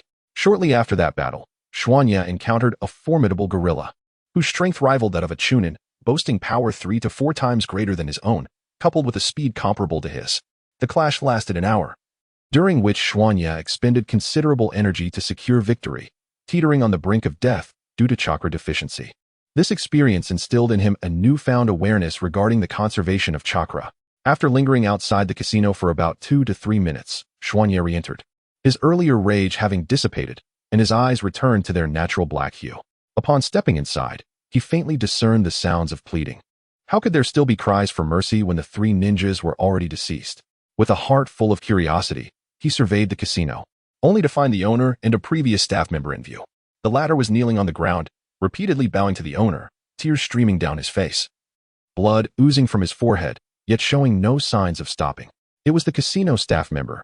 His actions were hardly surprising, given that he had chosen to ally with the three ninjas, leading to his current predicament, which Xuanya found entirely understandable. His disdain for such treachery was palpable, and if the casino owner intended to pursue this matter, it was not his concern. Better to remain oblivious to the unfolding drama. Just as Xuanya prepared to leave, the casino staff member caught sight of him and cried out, "Ninja Lord, please, I beg you, save me. I have family relying on me. I cannot die." His voice was filled with despair, mingled with tears, seemingly aiming to elicit sympathy from Xuanya in hopes of escaping his dire fate. The staff member anxiously regarded Xuanya, who had become his sole lifeline. Should he fail to grasp this opportunity, his demise was inevitable. Initially intent on a quick departure, Xuanya was suddenly struck by a whimsical desire to toy with the man's fate. With a stern expression, he strode toward the casino owner, causing the staff member to sense a glimmer of hope, prompting him to cry out even more fervently. "Esteemed ninja, I have heard that ninjas are exceptionally compassionate. I know you, too, are a remarkably benevolent ninja, so I implore you to save me. If I perish, my entire family will surely starve." The cries of the casino worker grew increasingly desperate. In stark contrast, the casino owner, upon noticing Xianyi approach, felt a twinge of fear. After all, the child before him was a formidable ninja who had just slain 3 others, a person not to be trifled with. "Esteemed ninja, do you have any further matters to attend to? If not, it would be best for you to return and rest, lest you overexert yourself." The casino owner spoke with utmost reverence, as if fearful of inadvertently offending Xianyi. Xianyi, however, paid him no mind, and instead turned to regard the weeping casino worker. Chapter 149. The Betrayer's Demise. The casino owner, noticing that Xianyi had disregarded him and directed his gaze towards the employee kneeling on the ground, felt a sudden jolt of apprehension. "Lord Ninja, this employee has betrayed the casino. His fate is well-deserved," he said anxiously, his eyes fixed on Xianyi's face, seemingly attempting to penetrate the depths of his thoughts. "Ah, how amusing," Xianyi mused inwardly, chuckling to himself at the owner's words, which seemed to suggest he should quickly depart and not interfere with his plans. While Xianyi appreciated the casino owner's ruthlessness, as it aligned with his own beliefs, betrayal warranted elimination. He had his own reasons for remaining, and thus could not leave just yet. "Is it true that you have dependents above and below? Are your words entirely sincere, without deception?" Xianyi inquired, adopting a tone of feigned skepticism as he addressed the employee. "Lord Ninja, I would never deceive you. I swear, if I am lying, may the heavens strike me down. Please, I cannot die." The employee wailed, recognizing this as his opportunity and intensifying his cries, as if his death would be a grievous sin. "Is that so?" Xianyi closed his eyes, pretending to contemplate. The atmosphere in the casino turned unusually silent. No one dared to utter a sound. Not even the employee who had been lamenting so loudly, fearing that speaking might disturb the last thread of hope he clung to. 1 minute, 2 minutes, 3 minutes. At last, Xianyi opened his eyes, a smile gracing his face, as if he had reached a conclusion. The casino owner began to feel increasingly anxious. He held fast to the principle of eliminating threats entirely. Anyone who wronged him deserved death. However, the current circumstances dictated a different course of action. In this casino, the most powerful figure was undoubtedly Xianyi.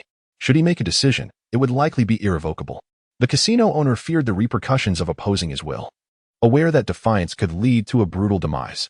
Yet, there was another individual in the casino who felt even more trepidation than the owner, the employee, whose life now rested precariously in Xianyi's hands.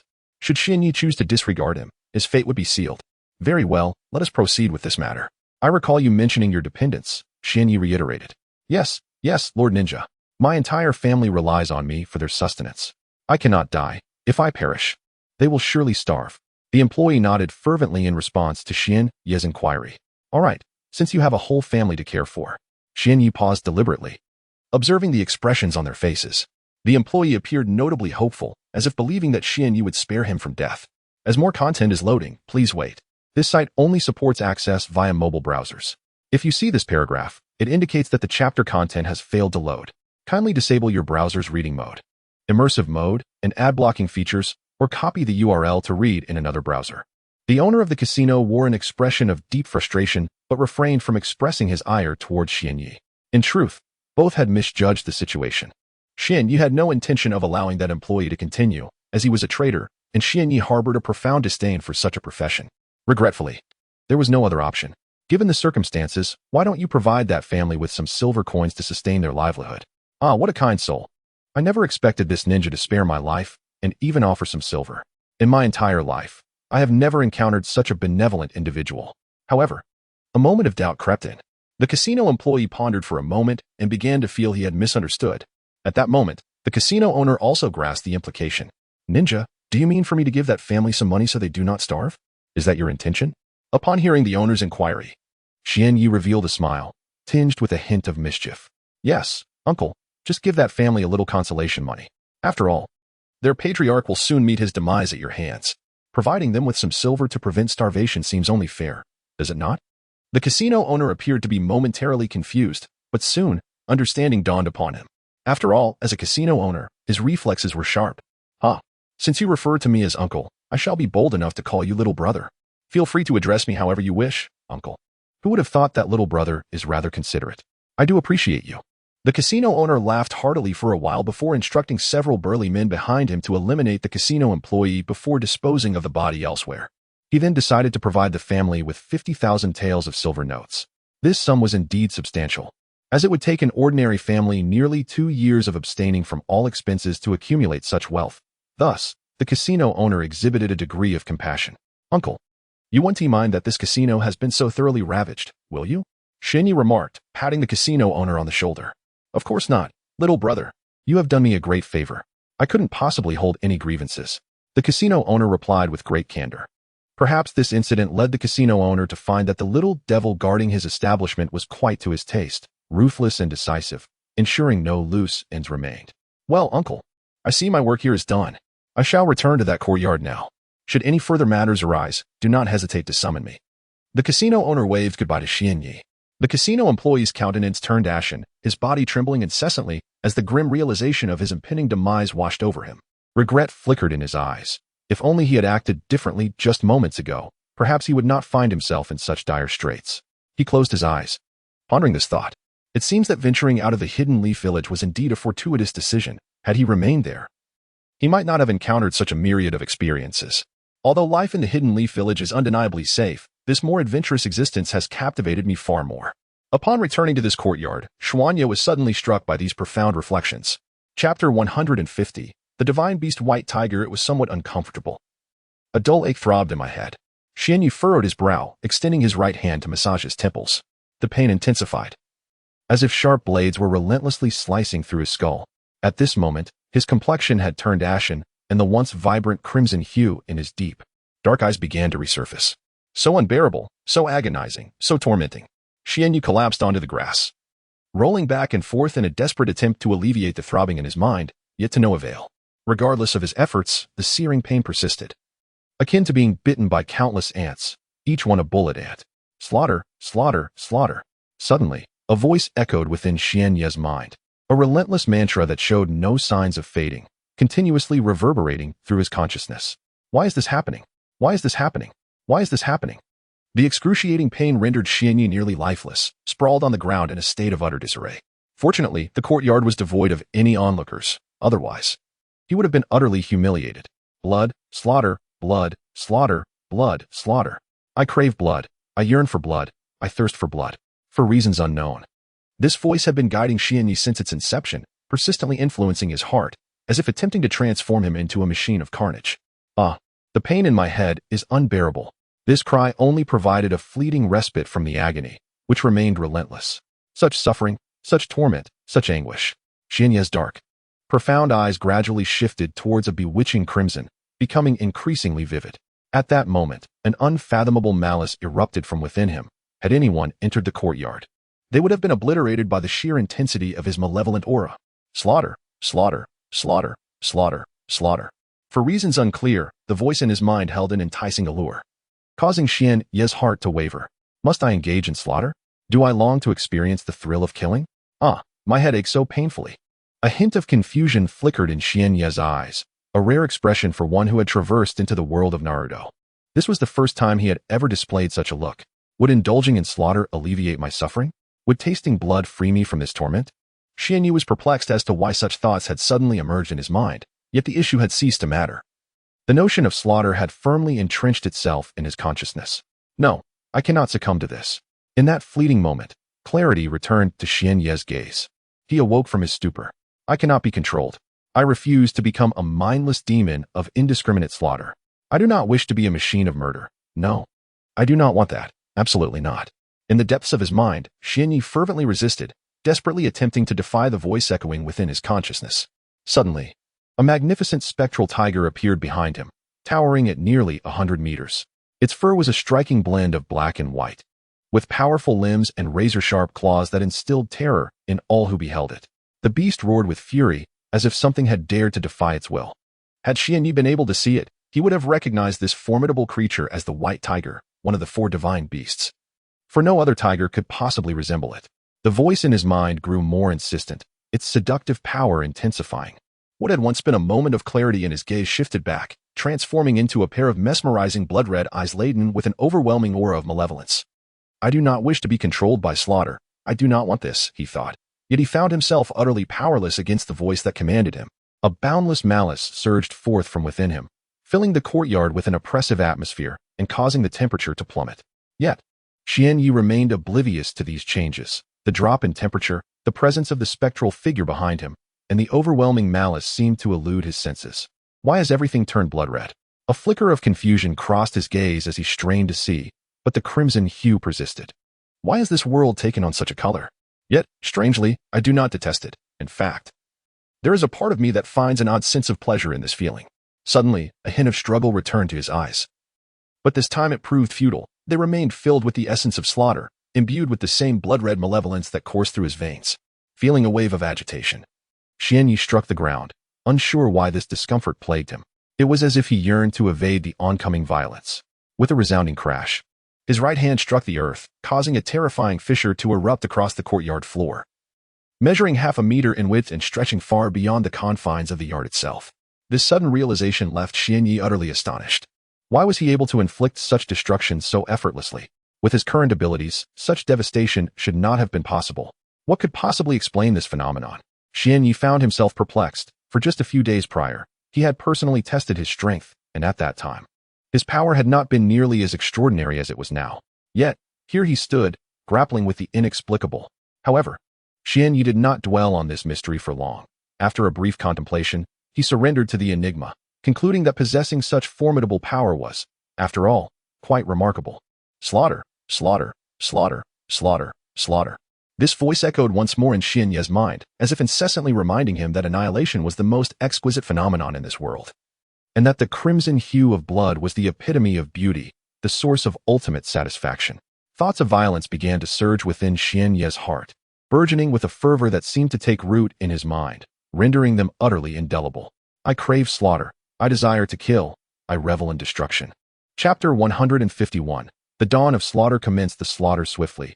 You must savor the essence of blood. The voice echoed once more, this time inciting Xian Yi to embrace the act of killing. Indeed, I revel in slaughter. My very being craves it. The absence of blood would render me profoundly uneasy. Xian Yi complied with the insistent voice in his mind, a fervent expression of yearning for blood adorning his features. Haha, go forth, heed your instincts, and unleash carnage. The ordinary denizens of this world are naught but a waste of sustenance and resources. Annihilate them all. They possess no right to exist in this realm. Only the strong are worthy of life. The voice's proclamations resonated deeply within Xian Yi, igniting a fierce determination to eradicate the so-called weak. His eyes, now more beguiling than ever, glowed a menacing crimson, instilling dread in all who beheld them. Aha! Slaughter! Slaughter! I yearn for bloodshed. At last, Xian Ye's consciousness succumbed entirely to the abyss, and from the depths of his psyche emerged a twisted, perverse desire for violence and blood. Slaughter! Slaughter!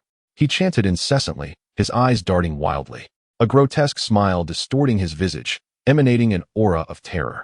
A phantom of a white tiger behind him roared again, seemingly urging Xian Yi into action. The thunderous roar reverberated throughout the town, causing every inhabitant to pause, their faces etched with bewilderment as they turned toward the source of the sound. What in the heavens is that?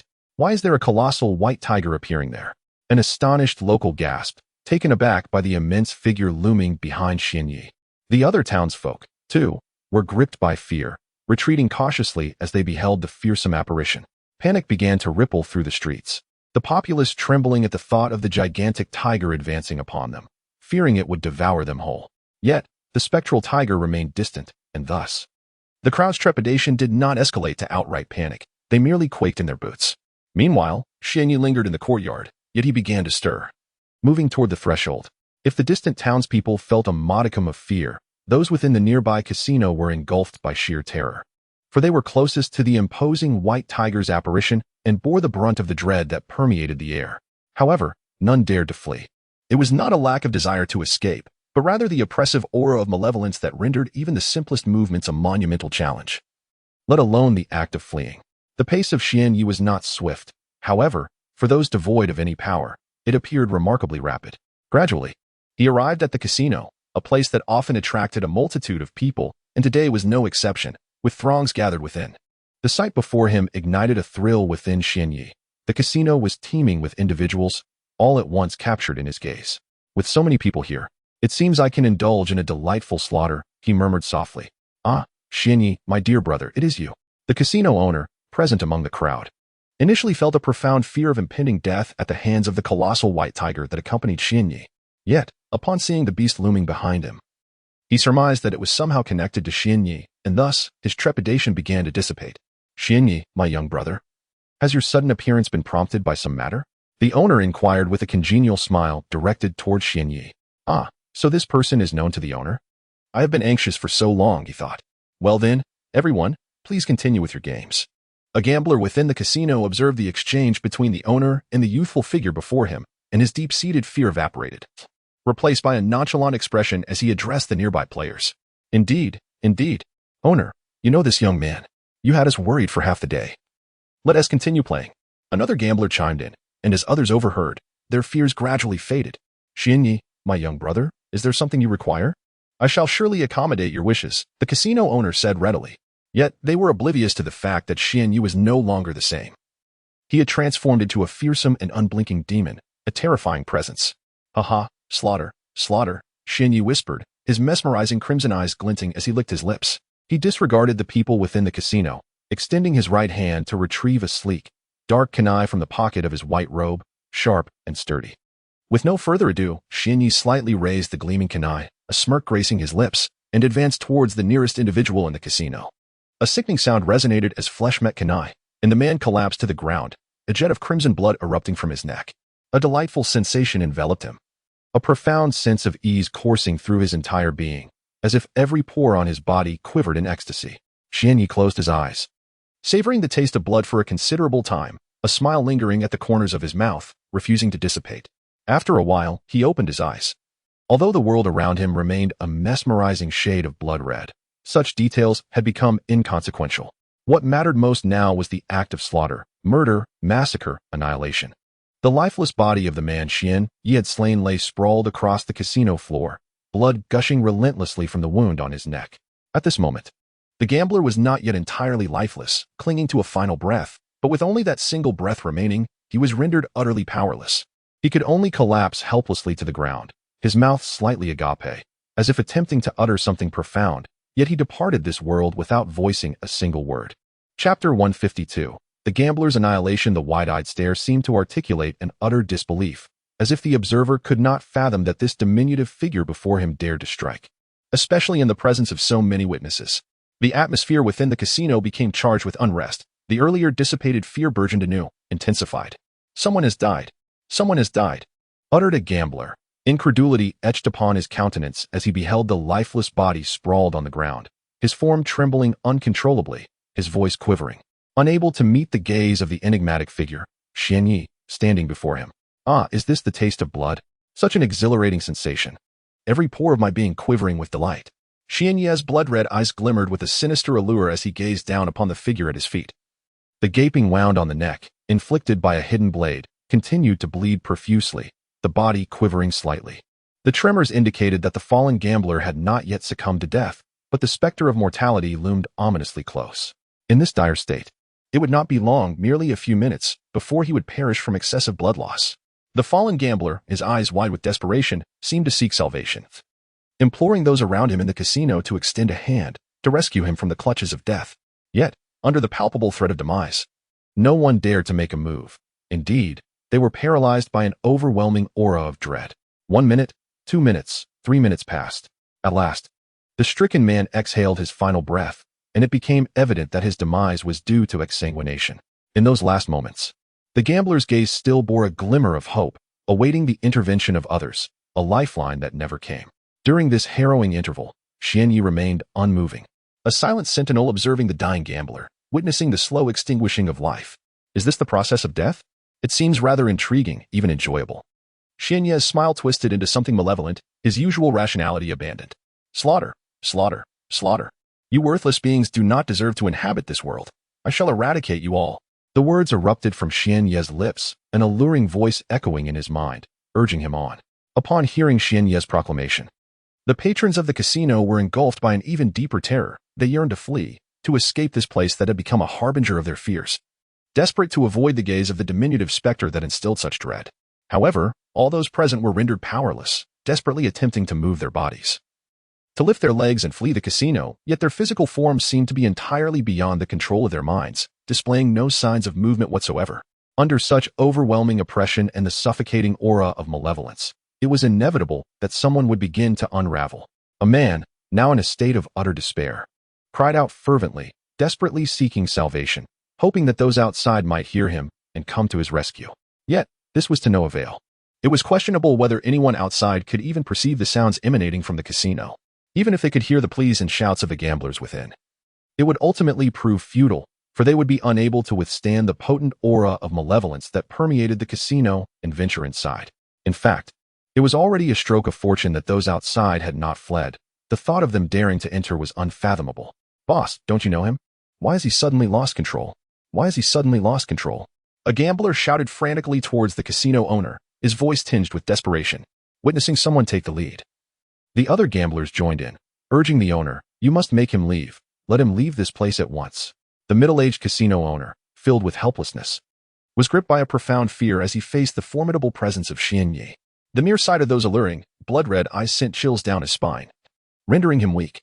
Yet, he found himself with no alternative, for among those present, he was the only one acquainted with Xianyi. "Xianyi, my young brother, could you perhaps step outside for a moment?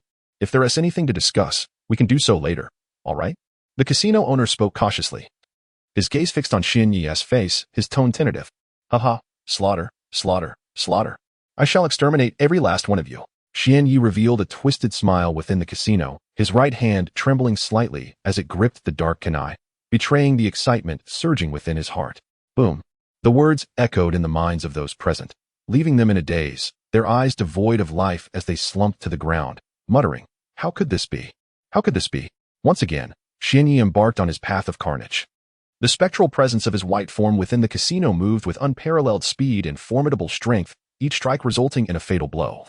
The only lethal wound inflicted upon his victims was a singular cut across their throats. Silence enveloped the casino, as still as death, with no one daring to utter a word.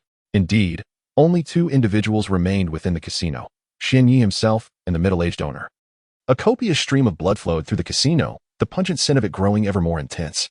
Yet, within the perception of Xianyi, this aroma was remarkably fragrant, akin to something extraordinarily exquisite, evoking an addictive sensation that made it difficult to restrain his urge to kill.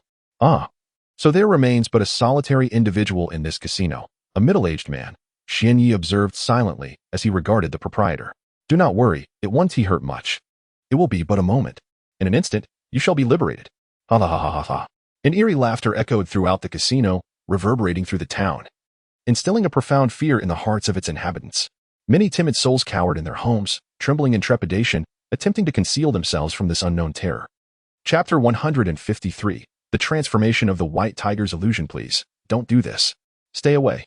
Xianyi, my young brother, why have you become this way? What has caused this transformation? The middle-aged proprietor of the casino, gripped by fear, attempted to retreat, to flee from this ominous presence. Yet, he found himself paralyzed, devoid of the strength to escape.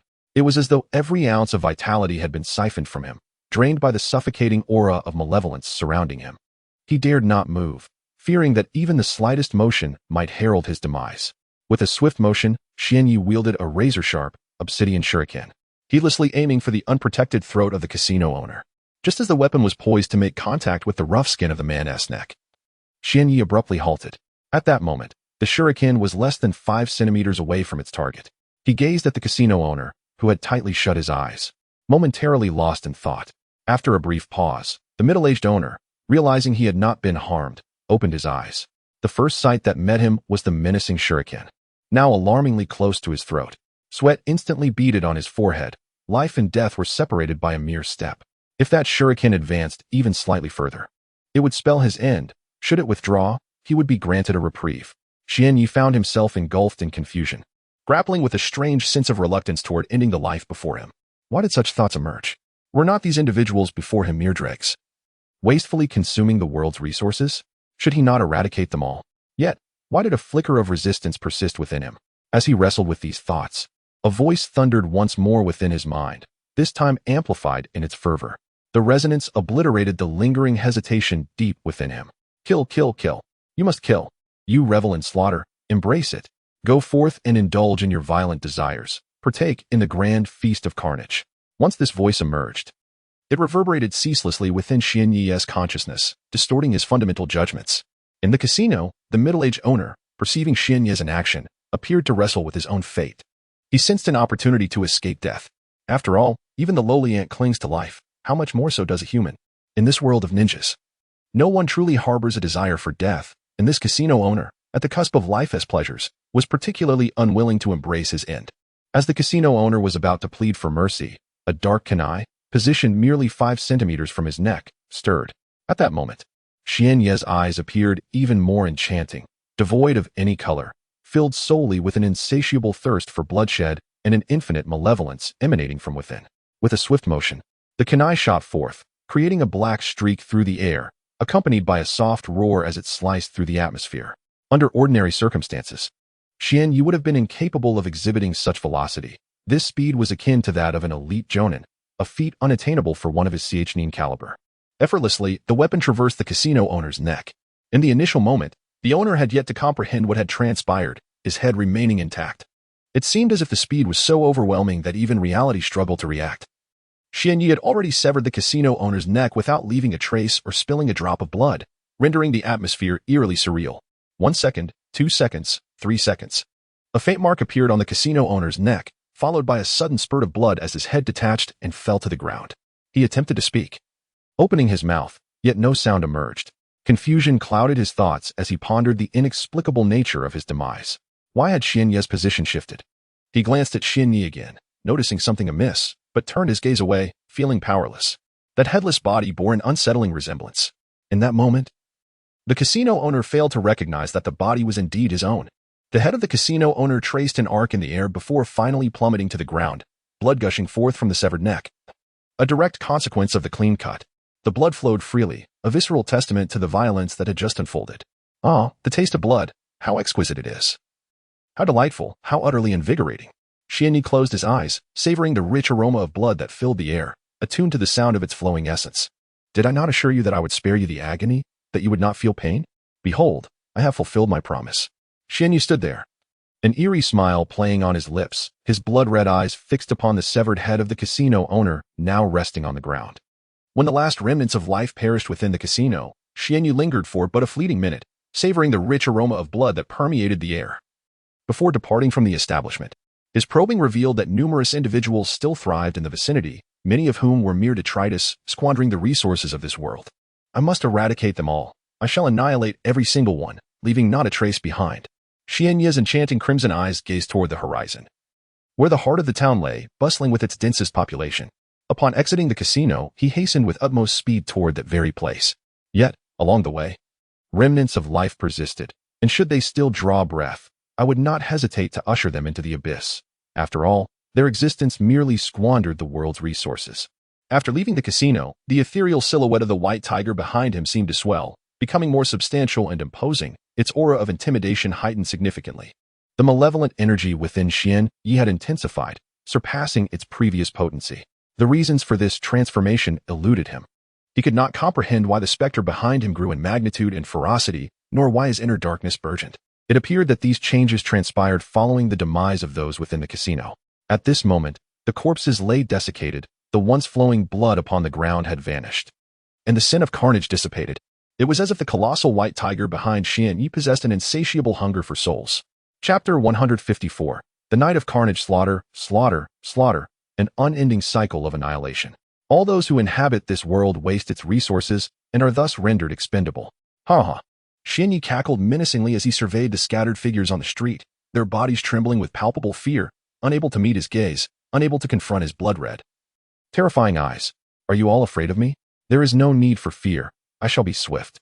You will not experience any pain. It will be over soon. Very soon. Xian Yi regarded the individuals before him, each of them recoiling, yearning to escape, yet paralyzed by the overwhelming aura of malevolence emanating from him. Mama. That big brother is so frightening. His eyes are so terrifying. A small girl clad in coarse linen clung to a middle-aged woman, her eyes glistening with unshed tears, her form quaking with trepidation. The woman, also dressed in tattered linen, bore the marks of hardship upon her wrinkled face, her attire riddled with holes, a testament to her struggles. Gently, she caressed the girl's head, donning what she believed to be the most benevolent smile, and spoke soothingly. It's all right. Don't be afraid. That big brother is just like you, a sweet and gentle child. Rest assured, everything will be fine. Yet, deep down, the middle-aged woman was uncertain whether her words held any truth. She knew, however, that she might not return home today. Perhaps she would find eternal rest here. Really, Mama? The girl's eyes widened with innocence. Yes, it's true.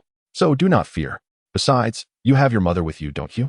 At that moment, Xian Yi remained ensconced in his world of slaughter. However, upon noticing the small girl and the woman, he froze for a moment, a flicker of desolation crossing his features, as thoughts of his own parents emerged, regardless of the lifetime. But such feelings were fleeting. That brief glimmer of sorrow quickly dissipated, replaced by an insatiable hunger for violence and destruction. For reasons unknown, a hint of bitterness crept into his smile, his demeanor stiffening slightly. Yet, to the ordinary souls before him, the distinction between rigidity and fluidity mattered little. To them, he was an immovable specter. Once more, he raised the dark kunai, stained with the blood of dozens, if not hundreds. The blade, encased in a layer of crimson, appeared even darker, evoking greater terror. Without hesitation, the individuals on the street fell victim to Xian Yi's merciless grasp as the sharp, black kunai sliced through tender flesh, blood gushing from the severed skin. Until this moment, only the girl and the middle-aged woman remained on the street, trembling as they were, their eyes betraying an endless terror. It seemed as though death loomed over them, suffocating their breaths. Fear, anxiety, and a myriad of negative emotions began to surface. Xuanya was perplexed as to why he had spared these two until the end. Perhaps it was a subconscious decision, a reluctance to extinguish their lives. Observing the pair, he noted how they clung to each other, the woman primarily protecting the girl. The dark kunai in Xuanya's hand was slightly raised, suspended in the air as his mind wrestled with a flicker of resistance. Yet, such thoughts proved futile as the ancient, haunting voice echoed once more, slaughter, slaughter, slaughter. Upon hearing this command, the glimmer of defiance, compassion, and pity vanished from his gaze, leaving only an abyss of bloodlust. It would be better to end their lives. Their existence in this world was merely a drain on resources. He would put an end to their suffering. Xuanya's cold visage revealed no emotion, the eerie glimmer in his eyes dissipating. The kunai shifted once again, without a hint of hesitation, aimed directly at their vital points. With a swift motion, the kunai struck true. Speed, precision, and power converged into one. It found its mark on the neck, a clear incision manifesting. Blood gushed forth. Not in small quantities, but in a torrent. He gazed upwards. The moon now hung in the sky, and the air had grown decidedly chill. The crimson liquid spiraled into the air, coalescing into a large sphere before being devoured by the massive white tiger phantom that loomed behind Xuanya. It dawned on him that night had fallen. The starlit sky remained breathtakingly beautiful, evoking a profound tranquility in his soul. Xuanya casually sought a patch of untainted earth and sat down, gazing dreamily at the enchanting expanse above. After a moment, his gaze shifted back to the girl he had just slain. She was not particularly beautiful, her skin sun-kissed and darkened from exposure to the sun. Even in death, she lay cradled in her mother's embrace, yet inexplicably, her eyes remained open, fixed upon him. Was she attempting to etch his likeness into her memory? In truth, such thoughts mattered little. Perhaps this world operated on a simple truth. To desire life, one must wield formidable power. Without it, one could perish in vain. For the rules of existence dictated as much. A sharp pain seared through my head, as if something were colliding within, an unbearable anguish. Suddenly, Xuanya's complexion turned ashen. The dormant consciousness within him awakened once more, clashing violently with the instinct for slaughter, each vying for dominance. In this fierce struggle, it is always Xian Yi who suffers. The pain, though significant, is but a minor concern. Should Xian Ye's consciousness ultimately falter, he may forever become a mere machine of slaughter. A great battle rages within Xian Ye's mind, the conflict intensely fierce, yet the consciousness of the white tiger steadily maintains the upper hand, with its advantage gradually expanding.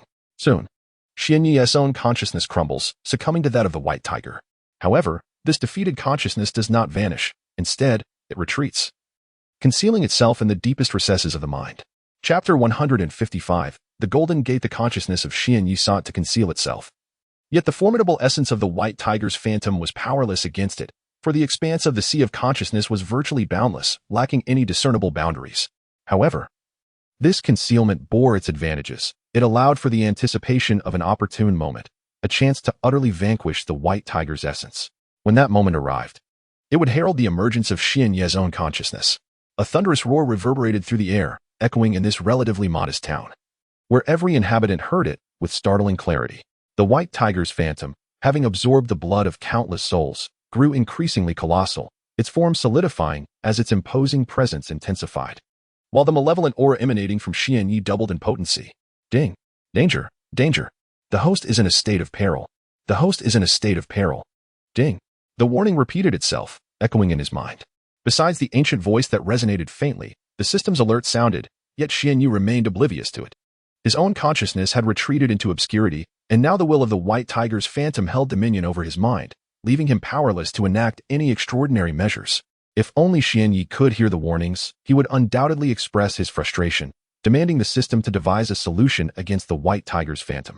Alas, such thoughts remained mere hypotheticals, far removed from reality. The night was eerily tranquil, devoid of any sound save for the occasional chirping of insects, rendering the town an apparition of a place devoid of human presence. Nevertheless, the fervor for slaughter burned brightly in Xian Ye's eyes, an unquenchable longing for bloodshed. Slaughter, slaughter, slaughter, slaughter, slaughter.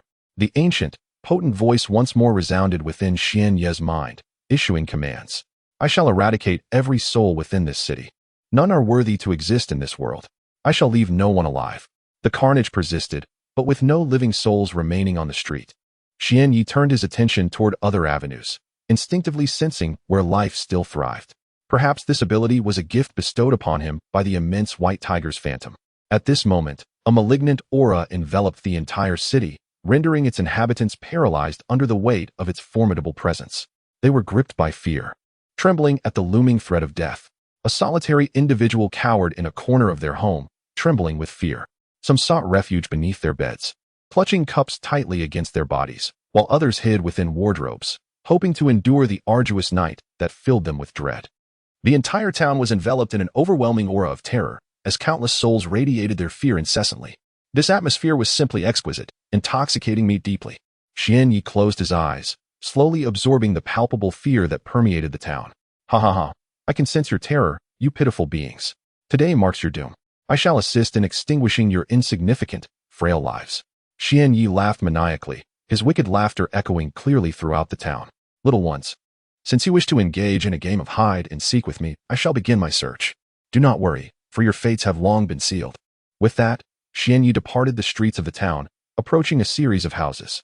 The town was replete with residences, both grand and humble. Where should he begin? He chuckled, recklessly surveying the countless structures before him. Perhaps it would be more entertaining to start with the more opulent estates. With a grin, Xian Yi had made his decision and swiftly commenced his pursuit, guided by an instinct akin to that of a beast. He quickly discerned which courtyards were occupied and which were devoid of life. In truth, he was uncertain of the accuracy of his intuition, yet such doubts were inconsequential, for he trusted that his instincts would not lead him astray. Even if he were mistaken, he would consider it merely an appetizer. After all, a banquet of slaughter must have its courses, and one should not indulge too recklessly from the outset. With deliberate strides, Xian Yi approached one of the most lavish courtyards in the town, its grand entrance forged of gold, yet firmly shut, as if guarding against some unseen threat. Upon witnessing the golden door, sealed tight, Xian Yi chuckled with delight. Could it be that this door is closed to prevent my entry? How presumptuous! With a smile, he stood before the resplendent golden door, extended his right hand, and with a slight bend of a finger, flicked it gently.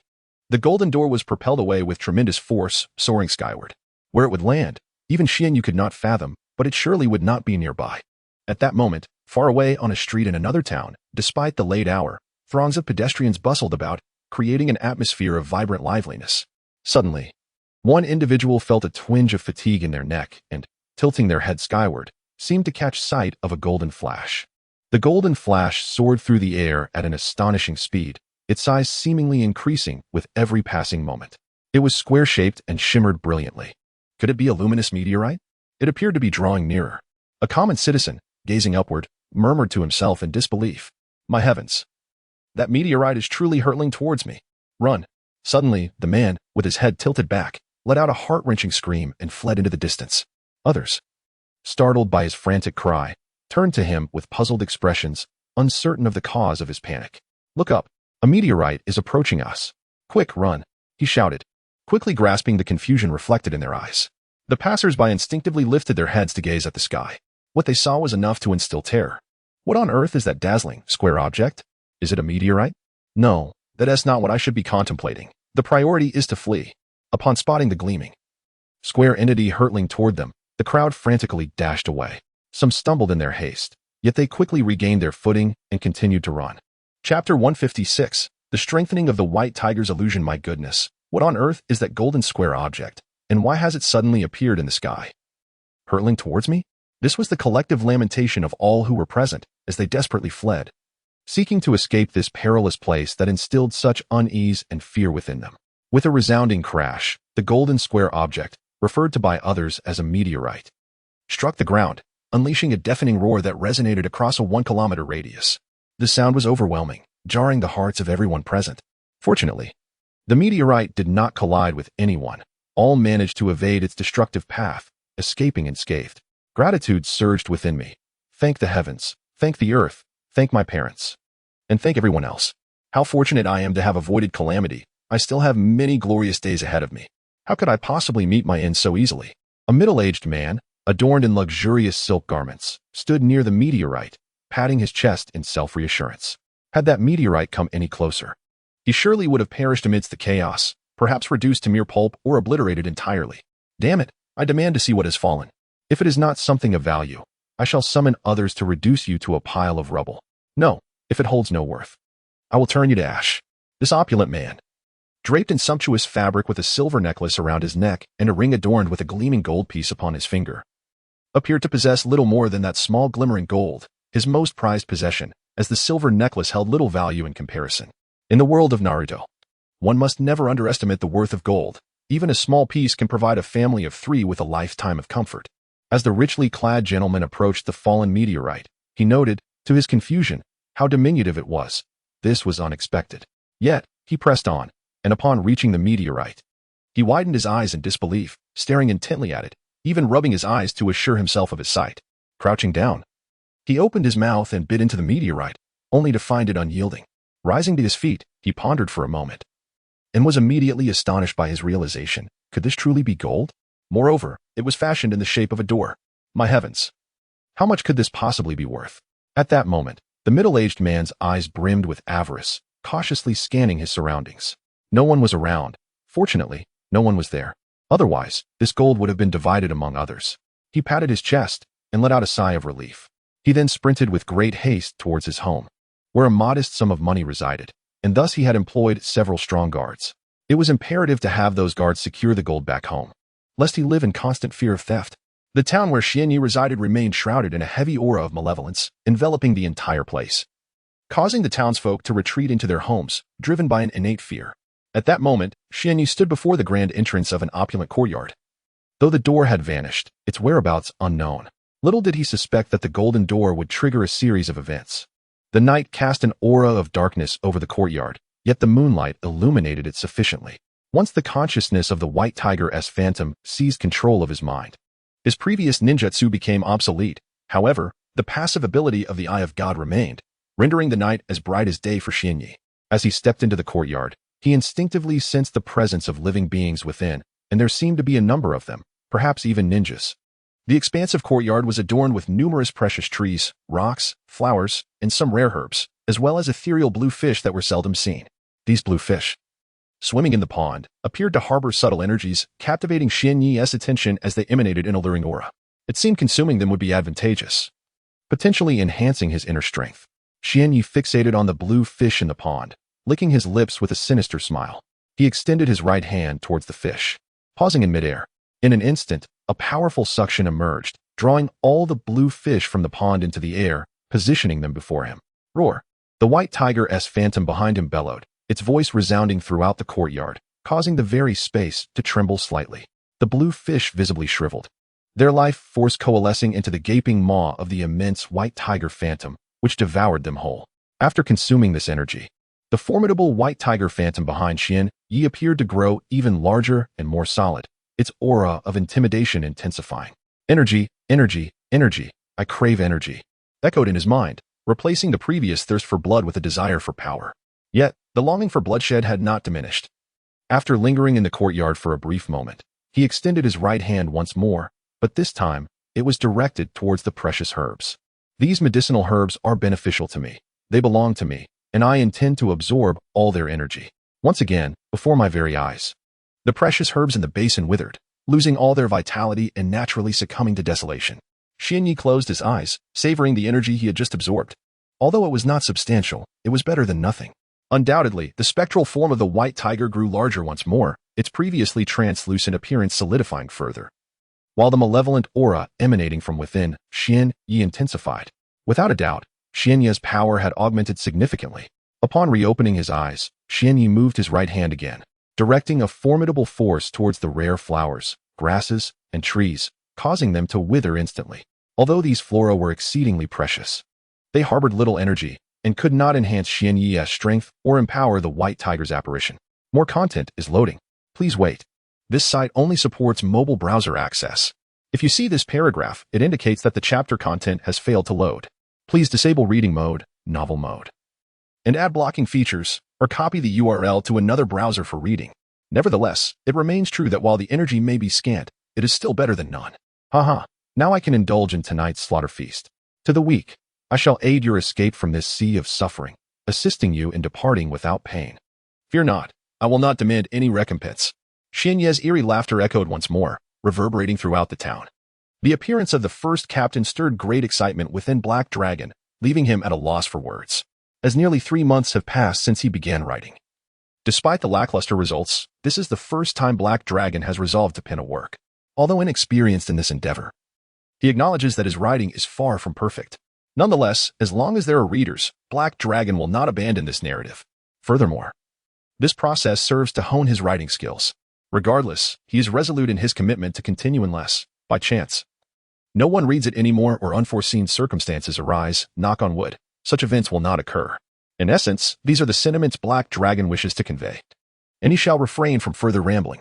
Chapter 157. The wealthy of the town in this opulent courtyard, an elderly man, appearing on the brink of death, resided in the innermost chamber. His frail body trembled incessantly, and his eyes were filled with sheer terror. Surrounding him were numerous burly middle-aged men, each possessing a robust physique that exuded strength. In addition to these formidable figures, a middle-aged man clad in a form-fitting black outfit stood beside the elder. This man, with short black hair and a menacing visage, bore a scar that split his face, rendering him somewhat terrifying. At that moment, like the others, he sought refuge in this room, attempting to evade an unknown peril, a presence that instilled profound fear within them. Meanwhile, Xian Yi strolled through the courtyard, his countenance adorned with a sinister grin, emanating a powerful and dreadful aura that instilled trepidation among all present. As he walked, he mused quietly to himself, "Hey, it seems the master of this courtyard possesses considerable wealth. I wonder if it is earned through honest labor or the exploitation of the common folk's toil." Although Xian Yi's primary consciousness had been subdued by the ethereal presence of the white tiger, a subconscious influence lingered, affecting his judgments and perceptions. In this world where strength reigns supreme, it seemed these affluent individuals thrived on the misfortunes of the common people. Regardless, he silently contemplated, today, their fate would invariably culminate in death. With a faint smile gracing his lips, he swiftly located a spacious chamber at the heart of the courtyard, significantly grander and more lavishly adorned than the others. His instinct guided him, assuring him that someone lay within. Thus, he approached the door without hesitation. The door was firmly shut, crafted from a type of wood whose identity eluded him, yet it appeared to be of decent quality. "If you believe this door alone can thwart me, you are sorely mistaken, for it cannot withstand my will," Xian Yi declared with a smile. Pressing his hands against the closed wooden door, with a gentle push, the door yielded to his strength, swinging open to reveal an empty room. However, Xian Yi was acutely aware that occupants must be present, as he could sense their fearful auras even from his position. "Little mice hiding away, I am coming for you," he said with a playful smile, addressing the vacant chamber. Though his voice was soft, it echoed in the silent room, gradually fading into silence. The room was expansive, containing several smaller chambers. Since they were not here, they must be elsewhere.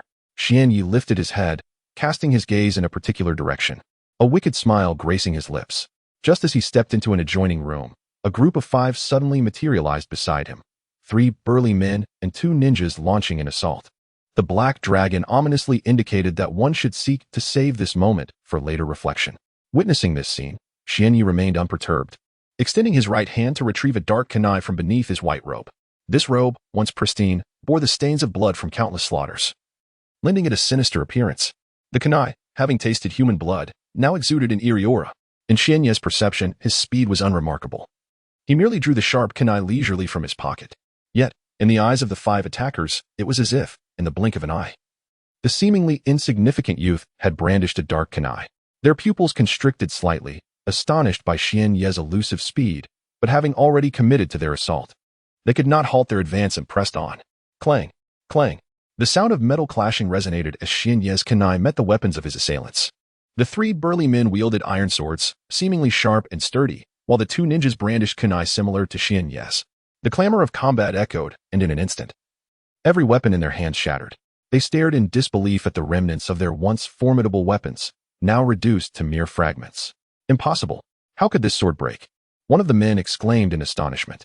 In truth, the kunai in Xian Yi's grasp was comparable in sharpness and durability to those of his adversaries. Yet the combination of his strength and chakra had spared it from the fate of the other's weapons. Nevertheless, Xian Yi was aware of a minuscule crack that had developed in his kunai. It was so minute that it would go unnoticed by the untrained eye. Yet, despite this imperfection, it did not hinder his intent to wield it for slaughter. Besides, even should the kunai become unusable, he possessed other alternatives at his disposal. "Ah, I did not expect to encounter 2 ninjas here. It seems your standing is not insignificant," Xian Yi remarked with a sinister grin, an aura of boundless malice emanating from him, exuding an intimidating presence. "Why you? Don't come any closer." The elder, upon catching sight of Xian Yi's blood-red eyes, immediately collapsed to the ground, fear etched across his features as he recoiled in terror. "You all, kill him. Kill him now," the elder shouted desperately to his subordinates, his fear palpable as he wished to avoid even a moment's gaze upon Xian Yi. "Kill him, as long as you kill him. Name your price and I shall pay it. Hurry, end his life." Once more, the elderly man bellowed with fervor. Indeed, upon uttering these words, the others in the room responded, their eyes gleaming with avarice. The allure of wealth temporarily subdued the fear that lurked within their hearts, blinding them to the harshness of reality. "Come on, everyone, let us rid ourselves of this wretch." A burly man hesitated for a moment, yet swiftly resolved to act, calling out to those beside him. Deep down, he felt that the youth before him was not particularly fearsome, nor invincible. Chapter 158. The end of slaughter. The 5 individuals produced a pristine weapon from their possession and charged towards the location of Xian Yi. Though a flicker of hesitation crossed their eyes, it was swiftly overshadowed by their avarice for gold. Indeed, money possesses an extraordinary power. It can embolden the timid and dissolve their fears. Xian Yi smiled faintly, silently contemplating the unfolding events. They would surely come to regret their actions. Did they truly believe that merely 5 of them could extinguish my life, or halt the relentless march of my slaughter? Their speed was not particularly swift. Yet they reached Xian Yi's presence, shouting boisterously as if to bolster their courage. The clash of weapons was absent. Instead, the sound of flesh being severed echoed through the room. The thud of bodies collapsing to the ground resounded, claiming 3 lives, the 3 burly men among them. The positions of the 2 remaining ninjas were reduced to splintered wood, as Xian Yi effortlessly sliced through them with his kunai in an instant. So, they resorted to the substitution technique. Their reflexes are somewhat commendable, Xian Yi mused with a subtle smile, addressing the 2 ninjas who stood a short distance away. The 2 ninjas, now approximately 10 meters from Xian Yi, were drenched in cold sweat, their backs soaked with fear. They thought to themselves how perilously close they had come to death. The terror they had managed to suppress surged back, intensifying their dread. They wished to flee from this place immediately. Stealing a glance at Xian Yi, they quickly averted their eyes, unable to meet the gaze of those terrifying blood-red orbs that radiated a chilling aura of slaughter and brutality. "Ninja Master, if we express our desire to leave now, would you grant us mercy and allow us to escape?" One ninja cautiously implored, his eyes brimming with a desperate hope for survival. However, despair soon washed over them. Upon hearing their plea, Xianyi responded with a slight, mocking smile, his eyes gleaming with disdain. You wish to depart? Do you not consider this notion to be utterly fanciful, a delusion? Xianyi stifled a laugh, his amusement barely contained. Indeed, Ninja Master. You have no intention of letting us go. It seems we have acted rashly, one of the ninjas conceded, their hope extinguished.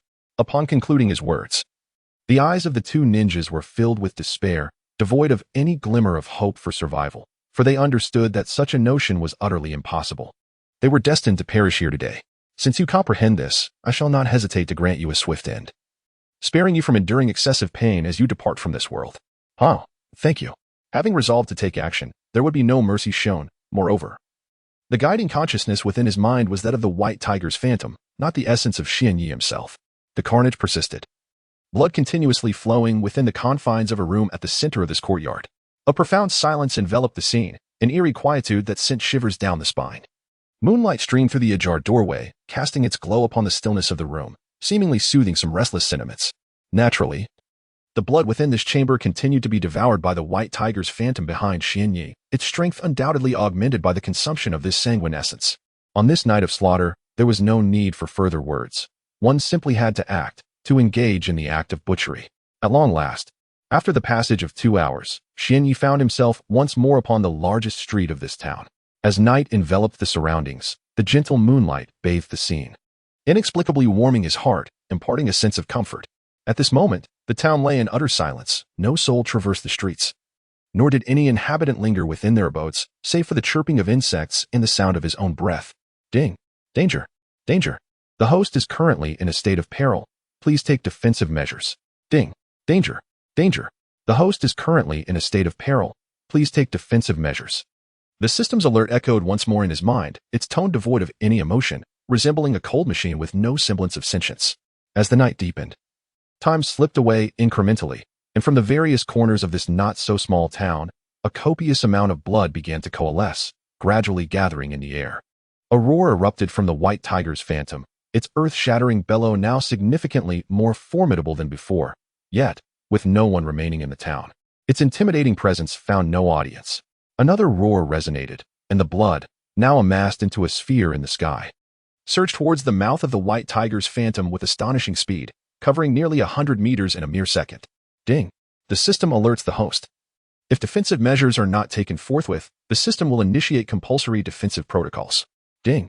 The system alerts the host. If defensive measures are not taken forthwith, the system will initiate compulsory defensive protocols. The system's alerts rang out once again, merely reminders without any subsequent action. In truth, had Xianyi's consciousness still been present, he would undoubtedly have smiled wryly, lamenting endlessly about this system. Soon, the vibrant crimson sphere of blood flew to the mouth of the white tiger phantom. The white tiger behind Xianyi slightly opened its mouth, and the massive blood sphere entered its maw.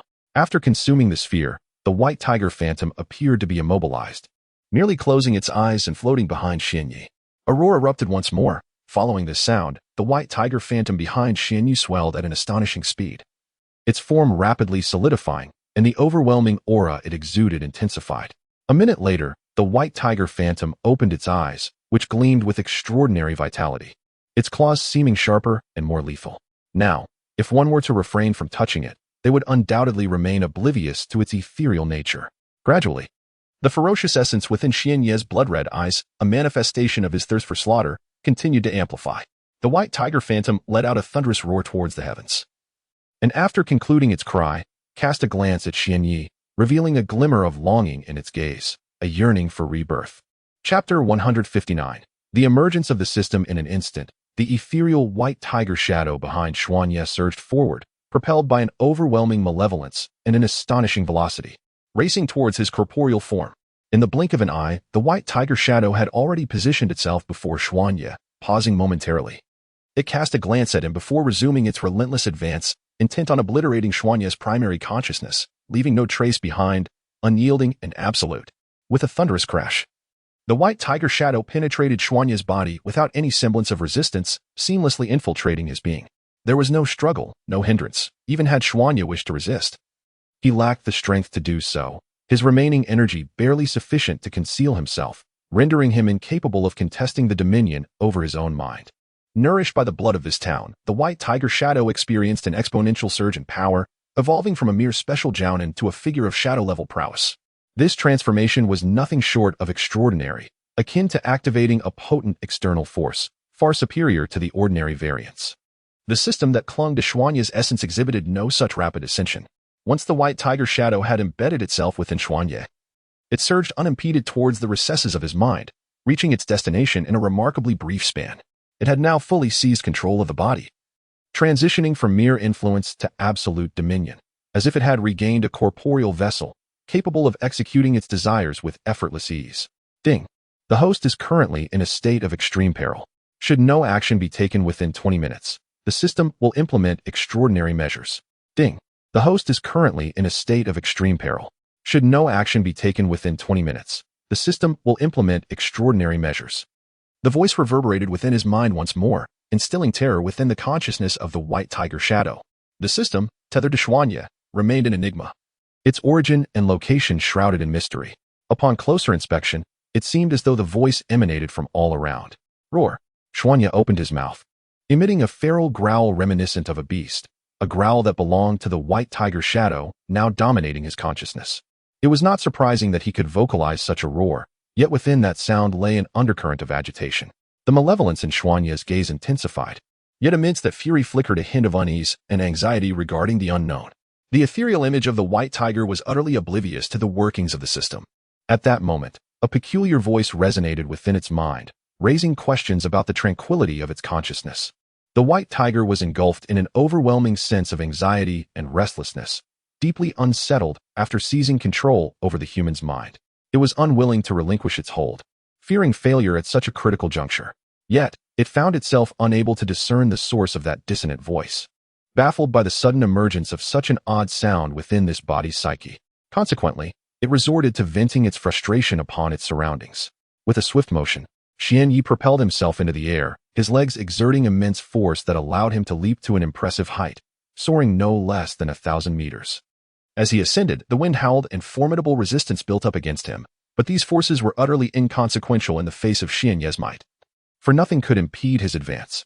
Upon reaching the apex of his leap, he succumbed to gravity and began his descent, accelerating as he fell, with the wind resistance intensifying around him.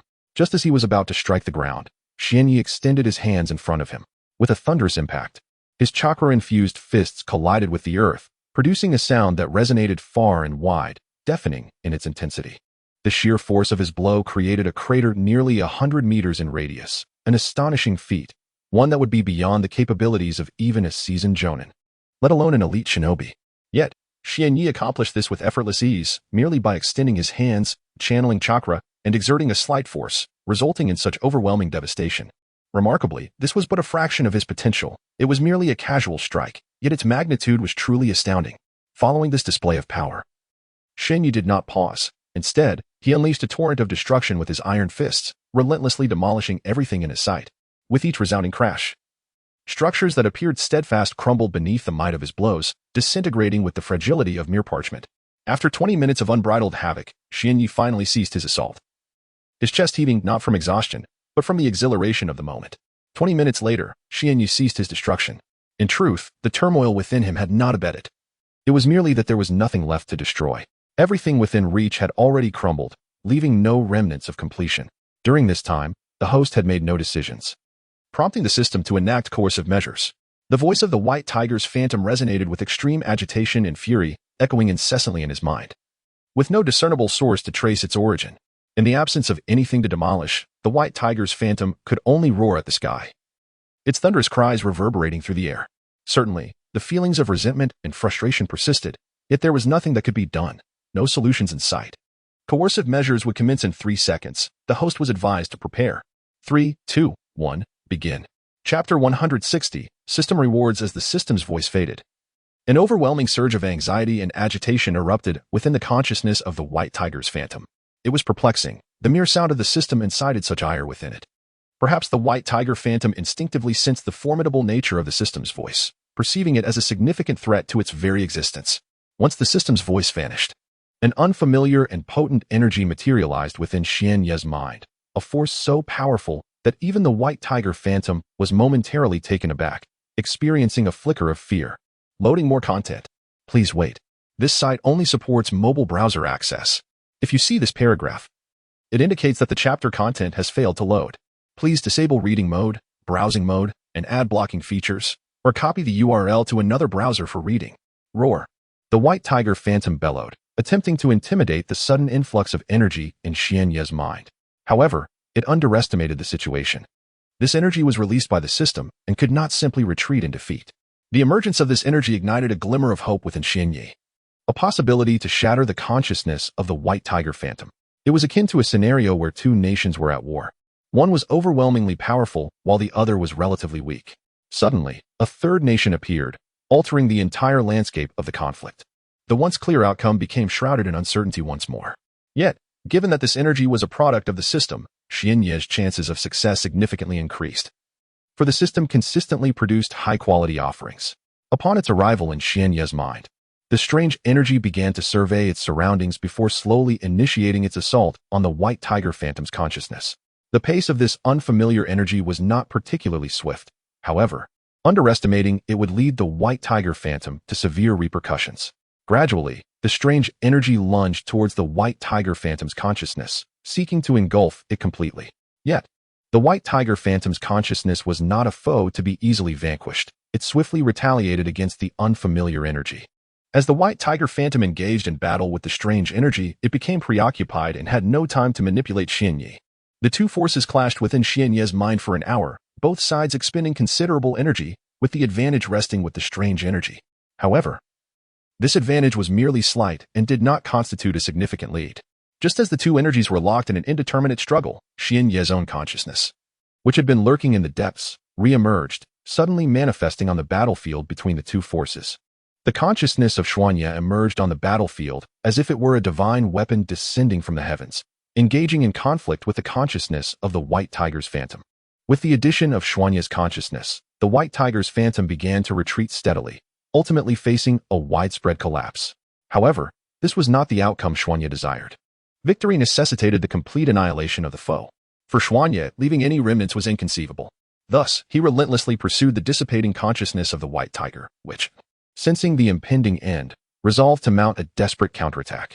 Ultimately, Xuanye's consciousness triumphed, bolstered by its alliance with the system, rendering defeat nearly impossible. Despite the victory and the complete disintegration of the white tiger's phantom consciousness, Xuanye's own consciousness sustained significant damage. The extent of this injury left Xuanye uncertain about the consequences. Yet he deemed the struggle worthwhile, as regaining control over his mind was a victory in itself.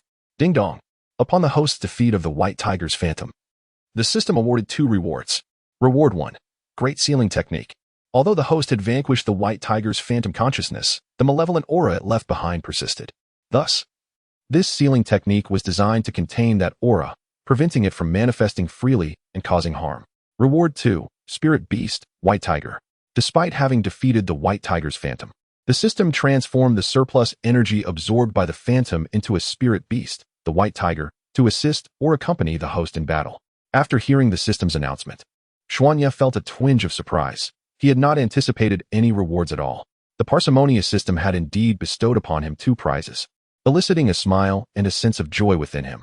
Although he harbored minor grievances towards the system, he held no objections to its decisions. However, he found the first reward somewhat exaggerated. Upon reviewing the description of the Great Sealing Technique, which carried an impressive and grandiose name, he noted that it was intended merely to seal the malevolent aura left by the white tiger's phantom. Perhaps the aura had transferred entirely to him after the consciousness of the white tiger vanished. Nevertheless, he found the notion that the aura could cause harm a bit excessive. He regarded it with some disdain. After all, when the white tiger's phantom had exerted its influence over his consciousness, Xuanye had not paid much attention to the potency of that aura. Had he recognized its true power, his opinion would likely have differed. While the first reward seemed somewhat lacking, the second reward, the spirit beast, white tiger, was undoubtedly exceptional. The white tiger is one of the revered mythical beasts in Chinese antiquity, attributed with the element of metal, primarily symbolizing the bloodshed and warfare of armies. As a creature of divine status, the white tiger undoubtedly transcends the realm of ordinary spiritual beasts, possessing formidable strength that rivals, if not surpasses, the spiritual beast of the 3rd generation, the ape demon. At this moment, Xianyi felt a surge of excitement and anticipation for the unseen spiritual beast, the white tiger. Eager to behold its majestic form and to discern whether it would harmonize with his own essence. Most significantly, Xianyi was particularly captivated by the creature's lustrous white fur. This detail held great importance for him. Although the white tiger bore some black fur, it did not diminish his admiration for this spiritual entity. Chapter 161. Lost memories. After the battle concluded, an unexpected wave of dizziness enveloped Xianyi, rendering his mind in a state of disarray. This sensation was particularly unsettling. Akin to the effects of excessive alcohol consumption, perhaps even more tormenting. Why do I feel this way? Is it due to the exhaustion of my consciousness? A sense of confusion lingered in his heart, yet he harbored no regrets about the choices he had made. Had he refrained from intervening and assisting the energy within his mind in vanquishing the consciousness of the white tiger apparition, it would likely be that very apparition now holding dominion over his body. The dizziness was overwhelming. He yearned for slumber, to surrender to the depths of sleep. Xianyi mumbled to himself, but soon his strength ebbed away, leaving him utterly depleted, and he collapsed onto the ground. In truth, Xianyi had sought a more secure location to rest, yet time was of the essence, and the sensation of vertigo intensified, compelling him to succumb to the earth. Fortunately, all the inhabitants of this town had perished, substantially diminishing any potential threats. Nonetheless, it remained a matter of fortune, should danger arise at that moment. Xianyi possessed no means of defense, rendering him vulnerable and helpless. As time gradually slipped away, a full day had elapsed by the time Xianyi reopened his eyes. It was dawn, the air imbued with the sweetest fragrance of the day, accompanied by a slight chill. Birds of unknown species flitted through the sky, chirping in a jubilant chorus, seemingly heralding the arrival of a new day. Upon awakening, the first sight that met Xianyi's gaze was a desolate expanse of ruins. Countless structures lay in ruins, and the lifeless bodies of many were strewn across the ground, their forms desiccated and devoid of any trace of blood, as though they had been left to the elements for an extended period. Observing this grim tableau, Xianyi's eyes betrayed a flicker of confusion. Who am I? Where is this place? The fierce battle between his primary consciousness and the white tiger apparition had inflicted damage, resulting in the sealing of a portion of his memories, leaving him unable to recall his past. Why am I here? Who am I? The path ahead appeared shrouded in obscurity, and Xianyi found himself at a loss, uncertain of his identity or destination. Where does the road lead? What course should I take? Gazing vacantly into the distance, the path lay beneath his feet. Yet he felt utterly lost. Sighing, he resigned himself to follow his instincts, choosing a direction within the confines of his heart. Thus, he set forth along that path. His pace was unhurried, and after nearly an hour of walking, he had traversed only about 20 kilometers. In the world of Naruto, the environment is quite pleasant, adorned with numerous towering trees lining the roads, most reaching around 10 meters in height, some even taller, with nests of birds nestled within their branches. As Xianyi walked for an hour, he did not feel fatigued. In fact, he experienced no sensation of tiredness whatsoever. Not even a single bead of sweat graced his brow. The sky remained an expanse of clear blue, unmarred, as the sun had yet to make its ascent toward noon. However, Xianyi began to feel a slight ache in his head.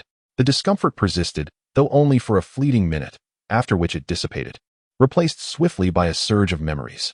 Confronted by these memories, both strange and eerily familiar, Xianyi found himself pondering a question within the depths of his mind.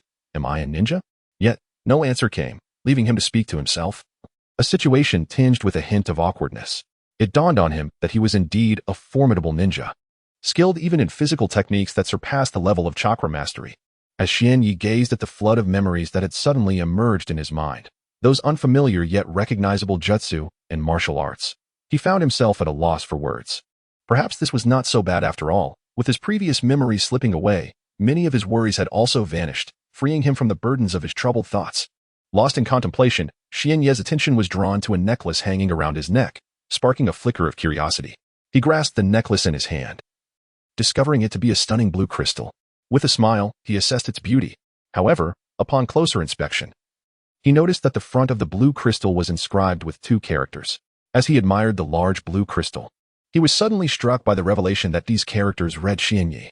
A wave of curiosity washed over him. What did this name signify? Why were these 2 characters etched onto the crystal? Could it be that this was his name? Xianyi contemplated the possibility that this might indeed be his name, especially since he had no recollection of one.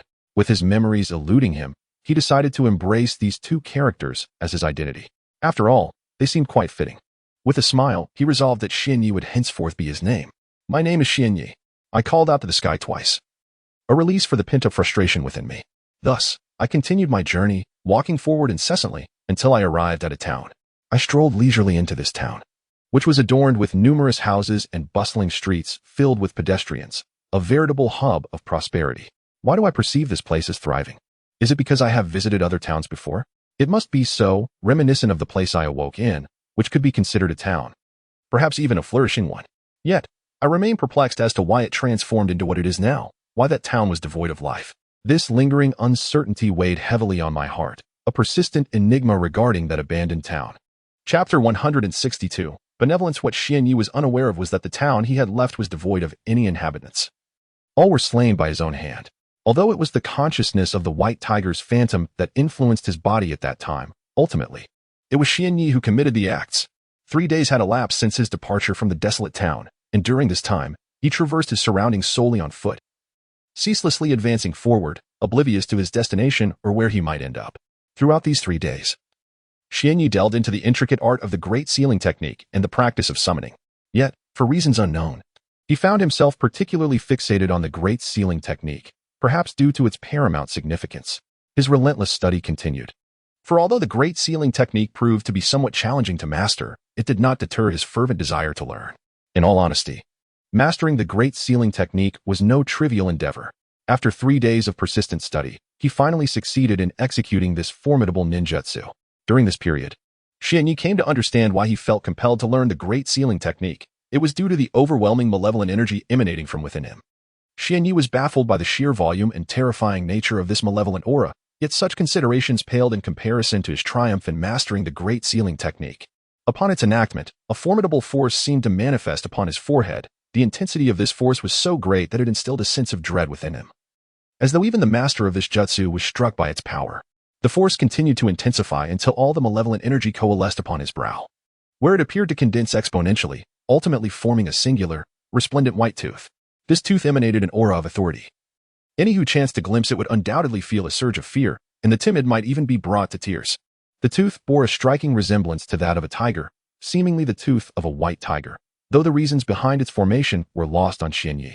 Nevertheless, the emergence of this tooth did little to dampen his spirits. With the sealing of the malevolent energy, Xianyi's mood lifted considerably. The improvement in his disposition stemmed from the unrelenting aura of malevolence that had plagued him for the past 3 days, rendering the vicinity devoid of any living creatures. Beasts on land, aquatic life in water, and birds in the sky all fled in terror at the mere hint of his malevolence. During these 3 days, aside from consuming some fruits that grew on trees, Xianyi had not tasted any meat. The absence of sustenance had nearly driven him to madness, as he subsisted solely on unfamiliar wild fruits. In truth, foregoing wild fruits would suffice, yet there exists a threshold of tolerance that cannot be crossed. A significant portion of these fruits are exceedingly sour, with only a scant few offering sweetness. However, driven by the imperative of survival, Xianyi found himself compelled to consume these unpalatable morsels. Yet, to his astonishment, he stumbled upon a bustling town, a veritable hub of prosperity. This revelation ignited a surge of exhilaration within him. At last, I have discovered a town. No longer must I endure those teeth-chipping sour fruits. Xianyi's heart brimmed with excitement, rendering him at a loss for words. The most pressing action at hand was to venture forth.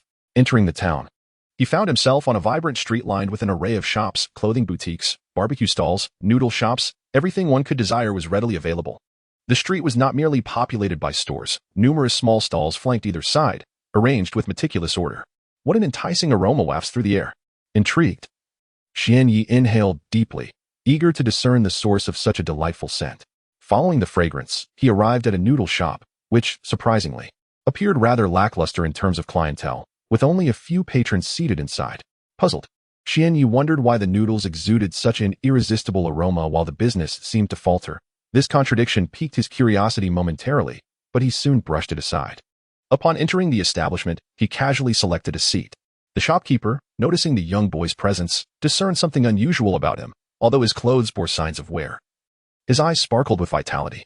However, it seemed he lacked funds. The shopkeeper smiled gently and inquired, "Young lad, what kind of noodles would you like?" Just as Xianyi was about to respond, a sudden realization struck him. He patted his pocket and, feeling a rush of embarrassment, glanced sheepishly at the shopkeeper.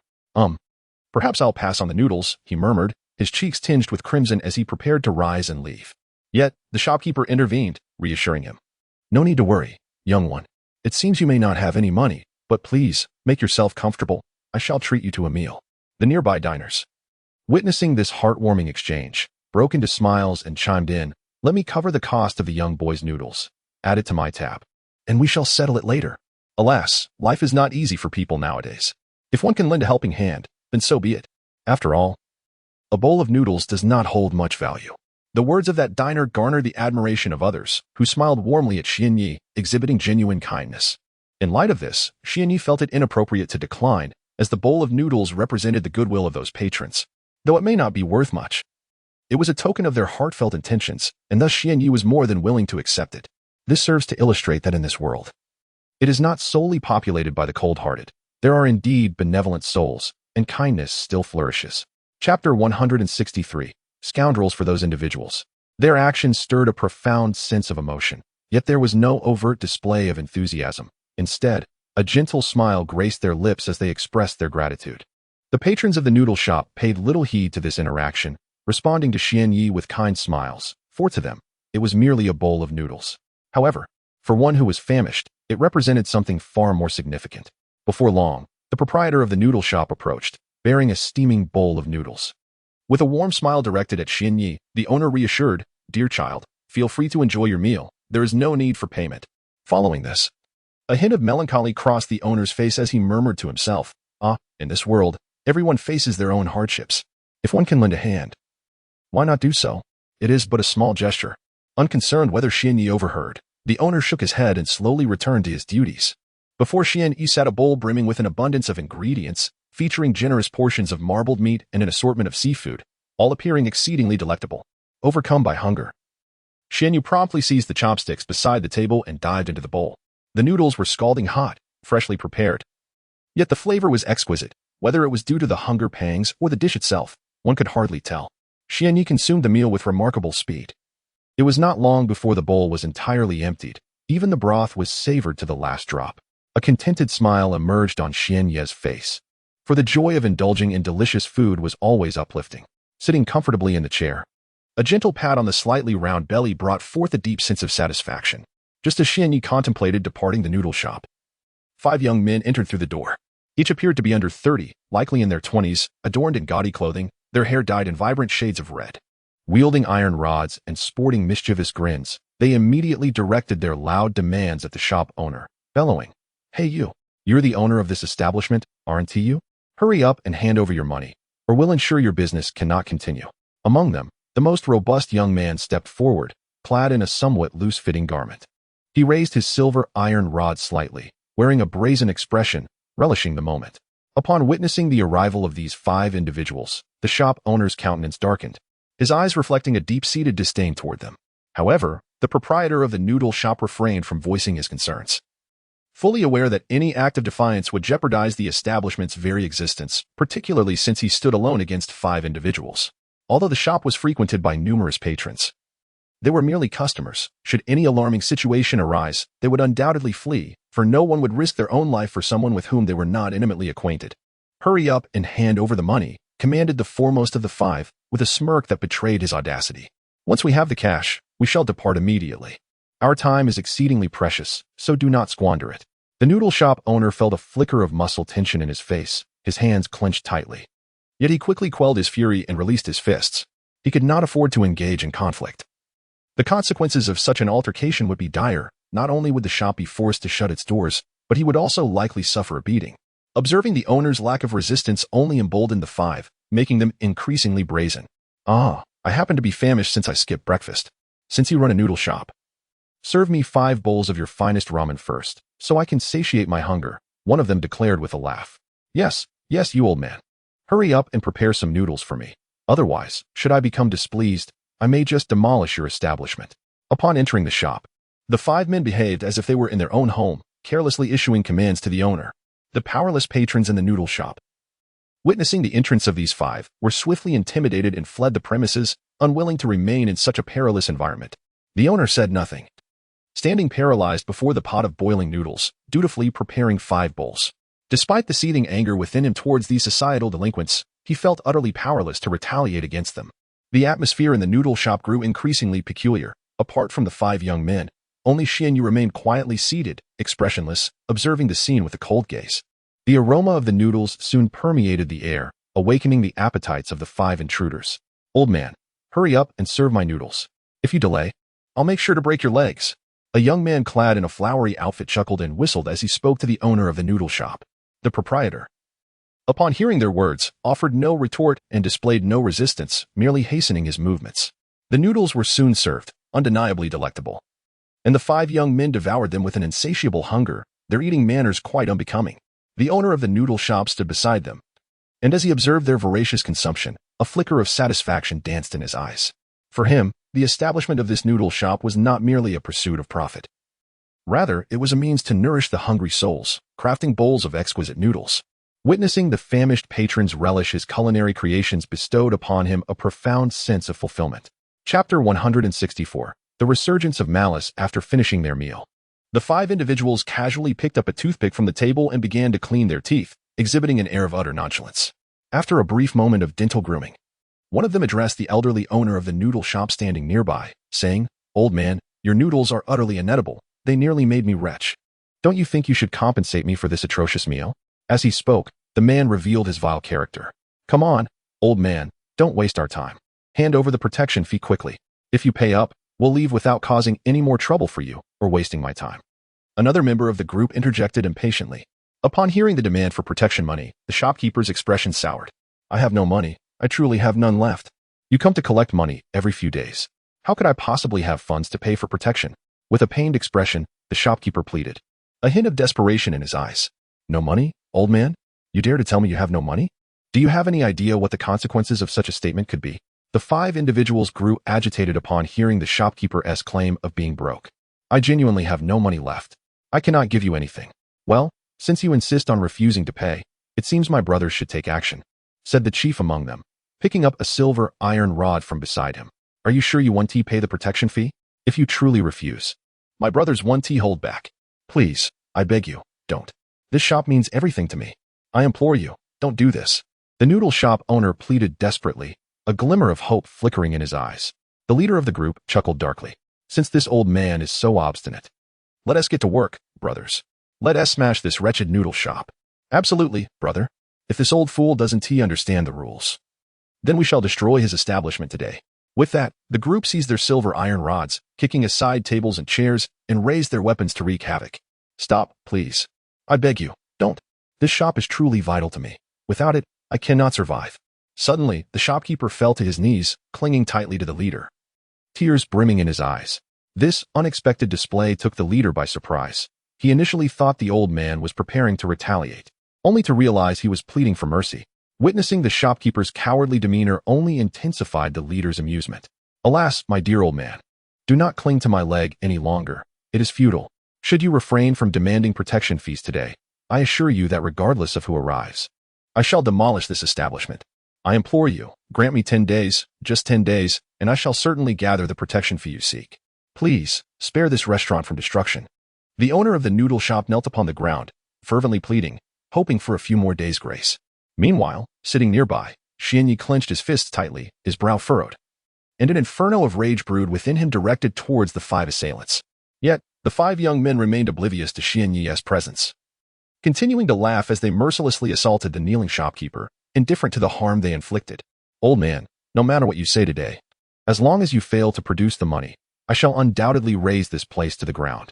Please, I beg you," the shopkeeper sobbed, tears welling in his eyes. His voice choked with desperation as he implored the 5. The leader of the group, however, paid no heed to the shopkeeper's pleas, regarding him with disdain. He roughly pulled the shopkeeper aside and called out to his companions, "Brothers, let us smash it." With that, they raised their silver iron rods, ready to wreak havoc upon the nearby tables and chairs. "No, please, don't destroy it. I beg you." The shopkeeper's eyes reflected utter despair, a flicker of resignation creeping in. Unable to remain passive, Xianyu stood up, his expression impassive, and strode towards the 5 men. His speed was remarkable. In the blink of an eye, he was upon them. The nameless youth, noticing Xianyu approaching, momentarily halted his assault, unaware of Xianyu's swiftness. They merely saw a young boy materializing before them, their expressions shifting to one of disdainful amusement. "Hey, kid, so you're still here in this noodle shop?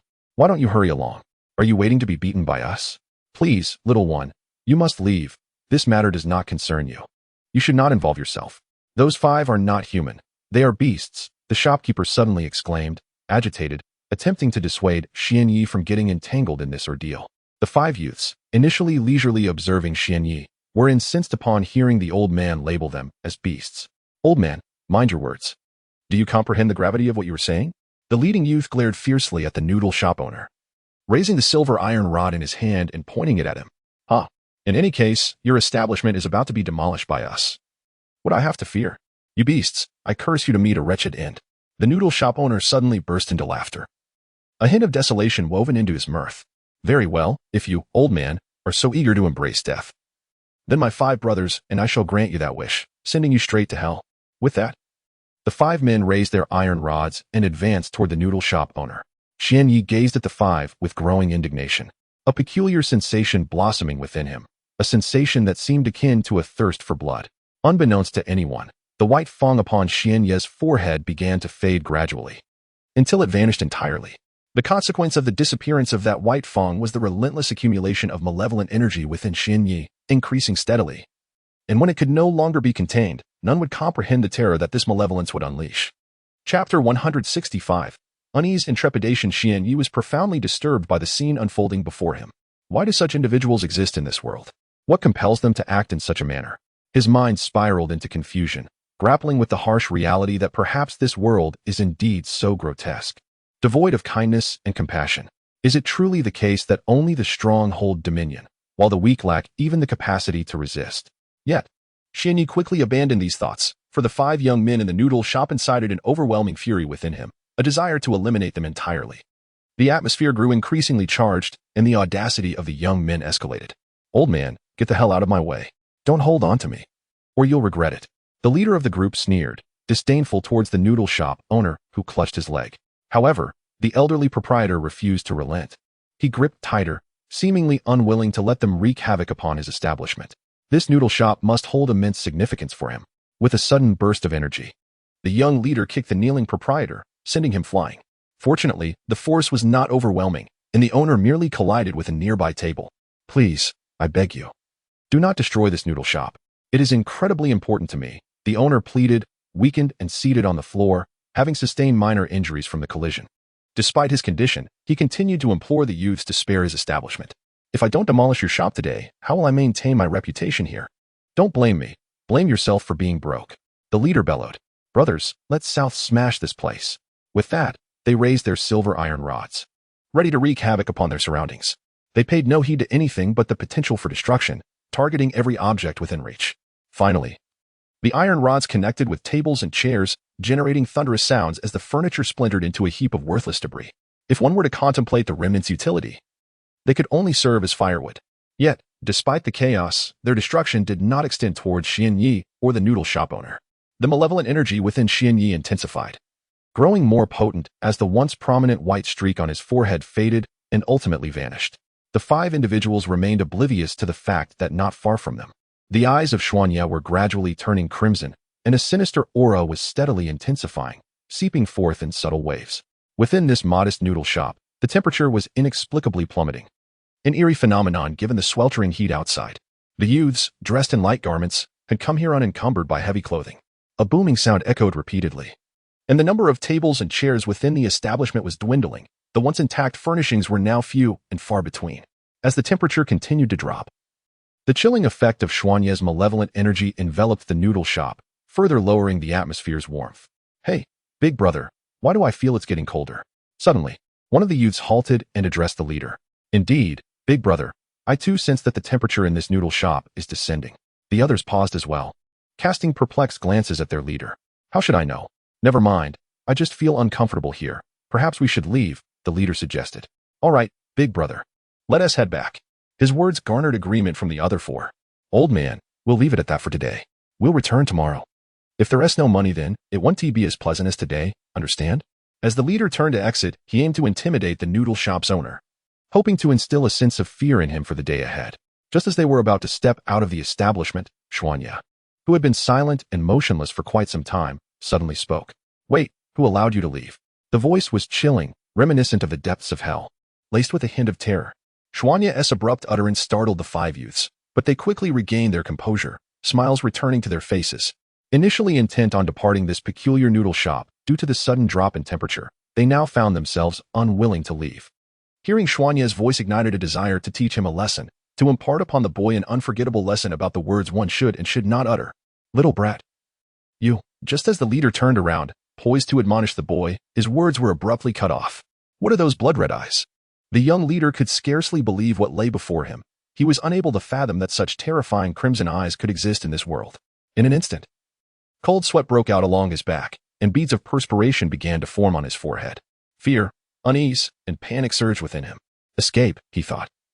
The only notion that occupied his mind was to flee, to hastily vacate this place, longing to be anywhere but here. Yet, inexplicably, his legs felt as though they were bound, rendering him utterly immobile, unable to take a single step. His heart raced with increasing fervor, as if the specter of death loomed ominously over him. I am going to die. I am going to die. For reasons unknown, such a thought suddenly invaded his mind, as if death were perilously close at hand. Chapter 166. The kindness of the boss who allowed you to leave? Do you have any idea how infuriated you have made me? The cold voice echoed once more, piercing the ears of the five individuals. The looming dread of death enveloped them, as fear, panic, and a myriad of negative emotions began to fester within their hearts. Please, don't come any closer, they pleaded, terror gripping their souls, leaving them devoid of any thoughts of resistance. Not even a flicker of defiance remained. It was the fear, the terror, the blood-red eyes, and the chilling drop in temperature surrounding them that rendered them paralyzed. Why had that little imp transformed into this? Why? The five were bewildered, unable to comprehend how the seemingly harmless child, who appeared so frail, could suddenly morph into a ferocious tiger, a mighty beast. Why do you insist on this? Why must you act in such a manner? Xian Yi spoke again, his words seemingly directed at them, yet also resembling a soliloquy. However, he soon shifted his blood-red gaze back to them, focusing intently on the five. The owner of this noodle shop is a truly good person. Why must you treat him this way? Why do you insist on forcing him? Xian Yi murmured softly. At the entrance, the five youths were consumed by fear, rendered speechless, their eyes betraying a mixture of terror and a hint of regret. Yet, it remained uncertain whether their regret stemmed from causing trouble at this establishment or from choosing to do so today rather than tomorrow or the day after. Inside the noodle shop, the older proprietor widened his eyes, staring at the child standing at the door. The contrast was stark. The seemingly harmless child had suddenly become so formidable that it was almost unbelievable. Yet, a flicker of hesitation crossed his gaze, mingled with reluctance and a touch of compassion. As if he were grappling with a significant decision, Shen Yu maintained a stern expression. The white fong on his forehead had vanished, and a torrent of malevolent energy surged forth from within him. The temperature in the noodle shop had plummeted to a level reminiscent of winter, creating an atmosphere so frigid that it made one shiver involuntarily. Since you have vandalized this noodle shop today, you shall all die here, Xian Yi finally declared, sealing their fate. No, please, I don't want to die. I beg you. The leader of the youths knelt, desperation etched across his features, as Xian Yi regarded him with a look of disdain. The scene mirrored a previous moment, reminiscent of how the noodle shop owner had once pleaded for mercy, yet the youth had shown him no compassion. Given the circumstances, since the young man had not spared the owner of the noodle shop, Xian Yi had already resolved in his heart that he would not let those young men escape unscathed. Let them never see the light of another day. You have destroyed the owner's establishment, and for that, you shall all perish. Are you prepared to greet death? Xian Yi gazed at the five young men who were now slumped on the ground, a deranged smile etched upon his face. At that moment, he appeared as a harbinger of slaughter, devoid of any compassion, consumed by a thirst for bloodshed. You shall now prepare to embrace death. As soon as Xian Yi uttered these words, he extended his right hand and retrieved a dark kunai from the pocket of his flowing white robe. The weapon exuding an ominous glow in the noodle shop, almost blinding. Just as he was about to strike, the shop owner approached from behind, gently placing a hand on Xian Yi's shoulder. He glanced at the five young men on the floor, his eyes betraying a moment of hesitation. Finally, the shop owner made up his mind and spoke. Let it go, let it go. They have had it tough as well. If they promise not to cause trouble again, then let us spare them. The shop owner's heart was soft. He seemed unable to bear the sight of death before him, even willing to forgive those who had vandalized his establishment. Xian Yi's hand paused in midair as he absorbed the shop owner's words and recognized the conflict within him. We promise we will never cause trouble again. Please, spare us. The five young men chimed in eagerly, pleading for mercy upon hearing the shop owner's intercession. Whether their words held any truth remained uncertain, But since the shop owner had already pleaded for them, Xianyi found no justification to act violently in the shop. This further solidified his belief that there were still good people in this world, though they may be few and far between. Very well. Since the owner has implored me to spare you, I shall grant you this opportunity. This time, consider it a reprieve. Should you dare return to cause trouble again, do not blame me for being merciless. Xianyi's expression turned cold, his voice carrying an unnerving severity that belied his youth. The aura of menace he exuded was overwhelming, instilling a profound fear that quashed any thoughts of rebellion. All right, we swear we will not return to cause trouble in this noodle shop. The leader among the five declared with fervor, attempting to win their freedom through an oath. The proprietor of the noodle shop, burdened with a sense of melancholy, reflected on the trials of existence, his gaze imbued with a profound weariness that spoke to both the harshness of the world and the struggles of his own life. At that moment, Xianyi's lips curled into a faint smile directed at the five individuals, urging them to depart swiftly. If I ever catch you causing trouble in this establishment again, consider your lives forfeit. With that, Xianyi reigned in the aura of menace that enveloped him, once more invoking the great sealing technique to confine all his dark energy to his forehead, where it ultimately manifested as a luminous white tiger tooth mark. As the oppressive aura dissipated, it was as if the immense weight upon the five had vanished with it. Chapter 167. Pursued indeed, let us depart swiftly. The young leader urged the four companions beside him, hastening away into the distance. Boss, are you truly going to let them go? Won't you regret this decision? Suddenly, Xianyi inquired softly of the elderly owner of the noodle shop, seemingly eager to discern whether the aged proprietor would harbor any remorse for allowing Xianyi to cease his actions and release the five young men. I shall not regret it. They have sworn never to disturb my establishment again, and thus I choose to place my trust in them, the owner replied quietly, his eyes devoid of any hint of regret. It appeared that the old man genuinely intended to let them go. How naive you are, too easily trusting others. It seems I must intervene to address the ensuing complications, Xianyi mused inwardly. He held no faith in the sincerity of the five men's vows. Even if they had sworn, what consequence would they face for breaking such a promise? In this world, oaths bore no weight. They were merely instruments for deceit. Lifting his gaze toward the horizon, Xianyi focused on the direction in which the five had fled. Divine Eye, activate. Upon invoking the Divine Eye, a chill washed over him as his field of vision expanded significantly, allowing him to clearly discern the figures of the five youths racing away in the distance. Ah, it seems they have not ventured far, Xianyi observed, noting their lack of speed. Their pace was almost pitiable, barely a fraction of his own. Excuse me, what was that you said? The elderly owner seemed to have caught a whisper of Xianyi's words, though the specifics eluded him, perhaps due to his age and waning hearing. What? I didn't say anything. You must have misheard, boss, Xianyi replied, a bead of sweat forming on his brow as he inadvertently let slip a thought. Thank you for treating me to a meal today. The flavors of your noodles were truly delightful, he added, before hastily departing the noodle shop, bidding farewell to the elderly proprietor. He should be able to hear my farewell, shouldn't he? Xianyi suddenly recalled the old man's hearing issues. Never mind. I must first attend to those five who have fled. Consider it the price of the meal. He resolved, quickening his pace to pursue the direction in which they had escaped, activating the Divine Eye once more to ascertain if their course had altered. In the distance, five young men were sprinting down a street, seemingly fleeing from something ominous. Damn it, today is truly unfortunate, exclaimed the leader, who had just attempted to extort protection money from a noodle shop, only to discover the presence of formidable ninjas within. What terrible luck! He spat, expressing his frustration. Indeed, brother, we are exceptionally unlucky today. Not only did we fail to collect the protection fee, but we also swore an oath that we would never dare return to that noodle shop again, echoed one of his companions, who trailed closely behind. The others nodded in agreement, signaling their accord with the leader's sentiments. Who says we shall never return to that noodle shop? Suddenly, a sly smile crept across the leader's face, hinting at a cunning plan. What do you mean by that, boss? We don't quite understand, queried the others, their faces betraying confusion. You lot lack insight.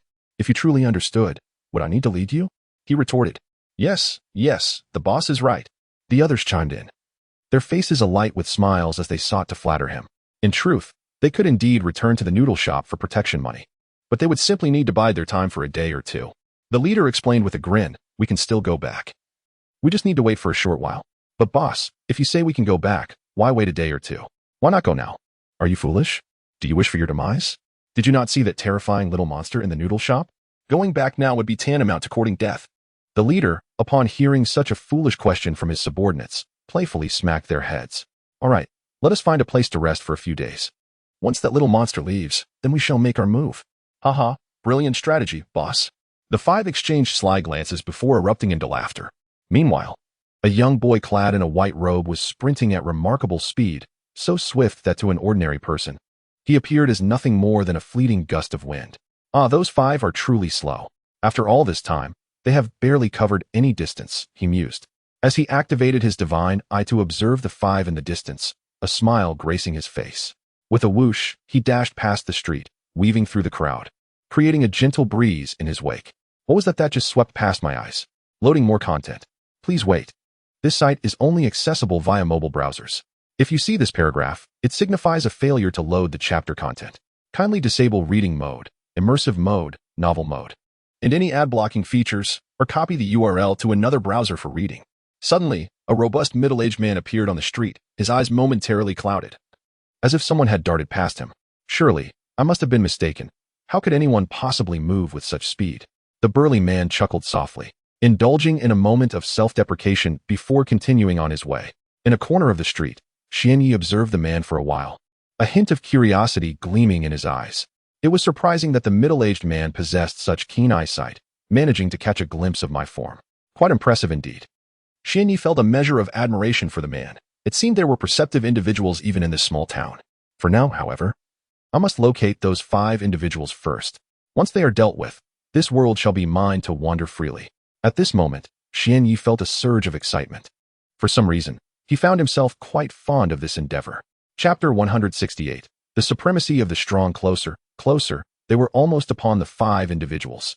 As the distance between them diminished, Xianyi's excitement surged, an inexplicable thrill coursing through him. Yet, such sentiments were trivial. What mattered was his own joy and exhilaration. Why concern oneself with the intricacies of existence when contentment was at hand? At that moment, the five had reached a rather secluded street, sparsely populated with a mere handful of houses. The distance from the town center was significant, perhaps accounting for the scarcity of inhabitants. Judging by the number of dwellings, it seemed unlikely that more than 100 souls resided in this area. Brother, do you truly intend for us to stay here these next few days? It seems there are no adequate lodgings available, one of the younger followers remarked, turning to survey the surroundings. The houses were indeed limited, with only a few standing. Yet each was adorned with grains, vegetables, and a large vat of water, suggesting a lack of spare accommodations for their group. Huh. Are you all incapable of devising a solution? If no extra houses are available, why not eliminate a family to claim their home?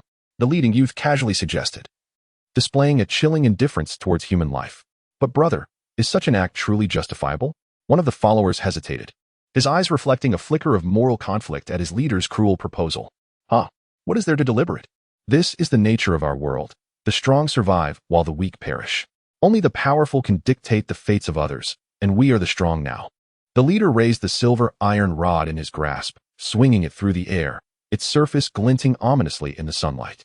At that moment, Xianyi concealed himself in a shadowy corner, opting to observe rather than intervene, curious about their intentions. Is it true that the strong live while the weak die?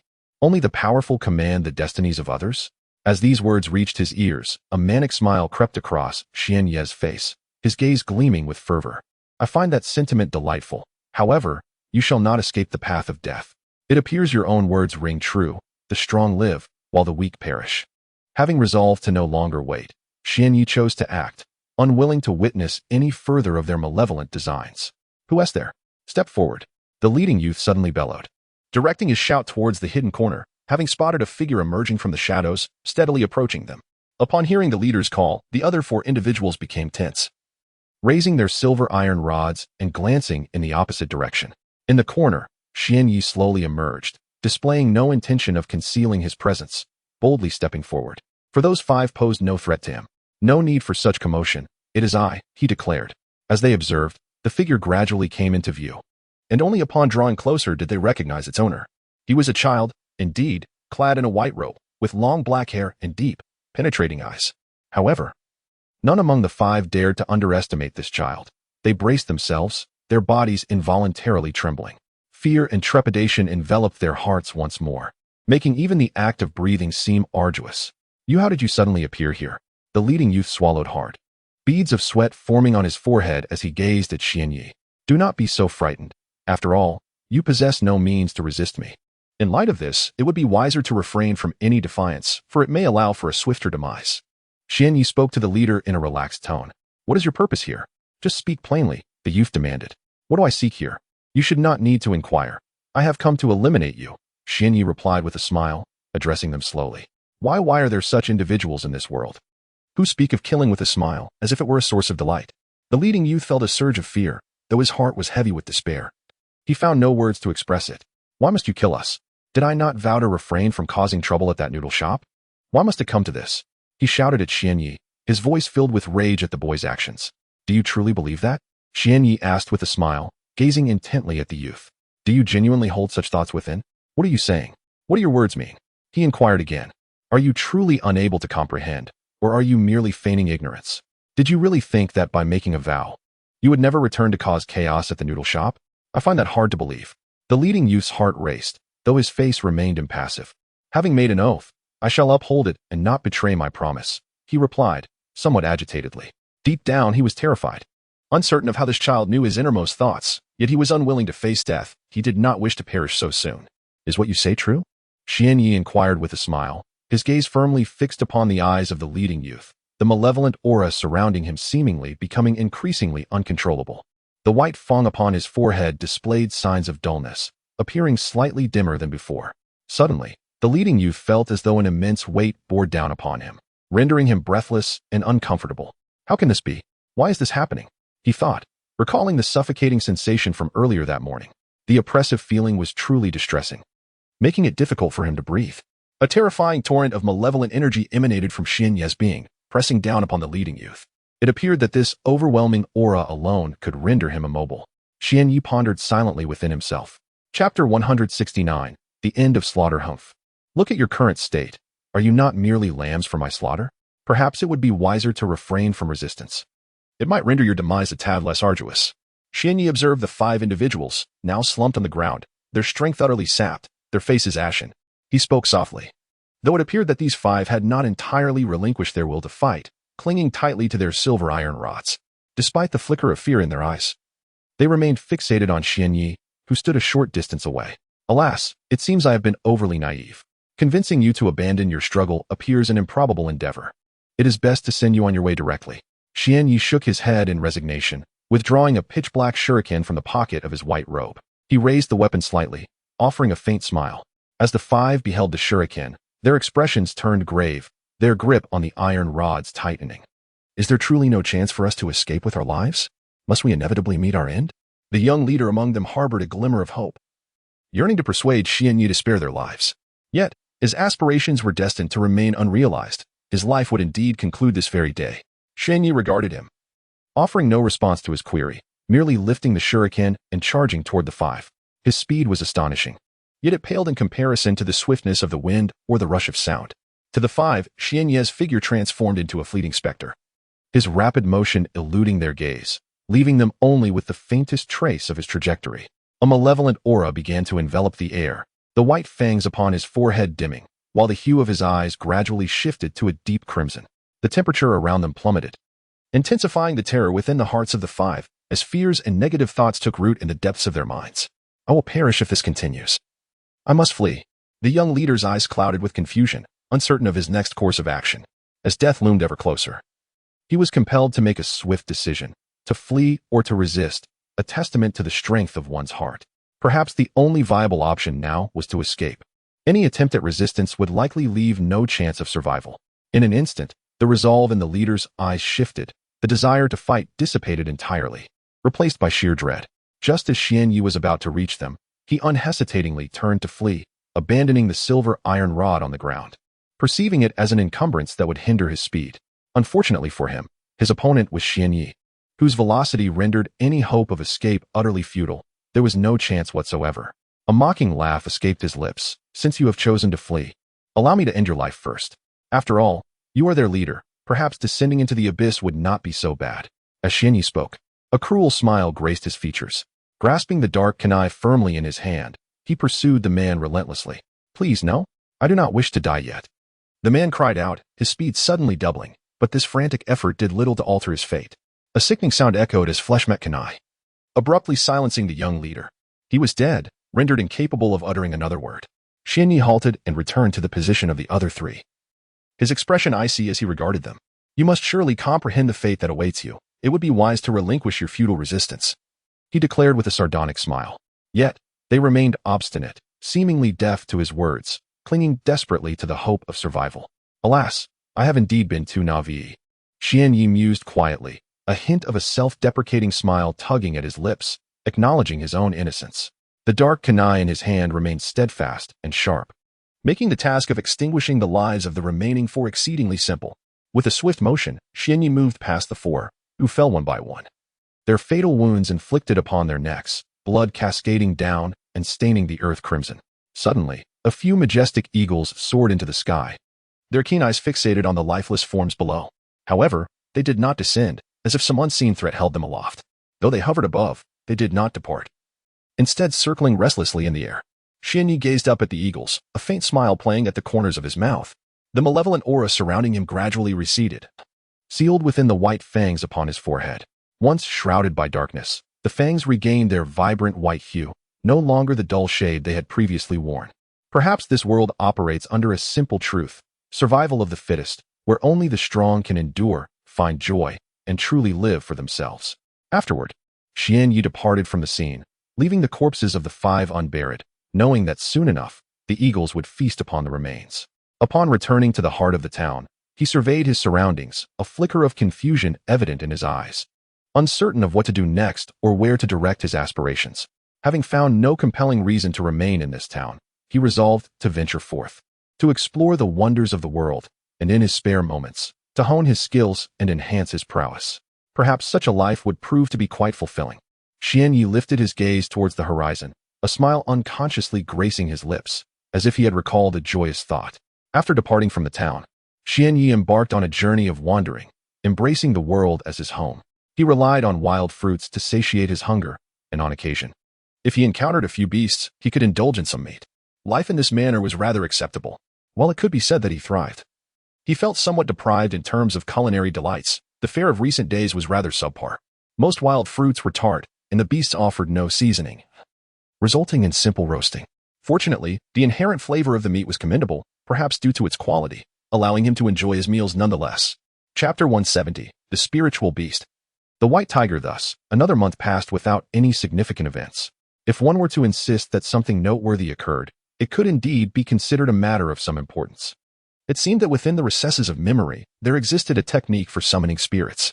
Xian Yu was perplexed as to why this particular method had emerged in his mind. Nevertheless, recognizing its presence, he surmised that there was no harm in acquiring knowledge of it. Embracing this notion, Xian Yu devoted a considerable amount of time each day to mastering the art of summoning. Finally, after 3 days of diligent study, he successfully executed the summoning technique for the first time. To his astonishment, he conjured a magnificent white tiger, its fur a striking blend of black and white. Towering at nearly 3 meters and stretching about 5 meters in length, the creature's muscular limbs exuded strength and ferocity. Upon the initial summoning of the white tiger, Xian Yu was genuinely startled. He had never anticipated that the summoning technique could manifest such a majestic beast. From the moment he laid eyes on it, he was captivated. Its pristine white fur, robust limbs, and sharp teeth all spoke of its formidable prowess. Furthermore, to Xian Ye's surprise, the white tiger possessed the ability to speak. Having never encountered a spirit beast before, he was taken aback by this revelation. Regardless, since this spiritual beast was summoned by him, it became his companion, and he, in turn, was its ally. In this vast world, it seemed that only this creature could be relied upon for support. Unsure of the tiger's strength, Xian Yi engaged in a brief comparison of their abilities, ultimately discovering that their powers were quite evenly matched, with no clear victor emerging. This outcome filled Xian Yi with delight, for it meant that his spiritual beast was not weaker than himself, thus providing invaluable assistance in battles. Within a dense forest, the duo roamed leisurely. Xian Yi perched comfortably atop the tiger's back, as he found walking rather tiresome. Since he had a steed, why should he traverse the ground on foot? It would be foolish to do so, especially when riding the white tiger was so incredibly pleasant. Oh, little white, look at you. Your formidable aura has frightened off all the wild beasts nearby. How do you intend to compensate me for this? The young boy gently patted the tiger's back, speaking to it with a tone of playful exasperation. Master, it is all Little White's fault. Punish Little White. The white tiger exclaimed loudly, its voice resonating through the forest, startling the birds aloft and sending the beast scurrying away. Oh dear, Little White, do keep your voice down. You've frightened away all the food. I do not mean to blame you. It was merely a casual remark. Xianyi gently stroked the soft fur of the white tiger, speaking in a soothing tone. The white tiger seemed to relish this tender attention, thoroughly enjoying its master's affectionate touch. All right, let us hasten our journey. There appears to be a town ahead where we can indulge in delightful treats. With a light pat on the tiger's back, Xianyi urged it to accelerate, and the white tiger sprang forward with remarkable speed, racing ahead. In terms of velocity, the white tiger surpassed Xianyi by more than double, which left him feeling a tad vexed. However, he soon regained his spirits, reminding himself that Little White was his spirit beast, and its swiftness merely reflected his own. The wind rushed past, and towering trees swayed as they sped by. The town in the distance drew closer. At last, after about 10 minutes, Xianyi and the white tiger arrived near the town. Upon their arrival, Xianyi instructed the tiger to shrink to the size of a domestic cat. This ability to alter its size seemed intrinsic to the white tiger, a power it had possessed since its emergence. Once the white tiger had diminished in size, Xianyi cradled it in his arms and dashed toward the bustling town before him. "Ah, delicacies, here I come," he exclaimed as they entered the town. Drawing curious glances from the surrounding populace, their expressions tinged with intrigue. Feeling a twinge of embarrassment as everyone turned to stare, Xianyi quickly moved away, heading toward the most vibrant street of the town. True to its reputation, the town was alive with a multitude of visitors, and the shops and stalls were countless.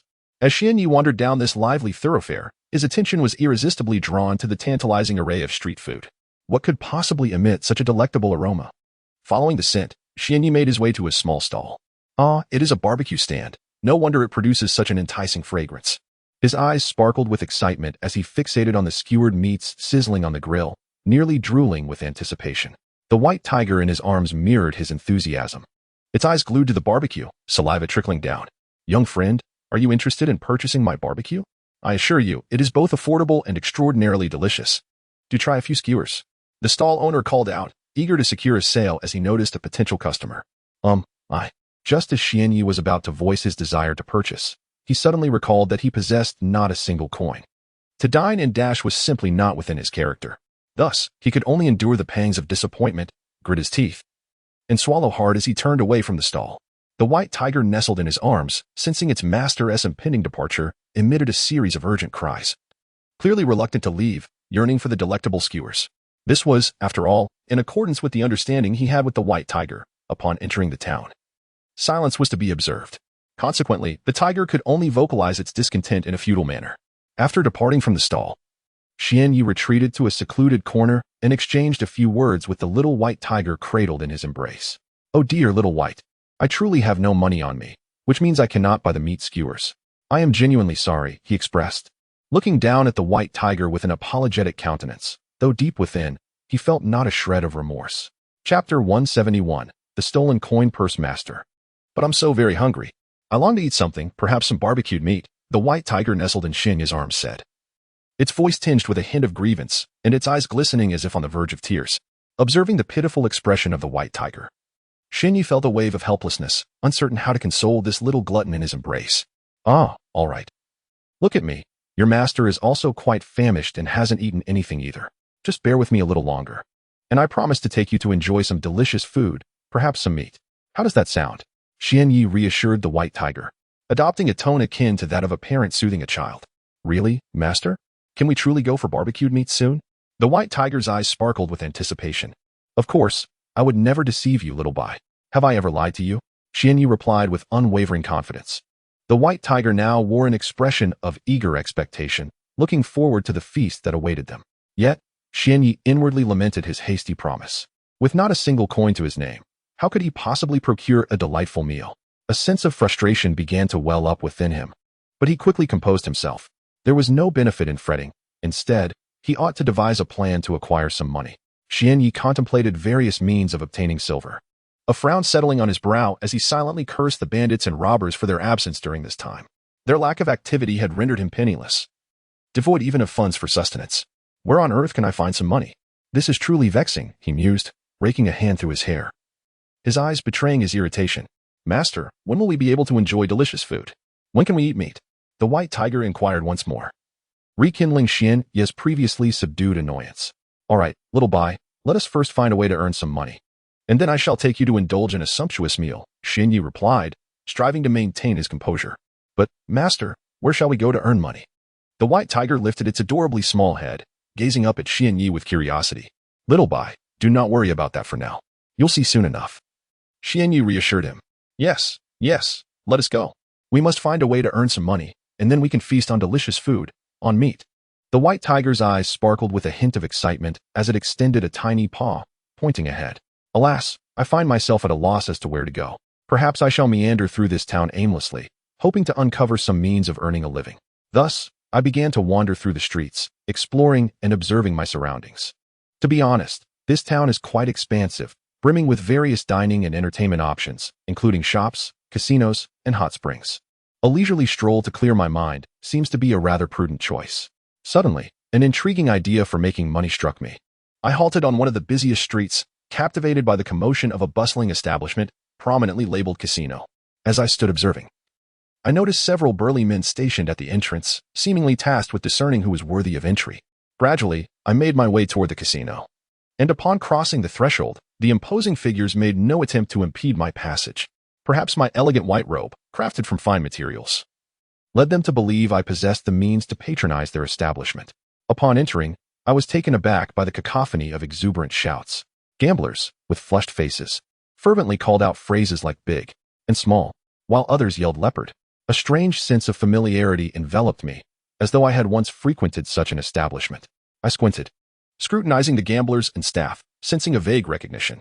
Yet, I must first procure some funds, otherwise, I will find myself without even the means for a meal, which would be quite inconvenient. Despite these thoughts, my feet continued toward a rather corpulent middle-aged man. Drawing near, I purposefully collided with him, simultaneously reaching to stealthily relieve him of the coin pouch at his waist. Oh, I am terribly sorry. I did not see you there, I exclaimed, lowering my gaze in feigned fear and remorse, even managing to squeeze out a few tears to enhance my act of innocence. Ah, little rascal. Next time you ought to pay more attention while walking. Not everyone is as forgiving as I am, the burly man replied, his heart softening at my apparent distress. He decided not to pursue the matter further, recognizing that he had suffered no real loss, and allowing me to escape his scrutiny. Thank you, kind sir. I shall take my leave immediately. With that, I swiftly departed from his side, fleeing the scene. Alas, it seems my heart is rather tender, even after being bumped into. I chose not to hold anyone accountable. The somewhat portly middle-aged man stood rooted to the spot, gazing at the little imp who had vanished in an instant, a smile breaking across his face. Ah, let us see if granting leniency to a reckless child today will alter his fortunes. As the rotund man approached the gaming table, just as he was about to place his bet, his countenance suddenly turned ashen and his hands began to tremble. He then erupted into a loud, anguished scream. The surrounding gamblers turned their heads in unison, casting peculiar and somewhat amused glances at the vociferous figure. You little rascal, may I never lay eyes upon you again. Should we meet once more, I shall flay your skin and roast your flesh. Of course, by this time, Xianyi had already departed the casino. On the street, he retrieved the wallet he had just pilfered, opened it, and meticulously counted the silver coins within. Chapter 172, Sonade, ah, how delightful. I had not anticipated that this purse would contain 5,000 taels of silver. Quite a substantial amount indeed. Xianyi carefully restored the silver to the purse, and, with a buoyant step, proceeded slowly towards the next gambling establishment. Upon entering the casino, he had already resolved to pilfer a portion of operating funds. After all, regardless of his gambling prowess, without capital, he would be unable to wager or amass a fortune. Master, now that we have money, shouldn't we indulge in some delectable treats, perhaps acquire some meat? The white tiger nestled in his arms lifted its head, blinking its large eyes and inquiring with an adorably innocent expression that nearly melted his heart. Well, little Bai, although we have a bit of money now, it is insufficient for lavish feasts or substantial meat. We must earn more before we can indulge, Xianyi softly explained to the white tiger, affectionately stroking its sleek black and white fur. I understand, master. Let us go earn money. Let us make a fortune.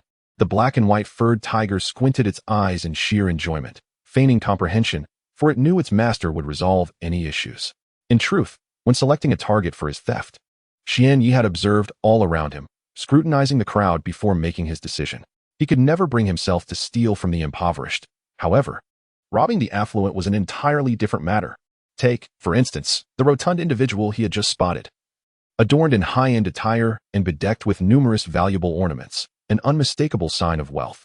Thus, Xianyi acted without hesitation. After a brief search, he swiftly located another casino along the bustling street. This town was replete with houses, and the throngs of visitors were abundant, leading to the establishment of several gambling houses. Why not gamble at the first casino? Why seek out another? Naturally, it was due to the theft, after pilfering. It would be folly to remain and gamble in the same place, inviting trouble upon oneself. Upon entering the new casino, it appeared considerably more opulent than the previous one.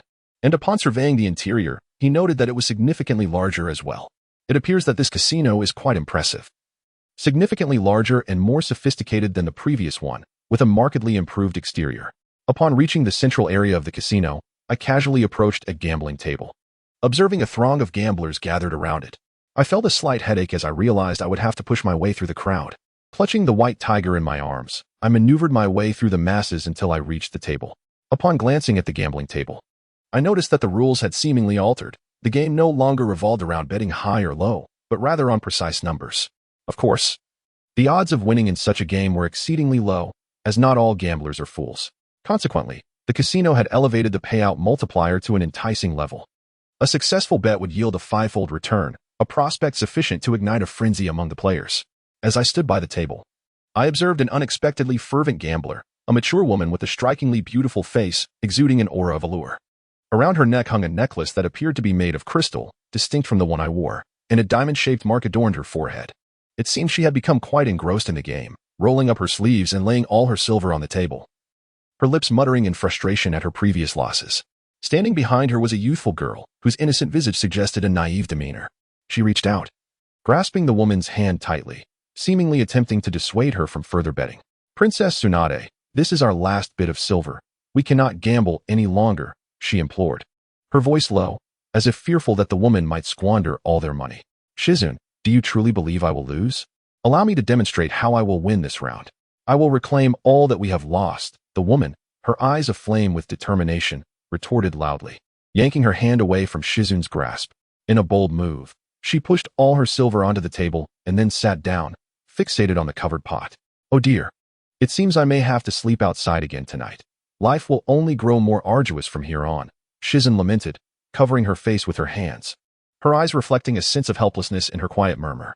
However, her words did little to sway Tsunade, who remained transfixed on the covered pot, convinced that this time victory was within her grasp, and that she would recover all her previous losses. Why do the names Tsunade and Shizune sound somewhat familiar to me? Could it be that I know them? Shinyi pondered in confusion while standing before the gambling table, occasionally casting glances at them. Surely not. If I were acquainted with them, they would surely recognize me as well. How could they possibly not know me while I stand here? It must be an illusion. Merely an illusion.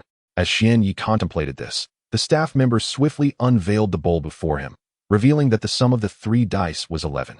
Just as I suspected, Princess Tsunade is bound to lose this time, undoubtedly destined for hardship once again.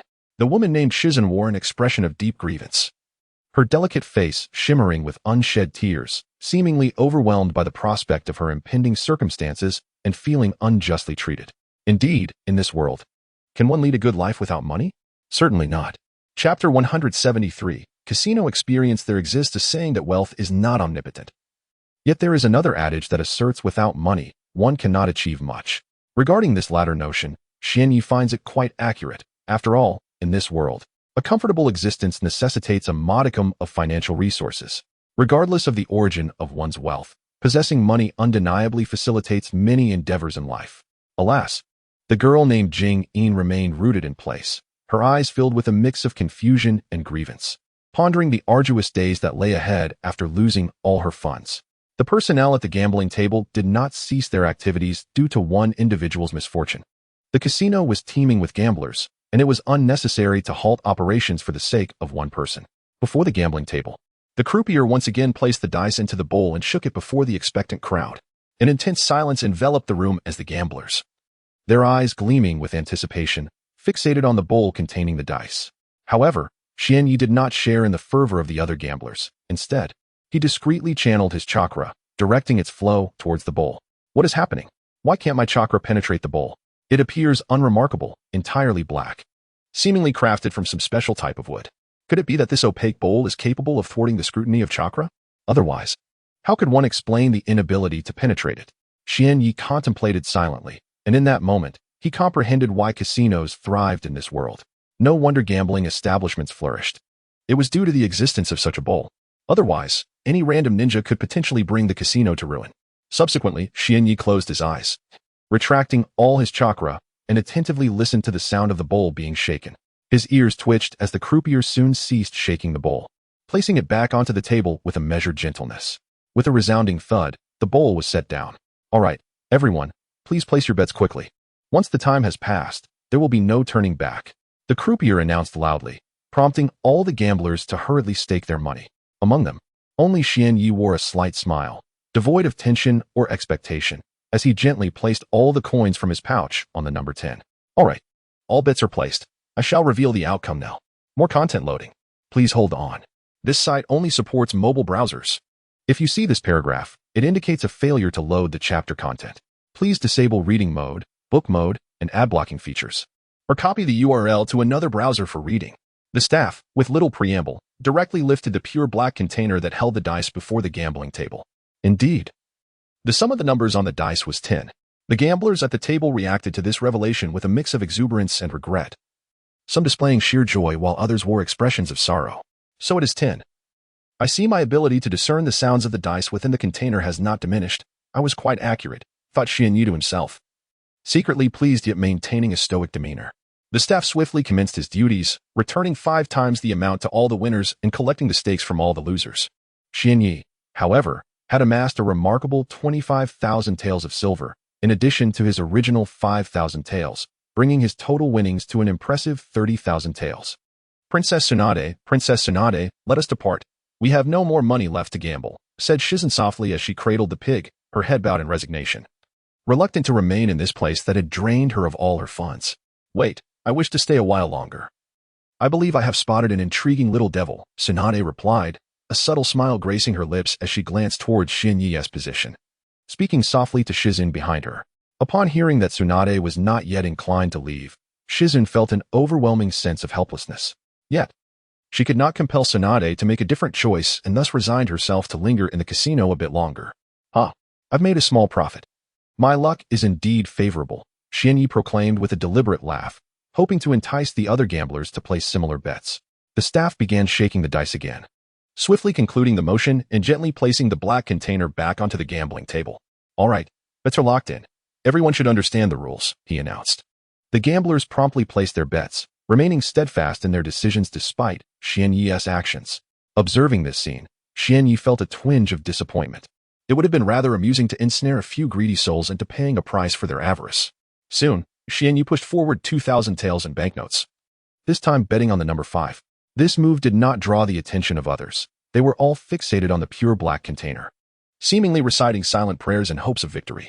Once more, the staff opened the container, revealing that the sum of the 3 dice was indeed 5. And Xianyi won a considerable amount once again. Meanwhile, Tsunade, seated at the opposite side of the table, narrowed her eyes slightly, gazing intently at Xianyi for some time, unable to discern how this little devil was winning. It surely could not be mere luck. Uncertain of the reason, there exists an instinct within me. It is as if the little spirit before me possesses an uncanny ability to gamble and emerge victorious, never facing defeat. As anticipated, the outcome corroborated the accuracy of this instinct. Indeed, the little spirit was able to win, never incurring a loss. In the 3rd round, the spirit wagered 50,000 taels of silver notes and emerged triumphant once more. In the 4th round, many gamblers followed suit and placed their bets alongside the little spirit, only to face defeat. However, the spirit did not wager excessively, merely risking about 1/10 of his total. In the 5th round, the spirit once again accrued significant winnings. The 6th round saw numerous individuals following his lead, yet the result was a loss. In the 7th round, the little spirit staked all his silver, and with no one daring to follow, he achieved a remarkable victory, amassing a considerable fortune. Chapter 174. A grand shopping expedition. Konoha Tsunade observed every detail of the proceedings, forming her own assessment of the young boy, a rather miserly one, indeed. It was true. Tsunade deemed Xianyi to be stingy. Within the casino, he possessed a surefire strategy for victory, yet he refrained from sharing his insights with others, relishing his winnings alone. Such behavior was emblematic of a miser. Had Xianyi been privy to Tsunade's thoughts, he would have retorted with fervor, questioning the notion that not allowing others to partake in his fortune constituted stinginess. If that was indeed the case, then so be it. He embraced his miserly nature without remorse. As Xianyi gazed upon the pile of silver notes being presented to him, approximately 5 million taels. He pondered the significance of such wealth. It was an amount that the average citizen could scarcely hope to accumulate over a lifetime. Surely, he had amassed enough riches by now. Continuing to gamble would likely invite trouble. Thus, it seemed prudent to depart sooner rather than later. After all, he had already secured over 500,000 taels, ensuring that his financial concerns would be alleviated for some time.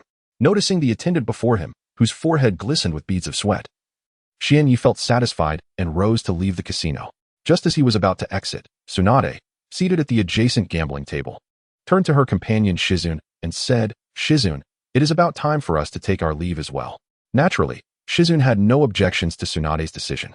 For her, the casino was a place of sorrow, and the prospect of leaving was most welcome.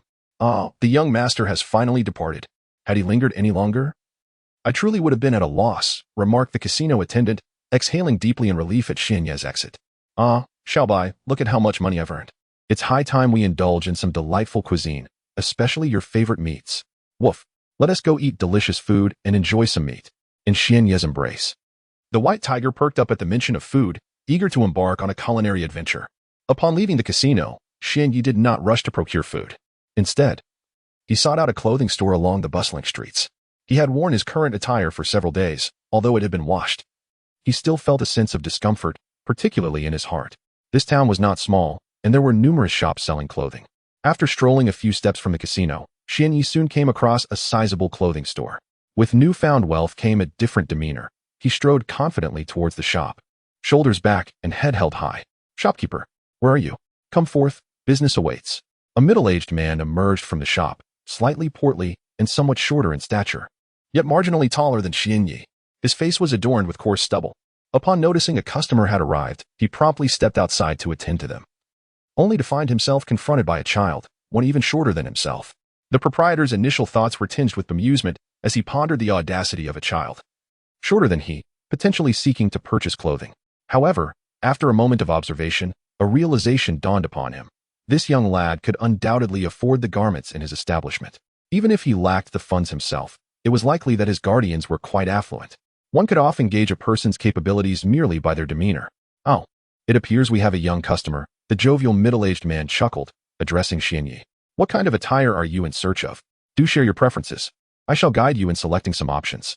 "I would like something in white." Xianyi pondered for a moment before articulating his desire. "It should be stylish, eye-catching, and exude a sense of dominance." The middle-aged proprietor, with a grin, led Xianyi to a section dedicated to white garments, each piece appearing quite appealing. Yet, to achieve the desired flair, careful selection was necessary. "This one looks splendid, and this one too, and this as well. I'll take all of these," Xianyi declared, pointing to several items. He selected 5 pieces, each among the finest in that section, truly of exquisite quality. "Very well, since you have a fondness for these garments, I shall wrap them up for you to take home," the somewhat rotund owner said, bending slightly with a broad smile, seemingly eager to please Xianyi. Xianyi, in turn, reciprocated the courtesy, realizing that if others treated him with respect, he would not respond with disdain. "I shall take these 5 pieces, please wrap them quickly." "Money is not an issue. I have ample funds," he stated confidently. Upon hearing this, the proprietor beamed with delight, hastening his movements. Xianyi returned to the shop's front desk, awaiting the owner as preparations. Before long, the jovial man returned with the 5 garments, cheerfully announcing, "The total for these pieces is 30,000 taels of silver. What say you, young customer?" Xianyi said nothing. Instead, he retrieved a small portion of banknotes from his pocket. To his surprise, it was a note worth a staggering 100,000 taels of silver, which he promptly presented to the proprietor, awaiting his change. "Ah, what a generous young patron. I do appreciate guests like you, who do not haggle," remarked the corpulent shopkeeper. Xianyi merely smiled at the rotund man, refraining from further comment. The shopkeeper, astute in his observations, sensed that this young customer was eager to depart, and thus hastened to provide the change. Having received his money, Xianyi gathered the 5 garments and exited the establishment. Once back on the bustling street, he gazed at the 5 delightful pieces of clothing in his possession, realizing he had no suitable place to stow them. Consequently, he sought out another shop specializing in travel bags and purchased a satchel specifically for storing his belongings. After completing this purchase, just as he intended to indulge in some snacks, it suddenly dawned on him that he was lacking in ninja tools. He promptly located a ninja supply store and acquired a set of equipment. Chapter 175. The emergence of Tsunade after finally resolving all trivial matters. Xianyi returned to the bustling street, where numerous vendors continued to hawk their wares, and an abundance of delectable snacks awaited. Little by, let us procure some delicious food. Perhaps some meat, Xianyi whispered to the white tiger nestled in his arms. As he spoke, he placed a recently purchased set of ninja tools into his pouch, ensuring he had ample supplies on him, for unforeseen circumstances could arise. Upon returning to the street, Xianyi felt a renewed sense of joy. Although his stomach rumbled with hunger, he was now financially secure, free to indulge in whatever culinary delights he desired. How delightful it was, as Xianyi leisurely strolled about. His first objective was to locate a stall selling snacks, for his hunger demanded immediate attention. Unbeknownst to him, two women quietly followed from behind, one with an alluring figure, and the other cradling a clean pig. Both possessed strikingly beautiful faces. Tsunade-sama, why are we trailing that little brat? What is the reasoning behind this? Shizen questioned. Her eyes filled with confusion and resignation as she regarded her companion, Tsunade Senju. She was perplexed as to why Tsunade insisted on following the seemingly unremarkable boy, who had merely won a small sum at the gambling den, certainly not a trait worthy of such attention. However, Tsunade's impulsive nature left Shizen powerless to sway her decisions. She could only follow obediently. Shizen, keep your voice down. We mustn't let that boy realize we are following him, Tsunade instructed from her concealed position. Her gaze fixed intently on Xianyi, ever vigilant for any sign that he might turn around. Sighing to herself, Shizun resignedly thought, it seems I shall simply accompany Tsunade-sama. There is little use in voicing my concerns. Skewers. Here, skewers. I must hurry and squeeze my way in. Xianyi exclaimed after catching a whiff of the tantalizing aroma of grilled meat. Following the scent, he managed to navigate through the throngs of people, finally arriving at the stall where the vendor stood ready to serve. A low growl resonated as the white tiger nestled in my arms fixed its piercing gaze upon the skewers at the stall, drooling profusely. It extended its petite paws, clawing at Xianyi's white robe with palpable eagerness. I understand, little bai. There's no need to fret, Xianyi chuckled, glancing down at the white tiger before calling out to the stall owner. Sir, please prepare 10 skewers for me, with a hint of spice. The white tiger, upon hearing its master's words, became visibly animated, raising its tiny claws to indicate the number 3. All right, 30 skewers, is it? Truly a glutton, Xianyi remarked, his eyes shimmering with affection as he tenderly stroked the soft fur of the white tiger. Additionally, please add 20 more skewers, all mildly spiced. Hurry, if you please. Of course, young patron. So that makes a total of 30 skewers. Just a moment. It will be ready shortly, the stall owner responded enthusiastically, a beaming smile gracing his face. 3 minutes later, with 30 skewers perfectly grilled, Xianyi strolled along the street, a small bag in hand. He occasionally pulled a skewer from the bag, savoring each bite. The white tiger, however, took matters into its own paws, reaching for the skewers independently, rather than relying on Xianyi to feed it. As they continued down the street, indulging in various snacks, their stomachs gradually filled. Xianyi, without realizing it, drifted away from the bustling town, the buildings along the street becoming increasingly sparse. Not far off, two women in a corner seemed unable to contain their impatience, making their way towards Xianyi's location. Hey, you there. Come out quickly. With a keen intuition, Xianyi sensed the presence of someone approaching from behind. Suddenly, Tsunade emerged from the shadows, followed closely by Shizun, her hands lightly clapping as if surprised by the young boy's perceptive awareness. Ah, little brother. I didn't expect you to notice my presence so swiftly. Quite impressive, indeed. As they drew nearer, Xianyi stood tense, fixated on the two women, ready to draw his kunai from his pocket at a moment's notice, prepared to flee if necessary. Tsunade approached him with a smile, seemingly devoid of hostility. Little brother, there's no need to be so anxious. I mean you no harm. Konoha's Tsunade embraced her hands, her gaze fixed upon the young boy standing before her, as if she sought to penetrate the depths of his being. If you do not wish to engage in conflict, then what is your purpose for approaching me? Conversation? Xianyi spoke with an impassive demeanor, his voice cold as he addressed the two women before him. He was reluctant to interact with those who instilled in him a sense of pressure. Ah, little brother, I told you not to be so tense. I merely wish to chat with you. Is that too much to ask? Conversation does not seem likely, Xianyi replied, his tone remaining frigid and devoid of any warmth. Oh dear, little brother, do not be so heartless. Your demeanor only makes me like you even more, the woman before him remarked candidly. At her unabashed words, Xianyi's cheeks flushed with a hint of embarrassment, a fleeting sensation that he swiftly suppressed, for reasons unbeknownst to her. Tsunade found herself rather fond of this young boy standing before her, akin to the affection shared between an elder sister and her younger brother. Chapter 176, Companionship. Senju Tsunade observed the subtle changes in Xianyi's expression, finding the young boy before her rather intriguing. Perhaps her initial desire to meet him stemmed from the genuine confidence he exuded in the casino. However, after a brief observation, Tsunade discerned that this boy possessed another facet to his character. Extending her right hand towards Shinye's face, she appeared to wish to caress his youthful visage. "What exactly do you intend to do?" Shinye exclaimed, witnessing the audacity of the woman before him, who brazenly sought to touch his face. This blatant disregard for propriety stirred a flicker of anger within him, which had previously been as tranquil as still water. In his embrace, the white tiger, attuned to Shinye's emotions, sensed the shift within him. Aware of its master's changing mood, the tiger let out a few roars directed at the voluptuous woman before them, its voice carrying a hint of pressure. "Ah, I didn't expect this little creature to be so amusing, capable of emanating an aura to intimidate. Yet, you have misdirected your intimidation towards the wrong individual," Tsunade mused silently, casting a fierce glare at the white tiger nestled in Shinye's arms. In an instant, the white tiger cowered, retreating further into Shinye's embrace, trembling slightly, its eyes no longer daring to meet the gaze of the formidable woman it perceived. "Humph. A mere kitten dares to roar at me, yet now it shrinks in fear," Tsunade remarked, observing the tiger's reaction.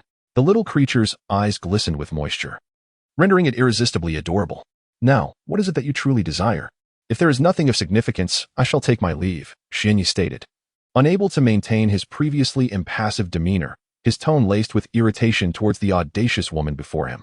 Tsunade, momentarily taken aback, suddenly found herself recognizing a resemblance between this boy and her brother, Senju Rope Tree, leaving her momentarily speechless. She composed herself and spoke to Shinye with a softer tone. Little brother, may I inquire your name?" "My name is Yi. You may call me Xiao Yi." Shinye replied, revealing a fragment of his identity to the slightly unhinged woman before him. However, he did not fully disclose his true self, as he was uncertain of his own name, merely adopting Shinye from the characters inscribed on the necklace around his neck. "Xiao Yi, what a delightful name. Would you consider accompanying me, wandering together?" Tsunade unexpectedly proposed, her gaze reflecting a blend of hope and trepidation. As she gazed upon the woman before her, Shinye felt her heart soften. After all, she had nowhere else to go. Perhaps accompanying them would prove to be a wise decision. Moreover, this woman's prowess surpassed her own, and aligning herself with such strength could expedite her journey towards becoming the mightiest in this realm. "By the way, I still do not know your names," Shinye inquired. "Remember this. I am Tsunade Senju, and this little companion of mine is Shizen," Tsunade replied. Her demeanor seemed remarkably cheerful, a smile gracing her face. Yet, Shinye sensed a subtle difference between this smile and the one Tsunade had worn earlier. Initially, her smile appeared somewhat forced, as if it had been conjured through sheer will, whereas now it radiated authenticity, a genuine expression of joy. "Very well, let us depart. And this little one in my arms is not merely a kitten, she is a white tiger, and quite formidable." The mention of a white tiger indicated a powerful lineage, and Shinye wondered why she had never heard of this species before. Tsunade asked, "Do you know where she comes from?" "I do not know. Ever since I summoned her through the summoning technique, she has been unable to return," Shinye replied. "Is that so? It seems your little white tiger has quite an intriguing background," Tsunade remarked with a smile. Thus, Shinye chose to accompany the woman named Tsunade Senju, following her wherever she went. Upon returning to the town, Shinye, Tsunade, and Shizun sought out an inn. Once inside, Shinye casually settled into a chair, showing no intention of addressing the matters at hand. However, Tsunade appeared somewhat embarrassed, forcibly bringing Shinye before her and whispering a few words in her ear. It was then that Shinye understood the source of her discomfort. Tsunade had lost all her money at the gambling house, leaving her without even a single coin for lodging. Consequently, she had no choice but to ask Shinye to cover the expenses. Fortunately, the cost of the inn was not exorbitant, totaling 200 taels for one night. For Shinye, 200 taels was a trivial sum. Given her wealth of over 5 million taels, such a paltry figure was beneath her consideration. Yet, for ordinary citizens, 200 taels might equate to a day's or even 2 days' wages. Perhaps due to Shinye's youth, only one room was booked, with no suspicion raised regarding her intentions. That evening, the three returned to their room, which was relatively spacious, accommodating 3 beds, originally intended for each person to have one. However, Tsunade insisted on pulling Shinye to her bed, claiming that they should share a bed together. In truth, Shinye was not particularly resistant to such matters. For Tsunade was also an exceptional individual, and he did not feel he had suffered any loss. As night fell and Shinye sought to rest, Tsunade, that woman, insisted on engaging him in conversation, clearly unsatisfied despite their lengthy discussion. She persistently questioned him about how he managed to win such a substantial amount of money at the casino. Xianyi had been asked this question numerous times, and his answer remained consistent. He could discern the sound of the dice rolling to ascertain their numbers. Yet, Tsunade seemed only half convinced, harboring a sense of doubt regarding his words. More often than not, she mocked Xianyi's cunning nature, labeling him as a petty-minded boy who hoarded wealth for himself, depriving others of opportunities to earn, and even claiming he had deceived others on several occasions. Such derisive remarks left Xianyi feeling somewhat embarrassed, and in the end, he chose to remain silent, closing his eyes to ignore her. Chapter 177. Daily exercise. The nights swiftly passed, and Xianyi found himself bewildered by how he had succumbed to slumber. Throughout the night, Tsunade, that incessant woman, had engaged him in conversation, her voice unwavering even when he feigned sleep. The dawn broke with the cheerful chirping of birds outside, seemingly heralding the arrival of a new day. Yet another day had dawned, and it felt rather splendid. Groggily, Xianyi opened his eyes, noting that he was the only one awake. Tsunade and Shizen remained nestled in their beds, blissfully unaware, their lips curving slightly as if lost in dreams. After washing his face with cool water, perhaps due to the morning chill, the water felt particularly refreshing. He quickly felt invigorated. Stepping outside, he found the courtyard deserted, likely because the hour was still early and others had yet to rise. Undeterred, he decided to commence his physical training.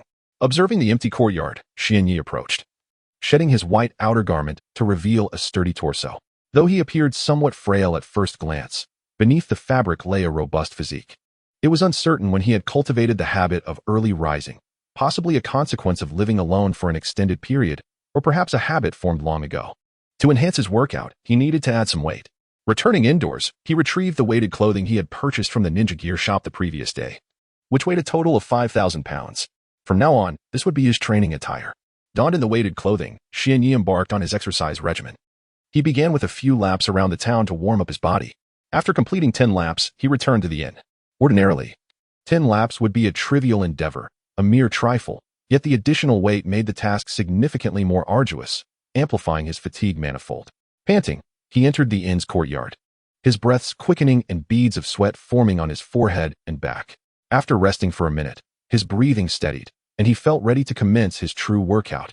1, 2, 3. Xianyi lowered himself onto the ground, supporting his weight with his hands, executing perfectly formed push-ups. This exercise effectively engaged various muscle groups, yielding excellent results. 1,997, 1,998. Exhaustion washed over him, and he felt an overwhelming urge to collapse onto the ground and rest. After completing a set of push-ups, my breath became once again rapid and uneven. My body was engulfed in a wave of soreness, and my strength seemed to wane incessantly. I was just 2 push-ups short of 20,000, with only the final 2 remaining. However, my body felt utterly exhausted, limp and weak, prompting the thought to simply collapse on the ground and rest for a while. This notion suddenly surged in my mind, uncontrollably, seemingly reinforcing my physical fatigue. No, this cannot be. To survive in this world, one must possess a formidable willpower. Only through such resilience can one gradually grow stronger and endure in this harsh realm. From somewhere deep within, as if from the very core of my being, a surge of strength arose, invigorating my weary, aching body.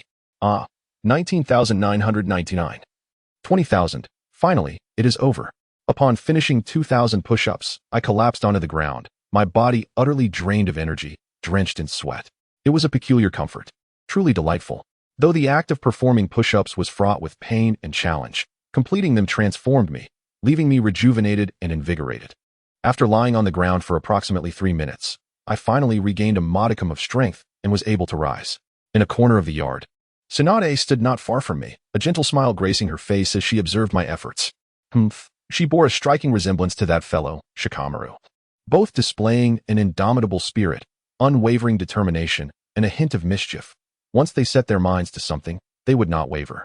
Tsunade lifted her gaze to the boundless sky, her heart tranquil. Perhaps with this little one by my side, the days ahead would become exceedingly entertaining, she mused quietly, a smile blooming upon her face. When did she arrive here? I suddenly noticed Tsunade's presence in the yard, unaware of when she had taken her place here. Clearly, her strength surpassed mine, perhaps significantly so. Rising to my feet, I approached her with a smile and inquired, "When did you get up? I had no idea you were here." "Oh, you little rascal. Is that how you speak? You should call me sister." Tsunade feigned annoyance, playfully flicking my forehead with her right hand. Such an intimate gesture caused my cheeks to flush, and I instinctively attempted to evade her, yet found myself unable to do so, as if held in place despite my efforts to escape. Sister? I pondered silently, contemplating that having an elder sister might not be so bad after all. After wandering alone for some time, the prospect of having a sister seemed rather appealing. Sister, sister. I managed to utter, albeit with some difficulty. Since this was my first attempt at saying it, the words felt somewhat cumbersome, but perhaps with repetition, it would flow more easily. Loading more content. Please wait. This site is only accessible via mobile browsers. If you encounter this paragraph, it indicates a failure to load the chapter's content. Kindly disable reading mode, immersive mode, novel mode, and ad blocking features, or copy the URL to another browser for reading. Sister, may I inquire about your current strength? After a moment's hesitation, Xuanya posed this question, as it was the foremost thing he wished to know. Oh, you wish to know my strength? I assure you, I am quite formidable. You will come to understand in due time, Tsunade chuckled. Yet she refrained from explicitly revealing her prowess, leaving Xuanya feeling somewhat uncomfortable and vexed, yearning for clarity that remained elusive. Humph, fine, if you choose not to disclose. Then I shan't be interested either. Chapter 178, The Machinations of the Cunning. By the way, where is Shizen? Xuanya searched the courtyard for a while, but found no trace of her. Could it be that she is still asleep, yet to awaken? That little girl, still in slumber, truly resembles a little lazy pig. Tsunade squinted her eyes and glanced into the room, expressing a hint of exasperation. Such a little girl indeed. Yet I see you are not much older, Xuanya thought to himself silently, refraining from voicing his thoughts. Thus, the two engaged in a casual conversation within the courtyard, while Xuanya resumed his training after a brief rest. Time passed swiftly, and 2 hours slipped by unnoticed. Suddenly, the door to the room swung open, and a woman emerged. Her hair was somewhat disheveled, yet her eyes revealed that she had slept well the previous night. Shizune, you have finally risen. Tsunade smiled at Shizune, who stood at the doorway, teasingly remarking, Ah, Princess Tsunade, I, accidentally slept until now. Shizune's cheeks flushed slightly, her demeanor shy as she spoke, avoiding eye contact. Haha. Well, it is already morning, so let us go eat something, Tsunade said with a smile. Oh well. Upon hearing the prospect of food, the white tiger, who had been lying nearby, suddenly stirred with excitement, as if its stomach were already growling. Haha, what a glutton. All right, let us go eat. Xuanya looked at the white tiger, his eyes revealing a blend of exasperation and affection. Well, I'm a bit hungry myself, so let us partake in a meal. The group then departed from the courtyard and entered the dining hall of the inn, which offered breakfast. After finishing their meal, the 2 women, 1 man, and their 2 pets left the inn, having taken all their belongings with them. Xuanya hesitated for a moment, glancing at Tsunade before finally speaking. Sis, could you leave the money with me? It would be more convenient that way. What? You want the money to be kept with you? Absolutely not. Right now, I sigh. I knew it would come to this. I should have never given her the money yesterday. Last night, before nightfall, Tsunade had deceived Xuanya into handing over all his money, claiming she needed it to buy something, but that money was now lost to him forever. Woo, I feel like crying. It's quite distressing. I feel a sense of helplessness and do not know what to say or how to retrieve the money. Perhaps it is already lost beyond recovery. Sis, where are we headed now? Since the money is irretrievable, I might as well inquire about our destination, hoping I might recognize the place. Do not concern yourself with the destination, simply follow along. The formidable Tsunade Senju made no mention of where they were headed next, instead directing Jinya to accompany her. How stingy, not revealing the next location. Jinya silently scoffed at this thought. After departing from the inn, the trio wandered aimlessly through the streets. Why does this place seem somewhat familiar? Did I not visit here yesterday? Jinya raised his gaze to observe the streets flanking him, feeling as though he had indeed been here the day prior. As his eyes shifted, he suddenly noticed his sister, Tsunade Senju, smiling. Indeed, she was smiling gently. A sense of foreboding enveloped him, as if a conspiracy were afoot, suggesting that something was about to transpire. Jinya refrained from inquiring again about their destination, for he already understood that even if he asked, she would remain silent. Ah, is this not the very casino we visited yesterday? Jinya regarded the establishment before him with curiosity, questioning why they had returned so early in the morning. A few burly middle-aged men stood guard at the entrance, serving as the casino's imposing sentinels. Following Tsunade into the casino, Jinya noted that even at this early hour, the venue was bustling with patrons. Upon closer inspection, he observed that many of the gamblers bore dark circles under their eyes, with bloodshot veins prominently visible. Had they not slept at all last night? Were they engaged in a continuous gambling spree? Such questions lingered in Jinya's mind, though he was not particularly eager for answers. Where are all the people? Come forth. I have returned. Suddenly, Tsunade's voice echoed through the casino, her proclamation drawing Jinya's attention and leaving him momentarily bewildered. He stared at her in confusion, unsure of the reason behind her outburst. Every patron in the casino turned their gaze toward her, and Jinya felt a wave of embarrassment wash over him. Wishing to escape the scene. Ah, so it is the same crowd from yesterday. Quickly, someone come and attend to us. The casino owner, upon spotting Tsunade's entrance, was immediately captivated, his eyes gleaming as if he had encountered a prized catch. To him, Tsunade was akin to a lucrative opportunity. Forth came an attendant from within the casino, eager to welcome the three of them. Under the attendant's guidance, they approached a gaming table where the rules remained unchanged, a game of guessing numbers. Upon encountering the casino, coupled with the faint smile playing upon Tsunade's lips, Xianyi discerned the unfolding circumstances. He had not anticipated that his sister possessed such an intriguing disposition, after all. She had spent the previous night accusing him of being devious, yet she was no different herself. A subtle smile graced Xianyi's face as he regarded the proprietor of the casino with a gaze tinged with pity. If his intuition served him right, this establishment was on the brink of bankruptcy today. Soon, the games commenced, and Tsunade produced all the funds she had extracted from Xianyi the night before. Naturally, it was Xianyi who orchestrated the play, for Tsunade lacked the ability to ascertain the numbers concealed within the pitch-black cup. The first round began, and Xianyi confidently pushed forth half of the gleaming silver before him, resulting in a victorious outcome. As for why he refrained from wagering all his funds at once, it was merely a strategy for the forthcoming rounds. This method would enable him to ensnare the other gamblers, for it sufficed that he alone emerged victorious. The others need not profit. Chapter 179. Enticement before him. The croupier once again shook the obsidian bowl, a vessel capable of concealing chakra detection. Yet, for Xianyi, it bore little significance. The ability to obscure chakra was moot, as he discerned the numbers solely by the sound of the dice rattling. Place your bets. Place your bets. Do not miss this opportunity. The croupier's voice echoed through the casino, prompting the gamblers to hastily place their wagers.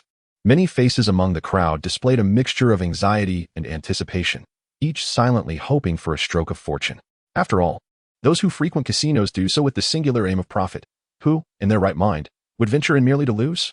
Xianyi, maintaining a prudent approach, wagered only half of his silver, refraining from risking his entire stake. Should he bet all, it would become increasingly challenging to ensnare others in the game. Let the games begin. The atmosphere buzzed as the gamblers erupted in fervor. The croupier, showing no inclination to delay, lifted the covered bowl.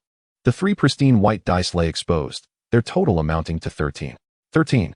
How is that possible? Why can't I win just once? The lamentations echoed around the table, despair palpable as the realization of losses set in. The majority of the gamblers exhibited a veil of melancholy. It is an undeniable truth that no one rejoices in losing money.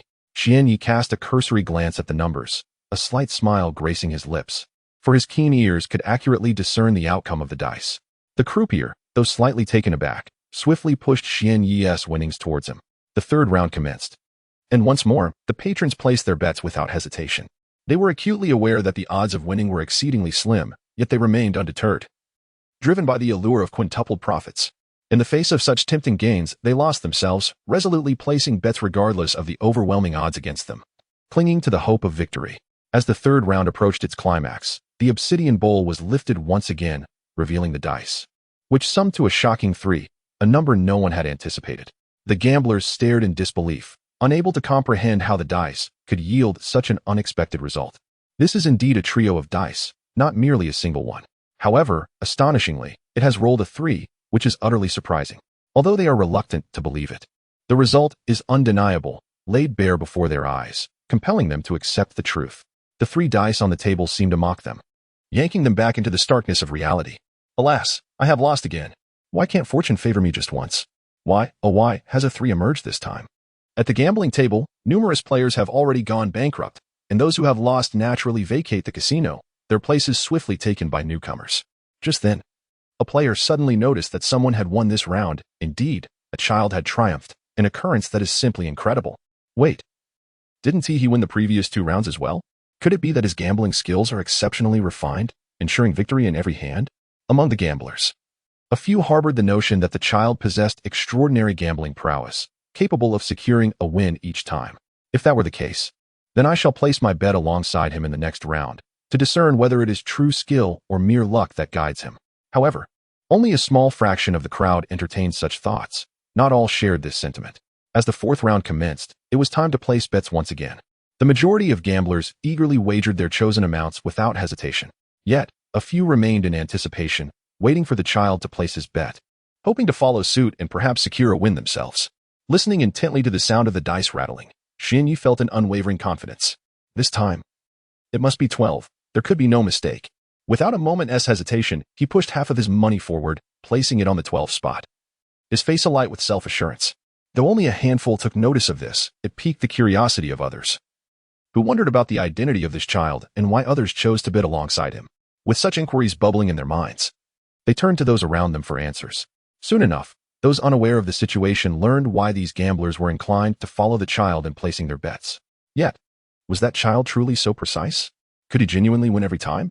After receiving answers, another question arose in their minds, one they were eager to explore. And the answer awaited them in this very gambling round. The pure black bowl was once again opened by the workers, and the gamblers surrounding the table held their breath, enveloped in an atmosphere of palpable tension. Some were anxious because they had placed their bets alongside the little ghost, while others were eager to see if the little ghost's wager would prove successful. Finally, the black bowl was unveiled, revealing a total of 12 on the 3 dice. The revelation stunned everyone in the vicinity of the gambling table, including the workers themselves. Incredible, it truly is 12. I placed my bet just in time. I have won, exclaimed one jubilant gambler. Thank goodness I followed suit. Otherwise, I would have missed out on this fortune, another chimed in, relief washing over him. A small fraction of the gamblers beamed with joy, while the majority wore expressions of regret. Chapter 180, the surge of malice regret enveloped them. They lamented their decision to not have followed that young boy in placing their bets. Had they joined him, they too would now bask in the glow of victory. Alas, the world knows no remedy for regret. Opportunities must be seized by one's own volition. Furthermore, this instance may not present an opportunity at all, but rather a bottomless pit, one from which escape might prove impossible, leading to a fate of being entombed within its depths. Regrettably, it seems that all those gathered around this gambling table are at risk of being ensnared. Shinyi glanced around at the other gamblers, sensing that many would soon fall victim once more. Yet, Shinyi felt no remorse for his actions. After all, he did not coerce anyone into placing the same bets as he. These gamblers acted of their own accord. Some might label him as stingy or petty, but he simply could not bear the thought of others profiting alongside him, especially strangers with whom he shared no connection. Once more, the dealer shook the opaque black cup, the sound of the dice colliding resonating loudly within the casino. It was time to place bets again, and those gathered at the table seemed to have come to a silent agreement. None rushed to make their wagers. Instead, they all turned their gazes toward the young boy. Observing the boy's bet, they intended to follow suit, hoping to reap the rewards without effort. Shinyi confidently pushed forward his modest stack of coins, opting for the number 5. Though this figure was relatively small and the odds of success slim, the other gamblers did not hesitate, immediately matching the boy's wager. Witnessing this, the dealer grew visibly anxious, beads of sweat forming on his brow. If all the gamblers won on this singular number, the casino would surely face dire consequences. Suffering a significant loss, the dealer, still quite young, swallowed hard, his eyes fixed intently on the black cup. The casino's revenue was directly tied to his earnings. A prosperous casino meant a generous salary for its staff, while losses translated to meager wages. Thus, his tension was palpable, as he feared the possibility of the gamblers emerging victorious. Come on, hurry up. What are you stalling for? Suddenly, a sharp-faced gambler stepped forward, voicing his displeasure at the dealer. The others echoed his sentiments, eager to join in the uproar. Despite their unwillingness, the dealer reluctantly lifted the black cup, revealing the sum of the 3 dice, a total of 9. This left all the gamblers utterly astounded. They widened their eyes and rubbed them vigorously, questioning whether their vision had deceived them, yet the truth remained unchanged. The number was still 9. In that moment, a cacophony erupted among the gamblers. With reddened eyes, they rolled up their sleeves and clenched their fists tightly, fixating their gaze on the figure of Shinyi, as if they longed to strike him and release their pent-up frustration. Naturally, the staff member did not intervene, as such occurrences were beyond his control. To defend the young boy would likely result in a severe beating for himself. In the staff member's mind, the most prudent solution was for the young boy to receive a thrashing, thereby appeasing the gamblers and preventing their fury from spilling into the casino. Although there were indeed guards present, the gamblers posed no immediate threat to the establishment, rendering the guards absent. Little brat, what do you think we should do? You owe us brothers some money. Shouldn't you compensate us? Suddenly, a few burly men emerged from the throng of gamblers. Their heads were completely shaved, seemingly believing that this would enhance their imposing presence. Compensate? Huh? How do you propose we compensate? Just as Xian-Yi was about to speak, Tsunade Senju stepped forward, addressing them with an icy demeanor, her eyes betraying a hint of impatience. Ah, it appears there are two lovely ladies here. Since you are speaking on behalf of this brat, you must be in league with him. In that case, let you two charming ladies accompany us brothers for a while as compensation. As long as we are satisfied, perhaps we'll even share some of our earnings with you. One of the tallest men laughed, his muscles bulging like granite, his arms thicker than Tsunade's thighs. Indeed, if you two ladies spend some time with us, then we can forego any notion of compensation. Another burly man chimed in, laughter echoing around him, unashamedly revealing the contempt in their gazes. Disgusting, utterly revolting. Tsunade glared at them, her hands discreetly clenching into fists, an overwhelming anger swelling within her. Since they dared to provoke her, she would ensure they understood the consequences. Suddenly, the temperature in the casino plummeted, an unmistakable chill enveloping the air as a formidable aura surged forth. Unbeknownst to anyone, the white mark on Xian-Ye's forehead faded once more, and a malevolent energy radiated uncontrollably from him. At this moment, the surrounding gamblers fell silent. Even the previously boisterous men ceased their raucous laughter, their mouths snapping shut in an instant. Fear continuously burgeoned within the hearts of the onlookers, as if an unseen force bore down upon them, stifling their breath. At that moment, Xian-Yi moved forward, positioning himself before the group of burly men, his gaze icy and his expression strikingly indifferent. I did not quite catch what you just said. Please repeat it, he demanded, his eyes unknowingly shifting towards a deep crimson hue. The men before him found themselves too paralyzed to even twitch, convinced that the slightest movement would herald their imminent demise. Dare you utter those words once more? If you possess the courage, speak again before me. Although Xian-Yi's voice was barely above a whisper, every soul present heard it with utmost clarity, as if it were laced with an overwhelming sense of oppression, rendering them incapable of response. Chapter 181. The boss appears in the distance. The previously boisterous group of robust men had fallen silent, their voices extinguished by an overwhelming sense of trepidation.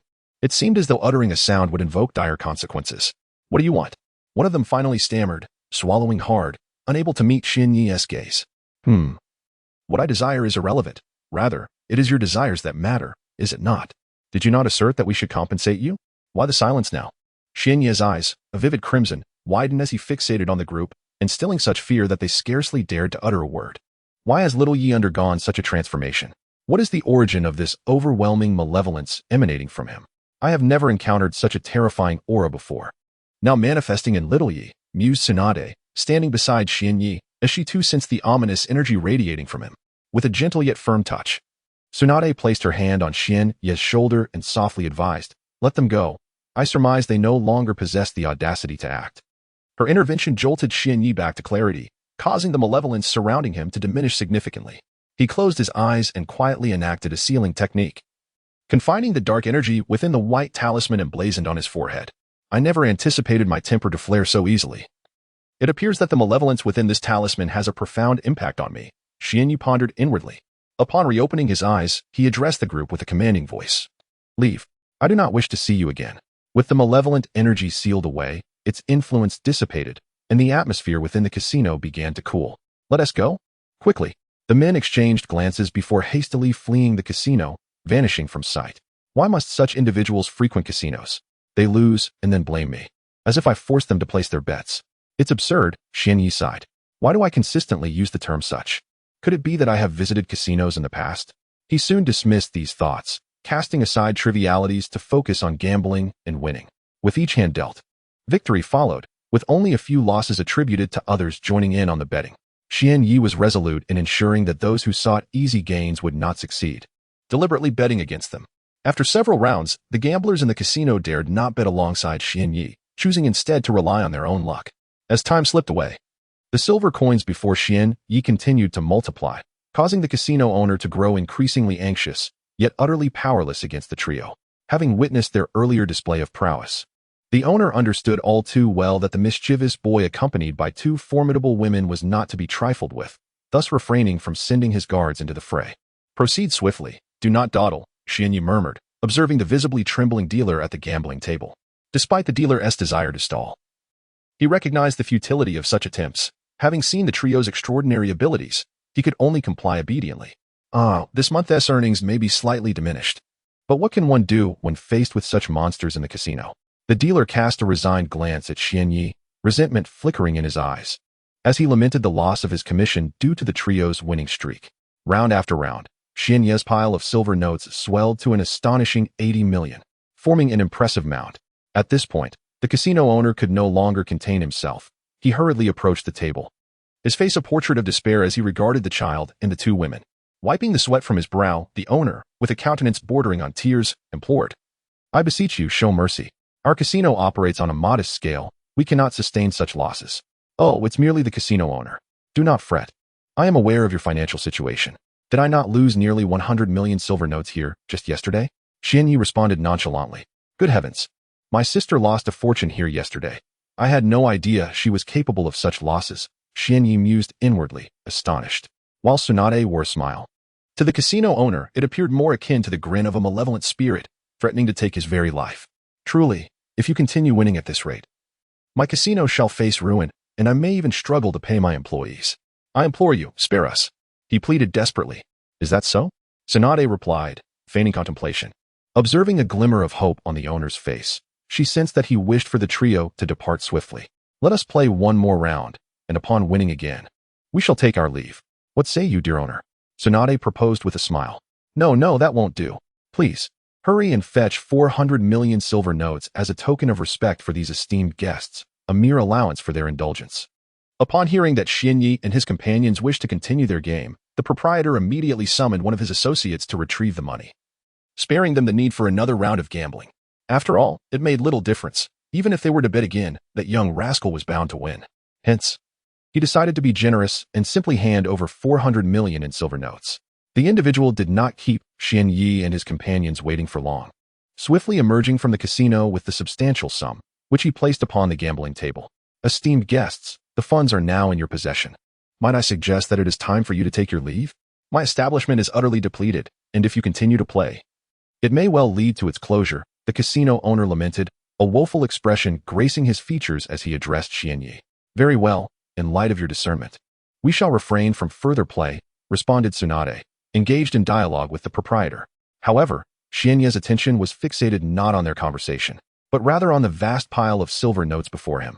Money, so much money, all of it mine, he thought, his eyes gleaming with desire as he gazed at the bounty, nearly drooling in anticipation. As his hands involuntarily reached toward the stack of notes, a delicate hand, pale and slender, seized his wrist. Looking up, he discovered it was Tsunade who had restrained him, her grip firm and unyielding. "Why does my sister possess such strength? It seems rather absurd," he mused internally. Yet, his focus should not have been on that. The money was rightfully his, won through his own efforts. Why was it being withheld? Xianyu raised his gaze, his eyes wide with indignation, glaring at Tsunade, a flicker of resentment igniting within him, as if his very gaze could ignite flames. "Ah, my dear little brother, I am well aware that this money is yours, but as your sister, I shall take it upon myself to safeguard it for you. I fear it may be lost if left in your care," Tsunade shamelessly declared, her expression devoid of any embarrassment, as if her claim were entirely justified. "What do you mean by safeguarding?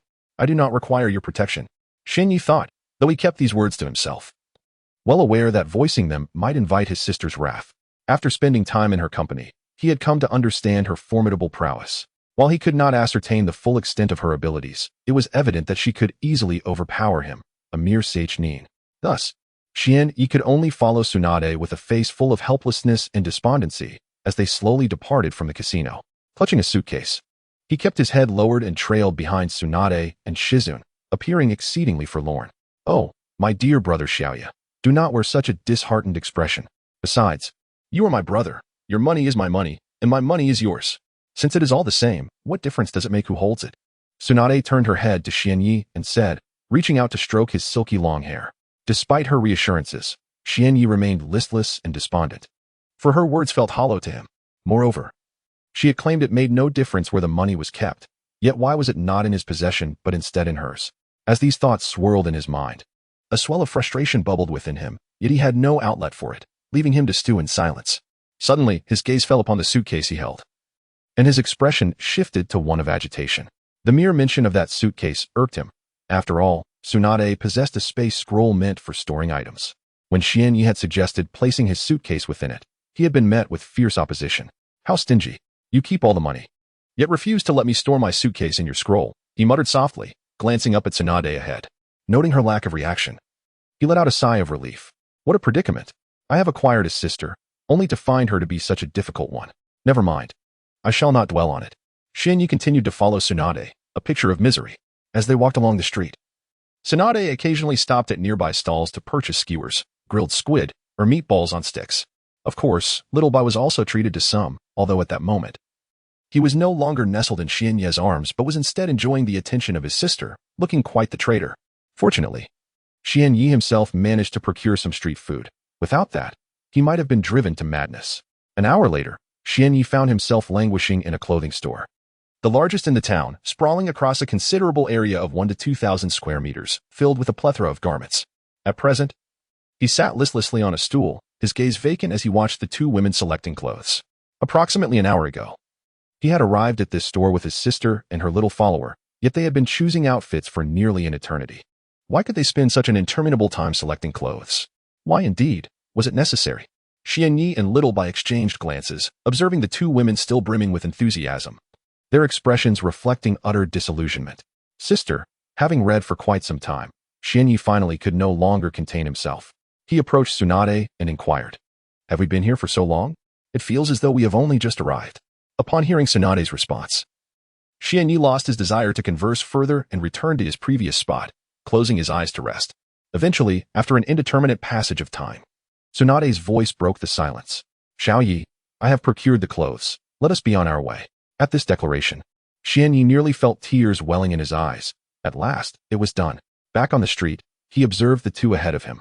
Pondering why it took them so long to select a single outfit, he simply could not fathom it. He decided to dismiss such thoughts, as they only served to cause him a headache. With a resigned expression, Xianye silently followed in their wake. Unsure of their next destination, he could only accompany them quietly, suspecting they were meandering without a fixed plan. Hours passed in aimless wandering, during which they accumulated a substantial number of items, including a replenishment of ninja tools. As for space scrolls, they were nowhere to be found in this town, had they been available. Xian Yi would have certainly purchased one for himself to avoid the burdensome task of dragging a suitcase around. At last, as dusk fell, the trio departed from the town and ventured into the forest. Anticipating such an outcome, Xian Yi had prudently acquired several sleeping bags, though 3 would suffice. The rest served as spares. As night descended, the moonlight filtered through the trees, yet due to the forest's dense canopy, it did not cast a complete glow upon the ground. The forest at night was eerily tranquil, permeated only by the occasional chirping of insects. However, the 3 understood well the perils that lurked within a nocturnal woodland. One misstep could lead to calamity. Thus, although they attempted to rest during the night, their slumber was but a light one, ever vigilant against unforeseen dangers. Chapter 183. Compensation. The night swiftly faded away, giving way to the gentle illumination of dawn. The sky, adorned with the soft hues of morning, was enlivened by the cheerful chirping of birds, seemingly heralding the arrival of a new day. It was early morning, with a slight chill in the air, and sporadic breezes brushed past, rousing one from slumber with their refreshing touch. Awakening, Xianye opened his eyes to a world still cloaked in a veil of haziness. He raised his right hand to rub his eyes, and the surroundings gradually came into clearer focus. The previous night had been quite comfortable. Devoid of any sudden disturbances from wild creatures in the forest, everything felt just right. Rising to his feet, he engaged in some light activities nearby to warm his body and simultaneously exercise. There was a nagging sensation that a breakthrough was imminent. His chakra seemed to have reached a threshold, and it would not be long before it surged significantly, potentially elevating him to the level of a chunin. Standing still for a moment, he contemplated, and his mood began to lift. The prospect of a chakra breakthrough was indeed exhilarating. Once he achieved chunin status, his combat prowess would undoubtedly amplify, perhaps tripling his current strength. Lowering his gaze, Xianye pondered silently for a while. He then ambled about, hoping to find a pool to wash himself. After a brief search, he discovered a nearby stream, pristine and crystal clear, revealing the pebbles at the bottom. What is that? Narrowing his eyes, Xianye suddenly noticed ripples in the water and carefully sought the source of the disturbance. In this little stream, there were indeed fish. His eyes widened in surprise as he observed the dark fish darting through the current, momentarily entranced. "Ha! It seems fortune smiles upon me today." Amused by the presence of the fish, he chuckled and promptly removed his shoes, leaping into the stream to catch them. After a spirited struggle lasting about 10 minutes, he emerged triumphant, clutching 10 dark fish, each roughly the size of an adult's 2 palms. "I shall keep 5 for myself, and the other 5 will be for my sister and her little companion, as well as for Xiaobai. Yes, that shall suffice." returning to his previous resting spot. He wisely maintained a prudent distance from them. After all, to prepare the fish, he would need to roast them over a fire, which would produce smoke. Thus, it was essential to keep a safe distance to prevent the smoke from reaching them.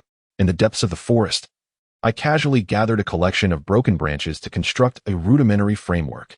After meticulously cleaning the fish, I unleashed flames from my chakra to roast them. The sizzling sound filled the air as nearly 10 fish were soon cooked to perfection. Gazing at the golden, aromatic fish, I couldn't help but swallow hard. Just as I reached for a skewer holding the fish, a voice suddenly broke the tranquility.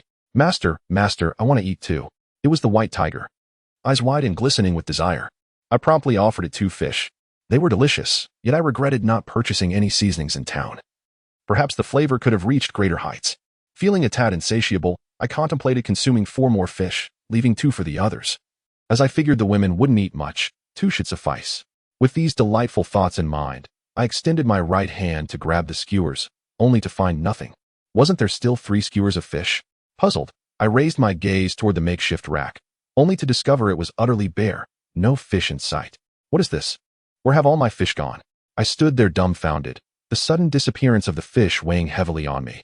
After a long morning of catching 10 fish, I had only managed to eat 2, with the white tiger having devoured another 2.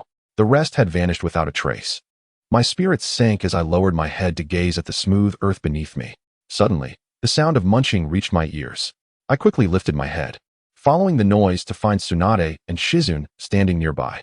Yet, the details of their presence paled in significance compared to the fact that they were holding the very fish I had toiled to catch. With Tsunade even clutching 4 of them, she noticed my gaze and smiled slightly before returning her focus to the roasted fish.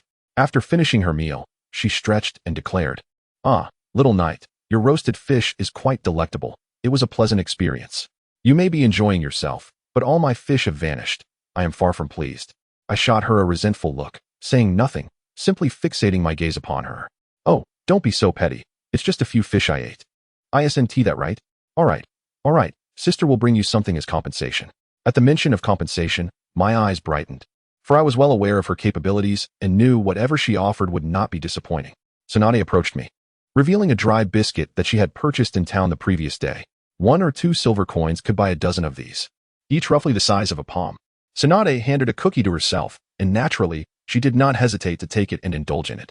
The sweet flavor was delightful, albeit somewhat dry, making it merely tolerable. After finishing the piece of cookie in his hand, Xianyi once again turned his gaze towards Tsunade, inquiring about the compensation that had been mentioned. He picked at the remnants lodged between his teeth and continued to look at her, his eyes still gleaming with anticipation. Observing this scene, Tsunade gazed back at Xianyi with a puzzled expression, questioning if the compensation had not already been provided. Upon hearing her words, Xianyi felt a chill run through him, sensing that something unpleasant was about to unfold. "The compensation you speak of, it cannot possibly be that wretched cookie, can it?" he asked, his face etched with anxiety as he sought a denial from her. "Indeed, it is that very cookie.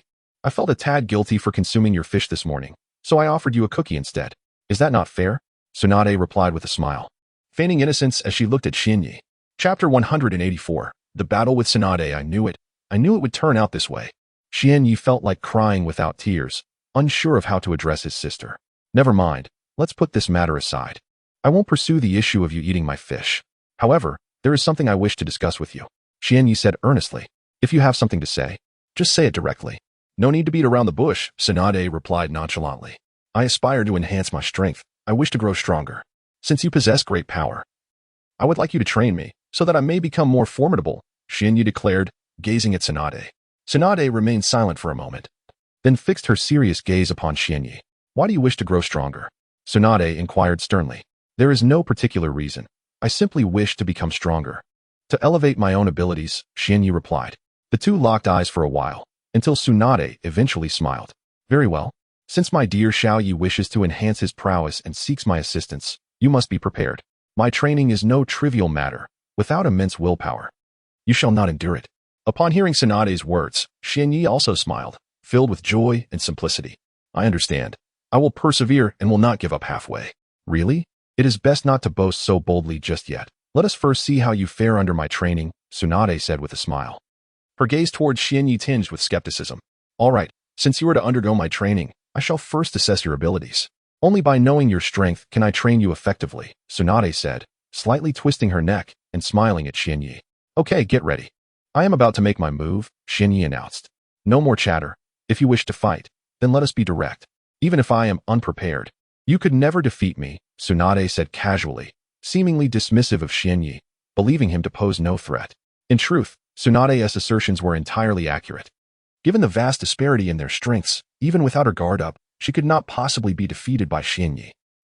If that is the case, then here I come. The Eye of God, activate. From the outset, Xianyi intended to give his all against his sister, for otherwise he would likely face a devastating defeat. Upon activating the Eye of God, a chill swept through his eyes, and the world around him became significantly clearer and slower. Xianyi narrowed his eyes as he gazed at Tsunade in the distance, observing her closely. It became apparent that she was riddled with vulnerabilities. It seemed that any attack directed at her could yield an advantage or potentially defeat her. How dare you underestimate me? If that is the case, I shall make you regret your arrogance, Xianyi thought, feeling a flicker of surprise within, yet he did not hesitate to charge towards Tsunade's position. This battle was initiated by Tsunade's desire to assess the extent of Xianyi's abilities, hence Xiaobai refrained from intervening. At that moment, Xiaobai stood nearby alongside Shizun. Both watching the unfolding confrontation. Let us engage in physical combat first. I shall refrain from using kunai, and will temporarily withhold my chakra, Xianyi resolved, lifting his fist and advancing forward. As he drew closer, Tsunade finally made her move. She merely raised a slender hand, forming a fist and striking towards Xianyi. Instantly, a sense of unease washed over him.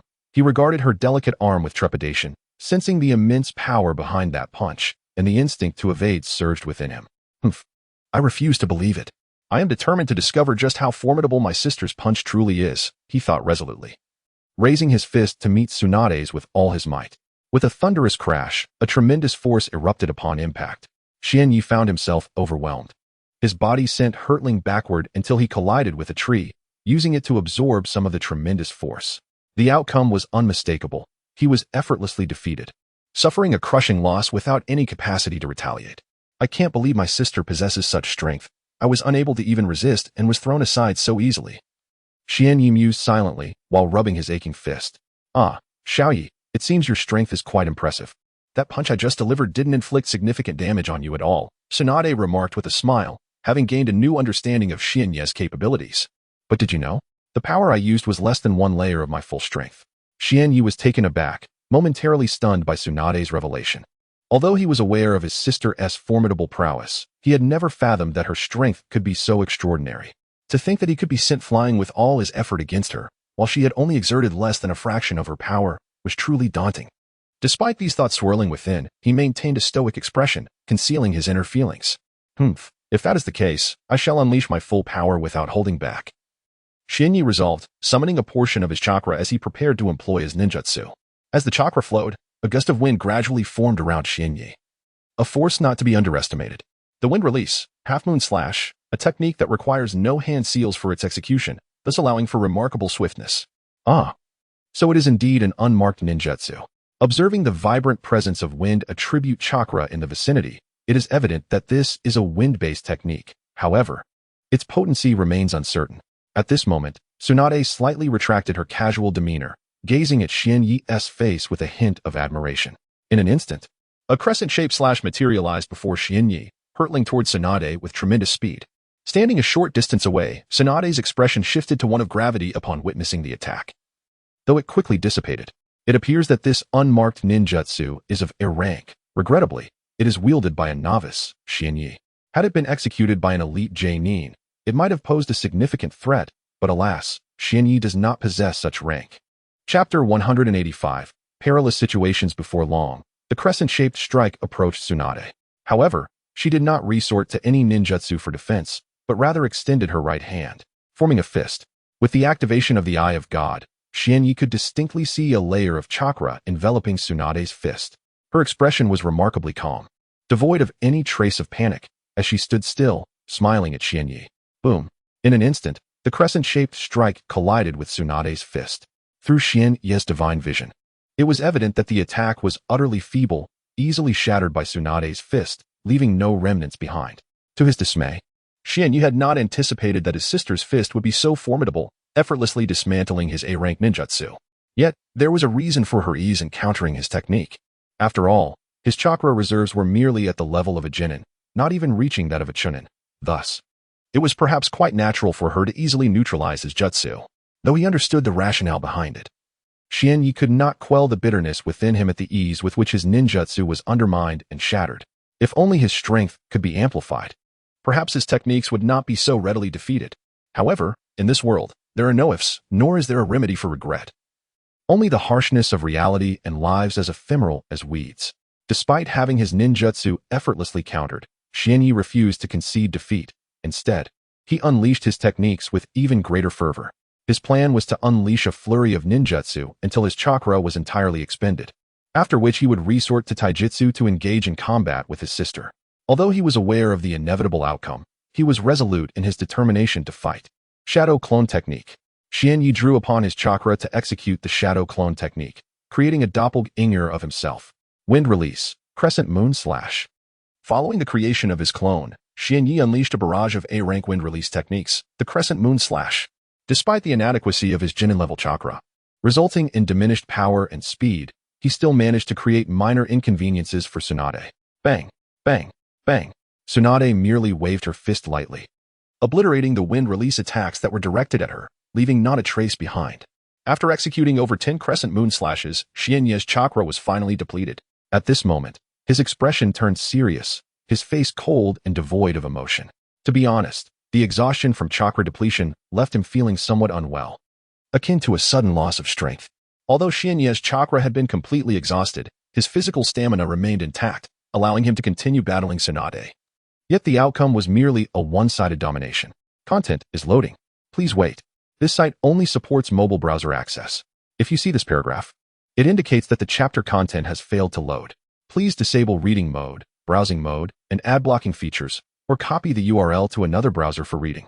With chakra completely depleted, Xianyi could rely solely on his physical strength and martial arts, although his knowledge of martial techniques was somewhat limited. It sufficed for the situation at hand. Despite having only the Tai Chi Palm to utilize, it was adequate for combat. Initiating slow mode for the Tai Chi Palm. Xianyi silently resolved. Once he activated the slow mode, he charged towards the location of Tsunade. On the surface, it appeared that Tsunade had numerous vulnerabilities. But Xianyi understood that these were mere illusions. The moment he made a move, those apparent weaknesses would vanish in an instant, allowing Tsunade the opportunity to launch a counterattack. In the absence of a clear approach, he decided to strike indiscriminately, disregarding any notions of openings, and simply engaged. Thus, employing the slow mode, Xianyi swiftly clashed with Tsunade. Her movements remained straightforward, utilizing her delicate hands to engage him. However, anyone who underestimated her would undoubtedly suffer a severe setback, for within those slender hands lay formidable strength, a force even Xianyi found challenging to withstand. Indeed, her power was immense, yet with the slow mode of the Tai Chi Palm, he managed to cope, enabling him to spar simply with his sister. What is happening? Why is Xiaoyu suddenly able to withstand my strength? Tsunade pondered, frowning inwardly. Although her power was less than full strength, it was not something just anyone could resist. Even some elite jonin would struggle against it. However, Tsunade quickly dismissed her doubts. It seemed that when facing someone significantly stronger, the hidden energy within the slow mode of the Tai Chi Palm could not be utilized effectively. Xianyi reflected on this realization. Just moments ago, while subtly employing the hidden energy, he had inadvertently suffered a backlash from his own technique. Nevertheless, although the hidden energy within the slow mode of the Tai Chi Palm was ineffective, he could still harness its essence, employing the principle of overcoming speed with slowness and using the weak to combat the strong. During their exchange, Tsunade increasingly felt a sense of discomfort, as though she were being led by the nose by her younger brother. The force she originally intended to unleash was diminished to a mere fraction upon striking Xianyi, leaving only a third of its potency. This sensation was profoundly unsettling for Tsunade, exceedingly uncomfortable and distressing. It appeared that prolonging the engagement with Xiaoyu was unwise. She resolved to conclude the matter decisively and swiftly. In her heart, Tsunade silently resolved to augment her power, elevating her strength from a mere layer to an impressive layer. As her fist approached, despite Xianyi's attempts to mitigate the force of her strike, it proved futile. The power remained overwhelmingly formidable, seemingly even more potent than before. Tsunade's strength was already terrifying, yet now it appeared to have surged once again, rendering Xianyi's efforts to counter her increasingly arduous. With a series of resounding clashes, Xianyi found himself perilously close to defeat on several occasions, narrowly evading the impact of Tsunade's fists. Should he be struck by her formidable blows? It would not be a trivial matter, but rather a grave one. With the current might behind Tsunade's punches, a single hit would suffice to send him crashing to the ground, leaving him incapacitated and unable to rise again. Indeed, the present circumstances for Xian Yi were fraught with peril. Chapter 186. 20,000 push UPS unexpectedly. I had not anticipated that Tsunade's strength had grown even more formidable. I felt as though I was on the verge of collapse. At that moment, my breath became a bit erratic, and my clenched fists began to tingle. Despite being diminished by the full-mode Tai Chi palm, her power remained terrifying beyond what I could easily withstand. It seemed Tsunade was intent on a swift resolution, no longer willing to drag things out, and had augmented her current strength. The full-mode Tai Chi palm was insufficient to contend with her. Thus, I opted to switch to the fast-mode Tai Chi palm and see how it fared. Upon transitioning to the fast mode, my speed of attack surged several-fold. Although the ability to weaken my power had vanished, the velocity and strength of my strikes had increased, along with the capability to seal her chakra points. Bang, bang, bang. Tsunade glanced at me in surprise, realizing that my speed and strength had indeed improved. However, she mused that such an enhancement, in isolation, would still be futile. Unbeknownst to her, I was perilously close to the edge of a cliff. Having forsaken the full-mode Tai Chi palm, my defensive capabilities were significantly compromised. A single hit from Tsunade would likely spell my doom. The battle continued, with Tsunade maintaining the upper hand. If she so desired, she could easily conclude the conflict swiftly. Suddenly, she charged towards me with remarkable speed. Yet, under the gaze of the divine eye, I could discern her trajectory.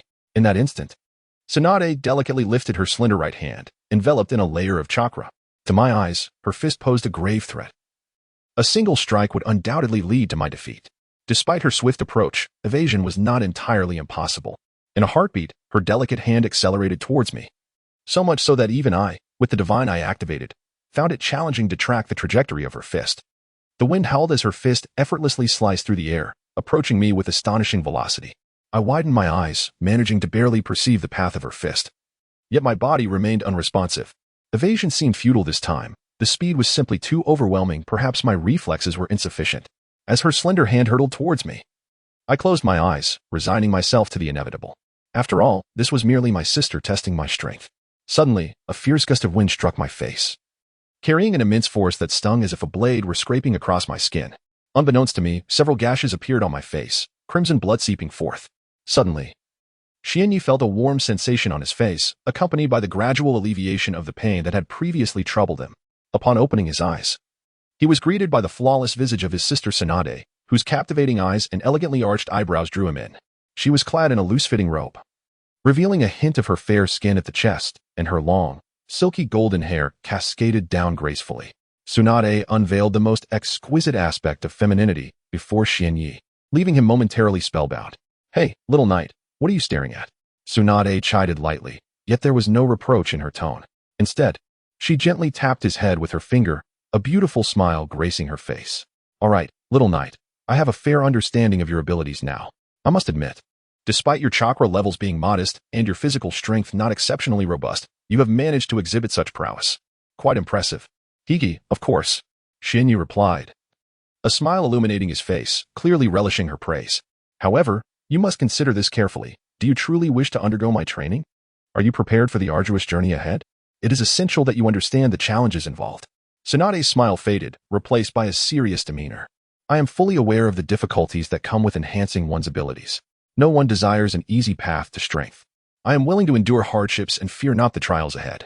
So, dear sister Tsunade, worry not. I can withstand it," Xian Yi asserted earnestly. "Very well. If that is the case, I shall assist you in strengthening your skills. However, do not complain during the process. Even if you do, I will not easily grant you respite," Tsunade replied with a smile.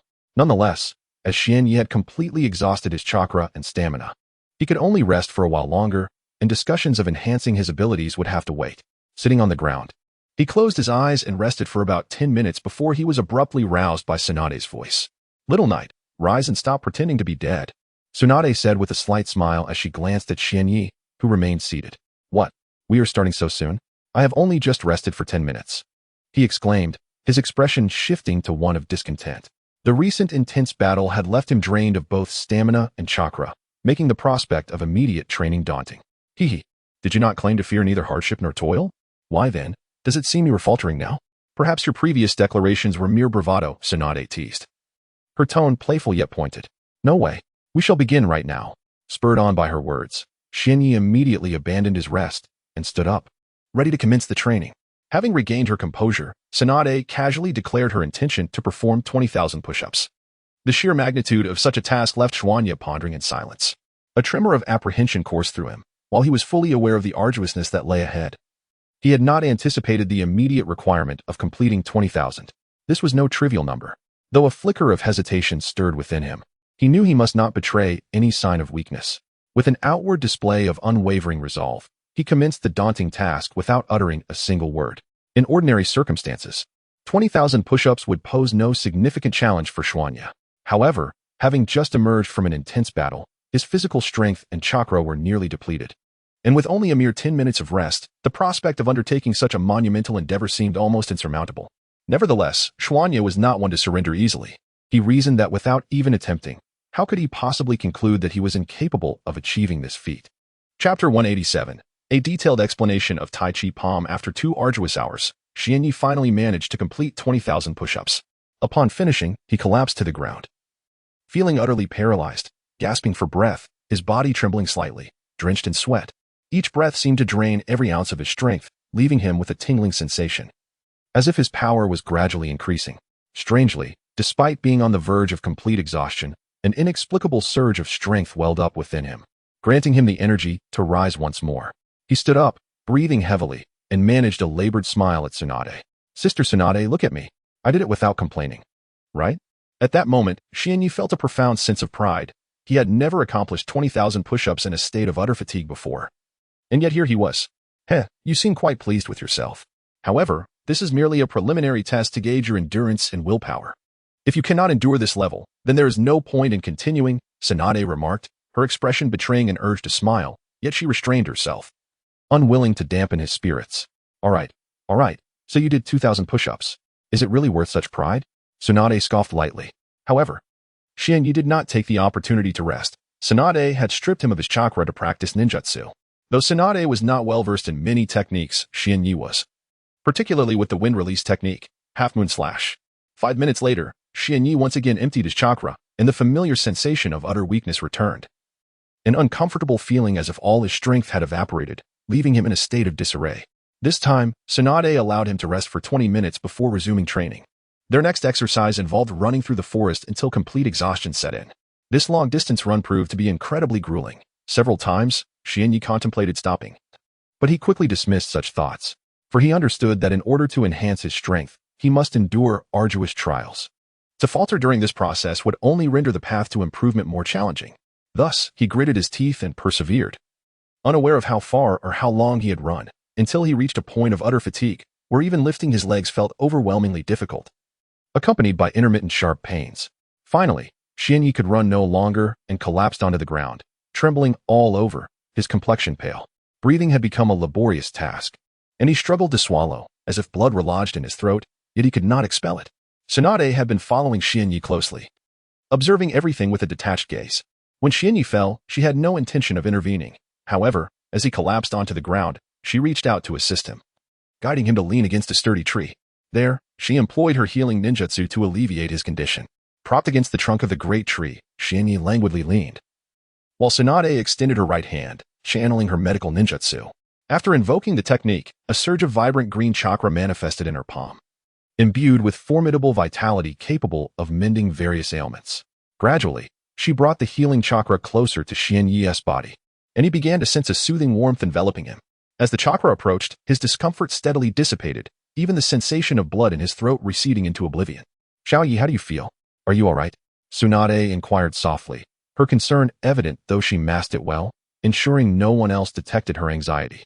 Who am I? I'm your brother. I won't fall so easily, Xianyi replied with a hint of bravado. All right, for now. Rest well. I shall share with you the intricacies of my taijutsu, she continued. By the way, speaking of taijutsu, what technique were you employing during our earlier encounter? It appeared exceptionally powerful, capable of diminishing my attacks and enhancing your speed and strength. Suddenly recalling this, Tsunade immediately directed her curiosity towards Xianyi, intrigued by the unknown taijutsu. Sister Tsunade, the technique I used is called Tai Chi Palm. It possesses remarkable capabilities, divided into two modes, the fast mode and the slow mode. As Xianyi spoke, he intentionally paused for a moment, grinning at Tsunade, who was fixated on him without blinking. Come on, hurry and continue. Why are you staring at me?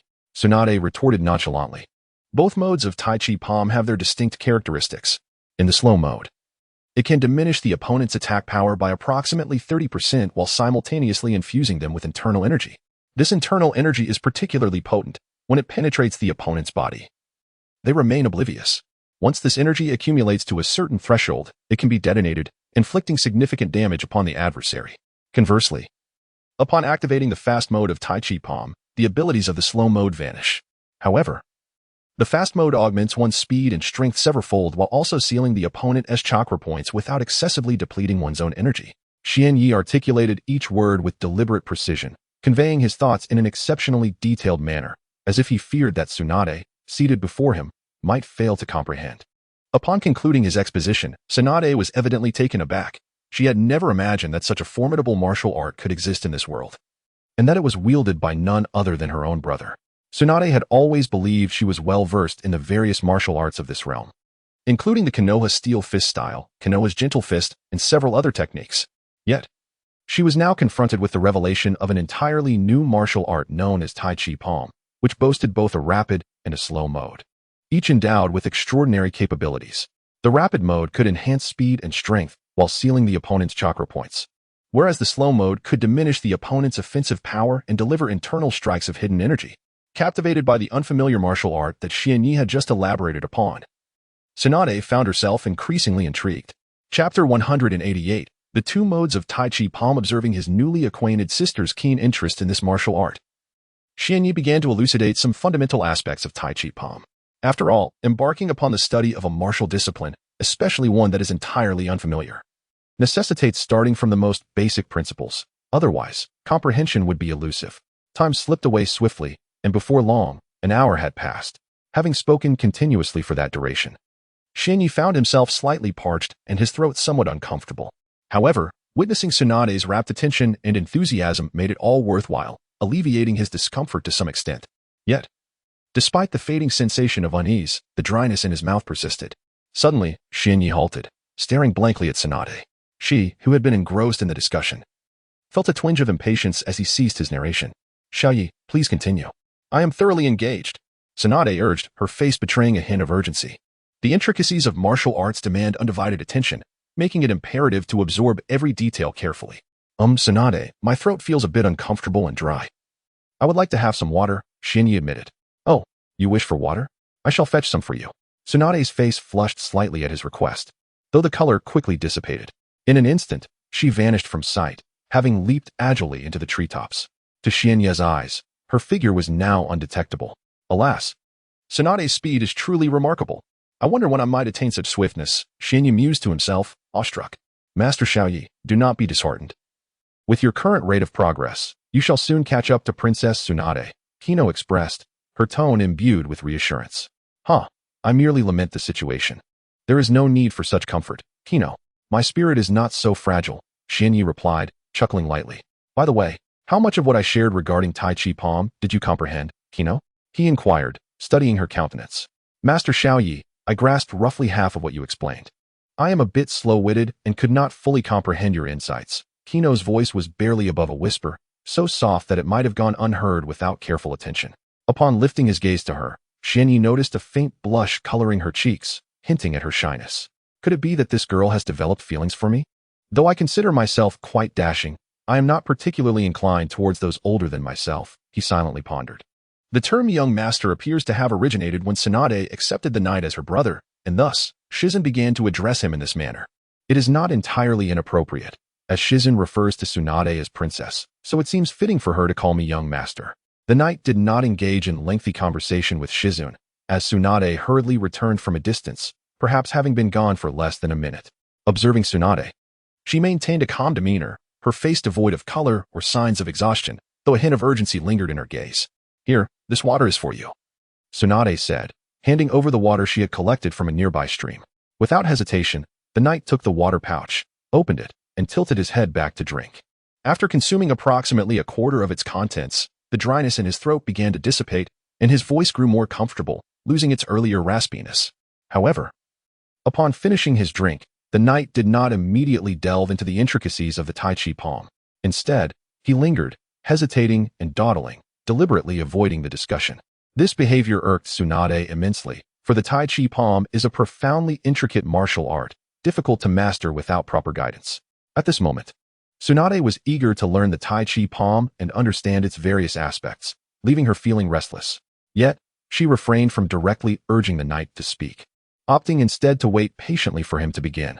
In that moment, the knight seemed to embody the slowness of an elderly person, every movement becoming languid and drawn out, causing Tsunade's impatience to grow, as if her heart were being tickled by a feather. "Shall you, please, do enlighten me about the Tai Chi palm without further delay?" Tsunade finally exclaimed, unable to contain her frustration. "Ah, I understand. I shall speak of it immediately," the knight replied, observing Tsunade's eager expression with a faint smile, a hint of amusement gracing his lips. Seeing this reaction from him, Tsunade felt a twitch in her face, momentarily contemplating a playful reprimand, though she ultimately refrained from acting on the impulse. Now, where were we?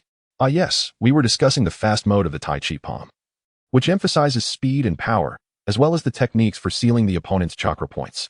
As he spoke, Tsunade once again became engrossed, listening intently to every word the knight uttered, fearful of missing even a single detail. In the realm of such profound martial arts, any lack of understanding diminishes the efficacy of the technique, rendering it nearly unusable. Consequently, when confronted with such intricate disciplines, anyone would approach the teachings with utmost seriousness. Having elucidated the swift mode of Tai Chi palm, I shall now expound upon its slow mode, which emphasizes the principle of leveraging strength against strength, diminishing the opponent's power, and mastering the art of infusing subtle energy into the adversary's body. These are indeed pivotal aspects. Time has flown swiftly in the blink of an eye. The bright noon has surrendered to the dusk, with the sun now resting at the foot of the mountains. Interestingly, within the confines of the forest, the distinction between midday and afternoon is somewhat blurred. The towering trees, soaring several dozen meters above, shield us from direct sunlight. It seems that 5 hours have elapsed since noon, and I scarcely anticipated that my discourse on the Tai Chi palm would extend for such a duration. Indeed, a miscalculation on my part. It was only when Xianyu came to a halt that Tsunade and her companion, Shizen, realized that the afternoon had already descended, and the sun had dipped below the mountain's edge, marking the end of midday. Chapter 189. The Might of the Beast as Night Fell. Xianyu refrained from continuing his discourse, instead opting to listen to Tsunade elucidate the nuances of power utilization. She expounded upon the art of wielding monstrous strength, detailing how to evenly distribute chakra across one's fists in order to unleash the most formidable force.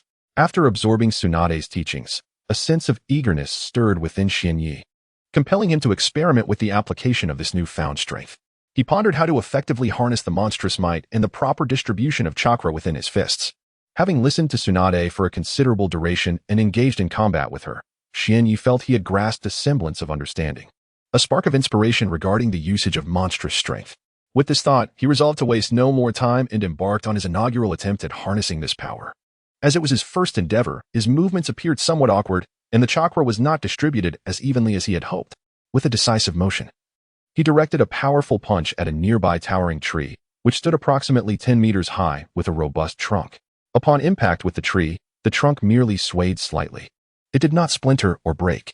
Disappointment flickered across Xianyu's face as he realized that he was not entirely satisfied with the force of his punch. Although he had not channeled his full strength, the fact that his empowered strike failed to sever the tree left him disheartened. Clearly, my monstrous strength is not as formidable as I had anticipated. It does not yet qualify as true monstrous strength. What must I do? Xianyu pondered silently. Unbeknownst to him, Tsunade had been observing nearby and approached him, stating, "While you have successfully manifested monstrous strength, the chakra upon your fist remains unevenly distributed, and its density is inadequate. Thus, you are unable to unleash the full potential of this power." Turning at the sound of her voice, Xianyu realized Tsunade had been standing there all along. The night had grown chilly, with a brisk wind occasionally sweeping through the air. Perhaps his intense focus on mastering monstrous strength had caused him to overlook Tsunade's presence. He mused to himself, attributing his oversight to his deep concentration. "Tsunade, what should I do now? How can I truly unleash the power of monstrous strength?" He inquired softly, his gaze reflecting both determination and uncertainty. His heart burned with the desire to enhance his abilities, and his curiosity about monstrous strength intensified, fueling his ambition to master it completely. If I thoroughly understand monstrous strength, my capabilities should increase significantly, Shinyi thought to himself. Xiaoya, do not be overly anxious. Mastering the art of utilizing such extraordinary strength is not a simple endeavor. However, since your desire for understanding and swift enhancement of your abilities is palpable, allow me to share some insights with you. Yet, mere verbal explanations may not suffice. You might find it more illuminating to observe firsthand how I wield this formidable strength. Upon hearing Tsunade's words, Xuanya promptly approached her, his eyes wide with anticipation. Fixated on her delicate hands, pale and slender. Noticing Xuanya's proximity, Tsunade began to elaborate on the techniques of harnessing this extraordinary strength, demonstrating them herself. To ensure Xuanya could grasp the nuances, she deliberately slowed her pace, articulating each step with care. The nights soon passed in this manner. Tsunade explained at length and personally exhibited the techniques several times before finally retiring for the evening. However, Xuanya chose not to succumb to slumber immediately. Instead, he leaped onto a branch of a grand tree, seated himself aloft, and closed his eyes in quiet contemplation. As dawn approached, Xuanya gradually opened his long-closed eyes, revealing a pair of bright, profound orbs that concealed the depths of his thoughts. This extraordinary strength, it must be wielded in such a manner, he mused. With renewed determination, he descended to the ground and once again channeled chakra through his body, enveloping it around his fists, mindful of the requisite intricacies. In just a second, a thin layer of chakra enveloped his fists, appearing fragile yet exuding an immense aura.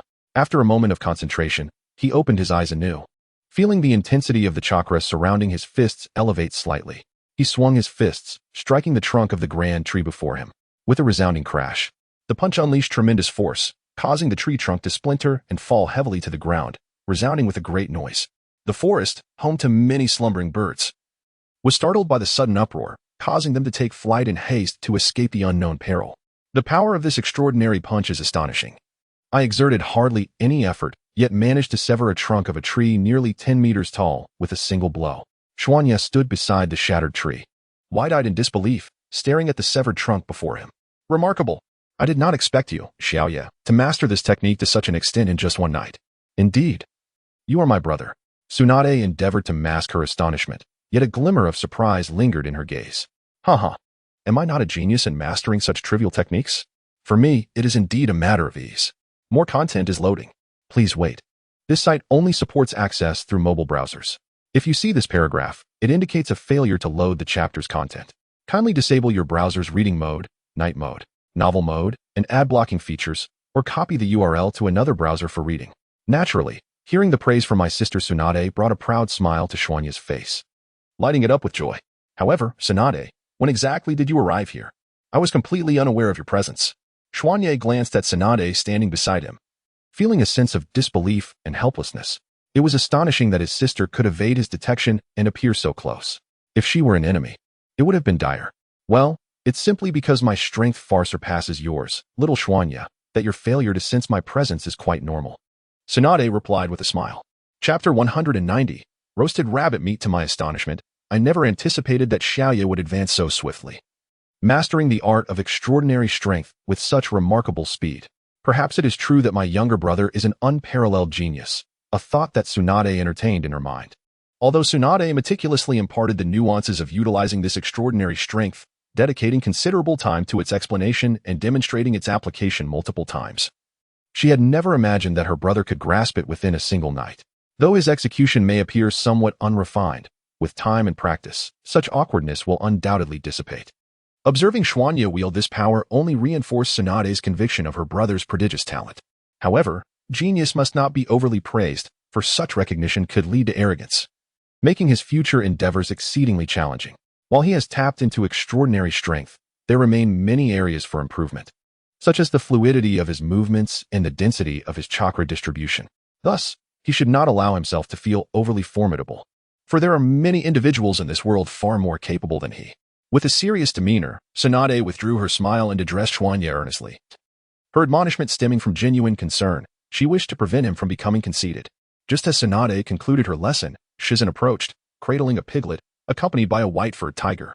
Upon reaching Xuanya's side, she announced, "Breakfast is ready, Princess Tsunade, and dear Xiaoya, please enjoy." Xuanya pondered whether the breakfast consisted of provisions prepared during their last visit to that town. Nonetheless, he followed Shizun, discovering a black pot simmering with a brown soup. from which several pieces of meat floated. It appeared to be dried beef, likely from their previous purchases. In addition to the pot, a cloth was laid upon the ground, adorned with several biscuits. Seeing this, Xuanya's lips twitched involuntarily. Despite his mental preparation, the sight was disheartening. Must I consume such fare so early in the day? Xuanya's heart was filled with reluctance, yet he saw no alternative. Suddenly, he noticed the white tiger, Xiaobai, trailing behind Shizun, displaying a similar disdain reflected in its eyes. At that moment, a spark of inspiration ignited within Xuanya. How could I forget about Xiaobai? Isn't it capable of easily locating wild beasts in the forest? With this thought, Xuanya smiled and called out, Xiaobai, come here. The white tiger, seemingly attuned to Xuanya's intentions, approached with a light and sprightly gait. The imposing black dragon beckons you. Please remember to collect this. Without further explanation to Tsunade, he swiftly departed with his companion, the white tiger, racing towards the distance. Tsunade pondered the whereabouts of Xian Yi as he gradually faded from view, her mind clouded with curiosity. Yet, she soon dismissed her concerns, for at Xian Yi's current prowess, he was unlikely to encounter peril in this forest, barring a confrontation with a formidable jonin.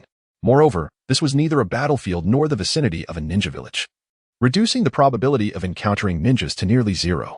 Tsunade-sama, where has young Master Shai gone? Shizun inquired softly, casting a glance at Tsunade.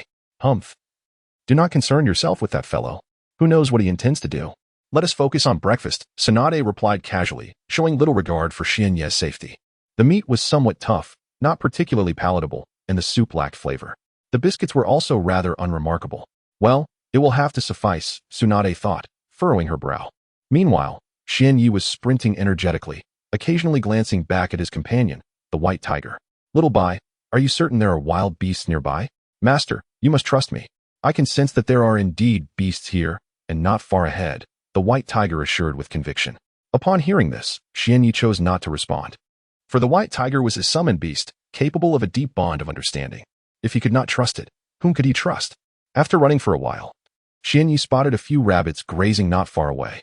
However, these cautious creatures intermittently lifted their heads to scan for danger, only resuming their feeding once they were assured of safety. Splendid.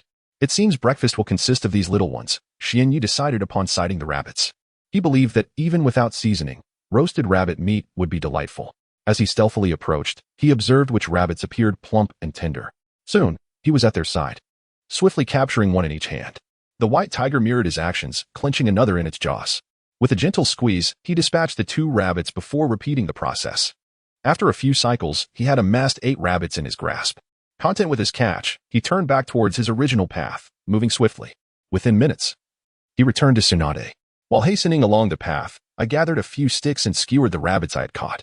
During my journey, I crossed a small stream and utilized its refreshing waters to cleanse the rabbits. Upon my return, I commenced the delightful process of roasting the rabbits. Of course, patience is essential in this culinary endeavor. Without it, one would be left with only charred remnants instead of the succulent rabbit meat.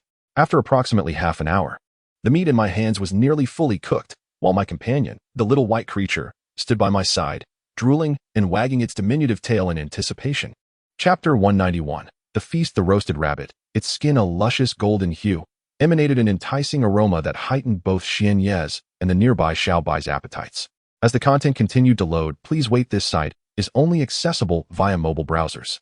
If you encounter this paragraph, it indicates a failure to load the chapter content.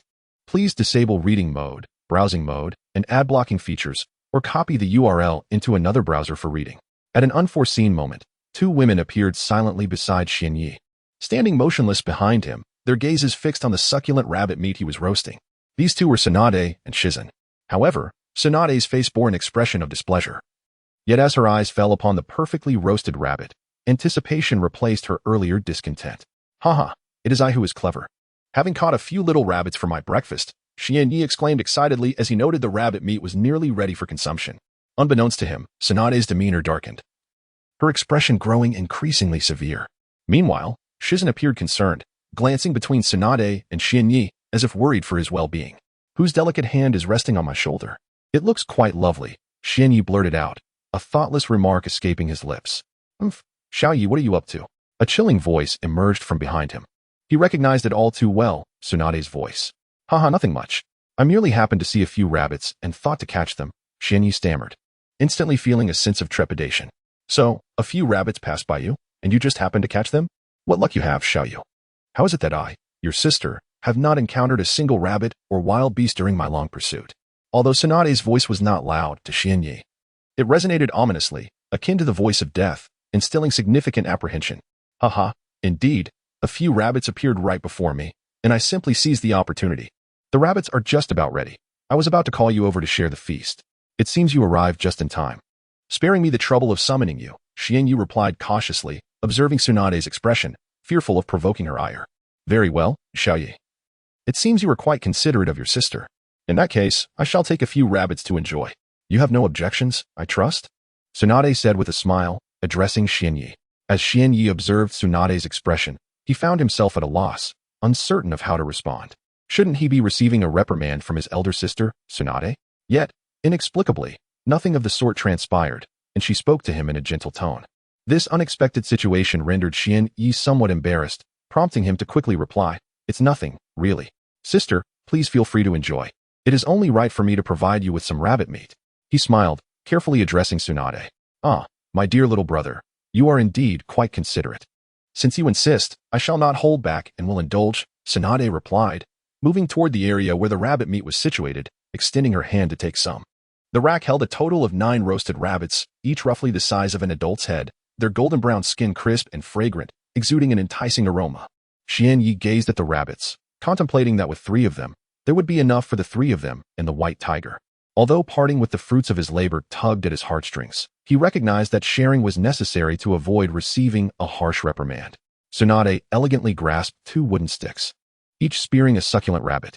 She handed one to Shizen beside her and took another for the small white tiger on the ground, blowing gently on the slightly hot meat. Tsunade eagerly took a bite, immediately captivated by its delightful flavor. Though it lacked complexity, it was undeniably delicious, and the essence of the original taste shone through. Indeed. Quite good, little Xianyi. Your culinary skills are commendable. These rabbits are splendidly roasted, she remarked, savoring the rabbit meat Xianyi had prepared. I'm glad you like it. Tsunade, Xianyi replied with an awkward smile, standing beside her. By this time, 3 rabbits had already been consumed, leaving 6 remaining.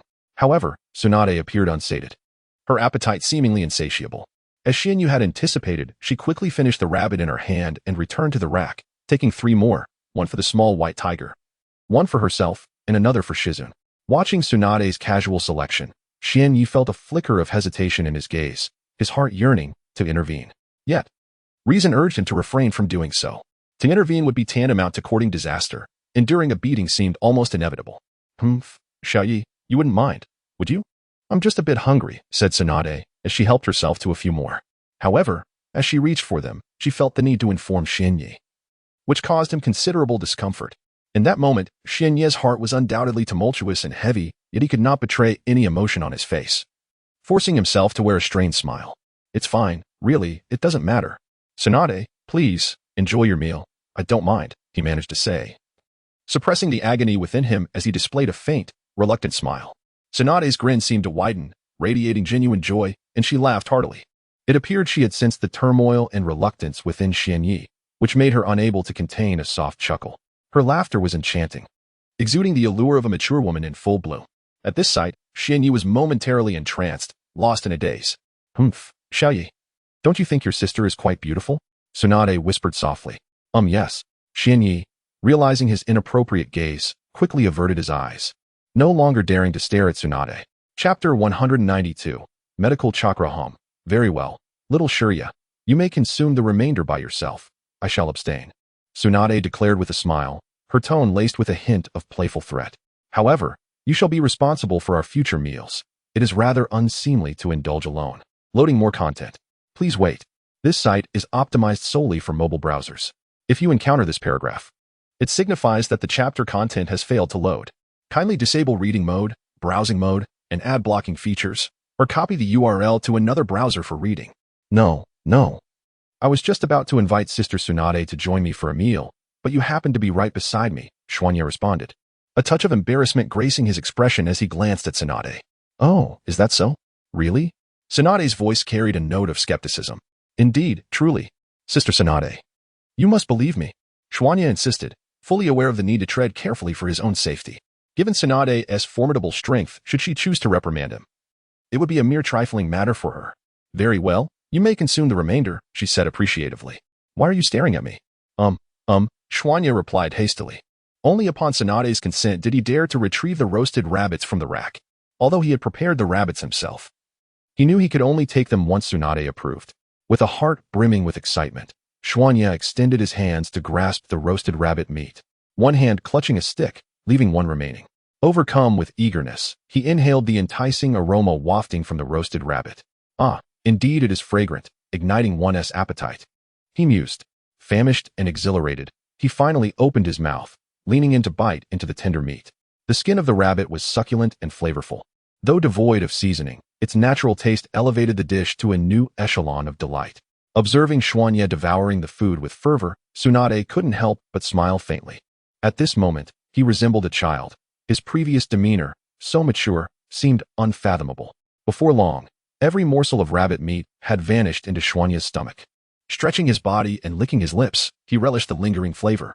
This roasted rabbit is truly delightful. I find myself rather impressed with my own skills, he thought. Eyeing the now extinguished rack. Oh dear, I am so full, so very full, Xuanya remarked, patting his belly. Although he claimed to be satiated, he was acutely aware that he could easily consume 2 more. However, glancing at the ground, he noted the chaos, remnants of rabbit bones scattered about, alongside charred twigs. It seems I ought to tidy up this mess. Neglecting it would not be wise, Xuanya said, frowning at the debris. Having finished breakfast, the grueling training was about to commence, Tsunade remarked with a smile to Xianyi. All right, let us begin, he replied. Tsunade's training remained excruciatingly painful, indeed. The moniker hellish training was aptly chosen. As long as he drew breath and could move his body, he was compelled to persist.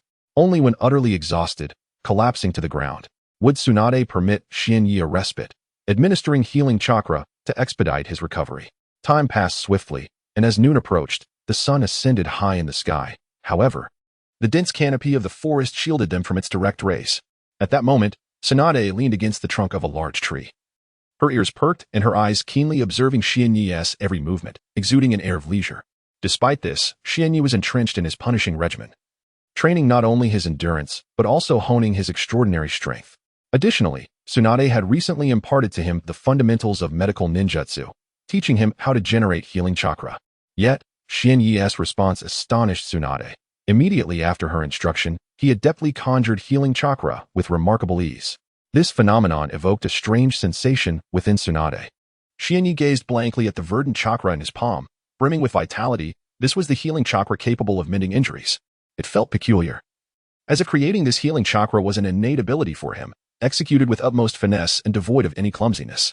Is this truly healing chakra? It seems incredibly powerful, Xianyi inquired, eyeing the vibrant green energy. Tsunade, initially taken aback, quickly masked her surprise. After all, she had lived in a world where life was as fragile as grass for decades, and showing any lack of composure would be met with skepticism. Indeed, young Xian, what you hold is healing chakra. However, do not let this inflate your ego. There are many who surpass your abilities, Tsunade replied nonchalantly, her expression betraying no hint of embarrassment as she spoke. Ah, so I'm considered rather mediocre? I thought my talent was exceptional, Xianyi lamented softly, disappointment evident in his tone. Allow me to demonstrate my healing chakra and illustrate the distinction between yours and mine, Tsunade said with a hint of pride, raising one hand. She channeled her chakra, converting a portion into healing chakra. In no time, a substantial orb of pure, vibrant healing chakra materialized in her palm, exuding an astonishing vitality that rendered Xianyi's chakra incomparable. Ah, so this is Tsunade's medical chakra. It appears that I have a considerable journey ahead to reach such heights. Undoubtedly, the potency of my medical chakra and the vigor of my life force are simply not on the same level as yours, Shizun. Tsunade, entirely oblivious to the implications for Xianyi, spoke candidly. Now, let us discuss the issues surrounding your medical chakra and the essential considerations to heed when generating it. Gradually, several hours passed, and the daylight began to wane, with the sun sinking toward the foothills. I see. So that is the reason behind the significant disparity between my medical chakra and Tsunade's. It seems I have quite a substantial issue to address. Xianyi appeared to grasp much, nodding thoughtfully. Well then, since you comprehend, Shizun, I would like you to create medical chakra once more, so I may observe your progress. Chapter 193. The power of inner strength. Upon finishing his words, Xuanya closed his eyes, first organizing the newly acquired knowledge and the essential considerations for generating medical chakra. He then calmed himself, allowing his emotions to settle before embarking on the process of creating the medical chakra. Xuanya extended his right hand, gradually channeling a portion of his chakra into it, ultimately transforming all of that chakra into medical chakra. As the transformation occurred, the color of the chakra in his right hand shifted to a vibrant green, pulsating with immense vitality and life force. "Hey, Tsunade, it seems my medical chakra has improved significantly compared to the last time," Xuanya remarked, looking at Tsunade with a hint of confusion. In truth, Xuanya had very little understanding of medical chakra. However, the drastic change in the life force within the medical chakra in his hands was evident even to him, who had scarcely delved into the subject. "Indeed," Tsunade responded, somewhat speechless. She stared intently at Xuanya's right hand, incredulous yet unable to deny the evidence before her. She had not anticipated her younger brother's medical talent to be so formidable. Today, she realized the true nature of genius in this world. "Well, it's quite good, but your progress could be more pronounced. Although it may not seem substantial, it is within an acceptable range," she continued, her ability to deliver compliments gradually improving, making her words sound more genuine than mere flattery. Sighing, Xuanya reflected, "It seems my progress is still not sufficient. Perhaps my talent is lacking. If only I could improve a bit more." Tsunade's expression twitched. She was on the verge of losing her composure. "Xuanya, must you be so hard on yourself? You consider your talent insufficient despite such evident progress? Do you have any idea how long it took me to produce medical chakra when I first learned medical ninjutsu?" She raged inwardly. It's all right. Xuanya, you have worked hard. While talent may not be exceptional, diligence can bridge that gap. Just put in a little more effort, and you can overcome your limitations," Tsunade said, her heart numb to her own words, delivering them with a flat demeanor devoid of any real emotion. "Yes, I will continue to strive," Xuanya affirmed. In the evening, it was time for Xuanya, Tsunade, and Shizen to delve into the profound art of Tai Chi Palm, a formidable martial technique. This day was no different. The intricacies of Tai Chi Palm are vast, and the methods of its application are remarkably complex. Had it not been for the system inscribing the techniques directly into Xuanya's mind, he would have found himself grappling with the learning process just as Tsunade and Shizen did. While Xuanya elucidated the technique to the two, Tsunade finally could no longer contain her curiosity and inquired as to where Xuanya had acquired such a skill, as she had never encountered it before. Xuanya's response was that he had developed the technique through his own research. Due to his amnesia, he was unaware that the system had implanted this knowledge within him, believing instead that it stemmed from his own endeavors. Tsunade, hearing Xuanya's assertion, harbored no doubt, after all. As a seasoned veteran in the ninja world, it was improbable that there existed a technique unknown to her. Thus, she accepted that this martial art was indeed born of Xuanya's ingenuity. Given his extraordinary intellect, mastering medical ninjutsu and immense strength with such ease, it seemed entirely plausible that he could devise a martial technique without great difficulty. Tai Chi Palm, in essence, is neither excessively difficult nor remarkably simple. Its complexity relies on the practitioner's understanding and execution. The two pivotal elements of Tai Chi Palm are its swift mode and its full mode. Mastering these two facets essentially ensures proficiency in the technique. Recognizing their confusion, Xuanya offered to demonstrate both modes, which would undoubtedly facilitate their learning of Tai Chi Palm.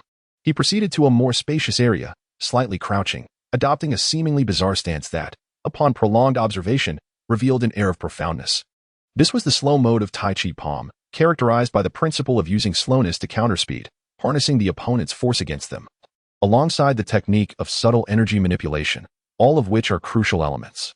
Facing a large tree, Xuanya unleashed the full mode of Tai Chi Palm, showcasing its formidable power to the two women. Although the slow mode emphasizes a deceptive slowness, the actual execution during an attack is decidedly swift.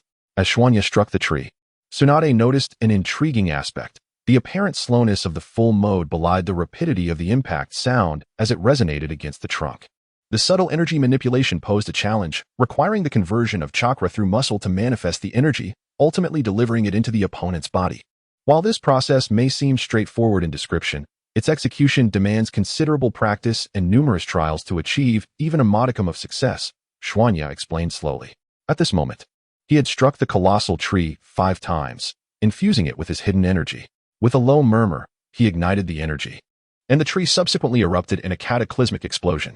This detonation did not shatter the tree into fragments. Instead, it disintegrated into mere powder, leaving nothing behind with the gentlest whisper of the wind. This exemplified the formidable power of the Tai Chi Palm's hidden energy in its full mode. As you have witnessed, Truly remarkable. The sight of the tree's obliteration left Tsunade and the silent Ino beside her with their mouths agape, rendered speechless by the spectacle. Their hearts raced with disbelief. They understood that just moments ago, Xuanya had exerted minimal force, yet this hidden energy had wrought such immense devastation, an astonishing reality. They could scarcely fathom the magnitude of destruction that would ensue should he unleash his full strength or penetrate deeper into an adversary's body with this hidden energy before igniting it. The implications were beyond their imagination. Chapter 194, The Sealing of Acupoints, however. This dark energy possesses a significant limitation. It cannot penetrate the bodies of ninjas whose strength far surpasses one's own. In truth, this issue is hardly an issue at all. When faced with an opponent of overwhelming power, engaging in combat becomes unnecessary. One could simply await their demise or flee. Xianyi remarked slowly.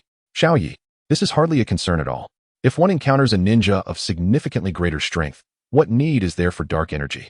Simply managing to escape would be an immense stroke of luck, Tsunade replied with a smile. Indeed, as you say, Sister Tsunade, if faced with a ninja of overwhelming strength, engaging in battle is futile. Merely escaping would be a fortunate outcome. Xianyi chuckled in agreement. All right, having demonstrated the Tai Chi palm in slow mode, allow me to exhibit it in fast mode for your observation. With that, Xianyi once again assumed a perplexing stance. Although the posture was inscrutable, it exuded an undeniable power. Swish, swish, swish. He struck a large tree with remarkable speed. In the heart of the forest, where trees were plentiful, there was no need for concern over damaging them. Bang, bang, bang. Swiftly and exceedingly fast. This iteration of the Tai Chi palm in fast mode was entirely distinct from its slow counterpart. The slow mode emphasized the art of overcoming speed with slowness. Though this slowness did not equate to a lack of swiftness, rather, it appeared deliberate and measured. Conversely, the fast mode of the Tai Chi palm stood in stark contrast to the slow mode, emphasizing rapid execution and delivering immense power with each strike. Furthermore, this fast mode significantly amplifies both speed and strength, with the degree of increase dependent on the practitioner's proficiency. Currently, Xianyi's augmentation hovered around threefold, mirroring the power reduction observed in the slow mode. Loading more content. Please hold on. This site is optimized for mobile browser access. If you encounter this paragraph, it indicates a failure to load the chapter content. Please disable reading mode, immersive mode, novel mode, and ad blocking features in your browser. Or copy the URL to another browser to read. Sister Tsunade, watch closely and observe how I employ the Tai Chi palm in fast mode. Upon finishing his statement, Xianyi accelerated his strike speed once more. The fast mode of the Tai Chi palm not only enhances power and speed, but also possesses a formidable capability. It can seal the chakra acupoints of adversaries. The sealing of chakra acupoints? This bears a striking resemblance to the gentle fist techniques of the Hyuga clan, though in comparison, the Tai Chi palm is superior. Tsunade pondered for a moment before speaking. The Hyuga clan? Xianyi inquired, puzzled. Indeed, they are a prominent clan within the Hidden Leaf Village. The Hyuga clan is considered one of the most powerful clans in Konoha, second only to the Uchiha clan, making them one of the strongest, Tsunade explained. Kagura explained to him. So that's how it is. I understand now. I understand. Xuanya nodded. After 2 more hours, Xuanya had elaborated on the 2 disappearances to both of them. Although somewhat fatigued, the endeavor was well worth it. Having listened to Xuanya's lengthy discourse and observed Xiaoya demonstrate both the rapid and slow modes of Tai Chi palm, Kagura felt confident enough to attempt the technique herself. She found a clear space and began her practice. Similarly, Shireen, standing beside Kagura, also sought a vacant spot to hone her Tai Chi palm skills. What appeared deceptively simple and sounded effortlessly comprehensible revealed its true complexity only when one attempted to execute it. Mastering the initial stance of Tai Chi palm proved quite challenging. Not to mention the myriad of peculiar postures associated with it. Beyond these unconventional stances, there were also intricate techniques for sealing chakra points to enhance speed and strength in the rapid mode, as well as the subtle use of hidden energy and methods to diminish an opponent's force in the slow mode, all of which were exceedingly difficult. Though the Tai Chi palm postures were challenging to achieve, Kagura, having absorbed Xuanya's extensive explanations and witnessed his practical demonstrations, managed to awkwardly assume the Tai Chi stance alongside Shireen. Their poses appeared rather strange and clumsy, starkly contrasting with Xuanya's elegance. Yet, despite the awkwardness, an immense aura emanated from their stances, imbued with an ancient essence that promised to unleash a unique power. The peculiar postures they struck, while embodying the essence of Tai Chi palm, still felt remarkably stiff and disjointed. Soon, they paused, looking to Xuanya for guidance. Well, how should I put this? Your execution of Tai Chi palm is exceedingly awkward and lacks fluidity, which is quite discomforting to observe. Perhaps it's due to your limited practice. Or maybe your understanding of this martial art is insufficient, leading to such awkwardness in your performance, Xuanye assessed. However, it's commendable that you have reached this level on your first attempt. It's quite impressive, he reassured them. Alas, perhaps the profundity of Tai Chi Palm renders it inherently difficult to master, Kagura mused softly. All right, let's call it a night. We shall rest now and depart from this place tomorrow, she declared. Xuanye inquired. Where shall we go from here? To be honest, I am uncertain. We can simply wander aimlessly, exploring wherever the path may take us, without the need to target a specific destination, she remarked, gazing into the distance. Ah, is that so? Well, perhaps this is indeed a delightful decision. Even if the destination remains unknown, isn't it rather intriguing? Xuanye pondered. Thus, Xianyi and his companions began to rest. Naturally, he took it upon himself to prepare dinner, having teamed up with Xiaobai to hunt a few wild beasts. After a simple preparation, they roasted the meat, which served as their evening meal. The night was brilliantly illuminated, with a crescent moon gracefully suspended in the sky, surrounded by countless twinkling stars that dazzled with their beauty. Xianyi found himself inexplicably gazing upwards, entranced by the celestial splendor. The starry sky was truly magnificent, with the crescent moon and scattered stars adorning the boundless expanse above, creating a breathtaking spectacle. As he admired the view, Xianyi could not help but exclaim in wonder. At that moment, Tsunade noticed something amiss with Xianyi. Observing his fixed gaze towards the heavens, she too curiously tilted her head upward. Chapter 195, Hellish Training Upon Raising Her Head. Tsunade was greeted by a vast expanse of starry sky, devoid of any other sight. Shinya, what are you gazing at? Why aren't you asleep? Tsunade questioned, puzzled by his actions. What am I looking at? Sister Tsunade, do you not find this starry sky truly beautiful? Shinya did not reply to her inquiry about his lack of sleep. Instead, he shared his current sentiments with Tsunade. The starry sky is magnificent. Tsunade looked up once more, still confronted with the endless stretch of stars. Apart from a crescent moon bathed in white light and a scattering of twinkling stars, there was nothing else. Is this starry sky truly beautiful? Tsunade struggled to comprehend Shinya's feelings and why he would describe such a monotonous sky as beautiful. Yes, it is very beautiful. And I adore it, Shinya responded succinctly. Hee, if you like it, then look at it more. But remember to go to bed early, otherwise, you may find it difficult to rise in the morning. I understand. Sister Tsunade, you should sleep first. I'll head to bed shortly. Shinya replied. For some reason, he found the starry sky exceptionally beautiful. Gazing up at it in the tranquil night seemed quite pleasant. The night swiftly passed, and dawn broke once more. Shinya was up early, perhaps due to the long-standing habit of rising at such an hour. The morning air remained chilly, with droplets of dew clinging to the leaves. Occasionally, a few birds would flit across the sky, and everything was enveloped in a serene silence. Shinya found a relatively open area and commenced his early morning exercises. Before long, Tsunade and Shizen awoke. Seeing them awake, Shinya ceased his training and approached them. Naturally, Shinya took it upon himself to prepare breakfast, as there was no alternative. Should he neglect this duty, they would only have biscuits and some dry provisions, which he had no desire to consume. After breakfast, the trio departed from the place they had occupied for 3 days, wandering through the forest. The true size of the forest remained a mystery, regardless. They spent the entire afternoon walking without finding an exit. During their time in the forest, Shinya was also engaged in Tsunade's rigorous training. In the midday hours, after their meal, they resumed the hellish training regimen. Tsunade's training plan was utterly relentless, pushing them to their limits without mercy. Even if injuries occurred, it was of little concern, for she herself was a medical ninja capable of healing their wounds. Among these experiences, Shinya recalls with great anguish a particular aspect of his training focused on enhancing his evasion skills. This training involved Tsunade relentlessly pursuing him, while he was forbidden to retaliate and could only evade her attacks. For several consecutive days, Xianyi endured the relentless onslaught of Tsunade's fists. This ordeal was truly harrowing for him. Being unable to counterattack and having to solely evade was excruciating. In truth, even if he had the capacity to retaliate, it would have been of little consequence against Tsunade's formidable strength. She emphasized the significance of this training, asserting that evasion is crucial in combat. Consider this. In a battle against an adversary, if every one of your strikes lands upon them while they fail to touch you, the outcome of the confrontation would soon become abundantly clear. Thus began Xianye's arduous journey of training, enduring relentless blows from Tsunade without the ability to fight back. An experience rife with suffering. Tsunade's punches were no jest. Each one carried immense power, and a single blow would undoubtedly result in injury. Although she did not exert her full strength, Xianyi still faced the threat of harm from her strikes.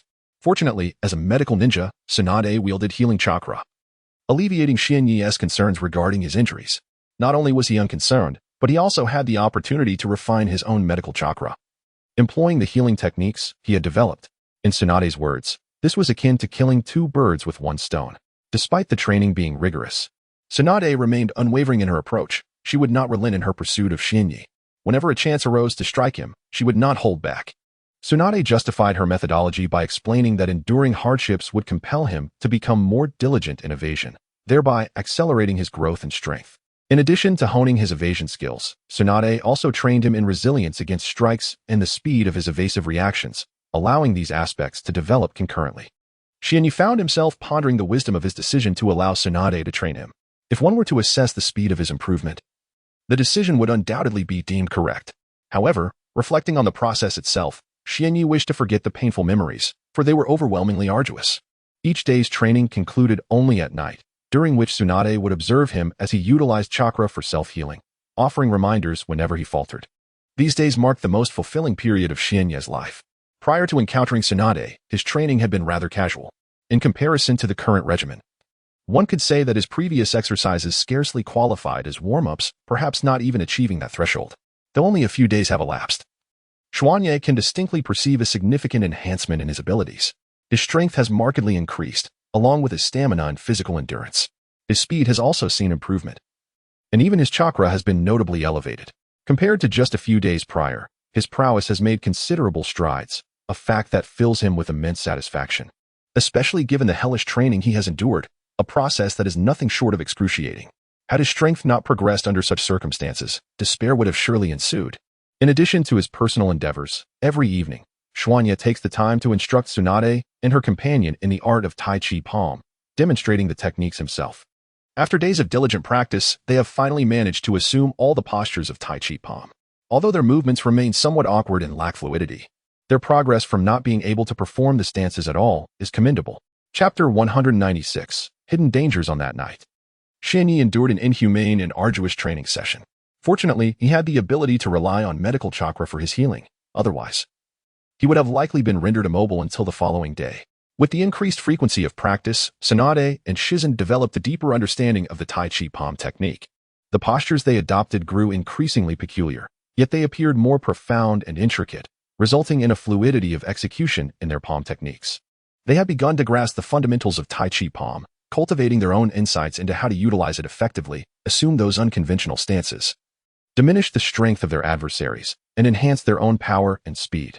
In a slow mode, they gradually learned to wield the subtle energy, while in a fast mode, they began to comprehend the art of sealing their opponent's chakra points. Their skills had significantly improved due to their mastery of this martial art. Xiao Yi, Tsunade ventured. I have long wished to inquire about that white tiger fong on your forehead. Its presence instills in me a sense of unease. That evening, having completed her practice of the Tai Chi Palm, Tsunade approached Xianyi and posed this question. Xianyi lifted his gaze to the vast expanse of the starry sky and replied slowly, "This white tiger fong is no benign entity. If given the choice, I would prefer not to have it upon my forehead." Then what exactly is this white tiger fong on your forehead? Could you share it with me, dear brother? Tsunade looked at his forehead, her expression tinged with concern. She sensed a notable shift in Xianyi's demeanor as soon as she broached the topic. His previously tranquil disposition seemed to ripple with agitation. The white tiger fong on my forehead brings calamity. Should my emotions become overly heightened, it will vanish. Hearing her brother's words, Tsunade felt perplexed and could not help but respond. Vanishing? Did you not express your dislike for it? Wouldn't its disappearance be a relief? Xianyi could not suppress a wry smile and sighed. Sister, you misunderstand. The vanishing I speak of is not the kind you envision. It merely disappears from my forehead, yet remains within me. If I become emotionally stirred, that white tiger fong will gradually fade away. In such instances, an overwhelming surge of malevolent energy will erupt within me, clouding my mind and inciting a fierce desire for slaughter. During that period, my strength may increase tenfold or more. However, this power comes at a cost. I will lose control over my body, and my consciousness may temporarily fade until the urge for violence subsides, at which point I may awaken once more. The voice of Xuanye was somewhat deep, as he maintained a reluctant attitude towards this matter. In his daily life, he consciously suppressed his emotions to prevent them from fluctuating dramatically. Consequently, he preferred to avoid interactions with others. fearing that contact could influence his feelings and potentially transform his white canine into an endless aura of malevolence, turning him temporarily into a frenzied killer. Xiaoya, hesitant yet encouraging, remarked, "Do not be too sorrowful. I believe you have managed this situation well." Indeed, Xuanye had addressed the issue, as long as he kept his emotions in check. The formidable canine would remain sealed by the Great Sealing Technique, thus preventing an overflow of dark energy that could lead him to lose his sanity. He offered her a wry smile before lifting his gaze to the boundless night sky. The celestial expanse remained as breathtaking as ever, providing a serene solace to his troubled heart. For reasons unknown, Xuanye often found himself gazing at the vast firmament at night, perhaps a habit that had existed even before his amnesia. He recalled that his sister, Tsunade, remained unaware of his memory loss. He resolved not to burden her with this knowledge, wishing to spare her unnecessary worry. As Xuanye contemplated the stars, Tsunade observed him with a sense of distress, reflecting on the painful experiences endured by such a young child. If Xuanye were an ordinary person, she might have been indifferent, given the countless individuals suffering in this world. Yet, he was her only brother now, and she felt compelled to assist him. Suddenly, a spark of inspiration illuminated her eyes. She remembered the Yin sealing technique she possessed. Perhaps imparting this S-rank sealing technique to Xiaoya could prove beneficial. Thus, Tsunade shared her knowledge of the Yin sealing technique with Xuanye, teaching him how to wield it. Xuanye, with his extraordinary talent, resolved to learn this S-rank sealing technique upon hearing Tsunade's explanation. Though uncertain about how it compared to the great sealing technique he had mastered or its practical utility, he deemed it irrelevant. This S-rank sealing technique was taught by his sister Tsunade, and regardless of its effectiveness, he was determined to learn it for her sake, hoping it might indeed be useful. With a newfound understanding of the Yin sealing technique, Xuanye quietly settled onto the ground, closing his eyes in stillness, contemplating the intricate knowledge surrounding the technique. The Yin sealing technique should be like this, and this, and this. Yes, just so. After familiarizing himself with the technique in his mind and mentally performing its execution, he gradually opened his eyes, feeling confident in his mastery. After familiarizing himself with the shadow sealing technique in his mind and mentally rehearsing its operational process, Xuanye finally opened his eyes. An hour had elapsed. And given that the shadow sealing technique is at least an S-rank sealing technique, it is understandable that it took such time to comprehend. Throughout this period, Tsunade remained steadfastly by Xuanye's side, not moving an inch. Only when Xuanye opened his eyes did she rise, inquiring, "Xiaoya, have you mastered the shadow sealing technique with confidence?" Chapter 197. The shadow sealing technique. Katsumi observed as Xianyi closed his eyes for just an hour, then opened them again. She felt a flicker of surprise, but her extensive experience in battle allowed her to suppress her astonishment. Nonetheless, a trace of concern lingered on her visage. "I believe I have nearly mastered it. All that remains is to execute the shadow sealing technique," Xianyi responded softly. Although he was uncertain of the technique's efficacy or its potential consequences, he was confident that it would not yield adverse results. Even if it proved ineffective, it would not worsen the situation. "Then, little knight, you can focus on your practice here. I will remain by your side to protect you." "There is no need to worry about any threats," Katsumi assured him with unwavering determination. She had resolved that, regardless of the dangers that might arise during this period, she would shield her brother, allowing him a tranquil space to perform the S-rank shadow sealing technique. Xianyi nodded in acknowledgement of Katsumi's reassurance, then settled onto the ground, commencing the flow of chakra within him, aligning it with the S-rank shadow sealing technique. Sitting cross-legged, he closed his eyes and directed all his focus toward manipulating his chakra. Disregarding the external world, he trusted in his sister Katsumi's ability to ward off any threats aimed at him.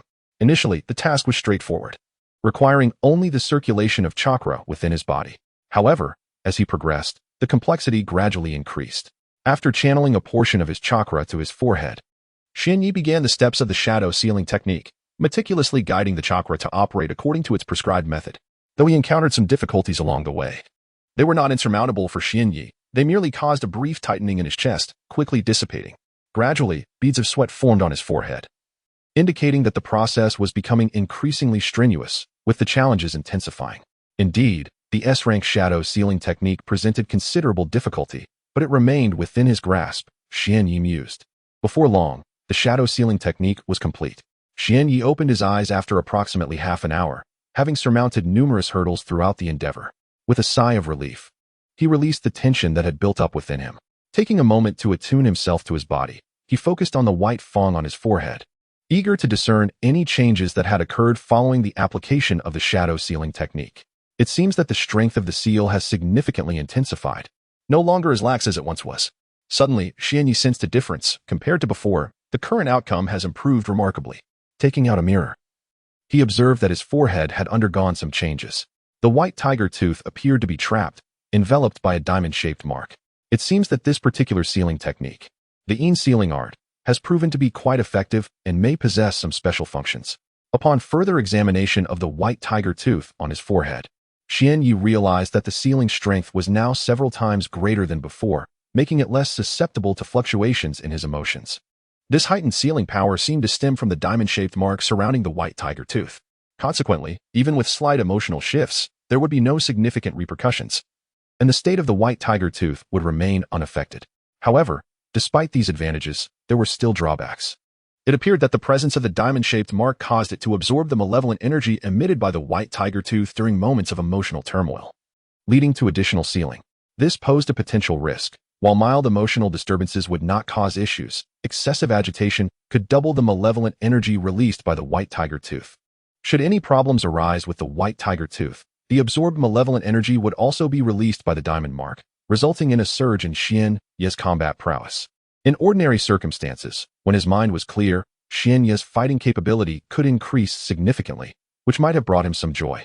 Yet, during such moments, his consciousness would temporarily fade, meaning that although his combat strength surged, it would merely facilitate his ability to kill, leading to an even greater body count. Xiaoyi, has the sealing art proven effective? Tsunade inquired upon seeing Xianyi open his eyes and noticing the newly formed diamond mark on his forehead, which had ensnared the white tiger tooth. Although she observed the change, she remained uncertain about the efficacy of this S-rank sealing technique. Thank you, Tsunade. The S-rank sealing technique. Sealing art has indeed enhanced the sealing strength of my white tiger tooth immensely. It has been incredibly beneficial, Xianyi replied with a smile. What thanks do you speak of, Xiaoyu? You are my brother. Is it not a natural duty for a sister to assist her brother? Tsunade responded, sharing in his joy upon witnessing his smile. However, Xianyi hesitated for a moment before expressing, yet, it does have its drawbacks. He then explained the disadvantages of the diamond mark to Tsunade, leaving her momentarily speechless. I wonder if my decision to grant you this S-rank sealing technique, sealing art, was indeed the right choice, Tsunade mused, indulging in a moment of self-deprecation. There is no need for concern, Tsunade. In truth, I believe the benefits of this situation far outweigh the drawbacks. After employing the sealing technique, although the consequences of an outbreak would be dire, as long as it remains dormant, all will be well. Most importantly, I no longer feel the need to suppress the emotions that reside within me. I can express my anger freely without the burden of restraint. Thus, I perceive the advantages to be significant, while the disadvantages exist, even should an outbreak occur. What difference would it make if I were to grow stronger? Xianyi does not succumb to pessimism. After all, even if one were to adopt a bleak outlook, the outcome would remain unchanged. It is far better to embrace each day with joy, is it not? For reasons unknown.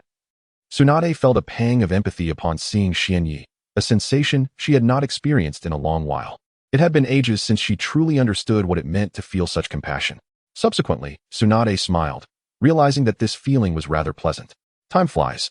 3 years have passed in the blink of an eye. Xianyi is now 9 years old, significantly taller and more robust than he was 3 years prior. The rigorous training he has endured over these 3 years can only be described as hellish. If his physique had not undergone substantial growth during this time, that would indeed be concerning. Xianyi has made remarkable progress in these 3 years. His strength is incomparable to what it was 3 years ago. If one were to draw a comparison, it could be said that Xianyi's current abilities are at least 5 times more formidable than they were 3 years ago. Throughout these 3 years, Xianyi's chakra level has reached the level of a CH Nin, with its intensity surpassing that of a J Nin. His proficiency in various taijutsu and ninjutsu has also significantly improved, including in medical ninjutsu, as he frequently sustained injuries during his grueling training, necessitating self-treatment. Tsunade refrains from intervening. She merely observes with a discerning eye. Only if Xianyi is unable to address his own injuries will she step in. Otherwise, she remains resolute in her decision not to intervene. Perhaps the disparity in having a capable master is substantial. During the period of Tsunade's rigorous training, Xianyi had never anticipated such immense progress, nor could he have foreseen the significant enhancement in his strength. His chakra, ninjutsu, taijutsu, and more have all experienced remarkable advancement, elevating his abilities to several tiers. Over these 3 years, perhaps due to the sealing technique, Xianyi has not once experienced a temporary loss of consciousness. Even when his emotions fluctuate, The white fong on his forehead remained steadfast and unyielding. It appears that the S-rank sealing technique bestowed upon him by Tsunade has proven to be extraordinarily potent. Otherwise, there would have certainly been multiple outbreaks during these 3 years.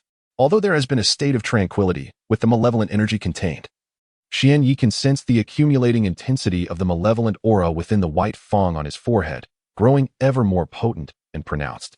The ominous aura grew increasingly formidable, instilling a sense of trepidation within itself. Should that white tiger fong truly unleash its malevolence, its power would undoubtedly surpass anything witnessed 3 years prior, escalating to terrifying levels. At that juncture, it would be improbable for many to withstand its onslaught, leaving only the option for that malevolence to dissipate naturally. Aside from Xian Yi, the advancements of Tsunade and Shizen over these 3 years have also been markedly significant. Their comprehension of the Tai Chi Palm technique has deepened considerably. Although their execution still pales in comparison to Xian Yi's prowess, it is commendable nonetheless. In the swift mode of the Tai Chi Palm, they have adeptly learned to seal their opponent's chakra while simultaneously doubling their own speed and strength. One must not underestimate this doubling. Tsunade, already a formidable figure of the Hokage tier, would experience a substantial augmentation in her abilities when employing the Tai Chi Palm, transcending the mere arithmetic of 1 plus 1. In addition to mastering the swift mode, they have also become proficient in the slow mode of the Tai Chi Palm. In this form, they can easily infuse their opponent with hidden energy, effectively diminishing their strength by an equivalent degree to their own enhancement. Eye of the God, activate. At this moment, Xian Yi found himself in a relatively open area, engaged in combat with Tsunade. To stand a chance against her, he knew he must exert his utmost strength, otherwise, he would be unworthy of the confrontation. Tai Chi Palm, swift mode, activate. Once again, Xian Yi unleashed his most potent martial art. With the swift mode of the Tai Chi Palm activated, his power, speed, and overall capabilities surged fivefold. This overwhelming increase in strength gave him the impression that he could engage Tsunade in an ultimate battle. However, he was acutely aware that this sensation was misleading, merely a byproduct of his sudden surge in power. The reason for not activating the slow mode of the Tai Chi Palm was due to his inability to penetrate Tsunade's body with hidden energy. Thus, the swift mode seemed the more prudent choice. After all, his mastery of the Tai Chi Palm had reached a level where he could effortlessly switch forms during combat. He could summon the swift mode at will or revert to the slow mode as desired. Oh, so you have activated the swift mode of the Tai Chi Palm. It seems your strength has indeed increased fivefold, Tsunade remarked with a smile after assessing Xian Yi. However, even that may not suffice. The battle unfolded with remarkable simplicity. Xian Yi swiftly retrieved several shuriken from his pocket and hurled them towards Tsunade. Although propelled with considerable force, these small projectiles were insufficient in the face of Tsunade's prowess. With a graceful leap, she evaded the incoming shuriken, which then found their mark in the ground, stirring up a cloud of dust. Xiao Yi, is this truly the extent of your offensive capabilities? Merely these few kunai? Such feeble attempts cannot hope to conquer me, Tsunade remarked with a subtle smile. Certainly not. I am well aware that these kunai are insufficient against you, Sister Tsunade. Hence, I have prepared my next assault to strike at you. Suddenly, another manifestation of Xian Yi emerged from behind Tsunade, launching an attack with a flurry of punches. The sound of the wind whistling around his fist was a clear testament to the formidable power behind his blows, undeniably potent. In an instant, the Xian Yi facing Tsunade vanished. Ah, so it is the shadow clone technique, creating a clone to obscure my vision. Quite clever indeed. However, relying solely on such tactics remains futile. Tsunade quickly adapted to Xian Yi's offensive maneuvers. With a mere shift of her body, she deftly evaded his attack. And not only did she evade it, but she also retaliated with a swift palm strike. Alas, my speed is still too sluggish for Sister Tsunade. If only I had been quicker, that blow would surely have landed. At this moment, Xian Yi felt a sense of discomfort. What was meant to be a battle had devolved into a one-sided display of Tsunade's overwhelming prowess. Despite Xian Yi's evident improvements in strength, he remained at the mercy of Tsunade's relentless onslaught, enduring her effortless domination. Chapter 199, Progress and Strength in a Swift Motion. Xuanye collided directly with a grand tree, causing it to sway and tremble significantly. However, the quaking subsided almost instantly, and a multitude of leaves cascaded down from the branches, drifting through the air like delicate green snowflakes, presenting a rather enchanting sight. Although Tsunade did not exert her full strength, employing merely a fraction of her capabilities, it was abundantly sufficient to overwhelm Xuanye, as evidenced by the current situation. The outcome of this battle was unequivocally clear, concluding with Tsunade's effortless victory, which she achieved with minimal exertion. Xiaoya, while your progress over these 3 years has been quite evident, you still lack the requisite strength to contend with me, Tsunade remarked. a playful smile gracing her lips as she teased Xuanya. Rising from the ground and brushing off the dirt from his face, Xuanya slowly began to speak. That's not.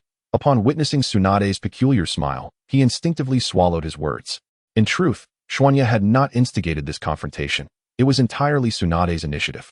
He was acutely aware of his own capabilities, though he had made considerable strides in strength over the past 3 years. With his chakra ascending to the level of a chunin and his power reaching that of a jonin, engaging Tsunade under such circumstances would only invite unnecessary hardship. Recognizing the futility of matching her prowess, Xuanya had no desire to subject himself to further torment. Sister Tsunade, your strength remains as formidable as ever. I am no match for you, Xuanya expressed with a hint of reverence. The past 3 years had been arduous for Xuanya.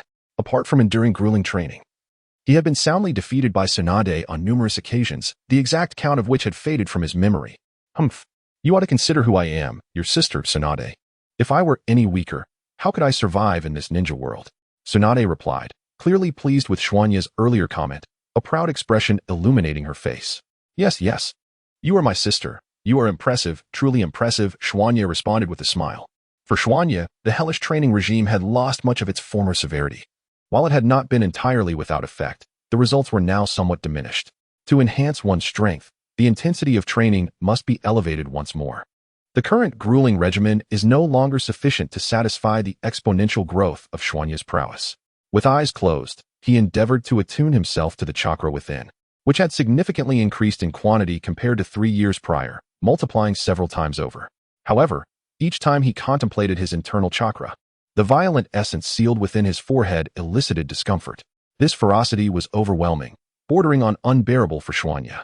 Though currently sealed, he was uncertain when this tempestuous malevolence might erupt.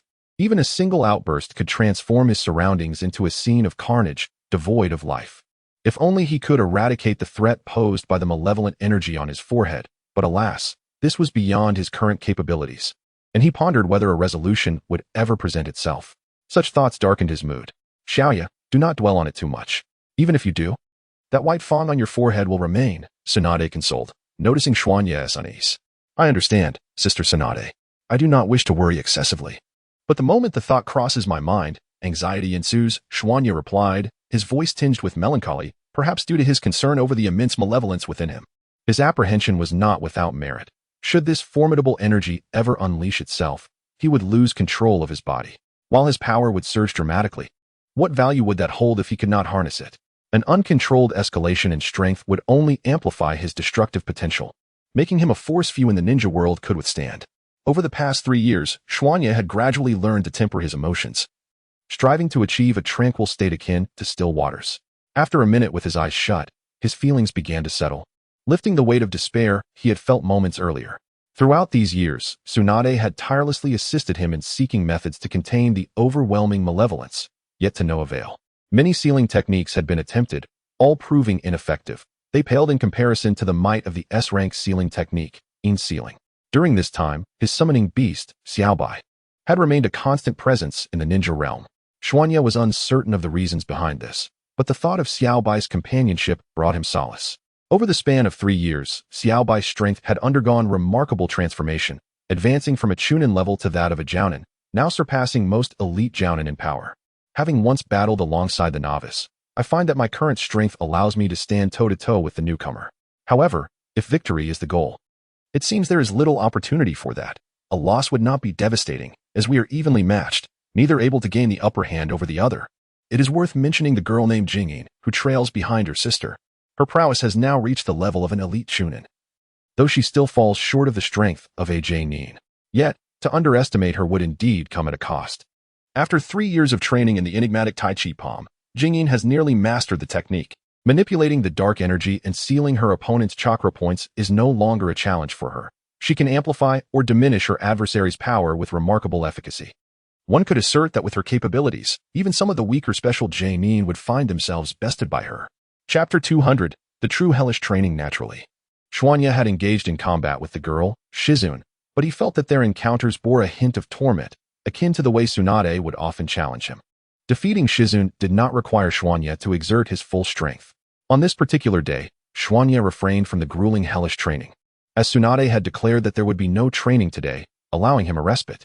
Upon hearing such astonishing news from Tsunade, Xuanya felt a surge of joy. However, that delight was swiftly extinguished by her subsequent words. Xiaoyi, dear sister, I have observed a significant enhancement in your prowess. Continuing with the same intensity of hellish training would yield negligible results. Thus, I intend to amplify the training regimen starting tomorrow, allowing you to experience what true hellish training entails. As Xuanya listened to Tsunade's cheerful proclamation, a sense of foreboding enveloped him. Had the training he underwent over the past 3 years not been genuine hellish training, but rather a diluted version? Such thoughts plagued his mind, preventing him from achieving any semblance of rest throughout the day. As he pondered the true nature of hellish training and how it differed from his experiences over the past 3 years. Soon, night fell, and with a mix of anxiety and trepidation, Xuanya endured the night. The following day, before dawn broke, Xuanya, Shizun, and the creature, Xiaobai, remained in peaceful slumber, the most blissful time for rest. However, that tranquility was short-lived, for Tsunade abruptly roused Xuanya from his dreams, an act that left him quite irked. Being forcibly awakened while immersed in sleep is inherently displeasing. Although he usually rose early for hellish training, he had never experienced such an abrupt awakening before dawn. While still in the depths of sweet slumber, despite his reluctance to rise, what choice did he have? During the rigorous training over the past 3 years, there had been instances when he lingered in bed, only to be roused by Tsunade's loving yet firm approach. Rubbing his eyes sleepily, Xuanya blinked through the haze to see Tsunade standing before him. Sister Tsunade, why are we up so early? He inquired, pondering whether such an early rise would result in dark circles under his eyes. Yet, deep down, he recognized that such worries were unfounded.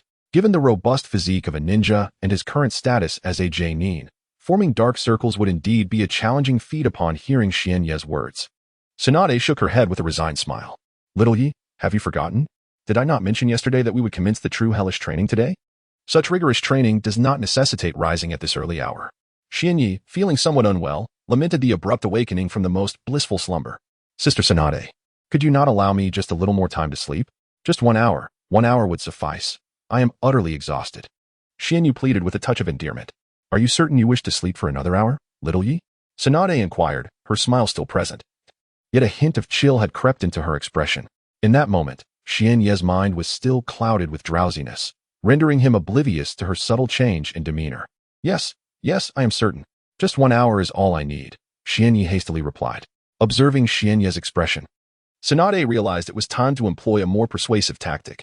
Do you wish to rise immediately, or would you prefer a taste of my affection in the form of my fist? Tsunade raised her fist gradually. Upon witnessing her gesture, Xuanyi's once drowsy mind cleared in an instant, dispelling the sleepiness. Haha, I will get up right away. Sister Tsunade, I would rather not experience your affection. Xuanyi responded with a smile, addressing her respectfully. Very well, little Yi.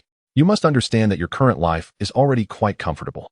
Although the training may be arduous, as long as you are alive, is that not the best circumstance?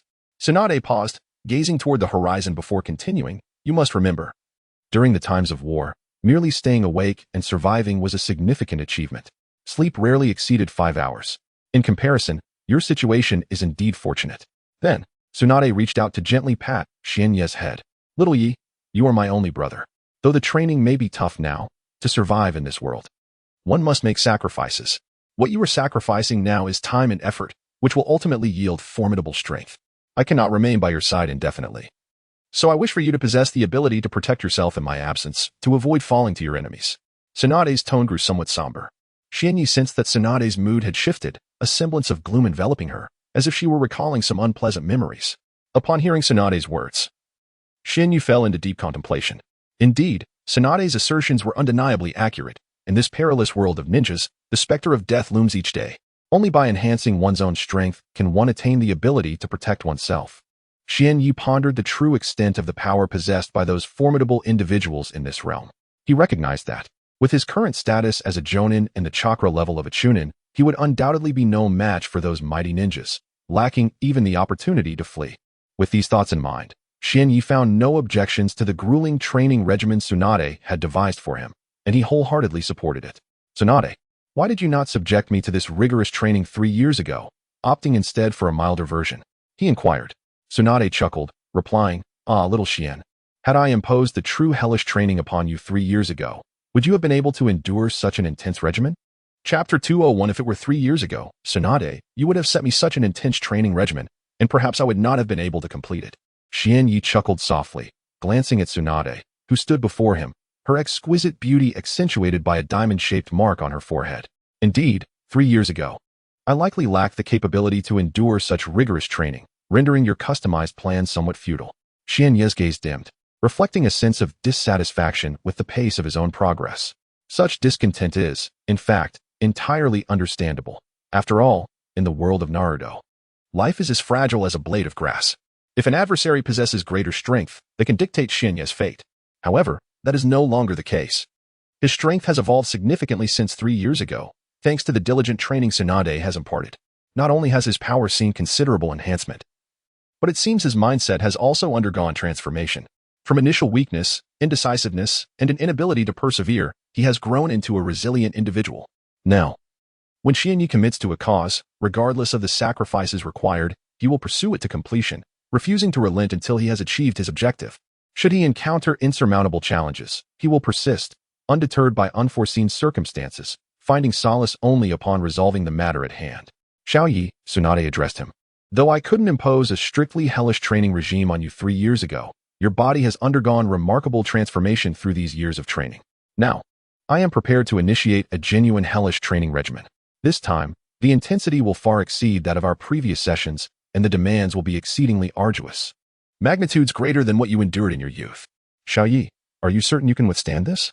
If you feel you cannot endure, it would be wise to withdraw now rather than falter midway. However, if you believe you are up to the challenge, let us commence. Each word Tsunade spoke was imbued with gravity, her expression stern and resolute.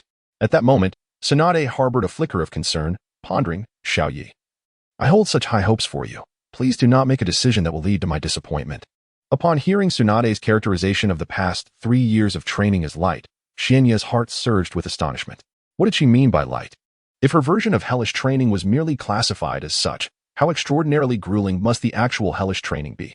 At this moment, Xian Yi dared not entertain any thoughts. Fearing that indulging in fantasies would lead him to succumb to fear, retreat, and ultimately lose his courage, I have resolutely decided to enhance my strength in this world, where human life is as fragile as a blade of grass, so that I may possess the capability to survive. Sister Tsunade, I have long made my decision. I shall embark on the rigorous hellish training you have prescribed for me. I genuinely wish to acquire the power to protect myself in a realm where people are as vulnerable as blank sheets of paper. Xian Yi's gaze was unwavering, devoid of any hint of retreat. In the face of this fundamental challenge, he showed no inclination to withdraw. Although he harbored a strong aversion to such intense training, he was willing to endure it for the sake of rapidly improving his abilities. Observing Xian Yi's expression, Tsunade felt a deep-seated joy for him. Well, since you have made your decision, let us commence the true hellish training, she declared. Upon hearing this, Xian Yi felt a pang of discomfort in his heart, perhaps a blend of anticipation and trepidation for the grueling trials that lay ahead. What manner of hellish training, more extreme than Tsunade's childhood experiences, was about to unveil itself? Thus began Xian Yi's arduous and excruciating day of genuine hellish training. Unbeknownst to him, Tsunade produced a weighted suit weighing 20,000 kilograms, insisting that he don it. Confronted with this situation, Xian Yi sensed that his days of ease were drawing to a close, and that difficult times were imminent. After all, 20,000 kilograms is no trifling matter. Although Xian Yi had trained with weighted suits over the past 3 years, those had never exceeded 1,000 kilograms. Now, faced with a suit of such an overwhelming weight, he found himself utterly unprepared. With no chance to react, it seems Tsunade had no intention of granting him a moment to gather himself. Once he donned the 20,000 kilogram suit, he found movement to be a strenuous endeavor, as if he were bearing the weight of an enormous mountain. The burden was indescribably heavy, rendering him unable to articulate his suffering. This hellish training was a choice he had made. Having committed to it, he resolved to endure the inevitable pain of the process. The most outrageous aspect was that, after waking him before dawn to commence the grueling training, Tsunade promptly retreated to her slumber, leaving him to face the trials alone. Indeed, he returned to slumber, which stirred a sense of unrest within Xian Yi's heart. Though he felt a deep ache and longed to return to sleep himself, such thoughts were of no consequence. Having promised Tsunade to undertake rigorous, hellish training, Xian Yi resolved not to cut corners in the slightest. In this world, to enhance one's strength, one must engage in earnest training. Only through enduring such arduous and painful trials can one hope to make even the slightest advancement in power. This is the nature of existence here. To elevate oneself, one must be willing to pay a substantial price. For Xian Yi, The cost of rapidly augmenting his abilities lay in the realm of suffering and hardship. Only by persevering through such tribulations could he anticipate a swift ascent in his prowess once more. Chapter 202. Training. The process of enhancing one's strength is perpetually arduous and fraught with discomfort.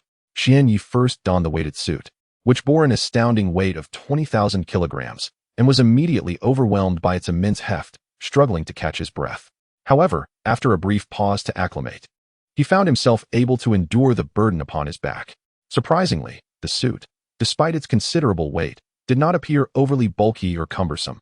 Rather, it resembled ordinary clothing, albeit constructed from specially forged iron, giving it a somewhat segmented appearance. Yet, this aesthetic left Xian Yu feeling somewhat disdainful. He felt that such a look rendered him rather unrefined and unattractive, wholly unsuitable for his persona. Nonetheless, in pursuit of greater strength, he resolved to set aside his vanity, recognizing the necessity of wearing this weighted suit due to its remarkable training efficacy. Thus, the notion of foregoing the 20,000 kilogram suit became utterly impractical. Once clad in the suit, and with Tsunade returning to her slumber, Xian Yi decided to embark on the first task she had assigned him, to run 20,000 meters through the forest while encumbered by the weight. For a ninja, 20,000 meters is not an insurmountable distance, nor is it particularly daunting for him. Yet, with the weighted suit now in place, he doubted whether he could manage even 1,000 meters without succumbing to exhaustion. As these thoughts crossed his mind, a pallor washed over his face, and a flicker of doubt crept into his heart. However, these unrealistic notions were swiftly cast aside, for this grueling regimen was devised by his sister, Tsunade. Her rationale for such a rigorous training plan must surely be grounded in her profound understanding of his current physical capabilities and strengths. Otherwise, she would not have constructed such an arduous program. Reluctantly, Xian Yi acknowledged that despite his inner urges for leniency, he had committed to fortifying his abilities in this fragile world, and thus could not afford to be complacent. Summoning his resolve, he steeled himself, thinking, "It's merely a distance of 20,000 meters. It's not that far." Gritting his teeth, he prepared to run.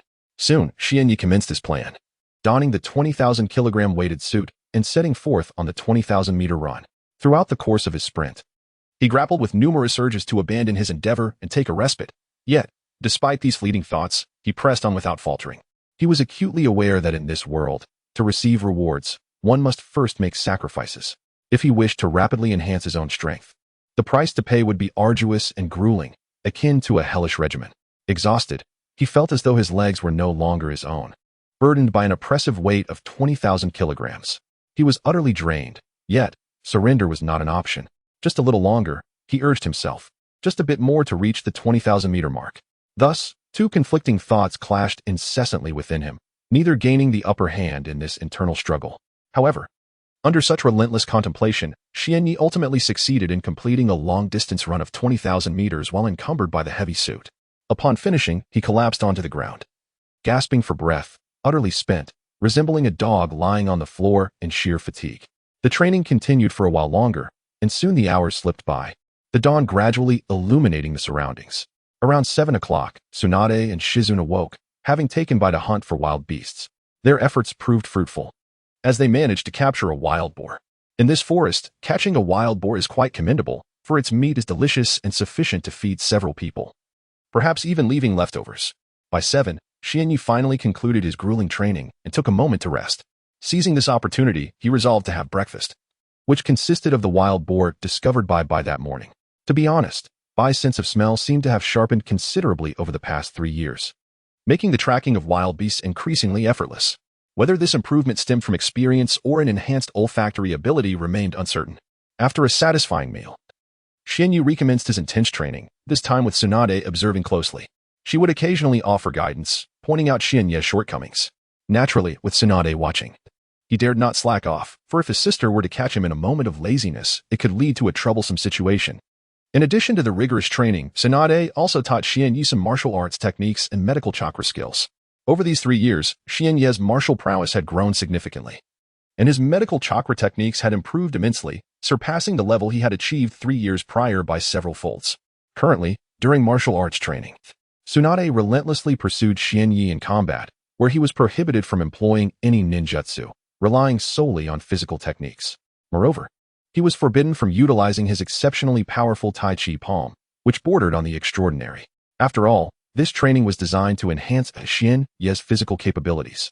and such restrictions were, therefore, entirely justifiable. However, the outcome of the battle between Xian Yi and Tsunade is predictable. It undoubtedly concludes with Xian Yi facing a resounding defeat. In fact, it is not merely a defeat, but a rather severe one. Perhaps due to the presence of medical chakra, Tsunade does not hold back at all, launching her attacks with utter ruthlessness.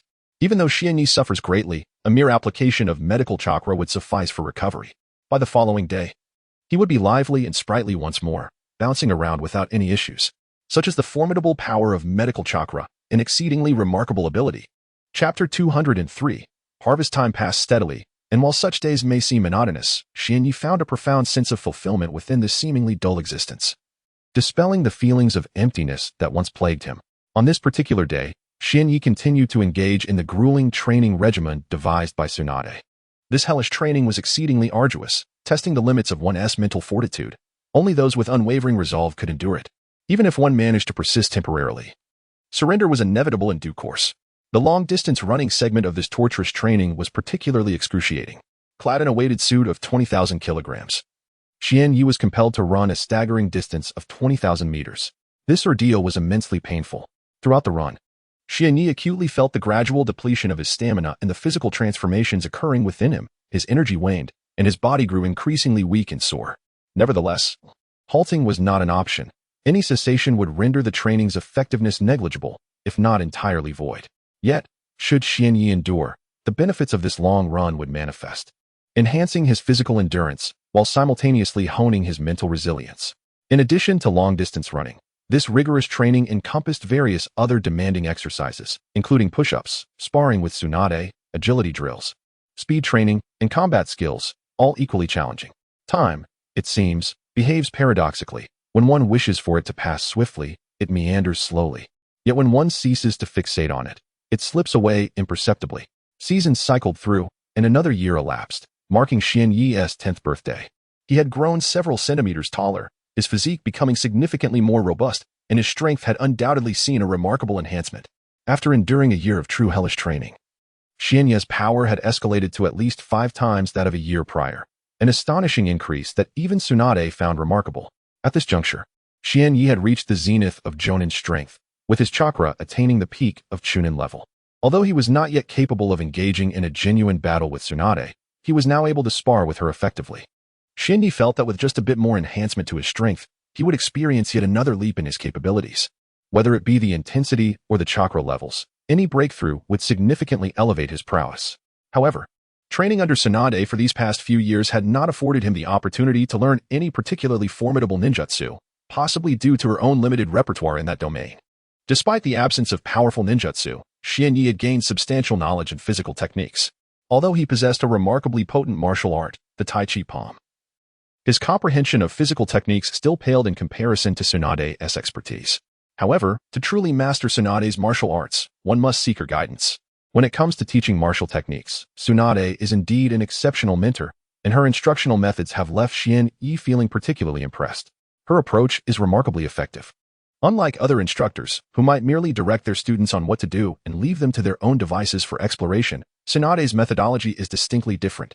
She encourages Xian Yi to practice independently first, and only after he feels sufficiently prepared does she step in to offer her insights, pointing out areas for improvement until perfection is achieved.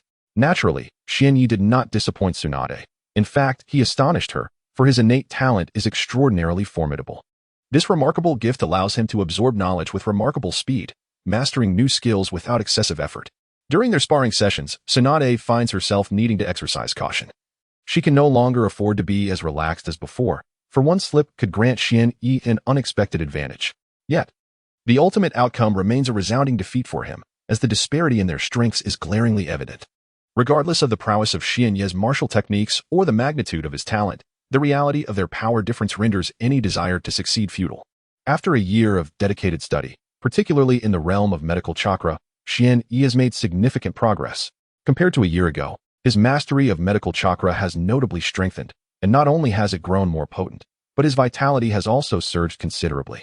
It is worth mentioning that while Xian Yi may not yet rival Tsunade in overall strength, he has reached a level where he can engage in a contest of strength with her regarding medical chakra, indicating that his abilities in this domain have become comparable. Although a slight gap remains, it is negligible, akin to zero, rendering their differences almost insignificant. With such powerful medical chakra at his disposal, Xianyi is confident that he can navigate the treacherous landscape of the ninja world with greater ease and effectiveness.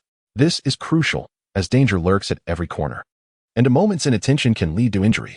In such instances, the capacity of medical chakra becomes invaluable, allowing him to heal his wounds and swiftly restore his combat readiness. In the heat of battle, should both combatants sustain severe injuries, it is certain that Xianyi, with his medical chakra, will have the upper hand. While both may be gravely hurt, he possesses the ability to discreetly mend his injuries, thereby gaining a significant advantage in the confrontation. Xianyi has always held a steadfast belief that in the future, his medical chakra will undoubtedly rival that of Tsunade. After all, he is still young and possesses ample room for growth, coupled with formidable talent. Therefore, his aspiration to surpass Tsunade is not merely a fanciful dream. In addition to this ambition, over the course of the past year, Xianyi has delved deeply into the body techniques he has acquired, enabling him to unleash even more potent martial arts and ninjutsu. His efforts have borne fruit. The Tai Chi Palm, which could only achieve a 5-fold amplification or reduction a year ago, has now reached an astonishing capacity for 7-fold enhancement or diminishment. This 7-fold figure is indeed an exceedingly extraordinary number. Chapter 204. The amplification of ninjutsu power. The figure 7 is not merely as straightforward as it appears. It signifies the ability to elevate one's speed, strength, and overall physical prowess 7-fold. This equates to a 7-fold augmentation of one's capabilities, beyond mere enhancement. This technique also has the capacity to diminish the strength of adversaries, effectively reducing their abilities by a factor of 7, which is undeniably terrifying. One can imagine that in the midst of battle, to suddenly amplify one's strength 7-fold or to weaken an opponent to the same extent would leave them astounded, perhaps even incapable of mounting a proper defense, thereby significantly increasing the likelihood of one's victory. In addition to her own augmentation, Tsunade and Shizen also experience enhancements. Tsunade's chakra has reached the level of a Kage, resulting in a substantial quantity, while Shizen's chakra has seen notable improvement, suggesting that with a bit more effort, she could ascend to the rank of Special Jonin. Aside from chakra, the most substantial improvement for both lies in the Tai Chi Palm technique. Over the past year, Tsunade has diligently practiced this martial art, deepening her understanding of it. As her comprehension deepens, the power of the Tai Chi Palm grows stronger, now achieving a 3-fold enhancement and diminishment. Although 3-fold may not rival the 7-fold power of Xianyi, it should not be underestimated. After all, Tsunade's strength is already at the Kage level, and a further tripling of that potency is exceedingly formidable. In a fully unleashed state, Xianyi finds that in combat with Tsunade, who has not yet employed the Tai Chi Palm, he can only compel her to exert approximately 2/3 of her strength. Beyond that, he would struggle to maintain his stance. After all, Tsunade not only possesses Kage-level chakra, but also wields a formidable strength that can only be described as monstrous, making it exceedingly difficult for Xianyi to contend with her. In terms of ninjutsu, Xianyi has also made considerable advancements. The power of his A-rank, no-seal ninjutsu, the half-moon slash, has vastly surpassed its previous capabilities. Nevertheless, he feels that this particular technique still harbors potential for further enhancement. While the current iteration of the half-moon slash appears impressive and sounds spectacular, Xianyi senses that it is not yet fully realized. Despite its formidable appearance, he believes there remains room for improvement. At present, the half-moon slash seems somewhat unstable, as if its internal structure could be fortified, thereby increasing the sharpness of the ninjutsu. It might also benefit from an increase in chakra input. Perhaps through such refinements, the power of this technique could be significantly augmented, potentially elevating it from an A-rank ninjutsu to an S-rank level. Xianyi contemplated silently for a moment, then proceeded to a more open area, closing his eyes to acutely sense the state of the chakra within his body. At this juncture, the quantity of chakra he possessed was considerable, undeniably several times, if not dozens of times, that of an ordinary jonin. After attuning to the chakra within, Xianyi discreetly directed a portion of it to operate in accordance with the form of the A-rank ninjutsu, wind release, half-moon slash. Soon, his body was suffused with wind attribute chakra, which continued to accumulate and intensify. Not only was Xianyi undergoing a transformation, but it seemed as though a gentle breeze was beginning to stir throughout the forest, gradually intensifying with each passing moment. Wind release, half-moon slash. Xianyi recited silently in his mind. In an instant, this A-rank ninjutsu was unleashed, causing a tempest to erupt around him, with powerful gusts of wind swirling violently, lifting the dust from the ground into the air like a sandstorm, exhibiting formidable strength. At the very center of this tempest stood Xianyi, and before him materialized a crescent-shaped blade of wind, gleaming with a cold light, and radiating undeniable power. Even a seasoned jonin would feel trepidation in the face of such a blade, for its might was formidable enough to cleave a foe in twain with a mere misstep. Xianyi observed the crescent wind blade intently, noting its sharpness and destructive potential, realizing that its power had significantly increased compared to before. However, to truly gauge its potency, he needed to release it and assess the destruction it could wreak. With that thought in mind, Xianyi deftly commanded the crescent wind blade to unleash its destructive force. In an instant, the blade shot forth at an astonishing speed, so rapid that even Xianyi marveled at its velocity. If one were not vigilant, they might easily miss the trajectory of the crescent wind blade, for it moved with extraordinary swiftness. Moreover, it appeared that this blade was not only fast but also immensely powerful, with its speed correlating directly to its destructive capability. Under Xianyi's mental guidance, the crescent wind blade darted away, hurtling towards its target with breathtaking speed that quickened the heartbeat of any onlooker. With a resounding crash, the crescent wind blade tore through anything in its path as if they were mere paper, obliterating obstacles effortlessly and leaving them crumpled beneath its force. This situation persisted for several moments, during which the vast expanse of trees ahead of Xianyi had been severed by the crescent-shaped blade of wind. They lay on the ground in orderly rows, presenting a rather magnificent sight. At that moment, Xianyi felt a twinge of astonishment. The potency of this crescent-shaped wind blade was indeed astonishing, far beyond what he had anticipated. Its current strength surpassed that of the previous A-level formless ninjutsu, the crescent slash. However, despite this formidable power, it still fell short of achieving the might of S-level ninjutsu. Chapter 205. Failure. Although Xianyi's unlicensed A-level ninja technique, that is, the wind drift technique, has not been transformed into an unlicensed S-level ninja technique, the power of his current unlicensed A-level ninja technique, the wind drift half-moon slash, has greatly increased. It is much better than his previous unlicensed A-level ninja technique. Well, it seems that I still haven't managed to transform this unlicensed A-level ninja technique into an unlicensed S-level one. It seems that the difficulty is still a bit too high. After knowing his situation, Xianyi kept sighing. He felt very unhappy about being unable to transform his unlicensed A-level ninja technique, the wind drift half-moon slash, into an unlicensed S-level one. Perhaps this difficulty is really too great. Otherwise, there wouldn't be so few unlicensed ninjas in this ninja world.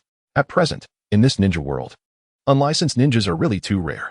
It seems that the most powerful unlicensed ninja technique is the unlicensed A-level ninja technique, that is, the wind drift spiral ball. To be honest, the power of this unlicensed A-level ninja technique, the wind drift spiral ball, is truly not exaggerated. Its power is really strong. This unlicensed A-level ninja technique, that is, the wind drift spiral ball, seems to have been created by the fourth Hokage, Watergate, in this ninja world. Its power is extremely great, and ordinary people can hardly imagine the true power of this unlicensed A-level ninja technique. In addition to this unlicensed A-level ninja technique, the wind drift spiral ball, besides the fourth Hokage, it seems that one of the three from the leaf, the toad, also knows this unlicensed A-level ninja technique.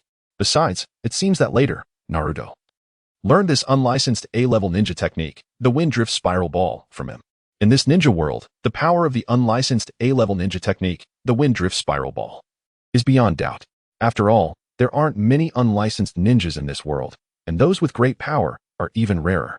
The unlicensed A-level ninja technique, the wind drift spiral ball, has a great reputation in the ninja world.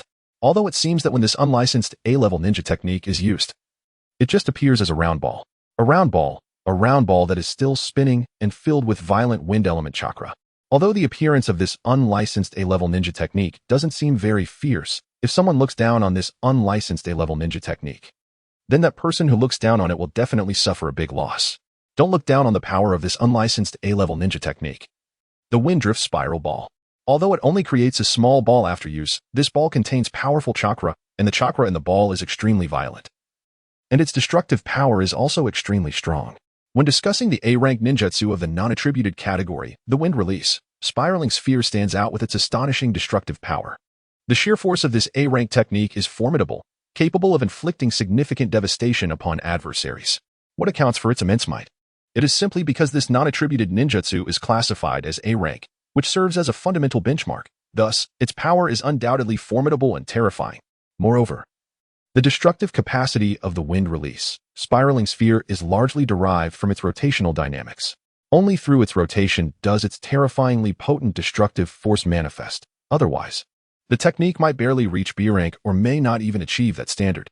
However, It is inconceivable that anyone would be foolish enough to deploy the wind release, spiraling sphere without allowing this powerful ninjutsu to rotate. Such individuals would have long since perished. In this world, where human life is exceedingly fragile, only the cold-hearted and the powerful can endure, while the naive gradually succumb to their fate. Although today I did not succeed in transforming my non-attributed A-rank ninjutsu into an S-rank technique, I am content with my progress. Not everything must culminate in completion.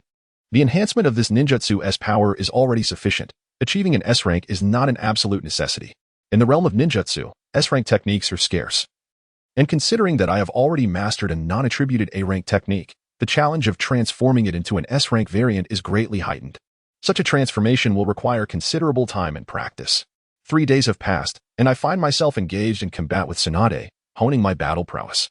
Yet, I can distinctly sense that Tsunade is preoccupied with something during our skirmish, her focus lacking.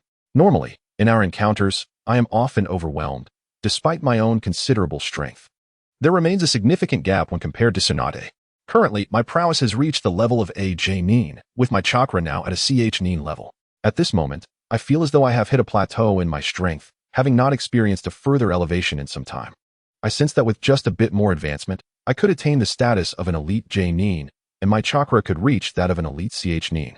Due to Tsunade's distracted state during our battle, I find it relatively easy to maintain my endurance, unlike the usual grueling encounters. Let us stop for today, Kaya.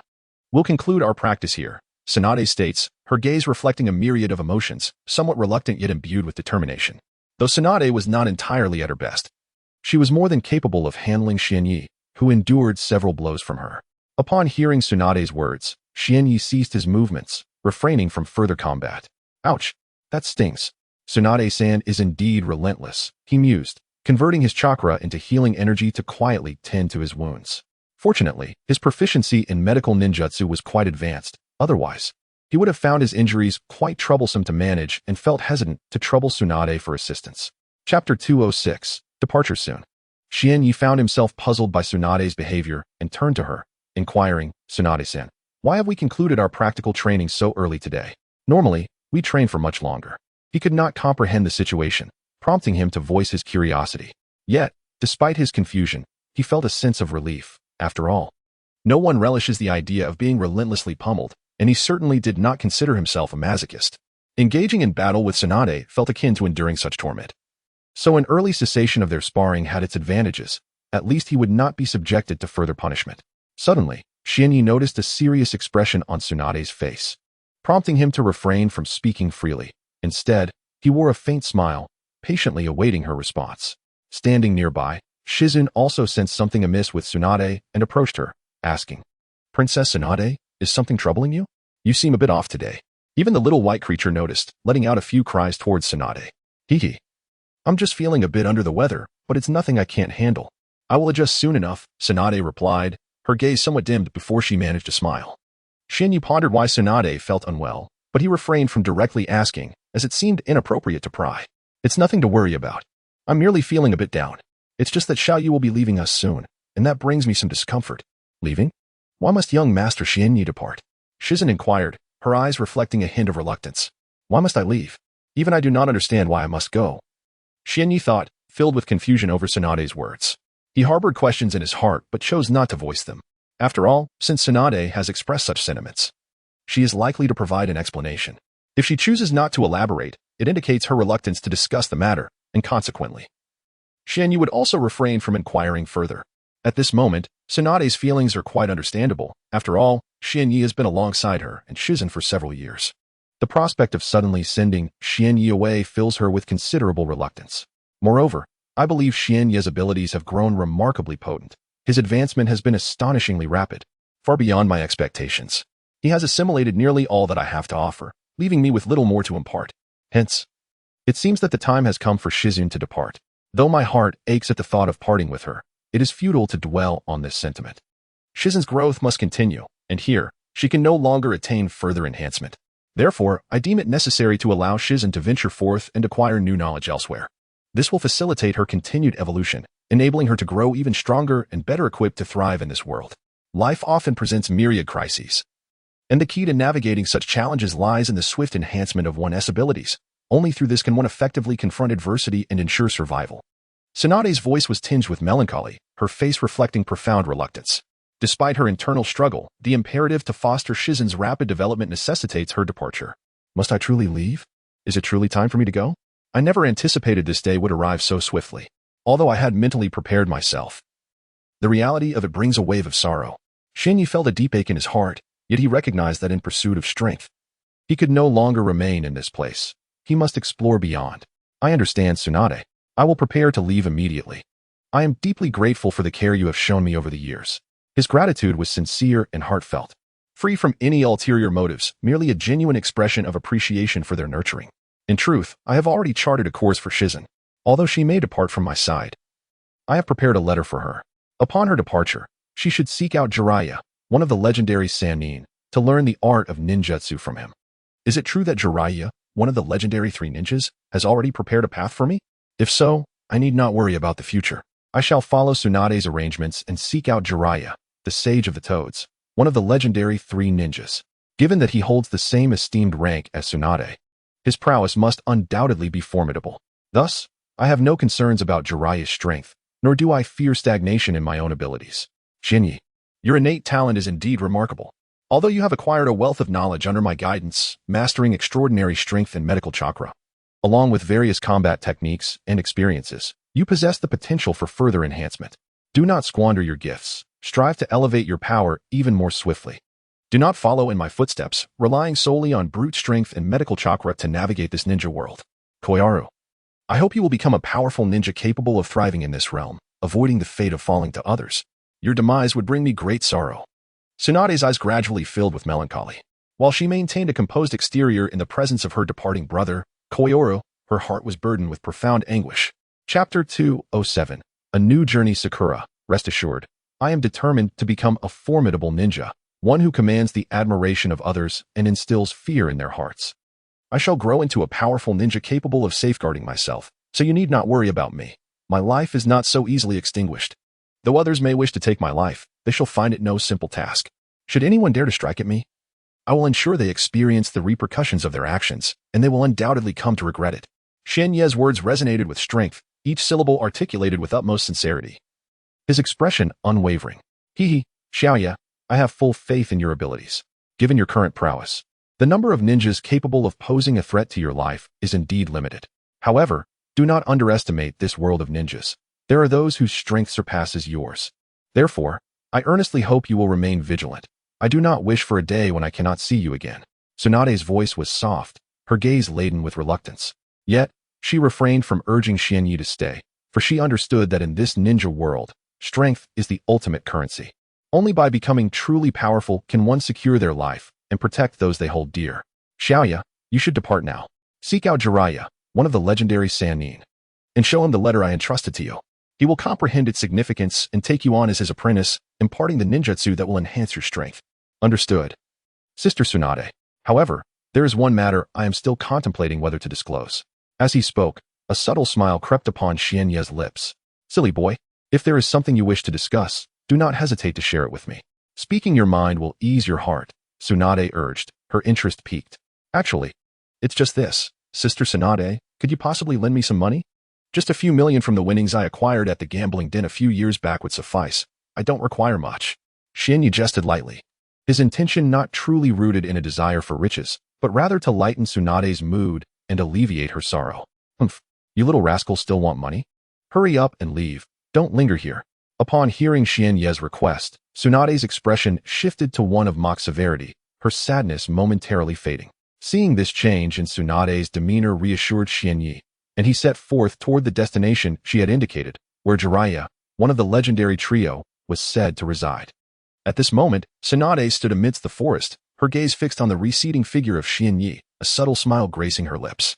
Did Xiaoyi truly believe that I could not discern her intentions? I hope that when I am no longer by your side, your journey will be smooth and prosperous. Thus, Xianyi commenced her search for her sister's ninjutsu mentor, Jiraiya, one of the legendary Sannin. Upon leaving the forest, Xianyi found herself walking alone along a bustling street. Observing the myriad of delicacies lining the sidewalks, her heart weighed down with a tinge of melancholy. Alas, traveling alone was indeed a challenge. After years of companionship with Tsunade and Shizune, the sudden solitude felt disconcerting. since parting ways with her sister. Xianyi had embarked on the path to locate her ninjutsu teacher, Jiraiya, but the outcome appeared far from satisfactory. The initial destination she intended to pursue was the place Tsunade had mentioned, where Jiraiya was said to be, yet upon arrival, he remained elusive. Perhaps I have arrived too late. He must have already departed this town, as I feared. A bitter taste crept into the corners of Xianyi's mouth. Finding someone truly posed a considerable challenge. As she turned to glance at the array of street snacks, her mouth watered in anticipation, and an ache of hunger gnawed at her. However, upon patting her pockets, she realized she had no money to her name. All her funds were entrusted to Tsunade. In the past, whenever Xianyi needed to purchase something, it was Tsunade who would pay, rendering her purse unnecessary. What should I do now that I am without money? Confusion enveloped Xianyi as she wandered aimlessly down the street. Suddenly, her eyes lit up with recognition upon spotting a familiar establishment, a casino. Must I once again resort to my old ways and exploit this casino to earn some money? Xianyi pondered inwardly. Yet, there was a lingering discomfort about such an act. Surely, their profits were hard-earned. Nevertheless, she swiftly dismissed such reservations, embracing a new perspective that brought her relief. No. The existence of casinos is indeed detrimental. Thus, if I enter to seize their money and lead them to bankruptcy, I would be eradicating this scourge, truly an act of goodwill. With this thought in mind, Xianyi strode confidently into the casino. An hour later, Xianyi emerged from the casino, where the proprietor and his entourage of lackeys were feebly waving at him with forced smiles. Had it not been for the bruises adorning their faces, the scene might have appeared far more harmonious. What on earth is that little brat's background? I am a chunin, and yet I could not withstand even a single blow from him. One of the casino's thugs exclaimed, filled with indignation. Shoo, are you seeking death? I value my life too much for that. The portly owner, pale with fear, swiftly interrupted his thug. That is a ninja, for heaven's sake. You must show him the utmost respect, or else, if that ninja learns of your insolence, you can be certain your life will be forfeit. Realizing the impropriety of his words, the thug's expression turned ashen, relieved that the esteemed ninja likely had not overheard. Chapter 208. The Grandest and Sister Tsunade, rest assured. I shall become a formidable ninja, one that commands reverence and instills fear in others. I will grow strong enough to protect myself, so you need not worry about me. My life is not so easily extinguished. While others may wish to take my life, they will find it no simple task. Should anyone dare to lay a hand on me, they will surely experience the consequences and regret their actions. Xianyi spoke with unwavering conviction, each word resonating with sincerity. His expression steadfast.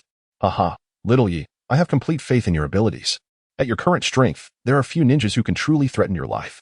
However, do not underestimate this world of shinobi. There are indeed those who possess greater power than you. Thus, I implore you to remain vigilant. I do not wish to face a future without you. Tsunade's voice was soft, her eyes filled with a sense of longing. Yet she refrained from urging Xianyi to stay, understanding that in this realm, strength is the true currency. Only through formidable power can one truly become a powerful ninja, capable of surviving against formidable foes and safeguarding oneself and those dear to them. Little Yi, go now. Seek out one of the legendary Sannin, Jiraiya, and present him with the letter I entrusted to you.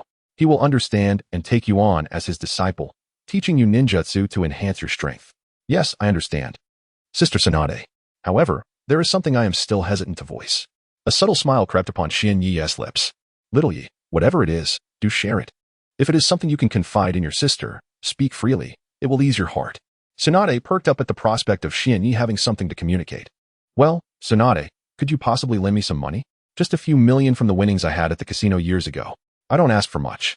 Xianyi jested lightly.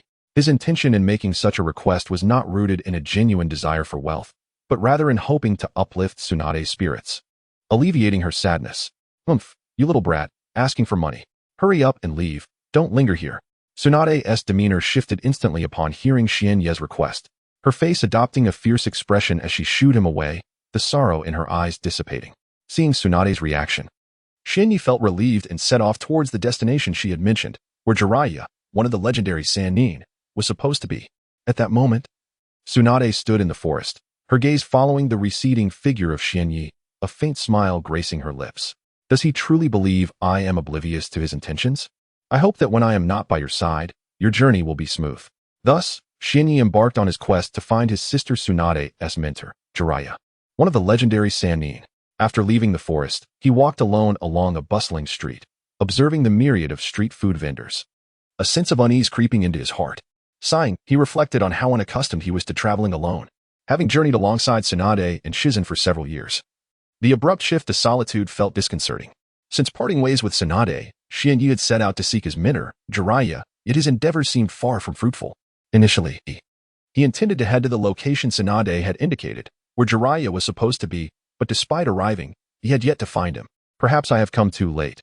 He might have already departed from this town, he pondered, a bitter taste forming at the corners of his mouth. Finding someone truly posed a challenge.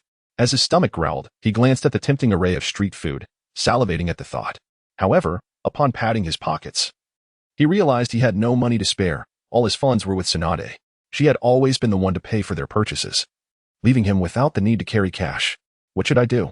I have no money, he lamented, feeling a sense of bewilderment as he aimlessly wandered the street. His eyes suddenly lit up upon spotting a very familiar establishment, its sign boldly displaying the word casino. Must I once again bring misfortune to this casino? Resorting to my old profession to earn some money? Xianyu pondered darkly within. However, he soon dismissed such thoughts, replacing them with a more light-hearted perspective. No. The very existence of casinos is a calamity. Thus, by entering and taking their money, leading them to bankruptcy, I would be ridding the world of this mischief. Performing a service for humanity. With this conviction, Xianyi strode confidently into the casino. An hour later, he emerged, the casino's owner and his entourage of thugs forcing smiles as they waved at him, had it not been for the bruises marring their faces. The scene might have appeared far more harmonious. Boss, who on earth is that little brat? I'm a Chunin, yet I couldn't withstand a single move against him. One of the casino's henchmen exclaimed, his voice brimming with indignation. Hush. Are you seeking death? I have no intention of meeting my end. The rotund owner, upon hearing his thug's words, turned pale, swiftly interrupting him. That is a distinguished ninja. You ought to show him respect. Otherwise, if that esteemed ninja were to learn of your insolence, your life would undoubtedly be forfeit. At that moment, the henchman recognized the inappropriateness of his words, his face draining of color. Fortunately, that esteemed ninja likely did not hear me. Chapter 209, The Unseemly Uncle in His Embrace, the white tiger joyfully howled, as Xianyi reminisced about the long-lost experience of soaking in a hot spring. It had been quite a while since his last visit, perhaps 2 years ago, and he felt a deep nostalgia for those moments. However, fortune smiled upon him. For the inn he was staying at offered hot spring services. Since such an amenity was available to guests, indulging in a soak seemed a most delightful endeavor. Upon arriving at the hot spring service center, Xianyi was pleasantly surprised by its spaciousness.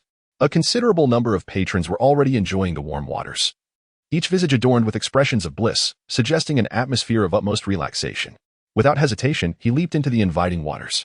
Splash! The warm water erupted around him, and a veil of white mist floated in the air as he immersed himself. How delightful it felt, truly a moment of pure comfort. Xianyi's expression mirrored that of the other guests, reveling in the exceptional service provided by the inn. The white tiger nestled in his arms joined him in the warmth, half closing its adorable tiger eyes, savoring the soothing embrace of the hot spring. Suddenly, a faint sound emerged from a corner, barely audible unless one possessed keen hearing. As Xianyi did, it was a voice, one that struck him as somewhat unseemly. Who could be speaking? The tone suggested a man, perhaps an older gentleman. Curiosity piqued. Xianyi turned his gaze toward the source of the voice. To his surprise, it was not from within the hot spring but from the outside. Positioned directly across from the women's bathing area, he wondered what the man was doing, noting the peculiar gleam in his eyes. Upon closer inspection, Xianyi observed the man. He maintained a lecherous gaze, adorned with an oil-slicked forehead protector, wild white hair cascading about him, and dressed in loose garments, complemented by wooden sandals. He couldn't shake the feeling that this man bore a striking resemblance to Jiraiya, one of the legendary Sannin described by Tsunade. Xianyi found himself in a state of bewilderment. The notorious Sannin should not embody such an unseemly figure, yet his appearance was nearly identical to Tsunade's description. Could it truly be him? Xianyi was left utterly perplexed, unable to ascertain whether the man lurking nearby, peering into the women's hot spring area, was indeed the infamous Jiraiya. Hiki, this material is quite good, and that one too. The figure is curvaceous, complemented by slender, fair, and enticing long legs. Not far away, a rather dubious-looking man squats, pulling out a pen to jot something down in a notebook, seemingly engrossed in his writing. Suddenly, this man notices Xianyi's gaze fixed upon him, prompting him to turn his head and redirect his attention to Xianyi. The man's eyes are sharp and somewhat indifferent. But upon realizing that Xianyi is just a child, he quickly ceases his scrutiny and resumes his note-taking. After indulging in the hot springs for about 2 hours, which was exceedingly pleasant, Xianyi ultimately chose not to approach the man, as deep down, he felt that this lecherous figure could not possibly be Jiraiya, the legendary Sannin renowned alongside Tsunade. The hot springs were conveniently located near the inn where Xianyi was staying, and the walk back did not take long. As night deepened, the moonlight cascaded gracefully over the land, creating an atmosphere of profound tranquility. Alas, today he did not encounter Jiraiya, and he pondered where he might find him in the future. Xianyi let out a slight sigh, gazing at the crescent moon in the sky, his earlier feelings of melancholy gradually dissipating. At that moment, from a shadowy corner, the same dubious man he had noticed at the hot springs emerged, striding leisurely towards Xianyi from behind. "Hey, kid, what brings you to me?" Jiraiya inquired, his expression one of indifference as he regarded Xianyi. The suddenness of his voice startled Xianyi, causing beads of cold sweat to form on his forehead. Someone had approached him from behind without his awareness. Had it been an enemy, he might have found himself in dire straits. Fortunately, it was not an adversary, as the man had not attacked. Turning around, Xianyi was met once again by the same dubious man, still the peeping Tom from the girls' hot spring area. "I seek you," Xianyi replied, bewildered, unsure of when he had ever sought this lecherous old man. Perhaps he had merely glanced at him during his voyeuristic escapades. "Did you not say you were looking for Jiraiya, one of the legendary Sannin?" Jiraiya asked with a smile. "Yes, I am indeed searching for Jiraiya, the Sannin. But what does a lecherous old man such as yourself have to do with him?" Xianyi retorted disdainfully, eyeing the dubious man before him. Despite the man's evident strength, Xianyi sensed no hostility or murderous intent directed towards him, allowing him to speak casually. Upon hearing Xianyi's words, Jiraiya was momentarily taken aback, his expression darkening with frustration as his muscles twitched in response. "Little brat, do you not think you should show a modicum of respect towards your senior?" Jiraiya's words carried a hint of indignation. Respect for a lecherous old man? For a pervert who spies on young women in the hot springs? That hardly qualifies as respect, Xianyi retorted. Upon hearing this, Jiraiya's mood plummeted further, and a flicker of annoyance ignited within him. Who does this child think he is, speaking so audaciously? If I do not teach him a lesson today, he might truly believe that I, Jiraiya, one of the legendary Sannin, can be trifled with. As this thought crossed his mind, a smile crept onto Jiraiya's lips, and his gaze towards Xianyi transformed. Chapter 210, The Battle with Jiraiya, Little Brat. Since you have chosen to be so impolite, allow me, your uncle, to teach you the true meaning of respect for your elders, Jiraiya declared. As he spoke, a surge of chakra began to emanate from him, growing more and more powerful, his eyes glinting with a readiness for battle. Xianyi observed the transformation of the seemingly unassuming uncle before him, who now exuded the aura of a formidable ninja. The potent chakra fluctuations emanating from Jiraiya were at least several times, if not dozens of times, greater than his own.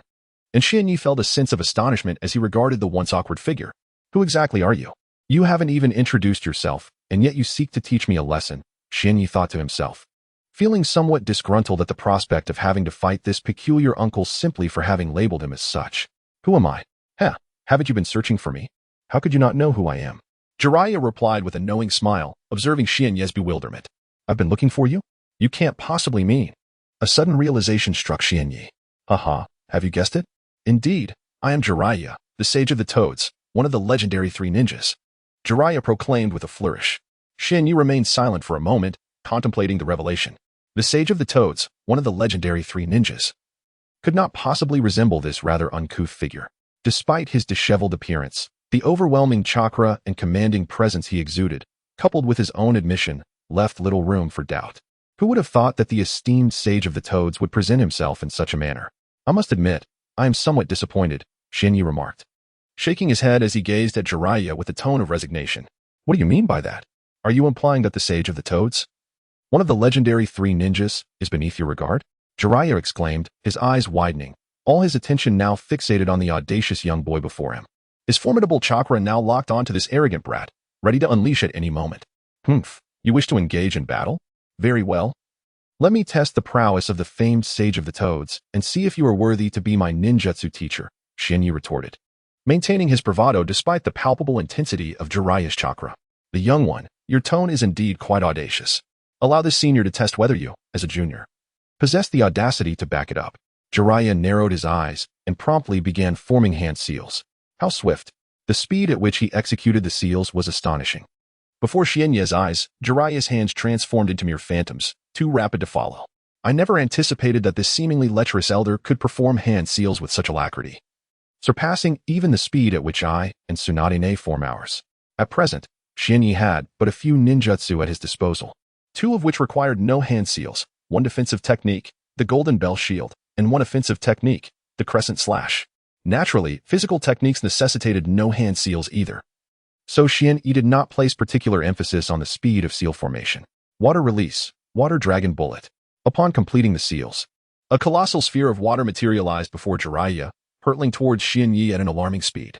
Observing the rapidly advancing water dragon bullet, Xianyi focused his gaze and responded. God's Eye activate. With the activation of God's Eye, a chill enveloped Xianyi's eyes, causing the external world to slow in motion, diminishing the speed of the water dragon bullet significantly. Humph. The water dragon bullet possesses both formidable speed and power. Truly, you are worthy of being one of the legendary Sannin, Jiraiya. However, such an attack alone will not be sufficient to defeat me.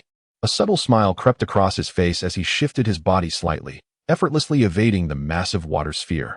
With a resounding crash, the water sphere struck the ground, resulting in a violent explosion that created a crater approximately 2 meters in radius. You lecherous elder, your little water sphere packs quite a punch. But if that is all you have in store, defeating me will not be so simple, Xianyi remarked with a grin. Is that so? I never intended to defeat you so easily. Merely warming up, Jiraiya mused, moving his body with a certain ease before turning his gaze back to Xianyi. Since you wish for me to employ more powerful ninjutsu, I shall oblige. In an instant, Jiraiya vanished from his original position, charging towards Xianyi with astonishing speed. Such swiftness. Yet, with God's Eye activated, such velocity was not insurmountable. Xianyi adopted a peculiar stance, the initial posture of the Tai Chi palm. Tai Chi palm, fast mode, activate. Immediately, Xianyi's speed and strength surged sevenfold, instilling him with a newfound confidence. Before long, Jiraiya stood before Xianyi, delivering a punch of tremendous might, imbued with both speed and power. Even without the use of ninjutsu, this single blow could surpass the strength of many ninjutsu techniques.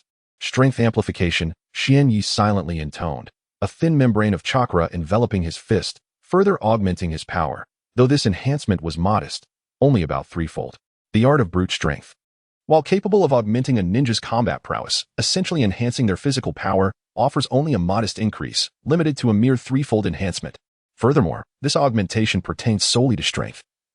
Neither speed nor reflexes benefit from such an enhancement. In contrast, the Tai Chi palm, particularly in its rapid form, provides a comprehensive enhancement across all attributes, including speed, strength, and reflexes, with exceedingly high increments. Currently, the augmentation experienced by Xianyi has reached an impressive sevenfold. Moreover, Xianyi's practice of the Tai Chi palm has yet to attain its zenith, allowing for further elevation of its proficiency, signifying that the potential for enhancement remains unexhausted. Chapter 211. That letter at this moment, Xianyi's combat prowess had surged severfold, and his confidence swelled in tandem with the newfound power coursing through him. He exerted every ounce of strength, charging towards Jiraiya's overwhelmingly powerful fist. Bang! As their fists collided, two immense forces clashed against one another. Despite the multiple enhancements, sevenfold augmentation from the Tai Chi palm and threefold from the mighty fist, Xianyi found himself still outmatched by Jiraiya's fists. He staggered back a few steps to alleviate the impact of the force. What tremendous power! Truly, he is deserving of his reputation as one of the legendary Sannin. Alongside Tsunade, a smile crept onto Xianyi's face. He would be staying by his side to learn ninjutsu. With such a formidable teacher, he felt an overwhelming sense of joy. However, Jiraiya's gaze sharpened as he regarded Xianyi's fists, a flicker of confusion crossing his mind. How does this little brat possess such strength? Who taught you the mighty fist? Unable to contain himself, Jiraiya inquired. Hey, kid, who taught you the mighty fist? Who else in this ninja world could possibly wield the mighty fist? Xianyi replied with a chuckle, countering the question. More content is loading. Please wait. This site only supports mobile browsers. If you see this paragraph, it means the chapter content has failed to load. Please disable reading mode, mobile mode, and ad blocking functionalities. Or copy the URL to another browser. Could it be Tsunade who taught you? Jiraiya asked again, perplexed. Because I am recognized as her little brother. If she doesn't teach me, who else would she teach? Moreover, she sent me to find you, to be my ninjutsu instructor, Xianyi replied candidly. To teach you ninjutsu? How can I trust the words of a mere child? What makes you think I should believe you? Jiraiya squinted, speaking softly. At this point, Jiraiya had no intention of making a move, so Xianyi, observing the rather lewd-looking uncle before him, refrained from making any rash attacks. Do you need proof? Xianyi retrieved a letter from his clothing pocket and handed it to Jiraiya. This is the evidence. Take a look for yourself. As Jiraiya accepted the letter and examined it closely, he recognized it as indeed being written by Tsunade. Upon reading its contents, a mischievous grin spread across his face, his gaze shifting back to Xian Yi, causing the latter to shudder involuntarily. "Hey, kid, your name is Yi, right?" Jiraiya asked. "Yes, I am called Yi. But why are you looking at me with such a lewd expression?" "It makes me quite uncomfortable," Xian Yi replied, his face contorted in disdain, as if he wished to avoid Jiraiya's company. "Well, how should I put this?" Jiraiya hesitated for a moment before continuing. "Tsunade mentioned that you are quite wealthy. A real tycoon. It cannot be said that I am wealthy. Rather, I possess a certain adeptness in the realm of gambling. Whenever I set my mind to winning, defeat becomes an impossibility," Xian Yi proclaimed with a hint of pride adorning his countenance. He exuded a remarkable confidence regarding gambling. As long as he did not wish to lose, victory was assured. Within the confines of the town, he was certain that financial hardship would never be his plight. Whenever his pockets felt light, a visit to the casino would swiftly remedy his situation, as wealth would flow abundantly. "So, you must have a considerable sum on you now," Jiraiya remarked, his eyes gleaming with anticipation as he gazed at Xian Yi. "Well, it is not an excessive amount. I currently possess merely 100 million in silver notes," Xian Yi replied, although he was uncertain why Jiraiya inquired. Nevertheless, he answered, 100 million? Jiraiya's eyes sparkled even brighter.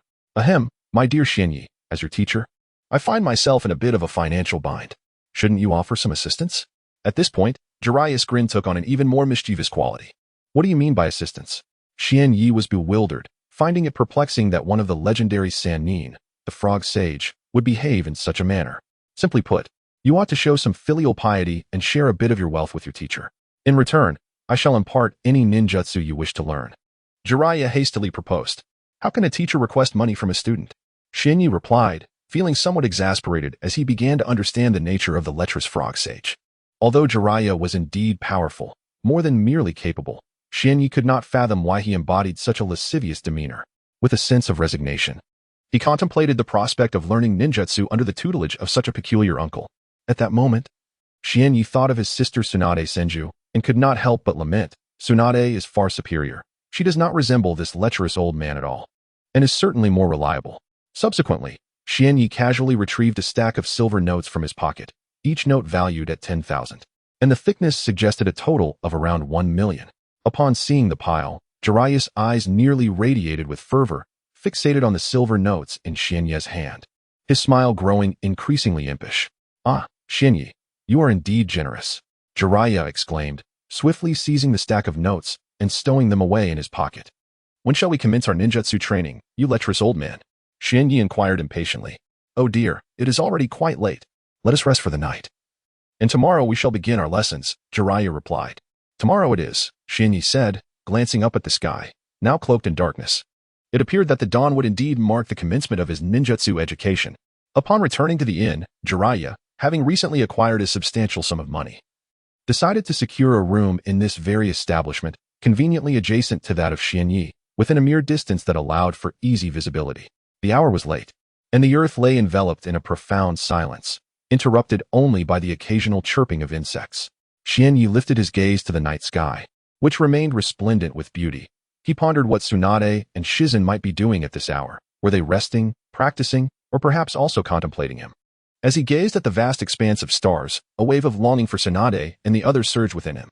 Yet, it would be wise to retire for the night, as the hour was growing late, and he needed to rise early for his ninjutsu studies. After admiring the enchanting night sky for a while longer, he returned to his room, laid down on his bed, closed his eyes, and surrendered to rest in the tranquil night, reflecting on the myriad events that had transpired during this period. Chapter 212.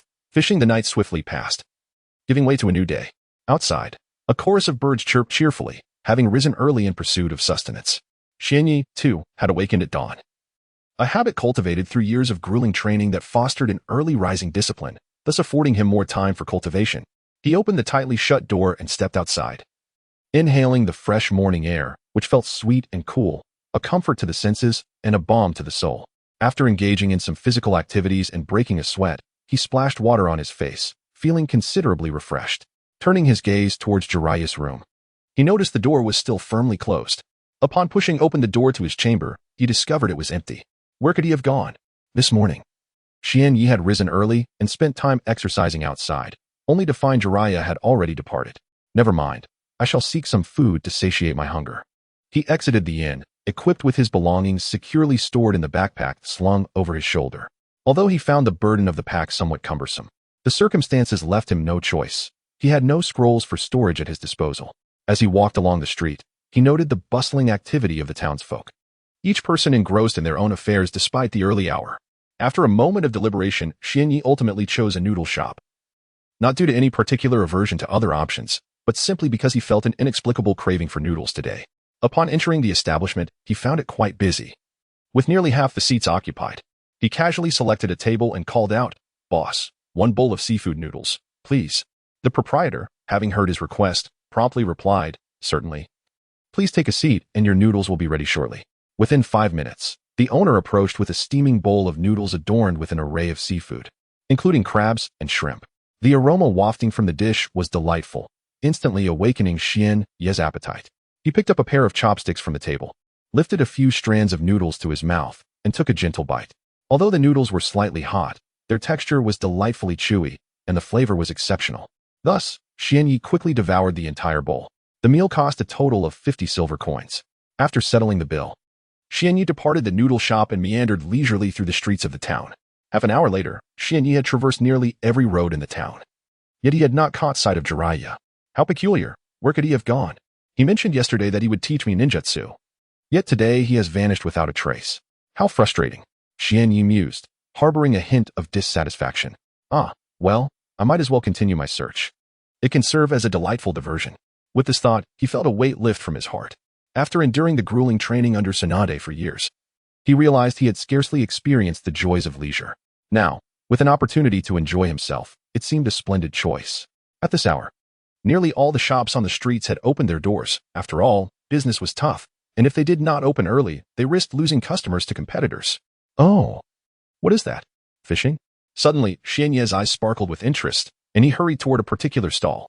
Upon entering, he discovered it was indeed a fishing game, though the nets were made of paper, rendering the task rather challenging.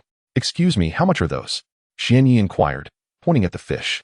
"Dear young customer, those fish are caught, and each net costs 10 silver coins," replied the elderly shopkeeper, whose face was etched with wrinkles, hair nearly gone, and whose teeth had taken on a yellowish hue. He hunched slightly, appearing somewhat stooped. 10 silver coins? Then I would like 5 nets, please." Xianyi said to the proprietor. "Certainly. Here are your 5 nets," the old man replied, handing them over after Xianyi paid 50 silver coins. Thus began Xianyi's journey into the world of fishing. Was fishing truly so difficult? Unfamiliar with the techniques, Xianyi simply submerged the net in the water, and when he spotted a fish, he hastily pulled the net up. However, the outcome was less than favorable. The net, having absorbed water, tore a hole as the fish struggled, and it escaped. "Do not be disheartened. It is normal for the first attempt to fail," Xianyi reassured himself, confident in his innate abilities. "With a few more tries, I will surely succeed." On his second attempt, he endeavored to lift the fish gently, but inexplicably, the fish went into a frenzy, thrashing wildly. Once again, the thin, waterlogged paper tore, and the fish darted away. "I can do this. I must calm myself, avoid frustration. And with experience, I will undoubtedly succeed," Xianyi encouraged himself internally.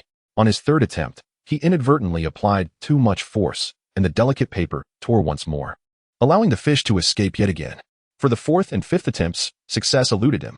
At this juncture, Xianyi had resolved to confront the challenge head-on. He would not leave until he managed to catch something.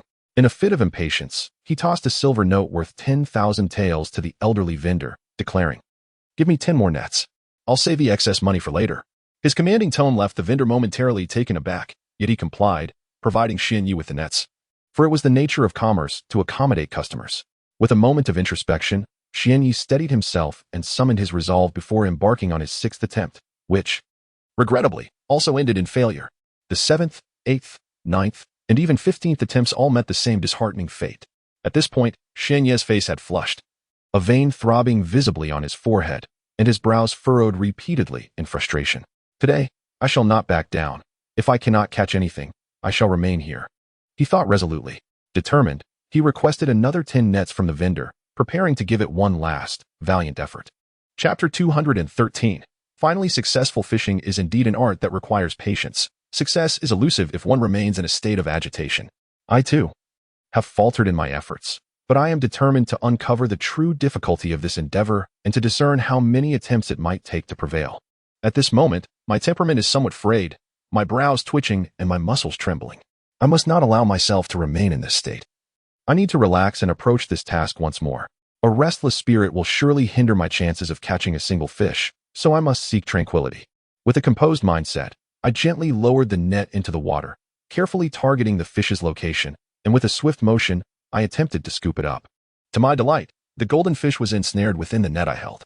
However, it suddenly began to thrash violently, its struggles sending tremors through my heart. In the end, the paper net succumbed to its flailing, tearing a small hole that allowed the fish to escape with relative ease. In disbelief, I stared intently at the fish swimming in the pool, my composure shattering entirely. This was forced upon me. I had no desire to resort to using chakra, but circumstances left me no choice. Once again, I grasped the paper net and casually dipped it into the water, seeking out another golden fish to capture. Before proceeding, I discreetly channeled my chakra, infusing it into the net to enhance its durability. However, the outcome was less than satisfactory. Halfway through the attempt, the net suffered another rupture, a consequence of my inability to effectively manage my chakra. How can it be that I cannot succeed with this paper net? Even with chakra reinforcing it, I still fail. I lamented inwardly. Determined, I grasped the net once more, focusing all my attention on controlling my chakra to ensure it adhered to the net without succumbing to the fish's escape. Yet, I faced failure once again. Though the result was markedly improved compared to the last attempt, and my control over the chakra had strengthened significantly. My dear guest, perhaps it's best to let this go. I could simply gift you 2 golden fish instead. What do you think? The elderly shopkeeper, unable to watch my struggle any longer, interjected, hoping to dissuade me from my pursuit. Letting go is not an option, I resolutely replied. At this moment, Xianyi was in the throes of his struggle. On the cusp of success, giving up was not an option. With excitement, he exclaimed, "Grandfather, it's perfectly fine. I have plenty of money to spend freely." The old man, seeing Xianyi's unwavering determination, felt a sense of helplessness but could only allow him to continue. Catching fish is a skillful endeavor, and controlling chakra is also a technical art. This form of chakra control differs from merely walking on water or climbing trees. Those are fundamental applications limited to one's own body. Conversely, the chakra control involved in fishing is a sophisticated technique. It qualifies as advanced chakra manipulation because it involves directing chakra to adhere to external objects rather than merely to oneself. After experiencing around 10 failures, Xianyi finally achieved his first success, lifting a fish and placing it into a transparent plastic bag. The elation of this initial triumph was exquisite. It filled him with joy as he realized how elusive success can be after so many setbacks. It seems I truly am a genius. Although I struggled with the technique of fishing, I have no issues with chakra control, Xianyi thought, feeling a surge of pride in his accomplishment. Though I have succeeded, I must still reinforce my skills, he mused. I shall attempt to catch a few more charming goldfish. With that, he took the paper net he had crafted and submerged it into the water to begin catching the goldfish. To be candid, the paper net was quite sizable, capable of accommodating nearly 3 goldfish at once. Initially hesitant to catch multiple fish at once due to prior failures, he now felt confident enough to try for several at a time, provided he was careful not to tear the net. Behold, my little goldfish. Your doom is upon you. This time, I shall catch you all. Xianyi chuckled inwardly. With determination, he exclaimed, I'm going to catch. Soon enough, 2 goldfish appeared in the net, which also brought up a portion of water along with them. The 2 captured goldfish appeared somewhat frantic, struggling incessantly to escape the suffocating confines of their new environment. They yearned to return to the water, but acting on that desire proved to be far from easy. It cannot be said that it is an easy task. One might assert that it is, in fact, nearly impossible. After all, the net crafted from paper is imbued with the chakra unleashed by Xuanye, which renders it remarkably resilient and less susceptible to perforation. It seems that my mastery of chakra manipulation has advanced even if just slightly. Effortlessly using a paper net to catch 2 goldfish poses no challenge whatsoever. At this moment, Xuanye feels an immense sense of satisfaction, and his thoughts can only be described as carefree. An elderly gentleman appears to be on the verge of speaking, yet he ultimately refrains, his eyes betraying a hint of reluctance. Why are there no fish left? Have I truly caught all the little goldfish? Is it possible that I have exhausted the supply? Suddenly, Xuanye realizes that the area where he had been fishing is devoid of any goldfish, leaving only the clear water behind. Chapter 214. Return to the casino at this moment. Xianyi observed the subtle change in the elderly man's demeanor and noted the unusual glint in his eyes.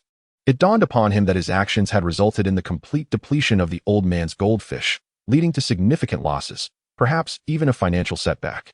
Contemplating this, Xian Yi resolved that since he had already won all the old man's money, he would simply hand over the 10,000 silver taels to the proprietor, foregoing any need for reimbursement. Old man, I have taken all your fish. I shall grant you the entirety of my winnings, no need for change. Xian Yi gently addressed the aged proprietor. The old man appeared momentarily taken aback, seemingly believing he had misheard. Indeed, I'll give it all to you. No need for change. After all, that sum is trivial to me, merely a drop in the ocean. Worry not. I possess ample funds, Xian Yi casually reassured the proprietor. That is out of the question, young guest. I cannot accept your money. I must provide change. As a merchant, it is my duty to adhere to the rules. Since you have caught these goldfish, they rightfully belong to you, and I cannot possibly take your money, the proprietor insisted with firm resolve, affirming his stance. Oh dear. I've already mentioned that this amount is inconsequential to me. I truly do not care for it, Xian Yi replied, a hint of exasperation in his voice. Even so, how could I possibly take advantage of a child? Absolutely not. The elderly proprietor stubbornly maintained his position. With no other recourse, Xian Yi resigned himself to departing from the shop. As he left, he turned back and called out, Old man, the money is entirely yours. You need not return it to me. It matters not to me, truly. The elderly man could only shake his head, watching Xian Yi retreat into the distance, muttering, Are all children like this nowadays? He glanced once more at the 10,000 silver taels in his hand, shaking his head in resignation as he returned to his shop. Once back on the street, Xian Yi wandered aimlessly, uncertain of his destination. An hour later, he lamented, Where on earth has Jiraiya gone? How can I have searched for so long without finding him? He promised to teach me ninjutsu, yet here I am, clueless about his whereabouts. What a joke.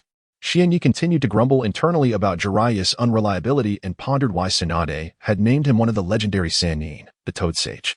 The Sannin were renowned figures in the ninja world, often associated with immense power and striking appearances. Yet, here he was, faced with a lecherous old man. A far cry from the formidable image he had conjured in his mind. Regarding the trio of legendary Sannin, Xuanya felt somewhat indifferent. However, since Tsunade had summoned him to seek the teachings of that rather unscrupulous elder, he figured it wouldn't be too bad to accompany him for a while. Yet, the most pressing issue at hand was the whereabouts of Jiraiya, the perverted sage among the Sannin. Xuanya paused on the street, contemplating. I had given him over 1,000,000 ryo yesterday. Surely, he hasn't run off to indulge in frivolities, has he? Upon this thought, Xuanya became convinced that must be the case. If he weren't off enjoying himself, he wouldn't have asked me for money in the first place. But where could he possibly be? This posed yet another significant dilemma. With no clear leads, Xuanya could only meander aimlessly, his first choice being to visit the casino. After all, he had no other pressing engagements at the moment, and perhaps he might even encounter that lecherous elder there. As he walked for a while, he soon arrived at the entrance of the casino. Two burly men stood guard outside, seemingly bouncers or doormen. Xuanya pondered whether all casinos were alike. It seemed that every casino he had visited featured a similar setup, with imposing figures stationed at the entrance and several enforcers within. Upon reflection, he considered that such an arrangement was quite sensible, given that casinos attracted numerous gamblers, who, when consumed by the thrill of betting, could become unruly and require intervention from those enforcers to restore order. This casino appears quite impressive, spacious enough to rank among the top 3 he had ever seen. Suggesting it was quite affluent, Xuanya mused. Upon entering, he was greeted by an uproarious atmosphere, which he found unsurprising, after all. How could a casino be deemed a casino if it lacked the lively chaos? The gamblers inside shared a common trait. Their eyes were bloodshot and red, creating a rather intimidating impression. Casually, Xuanya selected a gambling table and retrieved a substantial stack of cash from his backpack. Each note bore a considerable denomination. The smallest being 10,000 ryo, the next tier 100,000, and the largest 1,000,000. The casino staff, upon noticing the impressive pile of cash before Xuanya, became visibly excited, perceiving him as a lucrative target ripe for the taking. Before long, half an hour had elapsed. At this point, Xuanya transferred the mountain of notes from the table into his storage scroll, and with a smile, he strolled out of the casino. Each enforcer within the casino bore the marks of their tumultuous existence. Some sported swollen eyes resembling those of a panda, while others had arms twisted at unnatural angles, as though their bones had been shattered. A few crouched in agony, clutching their abdomens in evident distress. Yet, they all shared a singular sentiment, a fervent desire for Xian Yi to depart from this establishment, for they likely wished never to encounter him again in their lifetimes. As Xian Yi stepped outside the casino, He turned back to cast a glance at them, letting out a resigned sigh as he mused. Why is it that the denizens of casinos invariably require a thrashing before they exhibit any semblance of compliance? The moment they caught sight of Xianyi, their expressions transformed into sheer terror, their bodies trembling uncontrollably. Chapter 215. Spiraling Sphere Boss, do you think that calamity will return? A casino thug murmured cautiously, shielding his injured eye as he gazed at the receding figure of Xuanya. The casino owner shot him a fierce glare, retorting, "What nonsense are you spouting? Do you wish for him to grace our establishment again? Should we not strive to earn a living? Let us simply hope he does not return. Besides, that gentleman is a ninja. Ninjas are not the sort to linger in one place indefinitely. Do refrain from such idle chatter." Yes, you are right, boss. The thug hurriedly concurred that esteemed ninja surely won't come back to our casino. On the street, Xuanya tucked away a storage scroll, reflecting, I never anticipated that I would inadvertently earn another 100 million. Perhaps in this ninja world, I am the one who finds profit most effortlessly. Isn't that so, Xiaobai? Oh, Anwu. The white tiger nestled in his arms responded cheerfully. Sighing, Xuanya pondered, where has that lecherous Jiraiya wandered off to? He's at least one of Konoha's legendary Sannin. I never expected him to be so unreliable. His gaze drifted aimlessly across the street, uncertainty clouding his thoughts. An hour passed, and Lin Tian now stood amidst a bounty of street food, lingering in a clothing store as he perused garments of his liking. Xuanya observed for a moment. Realizing his preference for white clothing, the other colors simply did not appeal to him. White it was. After a brief 10 minutes, he stowed his purchases in the storage scroll, paid, and exited the shop. The storage scroll is truly convenient. One can purchase items without worrying about space. It is rather splendid, Xuanya mused with a smile. Before long, noon approached, and Xuanya still had not encountered anyone, so he meandered through the town at a leisurely pace. Xiaya, what are you up to? A familiar voice suddenly rang out beside him. Xuanya instinctively turned, his eyes widening in surprise as he beheld the lecherous Jiraiya. Jiraiya, where on earth have you been? Xuanya's expression darkened the moment he spotted the legendary ninja, his voice filled with frustration. Aha, well you see, I merely stepped out for a bit of fun this morning. Look, I'm back now. Jiraiya, seemingly unfazed by Xuanya's demeanor, merely scratched his ear with his right hand. Alas, Shay, please do not be this way. I merely went out to gather materials this morning. Do not be angry, do not be angry. Jiraiya said with a carefree demeanor.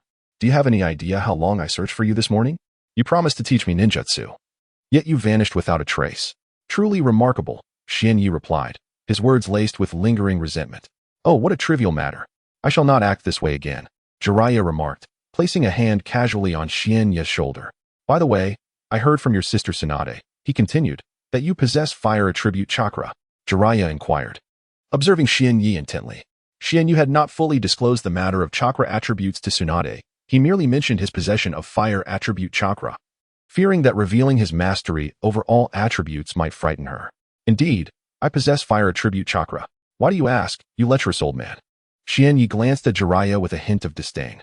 Jiraiya, unfazed by Xianyi's brusque tone, responded, fire attribute chakra. Huh? Though Tsunade mentioned your remarkable talent, I wish to see just how exceptional it truly is. Since a talent assessment was in order, Jiraiya decided to teach Xianyi a ninjutsu devoid of attributes to gauge his abilities. He then conjured a swirling sphere of chakra in his palm, which Xianyi could distinctly feel resonating with tremendous destructive power. According to Jiraiya, this rotating sphere of chakra was the Rasengan. After disclosing the name of the technique, Jiraiya elaborated on its origin, explaining that it was conceived over several years by the fourth Hokage, Minato Namikaze. This Rasengan, while potent due to its rotational force and explosive nature, remains incomplete. It possesses only a change in form without a change in nature. Jiraiya explained to Xianyi with measured clarity.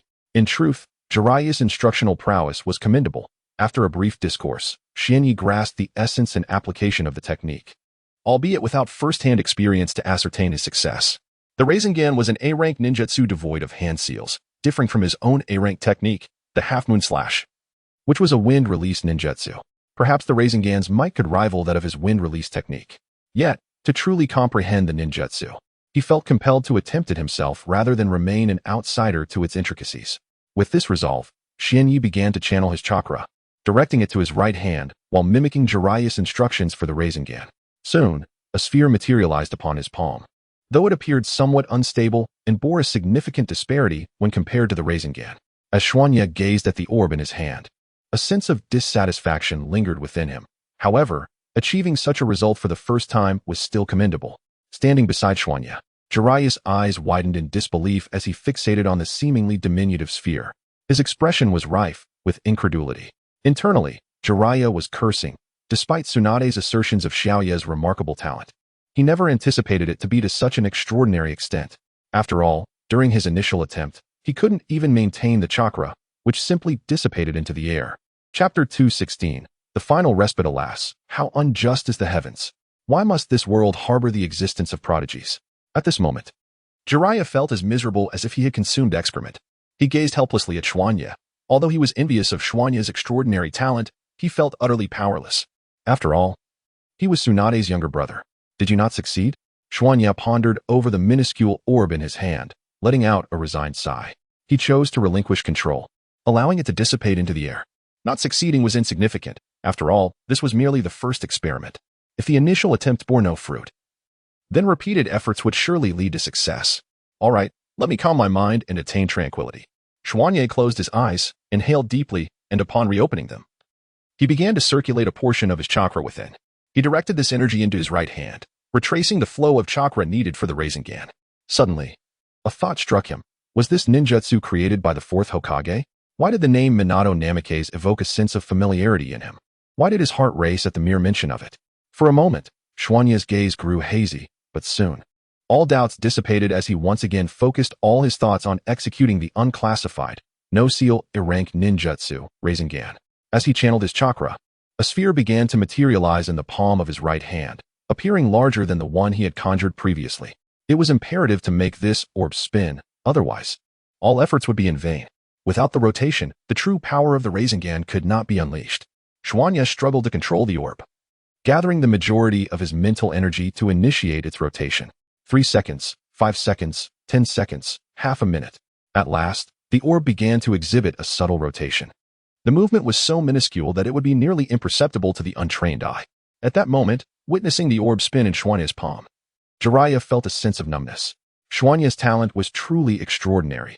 Even if he were to suddenly master the Rasengan, Jiraiya would not be surprised, but rather consider it a matter of course.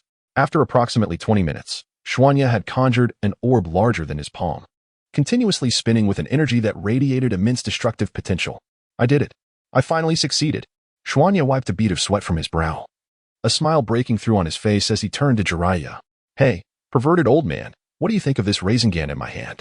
His tone carried a hint of pride, yet Jiraiya remained oblivious to it all. Jiraiya's expression remained unchanged as he opened his mouth to speak. Your mastery of the Rasengan is passable, yet it pales in comparison to mine. It appears your control is not quite proficient, and your chakra flow is rather sluggish. These are areas that require further training. Jiraiya remarked somewhat numbly. Is my Rasengan inadequate? Am I too weak in controlling it? Have I taken too long to learn this ninjutsu? Is it still too unfamiliar to me? Xianyi murmured to himself. Hearing his self-reflection, for some inexplicable reason, Jiraiya felt an urge to chastise him.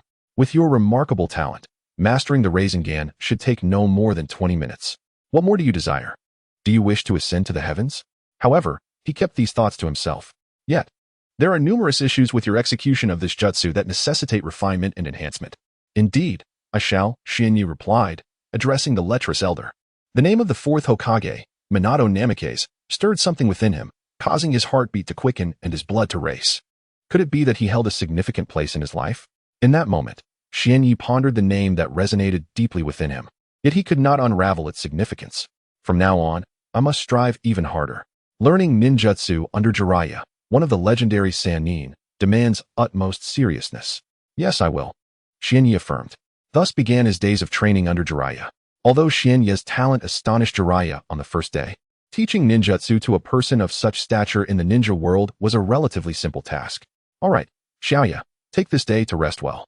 Tomorrow, we shall embark on rigorous training. My version of hellish training will be no less demanding than Tsunade's, Jiraiya said with a slight smile, one that sent a shiver down Xianyi's spine. Observing the smile on Jiraiya's face, Xianyi could not muster a smile of his own. He vividly recalled his time with Tsunade, and to think that just as he had escaped her grasp, he was thrust back into another round of grueling training. There seemed to be no respite. It appears I must brace myself for more hardships ahead. I should take advantage of today to rest, Xianyi said with a wry smile. After Jiraiya finished speaking, he departed alone, leaving Xianyi to speculate about his whereabouts. guessing he might be out gathering materials. Oh well, his absence is of little consequence. With his strength, finding me would be a matter of mere moments, Xianyi thought to himself. Such a comfortable time seems to pass exceptionally swiftly. The sky once again began to dim, and Xianyi returned to the hotel that offered hot spring services. He made his way to the hot spring service center to relish the exquisite sensation of indulging in the hot springs. Suddenly, that loathsome figure reappeared before Xianyi's eyes.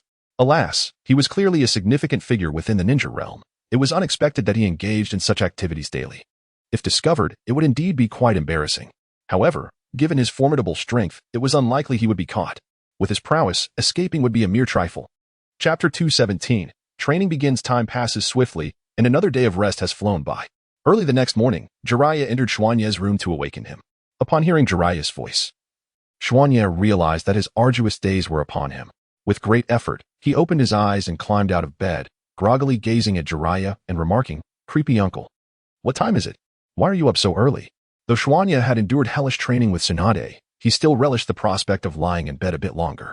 "Get up quickly, it's already past 4 o'clock. This is the perfect time for intense training," Jiraiya cheerfully insisted. "Ugh, it's only 4, Xuanye lamented. But for the sake of improving his strength, he forced himself to rise. Leaving the inn, they ventured not far from the town into a nearby forest. As Jiraiya likely believed that training in the woods would be more beneficial, the intensity of his training was comparable to that of Tsunade. Although Jiraiya claimed his hellish regimen was even more grueling, such a benchmark seemed nearly unattainable. Arriving at the forest at 4 in the morning, the air was refreshingly crisp, with droplets of dew clinging to the leaves, marking the very onset of dawn. At this hour, the forest was eerily quiet. They say the early bird catches the worm. Yet even the birds had not yet stirred, illustrating just how early it truly was. As the clock struck 4, the first exercise commenced, a morning run around the forest. Although this did not involve learning ninjutsu, enhancing one's physical prowess could not be neglected, for a strong physique is a cornerstone of a ninja's strength. However, despite it being a morning run, Jiraiya had no intention of allowing Xuanye an easy experience. He promptly equipped him with a heavy-weighted vest. Once donned, Xuanye felt an immediate burden, as if he had been weighed down significantly, making even walking a challenge. "Creepy uncle, isn't this weighted vest a bit too heavy?" Xuanye glanced at Jiraiya and inquired. How could it be too heavy? This weight is perfectly suited for you. Trust my judgment. I am Jiraiya, one of the legendary Sannin. After all, my discerning eye is impeccable, Jiraiya confidently replied. Hearing Jiraiya's unwavering confidence, Xuanye could only roll his eyes in silence. Choosing not to respond further, Xianyi was not one to indulge in excessive chatter. Since this task was arranged by Jiraiya, he decided to commence his morning run without hesitation. After all, it posed no detriment to him. Rather, it could enhance his physical fitness. The morning run lasted an extensive duration, extending from 4 o'clock until nearly 7, nearly 3 hours in total. In truth, this was relatively manageable. Although the intensity of the training left Xianyi quite fatigued, it remained within acceptable limits. Upon concluding the run, it was imperative to address the sweat that clung to him. The remedy for this was to return to the inn and enjoy a soak in the hot spring. By now, morning had fully arrived, the temperature no longer as frigid as it had been at 4, and the sky had brightened considerably with the passage of time. After indulging in the hot spring, Xianyi joined Jiraiya in partaking of their breakfast at the inn, which provided assistance in serving their morning meal. The morning routine encompassed not only the run but also a sparring session between Xianyi and Jiraiya, alongside solo practice of ninjutsu to familiarize himself with its application. However, the nature of combat with Jiraiya differed from that with Tsunade. In the sparring with Jiraiya, it was akin to real combat.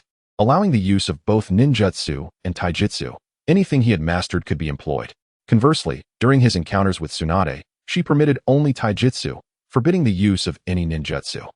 It was through his battles with Jiraiya that Xianyi discovered he could also employ genjutsu, a revelation that resulted in considerable setbacks for him. During their sparring, Jiraiya exhibited an unrestrained ferocity, showing no mercy. If Xianyi presented even the slightest opening, he would suffer greatly, leaving him battered and bruised. Xianyi speculated that perhaps Tsunade's letter had hinted at his proficiency in medical chakra, which might have emboldened Jiraiya to strike without restraint. In the midst of their combat, Jiraiya also utilized various concealed weapons. Tools like shurikens and kunai were fundamental examples of such weaponry. However, their frequent overt use led most to dismiss them as anything but. "How do you find my prowess?" "Surely, I possess some merit," Jiraiya remarked, a smug expression gracing his features as he observed Xianyi's disarray, seemingly reveling in his discomfort. I acknowledge your strength, yet your lecherous nature is unlikely to change, Xianyi retorted with a scoff. He then focused on channeling his chakra, transforming it into medical chakra to heal his injuries, bruises on his face, hands, and body. The moment the medical chakra made contact with his wounds, a soothing warmth enveloped him, providing immense comfort. The pain from the bruises dissipated, and they gradually faded away. Must you really strike so forcefully? Your blows are quite painful, Xianyi remarked with a hint of indignation. And yet you claim to be one of the legendary Sannin, the toad sage Jiraiya, yet you cannot even temper your strength. Jiraiya, with an air of nonchalance, replied, You possess medical chakra, do you not? Given your current condition, you appear to be in relatively good shape. Besides, a slightly heavier hand on my part serves to ensure that you remember this mistake, prompting you to exercise greater caution in the future to avoid further injuries. Xianyi chose not to elaborate on Jiraiya's response, for he understood well that the sage's intentions were ultimately for his benefit, and that such an approach was indeed prudent. The pain endured during their sparring was trivial, especially in contrast to the potential consequences of a misstep in a real battle against an adversary, where a single error could result in the loss of one's life. As for medical chakra, it is truly remarkable. Its efficacy is exceptional. A mere application of medical chakra to an injured area facilitates rapid healing, leaving no trace behind and causing no lingering discomfort. Chapter 218, Jiraiya's request. After engaging in a practical training session with Jiraiya for nearly 2 hours, the remainder of the time was devoted to Xianyi's own exploration of ninjutsu. Familiarity with these techniques is indeed a crucial aspect, much like the spiral sphere learned yesterday. Although he had mastered it, a deeper understanding required additional time for acclimatization. Around 11 o'clock in the morning, Xianyi and Jiraiya were seated at a large round table, laden with a plethora of delectable dishes, each emanating steam and tempting the appetite. At that moment, Xianyi regarded Jiraiya with a disdainful glance and remarked, Perverted uncle. Do you not carry any money? Did I not give you nearly 1,000,000 ryo yesterday? Why must I pay today? Upon hearing Xianyi's words, Jiraiya displayed no sign of embarrassment. Instead, he rubbed his hands together and replied, Little Yi, look at how much money you possess. You can't possibly use it all. Is it so wrong to treat your teacher to something nice? Xianyi could only respond with an expression of utter contempt, having never encountered such shamelessness, especially from his own mentor. The lunch was swiftly consumed. Despite the vast array of food on the table, it was devoured primarily by Jiraiya, although Xianyi and Naruto contributed as well. Xianyi found it perplexing how Jiraiya, with a seemingly modest physique, could consume such copious amounts. Truly remarkable. As lunch concluded, the afternoon was filled with instruction. Jiraiya elucidated various ninjutsu techniques, offering insights into their application, while also addressing Xianyi's shortcomings and how to rectify them. In addition to explanations, Jiraiya introduced Xianyi to a repertoire of new techniques, including commonly used ones like water release and earth release, overwhelming him with information. In Jiraiya's mind, Xianyi's prodigious talent warranted such an approach, though he held this belief. Jiraiya could not help but feel astonished when witnessing Xianyi effortlessly employ these techniques in battle. Tsunade, where did you find such an extraordinary? Jiraiya mused as he gazed skyward, reflecting on Xianyi's remarkable abilities. Despite his internal musings, Jiraiya remained committed to teaching Xianyi diligently, imparting every aspect of ninjutsu without reservation. Moreover, he was particularly intrigued by the peculiar body technique Xianyi had demonstrated that morning, though he chose to withhold his curiosity until later in the evening, when he would discuss it further with Xianyi. As noon passed swiftly with Xianyi's diligent training, he found himself immersed in a plethora of ninjutsu taught by Jiraiya. Although most of these techniques were foreign to him, Xianyi was confident that he would soon master them.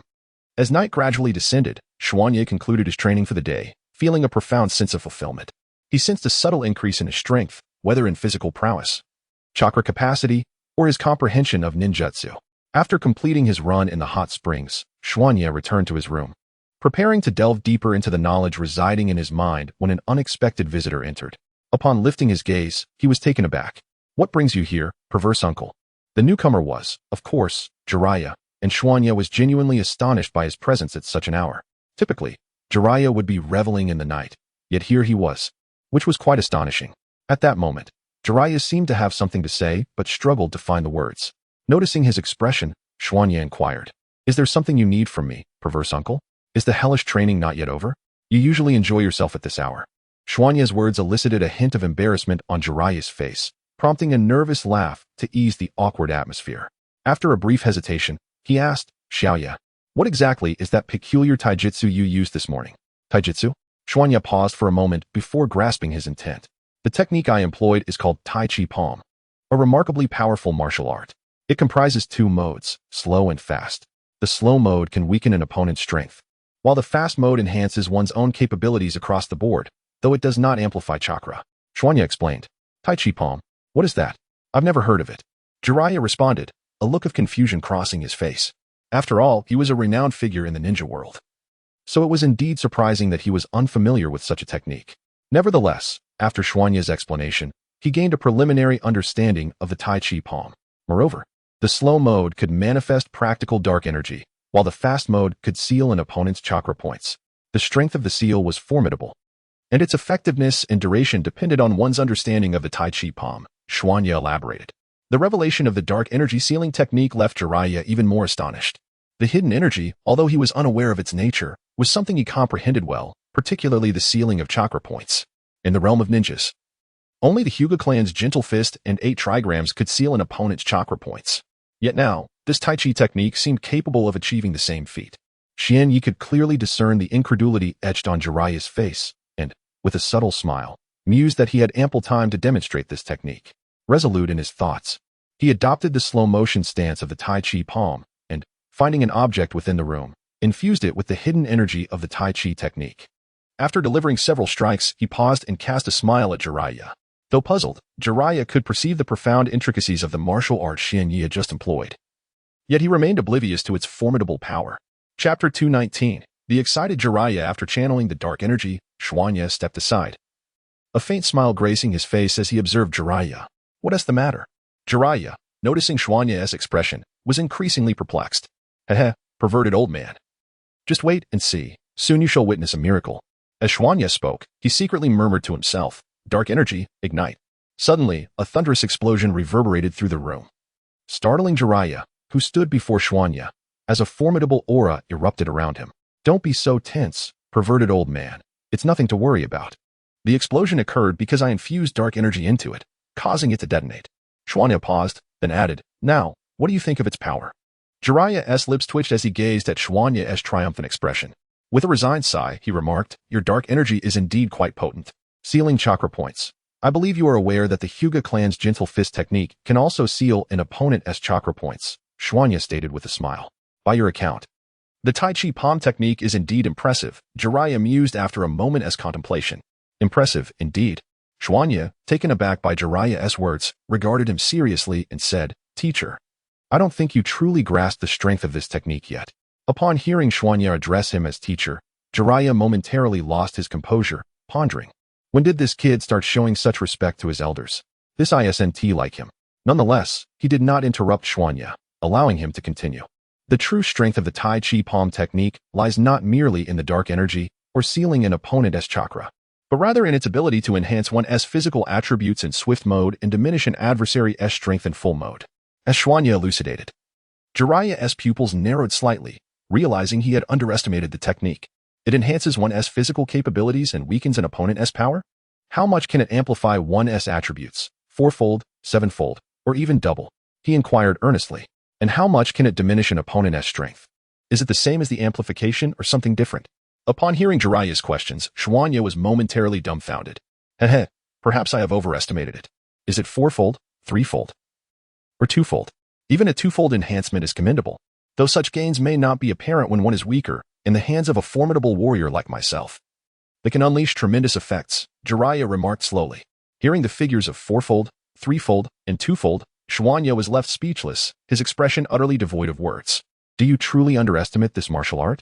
Surely, you do not belittle the Tai Chi Palm technique, Xian Yi lamented, shaking his head and casting a glance at Jiraiya ahead. What? Does it not surpass the fourth level? At that moment, Jiraiya's eyes widened in astonishment, his mouth agape. Well, seeing that expression on Jiraiya's face, Xian Yi thought that if he did not speak up, Jiraiya might never guess it for the rest of his life. So, he declared, currently, the Tai Chi Palm technique grants me a sevenfold enhancement in physical attributes, not merely in strength, but in all aspects, including speed and reflexes. The Tai Chi Palm's full mode operates similarly, capable of diminishing an opponent's strength by sevenfold. This reduction encompasses not only their physical power, but also their chakra and various other capabilities. Sevenfold? At this revelation, Jiraiya was left utterly speechless. The notion of such an enhancement and weakening was beyond comprehension. In the ninja world, achieving even a one-fold increase is already a remarkable feat. Yet Shin Yu claimed he could attain a seven-fold enhancement. In this realm, the most potent enhancement known seems to be Tsunade's monstrous strength, which allows her a threefold increase. Although this is formidable, Shin Yu now asserted that he could achieve a seven-fold enhancement across all physical attributes, not merely strength. This was utterly outrageous, even disregarding the seven-fold enhancement. The mere fact that he could weaken an opponent's strength and chakra to such an extent was extraordinary. In the ninja world, few techniques possess the ability to diminish an adversary's power, yet this Tai Chi palm could accomplish just that. Truly remarkable. Seeing Jiraiya's astonished expression, Shin Yu felt a surge of pride. With a teasing tone, he added, Sister Tsunade has also mastered this technique. She can now achieve a threefold enhancement and weakening. Upon hearing this news, Jiraiya's emotions were thrown into turmoil. Tsunade had indeed learned this technique and could now accomplish a threefold enhancement and weakening. Then, this technique, could you teach it to me, Shin Yu? Jiraiya inquired softly. Observing the hesitation in his expression, Shin Yu casually replied, Oh, it's just a trivial matter. Sure. It's not something that needs to be kept secret. Upon truly hearing Xuanye's response, Jiraiya's face illuminated with uncontainable joy. He had not anticipated Xuanye's agreement would come so readily. However, just as he expressed his willingness to entrust the task to the rather unsavory elder, Xuanye deliberately paused mid-sentence. But what? Jiraiya immediately pressed for clarification. It's the Tai Chi palm. This particular martial art is exceedingly challenging. When I taught Tsunade, she dedicated a considerable amount of time and endured significant hardships to master it. Xuanye remarked, glancing at Jiraiya. I am not afraid of hardship. After all, what is hardship? Have I not faced my share of trials over the years? Jiraiya responded with a carefree demeanor. Chapter 220. Morning Tai Chi practice. Shin Yu gazed at Jiraiya's indifferent expression and chuckled. If you're not afraid of hardship, then there should be no issues. However, I fear you might find this martial art too challenging and abandon your studies. He recalled how long it took Tsunade to master the Tai Chi palm technique. I'm not afraid of difficulties if I can endure hardship. What else is there to fear? Now, hurry and teach me this technique, Jiraiya replied, feigning seriousness. Very well, since you are so eager to learn the Tai Chi palm. I shall teach you. It's not as if I can't share it with others, Shin Yu thought to himself, and proceeded to explain the foundational principles of the Tai Chi palm to Jiraiya. However, after the explanation, it seemed Jiraiya had not comprehended much. Seeing Jiraiya's bewildered expression, Shin Yu shook his head in exasperation and sighed before simplifying his explanation further. Xiaoyi, could you repeat that? I still don't quite understand, Jiraiya said awkwardly. Shin Yu observed Jiraiya and, with a grimace, resignedly elaborated for a considerable time once more.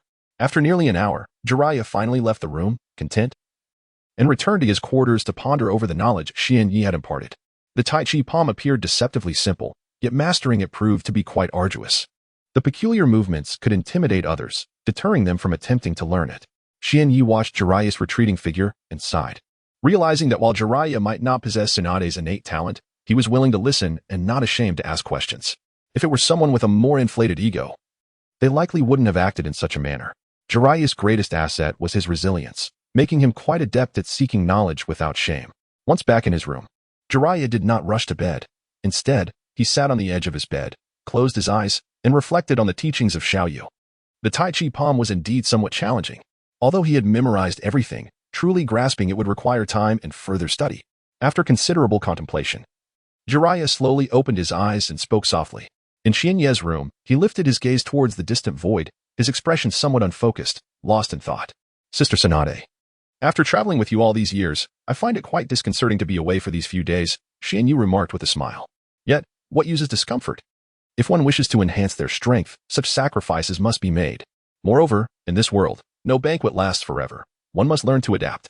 The hour was late, and it seemed time to retire for the night, thought Xuanye as he gazed upon the vast expanse of the starry sky.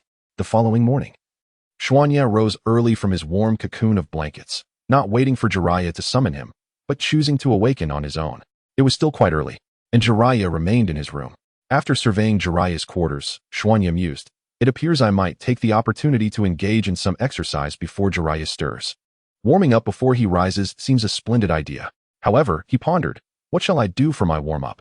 Suddenly, a spark ignited in his eyes as he thought, perhaps I shall practice Tai Chi this morning. Though not an intense workout, it serves as an excellent warm-up. With that, Xuanye sought out a spacious area, settled into a horse stance, and assumed the initial posture of the full Tai Chi form, beginning to execute the graceful movements of the art. While the full form of Tai Chi may appear slow to the untrained eye, its execution was indeed swift. The apparent slowness was merely an illusion to those observing. This is what made Tai Chi so challenging. Mastering the art required one to cultivate a rapid execution that felt deliberate and slow, a feat not easily achieved. Even by those possessing great talent, odd yet fluid movements emerged from Xuanya, seemingly languid, yet if one were to engage him in combat, they would discover that his actions were anything but slow. They were, in fact, quick and imbued with the capacity to leverage force against an opponent. At this moment, Jiraiya's door creaked open silently, revealing a figure with silvery hair clad in a loose coat, adorned with a distinctive emblem atop his head, his demeanor remarkably casual. He stretched his limbs and yawned, then spotted Xuanya in the distance, noting the remarkable quality of his movements. Is that Tai Chi? Jiraiya pondered as he observed intently for a moment. Indeed, it appears to be Tai Chi, particularly the full form. It seems slow, yet that is misleading. It also possesses the ability to redirect force, diminishing the opponent's strength. Suddenly, Jiraiya sensed a complexity in Xuanya's movements that eluded his understanding, as they grew increasingly profound and enigmatic, rendering him unable to decipher even the slightest motion. Yet, despite his bewilderment, the seasoned ninja recognized the formidable power of the full Tai Chi form, understanding its potential to significantly weaken an adversary's force. Is the Tai Chi palm in its full mode truly like this? It appears rather formidable, mused Jiraiya thoughtfully. Nevertheless, despite the arduousness of the learning process, I remain resolute in my pursuit, for is it not an intriguing endeavor? Suddenly, as Xianyi practiced the Tai Chi palm in its full mode, his movements shifted from a seemingly languid pace to an extraordinarily swift tempo, escalating in speed incessantly, growing faster and faster. It was not merely Xianyi's velocity that intensified, but also the complexity of executing the Tai Chi palm, transforming Jiraiya's initial comprehension into utter bewilderment. Chapter 221. Breakthrough in Ninja Techniques. This is the swift mode of the Tai Chi palm, moving as quickly as the wind, perhaps even faster. The power and speed of its execution are continually escalating, indicating a gradual enhancement. At this moment, Xianyi remains in a relatively open area, practicing the Tai Chi palm. Honestly, employing the Tai Chi palm for a warm-up in the morning is quite a commendable choice. After completing a full set of Tai Chi palm, Xianyi paused, standing still for a moment to take deep breaths and allow his body to rest. As a result of this practice, beads of fine sweat emerged over his entire body, making him feel slightly uncomfortable with the stickiness. However, engaging in such activity early in the morning is truly refreshing, invigorating his spirit considerably. Xiaoyi, why are you up so early today? At that moment, Jiraiya's voice echoed from a distance. Xianyi turned to acknowledge the voice. Uncle, I didn't expect you to be up as well. Shouldn't we begin our training? But please wait a moment. I'll take a dip in the hot spring first. Soon. Xianyi departed from the area and made his way to the hot spring service center. Gazing at the steaming hot spring, he did not hesitate to leap in. Soaking in the hot spring is undeniably delightful, especially after a morning workout that left him drenched in sweat. This is nothing short of bliss. At this moment, Xianyi found it hard to pull himself away. Ah, how lovely it is to soak in the hot spring. He mused inwardly, estimating that he would soon need to engage in training. After approximately 10 minutes of indulgence in the hot spring, Xianyi reluctantly emerged and followed Jiraiya into a forest for the day's training. Time flew by unnoticed as he practiced in the woods. Throughout the day, Xianyi activated a substantial amount of chakra within his body, allowing it to flow along the pathways he envisioned. Wind release, half moon slash. He called out the technique. Indeed, it is the wind release, half moon slash, an unsealed ninjutsu that does not require hand seals. It merely requires the manipulation of chakra. After circulating a portion of his chakra, the concentration around him surged, and the wind attribute chakra became increasingly vibrant. Before him, a crescent-shaped slash materialized, transparent and not overly large, measuring approximately 1 meter in length. Yet its manifested power was extraordinarily fierce. With the mere thought of Xianyi, the wind attribute crescent slash soared towards a small hill at astonishing speed. Even Xianyi found it challenging to perceive its trajectory. Even with the activation of the God Eye, he could barely discern its path. Evading it seemed nearly impossible. The crescent-shaped wind attribute slash surged forth in an instant, striking the small mountain with unparalleled force. In that moment, the wind-infused crescent blade met the mountain, which appeared as fragile as tofu before its might, cleaving it effortlessly in two. The expenditure of energy was minimal. Merely a fraction of the power from that wind attribute crescent slash. Xianyi approached the severed mountain, inspecting the smooth cut left in its wake, even reaching out to touch it.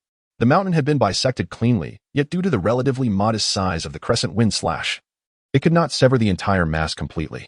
Standing before the mountain for an extended period, Xianyi's gaze became somewhat distant, but soon regained its clarity.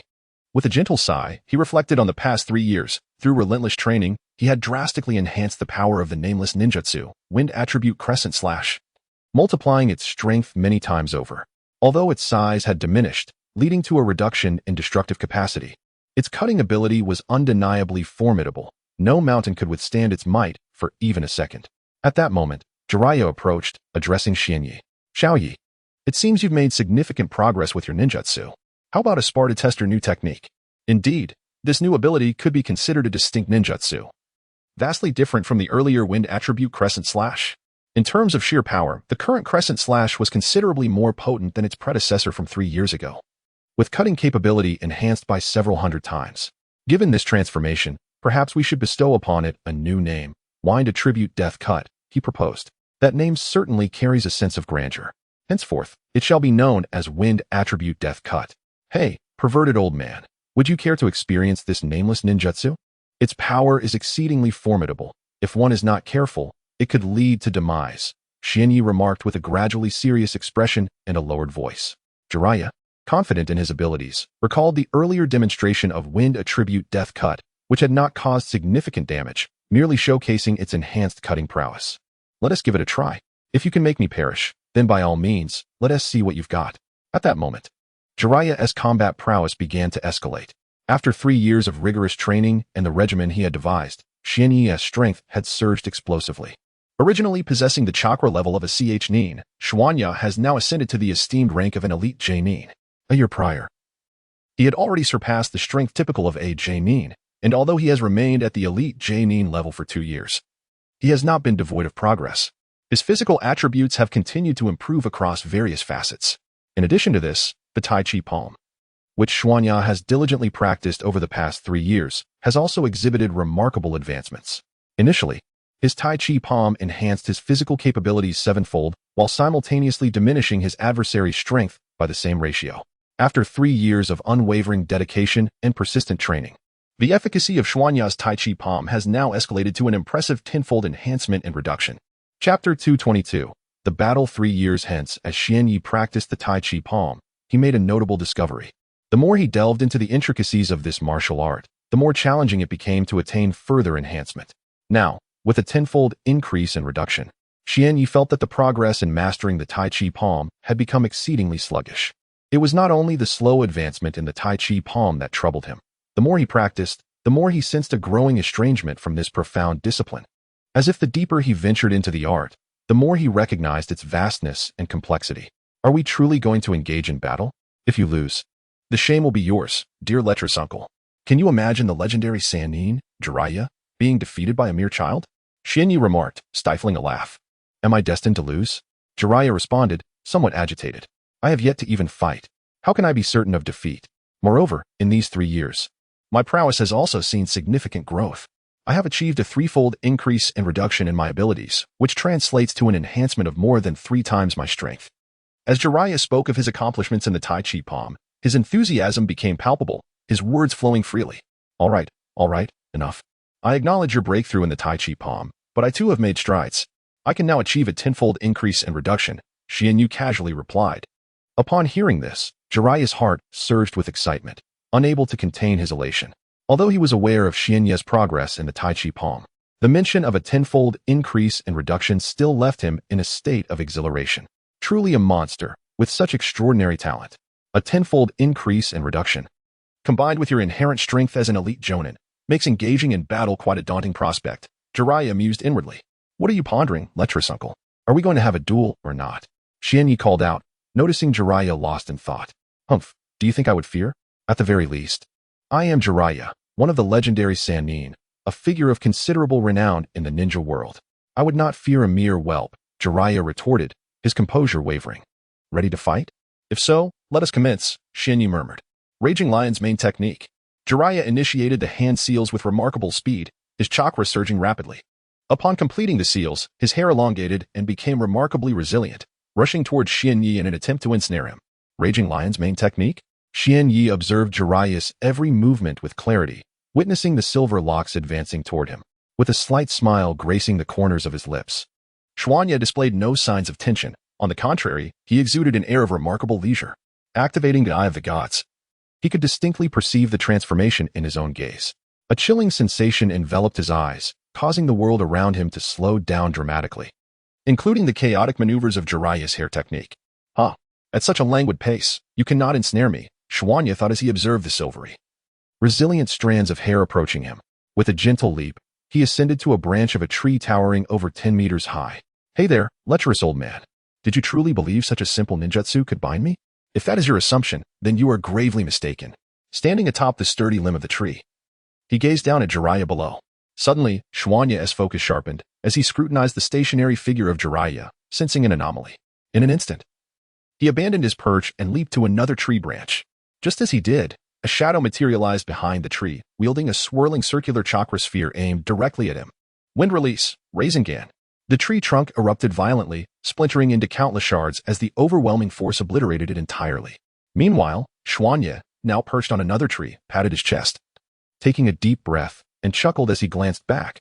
Fortunately, lecherous old man, your Rasengan retains considerable power. I nearly fell victim to it. Truly, shadow-level ninjas are not to be trifled with. One misstep, and one could fall instantly.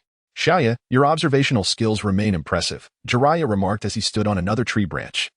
Locking eyes with Xuanya. Observational skills? Xuanya merely smiled and remained silent. In truth, his prowess in observation was not extraordinary. Rather, it was the training of the Eye of the Gods over the past 3 years that had undergone a metamorphosis, enabling him to discern the difference between shadow clones and their true forms. To him, the shadow clones created by others were merely manifestations of chakra in human form, rendering them utterly ineffective against him. Wind release, half-moon slash. Xuanya then resolved to reciprocate Jiraiya's earlier attack, opting for a milder strike to initiate their exchange. His wind attribute chakra gradually became active, and gusts of wind began to swirl around his body. Once the chakra within him completed its circulation, a crescent-shaped slash, several meters in length, materialized before him. This slash possessed formidable destructive and cutting capabilities. Even someone of Jiraiya's caliber, a shadow-level powerhouse, would find themselves effortlessly severed by this crescent strike if they failed to defend against it. In an instant, the crescent slash hurtled towards the trunk of a massive tree where Jiraiya stood, propelled by an overwhelming force and remarkable speed. As it soared, the wind release, crescent slash drew closer, and Jiraiya's expression grew solemn. He realized he may have underestimated his opponent. Chapter 223, The Battle Persists to My Astonishment. Shu refrained from employing the newly modified ninjutsu, and instead resorted to the original A-rank ninjutsu. Have I underestimated him, or is there another explanation? Jiraiya observed the formidable wind release, the half-moon slash, a crescent-shaped attack, hurtling toward him with astonishing velocity, accompanied by immense destructive power and formidable cutting capability. Shu, do not underestimate me. I am Jiraiya, one of the legendary Sannin of the ninja world. As soon as Jiraiya's words resonated, he commenced a rapid series of hand seals. As a shadow-level ninja, his speed in forming seals was extraordinary, yet to Gainey's divine perception, it remained quite discernible. Ninjutsu, Needle of the Earth God. Upon completing the hand seals, Jiraiya's chakra surged in accordance with his intent, and his once short silver hair instantaneously elongated, enveloping him entirely in a cascade of shimmering strands. Needle of the Earth God. Gainey observed Jiraiya's ninjutsu with a slight smile. If he had indeed invoked the Needle of the Earth God, the half-moon slash would fail to breach its defenses, necessitating alternative strategies. The crescent strike rapidly approached, materializing before Jiraiya and crashing fiercely against his hair, which bore the resilience of steel. Despite the immense destructive force and cutting ability of the attack, it could not sever the silvery mane.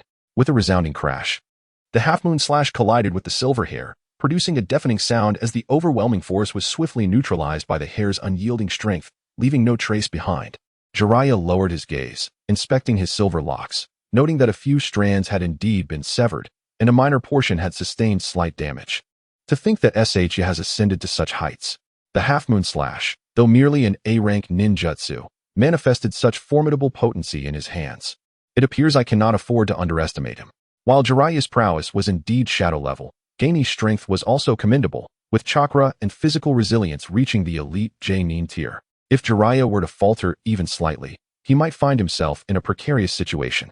Moreover, Jiraiya was keenly aware that Shu's capabilities extended beyond mere appearances. His true strength transcended the chakra and elite J-nin level, possessing an extraordinary martial art yet to be revealed, the Tai Chi Palm. Since mastering this technique, Jiraiya had garnered considerable insight into its formidable nature. He has dedicated 3 years to mastering the art of Tai Chi Palm. Upon employing this technique, he can achieve a threefold amplification as well as a diminishment of force. To comprehend the magnitude of a threefold enhancement is to grasp an extraordinary transformation, one that is almost monstrous in its capability to amplify and weaken. This tripling of power transcends mere physical strength. While it may not enhance chakra, it significantly boosts one's physical prowess, cognitive reaction time, and agility, thereby enhancing all aspects of physical capability. The aspect of diminishment is even more formidable. Despite 3 years of training in Tai Chi Palm, Jiraiya remains perplexed by why, when executing the technique in slow mode, he can negate the force of his opponent's attacks. The concept of force is exceedingly broad. It does not solely pertain to physical strength but also extends to chakra, effectively diminishing any form of power. In essence, if Jiraiya's inherent strength is at the level of a Hokage, then when Xianyi employs the slow mode of Tai Chi Palm, regardless of whether he utilizes ninjutsu or physical might, Jiraiya's capabilities will be unconditionally reduced by tenfold. A tenfold reduction is no trivial matter. It equates to an instantaneous decline in one's prowess by a factor of 10. Although speed and physical reflexes may not diminish by the same magnitude, the impact of such a reduction is profoundly significant. Endure the Rasengan. Suddenly, a voice resonated before Jiraiya, and he felt an overwhelming surge of chakra emanating from the presence before him, a formidable force of destruction manifesting in his vicinity.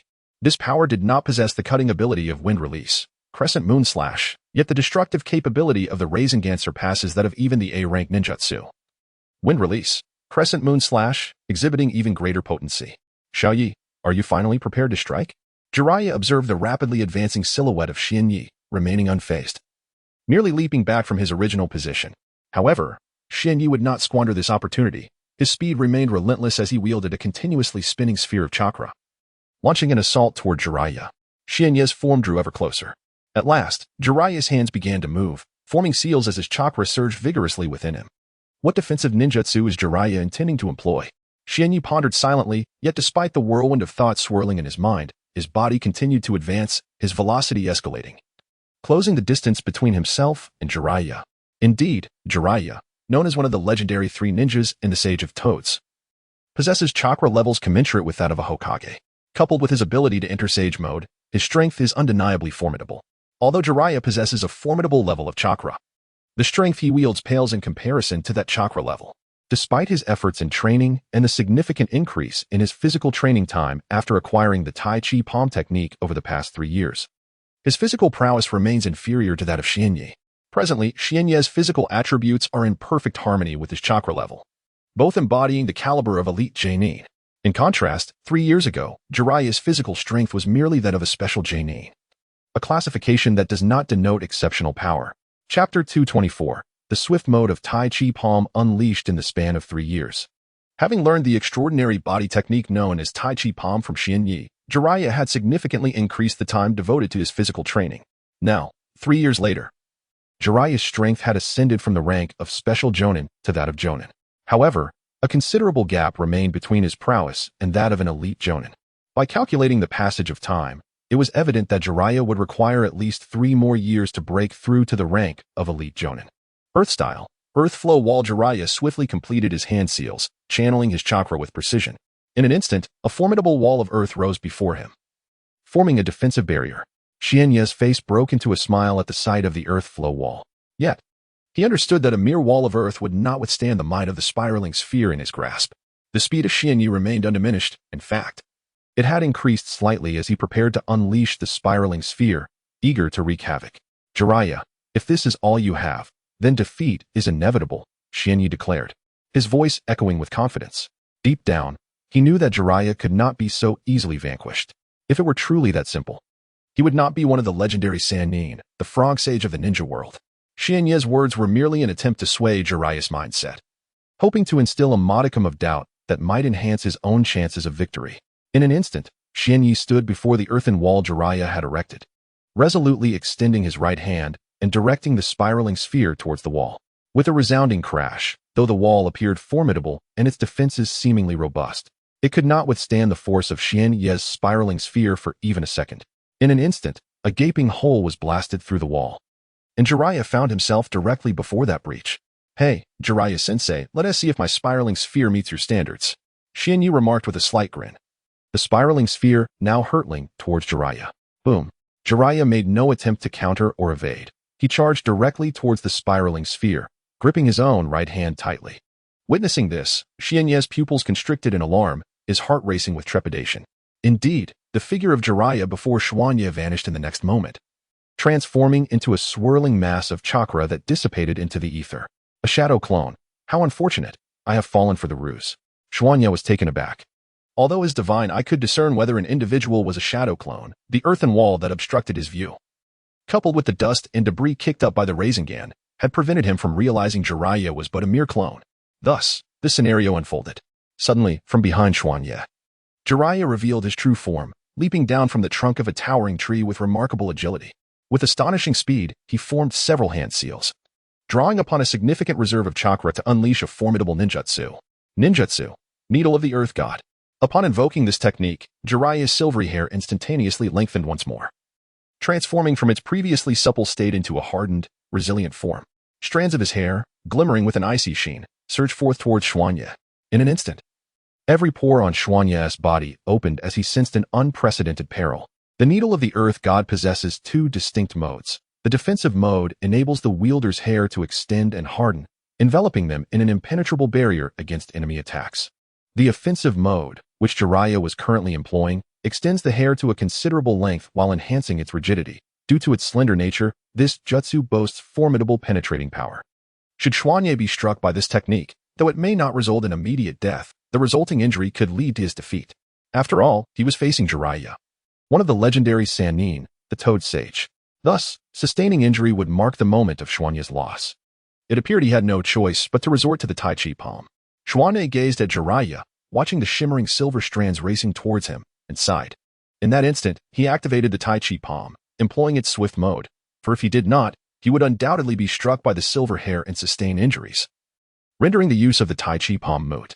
Closing his eyes, Xuanye felt a surge of power within him, his speed and cognitive response enhancing tenfold in an instant.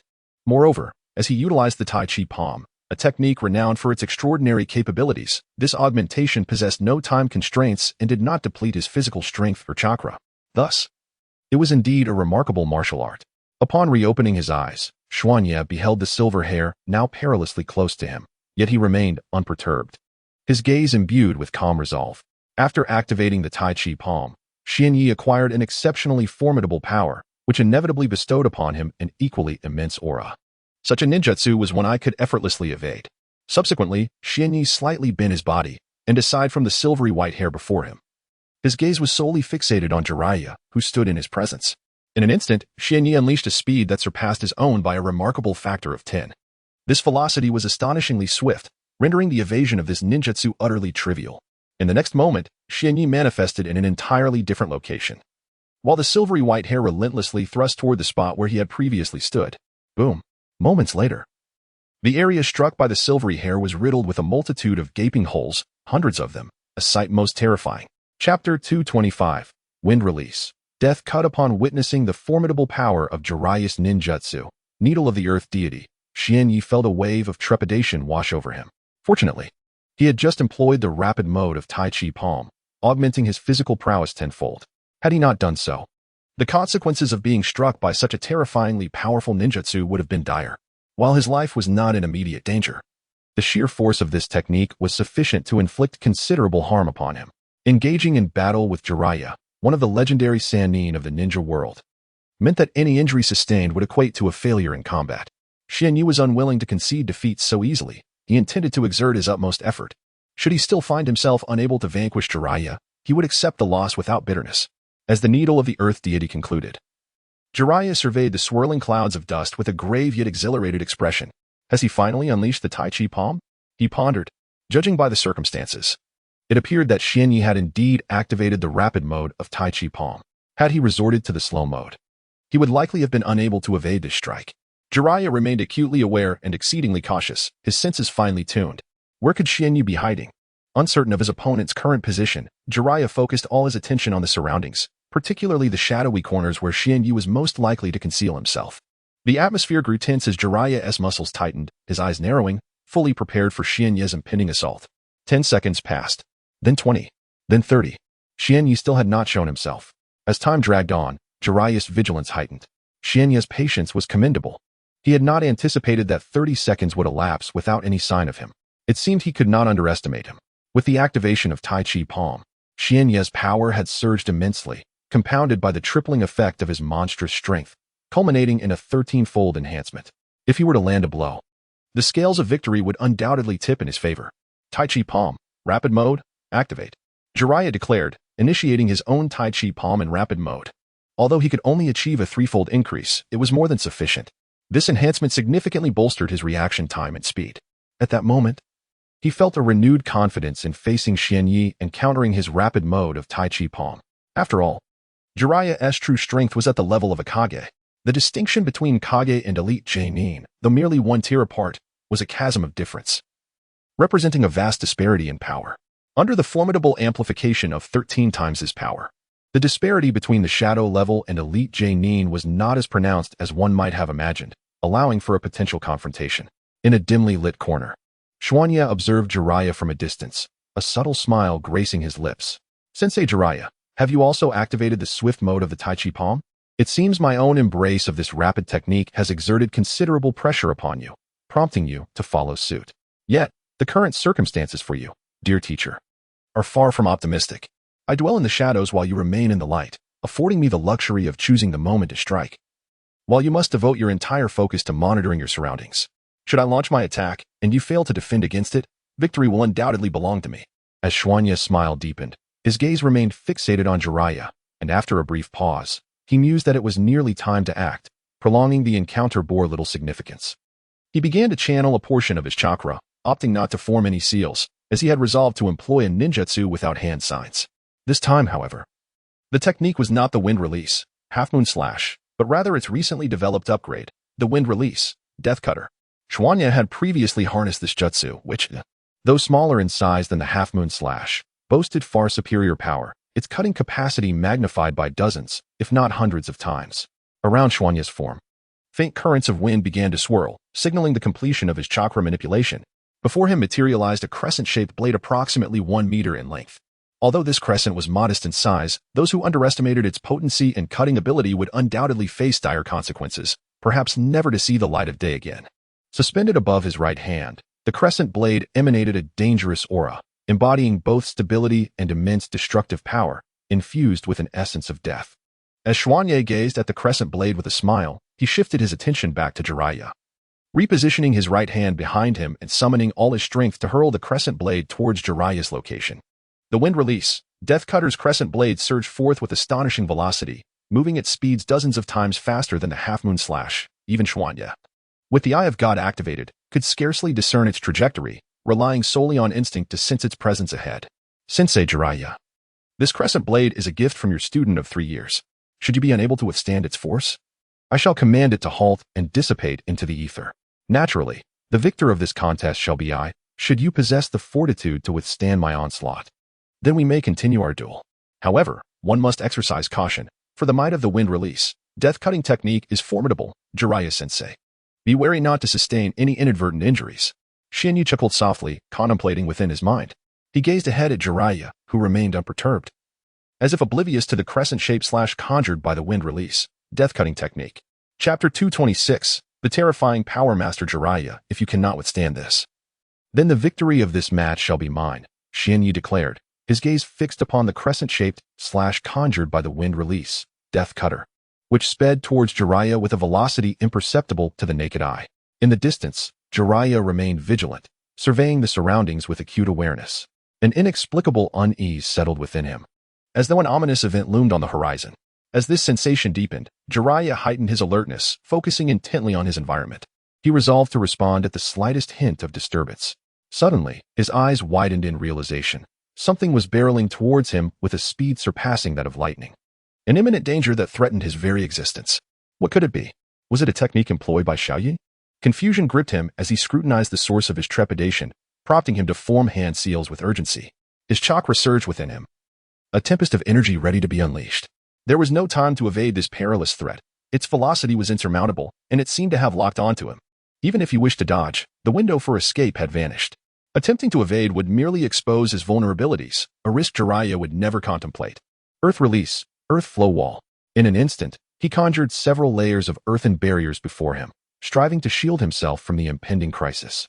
Yet, he sensed that this alone would not suffice to repel the looming threat. His defensive capabilities required fortification. Jiraiya's hands swiftly formed new seals, invoking the shadow clone technique to create 2 of his own duplicates.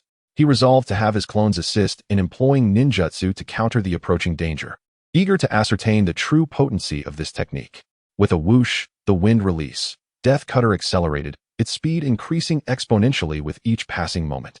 In an instant, the formidable crescent slash, imbued with overwhelming cutting power and a suffocating aura, surged towards Jiraiya. Could this be a new ninjutsu developed by Xiaoyu? Jiraiya pondered. Reflecting on their 3 years together, he had gleaned much about Xianyi and was aware of his endeavors in ninjutsu research, though it seemed he had yet to achieve success. However, the emergence of this new ninjutsu led Jiraiya to realize that Xianyi's research on new techniques had undoubtedly succeeded. With its potency magnified several dozen times compared to the previous one, it seemed that this crescent-shaped slash was not to be underestimated. The initial walls of earth were incapable of halting its advance. Fortunately, Jiraiya had already prepared by creating 2 shadow clones, which could momentarily obstruct the attack, granting him the necessary time to evade. Jiraiya's hand seals accelerated rapidly, for he understood that time was of the essence, and he could no longer afford the luxury of slow movements.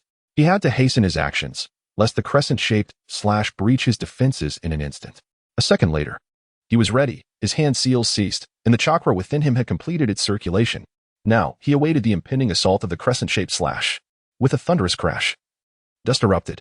The crescent-shaped slash arrived before the first earthen wall, yet it failed to exhibit the intended effect, not even slightly diminishing its momentum. The wall crumbled before the lethal cut, as fragile as a sheet of paper, disintegrating instantaneously.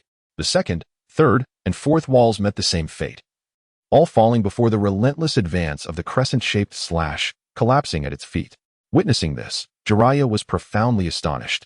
He had previously assessed the might of the crescent-shaped slash, yet he had grossly underestimated its power, which far exceeded his expectations. It became clear that he could not withstand it head-on and would have to evade while the shadow clones engaged the attack. Resolutely, Jiraiya decided to retreat, recognizing the futility of confronting the crescent-shaped slash directly. Soon, the lethal cut surged forward, having shattered all earthen barriers, now poised to cleave Jiraiya in 2 with its terrifying cutting prowess. Jiraiya's gaze sharpened as he focused intently on the rapidly approaching crescent-shaped slash, preparing to unleash his own ninjutsu in response. With a swift motion, his 2 shadow clones advanced, each wielding a swirling sphere of immense power. This was not just any Rasengan, it was a colossal version, exponentially more potent, both in strength and size, dwarfing the ordinary Rasengan. As his clones charged forward, Jiraiya himself was not idle. He instantly unleashed his prepared technique. Fire release, super great fireball. A massive orb of flames erupted from his mouth, blazing with intense heat and formidable might. Yet, even this fierce inferno appeared insufficient against the oncoming crescent-shaped slash.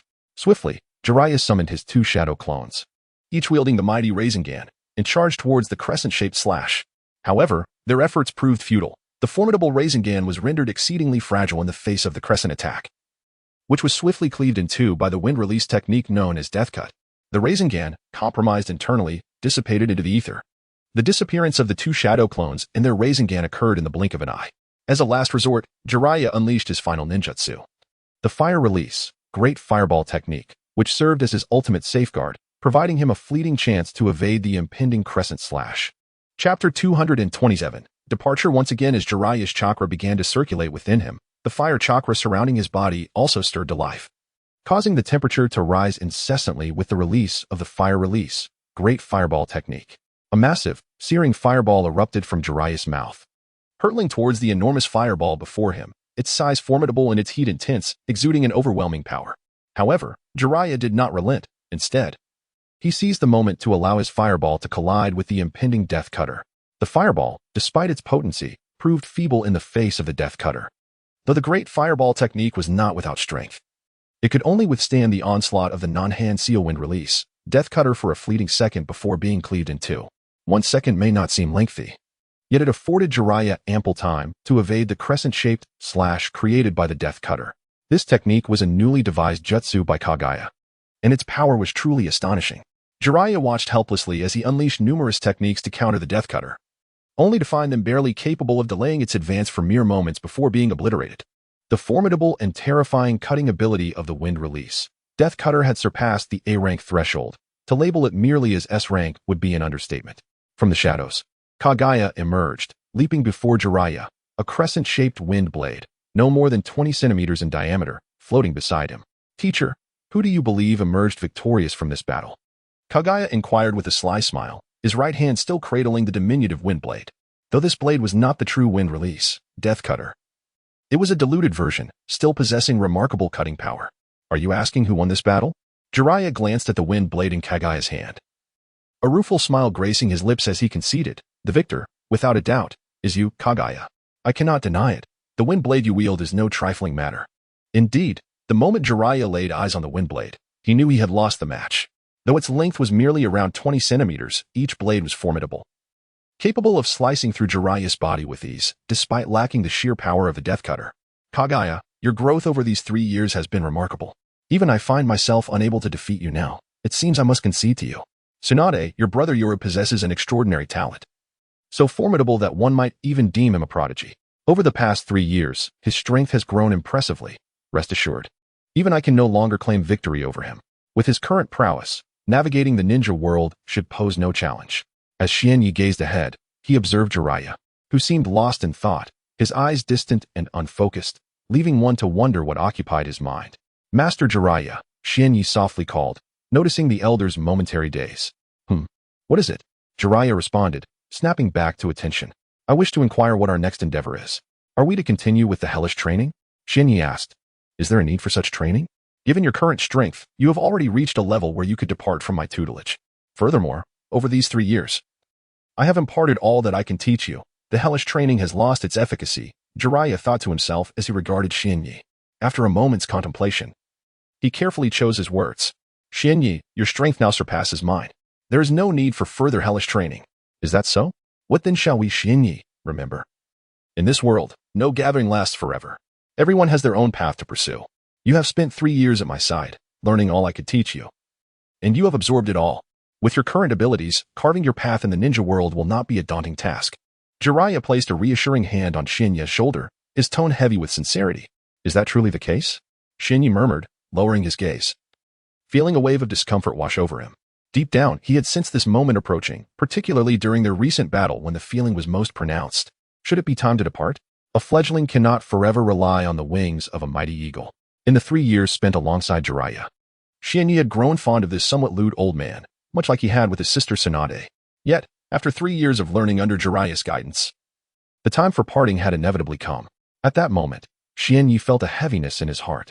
He wished for time to slow, allowing him to linger a while longer with Jiraiya. "Xianyi, do not be so disheartened. Life is but a series of meetings and farewells. It is not as though we shall never cross paths again. Given the opportunity, we will meet once more. Besides, I have imparted all that I can teach you. With your abilities, standing on your own will not be difficult. You simply need to hone your skills independently in this ninja world, and you will undoubtedly become an exceptional ninja." Jiraiya smiled, albeit with a forced expression, as Xianyi lifted his head. It seemed he was also grappling with profound discomfort, perhaps harboring a heavy burden in his heart. After all, they had shared 3 years together, and the thought of parting was undeniably bittersweet. All right. You've clung to me for 3 years. What is it? Do you wish to continue this attachment? Be proactive and don't wait for me to say it," Jiraiya said, feigning anger with a fierce demeanor. "Master, are you truly leaving?" Shinyi felt his eyes moisten and his nose tingle with emotion. Chapter 228. A new journey indeed. It seems my time to depart has nearly arrived. After all, I have imparted my teachings to you for 3 years. However, before I leave, there is a matter I wish to discuss with you, Shinya. Jiraiya's tone gradually became serious, his expression reflecting earnestness. "Is there something you wish to convey to me, Master Jiraiya? Please, feel free to speak. I am listening. Loading more content. Please wait. Before I go. Before I take my leave, could you lend me some money?" Suddenly, Shinya's eyes widened in realization as he stared at Jiraiya. Incredulity etched on his face. "Money? Indeed, money," Jiraiya replied with a grin, his countenance reverting to the mischievous demeanor Shinya had first encountered. Haha. Shinya couldn't help but chuckle. This time, however, he did not hesitate. He promptly retrieved a storage scroll and produced a considerable stack of silver notes, likely amounting to tens of millions. Generous, exceedingly so. Perhaps it was Jiraiya's impending departure that prompted Shinya's uncharacteristic largesse, devoid of any hesitation. Jiraiya, equally forthright, swiftly stowed the stack of silver notes into his own storage scroll, laughing heartily at Shinya before making his way into the distance. As Shinya watched Jiraiya's figure recede, tears welled in his eyes. He wiped them away with his right hand and turned away, departing from the forest without a backward glance. Jiraiya had left, and Shinya found himself aimlessly wandering through the woods, uncertain of where to go or where to pause.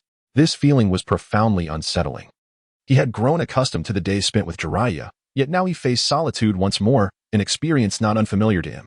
Although he had endured this before, the sensation remained unbearably painful, a heavy weight in his heart, leaving him at a loss for what to do next. He chuckled softly to himself. I must not succumb to despair. It is merely a departure. I must learn to be strong.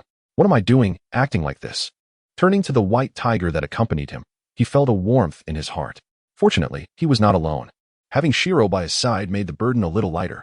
Shiro, where do you think we should go now? Shinya inquired, glancing at the majestic creature beside him. The white tiger remained silent, momentarily transforming back to its original size, towering at 6 or 7 meters tall. Roar, roar, roar. The tiger turned its head, vocalizing something to Shinya. Ah, you want me to ride on your back? Shinya lowered his gaze, taking a moment to steady his emotions. Sitting upon your back appears to be a commendable decision, for I find myself at a loss regarding my destination. Thus, I shall remain here, allowing you to determine our course. Without hesitation, Xuanye leapt onto the back of the white tiger, settling firmly in place. Once assured of his stability, the white tiger unleashed its speed, darting forward with remarkable swiftness. The rush of wind whipped against Xuanye's face, imparting a refreshing chill. The surrounding scenery existed only for a fleeting moment, and the next instant, it vanished behind him. Thus, Xuanye rode upon the guardian's back for 2 days and nights, during which the white tiger showed no sign of respite, relentlessly sprinting onward. The creature could keenly sense its master's emotions. Unbeknownst to him, the predominant hue of the environment gradually shifted to white, and the temperature subtly dropped, as if their relentless journey had led them to a frigid realm adorned with swirling snowflakes. Xuanye remained oblivious to his whereabouts, nor did he wish to ascertain his location, for knowledge and ignorance bore no distinction in his mind. The white tiger eventually came to a halt, and Xuanye dismounted, feeling the sensation of separation diminish over the course of their journey. Now, hunger gnawed at him, urging him to seek sustenance. Surveying his surroundings, he discovered a landscape blanketed in snow, a desolate expanse of white. The temperature was exceedingly low, and he was clad only in a thin garment. Yet, he felt no chill, despite the frigid atmosphere and the snow-laden ground. Xuanye's strength as an elite ninja allowed him to maintain his body heat, rendering the cold inconsequential. At that moment, his stomach emitted a low growl. With an impassive expression, he placed a hand on his abdomen, realizing he was indeed quite hungry.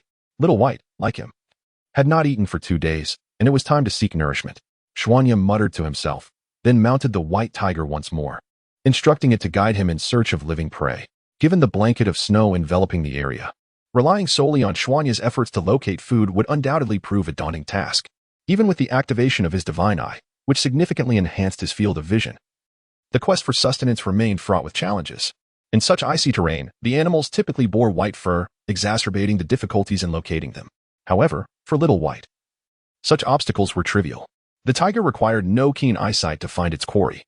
It merely needed to rely on its acute sense of smell to detect the scent of beasts and pursue them effortlessly. Even the faintest scent wafting from afar poses no challenge. It can be traced with ease. As Xian Yi leapt back onto the back of the white tiger, it surged forward with remarkable speed. Yet, as Xian Yi surveyed the surrounding landscape, which was nothing but an expanse of white, he felt a sense of numbness within. The scene, entirely cloaked in snow, evoked no emotion, as if he were perpetually ensconced in a singular location. The only distinction was the occasional tree trunk peeking through the blanket of white. After approximately 2 minutes of the white tiger's relentless pace, it gradually began to decelerate, finally coming to a halt. At this juncture, Xian Yi could discern a moving patch of white ahead. A smile graced his lips. It appeared that sustenance had been located, though the task of capturing it remained ahead, a task that promised to be uncomplicated. Chapter 229. In the frigid snow, Xian Yi gazed ahead at a few snow hairs, a smile involuntarily gracing his face. Ah, the snow hairs. I do not wish for this. Yet who could blame you for being so careless as to let me spot you? Moreover, my stomach growls with hunger. and it appears I have no choice but to fill it with your tender flesh, for my hunger surely outweighs your value. With stealth, Xianyi quietly leaped down from the back of the white tiger, his hands forming seals as he channeled a portion of the chakra within him. Moments later, several shadow clones materialized beside him. Upon exchanging glances, the clones swiftly surged towards the location of the snow hares. They moved with such speed that it seemed as if they melded into the snowy landscape, their white attire rendering them nearly invisible against the wintry backdrop. In an instant, one of the clones subdued a white snow hare, firmly grasping its ears, leaving the hapless creature with no chance of escape. Awoo! Awoo! Awoo! The white-furred tiger beside him stirred with excitement, its eyes gleaming with anticipation at the prospect of a forthcoming meal. It seems, little by, that you two are quite famished. Let us hasten and take care of these snow hares swiftly, so we may satiate our hunger. Xianyi glanced at the white tiger beside him, reaching out to gently stroke its head. Ah, how soft and comforting, radiating warmth. Awoo! The tiger's face expressed sheer enjoyment. It adored the affection from its master. Finding solace in such tender gestures, a chilling gust swept past Xianyi, biting with an extreme coldness, yet he felt little discomfort from the frigid air. Plucking fur, skinning, and cleaning. After approximately 10 minutes, 10 pristine snow hares lay before Xianyi, devoid of any fur. Quite satisfactory. It appears my skills and preparation are rather commendable. He mused, nodding approvingly at the 10 cleaned hares before him. Awoo! Awoo! The white tiger beside him seemed anxious, calling out a few times to Xianyi. What troubles you, little bai? Do not be so impatient. If you desire a delectable feast, one must invest time in the process. Otherwise, can the outcome truly be satisfying? Xianyi softly reassured the eager tiger. Awoo! The tiger wholeheartedly agreed with its masteress words. Though it yearned for meat at that very moment, it restrained its desire, knowing that patience would yield a more exquisite reward. The storage scroll was retrieved by Xuanya, who produced a specialized grilling rack from within it. He also extracted several slender metal skewers, intended for threading the snow hares. These items had been purchased during his leisure time over the 3 years spent alongside Jiraiya, kept in reserve for such occasions. After all, capturing animals for roasting left little time for gathering firewood, which was a task that could be quite time-consuming. Not to mention the unpredictability of being in the forest. Once he organized the items before him, he set up the grilling rack and threaded each snow hare onto a skewer, with 2 hairs per rod. After arranging everything, Xuanya stood up, exhaled softly, and gazed at the grilling rack with a hint of excitement in his eyes, finding the experience rather intriguing. It was his first time attempting this, and he wondered if he would end up charring the rabbits. Subsequently, Xuanya positioned himself in front of the iron rack, placing all the skewers upon it, and extended his right hand, ready to cook the snow hares. Given that he was surrounded by a wintry landscape and uncertain of his exact location, he resorted to conjuring flames through his chakra to roast the hares one by one. An hour passed as Xuanya sat upon the snowy ground, the iron rack before him, his hands still emanating flames that, while not exceedingly intense, were adequate for roasting the rabbit meat rather than for combat. Gradually, the surface of the hares took on a golden hue, and a delightful aroma wafted through the air. Ah, how fragrant, Xuanya remarked, admiring the golden-brown snow hare meat. Feeling a swell of pride, it seemed his grilling skills had not diminished over time. He could still create delicious fare. Beside him, a towering white tiger, nearly 6 or 7 meters in height, was anxiously vocalizing, drool dripping thickly from its mouth. Easy there, little one. Patience is key. You can't rush a good meal. Xuanya reassured, stroking the soft, warm fur of the tiger gently. After approximately 10 more minutes, Xuanya examined the perfectly golden snow hares on the rack and retrieved several items from the storage scroll: salt, chili, seasonings, and flavor enhancers. With careful precision, he sprinkled the various seasonings over the rabbit meat. Once the seasoning was sprinkled, the aroma emanating from the snow hare's meat intensified, and its exterior appeared even more golden and crisp, seemingly rendering it all the more delectable. After carefully stowing away the spices back into the storage scroll, Xianyi gazed at the 10 pieces of rabbit meat before him, unable to suppress a gulp. In truth, he had been famished for 2 days, having spent this time atop the white tiger without consuming anything or dismounting to roam. Now that the 10 snow hares had been thoroughly roasted, he found his appetite increasingly difficult to resist. Taking a few steps closer, he grasped several iron skewers from the grill, licking his lips in anticipation before taking a bite. Instantly, Xianyi's eyes widened, his expression seemingly frozen in place, the sole reason being that the roasted hare was simply exquisite beyond compare. Chapter 230. The scent of blood. The snow hare meat was exquisitely crisp on the outside and tender within. Upon taking a bite, the rich flavors burst forth, releasing a sumptuous juice that danced on the palate. It was perfection. The taste of the snow hare was simply divine. with eyes closed. Xian Yi savored the moment, though he was acutely aware of the white tiger beside him. Once he opened his eyes, he tossed the remaining 4 iron rods from the rack to the white tiger, which eagerly caught them in its mouth. After a brief moment of chewing, it regurgitated the 4 rods, then squinted its eyes contentedly, patting its own belly, appearing adorably charming. Can one truly appreciate the flavor when devouring so quickly? Xian Yu mused with a slight smile, gazing at the imposing figure of the white tiger. Yet, soon his attention shifted from the tiger to the 2 snow hares in his hands, as he immersed himself in their exquisite taste. In truth, 2 snow hares were more than sufficient for Xian Yi. They provided a delightful sense of fullness, a sensation he cherished deeply. The content continues to load. Please wait. This site is optimized for mobile browsers. If you encounter this section, it indicates a loading failure of the chapter content. Please disable reading mode, browsing mode, and ad blocking features, or copy the URL into another browser to continue reading. If one were to indulge excessively, it would lead to an uncomfortable state of overindulgence. After finishing the 2 snow hares, Xian Yi licked his lips, tidied the iron rack before him, and summoned a portion of water using chakra to rinse the rack and rods, which he then stored away for future use. After cleansing, he conjured flames, this time with significantly heightened temperature and destructive power, aimed at incinerating the bones. As the flames danced, the remnants before Xian Yi were swiftly reduced to ash, and the snow melted into a puddle of water once the fire subsided. Little White, let us depart. We have feasted well. We might as well wander a bit since there are no other destinations available. Xian Yi's voice took on a somber tone, having only recently parted from Jiraiya, making solitary travel feel rather disconcerting. The white tiger emitted a few low growls, seemingly attempting to comfort Xian Yi. It's all right. I am fine. How could I possibly feel downcast from leaving Master Jiraiya? I am a powerful ninja now, and I will not be defeated by such trivial matters. A smile broke across Xian Yi's face as he leaped onto the back of the white tiger, affectionately patting its back. Come, let us go. With a steady pace, the white tiger bounded forward, its usual speed being at least double that of Nin. Before him, Xian Yi was enveloped in an endless expanse of pristine white snow, a realm seemingly devoid of life. The infinite white snow unfolded before his eyes, only to vanish in an instant behind him as he perched upon the back of a majestic white tiger. The sensation was delightful. He narrowed his eyes, lying against the tiger's warm, supple fur, choosing not to gaze ahead because he knew that before him lay nothing but a sea of white, interrupted only by the occasional barren tree. The comfort of resting on the tiger was profound, even as the biting cold wind swept past him, brushing against his face. He felt little chill. Instead, he reveled in the warmth that enveloped him, making the cold wind insignificant. Gently stroking the tiger's thick, long fur, he felt as if he were reclining upon a plush bed, basking in warmth and comfort. Uncertain of how long the tiger had been running, Xian Yi gradually opened his eyes, realizing he had succumbed to slumber during this blissful interlude. The soothing sensation, coupled with the weight upon his back, had lulled him into restful sleep. Suddenly, his gaze sharpened, fixating on the distance. Blood, he detected the unmistakable scent of blood in the air. His eyes glimmered with a fleeting crimson hue, though it quickly faded. Xian Yi was notably attuned to the aroma of blood. He could trace its source even from afar. This scent was particularly potent, suggesting that numerous lives had been extinguished nearby. His expression grew contemplative as he surveyed the area, lost in thought. After a moment, he gently tapped the white tiger beneath him and pointed in a direction.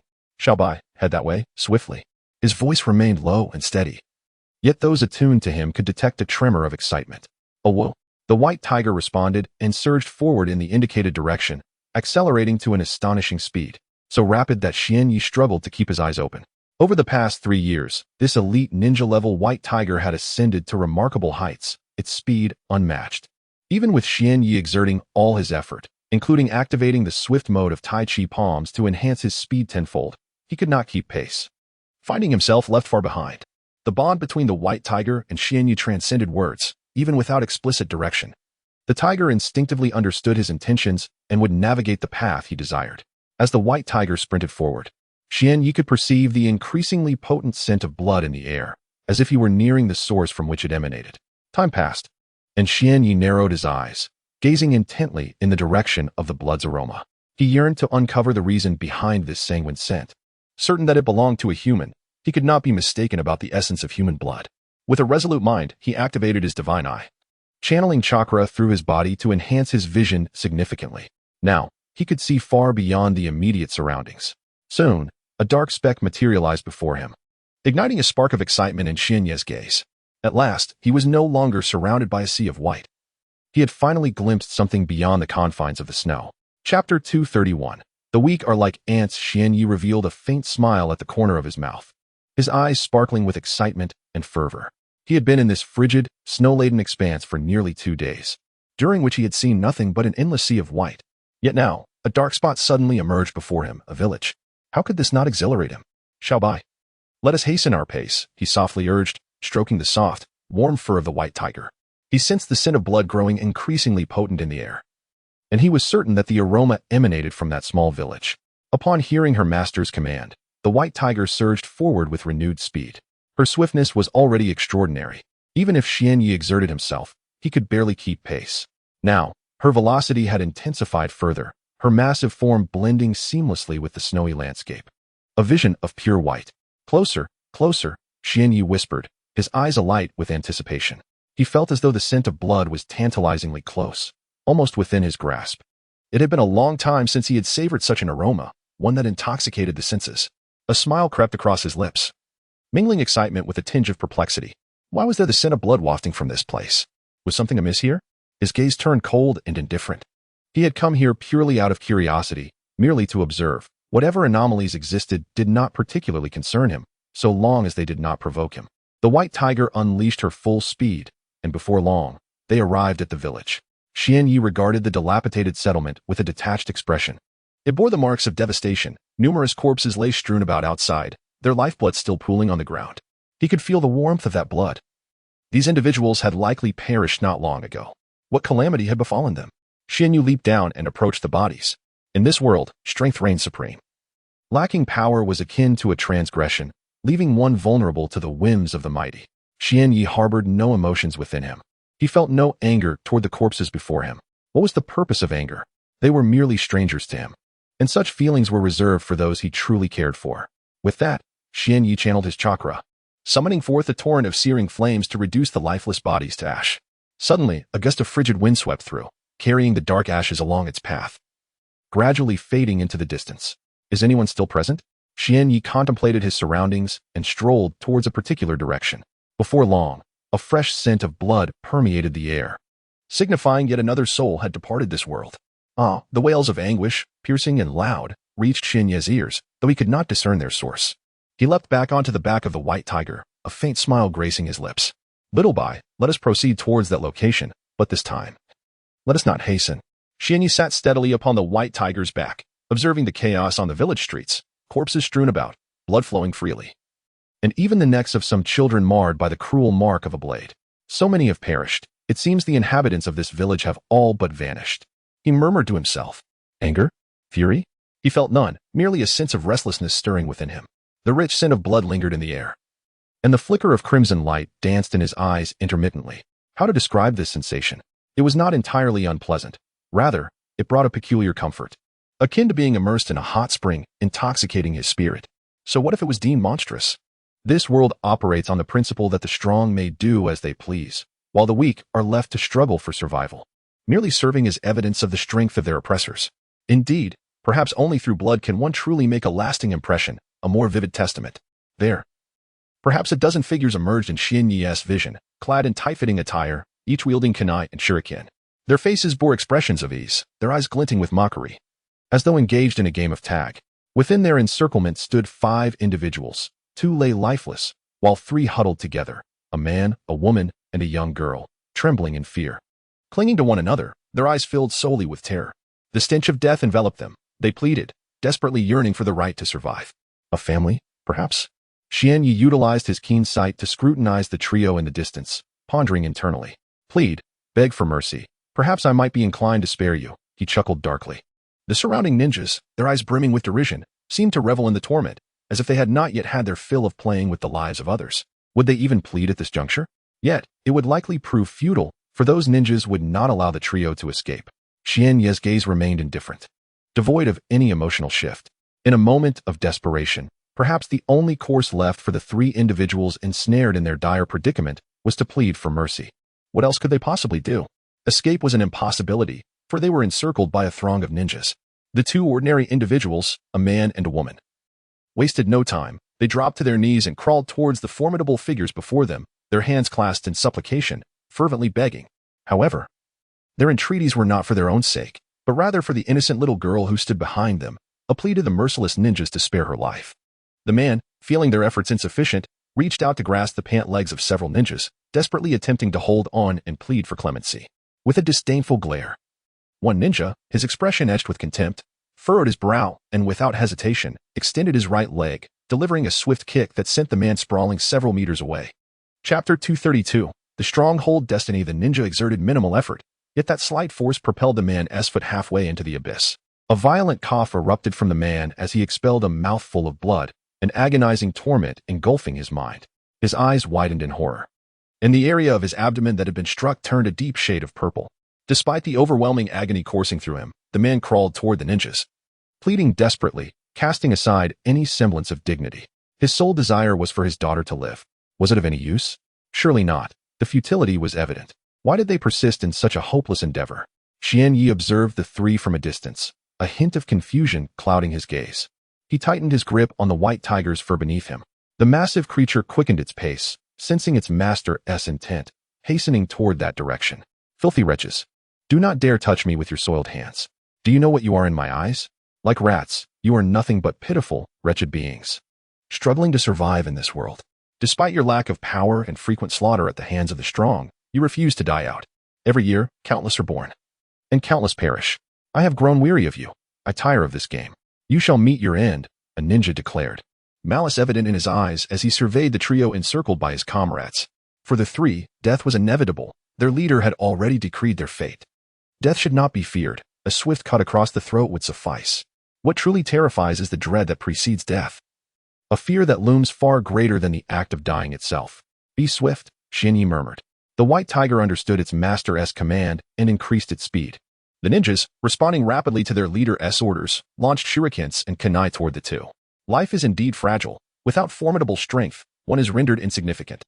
Xian Yi gazed into the distance, reflecting quietly. He was growing increasingly aware of this world, where brutal and arbitrary killings dominated the landscape. To survive, one must relentlessly strive to enhance their own power. Fear enveloped them, the scent of death thick in the air. They felt neither dread nor terror, their final gaze shifting to the little girl, a mix of reluctance and loathing evident in their eyes. Loathing directed toward the ninjas. Loading more content. Please wait. This site is only accessible via mobile browsers. If you see this paragraph, it indicates that the chapter content failed to load. Kindly disable reading mode, browsing mode, and ad blocking features, or copy the URL to read in another browser. If animosity could slay, then those ninjas would have perished hundreds of times over. Alas, hatred cannot kill. Only formidable strength provides the foundation for one's voice, and only sheer power wields the sharpest blade of death. Death occurs in an instant, and in that fleeting moment, the adult figures were pierced with shurikens and kunai, resembling hedgehogs from afar. Blood, a profusion of fresh crimson, poured from their wounds. The warmth of life's essence being the most intoxicating. Even in their final moments, those adults gazed longingly at the little girl, seemingly reluctant to part from her, clinging to the hope that in life, they would not forget her in death. She did not weep nor make a sound. She sat quietly on the ground, her arms wrapped around her knees, her head resting upon them, those large, tender eyes fixed upon them. Within her gaze resided resentment, anguish, and helplessness. Oddly enough, the little girl was peculiar. Xian Yi observed her in silence, noting her tranquility. She uttered not a word, aside from the emotions flickering in her eyes. Her expression remained inscrutable. Xian Yi found himself intrigued. It was his first encounter with one so unique. Her gaze was captivating, filled with an intriguing depth. As the distance closed, the white tiger moved with such swiftness that it defied description. To an observer nearby, its trajectory would be imperceptible, for it was too rapid, exceeding the limits of human sight. Root out the threat. Eliminate that little girl without leaving any survivors. The ninja's gaze was merciless, their words brooking no dissent. One ninja stepped forward, wielding a kunai. After a fleeting glance at the girl, he hurled the weapon towards her. Am I to die? Is this truly the end? How bitter it is. I do not wish to perish so easily. The girl widened her already large eyes, filled with a sense of defiance. Yet, she did not exhibit fear, only a quiet unwillingness to accept her fate. In this brutal world, should she survive, she vowed to become powerful, to seize control of her destiny, refusing to remain a victim subject to the whims of others. The kunai approached swiftly. She lacked the means to evade it, the speed of the weapon rendering it almost instantaneous as it neared her. Fearful, the little girl lowered her head, questioning her own heart. Death did not seem so terrifying. Perhaps it was merely a fleeting moment. Within her heart, there was no fear, only a profound sense of unwillingness. Her parents had been mercilessly slain by those cruel ninjas, leaving her utterly alone. Oh, heavens, she thought, if only I could wield great power to exact vengeance upon those ninjas for my parents, to annihilate them all. Yet, she pondered, did she still possess that opportunity to vanquish her foes? Now, with her eyes shut tight, she awaited the arrival of death. In that moment, despair enveloped her. Though death loomed over her, she felt no fear. Her body remained still, simply closing her eyes to endure it all. Injustice. This world held no semblance of fairness. She felt nothing but resentment, lamenting her lack of strength, her inability to slay those ninjas. Chapter 233. The Despair of the Little Girl. Father, Mother. What does death truly feel like? I am coming to accompany you. Your daughter is on her way to be with you. Though my heart is filled with reluctance. It seems there is no other recourse. If given the chance, I yearn to avenge myself upon those ninjas. Grant me this opportunity, and I shall do whatever it takes. The little girl opened her eyes, shooting a final glare of resentment at the ninjas before her. In a low, haunting voice, she declared, I have etched your faces in my memory. If, after death, one can become a ghost, I shall surely haunt you until your demise is complete. Her voice, though soft, instilled a deep fear in all present. Her eyes radiated a terror that unsettled them. Huh, a mere child dares to be so audacious? Sneered the lead ninja, casting a vicious glance at the little girl. But you have no chance left. You will certainly perish here. I have never believed in the existence of ghosts. His laughter echoed, mocking the girl's ignorance and naivete. Endless resentment surged from the little girl. Though unafraid of death, she longed to exact vengeance upon those ninjas before her life slipped away. Only then could she avenge the blood of her parents. How intriguing. I find your gaze most captivating, mused Xianyi, closing his eyes to absorb the aura of resentment emanating from her. You possess something remarkable, something I admire. With a sudden leap from the back of the white tiger, Xianyi swiftly approached the little girl. His speed was astonishing, leaving behind only a fleeting white trace, merging seamlessly with the wind. I am drawn to you. I will not allow you to perish so easily. Your life shall be mine. Curiosity bloomed within Xianyi as he took a keen interest in her. The kunai hurtled towards the little girl's head with undeniable force. She neither dodged nor had the ability to evade. If this continued, her skull would surely be pierced, and she would meet her end. Yet, would the outcome truly be as grim?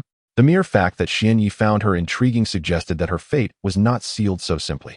In the blink of an eye, he stood beside her, extending his right hand to catch the flying kunai. How feeble, he remarked, inspecting the dark kunai in his grasp, shaking his head in disappointment. Perhaps it was reasonable. These ninjas lacked formidable strength. It would indeed be strange if such a kunai bore great power. In the end, the little girl did not perish. The kunai was captured by Xianyi, and she survived. She appeared quite young, likely around 10 years of age. From a distance, she appeared unremarkable, but upon closer inspection, one could discern her undeniable charm. With her fair complexion, large, luminous eyes, and a face still in the bloom of youth, one could predict that she would blossom into a beauty in adulthood. Clad in coarse, homespun garments, her family's financial situation seemed modest. However, her countenance suggested that she was at least well-fed. The leader of the ninjas took note of an anomaly. The little girl, who should have perished, was still alive. To his surprise, a young man of approximately 1.6 meters in height, with youthful features and dark hair, appeared beside her. Had it not been for this, he would not have felt alarmed. Yet, the most peculiar aspect was that the boy clutched a shuriken in his hand. Narrowing his eyes, he recognized the weapon as one he had dispatched. Typically, such projectiles held considerable power and were not easily caught. Yet this boy had effortlessly caught it and was now toying with it. A sense of dread washed over him. As he sensed a palpable aura of danger emanating from the boy, he realized that this child was no ordinary foe, but rather a potential threat to his very life. When the ninja inquired, the boy, Xianyi, offered no response, choosing instead to turn his gaze towards the little girl beside him. You are quite intriguing, he remarked. The girl trembled, a manifestation of her confusion. Ultimately, she was merely a child, untouched by the horrors of bloodshed, now confronting the specter of death. While she felt no fear, anxiety still gripped her. What is the sensation of death? The girl had pondered this question multiple times, yet had drawn no conclusions. Death had always seemed distant, an abstract notion. Now, however, it loomed over her, a mere step away. Was she afraid? She had wrestled with this query countless times. But this time, she arrived at an answer. What was there to fear? She could not fathom the terror of death. It felt like a fleeting moment. For her, death was not frightening, merely a source of discontent. She was unwilling to perish without avenging her parents, longing to see those ninjas brought to justice. Yet, to achieve this, she required formidable strength, a power she did not possess. Remembering the faces of those ninjas, she closed her eyes, quietly awaiting the arrival of death. Yet, after a moment, she felt no pain. Am I dead? Perhaps I was struck down by an overwhelming force in an instant, rendering me impervious to pain. The little girl pondered, thinking that soon she might reunite with her father and mother. You are quite fascinating. A voice, haunting and resonant, penetrated her ears and invaded her mind. Am I not dead yet? Whose voice is this? The little girl opened her luminous eyes, a hint of confusion lingering within them. Upon opening her eyes, she beheld only a young man, a boy, perhaps more fittingly described, with a sinister smile adorning his face. Did he save me? The little girl, perceptive and keenly observant, was acutely aware of her surroundings. In the boy's grasp was a dark, sharp kunai, the very weapon that seemed to have been hurled toward her. Chapter 234. Intrigued, the little girl's eyes widened in astonishment. The unfolding events had decidedly surpassed her expectations. She was on the brink of facing death. Yet the arrival of this man had altered her fate. Why? Why would he save me? Her heart brimmed with confusion, unable to fathom the reason behind the man's intervention. Why? Xianyi smiled gently at the girl and softly replied, Why not? I have mentioned before that you are quite fascinating, and I do not wish for you to perish so easily. What does fascinating mean? The little girl asked, perplexed, as she remained unaware of the term's significance. Are you not afraid of death? She inquired, casting a glance at the group of ninjas encircling her. Her voice barely above a whisper. Death? Xianyi's smile broadened. Why would I fear death? Who among us truly desires to embrace it? If given a choice, who would willingly surrender to death? Indeed, it is often in the face of imminent demise that one might entertain thoughts of fearlessness. However, once a glimmer of hope for survival emerges, individuals tend to cling to that hope tenaciously. I, too, fear death. But those ninjas are far too feeble to allow me to meet my end at their hands. They are simply too weak. As Xianyi uttered these words, an overwhelming aura emanated from him, a dense malevolence manifesting in the air. While this sinister energy was indeed present, it did not indicate the unsealing of the white tusk mark upon his forehead. Rather, it was merely a reflection of the formidable power that resided within him. A palpable sense of dread enveloped the land, casting a shadow over the ninjas surrounding the little girl, rendering them motionless, even reluctant to draw breath. It was as if the slightest movement would beckon their demise. The leader of the ninjas stared wide-eyed, a profound terror etched across his expression. The sensation of death gripped his heart, an excruciating discomfort akin to a blade poised at their throats. Any movement could lead to a swift and brutal end, with the warm blood coursing through their veins, spilling forth. The disparity in strength was staggering. Xianyi's power eclipsed that of the ninjas to an unimaginable degree, rendering any comparison futile. Among them, the strongest was merely a special jonin, the very leader himself. The others were either nin or jinin, predominantly the latter. Although their collective strength was formidable in its own right, they had encountered Xianyi, a being capable of vanquishing even the mightiest of foes. Unfortunate souls. They must have pondered their ill fate. Yet, such is the nature of this world. Before the strong, the weak are akin to mere ants. And to extinguish their lives is but a matter of a mere flick of a finger. A formidable aura enveloped the surroundings, and the little girl could not help but sense the terrifying presence that sent shivers down her spine. Could he also be one of the legendary ninjas? A conjecture surfaced in her mind. Do you seek vengeance? Do you wish to kill them? Xianyi crouched down, gently caressing the girl's delicate face, gazing into her eyes as he spoke. Vengeance? Do I truly have the opportunity to avenge myself? Do I possess the strength to slay them? Upon hearing the word vengeance, a glimmer of light flickered in the girl's eyes, but it quickly faded as she buried her head in her knees, her gaze dimming. I am weak. I lack the power to kill them. Can you help me exact my revenge? Can you assist me in slaying them? She lifted her head once more, her large, watery eyes filled with a mixture of anxiety and hope, her hands clenched tightly together. I will help you avenge, Xianyi declared, extending his right hand to the girl's face, which felt smooth and comforting to the touch. Yes, help me avenge, as long as you assist me, dear elder brother.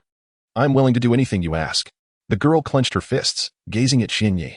I will not aid you in your revenge, he stated without a hint of hesitation. So, he truly will not help me with my vengeance. Perhaps I have been overthinking.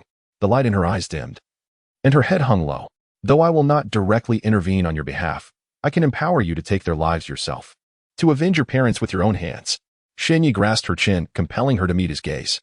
But I lack that strength. I do not possess the capability to kill them. I am weak. The girl did not resist his touch, yet her eyes flickered away, avoiding direct contact with Xianyi's piercing gaze. Look at me. Just tell me whether you wish to seek vengeance. The rest is inconsequential. His voice was clear, his expression serious as he fixed his gaze upon her. I want to. I truly, deeply want to. The girl's response was unwavering, her eyes resolute, her face reflecting her fury towards those individuals. Upon hearing her declaration, Xianyi could not suppress a smile. He placed a shuriken into her hand. Take the shuriken and slay them all. With my presence, they shall not resist. The girl stared at him for a moment, then tightened her grip around the shuriken and stood up, walking towards the ninjas. She asked no questions, did not inquire why the ninjas would not resist. She chose to trust Xianyi's words unconditionally. In truth, her faith in him stemmed from the fact that he had saved her life, leading her to embrace this trust without reservation. The girl's face bore no expression as she sprinted towards the ninjas at the utmost speed she could muster. How intriguing. Truly intriguing, thought Xuanya, a smile gracing his lips as his fondness for the little girl deepened. The ninjas widened their eyes, trembling with an overwhelming sense of dread. Run, was the sole thought echoing in their minds. They longed to escape this place. Despite the girl posing no immediate threat, the man exuded an aura of profound danger, as if any misstep could cost them their lives. They realized they must flee swiftly. Failure to do so could lead to their demise. The ninjas quickly rose, forcing themselves to suppress the fear that threatened to overtake them as they attempted to sprint away. However, just as they gathered their strength to propel themselves forward, an overwhelming weakness washed over them, their tremors intensifying. Did you ever consider my opinion on running? Chapter 235. The death of the ninja. The murderous aura emanating from Xianyi surged exponentially, bearing down upon the ninjas with an overwhelming intensity. A palpable sense of dread permeated the air, causing their bodies to tremble and their minds to quiver in fear. The ominous presence was suffocating, rendering them incapable of even the slightest movement, as if their very bodies had been stripped of control.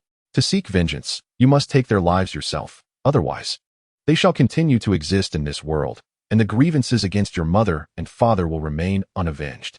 Xianyi's words penetrated the little girl's ears, resonating with clarity and urgency, illuminating the path she was meant to follow. In an instant, the atmosphere shifted dramatically. The once weak girl, who was merely a lamb to the slaughter, transformed into a harbinger of death. Her hands trembled slightly as she gripped the kunai, yet her resolve remained unwavering. Her gaze resolute. Vengeance consumed her thoughts. That singular word fueled her spirit. She was determined to avenge her parents, to send every last one of those ninjas to the depths of hell. How potent the force of hatred is, capable of empowering a girl untouched by bloodshed to wield a weapon with lethal intent. Xianyi observed the girl before him, contemplating the transformation she was undergoing. I will kill you all. You deserve to die, she thought vehemently. The girl's eyes gradually reddened, and her body trembled more violently with each passing moment. With slow, deliberate steps, she advanced toward the ninjas, raising the kunai with increasing urgency. No, don't come closer. The faces of the ninjas were etched with terror as they began to fear the once innocent child they could have easily dispatched. Everything had changed. Xianyi's presence had altered the very fabric of their reality. The girl, who should have perished at the hands of the kunai, was now emboldened by Xianyi's intervention, which had deflected the deadly blade. As she unleashed her formidable aura, it pressed down upon the ninjas, rendering them immobile, their fingers trembling with the effort of even the slightest movement. They yearned to flee, but Xianyi would not grant them that mercy. The oppressive energy radiated from her, stifling their every attempt to escape. The girl stood before the group of ninjas, her vengeful eyes fixed upon them for a moment, devoid of hesitation as she lifted the kunai high, driving it toward their throats. The kunai in her hand was extraordinarily sharp, effortlessly piercing the neck of a ninja, creating a gaping wound through which a torrent of blood flowed, splattering everywhere and staining the surroundings a deep crimson. No, please, no. The ninja's eyes widened in horror, and the intense pain allowed him to momentarily transcend the oppressive aura of the girl. He desperately reached for his neck, attempting to staunch the bleeding, but to no avail. Blood continued to pour from the gaping hole, and in an instant, his gaze began to dull. His body collapsed to the ground, his hands falling limply by his sides. Just like that, he was dead. The surrounding ninjas watched in sheer terror as one of their own was so brutally slain. Their fear intensified, manifesting in cries for mercy, shouts, and wails of despair.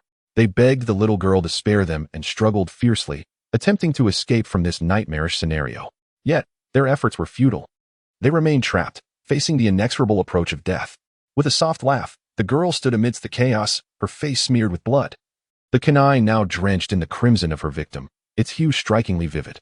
Approaching the next ninja, she numbly raised her weapon, aiming directly at his throat and plunging it downwards. In a seamless, effortless manner, yet another ninja departed this world at the hands of a seemingly powerless girl. Under ordinary circumstances, they would never have envisioned meeting their demise at the hands of such a child, yet here they were, witnessing the death of their comrade beside them. As ninjas, they prided themselves on their strength, yet they could only watch helplessly as their companion fell, feeling the chilling breath of death envelop them. Fear and dread festered within them, and aside from displaying their terror upon their faces, they found themselves powerless to act. The slaughter continued unabated. Powerful ninjas fell one after another to the hands of the seemingly frail girl, who showed no mercy. Each time she raised her kunai, it was aimed at the throat of her target, striking with brutal force. As she took lives, her eyes remained open, curious to witness the expressions of those she killed. It is fear, trepidation, and sheer panic. The ninjas, now seemingly devoid of any power, resemble ordinary individuals when enveloped by the specter of death. In their moment of vulnerability, they too experience fear and trepidation. One by one, the ninjas succumb to the ground, powerless to resist the horrific malevolence that surrounds them. The tremors of their minds and the quaking of their bodies have extinguished any resolve to fight back. The notion of escape lingers only as a thought. Yet the terrifying aura mercilessly envelopes them, rendering them immobile, awaiting the inevitable arrival of death. As the blade descends, the little girl's gaze has grown numb, and the movements of her hands have begun to lose sensation. Is this the essence of taking a life? It seems not so difficult to accept. Akin to crushing an ant, devoid of any feeling. The act of killing continues unabated. The kunai in her hand serves as the instrument of demise for those ninjas. Blood flows across the earth, transforming the once pristine white snow into a vivid crimson, while a pungent scent of blood permeates the air. Chapter 236. Your life belongs to me in the end. All the ninjas were slain by her with a dark kunai, and the ground was stained with crimson blood. None survived. Are they all dead? This little girl, possessing a commendable spirit, thought to herself with a quiet smile as she gazed at the scene before her. Yes, they are all dead. She lifted her gaze to the heavens. Mother, father, I have avenged you. But why do I feel nothing while taking their lives? Has my blood truly grown cold? Or have I become indifferent to this world? Standing alone on the blood-soaked earth, her expression was vacant, lost in thought. At that moment, Shinyi approached her, gently patting her head. Have they all been killed? Have you avenged your parents? As she felt the warmth of his hand on her head, her earlier confusion dissipated. Yes, they are all dead, and my parents' vengeance has been fulfilled. Shinyi smiled softly and spoke to her with tenderness. You know, in this world, there is no such thing as unearned assistance. Since I have aided you in avenging your parents and saved your life now belongs to me. I shall be your master. Upon hearing his words, the little girl shivered, but she quickly composed herself. She lifted her head, her large, glistening eyes fixed on the man before her, who appeared slightly older. Master? Her voice trembled, clearly sensitive to the notion of servitude. Indeed, I shall be your master from now on, and you shall be my slave. I do not care what your name was before, from now on. You shall be called Shui. Do you understand? Xian Ye's right hand, which had been caressing her head, glided down to touch her face, smooth and pale, akin to the skin of a newborn. It felt incredibly comforting. Shui, is that to be my name henceforth? The little girl showed little resistance, for she understood all too well that in this world, assistance comes at a price. Her life now belonged to him, her master. My name is Shinyi. Remember your master's name, do you understand? His tone was serious, imbued with an undeniable authority. Shinyi, my master's name is Shinyi. The little girl felt compelled to bow her head, yet the firm hand on her chin denied her that freedom. For reasons unknown, her heart began to race.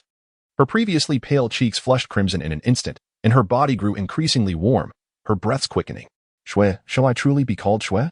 As Xianyi activated a small portion of his chakra, a blazing inferno erupted from his left hand, surging towards the lifeless bodies. Amidst an overwhelming heat, the crimson snow upon this land melted away in an instant, transforming into pools tainted with the essence of life.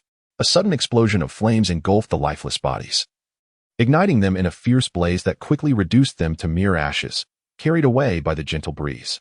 Snow, from this moment on, I shall be your master, and you, my servant. Your life belongs to me. You shall not perish without my consent. Do you understand? Shinyi spoke gravely to Snow. I understand, my master. Snow replied, her cheeks flushed as she averted her gaze from Shinyi, bowing her head and refraining from speaking freely. From now on, you shall be my master. And my life, which he saved, rightfully belongs to him.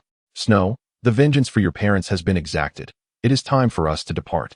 Xianya's somber words reached Snow's ears. Are we leaving? She hesitantly lifted her gaze towards her master, her face flushing once more, her heart racing. Perhaps this was not so bad.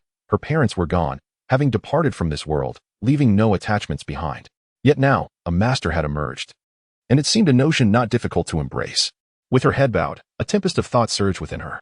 Not far away, a white tiger approached Shinyi. Instinctively aware that its master summoned it. A tiger, such a large tiger. As the magnificent creature drew closer, Snow's body weakened. Fear flickering in her eyes as she instinctively leaned towards Shinyi.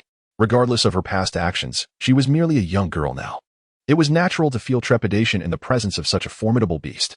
Shinyi found no surprise in her expression of fear as he observed her response. Everything is all right, he reassured, turning to gently stroke her head. My master, such a large tiger, Snow exclaimed, her large eyes glistening with unshed tears. Seeing her expression, Shinyi chuckled softly, shaking his head. He had come to a deeper understanding of the concept of hatred. Its power was indeed formidable, capable of transforming an innocent girl, untouched by bloodshed, into a fierce warrior wielding a dark, sharp shuriken, striking down all her foes with relentless precision. Once the hatred dissipated, Snow transformed back into an ordinary little girl, possessing her own thoughts, and it was at this moment that her fear became evident. Snow, it's all right. That tiger is my companion and will not harm you, Xuanya gently reassured, caressing Snow's flushed cheeks with a tender touch. It was a soft and pleasant sensation. Moreover, I dislike seeing you so timid. Such behavior does not please me, Xuanya remarked casually. The mention of disapproval caused a flicker of panic to appear in Snow's eyes. Though she swiftly suppressed it, forcefully quelling her fear of the imposing and seemingly ferocious white tiger before her. Master, I promise I won't act this way again. I will no longer be afraid, Snow declared, her complexion slightly pale, clearly affected by Xuanya's words. With her parents gone, having departed from her life, the only attachment Snow had in this world was her master. If her master were to abandon her, she pondered, what reason would she have to continue existing? In her heart, her master represented the very essence of her will to live. Chapter 237. The sense of power. The majestic white tiger emanated an overwhelming aura, instilling trepidation even in the hearts of elite ninjas. How much more so for the powerless Yuki? Shinyi approached and gently stroked its head. The white tiger emitted cheerful growls, reveling in the affection from its master, for it brought immense comfort.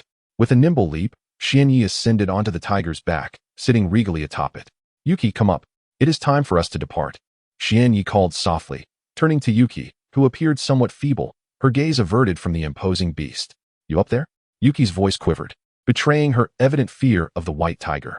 Yes, swiftly now. Do not keep me waiting too long. Shinyi's tone shifted to one of seriousness, casting a cold glance at the hesitant Yuki standing not far away. And master, I am afraid, Yuki confessed, her legs trembling, her voice quaking, as tears welled in her expressive eyes. Her delicate face bore an unmistakable expression of fear. Sighing at her distress, Shinyi felt a tinge of helplessness. Hatred is indeed a curious thing.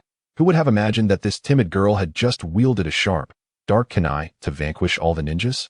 And master, I'm afraid. Yuki's eyes were filled with dread, mixed with a hint of anxiety.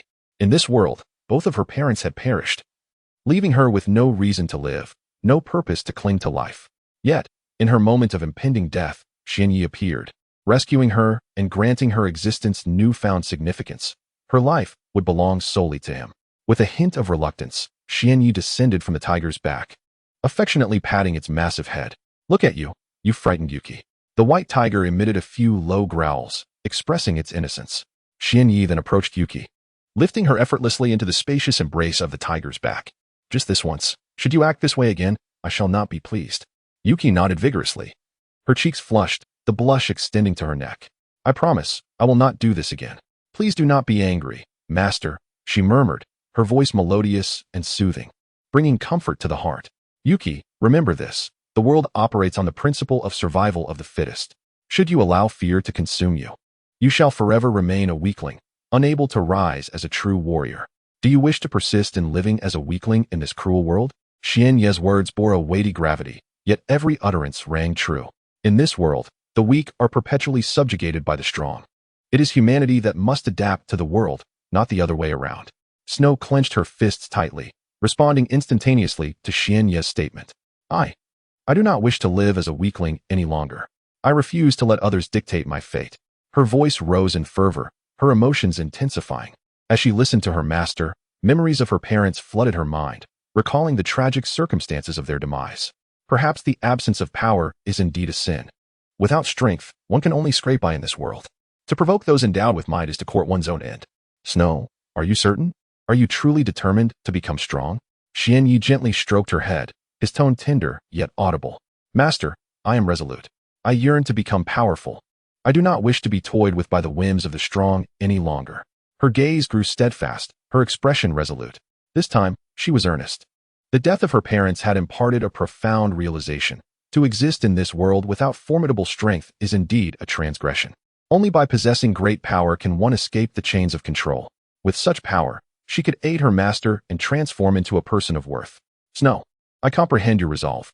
From now on, I shall train you. I will cultivate your strength and bestow upon you might. However, acquiring such power is no trifling matter. I hope that during your training, you will not complain, and that you will persevere. Xianye's voice softened further. He harbored intentions of ensuring her endurance, even if it meant compelling her to persist through hardship. For it is only by experiencing the agony of training that one can truly grow into a formidable force, liberated from the shackles of weakness. As time flowed by, the once bright sky dulled into twilight. It was now evening, and a crescent moon hung beautifully in the sky, radiating serene beauty. In the snowy landscape stood two figures, a man and a woman, both beneath the luminous moon. The man tilted his head back, gazing at the distant moonlit sky, and spoke to the little girl beside him. Snow, do you know? The moon is truly magnificent. It illuminates the dark night and calms the restless heart. Snow, upon hearing her master's words, lifted her petite and charming head to behold the crescent moon in the distance. Is the moon truly beautiful? She pondered. However, she did not share the same sentiment. The cool, white moon did not seem particularly enchanting to her, as she failed to perceive anything that captivated her. However, the master adores the moon, and that alone suffices, as long as it is something the master cherishes. Snow shall also find delight in it. The moon, it seems, possesses a certain beauty. Master, what does it feel like to wield power? Suddenly, Snow approached Xianyi, seating herself beside him, leaning her somewhat frail body against his. What is the sensation of wielding power? In response to Snow's inquiry, Xianyi smiled softly. The sensation of wielding power is exquisite. It is a force that can enrapture one's soul, drawing one into its depths, making escape nearly impossible. Yet, this is of little consequence. Even if one becomes entranced by the allure of such power, it matters not. In a world where lives are as fragile as a blank sheet of paper, the absence of power is the gravest transgression. Without power, one's existence is subject to the whims of others. Thus, it is imperative for one to possess strength, even if one becomes lost in its embrace. It is sufficient to simply have formidable power. Chapter 238. The training of Snow. However, there is one crucial point that you must remember. Suddenly, Xianye's tone shifted, and his expression grew increasingly serious. Master, what is so important? Snow inquired, puzzled. While power indeed holds significant value in this world, and it is perfectly acceptable to revel in its exquisite sensations, there is one essential truth you must not forget. The primary purpose of our strength is to safeguard those we cherish. If one cannot fulfill this fundamental duty, then wielding power becomes futile. It is better to remain a weakling, merely surviving in this merciless world. Xianyi extended his hand, embracing Snow, who leaned against him. To protect those you care for? Snow's face flushed as she lay in Xianyi's arms, her body warming and her heart racing at that moment. The only person she cared about in this world was her master. Her parents had already passed away. It was he who rescued her when she was on the brink of descending into hell, thus her life belonged to him. In that moment, Snow's gaze became resolute. She had made up her mind to strive diligently to become a formidable force and use her acquired strength to protect her beloved master. Yet, perhaps Snow would never achieve this goal, for Xianye's immense power rendered him beyond her need for protection. It felt incredibly comforting to be enveloped in her master's embrace. His warmth banished any chill, leaving her oblivious to the surrounding ice and snow. Snow, training begins tomorrow. I will personally guide you in becoming a strong warrior. Therefore, even if you feel exhausted or wish to rest, you must continue unless I grant you permission to stop. Xianye's words bore an unwavering seriousness that allowed for no dissent. Tomorrow's training? A flicker of anticipation ignited within her. She yearned to harness great power, to possess the strength that could aid her master. Snow gently lifted her head, gazing at the crescent moon in the distant sky, which seemed to shine even more beautifully. The night swiftly passed, with Xianyi remaining seated in the snow without a single movement until morning arrived. Snow, rise. It is time to commence your training. Xianyi nudged the girl nestled in his arms. The early morning air was frigid, yet Snow had settled comfortably against him, her delicate face serene. Reluctantly, Snow opened her eyes, her first sight being her master, Xianyi.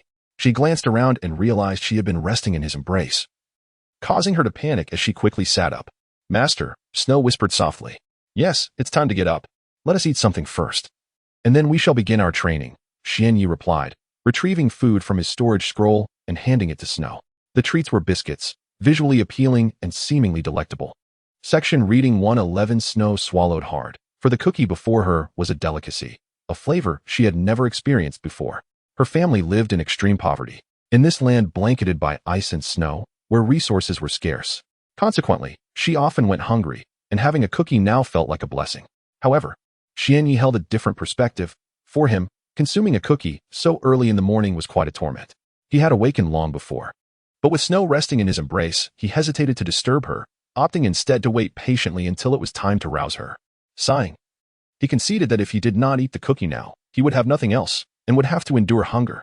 Thus, he decided to nibble on the cookie, finding it sweet and not entirely unpleasant. After consuming a few pieces, he retrieved more from his storage scroll and tossed them into the air above the white tiger. Roar! Roar! The white tiger eagerly caught several cookies in its mouth, letting out a few pitiful cries, expressing its discontent. It longed for meat rather than these cookies. "All right. I understand," Xianyu replied with a hint of exasperation, stroking the tiger's fur.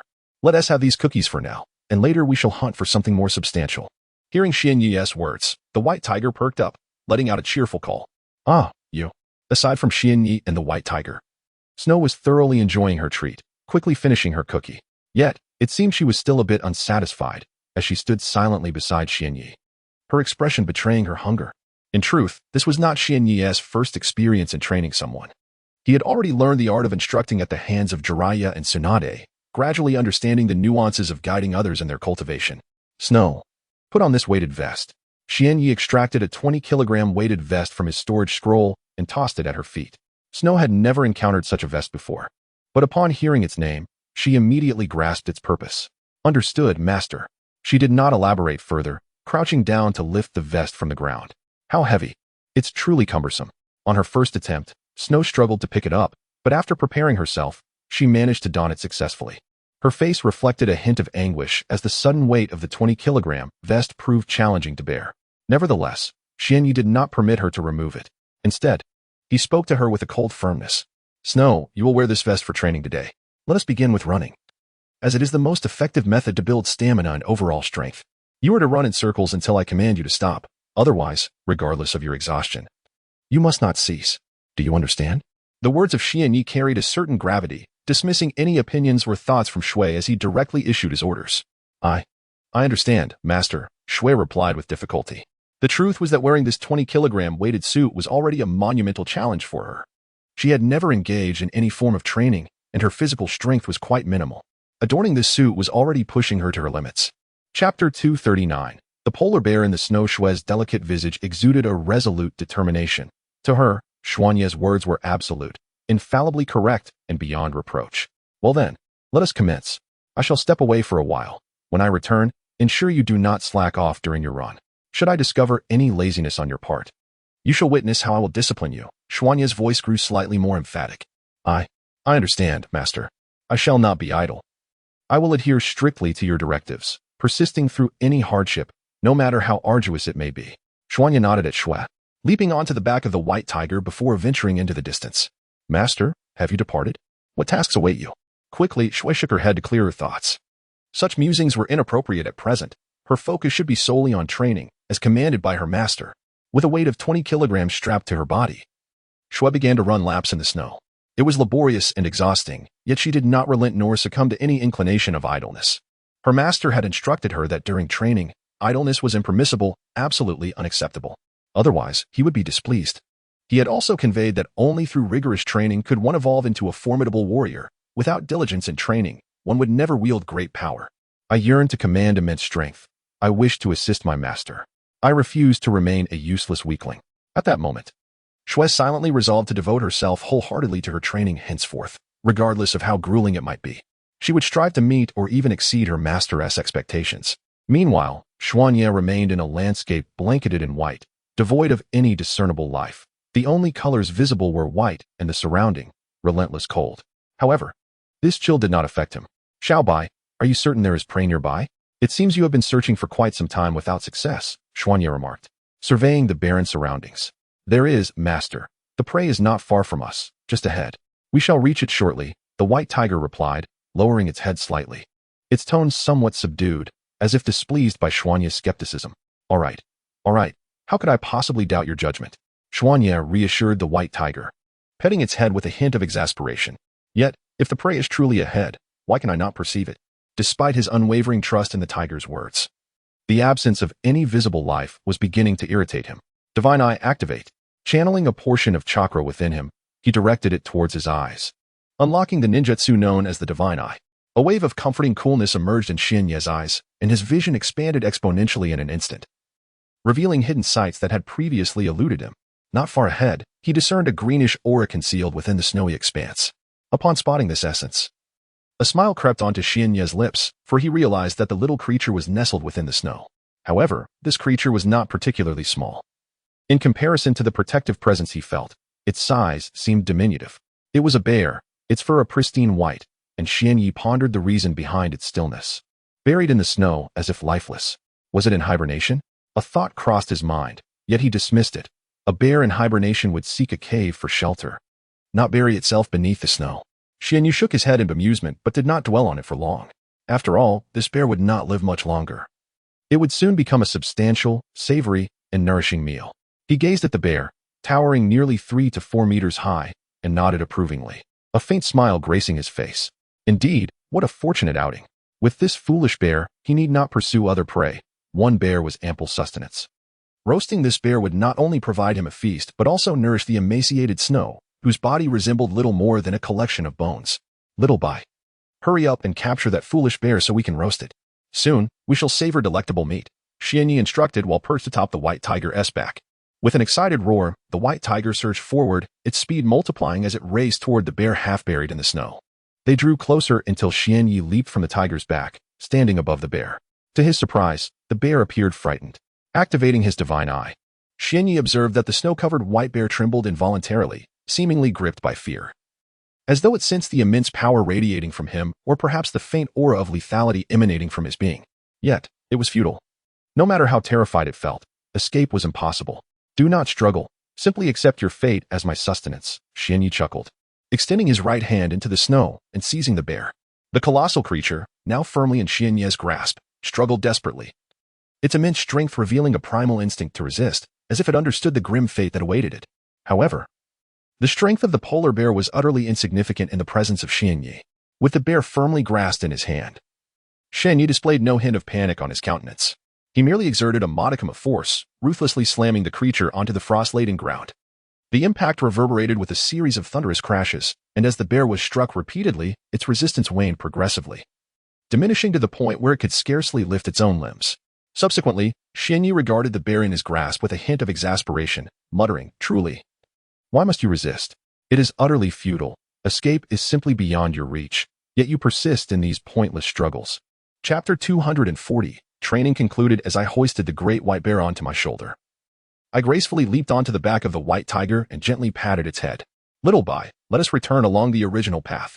With a resounding howl, the white tiger responded and galloped away with remarkable speed. Across the snow-covered terrain, a massive white tiger, standing approximately 5 meters tall, raced forward. On its back sat a youthful man, whose face bore the remnants of youth, gradually fading with the passage of time. Perched upon the man's shoulder was a robust white bear, 3 meters in height, lying motionless, its eyes glazed over, devoid of life. The sight of this young man and his 2 beasts in the snowy landscape appeared somewhat surreal.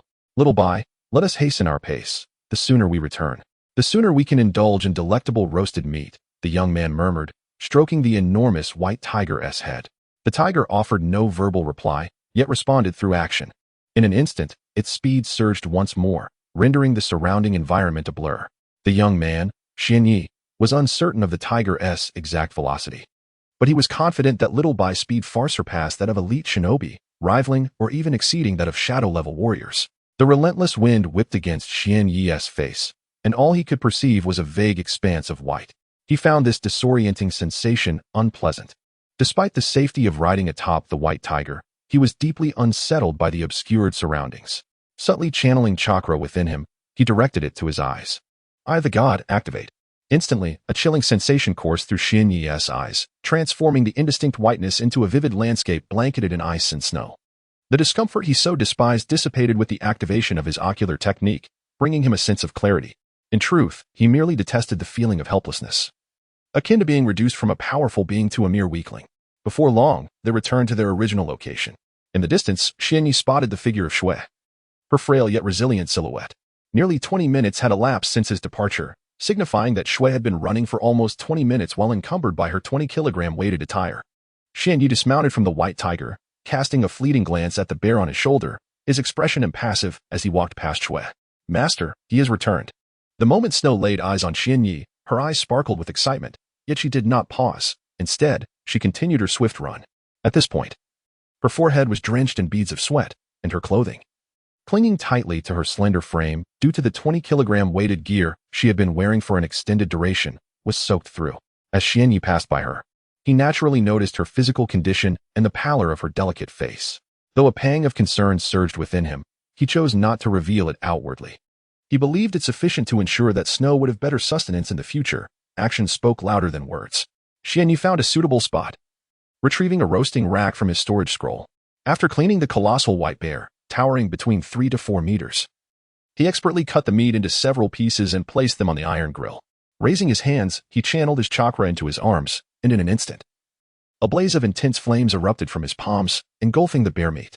An hour slipped by as Xianyi remained seated before the grill, his hands extended, with torrents of fire continuing to emanate from his palms. The meat gradually transformed into a golden hue, releasing a tantalizing aroma that wafted through the air. Suddenly, Xianyi turned his gaze towards Snow, who was still persevering in her run. Her face had drained of color, devoid of any flush, and her dry lips hinted at her fatigue. Despite her legs feeling numb, she pressed on, gritting her teeth in determination. It was time. Observing Snow's current state, Xianyi recognized she had reached her limits. "Snow, you may stop now," he called out. As soon as she heard his words, her body weakened, and she collapsed onto the ground. Her eyes appeared vacant, and she gasped for breath, her complexion pale and devoid of vitality. She had been relying solely on sheer willpower, and Xianyi's voice had dispelled that strength.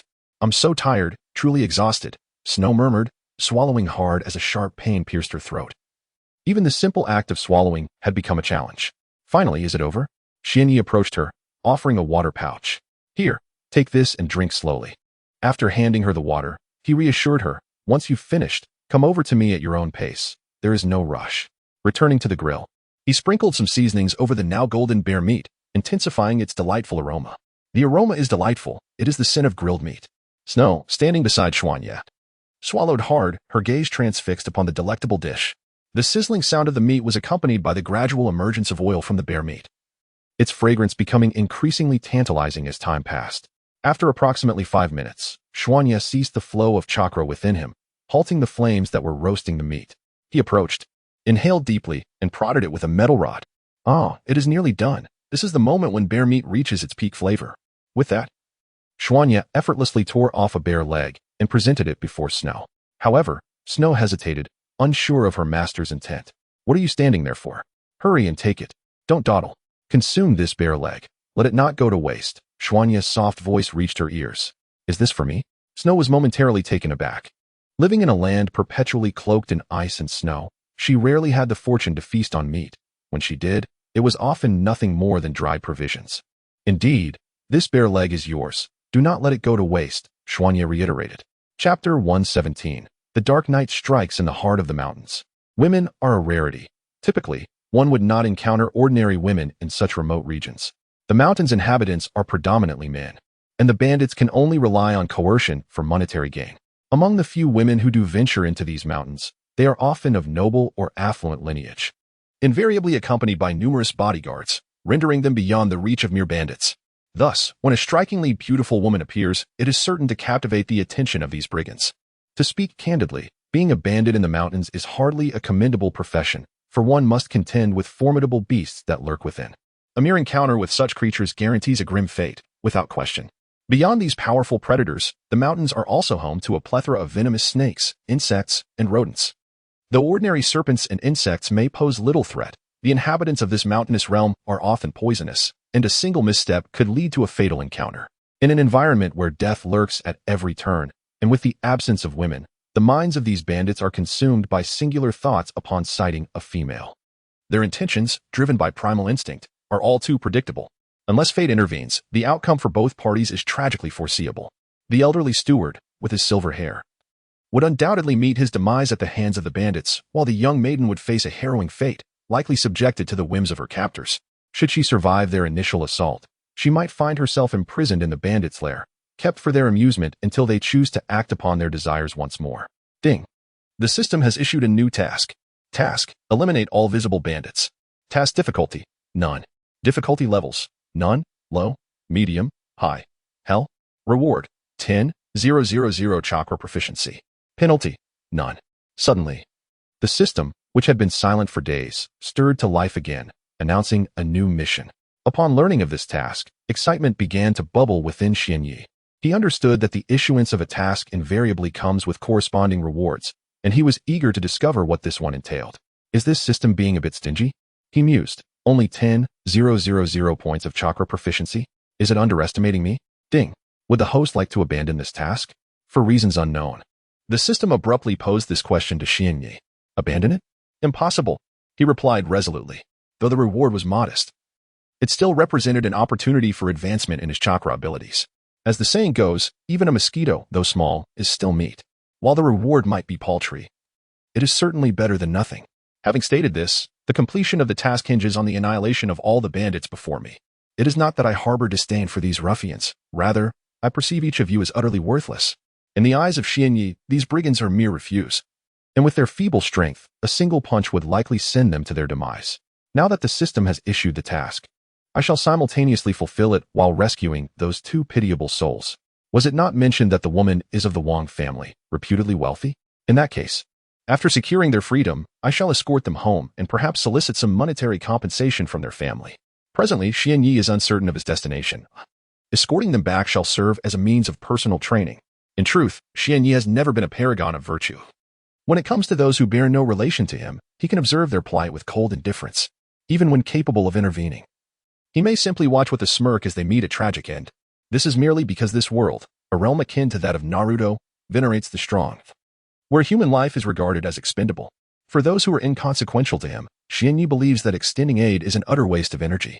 However, should it pertain to someone he cares about, if they were to suffer harm, he would never stand idly by. He would position himself at the forefront, willing to sacrifice his own life without a second thought. After dispatching the 5 guards, the bandits rushed towards the woman, their eyes gleaming with a sinister delight at her pitiable state.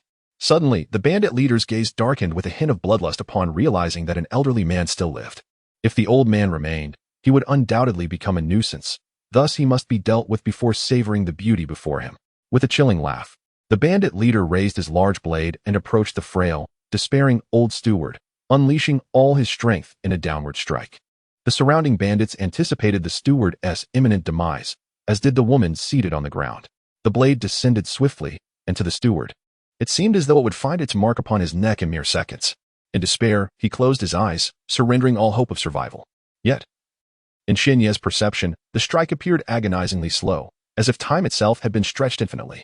Resolute in his decision to save the two, Xianyi would not allow either to perish. He immediately unleashed his strength, surging with the power of a nin, amplified fourfold by the divine combat techniques he possessed. Under such an escalation, Xianyi's speed became extraordinarily swift, his figure transforming into a mere blur.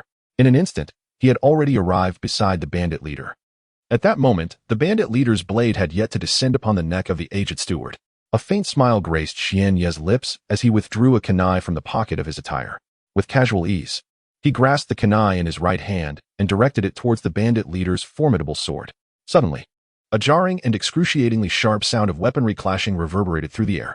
As the bandit leader regained his composure, an overwhelming force recoiled through his hand, nearly causing him to lose grip of his hefty sword, which now threatened to fall to the ground. A twinge of pain radiated from his palm, and he sensed a trickle of blood escaping. Peering ahead to discern who had dared to obstruct him, the bandit leader was taken aback to find a child standing before him. The child was clad in a flowing white garment, with short black hair and deep, calm black eyes that exuded a profound composure. The kunai he held appeared diminutive compared to the imposing sword wielded by the bandit leader, highlighting a stark contrast between them. Chapter 241. The conclusion. Time flies swiftly, and in the blink of an eye, 5 years have passed.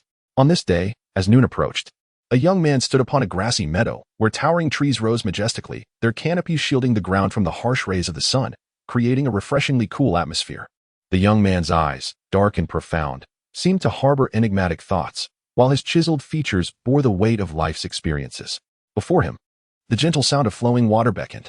As he lifted his gaze, he beheld a crystal-clear stream, teeming with fish and shrimp that frolicked joyously in its depths.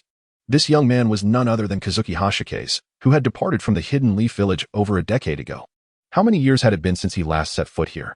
A wave of nostalgia washed over him. Raising his head, he gazed into the distance, and his deep, dark eyes glimmered with a hint of moisture, a testament to the emotions he struggled to contain. Father, mother, and my dear brother, are you all well? Kazuki steadied himself, suppressing the melancholic emotions that threatened to overwhelm him. He then began to make his way towards the Hidden Leaf Village. Upon his return, he discovered a harrowing truth. His biological parents, Minato Namikaze and Kushina Uzumaki, had tragically succumbed to the treachery of Danzo. In an instant, a tempest of rage surged within Kazuki's mind. Suddenly, an unwavering thought crystallized in his consciousness: Danzo must die. Thus, Kazuki embarked on a relentless quest within the Hidden Leaf Village to locate Danzo and the root organization he commanded. After all, the root organization existed solely at Danzo's behest and served no beneficial purpose for the village.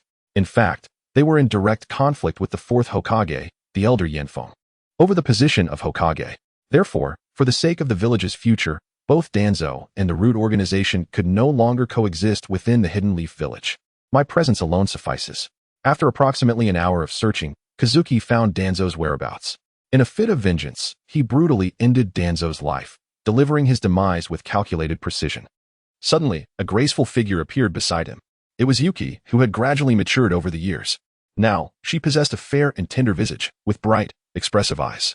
Her relentless training had sculpted her physique, leaving no trace of excess. "Yuki, have you found Naruto?" Kazuki inquired. "I have," she replied softly. Her gaze lowered as she stood beside him. The approaching snow carries with it a delightful fragrance that gradually soothes the previously agitated spirit. "Well, I understand now. Please lead the way," murmured Xuanya, his voice slightly trembling as he closed his eyes. After all, he was about to meet Naruto, and his heart fluttered with excitement. Furthermore, closing his eyes at this moment did not hinder his ability to act in any way. Approximately 5 minutes later, upon encountering Naruto, Xuanya began to impart his acquired skills one by one. Thus, the days passed slowly, and Xuanya gradually evolved into one of the most formidable ninjas in the ninja world.